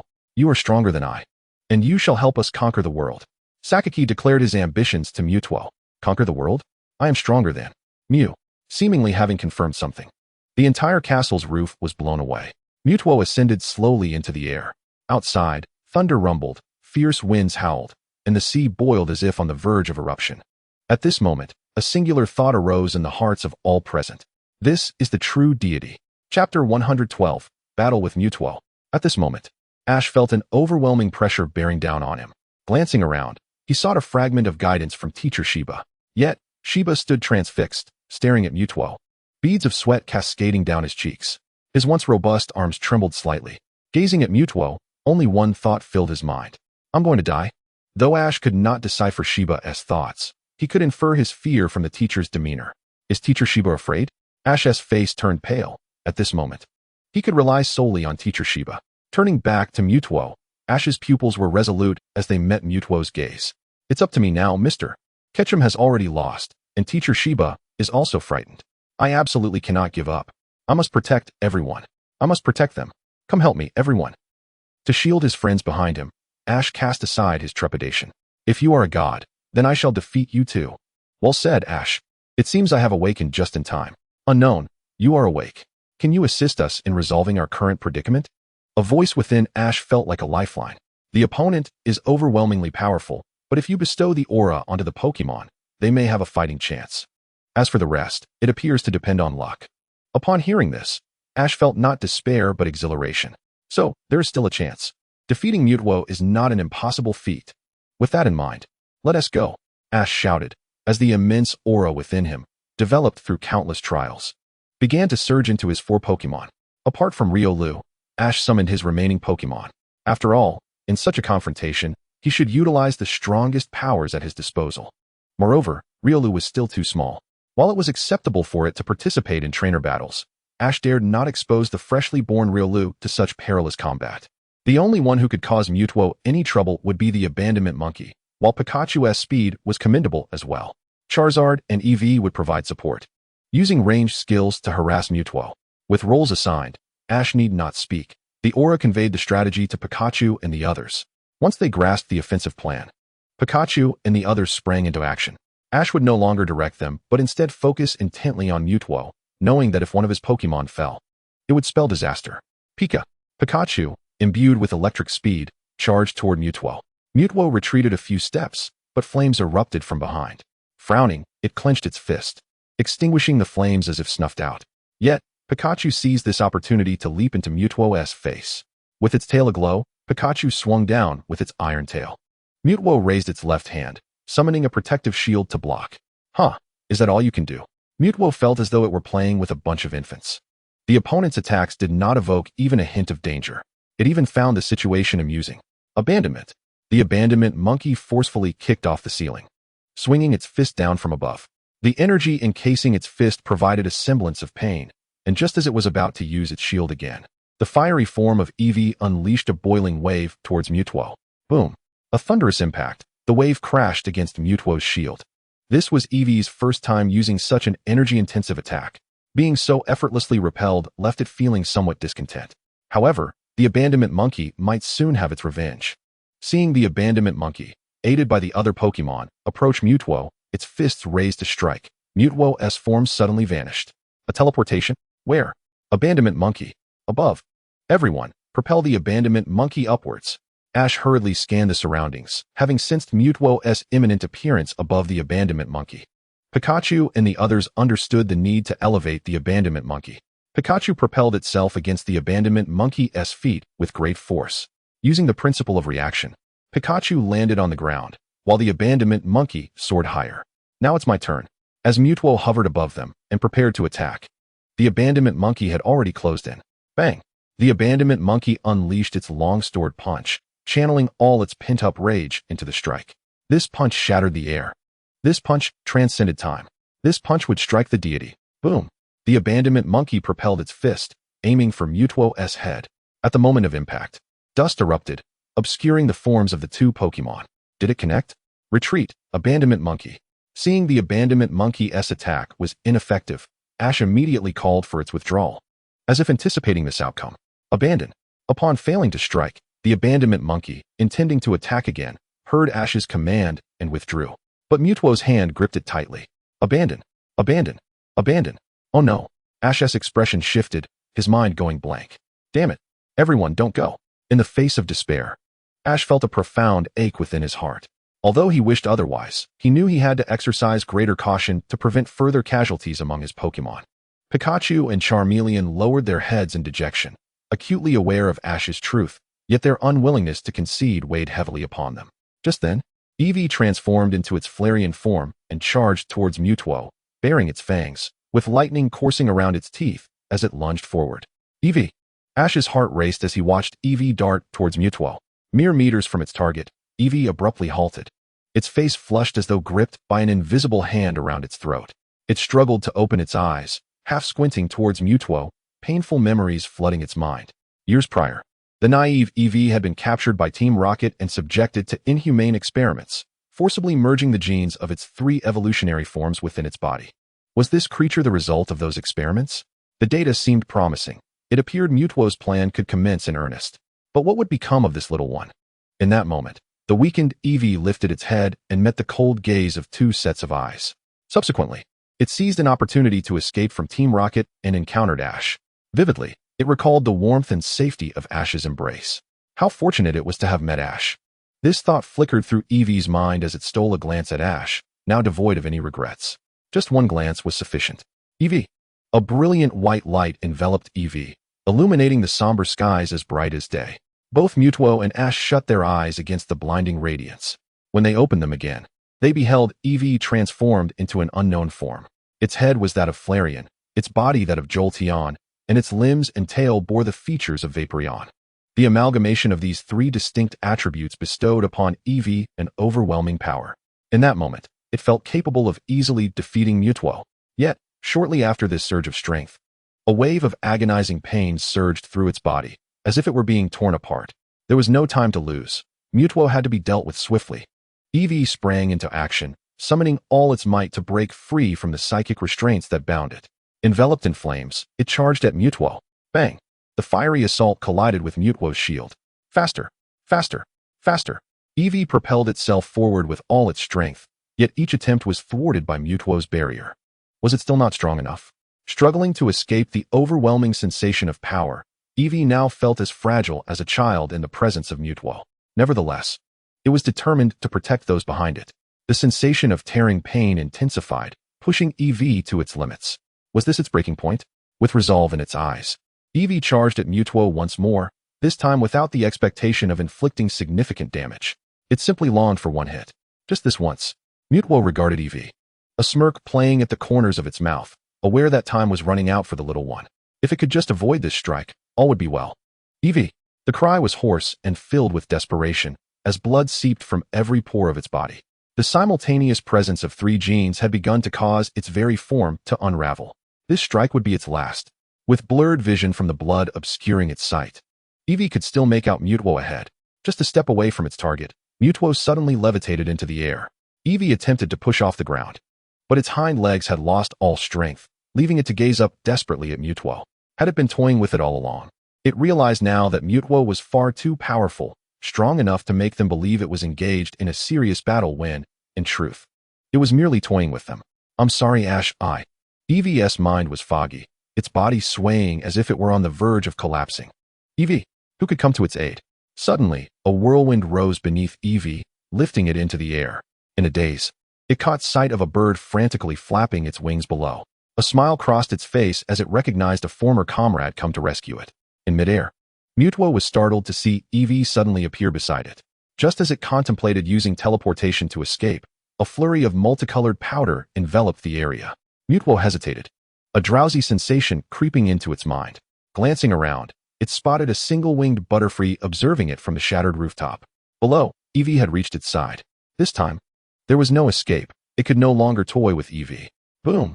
The deafening sound of an explosion reverberated throughout the sky. In that moment, Eevee burst forth like a firework, radiating its final brilliance against the backdrop of the heavens.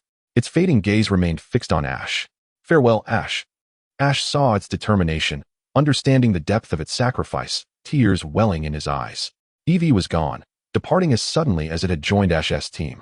Yet it had not fallen in vain.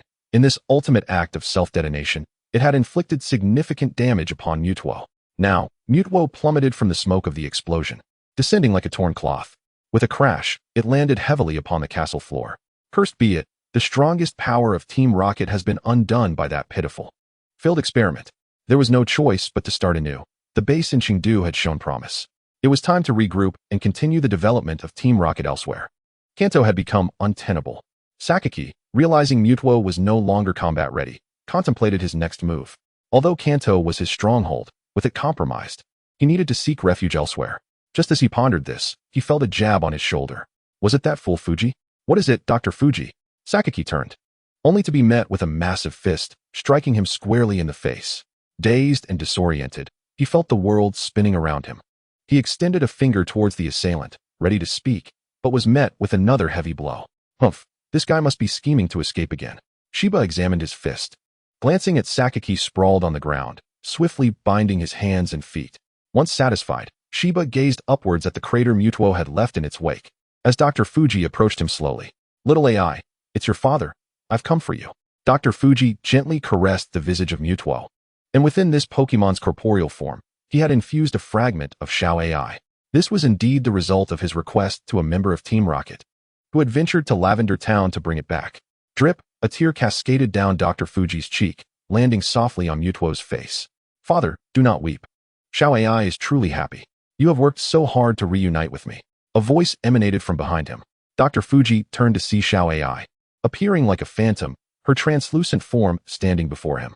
In disbelief, he rubbed his eyes, unable to fathom the reality of this moment. Yet, it seemed undeniably true. He rushed forward and embraced the ephemeral Xiao AI.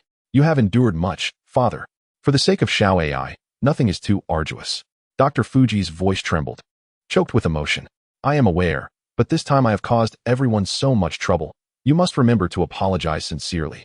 As she spoke, Xiao AI's form began to dissolve gradually. Dr. Fuji reached out, yet his arm passed straight through her. He wept, his legs buckling as he knelt before her. The darkened sky parted, and sunlight poured down from above, illuminating every face. Ash gazed toward the horizon, watching the sun rise, his heart heavy with sorrow. Once again, he had failed to protect his companions. Though enveloped in warmth, his heart felt frigid. Cyndaquil and the rejuvenated Gyarados regarded Ash, unsure how to console him. They exchanged glances, silently standing beside him, providing a tranquil space. The new island incident had concluded, with Sakaki apprehended and the cadre captured. The remnants of Team Rocket and Kanto began to disband, until one individual emerged, altering the fate of the remaining members. A week after the new island incident, with a month remaining before the Kanto League competition, Ash found himself with only 4 Pokemon. Although Gyarados had suggested he could participate in the tournament without badges, he still required at least 6 Pokemon. To gather the final 2 for the competition, Ash received a ticket from Cyndaquil, destined for 7 Island. It seemed she wished for him to rest, and perhaps find suitable Pokemon along the way. In Pallet Town, the home once devastated by Team Rocket had been exquisitely restored by the League. "Ash, Pikachu, come quickly. This will be our new home, and it's even larger than before," Hanako exclaimed, her eyes sparkling at the sight of the brand new house. Now 1.5 times the size of their previous dwelling, surpassing even Professor Oak's laboratory. It had become the largest structure in Pallet Town. The League had also tended to the flower beds and backyard, planting a variety of fruit trees. Hanako's eyes gleamed with excitement as she pulled Ash into their home. Though she had prepared herself, the opulence of the house astonished her. Aside from minor changes to their and Ash's room, the living room had expanded, easily accommodating dozens of Pokemon. The kitchen had grown as well, capable of preparing meals for a dozen people at once. The house even boasted a library, a tranquil space for quietude, seemingly soundproofed. Additionally, there was a room designated for Pokemon to rest, as spacious as the living room, comfortably housing numerous Pokemon. Gazing at this grand abode, Ash felt an inexplicable void despite its magnificence. Yet, seeing his mother's elated expression, he decided to overlook it. "Ash, be careful on your journey. And remember to eat 3 meals a day. I will definitely come to cheer for you at the League." "I know, Mom, I will." Departing from Pallet Town, Ash planned to traverse the underground tunnel from Pewter City to Leaf Green City. Though filled with Diglett, this route was indeed faster than detouring to Cerulean City. With that thought, Ash set forth, first passing through Viridian City. Upon embarking once more, he found himself once again besieged by a flock of Spearow. However, this time, he managed to evade them with greater ease. Pikachu unleashed a powerful thunderbolt, dispatching the Spearow effortlessly, prompting Ash to reflect on his growth. Feeling closer to becoming a Pokémon Master. Continuing on, the skies grew ominously dark, and the air was thick with moisture. "Is it about to rain? We should find shelter." Ash and Pikachu searched the area and discovered a small cave. As they stepped inside, the rain began to pour outside. Venturing deeper, they encountered numerous wild Pokemon, all staring at Ash with trepidation. "I mean no harm. I am merely seeking refuge from the rain," Ash assured them, releasing his other 3 Pokemon. Upon seeing Charmeleon and the others, the wild Pokemon recognized their development and sensed Ash's responsibility as a trainer. Though their fear dissipated, they did not approach him. Charmeleon, could you lend me a hand? Ash disregarded the wild Pokemon's apprehension, confident they would soon change their perception of him.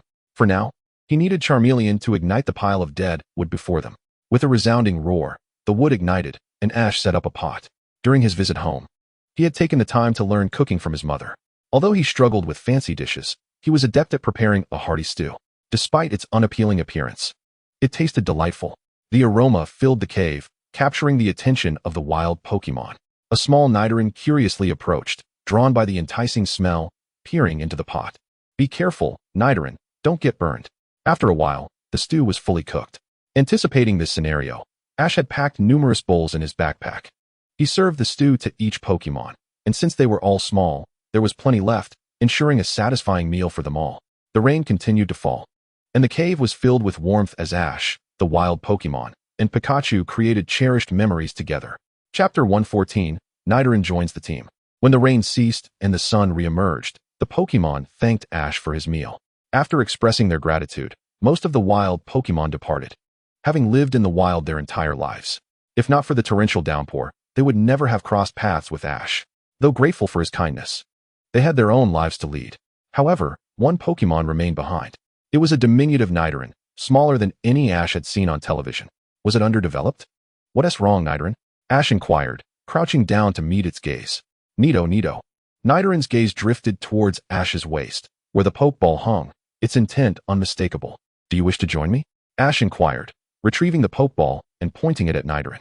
With a gentle headbutt, Nidoran approached Ash, harboring no ulterior motives. It simply sensed that following him would ensure its sustenance, and perhaps even grant it the strength to become formidable, akin to its parents. Having captured Nidoran, Ash continued on his journey towards Pewter City. In the interim, he routinely checked Nidoran's status panel. Nidoran gender, male type, poison ability, adaptability trainer, Ash level, standard beginner potential, gym beginner learned moves, poison sting, tackle, double kick. Horn attack, unlearned moves.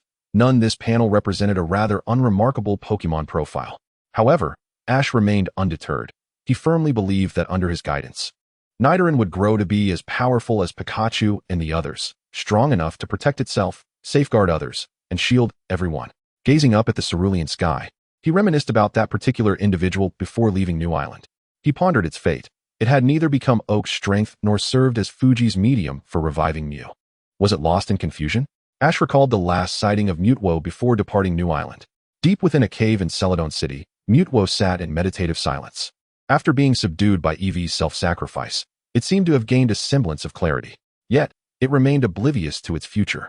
Once believing itself to be the strongest, it had been vanquished before conquering the world, undoubtedly shattering its confidence. Now, it languished in the cave, existing in the shadows day and night. Suddenly, a series of footsteps echoed nearby. Who could it be? As it peered into the passageway, Mutwo widened its eyes, unleashing a surge of psychic energy that rushed forth like a powerful wave. With a resounding thud, its psychic force collided with an unseen object, gradually revealing a figure amidst the darkness. Ah, Mutwo, what a pleasure to meet you. Would you be so kind as to assist me?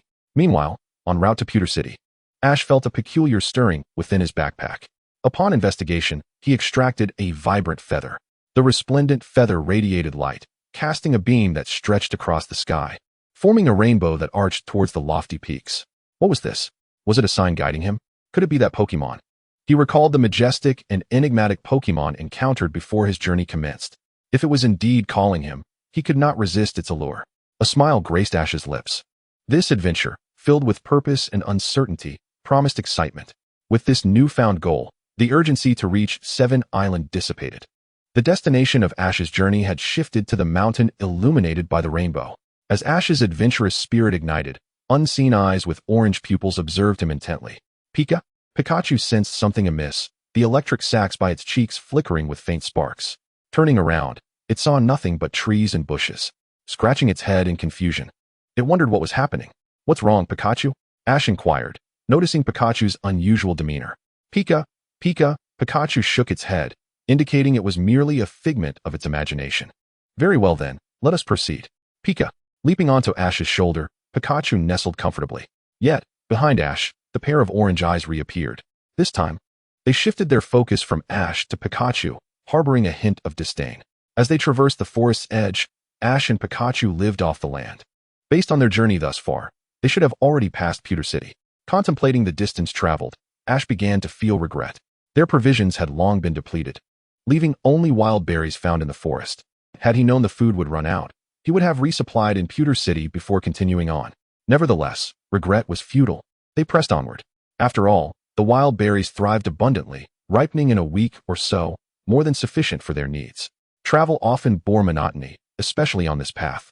Although Ash believed he was progressing swiftly, every time he glanced up at the distant peaks, they appeared ever unreachable. "Is there a town ahead?" he exclaimed, elated at the prospect of finally indulging in delicious food. After several days in the forest, he longed for human interaction and, most importantly, a meal that was not solely berries. Having encountered a town at last, he resolved to feast heartily before departing. As he entered the town, the rich aroma of cooking wafted through the air, and the streets bustled with activity. This town was quite sizable. Consulting his map, Ash noted that it was roughly 2/3 the size of Cerulean City, a place that could aptly be described as a town or city. Named Woodpecker Town, its culinary specialties included freshly baked berry tarts and berry medleys. However, Ash merely glanced at the offerings before losing interest. Why? Because of the word berry in the descriptions. Ash would rather consume a bowl of plain noodles than touch another berry. Thus, he and Pikachu sought out a noodle shop, ordering 2 large bowls of noodles and a smaller one for Pikachu. As the noodles arrived, Ash eagerly dug in. Just as he was relishing his meal, a mother and son entered the shop.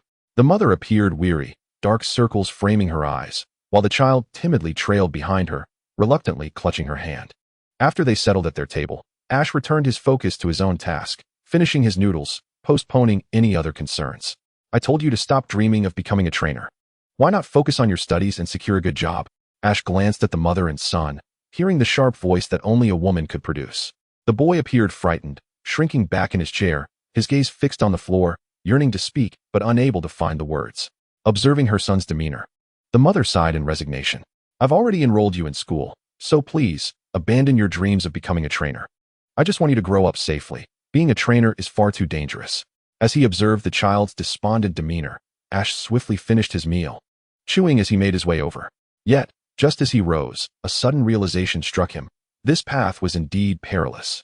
The specter of death loomed at every turn, and not every mother was as protective as his own. Though it may seem selfish, was it not also a manifestation of a mother's love for her child? And what of himself, having lost several companions and unable to safeguard those he cared for? Did he truly possess the right to challenge her perspective? Ash stood frozen, fixated on their retreating figures. It was not until Pikachu's call broke the spell that he regained his senses. "Let us go, Pikachu. We shall explore the town." Pikachu, cradled in Ash's arms, sensed a disquiet in his companion's emotions, but could not quite articulate the source of its concern, resigning itself to follow Ash down the road. Chapter 115. The Boy from Mekon Town. The Collision of Dreams and Reality. Is that the boy from earlier? As Ash strolled through the streets, he spotted the young lad who had been chastised by his mother in the noodle shop. "Pikachu, what are your thoughts on what just transpired?" Pikachu. What do you mean? You simply observe with your eyes." Ash felt somewhat foolish for asking, yet in his quest for Pikachu's insight, he endeavored to express himself in a manner it could comprehend. "What I mean is, he seems to aspire to be a trainer, but his mother forbids it. What do you think?" Pikachu initially considered responding with a suggestion to think logically, but a spark of understanding coursed through its mind. It dawned upon Pikachu that Ash's true desire was not merely its opinion, but rather a rationale to act, a reason to assist this wayward boy. Well, that simplifies matters considerably. After spending so much time with Ash, Pikachu could almost intuit his thoughts. Pikachu? Pikachu? What do you mean? Haven't you already made your decision? What is wrong with supporting his dreams? It is precisely because of dreams that one can steadfastly forge ahead. Is it not so? Indeed. Let us go, Pikachu. We must help this child. As Ash spoke, the boy ventured into an alleyway.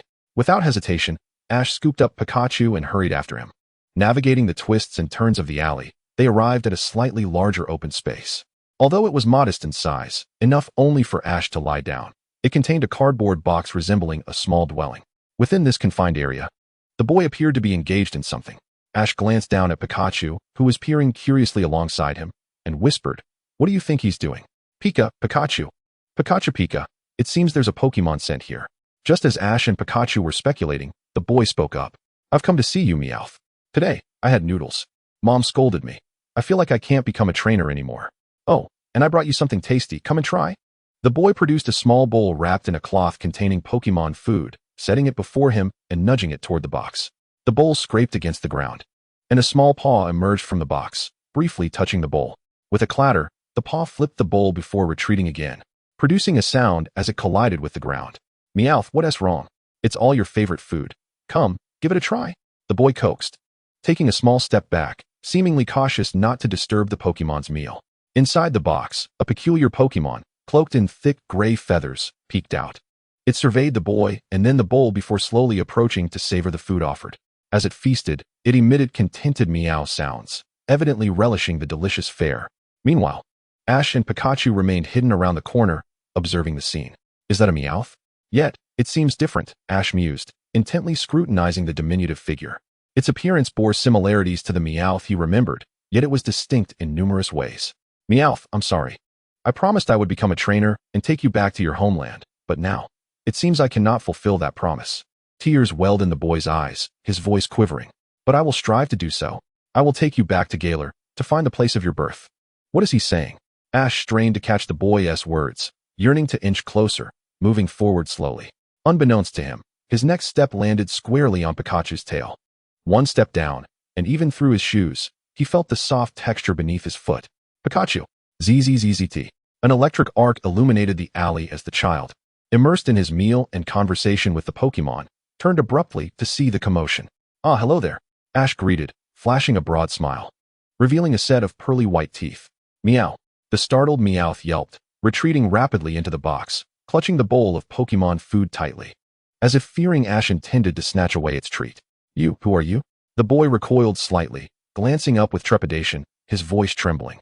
Captivated by the adorable Pikachu and Ash, whose appearance resembled a coal-blackened visage, he felt an inkling of familiarity, yet could not quite place where he had seen Ash before. Ah, I am Ash, and this is my partner, Pikachu. Pikachu. Pikachu's electric pouch crackled with energy, startling both the Meowth and the boy, who instinctively shrank back, only to find themselves pressed against the wall behind them. With no alternative, the boy met Ash's gaze with a forced bravado. Hello, my name is Xiaoxian, he replied, shyly lowering his head. This was his first introduction of his name to a stranger, initially hesitant to share. Yet the memory of his mother's admonitions echoed in his mind, to be polite, considerate, and respectful. Thus, he felt compelled to comply. Xiaoxian, is it? Is this Meowth your Pokémon? No. I found this Meowth by the seaside. I researched in the library. And it seems this type of Meowth is only found in the Galar region. And what about the things you just mentioned? Observing Ash's gentle demeanor, Xiaoxian gradually relaxed, allowing himself to open up further. Well, those were when Meowth first arrived here. Once. It did not remain quietly ensconced within a cardboard box as it does now. Each time I offered it sustenance, it would dash to the seaside, gazing longingly into the distance. I surmised it was homesickness that compelled it to make those promises. However, now, little Xian's eyes glistened with moisture, a few tears cascading down his cheeks. Before Ash could formulate a comforting response, he continued, becoming a Pokémon trainer has been my dream since childhood, yet my mother, due to family circumstances, is opposed to my aspirations. Just as Ash pondered a reply, Pikachu, restless, nudged the box, locking eyes with the Meowth within. Meow. The sharp cry pierced the air, causing a headache for Pikachu. Instinctively, it unleashed arcs of electricity from its cheeks. Sensing the impending chaos, Ash swiftly embraced Pikachu, covering its ears. It's all right, Pikachu. Nothing is amiss. There's no need to be anxious. Gently stroking Pikachu's back, its agitation gradually subsided, the electric sparks dissipating. It seemed to have returned to normal. Ash exhaled in relief. Had another incident occurred, he would have been at a loss. After all, little Xian and Meowth were present. And if Pikachu were to lose control and release those arcs again, the powerful current would certainly disregard the two of them. They would be left with a tingling sensation coursing through their bodies, potentially fainting from the shock. Once Pikachu had calmed down, Ash resumed. I believe there is no right or wrong when it comes to dreams. If it is worth pursuing, then pursue it. As long as you cherish it and wish to realize it. No matter how arduous the journey may be, there will always be a way, especially when accompanied by Pokémon. Ash lifted Pikachu, sunlight streaming down upon them, their shadows merging together. In little Xian's eyes, Ash and Pikachu appeared as one entity. Chapter 116, The Dreaming Boy Will Soar. Indeed, I want to become a trainer. I wish to take Meowth back to my homeland. Regardless of the circumstances, I shall not waver in this resolve. But what of my mother? Little Xian was deeply moved by Ash's words, yet the mere thought of his mother caused him to frown in contemplation. Observing Little Xian's expression, Ash placed a reassuring hand on his shoulder. Do not worry. If you communicate well, she will surely understand. By the way, Little Xian, how old are you? I am 10 years old. Perfect timing. Here, take this, Ash said, handing Little Xian an unused Pokeball. Whether you use it is your choice, but I trust you know whom to use it on. Ash smiled as he placed the Pokeball in Little Xian's hand and turned to leave. The next steps were solely for Little Xian to navigate. How to proceed was his affair, and he had done enough already. Exiting the alley, Ash strolled along the street, where the throngs of people had multiplied since he had entered the alley. He observed that they were all headed in the same direction. Curiosity piqued. He reached out to stop an older gentleman, inquiring, "Excuse me, where is everyone headed?" "Oh, it is said that a pod of white sea lions will appear at the beach today. One cannot afford to miss it. Let us go, let us go. If you have more questions, save them for next time." The gentleman waved dismissively as Ash remained silent, hurrying away. Not wishing to impede his departure, Ash pondered, what? A pod of white sea lions? Why would they appear here? According to the behavioral patterns of white sea lions, it would be improbable for them to venture so close to the shore. Something extraordinary must have occurred, for such an event was exceedingly rare. After all, while it wasn't unheard of for solitary white sea lions to appear in coastal waters, an entire pod was an entirely different matter. Ash couldn't quite articulate the distinction, as he had only recently learned about these details from Professor Oak before setting off. As for other knowledge, he had yet to acquire it, and even if he had, it might have slipped his mind. As he observed the throngs of people converging towards the beach, Ash glanced up at the overcast sky, a sense of foreboding creeping into his heart. "Pikachu, it seems something monumental is about to transpire. Let us investigate." Pikachu. Pikachu responded enthusiastically, and together, they followed the crowd towards the shoreline. Meanwhile, in the alley, after Ash's departure, Little Xian gazed at the Pokeball in his hand, then at the Meowth in the box. "Meowth, would you like to come with me?" He stared at the weathered cardboard box, swallowing hard as the atmosphere grew eerily quiet. He could almost hear his own heartbeat. "Meow?" The Meowth's voice shattered the silence as it poked its head out of the box, its eyes fixed intently on Little Xian. "Then, let us return together. I must first introduce you to my mother." Little Xian extended the Pokeball that Ash had just given him towards Meowth. In perfect synchrony, Meowth pressed the button on the Pokeball. A flash of red light enveloped Meowth as it was drawn inside, the Pokeball emitting a satisfying click, signifying that Meowth had been captured and was now his Pokemon. "I must hurry home to tell my mother. I am determined to become a trainer." Little Xian beamed with joy, his eyes sparkling like brilliant fireworks as he looked at the Pokeball in his hand. He could hardly contain his excitement to share this news with his mother. Just as he prepared to leave the alley, Ash was also setting off towards the beach. Little Xian resided in an apartment building, part of a single-parent household, with only his mother and himself. His father had never been mentioned by his mother.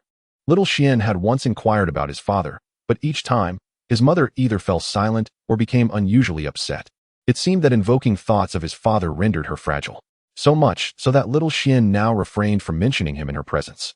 With a click, the door opened, and Little Xian's heart raced as he beheld his mother's silhouette on the sofa. His legs trembled slightly with nervousness. "Ah, Little Xian is back."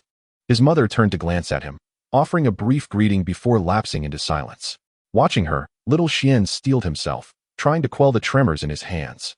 Taking a deep breath, he fixed his gaze with determination. "Mother, I have something to discuss with you." Go ahead." His mother turned, meeting Little Xian's resolute eyes. This child, surely, is he no longer satisfied with merely feeding Pokemon every day? His mother seemed prepared for what Little Xian was about to express. Her gaze steady yet distant. "I still wish to become a trainer. I have captured a Pokemon," Little Xian declared, expanding the Pokeball tightly clutched in his palm. A flash of red light signaled the appearance of Meowth. "Therefore, I wish to embark on a journey. Please, mother." Looking at Little Xian and the newly released Meowth, his mother was at a loss for words. This exceeded her expectations. Unpleasant memories began to resurface. She gazed at Little Xian's excited expression, rising abruptly with a determined stomp, declaring, "No, a firm no, and there is no room for discussion. If it were merely a matter of keeping a Pokemon at home, that would be one thing, but to assume the role of a trainer is utterly inconceivable." She was exceedingly furious, casting a disdainful glance at the expressionless Xiaoxian, disregarding his feelings entirely. Striding past him, she slammed the door behind her. I'm sorry, Xiaoxian. I cannot allow you to become like your father. Xiaoxuan's mother cast a fleeting glance back at the threshold of their home before departing, intending to take a stroll by the seaside to clear her mind. She hoped to grant Xiaoxian a moment to calm down. Perhaps his words were merely a fleeting impulse. However, she couldn't fathom where he had acquired the pokeball containing Meowth, especially since she hadn't given him any pocket money today.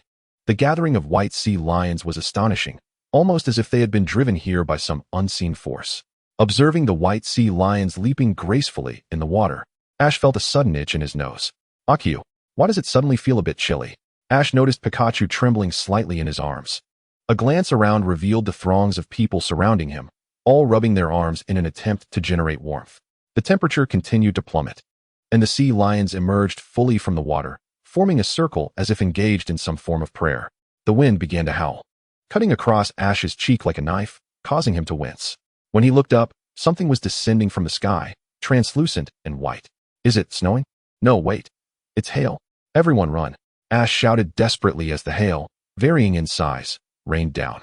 Some individuals were struck without much consequence, while others bore bruises or bled from their injuries. As the hail continued to fall, panic ensued among the crowd, leading to a chaotic scramble. In the tumult, Xiaoxuan's mother found herself overwhelmed and knocked to the ground by the throng. Ash, oblivious to her plight, focused instead on the sea lions, believing he must first address the source of this dreadful weather. The frigid air had encased the sea surface in a thick layer of ice, upon which the sea lions now roamed. Ash swiftly approached the group of white sea lions across the icy expanse. Meanwhile, Xiaoxuan's mother lay on the ground, the crowd having already fled to safety, but she realized she had likely twisted her ankle during the fall and could no longer stand. Hail continued to pelt down upon her, causing pain to surge through her body. Suddenly, a hailstone the size of a basketball plummeted from the sky. If struck by such a massive projectile, survival would be a mere stroke of luck. She remained unaware of the impending danger. As the hailstone hurtled closer, she finally caught sight of it, the realization dawning on her. Xiaoxian, I'm so sorry, I'm not a good mother. Her thoughts raced like a carousel, reflecting on her son, and she wondered if this was to be her final moment. All she yearned for was to see her son one last time. Please, God, just let me see him. Tears blurred her vision, and the relentless sound of hail deafened her ears, preventing her from even noticing someone approaching. Meow. You can still see me for a lifetime, mother. Hearing that familiar voice, Xiaoxuan's mother opened her eyes. Xiaoxuan's face shone brightly under the sun breaking through the clouds. Chapter 117, I am departing. Xiaoxian, how did you end up here? It's too dangerous. Hurry back. It's all right, mother. I am fully aware of the danger, but I cannot simply abandon you. Xiaoxian helped his mother to her feet, while Meowth trailed behind, licking its paws. His mother was not very tall, just a head taller than Xiaoxian and rather slender. With a bit of effort, Xiaoxian managed to lift her onto his back. You've grown up, haven't you? You resemble him. No, you're far better. Feeling the warmth radiating from her son's back, Xiaoxuan's mother sensed a great relief wash over her shoulders, as if a heavy stone had been lifted. Even the pain from the hail seemed to diminish. All right, we've reached safety. Once the weather clears, we shall take you to the hospital in town, mother. Upon reaching a sheltered area, Xiaoxian smiled faintly before casting a worried glance towards the sea, where the hail fell most heavily. Ash, I hope he's all right. Gazing toward that direction, Xiaoxian silently prayed for the one who had instilled courage within him. He must be safe. Meow? Meowth lazily sprawled on the ground, yawning and observing Xiaoxuan's anxious expression, comprehending his thoughts. Yet, it was entirely unnecessary to worry. It could sense that those two were far stronger than it could imagine. To fret for them was utterly superfluous. Closing its eyes, it began to rest. On the icy surface, Ash and Pikachu trod lightly, the sound of their footsteps ringing clear. The ice was solid, unlikely to crack in the short term, granting him the confidence to traverse it. Oh whoa. The white sea lions howled at Ash and Pikachu, warning them to stay away. Ash and Pikachu remained unfazed, even as the hail continued to pelt around them, unable to breach their protective barrier. It was as if an invisible force separated them from the hail. The hailstones collided with the barrier surrounding Ash, the crystalline shards scattering around them, forming an ice path seemingly birthed for their passage. Pikachu, let's take them out in one go. Thunderbolt. Ash and Pikachu halted a dozen meters away from the white sea lions, locking their gazes on the creatures. Pika, Pika, Pika. Pikachu. In the sky, the dark clouds ceased to release hail and instead crackled with thunder, the air resonating with booming roars. Occasionally, massive arcs of electricity burst forth from the clouds, The electric sacs on either side of Pikachu shimmered with arcs of energy as it crouched slightly, gathering strength as if drawing the lightning from the heavens. Pika, pika, pika! With a sound that pierced the skies, the long-anticipated lightning struck down. Like a divine spear hurled from the heavens, it shattered the icy surface of the ocean, creating a vast chasm. All the white sea lions within the vicinity were caught in the blast, some of their pristine fur scorched black. In a single strike, the white sea lions were utterly defeated. Even Ash was taken aback, never imagining Pikachu's thunderbolt could wield such power. Yet, as he observed the dissipating clouds above, realization washed over him. The turmoil they had summoned was ultimately returned to them. Had it not been for the white sea lions creating those energy-laden clouds, Pikachu would not have been able to unleash such a formidable thunderbolt. In retrospect, he owed a measure of gratitude to the white sea lions. By the roadside fence along the coast, Xiaoxian stood, entranced, gazing at the two figures standing on the ice. He had not anticipated that such a godlike attack had been executed by that small Pikachu. God's thunder spear, shattering ice for miles. Son, the person you aspire to become is indeed remarkable. However, if you wish to embody such a being, it will be a challenging path. However, Mother will cheer you on. Xiaoxian's mother stood beside him, having witnessed the astonishing scene moments ago. She could hardly fathom that it was accomplished by someone who appeared only a few years older than Xiaoxian. Truly, trainers are remarkable. Though she still harbored some resentment towards that distant figure from the past, she now found herself beginning to understand them. Mother, what do you mean? Xiaoxian was aware of his mother's intentions, yet he dared not believe it fully, yearning to hear her articulate the words. You can go on your journey. I support you. However, if you tire, return home, for I will miss you. Xiaoxian's mother gazed towards the horizon, seemingly evading something, yet she understood. Eventually, fledglings must soar into the sky. Only then will their resplendent new feathers shine brilliantly. Even if it pains them, a temporary separation is inevitable. It appeared as though Xiaoxuan's mother had come to terms with this reality. Facing the sea, she unleashed her emotions at that moment. Venture forth bravely. Your life belongs to you. Pursue your desires. Hesitation will only lead to lifelong regret. Even if you fail, it matters not. At least you have tried. At least you have experienced joy. At least you have been true to yourself. Yet, I hope you become a great trainer. Let everyone witness your brilliance. This declaration was directed at Xiaoxian, yet it felt as though it was meant for others as well. Even she herself was uncertain to whom this statement truly belonged. Perhaps it was intended for all. In the distance, Ash heard this fervent cry and instinctively looked up at the sky, as if searching for someone. Indeed, to be brave and true to oneself is all that matters.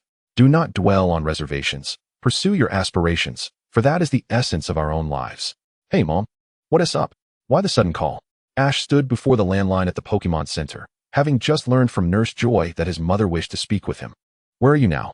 The voice of Hanako came through the phone, trembling, betraying suppressed emotions. I am currently in Pallet Town, preparing to set off. I want a travel voucher for a week-long trip to the Orange Islands. The whole family is going together. But I'm not home right now, so I guess I can't go. It's alright. Isn't there a port in Pallet Town? Just take a boat to Viridian City. It doesn't seem far. I understand now. After hanging up, Ash gathered his thoughts. It appeared he wouldn't be able to travel to Seven Island for the time being. However, visiting the Orange Islands, a place he had never been, would still be a delightful adventure to explore the local Pokémon. Ding dong. Trainer Ash, your Pokémon has been checked. Please come to the counter to collect them. Nurse Joy's sweet voice echoed through the intercom, drawing Ash from his reverie as he approached the counter to lift his cheerful Pikachu into his arms. Meanwhile, in the apartment where Xiaoxian resided. Mother, do we really need to bring so many things? Xiaoxian winced as he observed his mother stuffing items into her bag, gazing at the bulging backpack.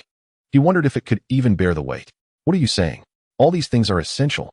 Facing his determined mother, Xiaoxian could only sigh in resignation, silently accepting the situation. A mother's love is caring, indulgent, and magnificent.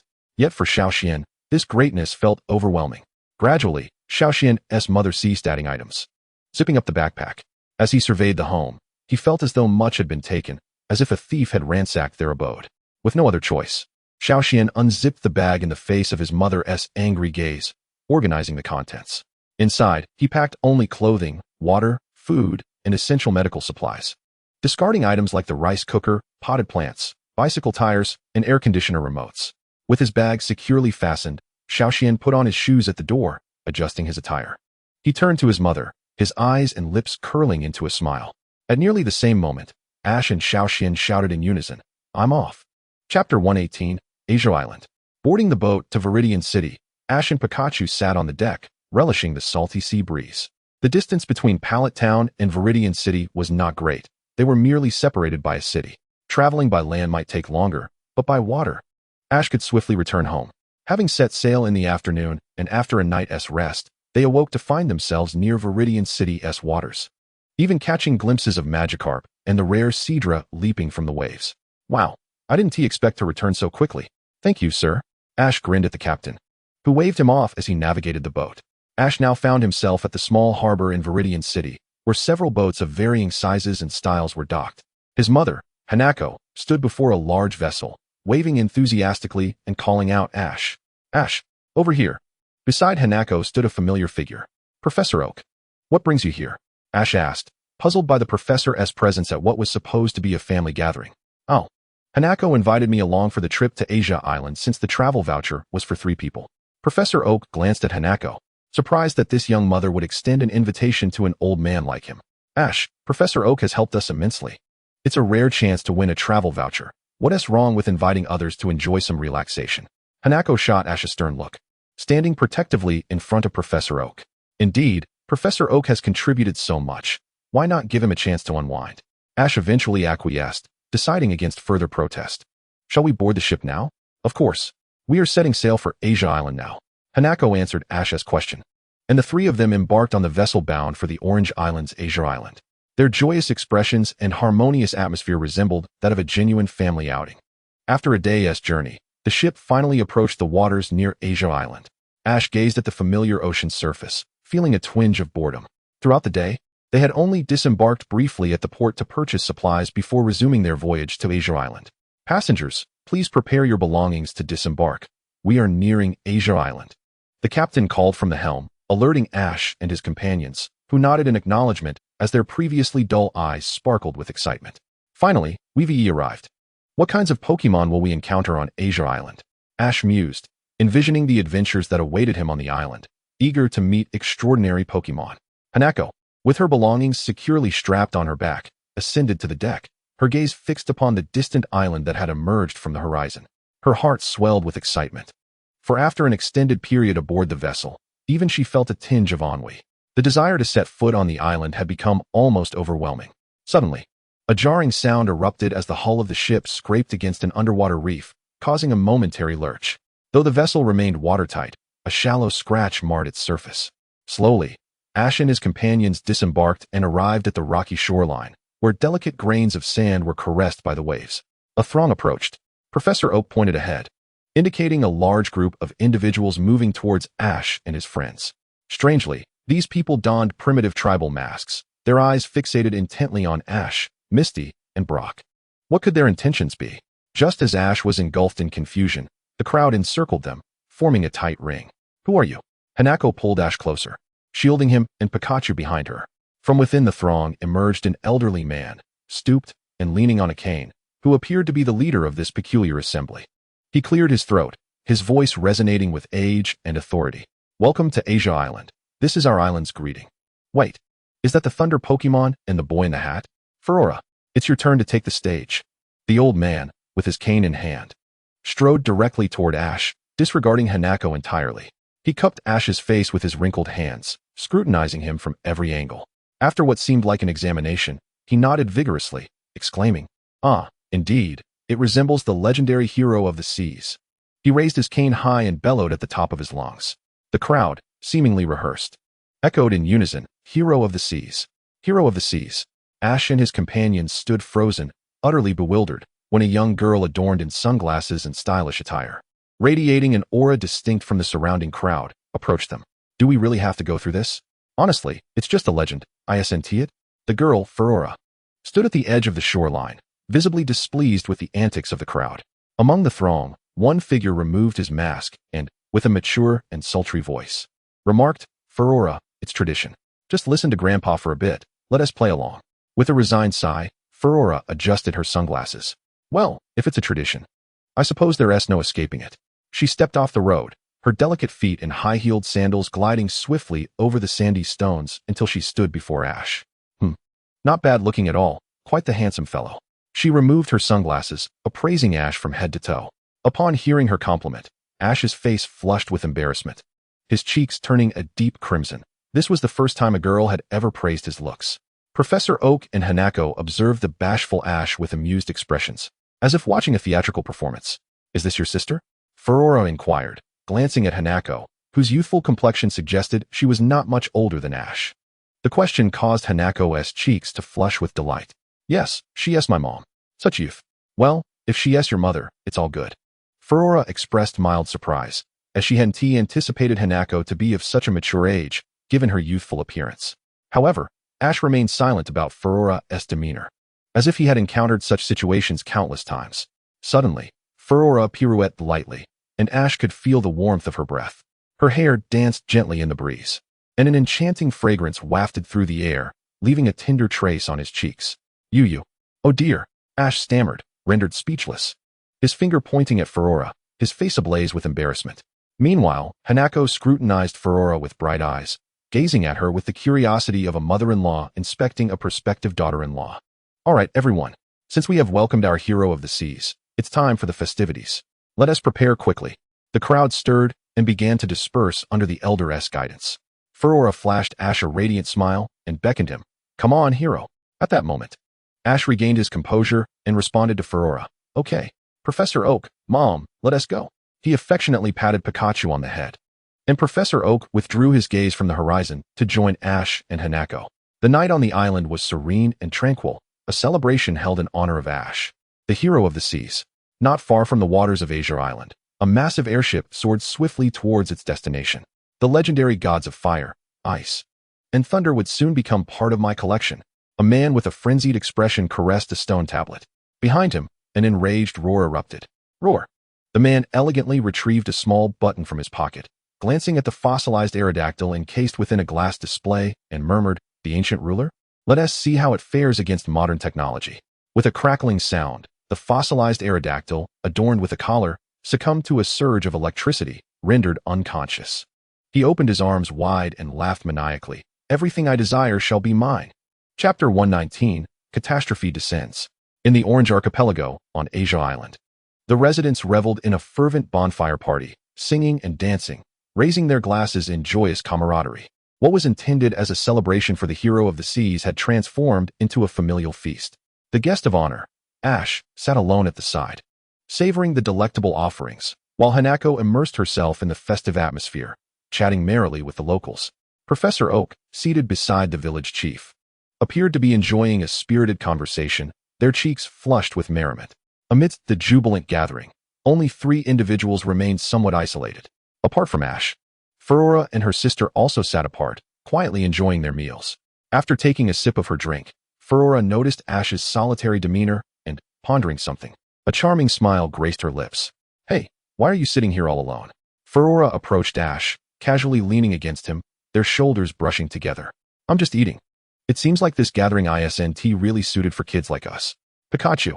Ash glanced beneath the table to see Pikachu sprawled out, stretching in contentment, reminiscent of a Snorlax indulging in a post-meal nap.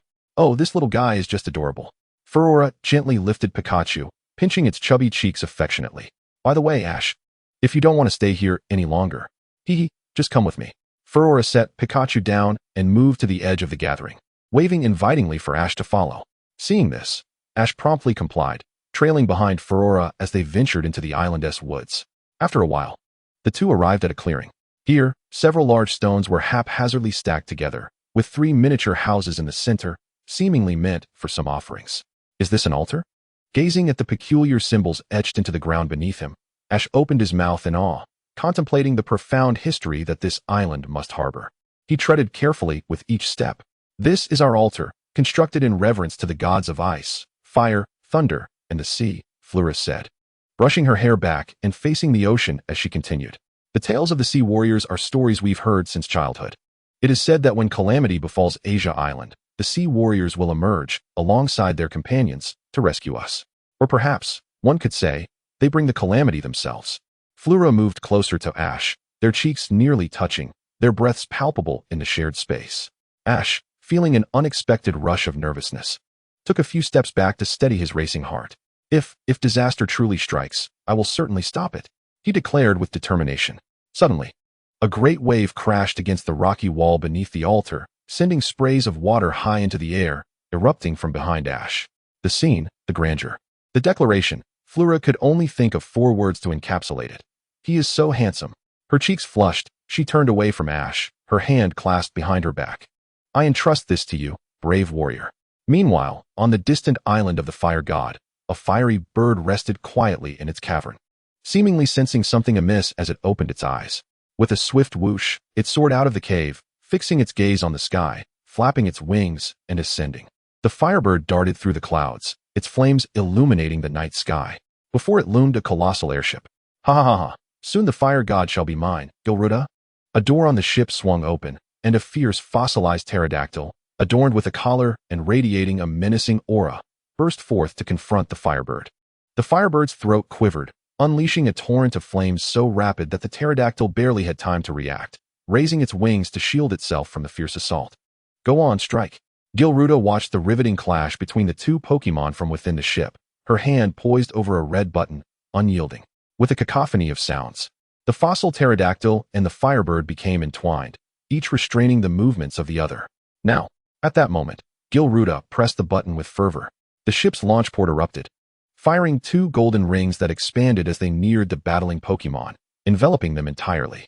Startled by the sudden turn of events, the firebird attempted to break free, only to be met with a surge of perilous electricity emanating from the rings. Both the firebird and the fossil pterodactyl were engulfed in the electric shock. Hee hee. The fire god is in my grasp, adding yet another treasure to my collection. Next, I shall acquire the other deities. Achoo! Ash sneezed, sensing an inexplicable chill in the air. He glanced at Flora, who was seated on the altar steps, her gaze fixed on the sea. She retrieved a flute from her pocket and smiled softly at Ash. Ash, allow me to share with you the power of the priestess. She began to blow into the flute, producing a melodious tune that resonated harmoniously, reminiscent of spring flourishing after the harshness of winter. Lost in the music, neither Ash nor Flora noticed another Pokémon approaching from behind. As the song concluded, Ash erupted into enthusiastic applause. Wow, that was impressive. Hearing a voice, he turned to find an unfamiliar Pokémon standing behind him. He jumped back, creating several meters of distance. Hey, don't be so startled, Sea Warrior. The Dodo King observed Ash's serious expression and continued to explain, I am the guardian of this altar, and I am here to guide you on your journey. Is that so? Ash looked at Flora, who nodded in affirmation. Yes. Just as Ash was about to say something more, dark clouds began to gather ominously in the sky, casting a somber atmosphere over the entire sea. This is it, the Sea Warrior. Priestess, it is your time to shine. I can sense the fire god's power waning. Snowflakes began to fall from the churning clouds, accompanied by thunderous roars. A bolt of lightning struck down, targeting the altar. The Dodo King summoned all its strength, conjuring a green shield to deflect the ferocious lightning. Leave this to me. You must follow the legend and complete your mission. The Dodo King turned to Flora, who understood the gravity of the situation concerning the fate of Asia Island. She grasped Ash's hand and dashed toward the harbor. As they passed by the gathering place, it seemed that the sudden onset of severe weather had emptied the once vibrant area. Reaching the familiar table, they found Pikachu still sound asleep.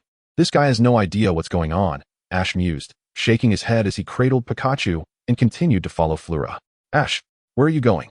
As they passed by the residences, Ash's mother called out. He glanced back at her before departing, leaving behind a casual remark. I'm off to save the world. Save the world? What do you mean? Ash is in danger. I must go with him. As a mother, Hanako instinctively sensed that Ash was about to face a significant crisis. Just as she opened the door to rush out after Ash, Professor Oak seized her hand. Ash has grown. Some experiences are essential for him to undergo. Perhaps he is the only one who can accomplish this. We must simply watch him soar through the skies without faltering. Hearing Professor Oak's words, Hanako's heart gradually found peace. Thank you, Professor. It's nothing. I quite like that kid Ash and certainly don't want anything to happen to him. Besides, I promised him I would look after you too. And not a single one of you can come to harm. Professor Oak stared into the intensifying blizzard, silently praying for Ash's safety. Chapter 120. The Path of the Brave. Amidst the raging storm and flashes of lightning, Ash and Flora leaned on each other for support as they finally reached the harbor of Asia Island. The fierce winds howled, and the snowflakes sliced against their faces like daggers. Before them, the sea roared in fury. Several ships had already vanished from the dock, leaving only Flura's vessel bravely resisting the tumultuous waves. However, even if the ship remained steadfast, it was still several meters away from the harbor. Ash, quickly board the ship. According to the legend, we must retrieve the divine tokens from the island of the three gods and return to the altar to quell this calamity. With a surge of strength, Fura leapt across several meters, swiftly boarding the ship and extending her hand towards Ash. All right, hold on tight, Pikachu. Ash, determined not to lag behind, patted Pikachu on his shoulder and leapt onto the deck of the ship. Grasping Fura's hand, he too safely found his way aboard. Have you ever driven a boat? He inquired, observing Fura as she entered the cabin, ready to take the helm. Huh, of course not. I've only seen my sister do it. Don't worry, it'll be fine. Fura waved her hand dismissively, disregarding Ash's subsequent words as she pressed the throttle to the floor. The bow of the ship shot upwards, soaring over the waves. Ah, Pikachu. At that moment, Ash felt as though he were riding a pirate ship at an amusement park, and without any safety belt to boot. His personal safety depended solely on his strong hands clutching the railing. Minutes later, with a resounding bang, the bow of the ship crashed into a crevice. Wedged snugly within, feeling the vessel come to a halt, Ash breathed a sigh of relief as the tumultuous churn in his stomach began to settle. Ugh. Hey, is this how you treat your captain? I've been working hard to steer this thing. With such fierce wind and snow, you should be thanking me. Fura's words made Ash raise his eyebrows, turning his head aside to mutter under his breath, "Puffed, as if you're so great." Fura sensed that Ash was speaking ill of her, and after taking a few steps, she moved closer to him. Did you say something? Not at all. Let's hurry and retrieve the token of the deity.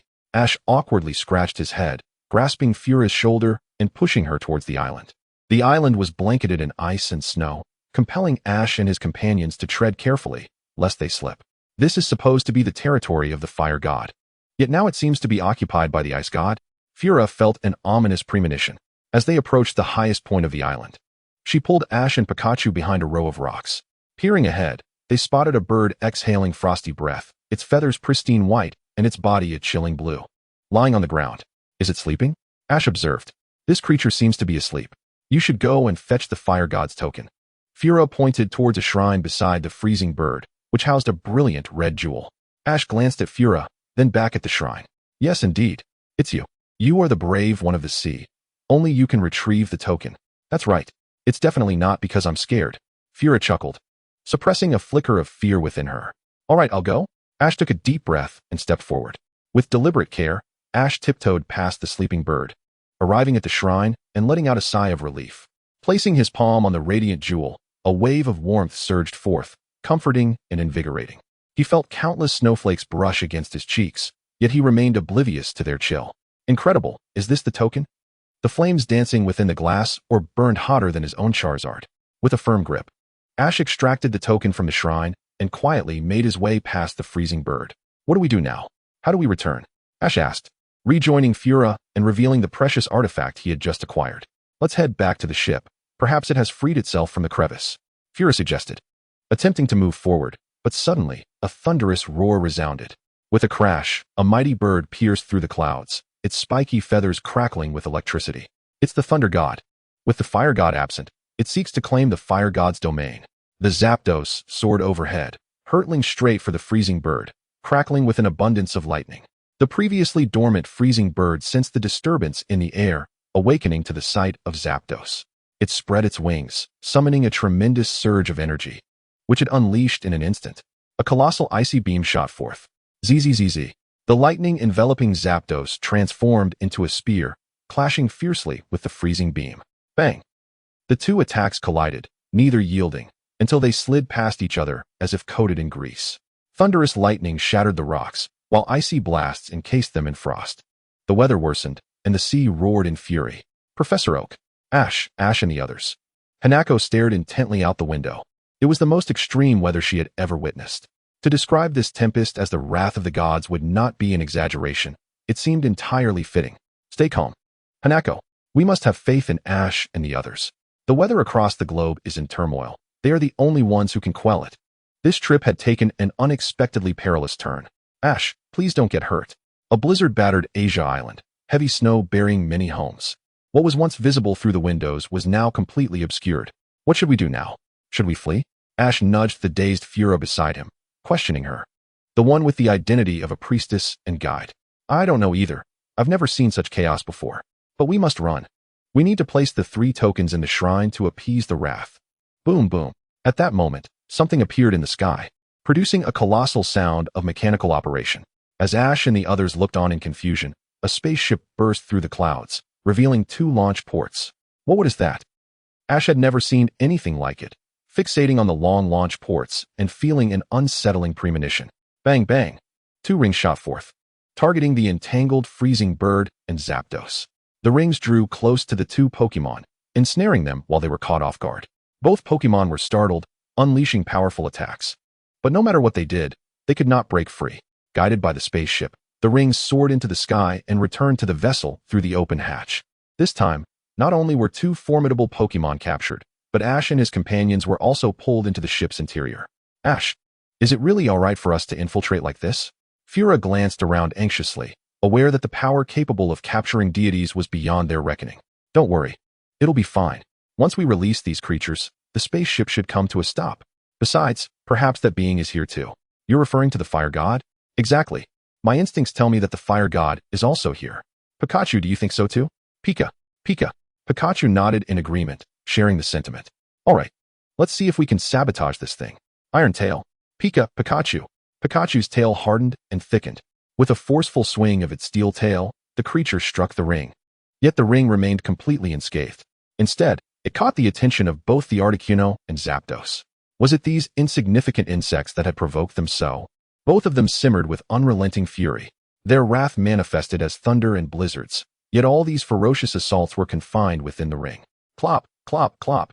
The sound of approaching footsteps filled the air, igniting a sense of unease within Ash, who instinctively clutched Flura and sought refuge.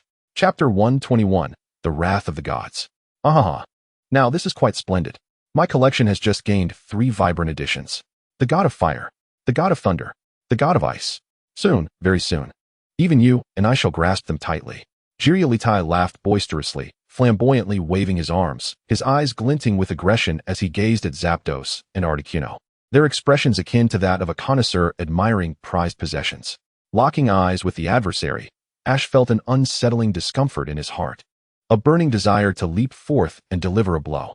At that moment, the trapped Articuno emitted a shrill cry, compelling Jiryulitai to wince and cover his ears. How dare you presume that being my collection grants you the liberty to act recklessly? Jiryulitai's face flushed with anger as he delivered a fierce kick to the ring. Yet, even that did not suffice to quell his rage. He immediately pressed a button hidden within his pocket.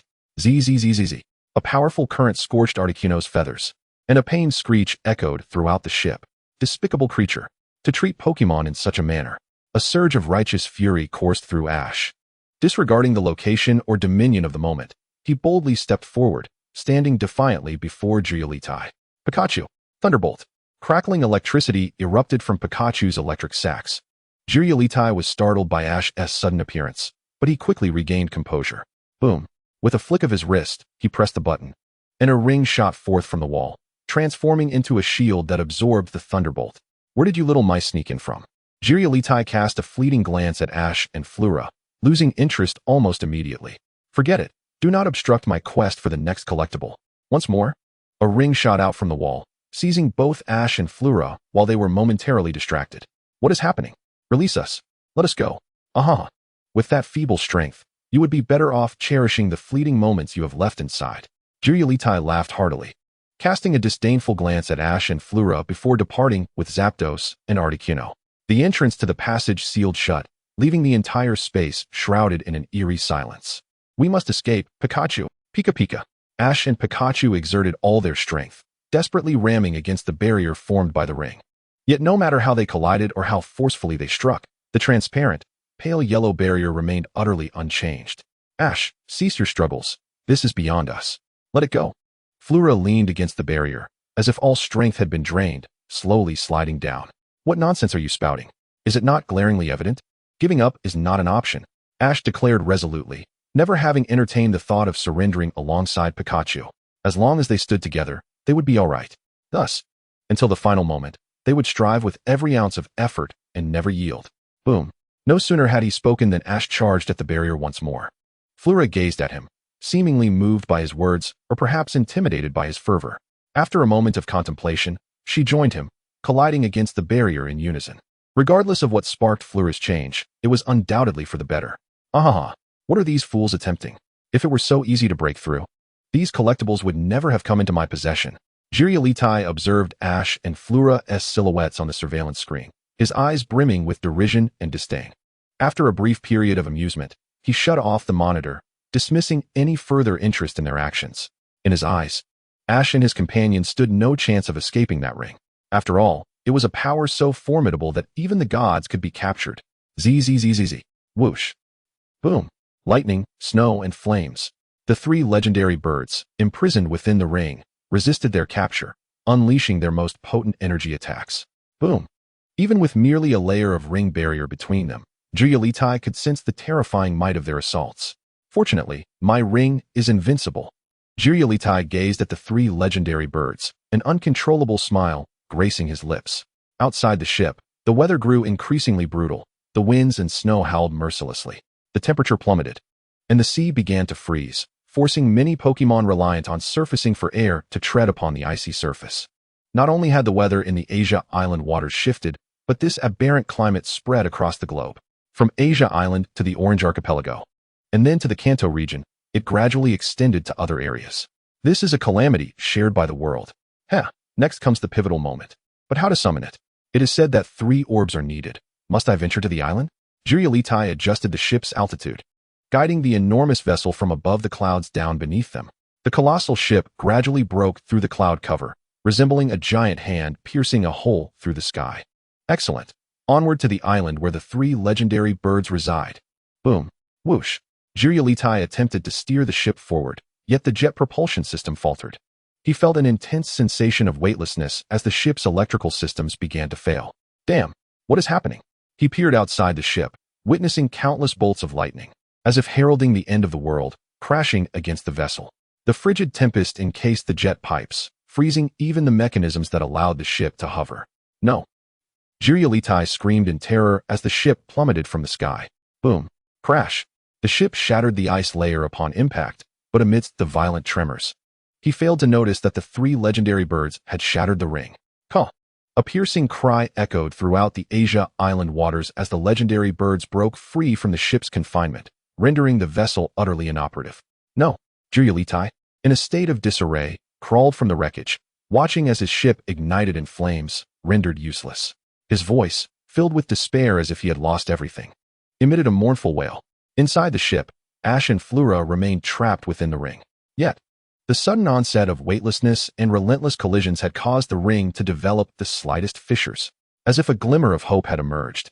Ash's lips curled into a smile. Boom, boom, boom. The fierce flames engulfed the interior of the spacecraft, specifically the power storage chamber. When the flames collided with the electricity, a cataclysmic explosion ensued. It was an explosion formidable enough to obliterate the entire vessel. Boom. What sound was that? The explosive noise reached Ash's ears, and with merely a moment's pause, he recognized that familiar sound. An explosion.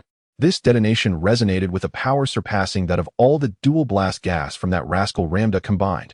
Cold sweat trickled down Ash's face as he realized that the already cracked circular barrier would undoubtedly be unable to withstand the blast. He swiftly pulled Fleur away, enveloping both her and Pikachu in his embrace. Hey, what are you doing, Ash? The sudden warmth made Fleur's heart flutter. Shoot, don't speak, it's coming. No sooner had he spoken than the flames burst through the doorway of the passage, a wave of scorching energy flooding the entire space. Ash infused his aura into the barrier of the circular ring, hoping it would endure the impending explosion. Bam! It was as if they had been struck by an immense force, and the ring they occupied was hurled from the spacecraft. He clung tightly to Fleur and Pikachu, unwilling to let either sustain any harm. Despite his body being battered against the barrier, he paid it no mind. Ugh! As the ring landed upon the icy surface, Ash let out a groan, releasing a sigh of relief. Crack! Crack! The barrier shattered completely, and Ash along with Fleur broke free from the ring. Gazing at Ash, who lay on the ice, barely clinging to life, Fleur's eyes brimmed with tears. Chapter 122. The collection of orbs continues. Ash! Ash! Wake up! Fleur grasped Ash's shoulders, shaking him desperately. Ash's head bobbed weakly, swaying back and forth. Cough! Cough! All right, Fleur, if you keep shaking me, I might faint again. Ah, no, my apologies. Fleur observed Ash retching, her cheeks flushed with embarrassment for her earlier frantic actions. What? What is happening now? Where are we? Ash glanced down at the thick layer of ice beneath his feet, then looked up at the sky where 3 legendary Pokémon unleashed their energy attacks. It seemed they could not tolerate the presence of the other two, as each of their energy assaults carried an aura of annihilation. Whoosh! The biting cold wind howled, and thunderstorms raged. This tumultuous weather instilled a sense of panic and dread. Many Pokémon, like the white sea lions that could not remain submerged, huddled on the icy surface. Witnessing the bizarre weather and the discord among the 3 deities in the sky, they could only curl up together with their companions. Damn it, if this continues, both the Pokémon and everyone else will be doomed. What should we do? Fleur, aren't you the guide? Do you know what to do now? Upon hearing Ash call her name, Fleur's gaze snapped to meet his. She knew the answer to that question, and anyone from Asia Island would be able to respond. The Sea God. If we summon the Sea God, we can quell the wrath of the other 3 deities. Fleur immediately recalled the well-known legends, tales her family had recounted since her childhood. How do we do that? Pika. Noticing Ash's anxious demeanor, Pikachu grew concerned as well. The orb. Didn't you just obtain an orb on the island of the Fire God? We just need to acquire similar orbs from the islands of the Ice God and the Thunder God. Then, return to the altar, and we can summon the Sea God. Only then can we pacify the anger of the 3 deities. Ash looked down at the fiery orb in his pocket, then at the distant Pokémon on the ice. Their expressions filled with fear, before finally gazing up at the ongoing chaos in the sky among the 3 legendary birds. He swallowed hard and declared, "All right, it's just about collecting orbs, right? Such a simple task, we can accomplish it swiftly. Let us go, Pikachu." Pika, Pika. With their next target in mind, Ash and his companions set forth toward the islands inhabited by the remaining 2 legendary birds. However, traversing the smooth, icy surface proved to be quite a challenge. Maintaining balance was no easy feat for Ash and his friends. It seemed the largest of the White Sea Lion group had noticed Ash's struggle and glided over to them on the ice with its smooth fur. "Are you here to help us?" "Oh well." Seeing the White Sea Lion nod, Ash wasted no time, pulling Fleur onto its back while Pikachu perched atop its head. The White Sea Lion thrust its arms powerfully to either side, propelling its body like a cannonball across the icy surface. Whoosh! Hiss! Fleur gasped as the cold air stung her cheeks painfully. Her already discomfort face felt as if it had been sliced by a dagger, with the icy wind cutting through her skin. Fleur! Ash, noticing her pained expression, could guess what was happening and leaned back slightly, attempting to shield her from the biting cold. The White Sea Lion's speed was remarkable. Within mere minutes, they arrived at the island blanketed in solid ice. "Let us go. The White Sea Lion will wait for us here." Once disembarking from the White Sea Lioness back, Ash and his companions hurried toward the highest point of the island. Yet the stairs were also covered in ice, and they had to tread carefully, lest they slip and tumble down from the high steps. "Wow, it's so high." Fleur glanced down, and the sight caused her legs to weaken, her body leaning backward. "Be careful." Quick as lightning, Ash reached out and grasped Fleur's waist, steadying her form. After a strenuous climb, the 2 finally reached the mountain's peak. Caw! A sharp cry pierced the sky, prompting Ash, Pikachu, and Fleur to look up simultaneously. Feathers danced in the wind, scattering ice crystals as they soared. The Ice God. Fleur's complexion paled. She had initially thought the deity would still be engaged in battle with the other 2 legendary birds. To her surprise, upon merely stepping into its territory, the deity would take immediate action against them. Clang, clang, clang. The ice bird unleashed a torrent of freezing gusts, firing a frigid beam that collided with the ice crystals of the island, producing a crisp sound of impact. The freezing beam approached swiftly, causing Ash's hairs to stand on end. Danger! Danger! Danger! His heart raced wildly, and he could almost envision their frozen forms encased in ice. Ash clutched Fleur and lunged forward, narrowly evading the freezing beam. Looking back, he saw that the spot where they had just stood was now blocked by a thick wall of ice. Thank goodness, thank goodness. Ash breathed a sigh of relief, grateful for his quick reflexes. Had he been even a moment slower, they might have found themselves encased within that heavy ice wall. "Are you all right?" I'm fine. Let us move. We need to obtain the orb quickly. The Ice God is angered by our intrusion into its territory." The atmosphere was thick with discontent. Furulous stubbornly marched forward, gradually ascending the mountain alongside Ash. The layout mirrored that of Fire God Island, where a shrine housed a singular, radiant gem. Without hesitation, Ash sprinted towards the gem, extending his hand to seize it. A chilling sensation surged from the gem, permeating his entire being, as if his very soul were being encased in ice, a brutal cold. Damn, It's so freezing. The intense frost rendered Ash's movement sluggish, and instinctively, he reached into his pocket. In an instant, another gem released a searing warmth, counteracting the harsh chill. Sighing in relief, Ash turned back. Having acquired the gem, there was no longer a reason to linger. Upon witnessing the gem's removal, Articuno appeared insulted, its beak glowing with a brilliant light as it descended from the heavens. Run! Ash urgently grasped Furula's wrist, propelling her towards the steps they had climbed. Whoosh! In his haste, Ash forgot just how slick the icy surface beneath them was. Carelessly, he yanked Furula, and they slid down the staircase, all the way to the bottom. Ouch! Observing the white sea lion still waiting patiently, Ash felt a twinge of joy, yet the pain radiating from his backside caused him to involuntarily gasp. Let us go, we just need one last gem, Ash declared, helping the similarly pained Furula up and placing her atop the white sea lion's back before joining her. Onward. White sea lion. To the final island, the island of the thunder god. Ash pointed ahead, where a modest isle was besieged by thunderous strikes. Even the icy surface encircling the island had been shattered by lightning, leaving floating ice to clutter the sea. A woo! The white sea lion let out a fierce howl, charging towards the island of the thunder god. Outside the waters of Asia Island, a small boat struggled against towering waves, akin to a solitary leaf caught in a tempest. As if it were on the brink of being devoured by the sea. On this precarious vessel, two figures coldly fixed their gaze upon the direction of Asia Island. Is that the place you mentioned?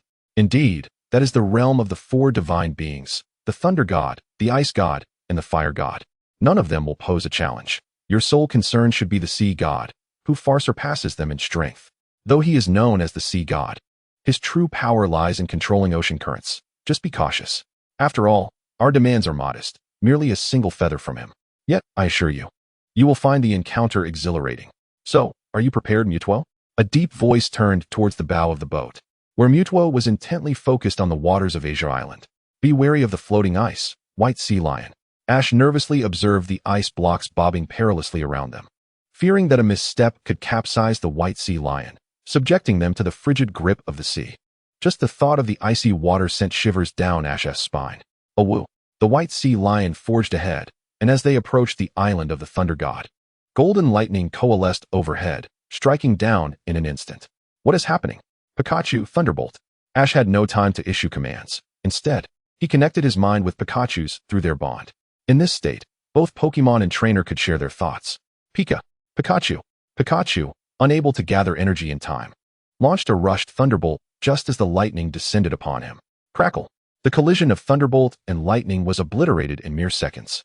Pika, gritting its teeth. Pikachu leaped high, determined to divert the lightning away from the white sea lion in the water. It willingly became a conduit, drawing the lightning into itself. Potent, frenzied, chaotic currents surged within Pikachu's body, clamoring to escape. Pika, with eyes shut tight, Pikachu wrestled to contain the raging thunder, its body enveloped in a layer of golden electricity. This was Pikachu donning the thunder armor, a natural defense against the overwhelming energy. As its internal power reserves were insufficient to contain it all, the excess energy had to be repurposed. Boom, boom. Upon setting foot on the island of the thunder god, lightning rained down incessantly from above, scorching the earth and emitting a faint scent of charred soil. Strange, where's Zapdos? Ash glanced back, spotting Zapdos and Articuno engaged in a fierce struggle. These two divine birds had fortuitously found a new target as the fire god, Moltres, joined the fray. A smile crept across Ash's face. Furula, let us move. Those 3-1T pay any heed to us. Ash pulled Furula along, weaving through the tempest of lightning. Thunder rumbled ominously. Countless bolts struck perilously close to them, some even aimed directly at Ash and Furula, but with the blessing of natural lightning. Pikachu had gained the ability to counter these strikes. Even when its energy was depleted, it could replenish itself using the very lightning around them. The journey was surprisingly smooth, and obtaining the gem from the Thunder Island proved to be remarkably effortless. Upon touching the Thunder Gem, a tingling sensation coursed through Ash's palm, radiating throughout his entire being. Zapdos, noticing the theft of its island's gem, prepared to unleash its wrath. However, just as it turned to confront Ash, Moltres swooped in, unleashing a torrent of flames. The tremendous force knocked Zapdos from the sky and into the frigid waters below. Crackle! Boom! The sea shimmered with arcs of electricity as floating ice disintegrated under the current. A column of water erupted skyward as Zapdos burst forth from the depths. its body crackling with electricity as it charged at Moltres. The white sea lion, quick to react, sensed the impending danger as Zapdos plummeted into the sea and swiftly climbed onto the island where Ash stood, narrowly avoiding Zapdos' electric onslaught. The divine birds continued their battle in the sky, while Ash and Furula began their return journey. They mounted the white sea lion, their hearts swelling with excitement. White sea lion, to the Asia Island altar, we set forth. The white sea lion glided swiftly across the icy surface, racing towards Asia Island. Has the weather on Asia Island already become unbalanced? We must proceed, Mutuo. It seems we can no longer rely on the boat. The mysterious cloaked figure stepped onto the ice, gazing at the distant horizon where Asia Island barely emerged, a mere tip above the water. Mutuo nodded, floating above the ice, continuing onward with the enigmatic figure. As it beheld the icy tempest engulfing the entire sea, it began to anticipate the surprises that awaited from the divine beings of Asia Island. I hope they won't be too weak. I have become quite strong. Ash, hasten to place the orbs upon the 3 altars. I must sound the melody and complete the final step of this mythic tale. Only then can the god of the sea, Lugia, be summoned forth. Lugia? So that is the name of the deity of the ocean. Excellent. Ash nodded and dashed to the center of the altar, placing the 3 orbs upon the altars. Chirp. The legendary birds, Moltres, Articuno, and Zapdos, seemed to sense something, turning their gazes toward the altar in unison. Flute, with a hand brushing her soiled cheek, inhaled deeply, drawing strength from her core to play the flute. The notes rang out powerfully, piercing through the ominous clouds to reach the heavens above. They also transcended the icy surface, diving down to the ocean depths. A multitude of Pokémon, upon hearing the melody, found their hearts filled with tranquility and hope. Yet the 3 legendary birds were displeased. They gathered their might, unleashing a formidable beam of energy directed at the altar. This is perilous. Stupid. Observing Ash, entranced in the center of the altar, he stood unwittingly in the path of the impending assault. Psyduck scurried over, its rounded body hastening to Ash's side. In response to the other's confusion, it pulled him back and erected a massive protective barrier. Hold strong. Psyduck, you boom. The energy beam collided with Psyduck's protective barrier, unleashing a tremendous shockwave that sent Ash flying. Crack, crack. The barrier began to fracture, barely holding for a few seconds before shattering into starlight. Crucially, the energy beam from the 3 birds had not dissipated. It engulfed Psyduck's form and devoured half of the altar. Flute, witnessing the altar's destruction, faltered in her playing. Flute, hurry and play. We must summon Lugia. With the 3 legendary birds gathering energy for a second assault, Ash and Pikachu positioned themselves in front of Flute. This is infuriating. We are left with no choice. Pikachu, stay close to Flute.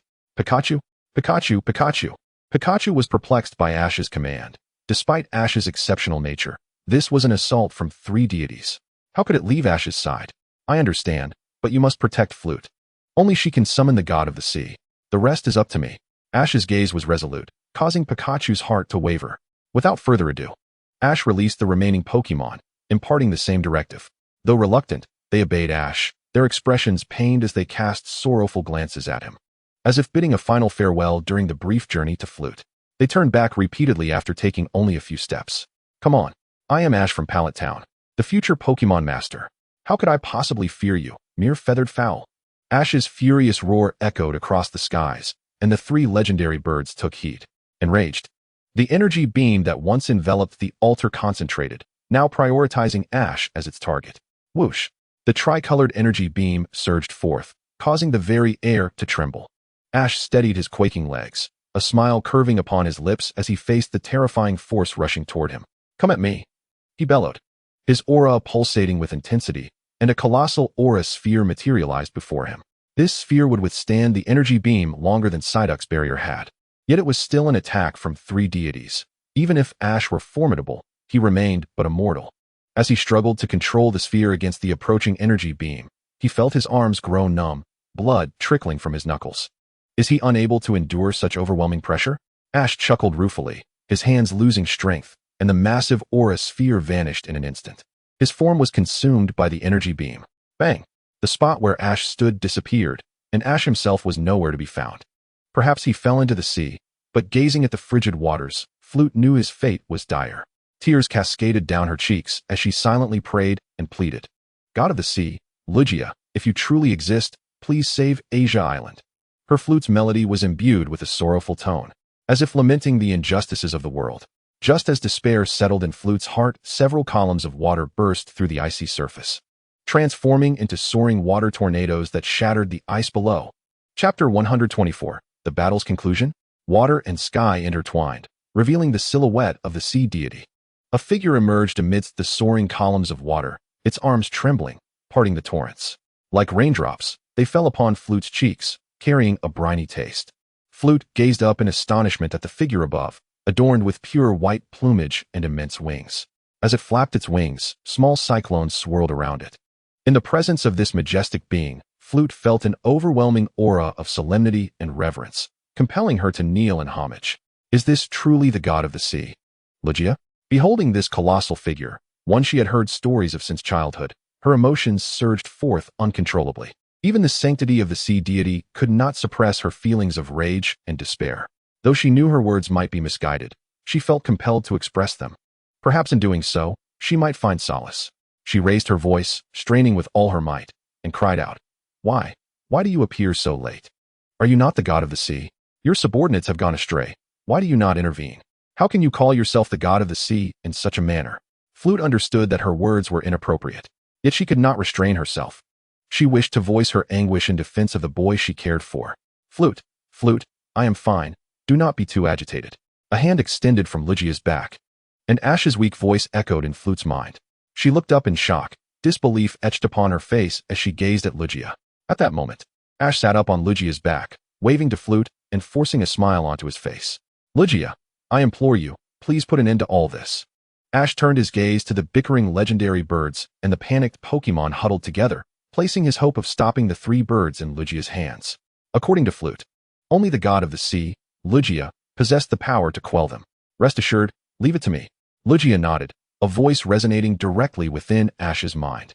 With a powerful sweep of its arms, Lugia soared toward the three legendary birds, gathering swirling winds around its wings, seemingly preparing for a grand strike. Feathers danced in the air as the atmosphere around Lugia quivered with anticipation, its indifferent gaze fixed upon the three battling birds. Recalling the countless times it had to resolve their messes, once again, it found itself intervening, having not anticipated that while it was engaged in playful pursuits, these three had decided to clash. Filled with indignation, Lugia amassed energy around its form, preparing to unleash its mightiest blow to swiftly resolve this foolish conflict. This occurrence has transpired numerous times before, as a superior reprimanding subordinates. Cyclone attack. The whirlwinds dispersed around its wings gradually coalesced into a singular vortex, crashing into the fiery bird and submerging it beneath the waves. The fiery feathers of the flame bird, even submerged in the ocean, continued to blaze, casting an orange-red glow. Lugia, be cautious. The Zapdos, lacking in honor, intended to launch a surprise attack from behind. However, Ash, seated atop Lugia, discerned its movements. Upon hearing Ash's warning, Lugia hesitated not for a moment, enveloped in a formidable draconic energy.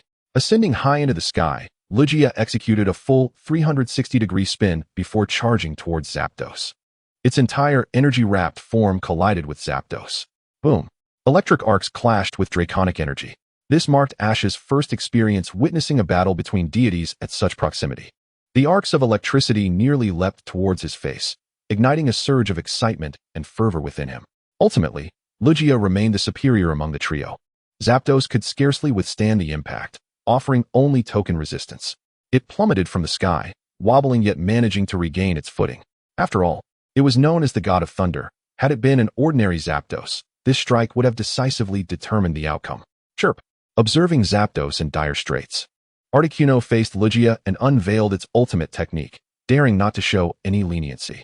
Ash wrapped his arms around his shoulders, sensing an immediate drop in temperature, as if his very soul were on the brink of freezing. "This is..." Lugia squinted, the surrounding air emanating a chilling aura. With a powerful flap of its wings, the whirlwinds once again gathered around its form.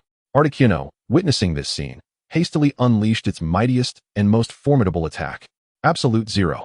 The temperature plummeted rapidly. Ash felt as though he had become entirely devoid of warmth. Roar! Lugia emitted a fierce roar, casting the whirlwinds outward. Bang! Bang! Bang! Lugia manipulated the whirlwinds, which erupted explosively in the frigid air. This explosion sent shockwaves through the atmosphere, rendering the surroundings momentarily void, shrouded in darkness. Huh! Ha ha. Ash gasped for breath, tightly embracing Lugia. The soft feathers of its body were restoring the warmth he had lost. Are you all right, Ash? Lugia fixed its gaze on Articuno, expressing concern. And no major issues. Let's take that guy down. Of course. A slight smile graced Lugia's visage as it vanished from Articuno's sight with Ash in tow. Where did that fellow go? Articuno blinked, frantically scanning its surroundings. Yet it could perceive no trace of Lugia. Suddenly, Articuno felt an immense weight descend upon it from behind, and upon turning, it was met with an overwhelming force pressing down upon its body. Chirp, chirp, chirp. Articuno plummeted swiftly to the ground, its eyes widening as it saw its head and body approaching the icy surface at an alarming rate. Boom. A tremendous sound reverberated from the ice. White smoke billowing forth as Lugia burst through the haze, fanning the smoke away with its wings. The ice shattered, forming a large crater, within which Articuno struggled to rise. Lugia sought to press the advantage when suddenly, a bolt of lightning and flames surged toward it. It flapped its wings, ascending skyward to evade the dual assaults. Fixing its fierce gaze upon the flame bird and Zapdos, Lugia's expression turned menacing. Meanwhile, Articuno ascended from the pit and joined its comrades in flight. Roar! Lugia unleashed a thunderous roar, summoning a ferocious storm over the sea, decimating vast expanses of ice, which transformed into crystalline shards. The three legendary birds displayed signs of fear. Feeling the storm's immense pull ensnaring their bodies, they flapped their wings desperately, frantically attempting to escape the vortex's grasp. But it felt as though they were tethered by an invisible rope, with someone on the other end pulling them back.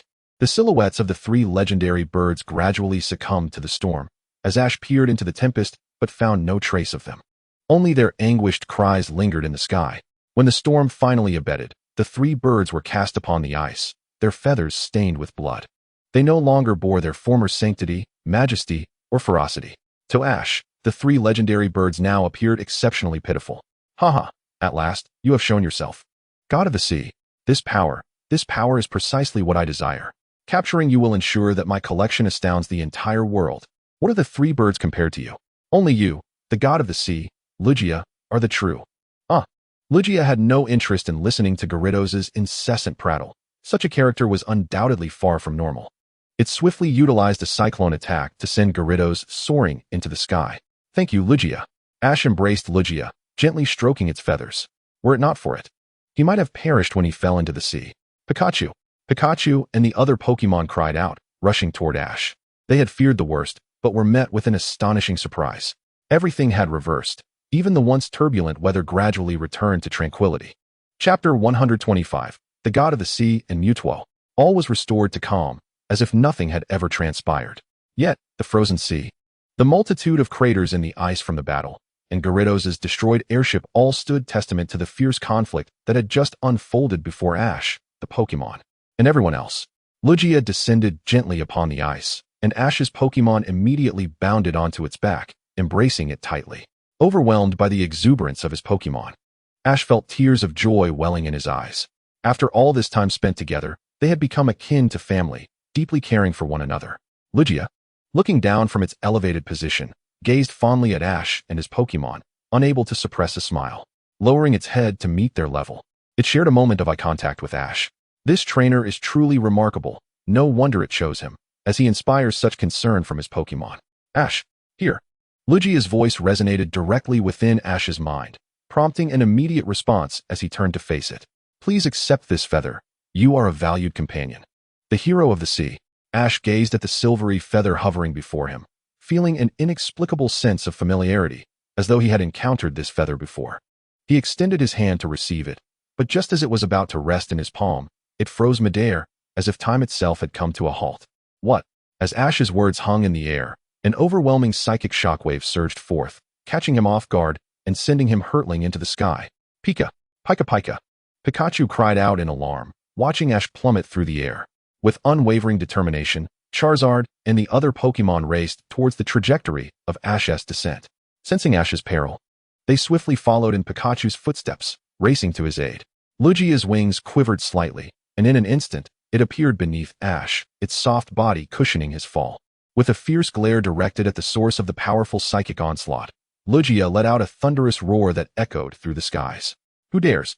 The wrathful resonance of Lugia's voice reverberated in the minds of every Pokémon and human present, making it abundantly clear that the deity of the sea was enraged. In the distance, a figure gradually emerged into view. It bore a humanoid shape, its tail extending into a long appendage, and 3 fingers on its hands adorned with small, round white orbs.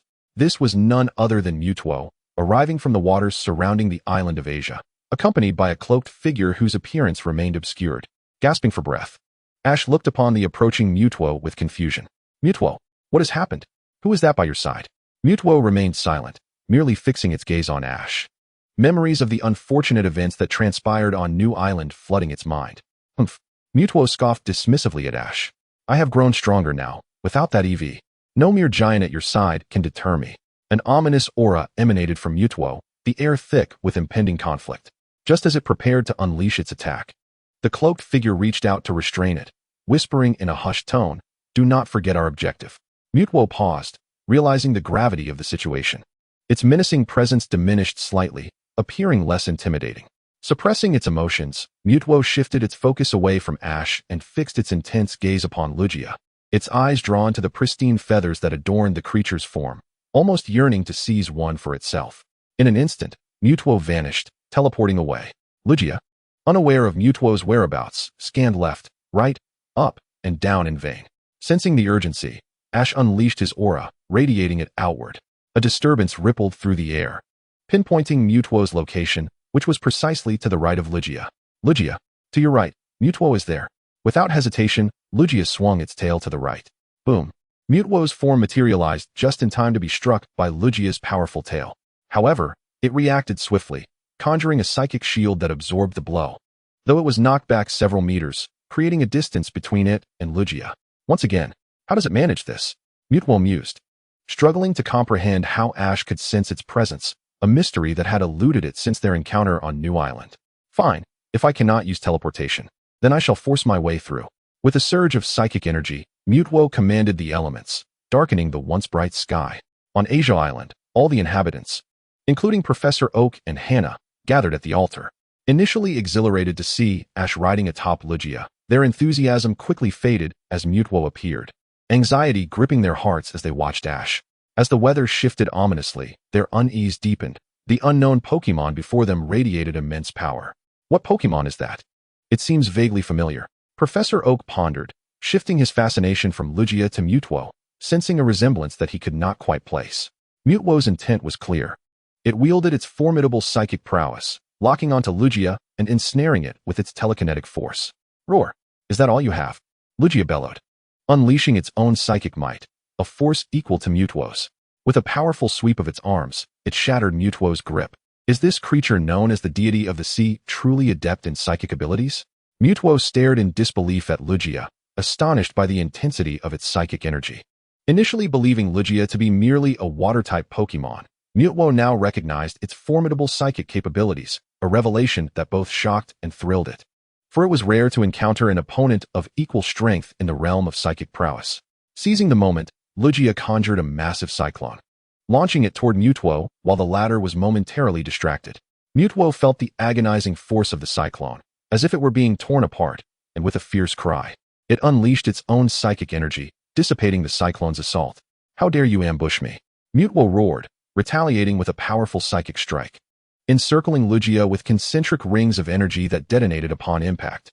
Lugia staggered, flapping its wings to evade the onslaught, aware of the invisible psychic force that threatened it. As Mutuo continued its relentless assault, Lugia sought refuge on the icy surface, momentarily placing Ash down. With Ash safely on solid ground, Lugia felt liberated to unleash its full might without concern for the boy's safety. Psychic strike! Psychic strike! Mutuo unleashed a barrage of attacks, pressing Lugia relentlessly. Each successful hit brought it closer to obtaining a feather from Lugia, fulfilling the task set forth by the cloaked figure.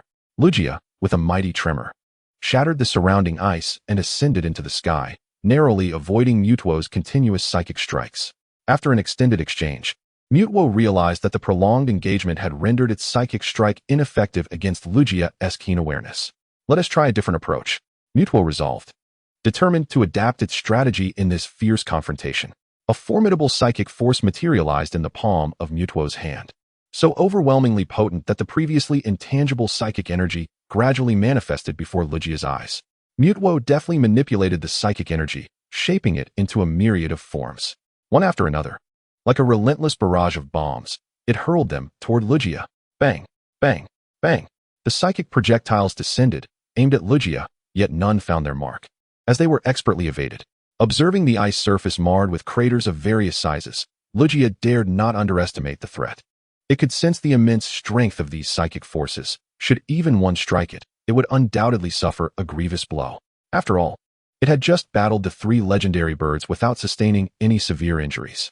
As the next wave of attacks approached, Lugia evaded with increasing agility, deftly dodging Mutwo's assaults, which prompted it to scrutinize this equally formidable opponent. This creature was an unfamiliar face, perhaps from another region? No, that seemed unlikely. Its commanding psychic power reminded Lugia of a certain acquaintance, one with a similar strength. Although there was a difference in stature, the essence and appearance bore a striking resemblance.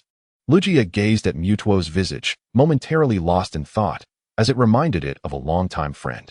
Boom! An attack exploded near Lugia, creating a massive crater beside it. Lugia smiled faintly, acknowledging that its friend lacked the ferocity displayed by this entity, which seemed as if it had ingested explosives. Boom! Bang! Another powerful explosion ensued. Mutwo, with a fierce glare directed at Lugia, was incensed that they were engaged in such an intense battle while the opponent appeared distracted. However, after multiple failed long-range attacks, Mutwo resolved to abandon this strategy. The opponent's speed was remarkable. Despite its strikes nearly grazing Lugia, they all missed. If ranged attacks were futile, then it would resort to close combat. Mutwo initiated its next course of action, adopting a new offensive approach, convinced that seizing a mere feather from Lugia would be within reach. As Mutwo prepared to move, its form vanished in a flash. Lugia's lips curled into a slight smile, emanating its own psychic energy. It could sense the slightest tremor in the dust particles within the air. Without that human, I wonder what you can do. Mutwo launched another melee attack, convinced that without Ash, Lugia would be unable to perceive its moment of instantaneous movement. Yet, Mutwo overlooked one crucial detail. Lugia was also a psychic-type Pokémon, possessing psychic abilities that matched its own. Had Lugia's psychic strength been any weaker, it might have missed Mutwo's teleportation entirely. However, Lugia's psychic prowess was formidable, allowing it to respond appropriately. By radiating its own potent psychic energy, Lugia could accurately gauge every fluctuation in the air. A subtle wave of disturbance appeared behind Lugia. With swift and precise perception, it detected this minute shift, confident in its accuracy. Indeed, as if to validate its keen awareness, Mutwo's silhouette suddenly emerged behind it. Prepared for this moment, Lugia gathered the swirling energy it had just conjured. Cyclone attack. The vortex roared and surged forward, propelled by Lugia's fierce emotions toward Mutwo. What? How did it achieve that? Mutwo was astonished as it instinctively attempted to evade this onslaught. This was dire. There was no escaping it now, so it had no choice but to resort to its final gambit. Substitute. Mutwo felt its strength wane as it conjured a doll to take its place in the fray. Lugia's cyclone attack struck the doll with devastating force. The furious vortex shredded the substitute, each gust of wind slicing through it as if it were a blade. Meanwhile, while the cyclone ravaged the doll, Mutwo was not idle. Existing in a state between reality and illusion, it amassed its psychic energy. As it concentrated, the energy it gathered burgeoned, eventually surpassing the strength of Lugia's cyclone attack. The substitute doll disintegrated into fragments, gradually vanishing like starlight consumed by the atmosphere. Mutwo's form re-emerged before Lugia, now wielding a colossal sphere of psychic energy. Psychic blade. The sphere erupted, transforming into 2 elongated, razor-sharp blades that fell upon Lugia with ferocity. Lugia's eyes widened, caught unawares by this turn of events. Yet it endeavored to evade the impending strike. However, the speed of Mutwo's psychic blades proved too swift. Despite exerting all its effort to dodge, the blades grazed its body. Feathers were severed, drifting gently through the air like fallen leaves, carried away by the wind. Now was the moment. Instantaneous movement. Mutwo activated its teleportation, and Lugia immediately closed its eyes, attuning its senses to detect Mutwo's position and timing. The air vibrated, and Lugia discerned the location of Mutwo's emergence. Yet, it was not where it stood. Rather, it was along the trajectory of its drifting feathers. What was happening with this creature? Observing Mutwo grasping its feather, Lugia was bewildered. When did my feather become so valuable? Lugia mused internally, for it could produce as many feathers as it desired. Whenever it encountered an interesting trainer, it would willingly offer a feather as a gift. Had it known Mutwo sought its feather, it would have gladly given it away, thus avoiding this arduous battle. Whoosh. After seizing the feather, Mutwo teleported once more to the cloaked figure's side. The aged and somber voice of the cloaked figure resonated. Well done, Mutwo. The task is complete, let us depart. Mutwo nodded, casting a glance at Ash and Lugia. If the opportunity arises, we shall battle again. For reasons unknown. Both Ash and Lugia sensed this sentiment in Mutwo's gaze. Ash felt an inkling that it would not be long before he encountered Lugia again. Buzz. Mutwo's instantaneous movement activated, and the cloaked figure along with its form vanished across the vast expanse of ice, leaving Ash and Lugia in a moment of silent contemplation. As the wind swept around them, was this truly the conclusion? Gazing at Lugia, which descended beside him, Ash spoke in disbelief. Upon witnessing the formidable psychic sphere coalescing around Mutwo, he initially believed that Lugia was destined for dire straits. However, to their astonishment, it turned out that the creature seemed to have been fixated on my feather from the very beginning. A faint voice of Lugia echoed in Ash's mind. The battle had concluded, albeit rather abruptly, and this sentiment was shared by both Ash and Lugia. Yet for others, particularly for Hanako, the aftermath was quite different. The safety of her precious son and the other Pokémon was the greatest relief she could hope for. Ash, Mom, Hanako cried out from a distance, tears glistening in her eyes. Ash reciprocated her call, joy radiating from his face as he sprinted towards her. Under the sun, their shadows elongated as they drew closer together. Chapter 127. The journey continues. Are you all right, Ash? Hanako enveloped him in her embrace, gently stroking his head as if he were a child, fearful that he might still be shaken by the recent events. Ash, feeling the warmth emanating from Hanako, shook his head. In that moment, nestled within her arms, he experienced an inexplicable sense of solace. Roar! Lugia bellowed towards the heavens, its voice resonating like the ethereal sound of the ocean. The reverberation of its call permeated the air and the depths of the sea, gradually reaching the ears of every Pokémon. The ocean churned as countless sea creatures collided against the ice-covered surface. The white sea lions, witnessing the efforts of the Pokémon beneath the ice, began to strike the surface with their tails and heads. With each impact, the ice began to crack, sunlight refracting through the water's surface. Lugia nodded in satisfaction. Akin to a proud father, it cast a glance at Ash before diving into the sea. Until we meet again, brave warrior of the sea, Ash. Its joyful voice echoed in Ash's mind. The monumental event on Asia Island had come to a close, known only to the locals, Professor Oak, Ash, and Hanako. Would Ash's life return to its mundane routine? Mom, I'm setting off again. The day after returning to Pallet Town, Ash could hardly contain himself. After merely staying at home for a day, he was restless, clamoring to continue his journey. It was the call of that feather that urged him forward. At the entrance of his home, Hanako watched tearfully as Ash departed Pallet Town.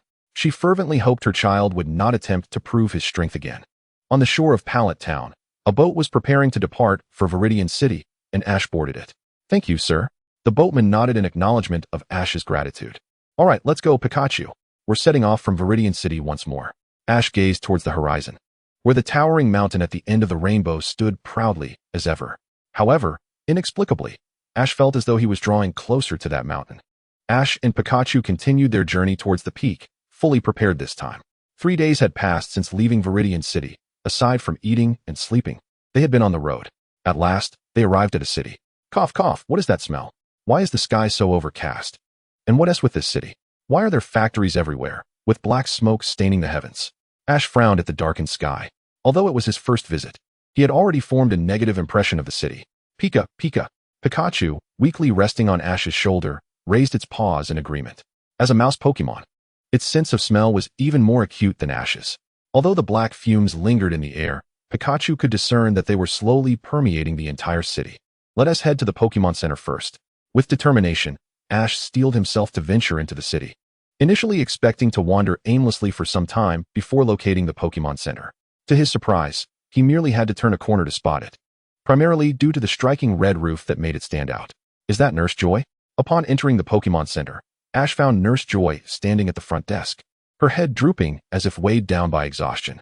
Her once vibrant visage now resembled that of an elderly woman, devoid of life, with her once spirited eyes fluttering open and closed. Dark circles beneath her eyes appeared as if ink had been smeared across her face. Nurse Joy, are you okay? Just as Ash was about to inquire about her well-being, a cacophony of machinery erupted, metal clashing and rattling.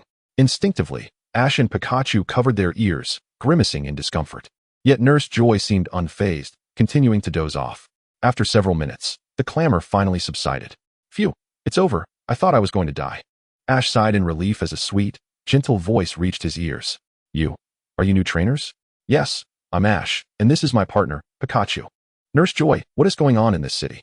We just arrived and saw the black smoke from the factories darkening the sky. Ash hesitated, noticing the sorrow in Nurse Joy's gaze. It's a long story. This city, Dark City, is as it appears now. The scenery used to be quite beautiful, but to change it back to how it once was. I wonder what price must be paid, and if they can bear it. Nurse Joy seemed lost in thought, and Ash felt it inappropriate to interrupt her reverie. After a considerable pause, she cleared her throat, as if regaining her composure. I apologize for rambling. Are you here to stay, Ash? Yes, we'd like to rest for a day before continuing our journey. Our supplies are nearly depleted. Well, I wouldn't recommend staying in the Pokémon Center. You just experienced the noise. It's not something most people can endure. Nurse Joy chuckled awkwardly, though she too found the noise challenging. Yet, she had grown accustomed to it over time due to her work. All right, I'll find a quieter hotel. But before that, could you check on my Pokémon? Of course, leave that to me. After ensuring the well-being of his Pokémon, Ash thanked Nurse Joy and ventured into Dark City, intending to find a hotel. However, after wandering for quite some time, he realized he had yet to spot any hotels in the vicinity. Reluctantly, he returned to the Pokémon Center, meeting Nurse Joy's puzzled gaze with an awkward expression. She must have thought, why is he back again? But Ash had no choice. After all, he couldn't locate a hotel. Miss Joy gazed at Ash, whose eyes reflected a sense of grievance, and with a sudden realization, she exclaimed, "Oh dear, I apologize. I completely forgot that the last hotel in this city was demolished and transformed into a factory days ago. Given the state of this city, it is hardly a destination for tourists. In fact, you are the only trainer I have encountered this month." With an embarrassed smile, Miss Joy rummaged through her pocket and produced a large set of keys, tossing them all to Ash without a second thought. "There are no guests in the rooms upstairs. Feel free to choose any room you like." "Thank you, Miss Joy," Ash replied, ascending the stairs with Pikachu. He turned back to glance at Miss Joy, who, once lively and spirited, now appeared drowsy, her head drooping. Suddenly, a cacophony erupted, and Ash and Pikachu covered their ears, scrambling upstairs in disarray. They hastily selected a room and stepped inside. Yet, even within, the noise persisted incessantly, just as Miss Joy had kindly warned. Resigned, they squatted at the door, waiting for the clamor to subside. Minutes passed, and at last, the din faded. Ash took a deep breath, surveying the room. It's no different from an ordinary Pokémon Center. Wait, what is that? On the wall hung a dusty, unkempt pair of earmuffs. Upon picking them up, Ash discovered they were indeed earmuffs. He brushed off the dust, and from one of the fluffy balls, a card fell out, adorned with a few words and a cartoon depiction of Miss Joy. "If you find it noisy," were these. "Wishing you sweet dreams." Ash chuckled at the card, trying on the earmuffs, feeling genuinely optimistic. "Tonight, I shall surely dream sweetly." Chapter 128. Earthquake, a stopped factory? Yawning, Ash sat up, rubbing his slightly aching head, striving to remain alert. The surroundings were shrouded in darkness, as expected of a place ominously named the Dark City. Even the sunlight struggled to penetrate the thick cloud cover, hinting at how dense the overcast was above. "Good morning, Miss Joy. Thank you for last night." "Good morning. Did I do something?" Miss Joy appeared perplexed at Ash's gratitude, as she had been in the lobby throughout the night. Could it be that she had developed a habit of sleepwalking? The thought of such a peculiar scenario crossed her mind. "The earmuffs in the room were your doing, right? Thanks to them, Pikachu and I managed to sleep well last night." Only then did Miss Joy recall that she had equipped each room with a corresponding number of earmuffs, and she couldn't help but breathe a sigh of relief. So it was not sleepwalking after all. "Miss Joy, could you tell me if there are any shops nearby?" Ash, oblivious to Miss Joy's thoughts, was keen to gather supplies and embark on his journey. Remaining in this city was exceedingly uncomfortable for him and his Pokémon. "Oh, the shops have long been dismantled. If you need anything, I can provide some supplies. The League sends me a fixed amount each month, and although I've mentioned I don't require so much, they continue to send in abundance. Hence, I always have plenty of food left over." As Miss Joy spoke, she gestured to the lengthy corridor behind her, cloaked in darkness, where Ash could find the supplies he urgently needed. Their eyes met, and Ash perceived her sincerity. She was not merely fabricating excuses to assist the troubled young boy. In other words, Miss Joy truly had a considerable stockpile of provisions. Gulping, Ash replied, "If it's not too much trouble, I would greatly appreciate it." "Not at all, follow me." Before Miss Joy could finish her sentence, the ground trembled violently. "Earthquake! Miss Joy, let us go?" Realizing the impending danger, Ash scooped Miss Joy up in his arms and fled the Pokémon Center with urgency. Boom. The sound of chaos erupted behind them as the Pokémon Center swayed, but miraculously did not collapse. After what felt like a minute, the earthquake ceased. What just happened? Miss Joy, still in Ash's embrace, appeared dazed and utterly bewildered by the situation. It was only when she looked up and noticed Ash's chin, along with the warmth emanating from his arms and waist, that she grasped her current predicament. It's all right now, Ash. Please, set me down. With a blush creeping onto her cheeks, the dark circles under her eyes lightened considerably, and her spirit seemed to revive. My apologies, Miss Joy, but the situation is urgent. It's fine. The earthquake has stopped. I wonder how the Pokémon Center fared. As she spoke, Miss Joy made her way back to the Pokémon Center. Cupping her cheeks, she could distinctly feel the heat radiating from her flushed face. Miss Joy, upon hearing Ash's call, she inexplicably quickened her pace and dashed into the Pokémon Center. Behind her, Ash sighed as he observed her retreating figure. Perhaps there are aftershocks. Why is Miss Joy rushing so? Did she forget something important inside? Shrugging off his concerns, he decided to follow her inside. To ensure that Miss Joy remained safe, he kept pace, accompanied by Pikachu. Cough, cough. Pika, Pika. The dust invaded Ash's nostrils, prompting a series of coughs. Pikachu, too, could not suppress a sneeze, which, unlike Ash's, released a spark of electricity, igniting the air with sparks. Inside the Pokémon Center, the chairs were overturned, and the ceiling had multiple gaping holes, dust littering the floor. Miss Joy, wait.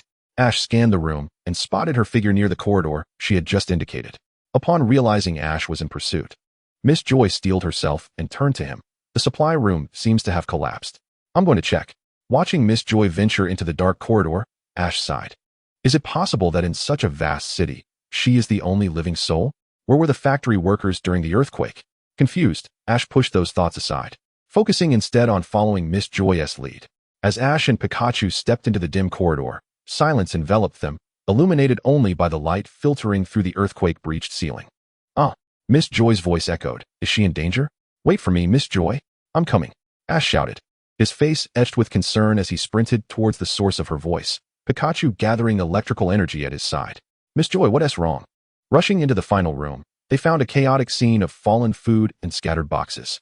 Miss Joy was languidly seated on the ground, her hands propping up her body. And within Ash's line of sight, her ankles were visibly bruised and swollen. It was somewhat painful. Miss Joy feigned indifference, as though nothing were amiss. Yet, Ash could discern that she was merely putting on a brave face, pretending that all was well, that she could endure. However, her dim eyes appeared to Ash like fragile glass on the verge of shattering, as if they might break at any moment. It was indeed twisted. He lowered his head, scrutinizing Miss Joy's ankle, and gently touched it. She gasped sharply, inhaling sharply. Ash glanced around and noticed a faucet in the room had cracked, and a gentle stream of clear water was flowing out. He retrieved his handkerchief, dampened it with the water, and wrapped it around Joy's ankle, providing a rudimentary bandage. Can you stand, Miss Joy? He inquired. Yes, I can. It's nothing, she replied with a nod. Seeing her assenting, Ash supported her arm, carefully helping her to her feet. He guided her towards the exit, initially intending to find a bed in the ward. However, upon inspection, all the beds were in disrepair, missing limbs and coated in dust. Such beds were unfit for someone injured. With this in mind, he helped Miss Joy to the hall and instructed her to lean against the wall. He then returned to the previous ward to retrieve several blankets, spreading them out on the floor, creating a makeshift bed. Lying on this temporary resting place, Miss Joy seemed utterly fatigued, unable to hold on any longer. Before long, she had closed her eyes and drifted into a peaceful slumber. Oddly, it felt quite strange. Despite the earthquake, the peculiarity had been present since morning. Ash gazed at Miss Joy's serene face, his mind wandering to other thoughts. Pikachu? He murmured, slowly rising to venture outside the Pokémon Center. Pikachu, who had intended to doze beside Miss Joy, reluctantly followed Ash's lead. Observing the factories around, Ash scratched his head. Today, they appeared eerily inactive, devoid of noise or the usual billowing clouds of dark smoke from their chimneys. Everything seemed profoundly illogical to Ash.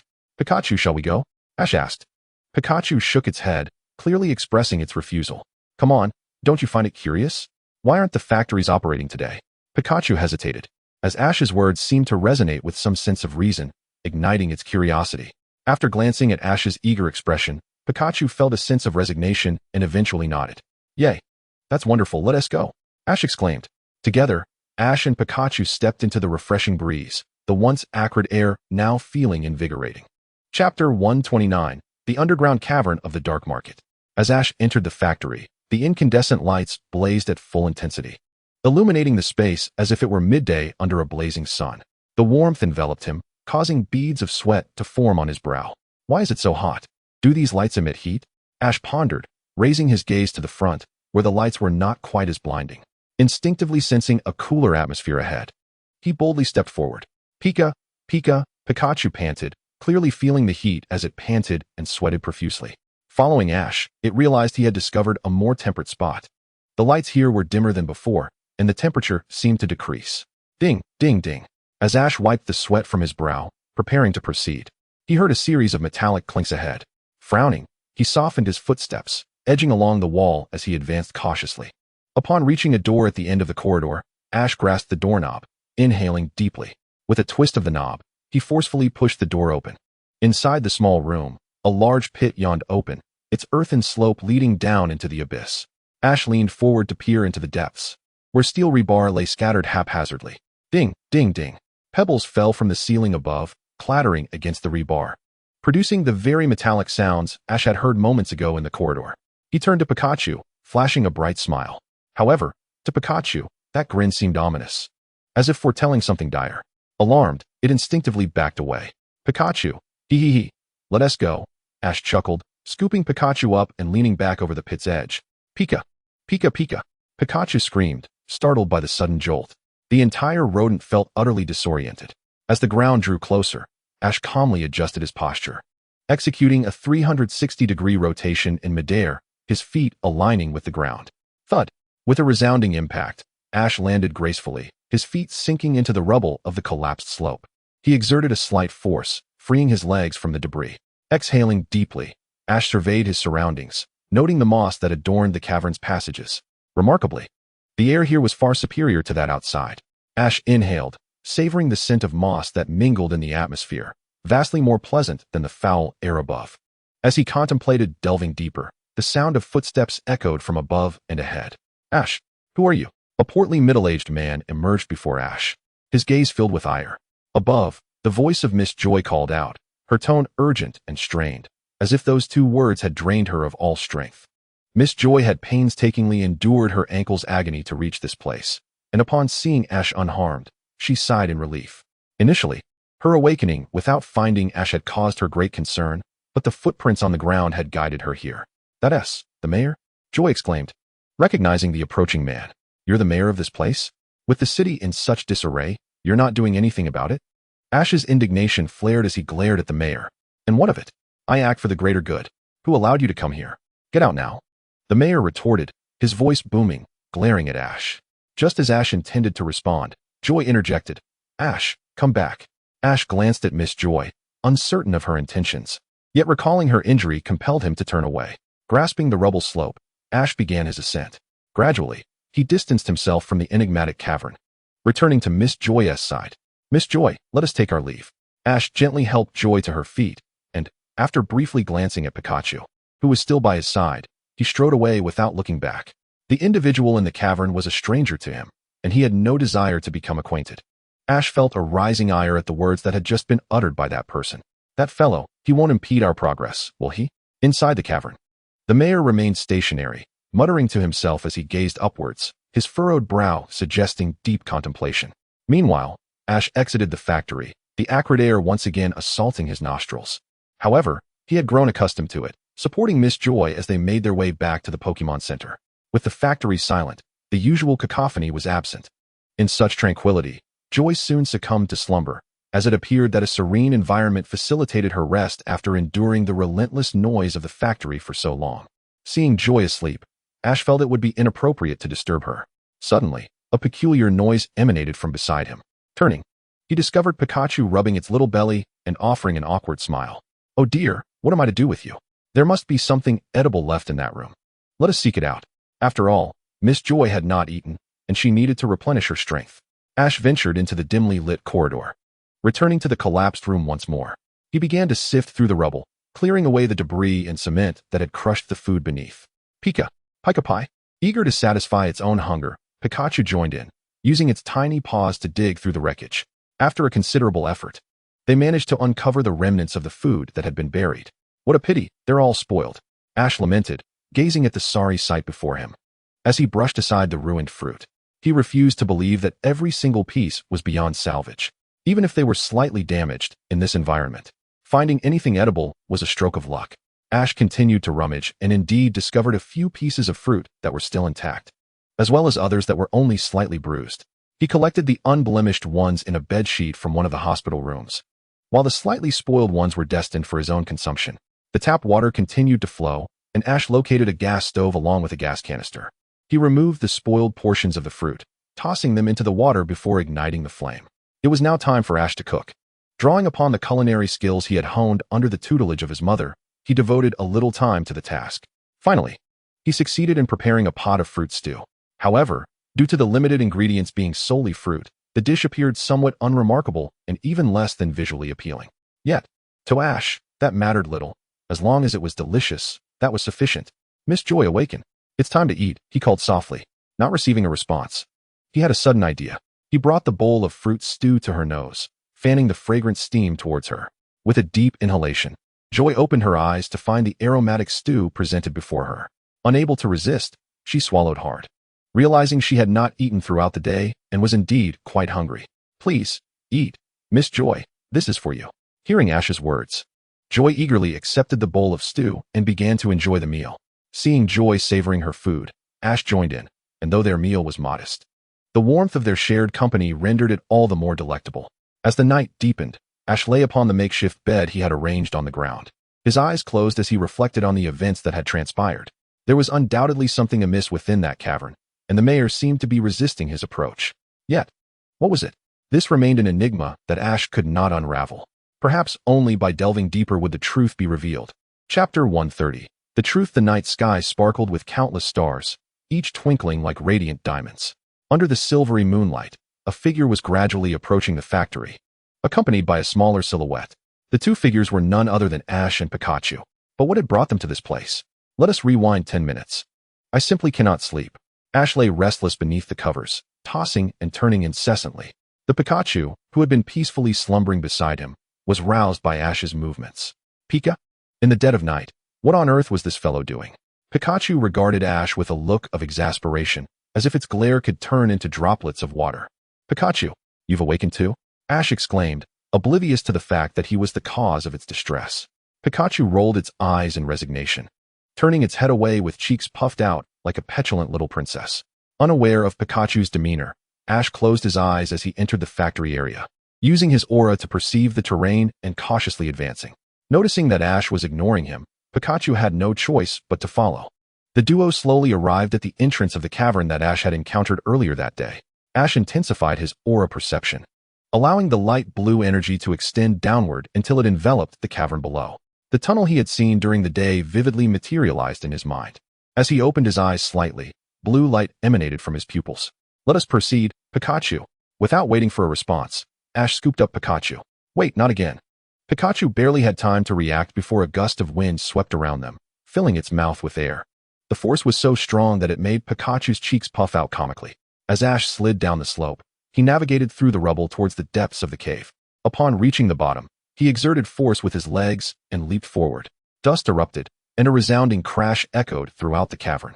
Ash shrank back, activating his aura to scan the surroundings, anxious that the noise might attract the rotund mayor from earlier. However, at this hour, it was unlikely anyone would be foolish enough to venture here, except for Ash, of course. His curiosity was insatiable, with his aura guiding him. Ash and Pikachu steadily traversed the darkness of the tunnel. As they progressed, Ash sensed an unusual warmth, the air around them growing increasingly heated.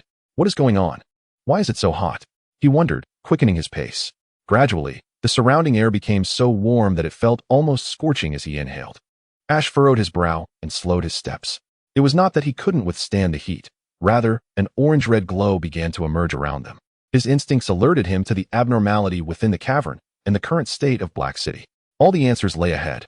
Hoping that the mayor was absent, Ash cautiously surveyed his surroundings, peering around to ensure the coast was clear before stealthily advancing. To Pikachu, Ash's behavior was indistinguishable from that of a thief.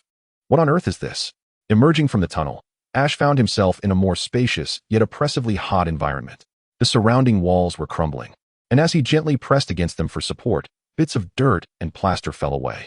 Before him lay an astonishing sight, a bubbling lake of molten lava, its orange-red hue reminiscent of boiling water. Various metal pipes protruded from the rock walls, plunging into the lava lake, resembling a sinister laboratory conducting nefarious experiments. Could this possibly be a volcanic crater hidden beneath the depths of Dark City? Ash was taken aback. It seemed utterly illogical that such a phenomenon could exist underground. Recalling the mayor from earlier, he suddenly felt a sense of foreboding, suspecting that the man was concocting some dark plot. Resolving to inform Nurse Joy about this alarming discovery, he prepared to leave. However, at that moment, the sound of polished shoes echoed through the passageway. A sense of dread welled up within Ash, seemingly corroborated by the appearance of the rotund mayor, who had arrived in his tailored suit. Oddly, despite the noise he had heard, the mayor found nothing amiss. Scratching his balding head, he failed to notice Ash, who was cleverly hidden behind a large rock. The mayor scanned the area, convinced that someone had infiltrated his secret lair. Peering down at the lava lake, he saw no suspicious hiding spots. Just then, the mayor turned around and spotted the rock behind which Ash was crouching, large enough to conceal a person. A bold hypothesis formed in his mind. He cautiously approached the stone and lunged forward like a tiger, stretching his neck to inspect. Yet, behind the rock, there was nothing but the imprints of shoes that had once trodden there. What could this mean? Moments earlier, as the mayor had noticed the large rock, Ash, hiding behind it, had anticipated that the mayor would take notice. He quickly sprang to his feet, lightly touching the ground as he moved, even taking care to walk slowly so as not to jostle Pikachu. He cradled Pikachu in his arms as if it were a precious treasure, employing a thief's stealth to gradually escape. Had they truly left? The mayor, frowning at the dark tunnel, hurried inside, uncertain whether his suspicions were justified. Perhaps no one had come this way at all. Yet, a voice within urged him onward, compelling him to discover the identity of the shoe prints behind the stone. They appeared to belong to a child. Wait, a child? The mayor, flashlight in hand, traversed the dark tunnel, Ash's visage flashing through his mind. Children were a rare sight in this city, and Ash, being merely 10 years old, was indelibly etched in the mayor's memory. Could it be him? Damn it. I hope my plans aren't compromised. The mayor quickened his pace, the sound of his footsteps echoing ominously in the tunnel. Meanwhile, Ash was slowly ascending the muddy slope. Hearing the footsteps behind him, his heart pounding as if it might leap from his chest, thundering in his ears. Almost there, almost there. Ash sensed he had stumbled upon something extraordinary, and he hurriedly scrambled toward the tunnel's exit. Below, the mayor had arrived at the same spot. You little rascal. Don't run away. The flashlight beam illuminated Ash and Pikachu just as they neared the tunnel's opening.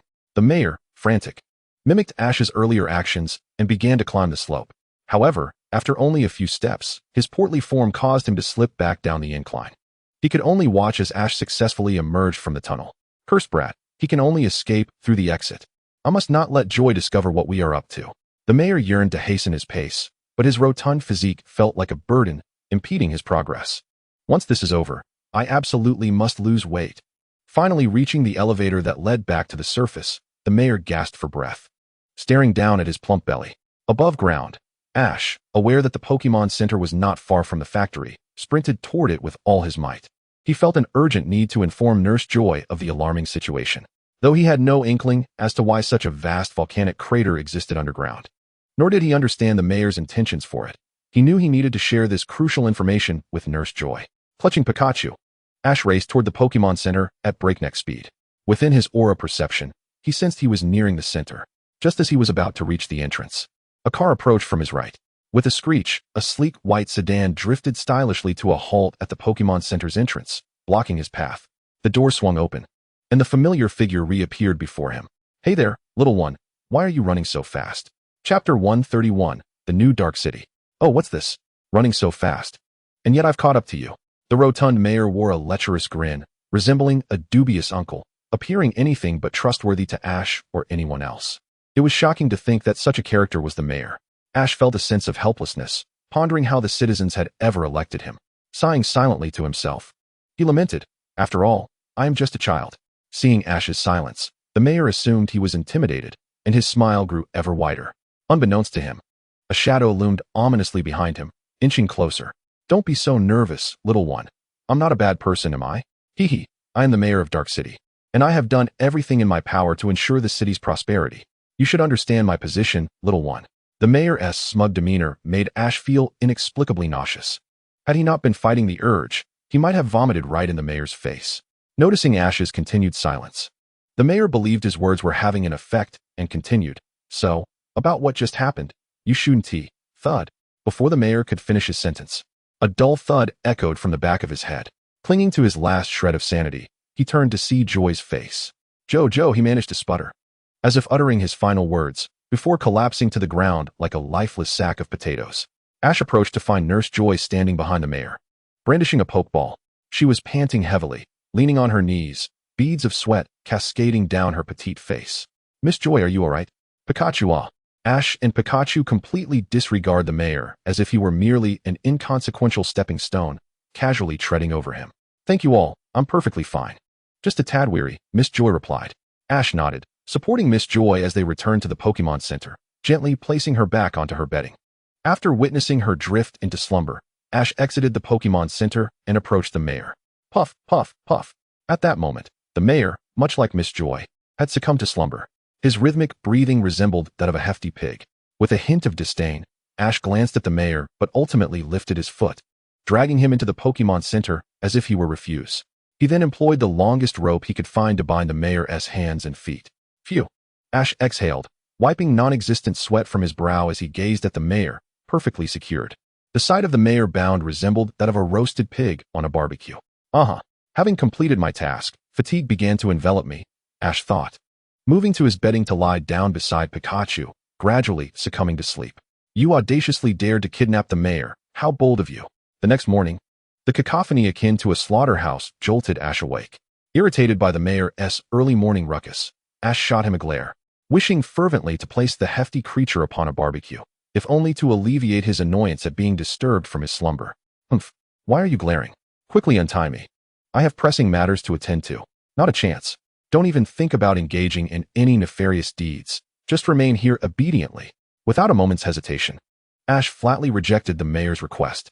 Such a notion was utterly preposterous. After all, who could predict what chaos might ensue should he be set free? Perhaps the volcano would erupt. Of course, this was merely Ash's conjecture. The actual circumstances remained to be seen. Nevertheless, given the mayor's current predicament, one needn't ponder further, for his visage was undeniably that of a reassuring countenance from any angle. Boom, boom, boom. The ground trembled violently, more so than in recent days. As the earth shook, Miss Joy slowly opened her eyes, awakening from her dreams. Tap, tap, tap. Debris continuously fell from the ceiling above. The mayor's expression darkened, lost in thought. "Oh dear. You all have truly outdone yourselves. Untie me. The volcano is about to erupt." The mayor's face was etched with urgency as he struggled to free himself from the tightly bound ropes. It was a futile effort.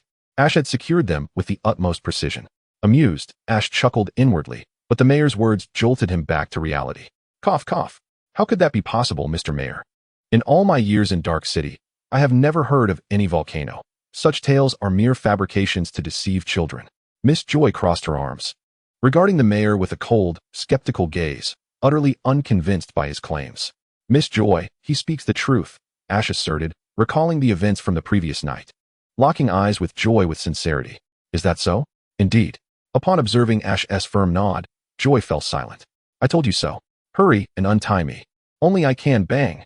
Outside the Pokémon Center, the factory's surface began to crack, the surrounding air heating rapidly. "Hurry. We're running out of time. If it breaks through the surface, it will be the end." Under the mayor's insistence, Ash reluctantly loosened the bindings. The moment the ropes fell away, the mayor shot out like an arrow. Bang. The surface erupted, torrents of lava gushing forth, the mayor's expression grim. He hesitated momentarily before pulling out a device resembling a pager from his pocket, shouting into it, "Attention, all citizens. The volcano is erupting. Please evacuate Dark City immediately." "I repeat, the volcano." The mayor's voice echoed throughout Dark City. Wherever there was a speaker, his urgent call could be heard. "We should go too. Soon. You shall witness the rebirth of Dark City." The mayor glanced back at Ash and Joy, then at the slowly advancing lava in the distance. "Let us move. Monumental changes are about to unfold here." Opening the car door, he waited for Ash and Joy to enter before locking the doors and flooring the accelerator. Bang. The car surged forward, racing towards the outskirts of Dark City. Upon reaching a hill, the The vehicle came to a halt, and they disembarked. Witnessing the city submerged halfway in lava, Ash and Joy felt a wave of trepidation. Nearby, citizens of all shapes and sizes, gathered atop various hills, gazed at the terrifying spectacle. The volcano erupted for an indeterminate duration, until ash, falling like snow, blanketed the surroundings, solidifying the lava in its path. Ash and his companions ventured into Dark City, where solidified black masses were strewn about. The once somber sky had deepened to an even darker hue, completely blocking out the sunlight. As they surveyed the scene, despair washed over Joy. She never imagined her longtime home would be reduced to such a state. With a heavy heart, she turned to the mayor, only to find him crouched on the ground, excitedly observing something. What is this? Miss Joy knelt beside him, her eyes falling upon a plant struggling to break through the blackened mass. This marked the end of one chapter and the dawn of another. For Dark City, this was not a calamity, but rather a prelude to rebirth. Indeed, as long as we are together, the citizens began to converge towards the mayor. At that moment, Joy realized the true nature of the mayor. She had misjudged him before, feeling a pang of guilt. Safe travels, Ash. Understood, Miss Joy. After spending several days in Dark City, Ash remained to assist in clearing the blackened remnants, receiving ample sustenance in return. As he resumed his journey, Ash felt he had gained much from the experience. Shortly after leaving Dark City, he spotted a figure standing by a signpost. Approaching, he discovered it was the mayor. What are you doing? Creating our signpost. Are you leaving? Yes. Be careful on the road. Nodding, Ash glanced back at the mayor and the sign. It bore 4 large characters: New Dark City. Chapter 132, Ordalang City. Continuing towards the mountain at the end of the rainbow, Ash was unaware of his precise location. It felt as though he were moving forward, yet simultaneously retracing his steps. Taking a deep breath, he surveyed his surroundings. A modest hill lay to his left. Pikachu. Let us rest atop that hill for a moment and see if there are any villages around. Pikachu. Pikachu, too, felt a touch fatigued, having been on the move for so long. After all, he couldn't remain on Ash's shoulder indefinitely, as even he would tire. Upon reaching the hillside, Ash removed his backpack and glanced around, contemplating a brief respite. However, his gaze was drawn to a distant castle encircled by imposing walls, not far from which stood an enormous tree. That tree. It was the tree of the world's Genesis, the legendary abode of the Pokémon progenitor, Mew. Just as Ash's mind was clouded with curiosity, the voices of the nameless souls, silent for many days, resonated within him, providing answers to his questions. Nameless. I never imagined you were still alive. After so many days of silence, I thought you had vanished, he exclaimed, a hint of surprise in his voice. Coughing slightly, the nameless soul felt a twinge of emotion upon hearing Ash's fervent call. Yet, the latter part of Ash's statement nearly incensed him. Well, it is somewhat true. My strength has waned, and I suspect it won't be long before. The nameless soul refrained from continuing, knowing Ash understood the weight of his words. Ash's gaze slowly descended to the ground, revealing a trace of melancholy. Oh, how I long for Uludrun City. It feels as though I've forgotten something of great importance. Unperturbed by Ash's sorrow, the nameless soul remained captivated by the distant castle. Its murmurs reached Ash's mind, pulling him from his gloom. The subtle nostalgia in the nameless soul's tone prompted Ash to respond. Let us journey to Uludrun City. Pikachu and I are in need of supplies. Is that so? Really? Excellent. Let us hasten. The nameless soul felt an unexpected joy at Ash's decision to embark on this journey, a sentiment he had not experienced in quite some time. If he could choose a place to dissipate, it would indeed be Uludrun City. Ash hoisted his backpack once more, gently rousing Pikachu, who had been dozing. Pikachu, we must be on our way. We'll rest after reaching Uludrun City. Pika? Pikachu had no reason to refuse Ash's request, though it was puzzled by Ash's sudden change of heart after laying down his backpack, as it had been eagerly waiting for Ash to produce some treats. Within Uludrun City, the streets were adorned with an array of decorations and balloons, reminiscent of a masquerade ball or Halloween festivities. Each individual was clad in unique attire, exquisite, flamboyant, and at times, eerily whimsical. Observing the vibrant crowd, Ash was filled with intrigue, tempted to don such extravagant garb himself. Don't miss out. Uludrun City's annual Aura Champion election is upon us. Those wishing to participate, please register. The victorious shall earn the title of Aura Champion for a year. The announcement ignited Ash's curiosity, compelling him to follow the source of the commotion. The turnout for the Aura Champion election was substantial, and Ash was among the last to register. Very well, you are registered. Please proceed over there. The second floor offers complimentary costume changes. and given the festive nature of the event, it would be best to wear something distinctive. Nodding in acknowledgement, Ash followed the direction indicated by the staff member, making his way to the designated area. Upon arrival, he was greeted by a dazzling array of costumes, some displayed on tables, others neatly stored in cabinets, while the majority hung from garment racks. Ash felt as though he had stepped into an ocean of garments. Pika-Pi, Pika. Pikachu struggled amidst the fabric, feeling as though its very breath was stifled. Oblivious to Pikachu's plight, Ash was captivated by a particular outfit and, without hesitation, seized it and draped it over Pikachu. It was a detective costume, complete with a charming little hat. Once clad, Pikachu appeared not only adorable, but also radiated an air of intelligence. With a smile at Pikachu's new attire, Ash selected his own outfit and proceeded to change. Emerging from the fitting room, he donned a blue long-sleeved shirt and trousers. A flowing cape draped over his shoulders, complemented by a blue triangular cap reminiscent of a baseball cap. The accompanying description revealed that it was the attire of an Aura champion. Standing before the mirror, Ash twirled his cape, admiring his reflection. He found it quite appealing, especially since it was complimentary. Dressed and ready, he was prepared to officially participate in the Aura champion selection. Ash stretched his neck and rotated his wrists, mimicking him. Pikachu attempted to loosen its joints and limber up its body. During the annual Aura champion selection in Uludron City, Ash unleashed a variety of Pokémon for each battle. In the final match, he chose his Lucario, hoping to embody the spirit of a true champion. His opponent, a girl, elicited no sentiment of chivalry from Ash. Let Lucario unleash its full power from the outset. Within 4 minutes, the opponent could no longer continue the fight. I declare, this year's champion event concludes. The victor is this esteemed champion, Ash. The referee raised Ash's arm, and the crowd erupted in applause, celebrating both Ash and the other contestants for their exhilarating performances. Immersed in the joy of victory, Ash's final opponent approached him. That was a commendable battle. Your Lucario is exceptionally trained. It felt akin to fighting a genuine Aura champion. The female opponent glanced at Lucario, then at Ash, adorned in his champion attire, genuinely perceiving him as a figure reminiscent of a hero. Thank you. Your Pokémon displays remarkable prowess as well. If the opportunity arises, I would welcome a rematch. Sure. I'm Ash, from Pallet Town. What is your name? I'm Kaitashama, she replied, her demeanor warm. As night fell, the victorious Ash made his way to the castle for the evening ball. The event was a tapestry of diverse individuals, including many of his opponents from the champion event. In addition to them, there were residents, tourists, and various staff members of the castle.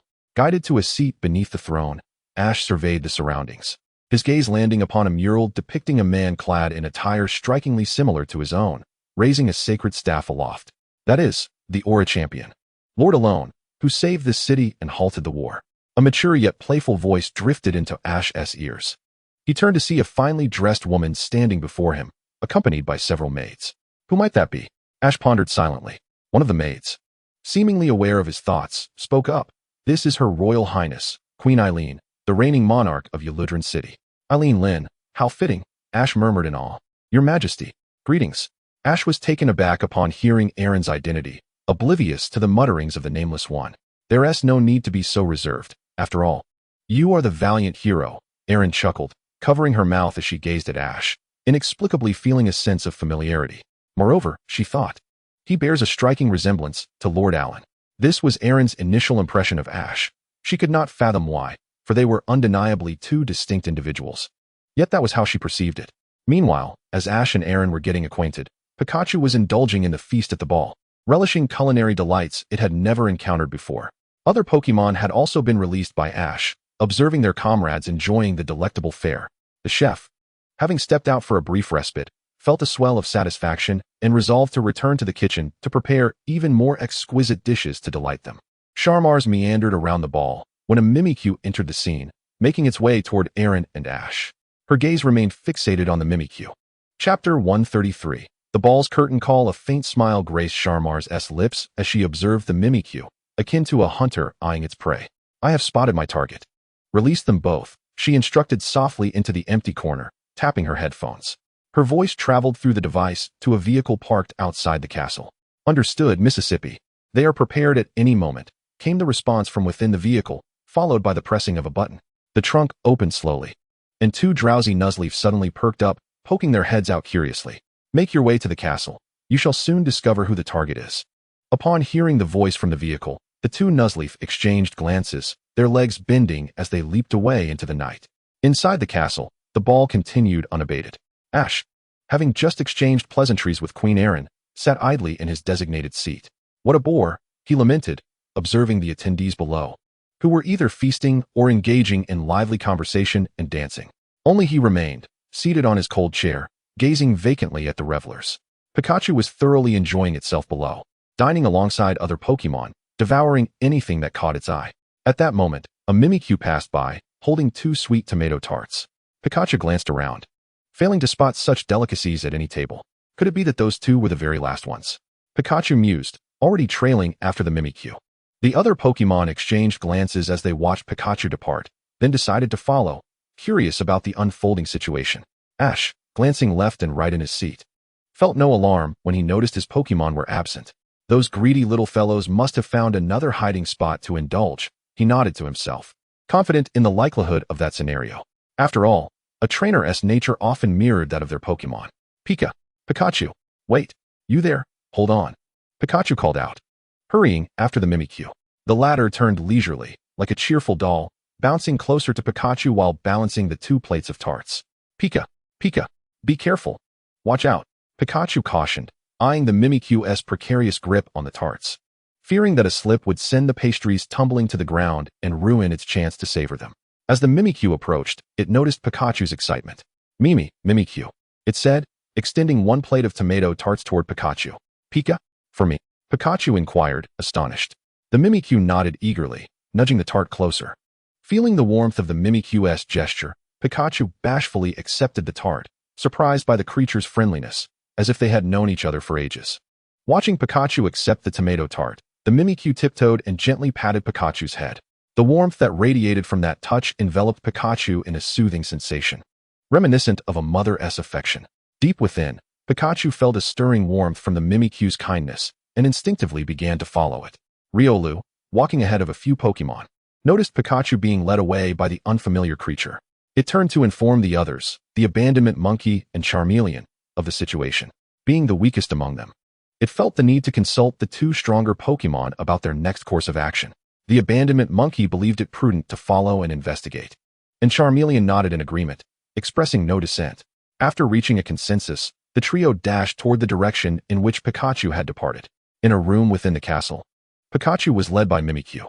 Pika, what are you bringing me here for? Pikachu asked. Mimikyu merely smiled, offering no explanation.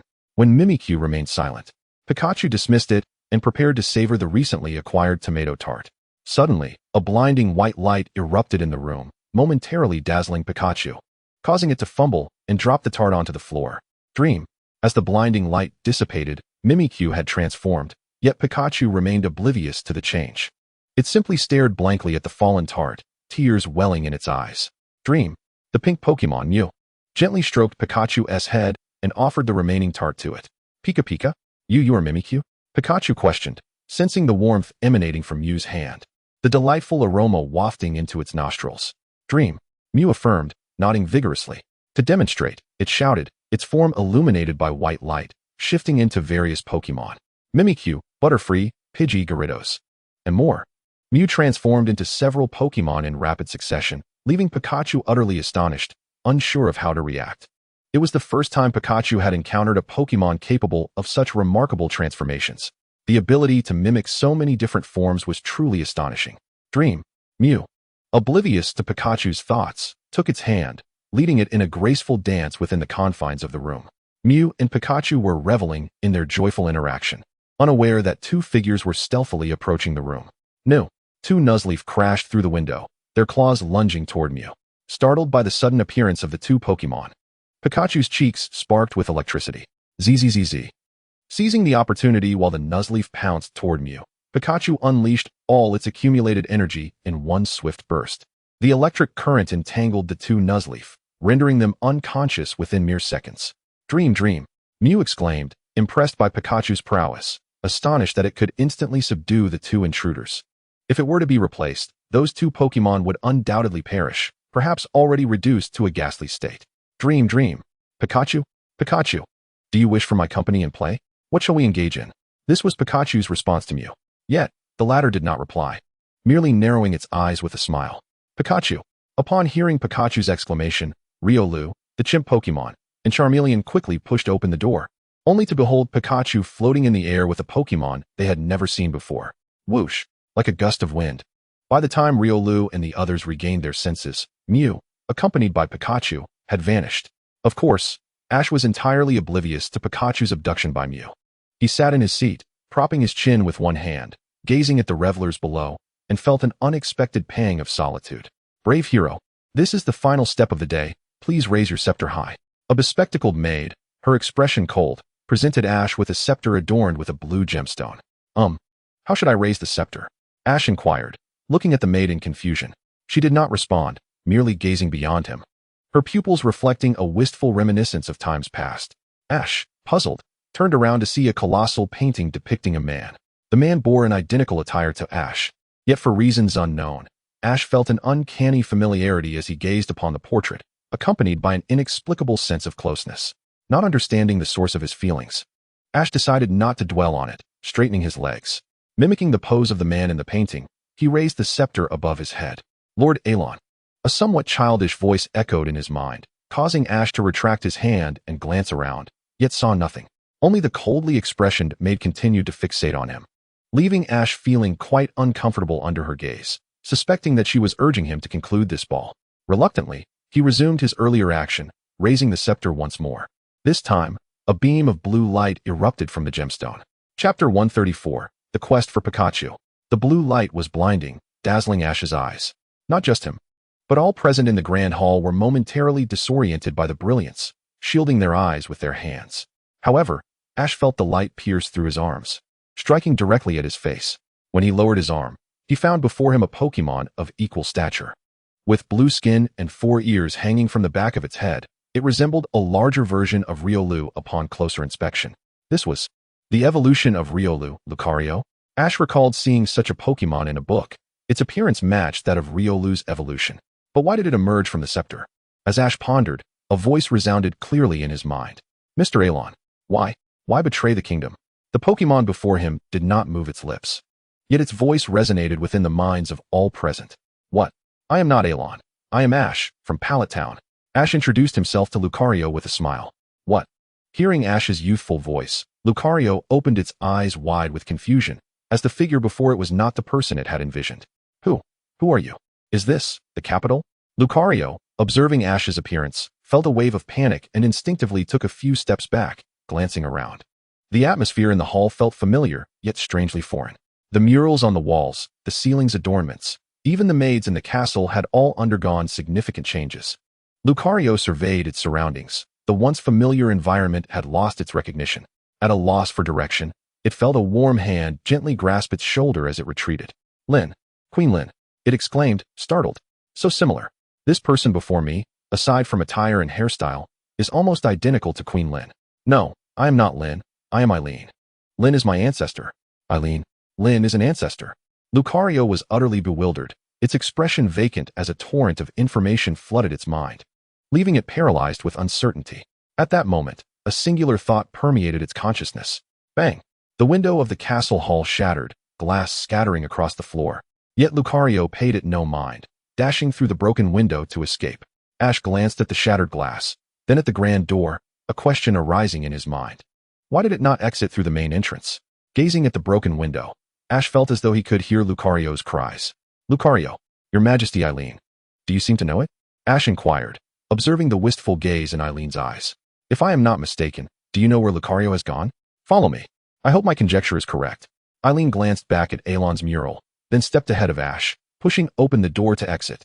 Following Queen Eileen, Ash departed the hall, leaving behind a crowd of bewildered individuals, still unaware of the unfolding events. Only one remained composed, observing the scene with scrutiny, Sharmas.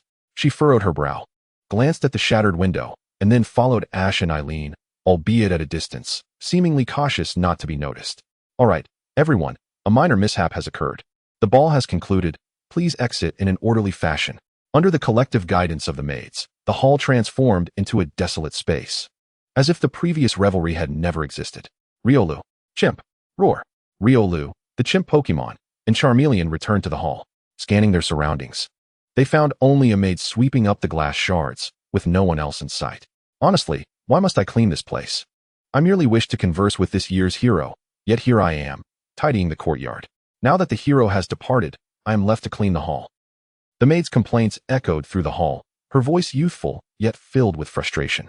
At that moment, the maid, while tidying, noticed the 3 Pokémon, halting her cleaning to approach them, seemingly seeking confirmation of something.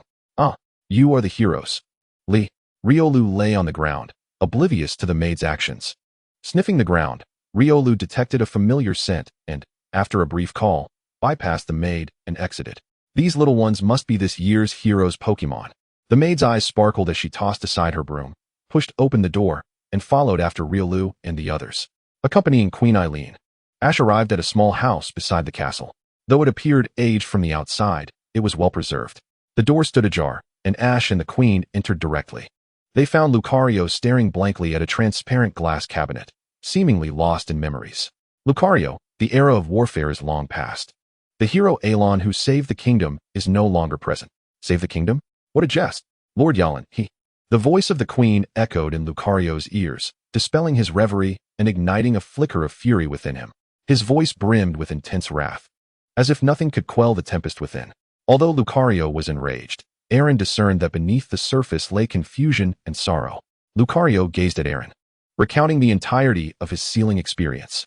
Ash and Aaron exchanged glances, remaining silent, for tales of legend are often fraught with inaccuracies. Just as Ash contemplated offering words of comfort to Lucario, Riolu appeared at the entrance, accompanied by Chimchar and Charmeleon. Where's Pikachu? Ash scrutinized the trio of Pokémon, noticing the conspicuous absence of Pikachu, which stirred a sense of unease within him. An ominous premonition loomed over his heart. Riolu, appearing anxious, recounted every detail of its recent ordeal to Ash. Upon hearing Riolu's account, Ash's expression swiftly transformed. Pikachu was taken by a creature that transformed into a Mew? Mew. I presume that must be the mythical Pokémon, as it often appears in the town, shapeshifting into other Pokémon to play pranks on the residents. I suspect it merely wished to frolic with Pikachu. As for how to find it, the World Tree of Origins should suffice. Aaron raised her finger, indicating a colossal tree standing serenely within the view of the doorway. It was the very tree Ash had seen before arriving in Orledron City. Lucario, could I implore you to guide him there? The World Tree of Origins is Mew's domain, and it could prove perilous, hence my request. Aaron turned, gazing intently at Lucario. In that moment, a familiar sensation surged within Lucario, a rare connection to something he recognized in this era, responsibility. Leave it to me. After a moment's contemplation, Lucario accepted the charge. Aaron smiled, harboring fondness for the character she had heard of since childhood. Moreover, Lucario was indeed the hero she had envisioned. Yet, the betrayal of Yalan against the kingdom weighed heavily on her mind. Outside, a maid stood in shock, pressed against the wall, observing the path taken by Lucario and the others, feeling as if she had stumbled upon something monumental. The World Tree of Origins. She glanced towards the distant giant tree, clenching her fists, brimming with anticipation for the place she had long admired. Chapter 135, The World Tree of Origins. As dawn broke, the horizon glimmered with a hint of pink, followed by the emergence of orange light. Sunlight cascaded upon every window, and a group was making their way out of Orledron City. Among them were Ash and his companions. Trailing discreetly behind was a young maid, her youthful countenance reflecting her eagerness. If I can follow the heroes, I shall reach the World Tree of Origins, a place I have dreamed of visiting since my childhood. Little did she know, her beautiful fantasy was about to shatter. As she advanced, a pair of large hands seized the nape of her neck, yanking her upwards by her collar. In that instant, the maid's mind went blank as she slowly turned to look back. A face filled with fury met her gaze. "M.A. Chief, where do you think you're going?" The young maid trembled uncontrollably, her body quaking as her mind raced. "I was just out to see the sunrise." "Yes, that's it, just to see the sunrise." Fearing disbelief, she pointed towards the rosy horizon. "Very well, I shall take your word for it. Now, return immediately." "Yes." Reluctantly, the young maid cast a longing glance at Ash, whose confident strides filled her with envy. Meanwhile, Ash walked alongside Lucario, observing the light glowing in its eyes. "Lucario, what kind of person is Mr. Yalan?" "A truly remarkable individual, my guiding light, whom I deeply respect, but..." Lucario's gaze fell, leaving the thought unvoiced. Ash sensed the weight of unspoken words and continued, "Perhaps, it might be a misunderstanding?" Upon hearing Ash's comment, Lucario halted, its determined and wrathful eyes fixed on him. A misunderstanding? What sort of misunderstanding could there be? Observing Lucario's furious demeanor, Ash felt as though he were a child caught in wrongdoing, instinctively retracting his neck, unable to utter a word. Seeing Ash's timid reaction, Lucario scoffed and continued, Pikachu must have followed Mew out of annoyance with you. Initially hesitant, Ash's indignation flared at this accusation. He leaned closer, nearly pressing his cheek against Lucario's. That's not true. Pikachu and I are eternal partners, forever friends. Humph, mere words. Who can ascertain their truth? Lucario averted its gaze, unconvinced by Ash's defense, and within its heart, the sentiment remained unchanged. Ash, recognizing the tension, fell silent, and the atmosphere between him and Lucario grew increasingly strained as they proceeded toward the city outskirts. Why is he so distrustful of humans? Perhaps it isn't Mr. Yalan's fault after all. Ash mused silently. No, it is Yalan's fault. He should blame his own overconfidence. The familiar voice echoed in Ash's mind once more, and he understood it was the nameless voice. Why do you say that? None of us witnessed the events as they unfolded. I believe it was Mr. Yalan who prevented the impending war from engulfing Oralidron City. Once we reach the World Tree of Origins, all answers shall be revealed, whether they pertain to you or Lucario. Nameless, how do you know this?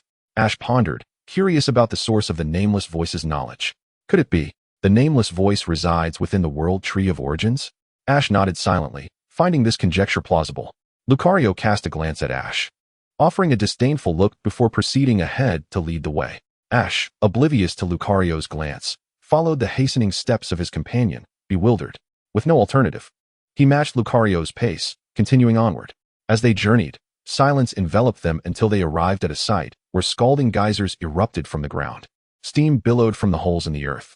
Is this hot? Ash inquired, extending his hand towards the geyser. Yow! The moment his fingertips made contact, a sharp pain coursed through him, akin to a venomous bite, causing his fingers to throb. Instinctively, he withdrew his hand, casting a glance at the indifferent, cold-faced Lucario, who remained motionless. After a few moments of waiting, the geyser gradually subsided, returning to the normal ground it once was. Let us proceed. The cool, detached voice of Lucario echoed in Ash's mind, prompting him to immediately follow in step. Accompanying Lucario, Ash and his companions arrived at the side of a wild hot spring, where they paused. Lucario, why don't we take a moment to rest here? It has been ages since I last enjoyed a hot spring. Without waiting for Lucario's agreement, Ash swiftly shed his clothes, leaving only his shorts, and leapt into the water with a splash, embracing the warmth. Splash! Water erupted around him, akin to a tidal wave, drenching Lucario completely. Before Lucario could utter a word, he found himself soaked, gazing at Ash reveling in the hot spring's embrace. Lucario widened his eyes, intending to retaliate with a wave of aura for the sudden drenching. However, Ash, behaving like an exuberant monkey, had already begun to climb the steep cliff beside the spring. That is, the flower of time. Lucario was suddenly flooded with memories, recalling his past visit to this very spot with Elan. Though it felt like a recent encounter to him, in the outside world, much time had indeed elapsed. Splash! Ash tumbled back into the hot spring, inadvertently causing the flower of time, which had clung to the cliffside, to tumble down as well. Surfacing, Ash gasped for air, expelled the water from his mouth, and cradled the flower of time in his hands. What is this? Holding the flower aloft, Ash felt as though something within him had been gently siphoned away. With a resonant hum, the flower of time began to unfurl, revealing a vision before him, his own scene of falling into the water. What is this? Ash exclaimed in astonishment, while Lucario glanced at him and commenced to explain the origins and significance of the flower of time. Chapter 136, Arrival at the World Tree's Origin. After elucidating the mysteries of the flower of time, Lucario settled on the bank of the hot spring, allowing his feet to soak in the warm waters. As he observed Riolu enjoying the spring alongside Ash, memories of his own past seemed to manifest before him, though he had not experienced such moments. His companionship with Elan had been quite enjoyable, characterized more by a mentor-student dynamic. Lucario, what are you daydreaming about? We must be on our way. We have rested long enough, and we need to find Pikachu. In a moment of distraction, Ash had already prepared to set forth again. Lucario merely nodded in agreement. Indeed. Let us proceed. Lucario and Ash resumed their journey towards the World Tree's origin. As they traversed a canyon, they encountered a solitary flower of time resting in the center of the path. A mere touch from Ash caused the flower to bloom. In an instant, a soft blue light enveloped both Ash and Lucario, the motes of light gradually coalescing into a grand scene. The once serene canyon became a battleground filled with armored Pokémon, the air thick with an atmosphere of impending conflict. Before Ash could fully comprehend the situation, the Pokémon on either side surged forward, charging towards them. The thunderous sound of their footsteps echoed like a storm, stirring up clouds of dust from the ground. It was a scene reminiscent of armies clashing in battle. While Ash's academic performance may have been lacking, he still possessed some knowledge of history. Lucario, however, stood frozen in place. This is the moment when Mr. Alan sealed me. The aura from Lucario radiated outward, crashing against Ash's spirit like rain, allowing him to sense the profound sorrow within Lucario's heart. The image of the battle unfolded before them and abruptly ceased. Lucario. Ash placed a hand gently on Lucario's shoulder. Understanding the torment that nostalgia could inflict upon the heart, he, too, had experienced such moments. Though much time had passed, each night he would recall the Pokémon who had accompanied him, the Pidgey from the Viridian Forest, the Beedrill that had saved him, and the EV who had sacrificed itself. Each held a unique significance in his heart. When memories of them surfaced at night, Ash would clutch Pikachu and the other Pokeballs tighter, fearing the day he might never see them again. Let us go find Pikachu. You wished to locate him swiftly, did you not? Lucario communicated with Ash through aura, gently lowering his hand from Ash's shoulder, directing his gaze towards the towering world tree that loomed like a mountain in the distance. We are close. Prepare yourself. For the dangers ahead will far exceed what we have encountered thus far. I understand. Ash nodded, swallowing hard. When he turned to gaze at the world tree once more, he perceived not only its grandeur, but also a faint aura of terror that sent shivers down his spine. Unaware of Ash's anxious thoughts, Lucario merely glanced back before continuing onward. Following Lucario, Ash and he reached the entrance to the world tree with relative ease. Just as they were about to enter, a thunderous rumble echoed through the air. 3 powerful tremors resonated, followed by the ground cracking open, sending dust swirling like smoke. Ash squinted through the haze, discerning 3 formidable presences emerging from the fog. As the smoke cleared, 3 unfamiliar Pokémon came into view. One emanated an icy chill, its body composed of diamond-like ice crystals. Another was sturdy and robust, formed of an unknown metallic substance. The last exuded an aura of dominance, comprised of rocks of various sizes. Regice, Registeel, Regirock, Lucario exclaimed, recognizing the 3 powerful Pokémon before them. Lucario, do you know them? Yes, they are formidable. We stand no chance against them. The entrance lies just behind them. I will hold them off while you slip inside. All right.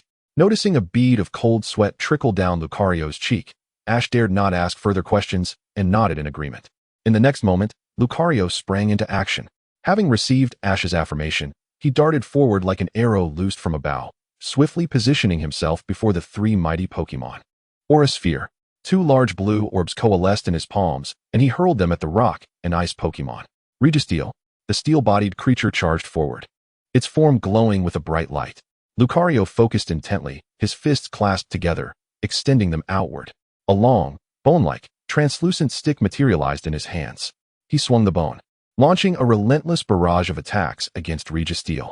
Meanwhile, Regirock and Regice rushed to provide assistance, only to be intercepted by Lucario's bone staff.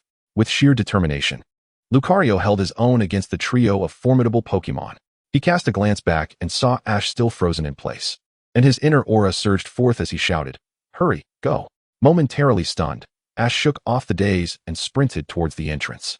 As Ash darted into the world tree of origin, Lucario exhaled a sigh of relief, only to feel an overwhelming sense of helplessness as he glanced back at the 3 divine pillars. The fierce battle raged on outside.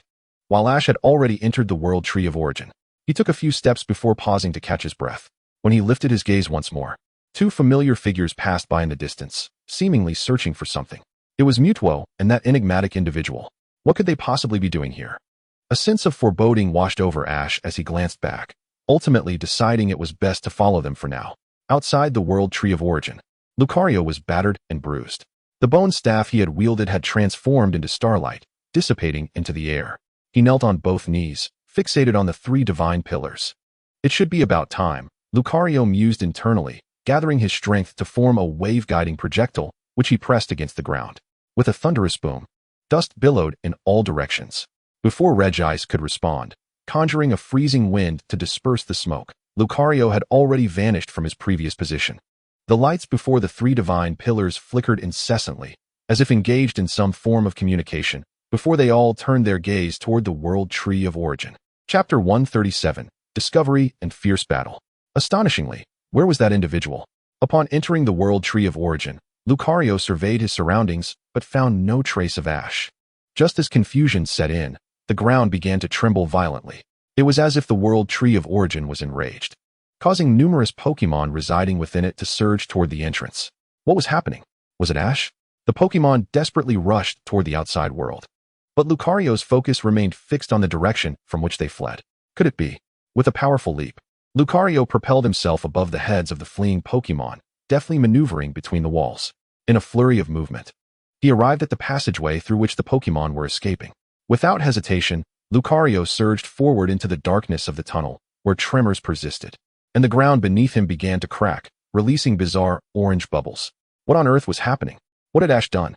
Before he could fully comprehend the situation, he was engulfed by the bubbles, gradually losing consciousness. Just moments before Lucario succumbed to unconsciousness, Ash, following Mutwo and the mysterious figure, turned left and right, unsure of their destination. After what felt like an eternity, they arrived at an expansive area. Was this the place? Yes, it was nearing the time for it to arrive. But before that, with a flick of the mysterious figure's cloak, they revealed their arm. With a swift motion, an indistinct round metallic object was hurled forth, aimed directly at Ash. Thud! The metallic object crashed against the inner wall of the World Tree, causing a dent to form. The object spun rapidly within the indentation, granting Ash a fleeting glimpse of its true nature. This is a pokeball. With a crisp sound, the spinning pokeball burst open, revealing a red bird clutching a white pouch before Ash. Before he could react, the red bird flapped its diminutive wings, sending a chilling gust toward him. An ice-type Pokémon. Ash instinctively reached for his waist, retrieving a pokeball adorned with a flame insignia, and hurled it into the air, a radiant crimson light bursting forth amidst flames. Roar! The furious roar dissipated the flames, revealing a vibrant red body before the red bird, the messenger Pokémon. Huh? Did you think a mere little Charmeleon could contend with my messenger? The mysterious man scoffed, his cold, piercing eyes fixed intently on Ash and Charmeleon. Ash was completely unprepared for being discovered, and the battle was imminent. Messenger Pokémon, Water Pulse. What? It can also use water-type attacks? Just as Ash was taken aback, the messenger Pokémon had already gathered a massive water sphere at its chest. As Ash became aware of the water sphere, it was promptly launched toward Charmeleon. Charmeleon, Metal Claw.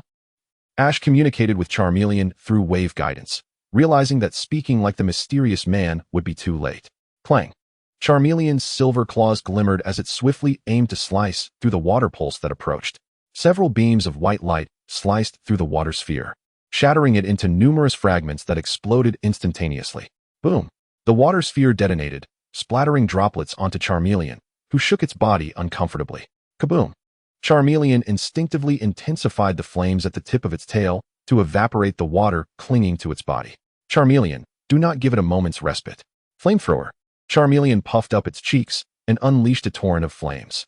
This flame burned hotter than ever, as if it had undergone a transformation. The mysterious man merely cast a disdainful glance at the flames, chuckling, "There is simply no comparison, messenger Pokémon." Acrobatics. In an instant, as the flames approached the messenger, it transformed into a streak of red light, soaring into the air. Charmeleon attempted to control the flames to pursue, but the messenger Pokémon evaded effortlessly, akin to a circus performer darting left and right. Watching the messenger dance freely in the air, evading capture, ignited a fire of rage within Charmeleon. It intensified its flames, determined to chase down the messenger. Stop! The messenger has halted. Charmeleon, unsure of the mysterious figure's intentions, recognized this as an excellent opportunity. It then directed its flamethrower toward the messenger in a sweeping motion. Wait, it vanished. How could that be? An afterimage. Ash observed as the flames neared the disappearing form of the messenger, swiftly reacting to activate his wave guidance to locate it. A streak of red light zipped through the air, arriving beside Charmeleon in the blink of an eye. The messenger. Before Ash could fully grasp the situation or react, the messenger seized its pouch and swung it forcefully toward Charmeleon's jaw. Charmeleon was caught completely off guard by this strike. The pouch, filled with an unknown substance, landed squarely on Charmeleon's chin. With a resounding thud, the furious flames abruptly ceased, and Charmeleon felt a jolt of pain in its jaw, sending it soaring into the air. As it fell from the sky, the messenger hovered above, casting a disdainful glance downwards. Charmeleon's rage surged, as if enveloped in flames, burning fiercely and radiating outward.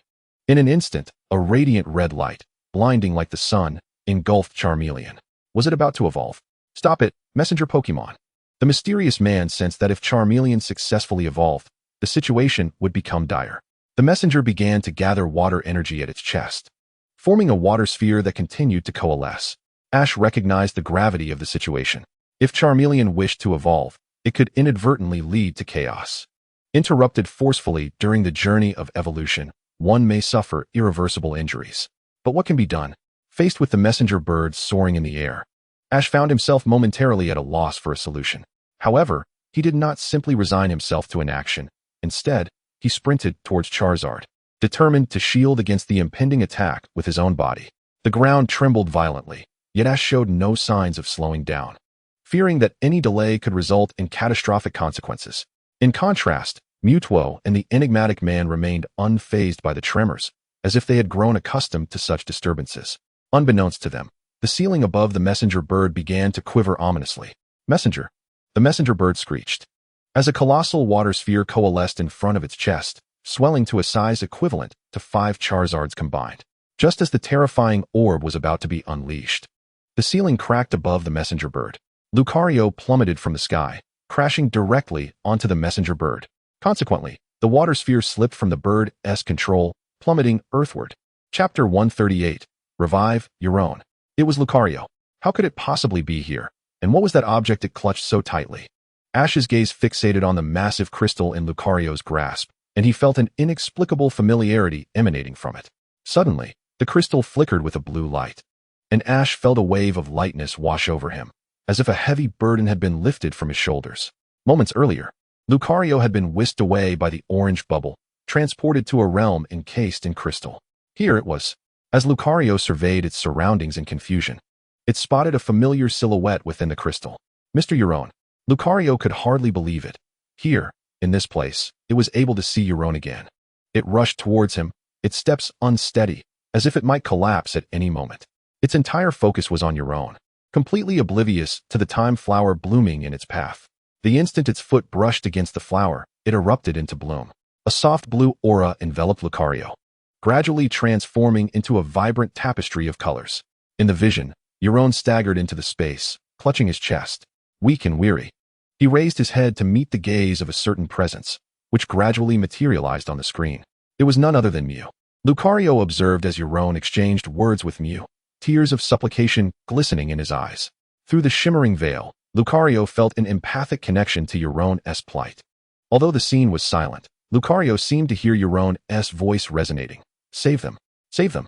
The tremor in those words was unmistakable, a sound that could only emerge from the depths of despair. Before Lucario could fully comprehend the situation, it witnessed Euron extending his hands towards Mew. A torrent of immense aura energy surged forth, forming a colossal sphere aimed directly at Mew. Euron's expression contorted, and Lucario could scarcely fathom the magnitude of suffering he was enduring.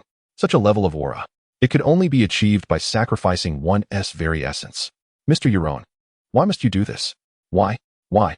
Lucario's heart screamed in anguish. Yet soon it would uncover the answer to its own question. In the vision, Mew regarded the immense aura sphere with an expression of solemn recognition, as if acknowledging Euron's resolve.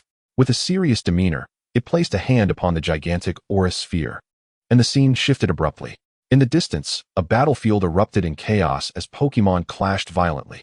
Yet in the next moment, a powerful wave of aura radiated from the World Tree, enveloping the entire battlefield, reaching even into the heart of Oludran City. All Pokémon sensing the aura halted in their tracks, and even the panicked townsfolk ceased their frantic flight.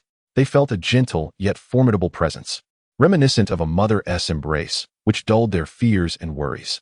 Lucario could barely bear to watch as tears welled in its eyes, rendering the scene indistinct, with only salty droplets cascading down its cheeks. Why didn't you tell me, Mr. Euron? Lucario seethed with self-loathing, realizing it had entirely misunderstood Euron from the very beginning. It yearned to apologize, but now it was far too late. The time flower closed, dimming Lucario's form as if it were sharing its final moments with it. It approached the crystal slowly, noticing a glove beside it, trembling hands reaching to collect it. Lucario embraced the crystal, and though separated by the solid barrier, it felt the warmth within, along with a tenderness and affection emanating from it. Crack, crack. The sound of breaking echoed beneath its feet, and Lucario suddenly felt a severe sensation of plummeting, only to collide with something solid. With a thud, it landed on the ground, dazed, gazing at Ash and the luminous orb nearby in bewilderment. Raising the crystal, it stepped onto the soft earth, sensing something amiss. Looking down, it realized it had inadvertently stepped on the messenger bird. What was happening? Come back, messenger bird. The mysterious man withdrew a pokeball, recalling the messenger bird. Just then, the luminous sphere enveloping Charizard gradually dissipated, revealing the evolved form of Charizard.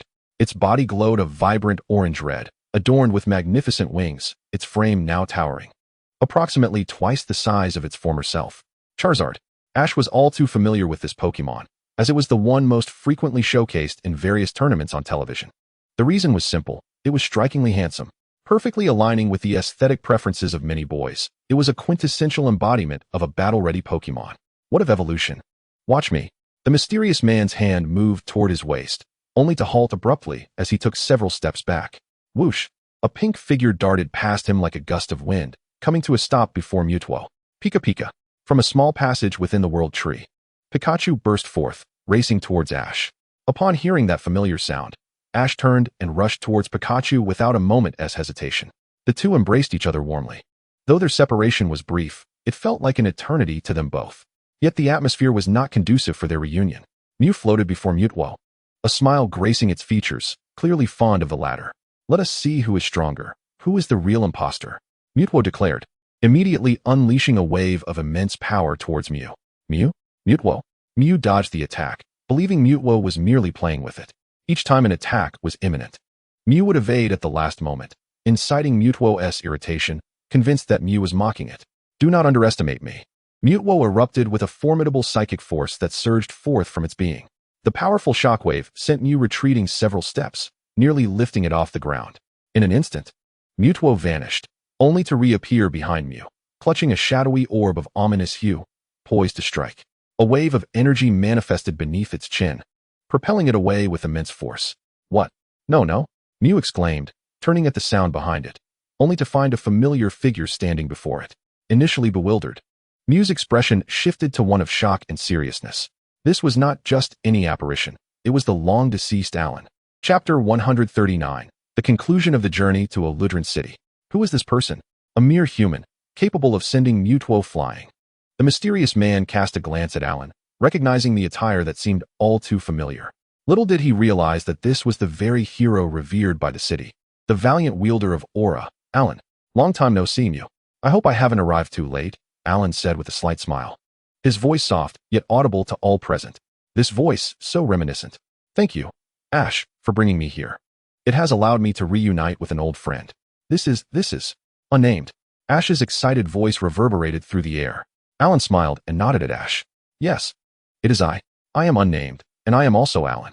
Ash beamed, yet the expressions of the mysterious man and Mewtwo grew grim and troubled. Alan, isn't that the hero worshipped by this city, the one who halted a monumental Pokémon war centuries ago? How can he still be alive? The cloaked man fixed his gaze on Alan, his appearance intertwining with the images he had seen in murals throughout the town. This is troublesome. If it truly is that individual, things will not bode well. We must have Mewtwo retreat for now. Our initial objective has been achieved. The cloaked man grasped Mewtwo's arm, whispering something in its ear amidst the latter's confusion. Is this the only way? Mewtwo looked into the man's eyes, the unwavering determination reflected in them causing it to relent. With a fierce glare cast at Mew, it glimmered with a pink hue and, with a whoosh, both Mewtwo and the cloaked man vanished, leaving only dust swirling in their wake. Have they departed? Thank goodness, I nearly revealed myself. Though Alan appeared calm on the surface, he alone understood that his strength was but a fraction of what it had been centuries ago. The departure of those two ominous figures was likely due to his illustrious reputation. Lucario, it's been a while. Just as Alan sighed in relief and approached Lucario with ease, he heard Mew's frail voice behind him. The vitality that once radiated from it had seemingly withered, akin to a flower on the brink of wilting. What is this? Alan turned to see Mew's cheeks flushed, extending a hand to touch its face, feeling an intense heat. No, Alan. What is happening? Ash, noticing Mew's distress, rushed to Alan's side, observing its discomfort. It feels as though there's a fire beneath my feet. I can't seem to stop moving around Mew. It must be the doing of those two, they likely disrupted the ecosystem of the world tree, resulting in Mew's affliction. In a valley several kilometers away from the world tree, Mutwo and the cloaked man materialized without warning. What did you just do? The cloaked man scrutinized Mutwo, seeking answers within its gaze. Merely left them a little surprise. Mutwo replied with a sinister smile, casting its eyes toward the horizon, where the world tree stood. Enjoy it. The chaos of the ecosystem is not so easily resolved. Ecosystem? What is that? How can we restore it? Mew seems to be in great distress. In simple terms, it refers to the Pokémon inhabiting the world tree. Every blade of grass, every rock, all belong to the ecosystem. As of now, the Pokémon have likely fled, sensing the disturbance, prompting the world tree to initiate self-repair. Alan's expression grew grave. This mirrored the scenes from centuries past. The Pokémon War that transpired near Oludran City could likewise be termed an ecological upheaval. After all, war inherently disrupts the ecological balance of the world. Alan glanced at Lucario, then at Ash. If that is the case, then this shall be manageable. The future belongs to all Pokémon and humans, and I shall not permit those two to tarnish this eternal world tree. Listening to Alan's cryptic declarations, Ash felt his blood boil with fervor, as though his words were imbued with some enchantment. Alan must possess a solution. Ash was resolute in this belief. Otherwise, he doubted Alan would exude such confidence. What is your plan, Alan? Upon hearing Ash's inquiry, Alan faltered, instinctively avoiding his gaze, his expression contorted with inner turmoil. His features twisted into a mask of anguish, ultimately culminating in a wry smile and sealed lips. It was not that he wished to remain silent. He simply found himself unable to articulate his thoughts. Could it be? Observing Alan's conflicted demeanor, Lucario, who had accompanied him for so long, discerned the reflection of its own pre-sealed self in Alan's expression. It had once been oblivious, but now recognized the signs. Had it been more observant back then, it would have uncovered Alan's peculiarities. All right, Ash. You stay here and watch closely. I will restore the ecosystem of the world tree. Alan gently nudged Ash aside, forcing a smile to his lips. Once Ash was beside Lucario, Alan leaned in to whisper in Lucario's ear, keeping a watchful eye on Ash as he spoke softly. Lucario, please keep a close eye on Ash. Do not let either of you move from this spot, I implore you. With that, Alan strode purposefully towards Mew. He understood that Lucario had always heeded his words, so he was confident in its ability to fulfill this request. Now, the moment had come. Facing Mew, Alan extended his palm. A surge of blue energy coalesced into a massive sphere, gradually materializing before Mew. How could this hurt more than it did centuries ago? Alan squinted, slowly raising his gaze to meet Mew's, witnessing the flush of color return to its cheeks, which filled him with genuine joy. Though his body was beset with alarming pain, for Alan, this was merely a continuation of what he had done centuries prior. Yet for Lucario, this was a heart-wrenching sight, witnessing the second departure of the one it held in the highest regard. No. Lucario charged towards Alan, disregarding Ash entirely. It sprinted with all its might, arriving at the side of Alone in the blink of an eye. The latter had not even comprehended the situation when Lucario surged into his aura. Instantly, two formidable auras surged into the body of the mythical Pokémon, Mew. The pain that resonated throughout Alone's being gradually diminished to an insipid sensation. A cacophony of buzzing filled the air as Mew seemed to be sated, releasing the energy it had just absorbed in one grand burst. A tremendous wave of aura enveloped the entire expanse of Oludran City. Those Pokémon who had departed from the world's origin tree heard the call of home, a summons from their mother, Mew. The ecosystem of the world's origin tree began to rejuvenate with the return of the Pokémon, and Mew appeared more invigorated than ever. The restoration was indeed a marvel. Alone stood before the world's origin tree, his complexion pale, yet his eyes gleaming with vitality. Beside him, Lucario stood silently, gazing intently at his countenance. A gentle breeze rustled, lifting Alone's hat. Two beings, both over a century old, along with their Pokémon, thrived beneath the azure sky, observing their figures from behind. Ash felt certain that their future would be nothing short of extraordinary. Chapter 140. This marked the most significant day for Alone. Are we to depart? Oh, after all, the time is nigh. I wish to see that place. If there is a chance, I shall return to play. Within the castle of Oludran, Alone donned modern casual attire, while his ancient warrior garb was stored in the castle's memorial chamber. The current Queen Eileen proclaimed, "This is for the preservation of cultural relics. These garments date back centuries and must be well cared for." Gazing at her, who bore an uncanny resemblance to the former Queen Lin, Alone found himself unable to voice any objections and reluctantly placed his attire in the small chamber that once belonged to him centuries prior. Your Majesty, Eileen, for the sake of preserving artifacts, I must first inspect for any damages. Indeed, one can ascertain the condition of artifacts simply by rubbing their face against them. Observing Eileen burying her head in his garments, Alone felt he had gained a new perspective. Very well, Alone, this attire is in good condition. Now, come with me to a certain place. Raising her head from the depths of the fabric, Eileen's cheeks flushed crimson as she hesitated to meet Alone's gaze. As a maid collected Alone's warrior outfit, he noticed a glimmering residue where Eileen's head had rested. Mr. Alone, what are you observing? Lucario's voice reached his ears, prompting Alone to immediately follow in the footsteps of Queen Eileen and Lucario. Deep within the castle of Orodrin, Alone and Lucario trailed behind Queen Eileen through a dimly lit passage. Is there truly such a place beneath the castle? I have never heard Lynn mention it. Alone inhaled deeply, the crisp, fresh air filling his lungs. It was far cleaner than the streets of the city above. Just as Alone was surveying his surroundings, Eileen came to a halt, and Lucario likewise stood still. However, Alone did not realize that although he possessed aura, he did not constantly wield this power, leading him to collide with Eileen. The reason it was Eileen and not Lucario was that Lucario had deftly sidestepped, having noticed Alone's impending action. Though it could have spoken up, for some inexplicable reason, it chose to remain silent. With a thud, Alone and Eileen both tumbled to the ground. In a reflexive effort to prevent Eileen from striking her head, Alone instinctively wrapped his arm around her, drawing her head to rest against his chest. Thump, thump. Eileen could hear the rhythm of Alone's breath and heartbeat clearly. Unbidden, she recalled a scene from a recent romantic drama featuring the global superstar Karuna, which bore a striking resemblance to her current predicament. Her cheeks flushed with warmth, akin to a ripened apple. Are you all right, Princess Eileen? Your face is quite flushed. Is it a fever? Alone pressed his hand to Eileen's forehead, meticulously gauging the temperature that radiated from her skin. You are not feverish. Observing Eileen's flushed and heated cheeks, Alone caught a whiff of something amiss. Yet, he could not articulate what exactly felt off. I'm fine. Come along quickly.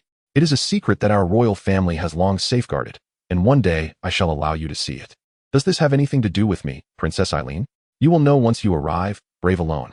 Eileen turned her head away, supporting her slightly dizzy forehead. Alone's earlier gesture had been overwhelmingly stimulating for her, truly inappropriate for children. While her thoughts strayed far from the present scene, Eileen did not forget to lead Alone and Lucario onward. Before them stood an ancient door, a grand stone portal towering 4 times Alone's height. Merely glancing at the intricate patterns above, Alone could sense the passage of time emanating from the stone door. He refrained from probing with his aura, both to maintain an air of mystery and because it was entirely unnecessary. After all, as a member of royalty, Eileen had no reason to deceive him. After all, he was a friend of her great-grandmother. With a low, resonant sound, the door creaked open, and within lay an abyss of darkness, obscuring all visibility. Alone took little heed, for he possessed aura. However, he was curious as to how Eileen would navigate the pitch-black interior. Shortly thereafter, Alone witnessed Eileen retrieve a petite flashlight from her skirt. With a click, a beam of light pierced the darkness, standing out starkly. Yet, Eileen's actions did not cease there. It seemed she sought not merely illumination. She then produced a lighter from her skirt, turned towards the wall, and with a flick, flames ignited, illuminating countless candles that lined the walls. At the end of this fiery trail, a stunning blue flower awaited in serene stillness. The flower of time? Princess Eileen, what is that? I brought you here to see this. I cannot use aura, so I am unaware of what it records. This object can only be opened by you. Upon hearing Eileen's words, Alone nodded and stepped into the room. Lucario, who had intended to follow, halted at the threshold, captivated by the time flower. Sensing that it was something meant solely for Alone, exhaling deeply, Alone steadied his thoughts and extended his palm towards the flower of time. A hum resonated as the flower, sealed for centuries, began to bloom once more. The surrounding scenery shifted, transforming into a vision of Orodrin City. Not the present day, but a glimpse from centuries past. The flower of time blossoms once more, signifying that it is you who has opened it, right? Aelin, I always knew you were still alive, thanks to your valiant efforts. War has been averted, and the residents of Urudalin express their heartfelt gratitude and longing for you. Just take a look. Thank you, Aelin. Next time, do come back to the bakery. The owner will offer you a discount. Thank you, Aelin. Thank you. In the vibrant tapestry of colors, familiar faces emerge one after another. Queen Lynn, the bakery owner, the fruit vendor, and the mischievous children. One by one, They express their thanks, traversing from one street to another, each individual radiating joy. The smiles do not cease, nor do the expressions of gratitude. Aelin, rest assured, not only am I well, but everyone in Urutalin is thriving, and we hope for your happiness alongside Lucario. The image of Lynn gradually retreats, stopping at a certain point, as a multitude of people gathers around. Thank you, Aelin, you are our hero. The flower of time closes once again, and the surroundings silently revert to that chamber beneath the castle. Aelin remains silent, his eyes slightly moist. Observing him, Aelin says nothing but gently pats his shoulder, signaling that he may leave. As Aelin departs, the room is sealed once more, with time within it frozen in place. Aelin bids farewell to the cherished moments held within that room. He is now Aelin, living in a time hundreds of years later. Emerging from the depths of the castle, he feels an inexplicable urge to visit the town. And so he does. Children run about, fresh fruits abound, and the aroma of baked goods wafts through the air. Boss, I'll take one of these. How much is it? Aelin halts at the bakery's entrance. The shopkeeper merely glances at him and casually remarks, take whatever you like. It's on the house. My grandmother used to say that the brave Aelin need not pay for bread. Upon hearing this, Aelin's hands tremble slightly, not even bothering to check which bread he has taken. Simply lifting it exhausts all his strength. As he takes a bite, it feels as if time has reverted to long ago, and he can no longer contain himself. Tears flow freely from the corners of his eyes. Chewing the bread, with a choked and somewhat hoarse voice, he whispers, this is a gratitude that spans centuries. It's simply delicious. Chapter 141. The Hero of the Rainbow of Tianqing Mountain. Ah, I can see it now. That is our destination. Departing from Urutalin, Ash strides through the woods, continuing towards the mountain at the end of the rainbow. After traversing a considerable distance, the mountain looms ever closer, as if he could reach out and touch it. There seems to be a small town ahead. Let us stop there for a moment. He cradles Pikachu, gently stroking its fur. Pikachu, he says, and upon seeing Pikachu nod in agreement, he swiftly exits the woodland, breaking through the underbrush to reach the town's roadway. Standing on the street of the town, Ash gazes ahead, where a winding dirt path stretches up towards the mountain, disappearing into the clouds, with no end in sight. Right beside him is the Pokémon Center, the very place he seeks for a brief respite. Pikachu, let us head to the Pokémon Center. Pikachu, fixated on the muddy road ahead, receives a gentle pat on the head from Ash as he makes his way to the center. Miss Joy, I appreciate your assistance. Of course, I'll check your Pokémon's health right away. Taking the Pokeball and Pikachu from Ash, Miss Joy, as always, heads into the special examination room within the center. Meanwhile, Ash cannot resist the allure of the food being sold by Chansey and approaches the counter. Standing before Chansey, Ash is dazzled by the array of dishes, his head spinning, not merely from the abundance of choices, but from his overwhelming hunger. With a casual gesture, he relies on his instincts to select a dish of fried rice that appears particularly appealing. Thank you, Chansey. Rubbing his now empty stomach, he finds a corner table to sit at. The hall is sparsely populated, with only a few patrons scattered about. Ash casts a brief glance at them, not paying them much mind. However, one trainer accompanied by a Lucario and another dressed in an unusual style, along with their Pokemon, catches attention slightly. As Lucario is a rather rare Pokemon. Lucky. The delightful aroma of rice is soon presented before him, as Chansey beams with joy, placing a plate of fried rice in front of Ash. Thank you, Chansey. I'm about to dig in. Ash joins his hands in a simple pre-meal ritual before picking up his spoon. What is this? Super amazing Chansey fried rice. Noticing a small note hidden beneath the spoon, Ash smiles silently to himself, thinking, is there really such a thing as extraordinary fried rice? What makes a dish of fried rice so special? He takes a spoonful and places it in his mouth. As he chews, the plump grains of rice burst like tender pearls, releasing a delightful blend of sweet oil and egg flavor. This indescribable deliciousness envelopes his taste buds, lifting his spirits to new heights. Ding dong. The hall's intercom calls out Ash's name. Hastily, he gulps down several mouthfuls of rice while making his way to the front desk of the Pokémon Center. After retrieving Pikachu and the others from Miss Joy, he returns to his seat to continue his meal. Feeling satiated, weariness soon overcomes him. After requesting a room from Miss Joy, he takes Pikachu and heads off to rest. The next morning, Ash prepares to set out. Before leaving the town, he engages in a battle with a trainer behind the Pokémon Center. In order to save time, he sends Pikachu into the match, even though it is not the strongest member of his team. However, it possesses the most experience and has been with him the longest. After just a few rounds, he easily defeats his opponent. Once victorious, Ash walks away without a backward glance, yet the trainer behind him shouts in anger, I'll remember you. Next time. I'll make sure you regret it. To this, Ash, exuding an air of mastery, pays no heed, merely waving his hand in farewell as he departs. On the rugged, winding mountain path, two figures, one large and one small, continue to move forward, Ash and Pikachu. They ascend the meandering trail that circles the mountain, step by step. From dawn until the sun reaches its zenith, they arrive at the mountain's summit. There, a vast platform awaits, enveloped in midday mist. Countless crystals glimmer under the sun, taking on bizarre and fantastical shapes. Ash reaches out to touch them, a peculiar warmth radiating from his palm throughout his body. How comforting. Ash lifts his gaze, squinting at the sun for a few seconds before quickly turning away. Is it? That feeling seems to be.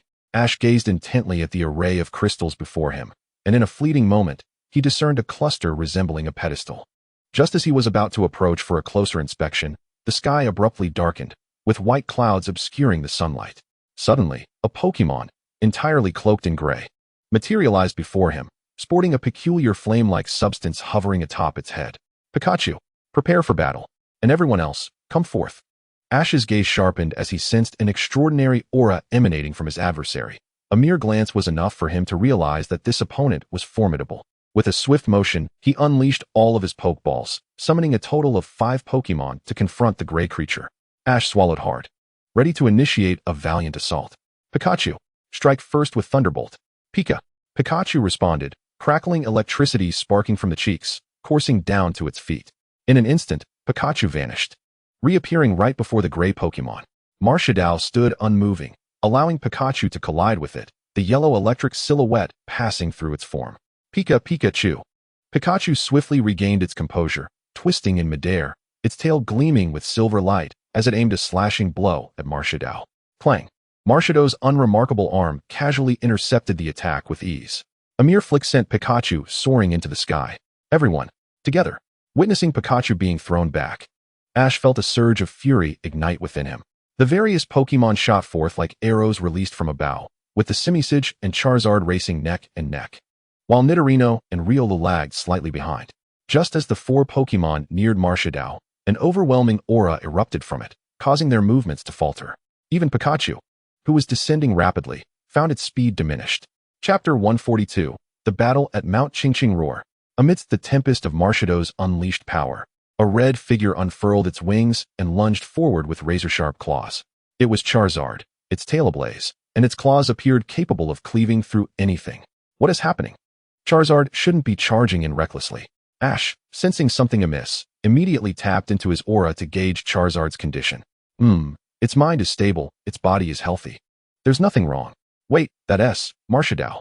Marshadao swung its tiny fists at the oncoming Charizard, the force of its punch enveloping its hand, colliding with Charizard's steel claws. Clang. The clash between fist and claw produced a shower of sparks.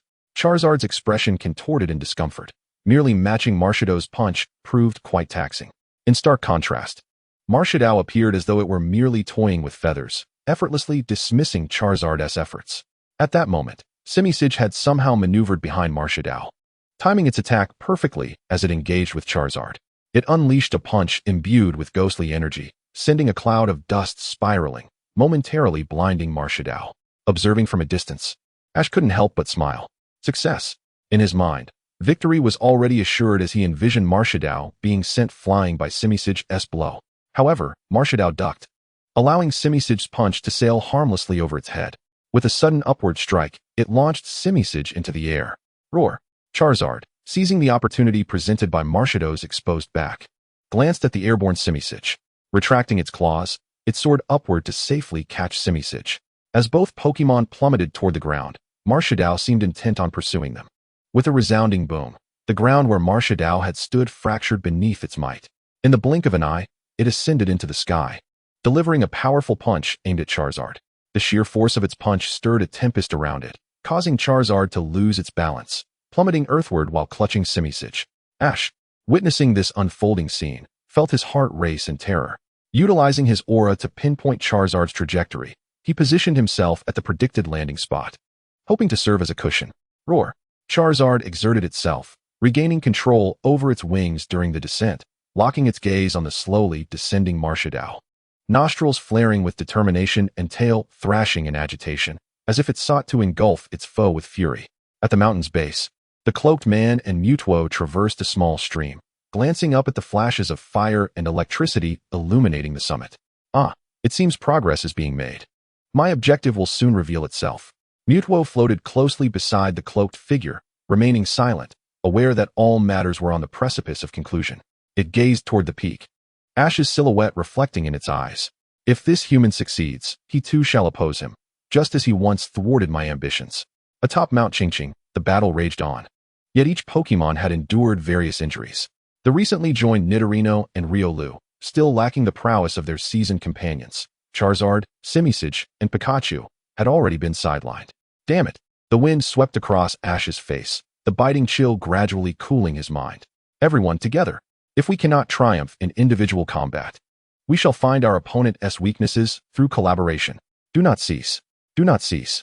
Everyone, ensure our attacks keep coming. With fervent determination, Ash utilized his aura to communicate with his Pokémon while immersing himself in the fray. He meticulously scrutinized with his keen eyes, searching for the elusive chink in Marshadow's defenses. Marshaddow, observing the collective advance of the group, smirked disdainfully, gradually sinking into the ground and transforming into a shadow. What is happening?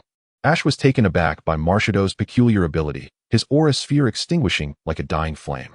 He halted, retreating in alarm. Pikachu and Charizard mimicked Ash's retreat. Yet Simisage remained resolute. Simisage, clenching its fists, it focused intently on Marshadow's shadow on the ground, launching a punch into the darkness. The purple ghostly energy enveloped its fist, surging toward Marshaddow like a torrent. Marshaddow, startled, it sprang from the shadows, its impressive agility allowing it to evade the incoming attack. With a graceful descent, Marshaddow unleashed its legs like whips, striking at Simisage with a thunderous crack. As Simisage prepared to block the oncoming strike, Marshadow's speed proved overwhelming, the air slicing through like a razor's edge. Simisage. Ash reached out, desperate to catch his Pokémon as it was sent flying. Charizard, quicker than Ash, caught Simisage first. Yet the tremendous force of the impact forced it to stagger backward. Roar. A resounding roar echoed as the Charizard's powerful feet made contact with the earth, flapping its wings in the opposite direction to counteract the tremendous force. The ground beneath was carved into a profound chasm by the Charizard's claws, as it retreated, ever retreating. As it neared the precipice, the urgency of its wing beats intensified. It managed to halt just at the edge of the cliff. Glancing back, the Charizard beheld the dense jungle below, resembling a verdant hell beckoning it ominously. Cold sweat trickled down its brow, plummeting into the abyss. In mere moments, it was engulfed by the green inferno. Bang! With a sound akin to a bullet being fired, the figure of Marshaddow vanished from its position, reappearing instantaneously before Charizard. It unleashed a flurry of punches upon the world-weary monkey cradled in Charizard's embrace, the strikes so swift that only afterimages remained to be perceived. Boom, boom, boom. The series of explosive sounds inflicted immense agony upon the world-weary monkey, while Charizard braced itself against the overwhelming impact, its feet shattering the ground beneath. Charizard. Observing the fierce determination etched upon Charizard's face as it endured Marshadow's formidable force, Ash locked his gaze upon Marshaddow and charged recklessly towards it. Marshaddow. Noticing Ash, Marshaddow cast a fleeting glance at him before delivering a powerful kick to the ground. Crack, crack.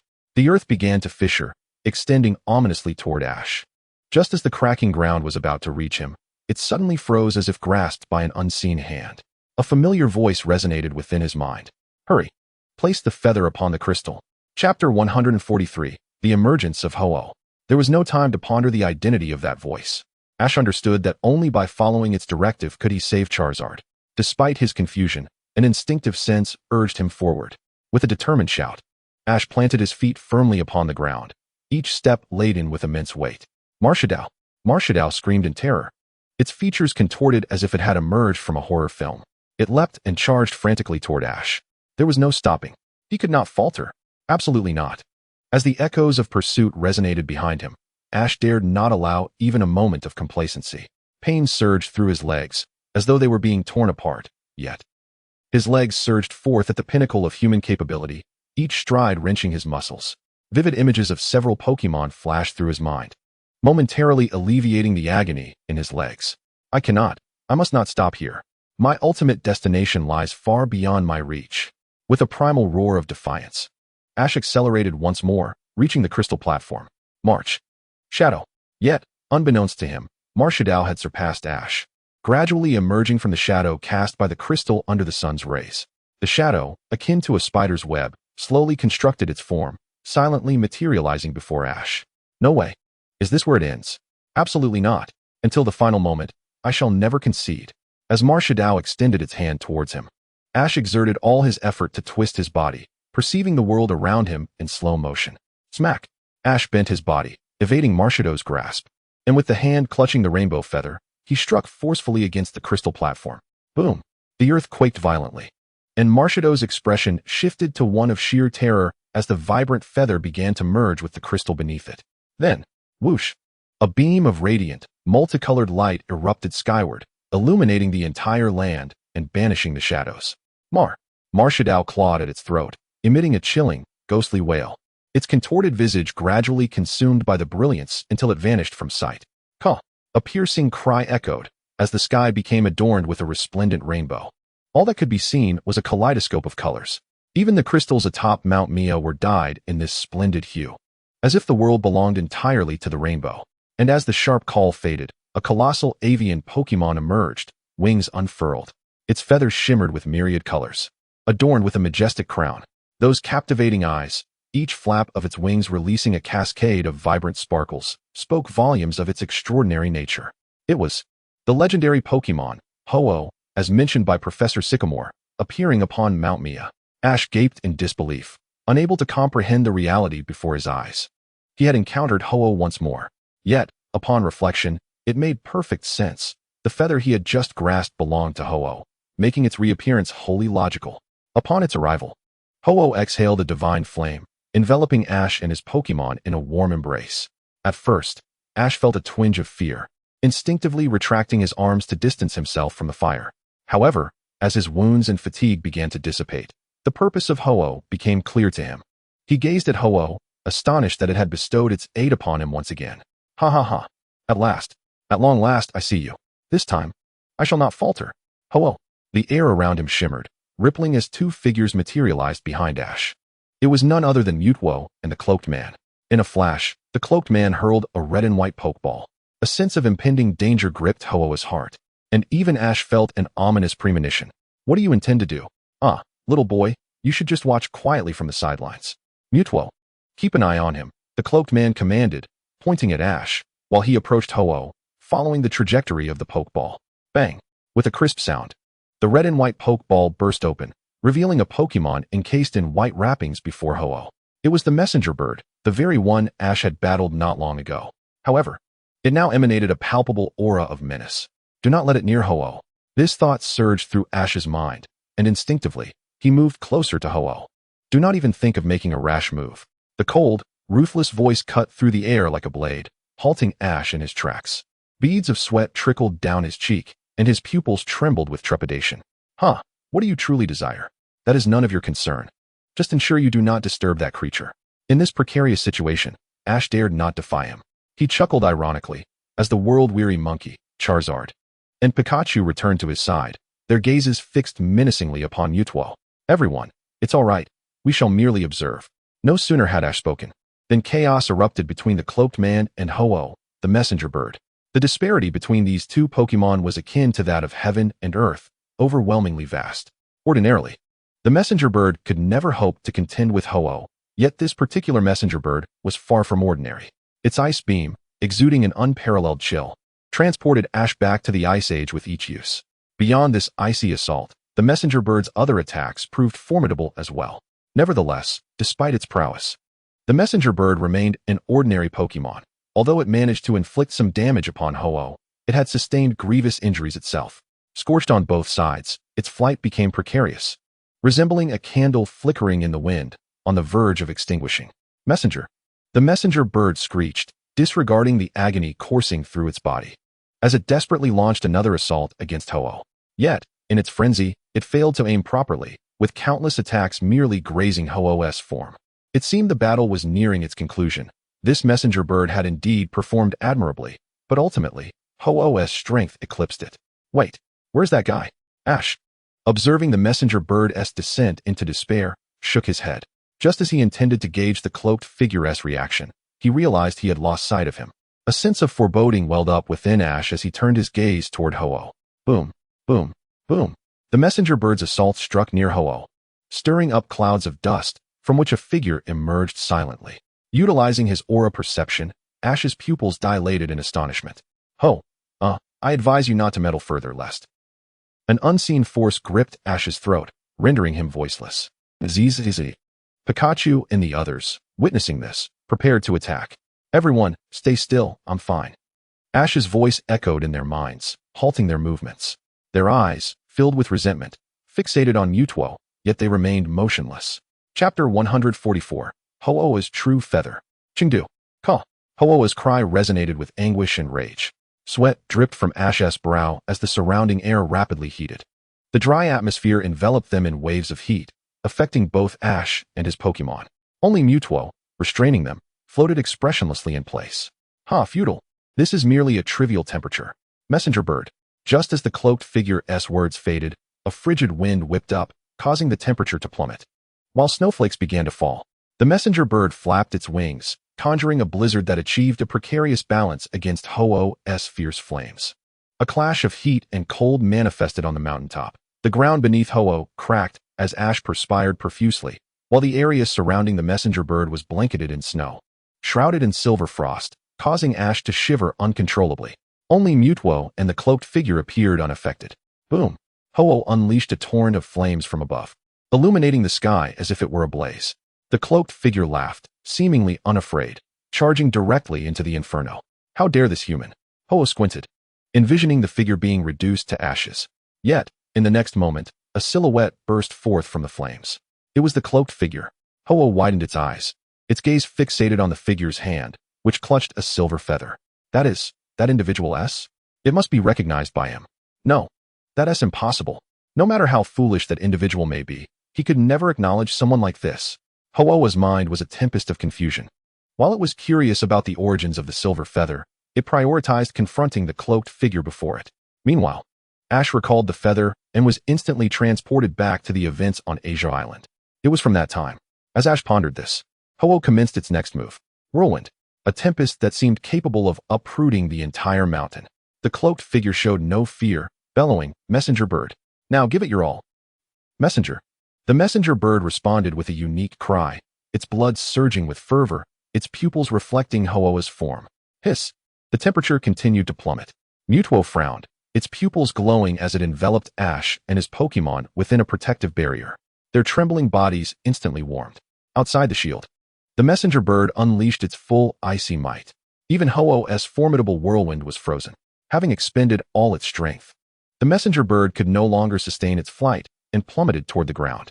However, the cloaked figure was swift. He deftly retrieved the messenger bird into its pokeball, bending low as he sprinted towards Ho-Oh. The frozen earth exhaled cold air, shrouded in layers of white mist, obscuring even Ho-Oh's form. Amidst this mist, a shadow swiftly approached Ho-Oh. Caw! Ho-Oh flapped its wings, attempting to disperse the white fog. Yet, as its wings brushed against the mist, layers of vapor clung to its feathers, crystallizing into ice. Whoosh! The cloaked figure soared into the air, piercing through the white fog to lock eyes with Ho-Oh. As Ho-Oh's gaze met the cloaked figure's, the latter drew nearer, casting a shadow over it. Sizzle! A sharp pain coursed through Ho-Oh. It felt a vibrant feather missing from its plumage. Enraged, a torrent of fury surged within its chest. Whoosh! A violent gale erupted, a powerful heat storm evaporating the mist, leaving the mountaintop parched. Yet, mid-attack, Ho-Oh halted, for Mutuo and the cloaked figure had vanished. Where did those two go? Ho-Oh scanned its surroundings, spotting only Ash and his Pokémon.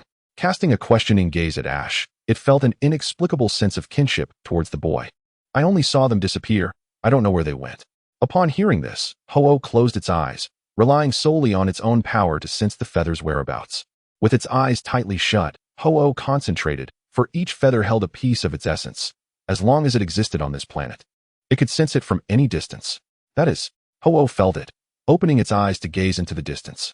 Its sight traversed miles, crossing a snow-capped mountain peak, passing a tower engulfed in flames, transcending the river of time until arriving at a grove. Sigh. A sound of resignation echoed, a hint of sorrow glimmering in its eyes. Boy, may I entrust you with a task? There is something only you can accomplish. Hoa's voice, reminiscent of a wise elder sister, lingered in Ash's mind, prompting him to nod without hesitation. Strangely, upon his agreement, he perceived Ho's joy. Its brows curved downward in delight. Go to Chengdu. Everything will conclude there, and a new beginning shall arise. Chengdu? Conclude? Begin? What does it mean? Before Ash could ponder further, he felt his body lighten, as if floating in the air. And indeed, Ho had used its power to lift Ash skyward. Though it is not classified as a psychic-type Pokémon and lacks the ability to wield psychic powers, it possesses sufficient strength to accomplish feats akin to those of such abilities, including instantaneous movement. Whoosh, whoosh. The sound of air slicing through the atmosphere echoed incessantly in Ash's ears, his eyes wide with tears. He dared not open his mouth, fearing the gusts would sweep into him, rendering him utterly helpless. And why was he in such a predicament?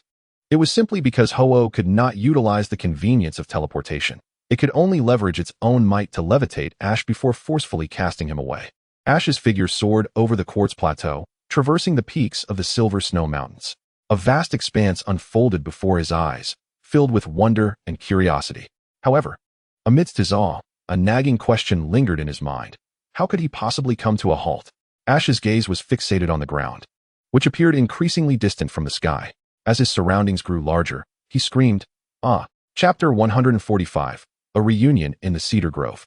Ash's figure plummeted from the heights at an alarming speed, drawing closer to the forest below. His cries echoed like thunder, startling the birds within, who scattered in fright, mistaking him for some monstrous entity. As Ash neared the ground, a sense of calm washed over him. He cradled Pikachu tightly, curling his body in anticipation. He shut his eyes, seemingly awaiting something. What is happening? The anticipated pain did not arrive. Ash's eyelashes fluttered, and he cautiously opened his eyes. What met his gaze was a surface merely 5 centimeters away. Before Ash could fully comprehend his situation, he landed with a soft thud. The distance to the ground only a mere 5 centimeters. Fortunately, he had sustained no serious injuries. Rustling sounds, reminiscent of wind weaving through the foliage, filled the air as Ash gradually rose, rubbing his head. Am I all right? Ash, what are you doing in Chengdu? A gentle voice wafted over him like a spring breeze, accompanied by a faint fragrance that tickled his senses. A flash of blue, not native to the forest, appeared before Ash. After a long separation and a series of extraordinary events, the sight of her brought tears to Ash's eyes. Xiaolan, how are you here? Shoo, don't speak yet. Follow me, she whispered, placing a finger to her lips before grasping Ash's hand and leading him away. Shortly after they departed, a Mismagius arrived. Glancing around curiously, it sniffed the ground, catching the lingering scent, and its pupils glowed crimson as it focused on the direction Ash and Xiaolan had taken, a wicked grin curling at the corners of its mouth. In the forest, Xiaolan guided Ash through winding paths. They soon encountered a sheer rock face, beneath which lay a cave. Just as Xiaolan intended to pull Ash inside, a peculiar wind swept in from behind. Ash turned to see a shadow rapidly approaching them. Have they found us? Xiaolan murmured, her eyes flickering with a hint of green from Ash's unseen perspective. Croconaw. Clang. The hard skin of Croconaw deflected the sharp claws aimed at it as Xiaolan held a pokeball. A Croconaw emerged from behind her, blocking the sudden attack from Mismagius. Mismagius. It kicked at Croconaw's tough skin, the recoil propelling it onto a branch, its cold vertical pupils fixed intently on Xiaolan below. Hiss. A wisp of icy breath escaped its lips, frost gradually coating its sharp fangs. Despite being significantly smaller than Croconaw, Mismagius showed no fear. It pressed down forcefully, bending the branch, using it as a springboard to launch itself forward. Mismagius, attack. Croconaw extended its palm like a great blade, striking towards the incoming Mismagius. Mismagius. A sly glint flashed in Mismagius's eyes. As it met Croconaw's attack, it merely pressed against it, using it as a pivot to leap over Croconaw. Its target now fixated on Xiaolan. Not good. Xiaolan. Ash's pupils dilated as his aura instinctively reached Pikachu's mind. Zzz. The crackle of electricity surged through the air as a small, yellow figure, crackling with lightning, positioned itself between Xiaolan and Mismagius. Clang. Mismagius's icy fangs clashed together, attempting to crush the resilient object before it, which was none other than Pikachu's steel tail. Mismagius's pupils contracted in disbelief as it gazed at the yellow creature before it. When did this little rodent appear here? As the frost on its fangs dissipated, Pikachu harnessed its strength and swung its tail. With a mere flick, Mismagius was sent hurtling backward. Thud. A dull crash resounded as Miss Smagius collided with a tree trunk, its body contorting into an arc. The sheer force of the impact churned its stomach, leaving it gagging, as though it might expel its very insides. Pika! Electricity flickered around Pikachu. Its eyes fixed intently on Miss Smagius, an overwhelming aura radiating from it. Miss Smagius trembled in fright, glancing between the advancing Croconaw and Pikachu, as well as Xiaolan and Ash. It wisely chose to flee, for if it lingered any longer, it might find itself in a most unfortunate predicament. Miss Smagius, I will return. Miss Smagius shouted as it vanished into the depths of the forest, its whereabouts unknown. Croconaw watched as Miss Smagius fled, its expression shifting to one of urgency as it hurried into the woods. Wait, Croconaw, don't pursue, you won't catch it. Xiaolan called out, halting Croconaw. Come, let us retreat for now and rest. If you wish to confront that creature again, I believe an opportunity will soon present itself. A gentle breeze tousled Xiaolan's blue hair, revealing her fair skin. Beneath her eyes, heavy bags seemed to narrate the tales of her past experiences, though they had not been apart for long. The girl he had known appeared to have matured significantly. Ash's heart fluttered as he gazed at her, momentarily lost in thought. Ash, come inside. We shall rest here tonight. Xiaolan turned towards the cave beneath the rock face, her steps light as she entered, unaware of Ash's state. Xiaolan, how are you here? Inside the cave? A campfire blazed to life with the help of Charizard, smoke wafting toward the cave's ceiling before escaping into the open air. As for me, I had a disagreement with my mother over some matters, and after receiving my starter Pokémon from Professor Oak, I set out on my journey alone. Xiaolan's eyes reflected the flickering flames, and even without looking at each other, Ash could sense the sorrow lingering in her heart. However, more importantly, Ash, how did you suddenly appear in Chengdu? Given your current appearance, I would have thought you were traveling in Kanto. Me? I encountered Ho-Oh on Mount Tianqing, and after agreeing to assist it, I inexplicably found myself in this forest. By the way, where exactly is this place in Chengdu? Upon hearing the name Ho-Oh, Xiaolan's pupils dilated, as if a stampede of 1,000 Kintoros thundered through her mind, leaving her momentarily speechless. Ho-Oh? Could it be the legendary Ho-Oh? Indeed, it must be. Ash had no reason to deceive her, and she vaguely recalled him mentioning encountering Ho-Oh before their journey commenced. If that were the case, not only had he acquired a feather from Lugia, but that fellow had also managed to obtain a feather from Ho-Oh. It must be next in line for him. Xiaolan's mind raced as she processed this revelation, slowly rising to her feet. Her gaze met Ash's, unwavering and resolute. Welcome to Chengdu. This is the Sacred Tree Forest, Ash. Chapter 146. The beginning of the Sacred Tree Forest. So this is Chengdu? Ash reflected on the words Ho-Oh had spoken to him during their last encounter. Beginnings and endings, my destiny. What could this possibly signify? Ash pondered, unable to decipher the meaning. He had intended to discuss this with Xiaolan. Yet the weariness reflected in her eyes held him back. Never mind.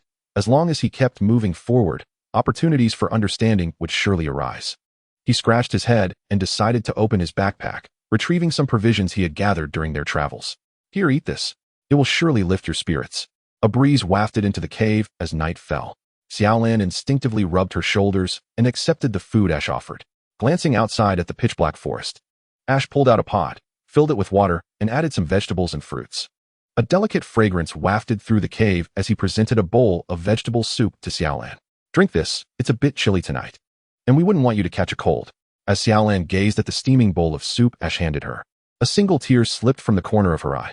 Suddenly, feelings of grievance and dark memories surged within her. However, in an effort not to worry Ash, she forced a calm demeanor. Thank you, Ash. With a few hearty gulps, Xiaolan swallowed the warm soup, feeling a comforting warmth spread through her abdomen. It was as though Ash was holding her hand, and warmth enveloped her entire being. How long had it been since she had felt such warmth? It seemed to have vanished since she left home. Since then, all that had accompanied her were coldness and darkness. It's delicious, I'm going to sleep now. Xiaolan stubbornly turned her back to the campfire, lying on the cold, hard ground. Ash, how much you've changed, yet perhaps we are drawing closer. Watching Xiaolan's breathing gradually stabilize, Ash reclined on the ground, facing the fire while holding Pikachu, allowing his own breathing to become steady. Sensing that Ash had fallen asleep, Xiaolan turned to observe him, her eyes glistening with unshed tears. It was as if an endless torrent of unspoken sorrows weighed upon her heart. The night was cold and dark. Meanwhile, in a remote corner outside the Sacred Tree Forest, there stood a small shrine housing a charming wooden carving. The cloaked man Xiaolan had recently encountered stood with his hands clasped behind his back, staring at the shrine, lost in thought. Nearby, Mutuo half opened its eyes, observing him. His plan was on the verge of success, but where would that leave me? Ultimately, what was my purpose for existing in this world? Mutuo recalled the individuals from the now-destroyed laboratory. Could it be true, as they claimed, that I was born merely to serve as a tool for humanity? For reasons unknown, Mutuo felt an ache deep within its heart, and its gaze upon the cloaked man began to shift uneasily. Perhaps it was time for a change. Both humans and Pokémon must live for themselves. What sound is that? A rustling noise from the bushes behind the cloaked man interrupted Mutuo's contemplation. You're back? Where's that little girl? Marshadao approached the cloaked man, trembling with trepidation. Marshadao, you mentioned encountering a trainer with a Pikachu? Marshadao clearly saw the cloaked man's face contort beneath his hood. It's that fellow. How delightful. I shall seize this opportunity to eliminate this bothersome fly once and for all. Wait for me. I will come to find you soon. The cloaked man turned his gaze towards the shrine, and a gust of night wind blew, displacing the hat that obscured his features. His true visage was revealed, and any trainer from Chengdu would surely recognize this face. He was none other than the gym leader of Pallet Town, the Winter's Lambda. With a flurry of activity, Xiaolan opened her bleary eyes, stretching her stiff neck and shoulders before turning her head. Ash was adding firewood to the campfire, and the pot suspended above was beginning to bubble and boil. He held a handful of leaves and a few flowers, and upon noticing the water boiling, he added the greenery to the pot. The air filled with the fragrant aroma of herbs and flowers. Ash, what are you doing? Xiaolan asked, bewildered. Making tea. I have a cup every morning. It helps invigorate me, Ash replied with a smile. After a few minutes, he removed the pot from the heat and poured the tea into 3 small cups, one for himself, one for Xiaolan, and one for Pikachu. Taking the tea Ash had brewed, Pikachu cast a skeptical glance at him. After traveling for so long, how come I never knew you drank tea every morning? What's wrong, Pikachu? Don't you enjoy the tea I make every morning? Pikachu weakly nodded, not wishing to contradict Ash, and reluctantly consumed a cup of the hot tea. However, to be fair, Ash's tea was quite delightful. As the warm liquid slid down his throat, Ash let out a sigh of contentment, casually poking the campfire with a stick. By the way, Xiaolan, how did you end up being chased by Marshadao last night? Ash's sudden question caught Xiaolan off guard. She anticipated he would ask, but not so abruptly. Concealing the truth served no purpose, so she decided to confide in him, especially since he had fought against it. After all, he was Ash. Actually. Suddenly, several ice shards shot from the grass, plunging into the campfire. With a hiss, the flames extinguished, plunging the cave into darkness. Fortunately, it was daytime. And amidst the chaos, Ash and Xiaolan swiftly gathered their belongings and dashed out of the cave. Who is there? Ash shouted as he burst into the woods, his heart racing with a growing suspicion, his eyes scanning the trees. Is it him? It must be. If it weren't for Ash last night, I might have been taken away. Emerging from the cave, Xiaolan looked toward the forest, instinctively grasping her pokeball, her fingers trembling slightly. And she accidentally dropped it to the ground. Was she, Xiaolan, feeling scared? Noticing Xiaolan's trembling fingers as she picked up the ball, Ash's protective instincts surged. He resolved to protect Xiaolan at all costs. Come out. If you dare shoot ice shards, why not step out and face me? Pika. Zzz. Pikachu unleashed a surge of electricity, golden lightning crackling through the branches, a scent of burning filling the air. Amidst the sparks created by the electric discharge, the branches began to ignite. Messenger bird, ice wind. Crack, crack, crack. A chilling breeze swept through the air, encasing the branches that should have been ablaze in ice. Shadows began to emerge within the woods. Indeed, it was you. Chapter 147, The Knight and the Princess. Surely it is you. I have yet to settle the score with you regarding that matter on Tianqing Mountain. Charizard. The figure cloaked in shadow gradually revealed itself under the sunlight, accompanied by Marshadao and a messenger bird, with Mutuo maintaining a distance behind. Their forms were shrouded in the dim light filtered through the leaves, cloaked in a veil of misty gray. In stark contrast, Ash stood as a beacon of light. He stepped forward, and the once fluttering leaves and grass instantly crystallized into ice. With a gust of wind, they transformed into dancing shards of frost. Ha ha ha. I never anticipated we would meet so soon, little brat. The cloaked figure chuckled, removing the hat that had adorned his head. At this juncture, there was little left to conceal. Why, you ask? Today, I, the gym leader of Pallet Town, the Winter's Master, Lu Bo, shall ensure this little brat meets his demise here. Marshadao, launch a sneak attack on the vital points.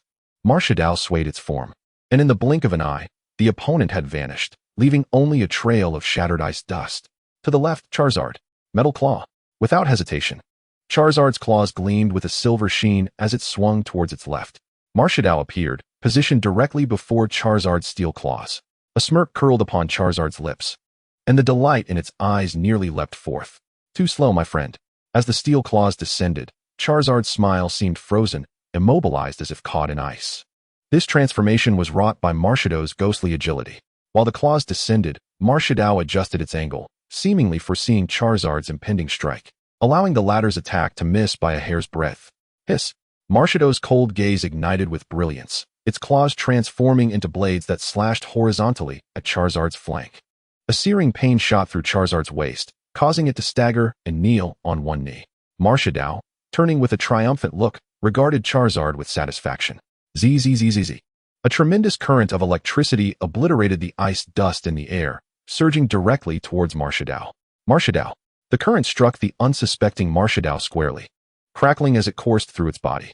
Once accustomed to the pain, Marshadal summoned its strength and leapt back to Lubo's side, the lingering currents seemingly attesting to the recent assault. Xiaolon, let us play a game. A game we often played in our childhood, where the knight protects the princess. I am the knight, and you are the princess. So, rest assured, I shall protect you this time as well. Ash quietly approached Xiaolon, his eyes radiating clarity and purity. Xiaolon stared vacantly at him, opening her mouth but unable to utter a word. Why say this now? Nonetheless, my heart felt considerably more at ease. A genuine, innocent smile spread across Xiaolon's face, causing Ash's heart to race. This smile rendered him momentarily dazed, as if the Xiaolon before him were the very embodiment of the girl he had once idolized in his youth. Then, I entrust everything to you. Please protect me well, my dear Ash, the knight. At your service, esteemed princess. Ash knelt on one knee, placing his right hand upon his chest, embodying the essence of a true knight accepting the princess's decree. From a distance, Lubo witnessed this peculiar scene and scoffed. What a time to be playing house. Messenger bird Marshadal, show them what you're made of. Charizard. As Lubo launched another assault towards Ash, Ash called upon Charizard.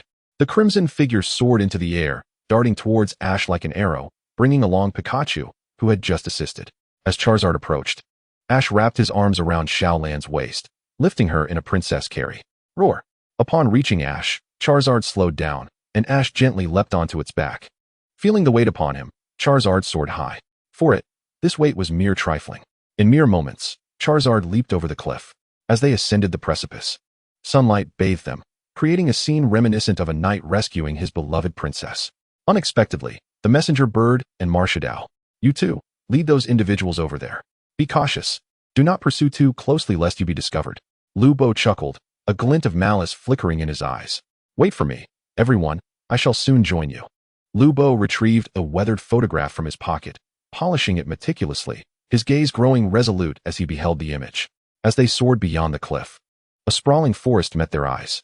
It seemed that finding an exit in the near term was unlikely. Just as Ash pondered this, sounds emerged from the woods on either side. It was the messenger bird and Marshadal, relentless in their pursuit. Charizard, let us quicken our pace. Ash patted Charizard's back, communicating through his aura. Ash, it seems there's something behind us. It's nothing, just the messenger bird and Marshadal trailing us. Leave it to me. I am your knight. Gazing at Ash's warm smile, Xiaolon felt she had no words to offer, her cheeks flushing as she nestled against his chest. At that moment, Xiaolon believed that being here was the safest place in the world. After flying for a while, Ash sensed that something was amiss. He glanced back, realizing the two figures were still tailing him. No matter how he tried to shake them off, they remained fixed behind him, as if tethered to his every move. Could it be? A sense of foreboding gripped Ash, prompting him to activate his aura and expand his perception. Aside from the two auras behind him, he detected two more directly above him. Ash began to piece together the situation, but by the time he realized what was happening, it was too late. White Sea Lion. Mountain pressing blow. An ancient, furious voice boomed from above Ash. He raised his head, and a pure white figure filled his vision. Bang! His head endured a crushing blow, plunging his consciousness into chaos, leaving him unaware of what transpired next. He could only instinctively assess the situation and react accordingly. Charizard, take Xiaolon and run. Ash's final words echoed just before his awareness faded. Chapter 148, The Forest God. Haha, you're awake? In a haze, Ash opened his eyes to see Lu Bo's cold visage before him, yet there was an inexplicable strangeness in his gaze. Could it be? Ash's heart raced as he cautiously assessed the situation. Thankfully, it was still there. having seemingly obtained the desired answer. Ash felt a wave of relief wash over him. Yet, he immediately began to scan his surroundings, eager to locate the girl, the very figure he was meant to protect. Turning his head to look around, he realized that, being tied to a pillar, he could not see what lay behind him. He searched every other direction, but to no avail. There was no sign of her, only the presence of Mr. Lu before him. You seem to be searching for this little girl, aren't you? Mr. Lu stepped aside, revealing Xiaolan, who was bound at both hands and feet, lying beneath the shrine that stood resolutely on the grass. Xiaolan, let me go? What do you intend to do with her? Ash struggled, attempting to break free from his bindings through sheer force. However, his neck and forehead flushed crimson, yet he was unable to escape. Do not struggle. You can rest assured, I have no intention of harming this little one. After all, she is quite useful to me. Turning around, Mr. Lu's aged visage broke into a sinister smile, his eyes glinting with mirth. Mutwo awakened her. With no success in his struggles, Ash sought alternative means to escape, but his pokeballs, which had been hanging at his waist, lay discarded beneath a nearby tree. Pikachu and Charizard were also tightly bound there. What to do, damn it? Ash felt a surge of anxiety, yet Mr. Lu would not halt his plans. Mutwo approached Xiaolan, revealing its menacing fangs, and under Ash's furious gaze, it removed the icy crystals that coated its sharp teeth. With its claws, it playfully lifted the collar of Xiaolan's shirt. Let go. The icy crystal fell into Xiaolan's collar, and Mutwo, like a mischievous child after a prank, covered its mouth and chuckled. A chilling sensation coursed through Xiaolan's body, instantly awakening her from her stupor. As she beheld her bindings, the imposing figure of Mr. Lu, and Ash in a similar predicament, she quickly grasped the situation. Indeed, she had arrived here. At the very least, she had to ensure Ash's safety. Turning to the familiar shrine, as if foreseeing what was to come, she calmly spoke. I know what you intend to do, Mr. Lu. At this juncture, I have nothing left to resist with. I can assist you. Have you finally come to your senses? Had you done this sooner, you would not have to endure such suffering. Mr. Lu chuckled, extending his hand to untie Xiaolan, only to be interrupted by her voice once more. But I have one condition. You must not lay a hand on Ash. As long as you agree to this, I will help you. Otherwise, even if you were to kill me, I would never unleash my powers. Xiaolan spoke rapidly, her gaze unwavering, providing no opportunity for Mr. Lu to refute or contemplate. This was her unwavering bottom line.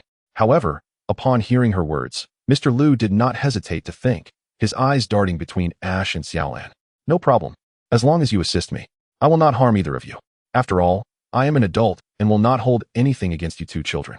A fleeting softness, akin to the warmth of spring, appeared on Mr. Lu's winter-like countenance, but it vanished as quickly as it had come. So swiftly that neither Ash nor Xiaolan noticed. Only Mutwo, observing from a distance, sensed the change. Ultimately, he was still human, no matter how cold-hearted. He was still capable of emotion. Mutwo turned to leave, its role having been fulfilled, yet it found itself at a loss regarding its own path.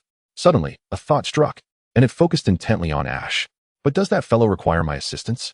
As a Pokémon created by humans, a tool of sorts, surely I still possess some value. Mutwo halted its departure, waiting for the opportune moment to act. Mr. Lu agreed to Xiaolan's terms, and a peculiar ritual commenced. Xiaolan was freed from her restraints by Mr. Lu and, with reverence, knelt before the shrine, murmuring, O revered deity of the forest, please heed the call of your chosen one. I seek your aid. I require your assistance, O esteemed deity of the forest. A mysterious gust of wind began to swirl, rustling the leaves ominously. Something is approaching. Ash sensed a powerful wave of energy drawing near. Could it be the deity of the forest that Xiaolan spoke of? The rustling leaves produced an eerie sound, and as Mutwo curiously leaned closer, Xiaolan warned, it would be wise not to move carelessly before he arrives. I cannot guarantee where you may find yourself, past or future. Xiaolan's warning did not intimidate Mr. Lu. Instead, it sparked his curiosity about the entity she spoke of and his desire to control it. Nevertheless, for safety's sake, he shot a glare at Mutwo, urging it to remain still. Once this task was accomplished, he fixed his hopeful gaze upon Xiaolan's back, but within that hopeful expression, a shadow of desire loomed large, unmistakable, perceptible to both Ash and Xiaolan. Amidst such a gaze and the complex atmosphere, a verdant figure materialized at the shrine. It appeared as a spirit of spring, surrounded by a shimmering green glow, with two sprout-like antennae atop its head. It looked down from its elevated position at Xiaolan, who knelt in fervent devotion. There was no need for concealment. The identity of the deity was clear. It was Shalebi, the deity of the forest. It has come. It has come. The desire in Mr. Lu's eyes reached a zenith as his hands readied to wield the tools meant to control Shalebi. With outstretched palms, a cascade of colorful and silver light erupted. Two formidable beams of energy enveloped Shalebi, moving with such swiftness that Ash barely had time to observe its form before it was ensnared by Mr. Lu's radiant grasp, ultimately transforming into a golden and silver pokeball that appeared in Mr. Lu's hand. Success! Success! Wait for me. I will come to find you soon. Chapter 149, Traversing Time. A pact. The golden and silver ball gripped tightly in Mr. Lu's hand. The desire in his eyes faded. At this moment, his ambition lay securely within his grasp. The legend spoke of Shalebi's power to traverse time and space, and only within this sacred grove could one summon it. Now, I can harness Shalebi's power. Let me return to the past. The golden and silver ball was raised high, and suddenly, a tempest roared through the grove. Gazing at the orb radiating golden and silver light above his head, Mr. Lu was filled with exhilaration. The air, no, the very fabric of space, quivered with ripples, calling to him, luring him in. Is this it? Is this the moment? He reached out to touch the ripples in the air, feeling as if he were disturbing the surface of a tranquil pond, waves shimmering through the atmosphere. In the blink of an eye, Mr. Lu vanished entirely, along with his Pokémon. Ash. With Mr. Lu gone, Xiaolan, who had refrained from any impulsive actions moments ago, immediately rushed to Ash to free him from his bindings. Little Blue, has that fellow returned to the past? I do not know, nor have I ever fathomed what would transpire if humanity harnessed the powers of the forest deity. Although the time-space tunnel is perilous, with one misstep leading to disarray, yet, if it were that individual, I cannot deny that he indeed possesses the capability to venture back in time. What of Shalebi? Will it be affected? A sense of melancholy enveloped Little Blue as she pondered this uncertain outcome, an outcome she yearned to uncover, yet it felt as though she had already foreseen it. Perhaps. It will be so. Little Blue provided an answer that did not betray her heart. She did not wish to deceive Ash. She could not bring herself to lie before this pure-hearted individual. No, I must rescue Shalebi. Just released by Little Blue, Ash hastened towards the spot where Mr. Yin had just stood. It was futile. Mr. Yin had departed, and the time-space tunnel was already sealed. What other recourse is there? I refuse to be powerless. Oh, that gaze. He has always been this way. Despite it being their first encounter, he willingly offers his kindness to others. Little Blue's eyes, once as placid as a still pond, began to ripple at the sincerity reflected in Ash's gaze. Shalebi has aided me in the past. If that is the case, then I shall utilize that. Seemingly resolved, Little Blue grasped Ash's hand. I have a means, but even if I were to catch up with Mr. Yin, how could we triumph over him? You are well aware, Ash, the disparity in strength between you two is insurmountable. Ash stood momentarily stunned, his mouth opened to retort, yet words failed him. For he too recognized the harsh truth. Though it is cruel, it remains a fact. Neither of them could reclaim Shalebi from Mr. Yan's grasp through sheer might. Leave it to me. You need not trouble yourselves. A sudden voice resonated in both their minds, a voice Ash had heard many times before. Rustling sounds emerged from the thicket behind them. Ash did not turn, for he already knew who had arrived. Within his aura perception, that presence was all too familiar. Mutuo, why do you wish to assist us? The fabric of space rippled, and Mutuo materialized before Ash, their gazes locking. There is no particular reason. I simply wish to do so. Merely a desire to assist? Ash glanced sideways at Little Blue, blinking as he sought her thoughts. Although there is inherent risk involved, Mr. Yin and this Pokémon appear to share only a cooperative relationship. If that is the case, why not give it a try? As long as we can rescue Shalebi, it is worth the endeavor. After a brief moment of contemplation, Little Blue nodded in agreement with Ash. Very well, then let us join forces to rescue Shalebi. With that, Ash extended his hand, hovering it in the air before Mutuo. Mutuo paused for a moment but swiftly grasped Ash's hand, understanding his intent. This was a vow, a promise of collaboration, a commitment between them to remain loyal to one another. What is your plan, Little Blue? Is there a way for us to return to the past? Little Blue hesitated, momentarily pausing before speaking. Fearing that Ash might discern something and hastily remarked, I possess a unique ability. It is a gift from Shalebi and the Forest of Time. It allows me, or others, to traverse through time, returning to the past, or even the future. However, this power of time comes at a cost. This last sentiment remained unspoken, as she feared that revealing it might incite Ash's concerns, potentially jeopardizing their mission to rescue Shalebi. Thus, she could not say it. She resolutely refrained from doing so. Yet, why does my heart ache so? I long to express my feelings to Ash. My grievances, my heartaches. Why do I wish for you to notice me just a little more? But I cannot be so selfish. I must rescue Shalebi, Ash. I look forward to our reunion. Little Blue smiled, concealing the bitterness that lingered in her eyes. Very well. I promise you. Not only will I rescue Shalebi, but I will also return unscathed and treat you to a grand feast. I assure you, no matter where you are, I will find you. Yes. I know you must embark on your journey now. The atmosphere grew heavy, and Little Blue, unwilling to remain ensnared in the sorrow of parting, clasped her hands together. The leaves in the forest of time began to stir once more, though this time, it was not the handiwork of Shalebi. A verdant light emanated from Little Blue's hands, and everything around her began to slow in her perception. The dancing leaves, the floating dust, the waiting ash, the flowing time, all were vividly perceptible to her. Time rewind. With Little Blue's heartfelt cry, a dense green light enveloped Ash, Pikachu, and Mewtwo. The three gradually became submerged in the verdant glow, forming three luminous orbs. Little Blue's face contorted in anguish, as if she were enduring immense suffering. Yet, she held on, half closing her eyes while striving to amplify the release of her power. The three green orbs steadily diminished in size before vanishing entirely within the forest of time, causing the rustling leaves to finally cease. It worked. I hope you do not become lost within the whirlpool of time, Ash. Little Blue seemed to have lost all her strength, leaning against a tree, struggling to rise, yet finding even that impossible. Subsequently, as if cursed, her body began to transform. She was aging at an alarming rate. Her hair turned gray, her skin withered and wrinkled. Little Blue appeared to anticipate this very moment, closing her eyes and accepting it with grace. Her breathing remained steady, her life signs normal. The only abnormality being her appearance. Those who dare to tamper with time shall incur the wrath of the gods, regardless of who they might be. However, if one could control the time thief, that would be a different matter. Chapter 150, The Unchangeable Time. As they entered the time-space tunnel, a series of images unfolded around Ash and his companions. These images predominantly centered around Ash. They depicted his past and future, some real, some yet to come, and some that never existed. Ash gazed at these images, entranced. They were so captivating.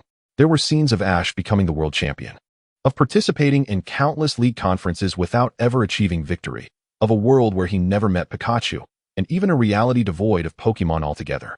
A myriad of forms, all bizarre and extraordinary. Yet all these were Ash, or perhaps not. Ash could sense time flowing past him, his consciousness, his thoughts seemingly shifting imperceptibly. What am I here for? Ash stared at the incessantly flashing images around him, his awareness clouded, struggling to recall his purpose. Ash, I look forward to our reunion. A voice resonated within Ash's heart, like a beam of light dispelling the fog, illuminating the darkness. I am here for Shalebi. I made a promise to Little Blue, and I must return to find her. In an instant, the memories that time had stripped away began to return to him. In Ash's eyes, a distinct path materialized before him, and without the slightest hesitation, he set forth upon it. Bang! The surrounding scenery transformed dramatically, revealing sheer cliffs and an array of bizarre rock formations. Snowflakes danced in the air, leaving Ash's nose tinged with a frosty hue.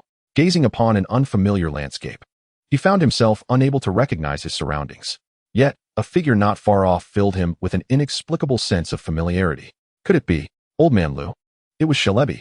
At that moment, Shalebi had emerged from the golden and silver spheres, hovering gracefully in the air. Old Man Lou knelt on both knees, as if beseeching Shalebi for something profound. Please, O guardian of the forest, I am acutely aware of my grave transgressions. However, I sincerely wish to see them once more.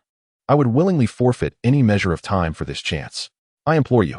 His aged visage, lined with deep furrows, bore witness to his anguish. Tears of fervent longing streamed down Old Man Lou's cold and austere face.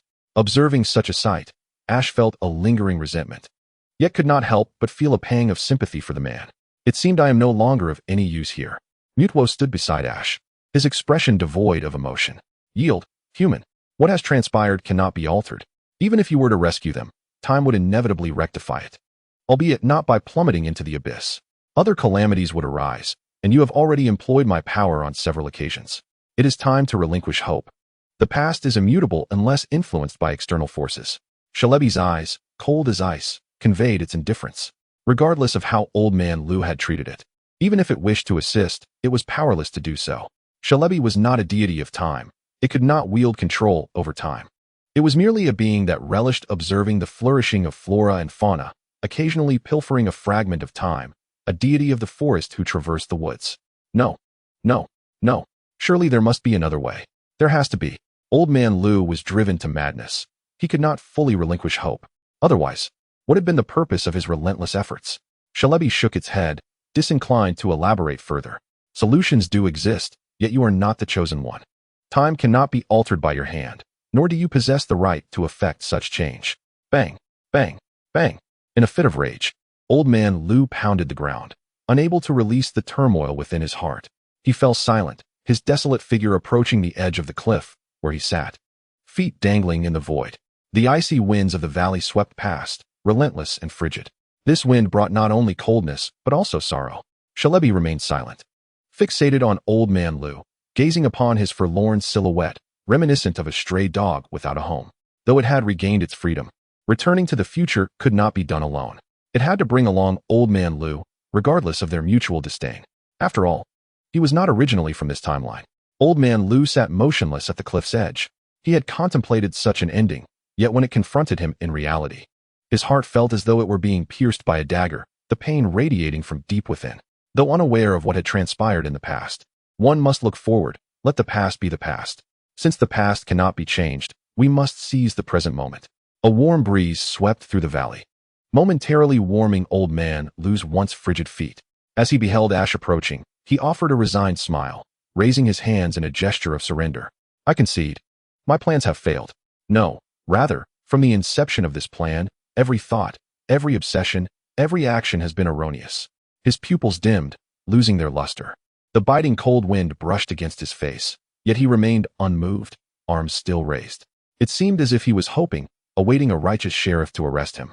This sinner burdened with guilt. Yes, it is your fault. Yet, it is not I who will judge you or mete out your punishment. It is those whom you have harmed, deceived, and exploited. Ash grasped Old Man Lu's wrist firmly, pulling him to his feet. Their eyes met, Ash's fiery, luminous gaze locking with Lu's. Such pure, hopeful eyes. Though I have not been defeated by this young one, being apprehended by such a just sheriff must be the sole correct decision I have made. Guided by Ash, Old Man Lu moved towards Shalebi. As they prepared to return to the original timeline, the one uniquely belonging to Ash, Shalebi summoned the cold winds, enveloping Ash and the others in a green glow as they gradually vanished from the mountaintop. They departed, yet the chilling winds continued to blow, and soon, snow began to fall from the heavens. In this harsh environment, a boy clad in a red cap was making his way up the mountain alongside his yellow companion. Within the coniferous forest, beside a concealed small lake, an old wooden cabin creaked in the wind, resembling a frail elder on the verge of collapse. Days had passed since Ash ventured into the past to rescue Shalebi. Xiaolon had departed from the shrine that once belonged to Shalebi. She could not face it. Under its watchful gaze, she felt unworthy to appear before it. This current state was the best punishment for her. The lake reflected Xiaolan's wrinkled visage, her pale strands of hair, and the faint smile that exposed her grotesque, withered teeth. Ash, I yearn to see you. However, in this state, you will no longer be able to find me. Those who deceive the divine and betray its trust, forcibly wielding the blessings conferred upon them, must bear the heavy cost of backlash. Those who steal time will ultimately be deceived by time itself. Chapter 151. Have I lost her? In the coniferous forest, before the shrine, several orbs of green light suddenly appeared, gradually taking on human form. With Shalebi's assistance, Ash and his companions successfully returned to the correct timeline. Have we returned? But what of Xiaolon? Ash surveyed his surroundings. The place of their return mirrored the site of their departure.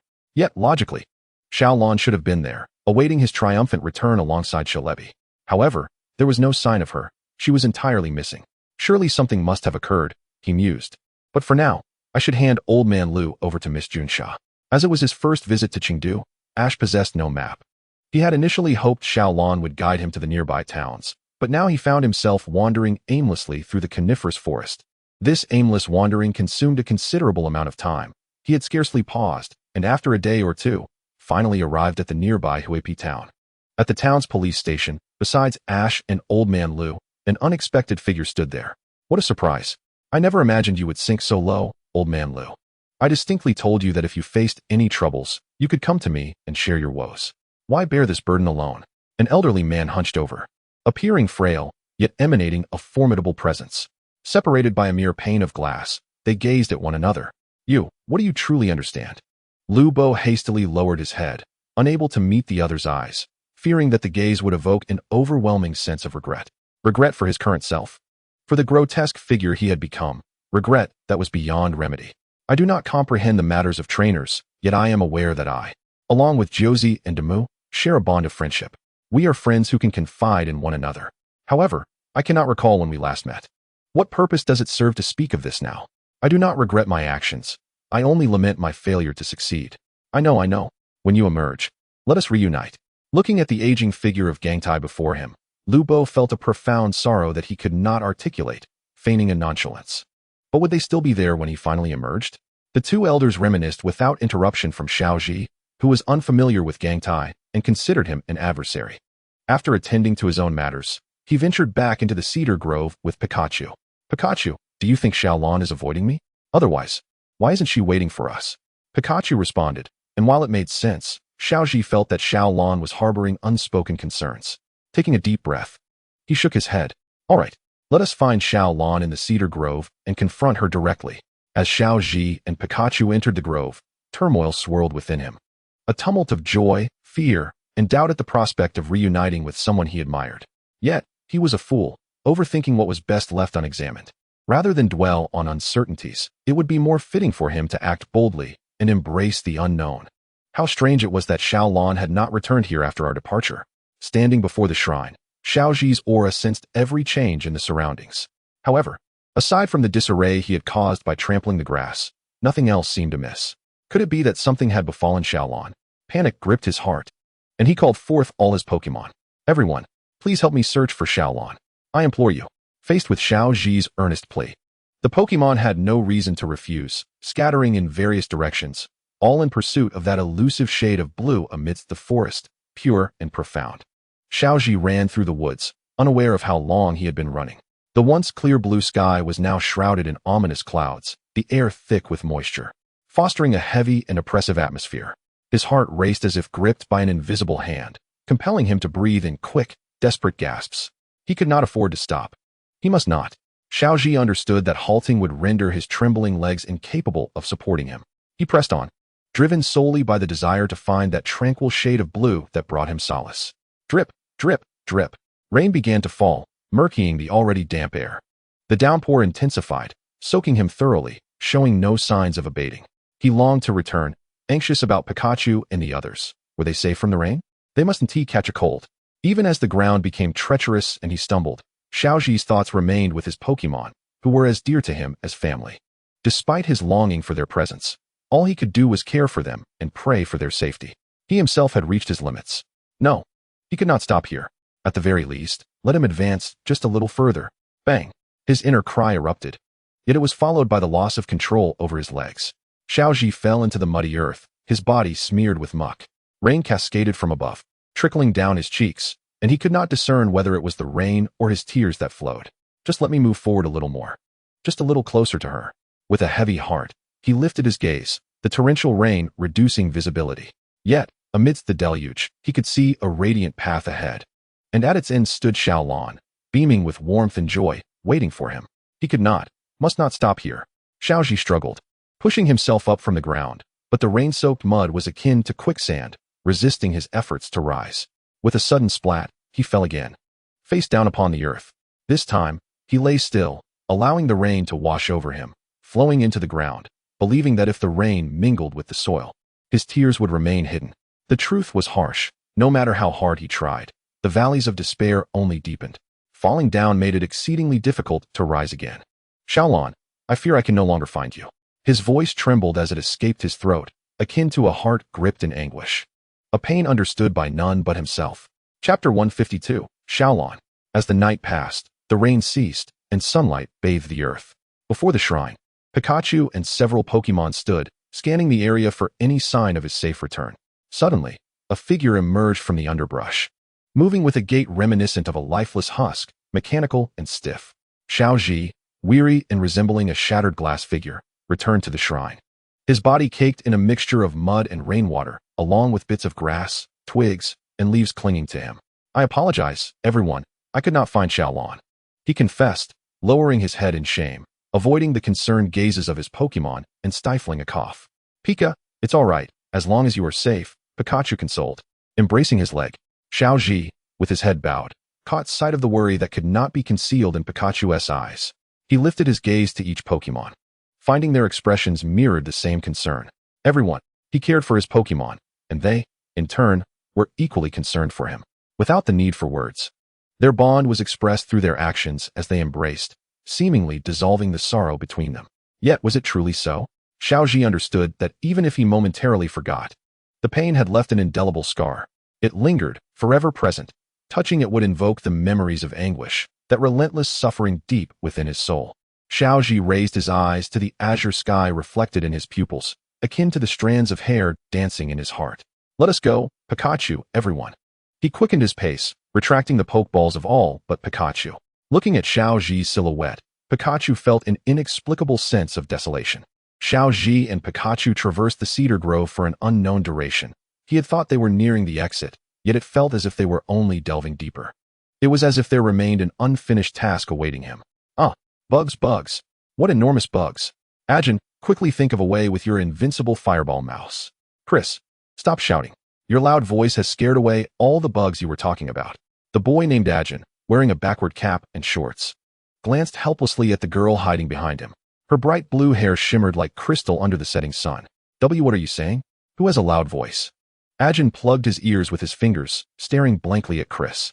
Surely, even the roar of a pterodactyl could not compare to this. Observing Chris, who had thrown a tantrum and turned her head away in a huff, he mused. If they didn't hurry, they would end up camping soon. And he was certain she wouldn't want to sleep in a grove teeming with insects. There was a possibility of green caterpillars crawling on her, or a bee drill carrying her away as food storage, or even a paras making her its host. As Ajin spoke, he couldn't help but smile at Chris's frightened demeanor. It was simply too amusing. Then let's hurry, Chris exclaimed, her voice carrying from a distance. Ajin snapped back to reality, noticing that she had put some distance between them. He thought, this girl truly had no idea why bug Pokemon were so frightening to her. Shaking his head, Ajin followed Chris as they walked towards the setting sun, their backs turned to the encroaching darkness of the forest. After an indeterminate time, Ajin had suggested camping a few times, but Chris had yet to agree. It seemed that bug Pokemon were indeed that terrifying to her. Had he known, he wouldn't have frightened her. How long would they have to walk? Hey, Ajin, look. Is there someone living there? Following the direction of Chris's pointing finger, he spotted a small wooden cabin beside a cerulean lake, its chimney puffing out white smoke. Chris's eyes sparkled with excitement as she bounced towards the cabin, as if she had stumbled upon treasure. Knock, knock, knock. Hello? Is anyone there? Chris stood at the cabin's entrance, her big, pleading eyes fixated on the doorknob, as if her gaze alone could sway the occupant inside. Creak, the door opened, revealing an elderly face before Chris. The old woman stared at her, momentarily entranced by her bright blue hair. Hello, dear lady. May my companion and I stay here for the night? Oh, of course, you can stay. Come in. I'm all alone in here. The old woman, Xiaolan, was momentarily jolted from her thoughts by Chris's voice. She gazed at Chris as if she were witnessing her younger self. Xiaolan led Chris and Ajin to the second floor, pointing to several empty rooms along the corridor. Choose any room you like. They are all vacant. Just remember, as an old woman, my sleep is light. So I hope you can keep the noise down at night. I am not in that kind of relationship with Ajin. Grandma, you are overthinking it, Chris retorted. Her face flushed as she looked down. Yes, Grandma, Chris and I are not what you think. She's so silly and loud. Who could possibly tolerate her? Ajin chuckled, completely unconcerned about Chris's pride. He would soon learn the cost of such jesting. Ajin, bang. A heavy fist landed on Ajin's head, instantly creating a large bump. The power of a Scyther's iron fist could not compare. Stars danced before his eyes as he reflexively compared Chris's fist to that of a Scyther. Humph. Watch your words. Xiaolan couldn't help but smile at the playful banter between Ajin and Chris. To her, it was reminiscent of her own playful days with Ash. Hot water is always available. Make sure to wash up and rest early, Xiaolan instructed before turning to leave. However, her departing figure appeared so lonely in Ajin and Chris's eyes. Was this grandmother truly living alone? Who knows, perhaps. Ajin shook his head and casually chose a room to enter. He thought he would sleep well tonight, gazing at the large bed in the room. It reminded him that during his travels, unless passing through a town, he usually slept in the wild, alongside Chris. In the dead of night, Xiaolan lay in bed, unable to sleep. She was on the first floor, just a ceiling away from Ajin and Chris. Her thoughts wandered, feeling as if it were not Ajin and Chris above her, but rather herself and Ash. Time had changed her appearance, her life, and her future. Yet, the one thing that remained unchanged was her heart that still loved him. In the river of time, only love endures. But whether that love could find its home, even time itself could not say. Chapter 153, He has arrived. Morning light streamed through the window, illuminating Xiaolan's face. Her hands moved deftly, methodically completing each task. Chopping vegetables, preparing ingredients. She took a bit longer today, partly due to her unfamiliarity with her current role, and partly because there were 2 guests to cater to. Knock, knock, knock. Footsteps hurriedly echoed from upstairs. Though she was unaware of what mischief her guests were up to, it might have been the same playful antics as the previous night. Grandma, are you cooking? I'll help. The booming voice interrupted Xiaolan's thoughts. She instinctively turned, only to see a flash of bright blue before her eyes. And no, it's fine. I can cook. Before Xiaolan could finish her sentence, Chris interrupted, leaving her no room to refuse. What was going on? Ajin had just come downstairs and found Xiaolan and Chris in the kitchen together. He couldn't help but chuckle at Chris's clumsy and flustered attempts at cooking. Had she really ever cooked before? In Ajin's memory, it seemed unlikely. After all, they had grown up together, childhood friends. He knew full well whether Chris had ever cooked or not. A few minutes later, Chris emerged from the kitchen, covered in flour and looking disheveled. Cough, cough. Don't mess things up, Chris. If someone didn't know any better, they'd think you blew up the kitchen. What did you say, Ajin? Chris exclaimed, appearing beside Ajin in the blink of an eye, grabbing his ear. Let us eat. Despite the mishaps, it's still within my expectations. Xiaolan emerged from the kitchen, carrying several dishes. Although they bore a few dark smudges, they were still presentable. Knock, knock, knock. Just as they sat down, an urgent knocking echoed from the door, reminiscent of an unexpected visitor, causing Xiaolan to feel a sense of unease. Who is it? Seeing Xiaolan hesitate, Chris scratched her head and opened the cabin door on her behalf. A trainer, weary with exhaustion and a Pikachu perched on his shoulder, stood before Chris. Upon seeing her blue hair, he was momentarily stunned. After a fleeting moment of distraction, I glanced at Xiaolan and Ajin, who were seated at the dining table, and a smile crept onto my lips. Hello, have you seen a trainer with blue hair? Her name is Xiaolan. Although Ash's voice was not loud, it was unmistakably clear, particularly to Xiaolan. The moment Ash uttered her name, Xiaolan's body trembled slightly. She feared he would discover her current, unsightly appearance, so she buried her head, feigning interest in her meal. Even though her bowl contained no food, and the rice was nearly depleted, she kept her head down. We haven't seen anyone. Since entering this forest, we have only encountered this old lady. I wonder if she has seen her. Chris turned her head and locked eyes with Xiaolan. With a mouthful of rice, Xiaolan anxiously shook her head, as if trying to conceal something. Yet Chris and Ajin felt no suspicion, as it seemed implausible that such an elderly woman could be connected to the blue-haired trainer spoken of. All right, thank you for your time. I apologize for the intrusion, Ash said before turning away with Pikachu, uncertain of his next destination. Be careful on the way. Old lady, please take care. Living alone in the forest is not easy.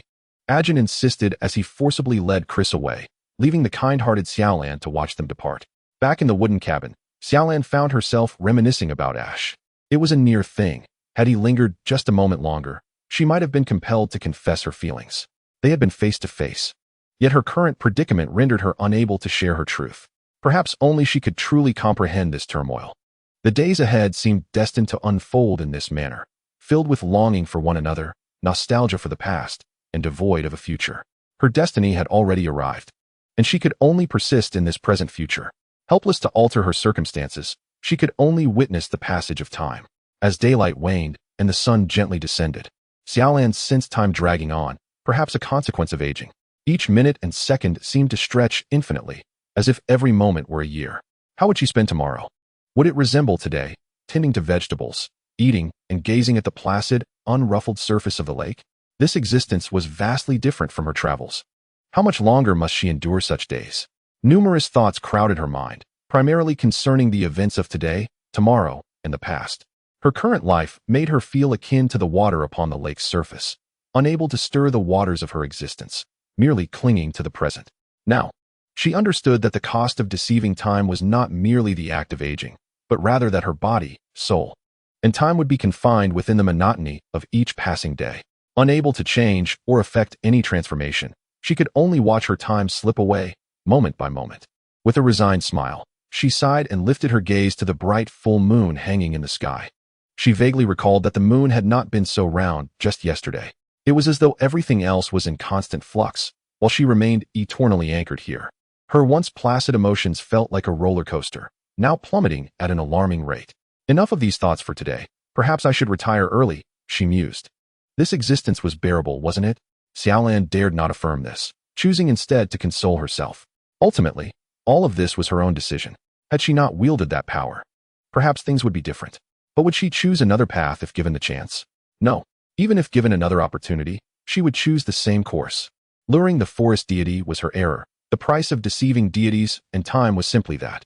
With a newfound clarity, Xiaolan rose, preparing to return to the wooden cabin when a familiar voice called from behind. Xiaolan, I found you. As she turned, a gust of wind swept towards her, momentarily restoring her former self. She and he were reunited, yet time remained an incomprehensible boundary between them. Chapter 154, The Forest Deity's Prank. Was it merely self-deception, or had it all been an illusion? Another breeze passed, and he vanished from her sight. Their encounter had been nothing more than a whimsical jest of time. She remained in her dilapidated wooden cabin, perpetually alone, while he. Finally out. Pikachu, I think I forgot something. But it can't be important. Let's go indulge in a feast in the nearby town. I've been starving in this forest. Ash exclaimed, rejuvenated by the sunlight streaming outside. Though he felt an inkling of forgotten memories, it no longer seemed significant. He had subconsciously begun to forget her existence. Pikachu, observing Ash sprinting ahead, hurried to catch up, glancing back at the forest. A breeze rustled through the trees, creating a sound akin to bells. A blurred figure flitted between the woods, causing Pikachu to blink in surprise. When the wind stilled, it was as though that figure had never been there. Pika? What was that? Pikachu, hurry up. I'll leave you behind. Pikachu? Ash, who are you looking for? Pikachu shook its head, pondering for a moment but failing to recall. And at Ash's insistent urging, it followed him out of the woods. In the town, Ash, having just enjoyed a sumptuous meal, arrived at the Pokémon Center. After handing over his Pokeballs to Nurse Joy, he contacted his family. Mom, I'm in Chengdu now. Yes, I'm fine, thank you. Pikachu just went to Nurse Joy for a checkup. If you want to see it, you might have to wait a bit. All right, as long as you're safe. But why did you travel all the way to Chengdu? Weren't you just in Kanto? Well, I can't talk about Ho-Oh, and then there's Shalebi, and I seem to have forgotten someone important. What's wrong, Ash? This isn't like you. You seem hesitant and lost. Hanako wore a knowing smile, raising her voice playfully. Ash, it's okay to be dumped. You have to be brave and look ahead. You've got this, and Mom supports you. After her words, she giggled and hung up, leaving Ash blushing, embarrassed under the amused gazes of passers-by. What on earth was Mom talking about? Ding. Ash, you're... The announcement interrupted him as he approached the front desk to collect Pikachu and his Pokeballs, only to be met with Nurse Joy's knowing smile and words of encouragement. The reason was all too evident. Ash's face flushed crimson as he silently cursed his mother. But being dumped? No way. He and Xiaolan. Suddenly, as the automatic doors of the Pokémon Center opened, Ash halted in his tracks, gazing intently at the ground ahead, his expression vacant. Pikachu, it seems. We have forgotten about Misty. We have yet to find her. Pika. Suddenly enlightened, Pikachu recalled who it had overlooked. Pika, once perched on Ash's shoulder. Pikachu leaped down and dashed towards the outskirts of the town without a moment's pause. Realizing this, Ash hastily followed suit. Misty, we're coming to find you. Above the Pokémon Center, a green figure flickered in and out of existence, as if simultaneously present and absent. How many days has it been? I can't remember. Yet. The one thing I do recall is how much I miss you, Ash. Seated on her bed, Misty felt no difference between today and any other day. Moving robotically to the mirror to wash her face. Gurgling, she spat the water from her mouth and examined her reflection. Wait. What is happening? How have I suddenly returned to my original self? With her hands, Misty widened her eyelids, scrutinizing her reflection from chin to forehead, nostrils to earlobes, scalp to jawline. She refused to overlook any detail, fearing that the image before her might also be an illusion, a mere fabrication. It is real. It is indeed real. Ecstatic, Misty was unaware of why she had reverted to her original form. Yet, it was undoubtedly a fortuitous turn of events. Only this way could she stand before him without fear. I must find him. I must go find Ash. Without hesitation, Misty hastily donned her shoes and rushed out of the wooden cabin. With a loud bang, she slammed the door shut. Perhaps in her excitement or haste, she failed to notice a small figure behind her, startled. However, Upon witnessing Misty's exuberance, it couldn't help but cover its mouth and chuckle joyfully. Meanwhile, Ash steadily caught up with Pikachu, sprinting towards the grove of trees. I forgot the most important person. I am sorry. Now, I will find you, I promise. Please wait for me, Misty. Ash took a determined step forward, splashing mud from a puddle. He ran tirelessly, yearning to see Misty even faster. Misty, I want to see you. I want to see you. I am back to my original self. I finally have the courage to stand before you. This time, I will not shy away. I want to see you, Ash. The two dashed through the forest, calling out each other's names. To meet someone significant, someone cherished, someone adored, one must surely run. The quicker the footfalls, the longer they could remain together thereafter. This was especially true for those in love. If you love her, how could you not wish to see her immediately? If she loves you, how could she not long to leap into your embrace? Misty, Ash. Misty sprinted with all her might, while Ash opened his arms wide to welcome her. A force collided with him. Yet he felt nothing but a radiant smile spreading across his face. What are you laughing at? Because I can feel it. I can feel Misty's current emotions. And they mirror my own. Ash smiled, and Misty smiled back. In just a few exchanged words, they understood each other's hearts. For them, this was the finest conclusion. For the Forest Guardian, Shalebi, this was also the outcome it yearned to witness. Perhaps Misty was unaware that Shalebi had been watching her since she had transformed into an elderly woman. She also did not realize that the cost of wielding that power was merely a matter of aging a few days. Perhaps this was the Forest Guardian's playful jest. Although she may have deceived herself, she still contemplated saving it. Since it had taken a liking to her, a single prank would suffice, teaching the value of time. Surely, she believed that power could no longer be utilized. This was the best conclusion. Misty, look, it's Shalebi. Where? It has already flown away. But Shalebi will surely bless us with safety. Yes, bless you, bless me, bless Pikachu and everyone, and countless others watching us. Misty lifted her head, revealing a gentle smile. Her soft smile was like a spring breeze, reminiscent of blossoms and honey, radiating sweetness. Like roses sprawling across a stone wall in spring, the mere sight was breathtaking. Chapter 155, the final chapter. His and her future shall not conclude. A few days after departing the grove, Ash concluded his journey in Chengdu and returned to Kanto. Of course, he was not alone. Misty returned with him. The two continued their travels in Kanto for a while, during which Ash's Nidorino evolved into Nidoking, and Riolu evolved into Lucario.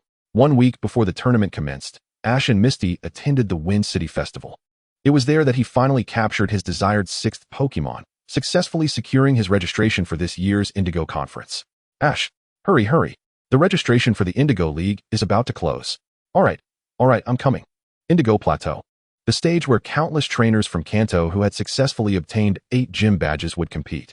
At the Pokémon Center on Indigo Plateau, the area was bustling with trainers registering and checking their Pokémon's health status. Fortunately, the registration desk was now relatively empty, and Ash, after navigating through the crowd, found himself before Nurse Joy. Have you filled out the forms? Next, I will need to scan the information of your 6 Pokeballs. Please place them here. Nurse Joy beckoned, producing a device resembling a convenience store scanner, though hers had a round mouth. Beep, beep, beep. This Pokemon. Is there a problem? Ash watched anxiously as the scanner paused before the 6th Pokeball, swallowing hard. A new species of Pokemon. No, it's fine. It's already scanned. You can head over there to draw for tomorrow's battle. Following the direction of Nurse Joy's finger, Ash spotted a pool teeming with Magikarp. Some leisurely swimming, while others dodged trainers' fishing rods. Alongside the pool, numerous trainers eagerly gripped their rods, eyeing the Magikarp hungrily. This year's method involved fishing for Magikarp to determine battle zones. Each Magikarp bore a number. If luck was on your side, drawing a number that placed you in the weaker trainer zone might just lead to a top 16 finish. Nurse Joy chuckled lightly, not intending to mock, but rather to encourage. For Ash, achieving the top 16 in his first league tournament would be quite an accomplishment. Indeed, every participant in the league was an elite trainer from Kanto who had gathered all 8 badges, and ranking 16th among them was commendable. Of course, this was merely Nurse Joy's perspective of Ash as an ordinary elite trainer. I see. Having listened to Nurse Joy's explanation, Ash thanked her and went on to catch a Magikarp, which bore the number 66. Although uncertain whether this number's region might be slightly weaker, Ash felt an inexplicable sense of fortune upon merely seeing it, and that was sufficient for him. How is it going, Ash? Is the registration proceeding smoothly? Just as he exited the Pokémon Center, a worried-looking Misty approached him. He glanced at Misty, affectionately ruffling her smooth hair and chuckling. Of course. There aren't many people in line. Where shall we dine? I'm famished from rushing here to register. Excuse me, are you a trainer participating in the court's conference? While Ash was discussing lunch options with Misty, a poised female reporter appeared before him, microphone in hand, accompanied by a male cameraman aiming his lens at him. The scene suggested it was a television interview. Yes, I am Ash, hailing from Pallet Town. This is my partner, Pikachu, and also Misty. As Ash mentioned Misty's name, a faint blush crept onto his cheeks, revealing a hint of shyness about their relationship under the camera's gaze. Such is the essence of youth. Do you possess confidence in your ability to triumph at the court's conference? The adult reporter, fully aware of the dynamics between the two, chose to refrain from probing further upon witnessing Ash's bashful demeanor. Absolutely. The championship of the court's conference is merely my first step. I will advance towards the pinnacle alongside my companions, step by step. The fervor in Ash's declaration momentarily captivated the reporter, as if a champion, or rather, a Pokémon Master, stood before her. That was quite an impassioned declaration. We eagerly anticipate Ash's performance. After concluding the interview with Ash and engaging in a brief chat, the reporter moved on in search of more material. Meanwhile, Ash had already arrived at a nearby restaurant renowned for its generous portions, indulging heartily in his meal. Subsequently, Ash took Pikachu and the others for a health checkup, making the final adjustments before the competition. As dusk fell, the sun cast its last rays of light. Ash found himself alone at the Pokémon Center, though this time he did not enter. Instead, he stood outside, gazing at a colossal screen erected before the court's arena. Countless numbers flickered on the screen, oscillating within 3 distinct circles, each corresponding to different battle areas. Naturally, the numbers within the circles represented Ash and his companions. In Area 3, his opponent was the trainer numbered 54, Amon. Ash glanced around, locking eyes with his opponent displayed on the screen. They exchanged nods of mutual respect, though it remained uncertain whether such camaraderie would persist in the arena the following day. Beyond Amon, Ash unexpectedly spotted a familiar figure, Gary, also listed, albeit not in the same battle area. Upon returning to the contestant dormitory, Misty awaited him in their room. So how do you feel? Are you confident for tomorrow? Of course. Otherwise, how could I have dared to say so during the interview? Though Ash wore a nonchalant expression, uncertainty brewed within him. Yet, having boasted earlier, he felt compelled to maintain the facade. Fortunately, he held firm confidence in the abilities of his Pokémon, especially considering their shared experiences and challenges. He firmly believed they would be just fine tomorrow. That's the spirit. Now, get a good night's sleep. Tomorrow, we have the preliminaries to tackle. Yes, right away. Ash paused, his mouth agape. Yawn, I'm heading there now. Stifling a yawn, he ambled towards his room, fatigue overtaking him, and before he knew it, he had drifted off to sleep. Pikachu mirrored his tranquility, prompting Misty to recognize that a trainer's essence reflects in their Pokémon. As the night passed, each individual ventured out with varying emotions. For Ash, excitement and exhilaration prevailed, as this was his inaugural participation in such a grand competition. Ash, you must do your best. I will be cheering for you. Yes, I will. After exchanging a warm embrace with Misty, Ash made his way towards the arena designated for his region. This spot seems quite good. Misty found a seat towards the front, next to a girl adorned with a cap and sporting curly twin ponytails. The girl exuded an air of elegance and reserve. Excuse me, is anyone sitting here? Ah, no, feel free. All right, I'll take this seat then. Misty settled beside the charming girl, glancing over at her as Ash's match had yet to commence. By the way, do you have a favorite trainer? Oh, indeed. He was featured in yesterday's interview. Misty jumped slightly at the girl's sudden response, but quickly replied, Really? How coincidental. My favorite trainer was also in the interview footage. Though puzzled by the girl's initiative to engage her in conversation, Misty was unperturbed and continued their chat. During their exchange, Misty learned the girl's name was Keiko. Misty, look over there. My favorite trainer is right in that battle arena. Following Keiko's pointing finger, Misty noticed Ash's name flashing on the small screen within the arena. At that moment, she was rendered speechless. In the contestants' quarters, Ash was finalizing his preparations. Upon hearing the staff's call, he stepped into the contestant passage with the others. Each of his strides was deliberate and powerful, his resolve towards his future ambitions crystallizing as he brimmed with enthusiasm. The arena's screen showcased the participants' details, each presented with a basic profile, except for Ash, whose interview footage played on repeat. Upon seeing Ash's spirited image, anyone who caught a glance felt a flicker of anticipation for this vibrant youth brimming with aspirations. As Ash emerged from the contestant passage, he strode towards the battlefield, his first step towards achieving the pinnacle that awaited him. The end. Thank you for listening. If you enjoyed this tale, please consider subscribing and liking to show your support.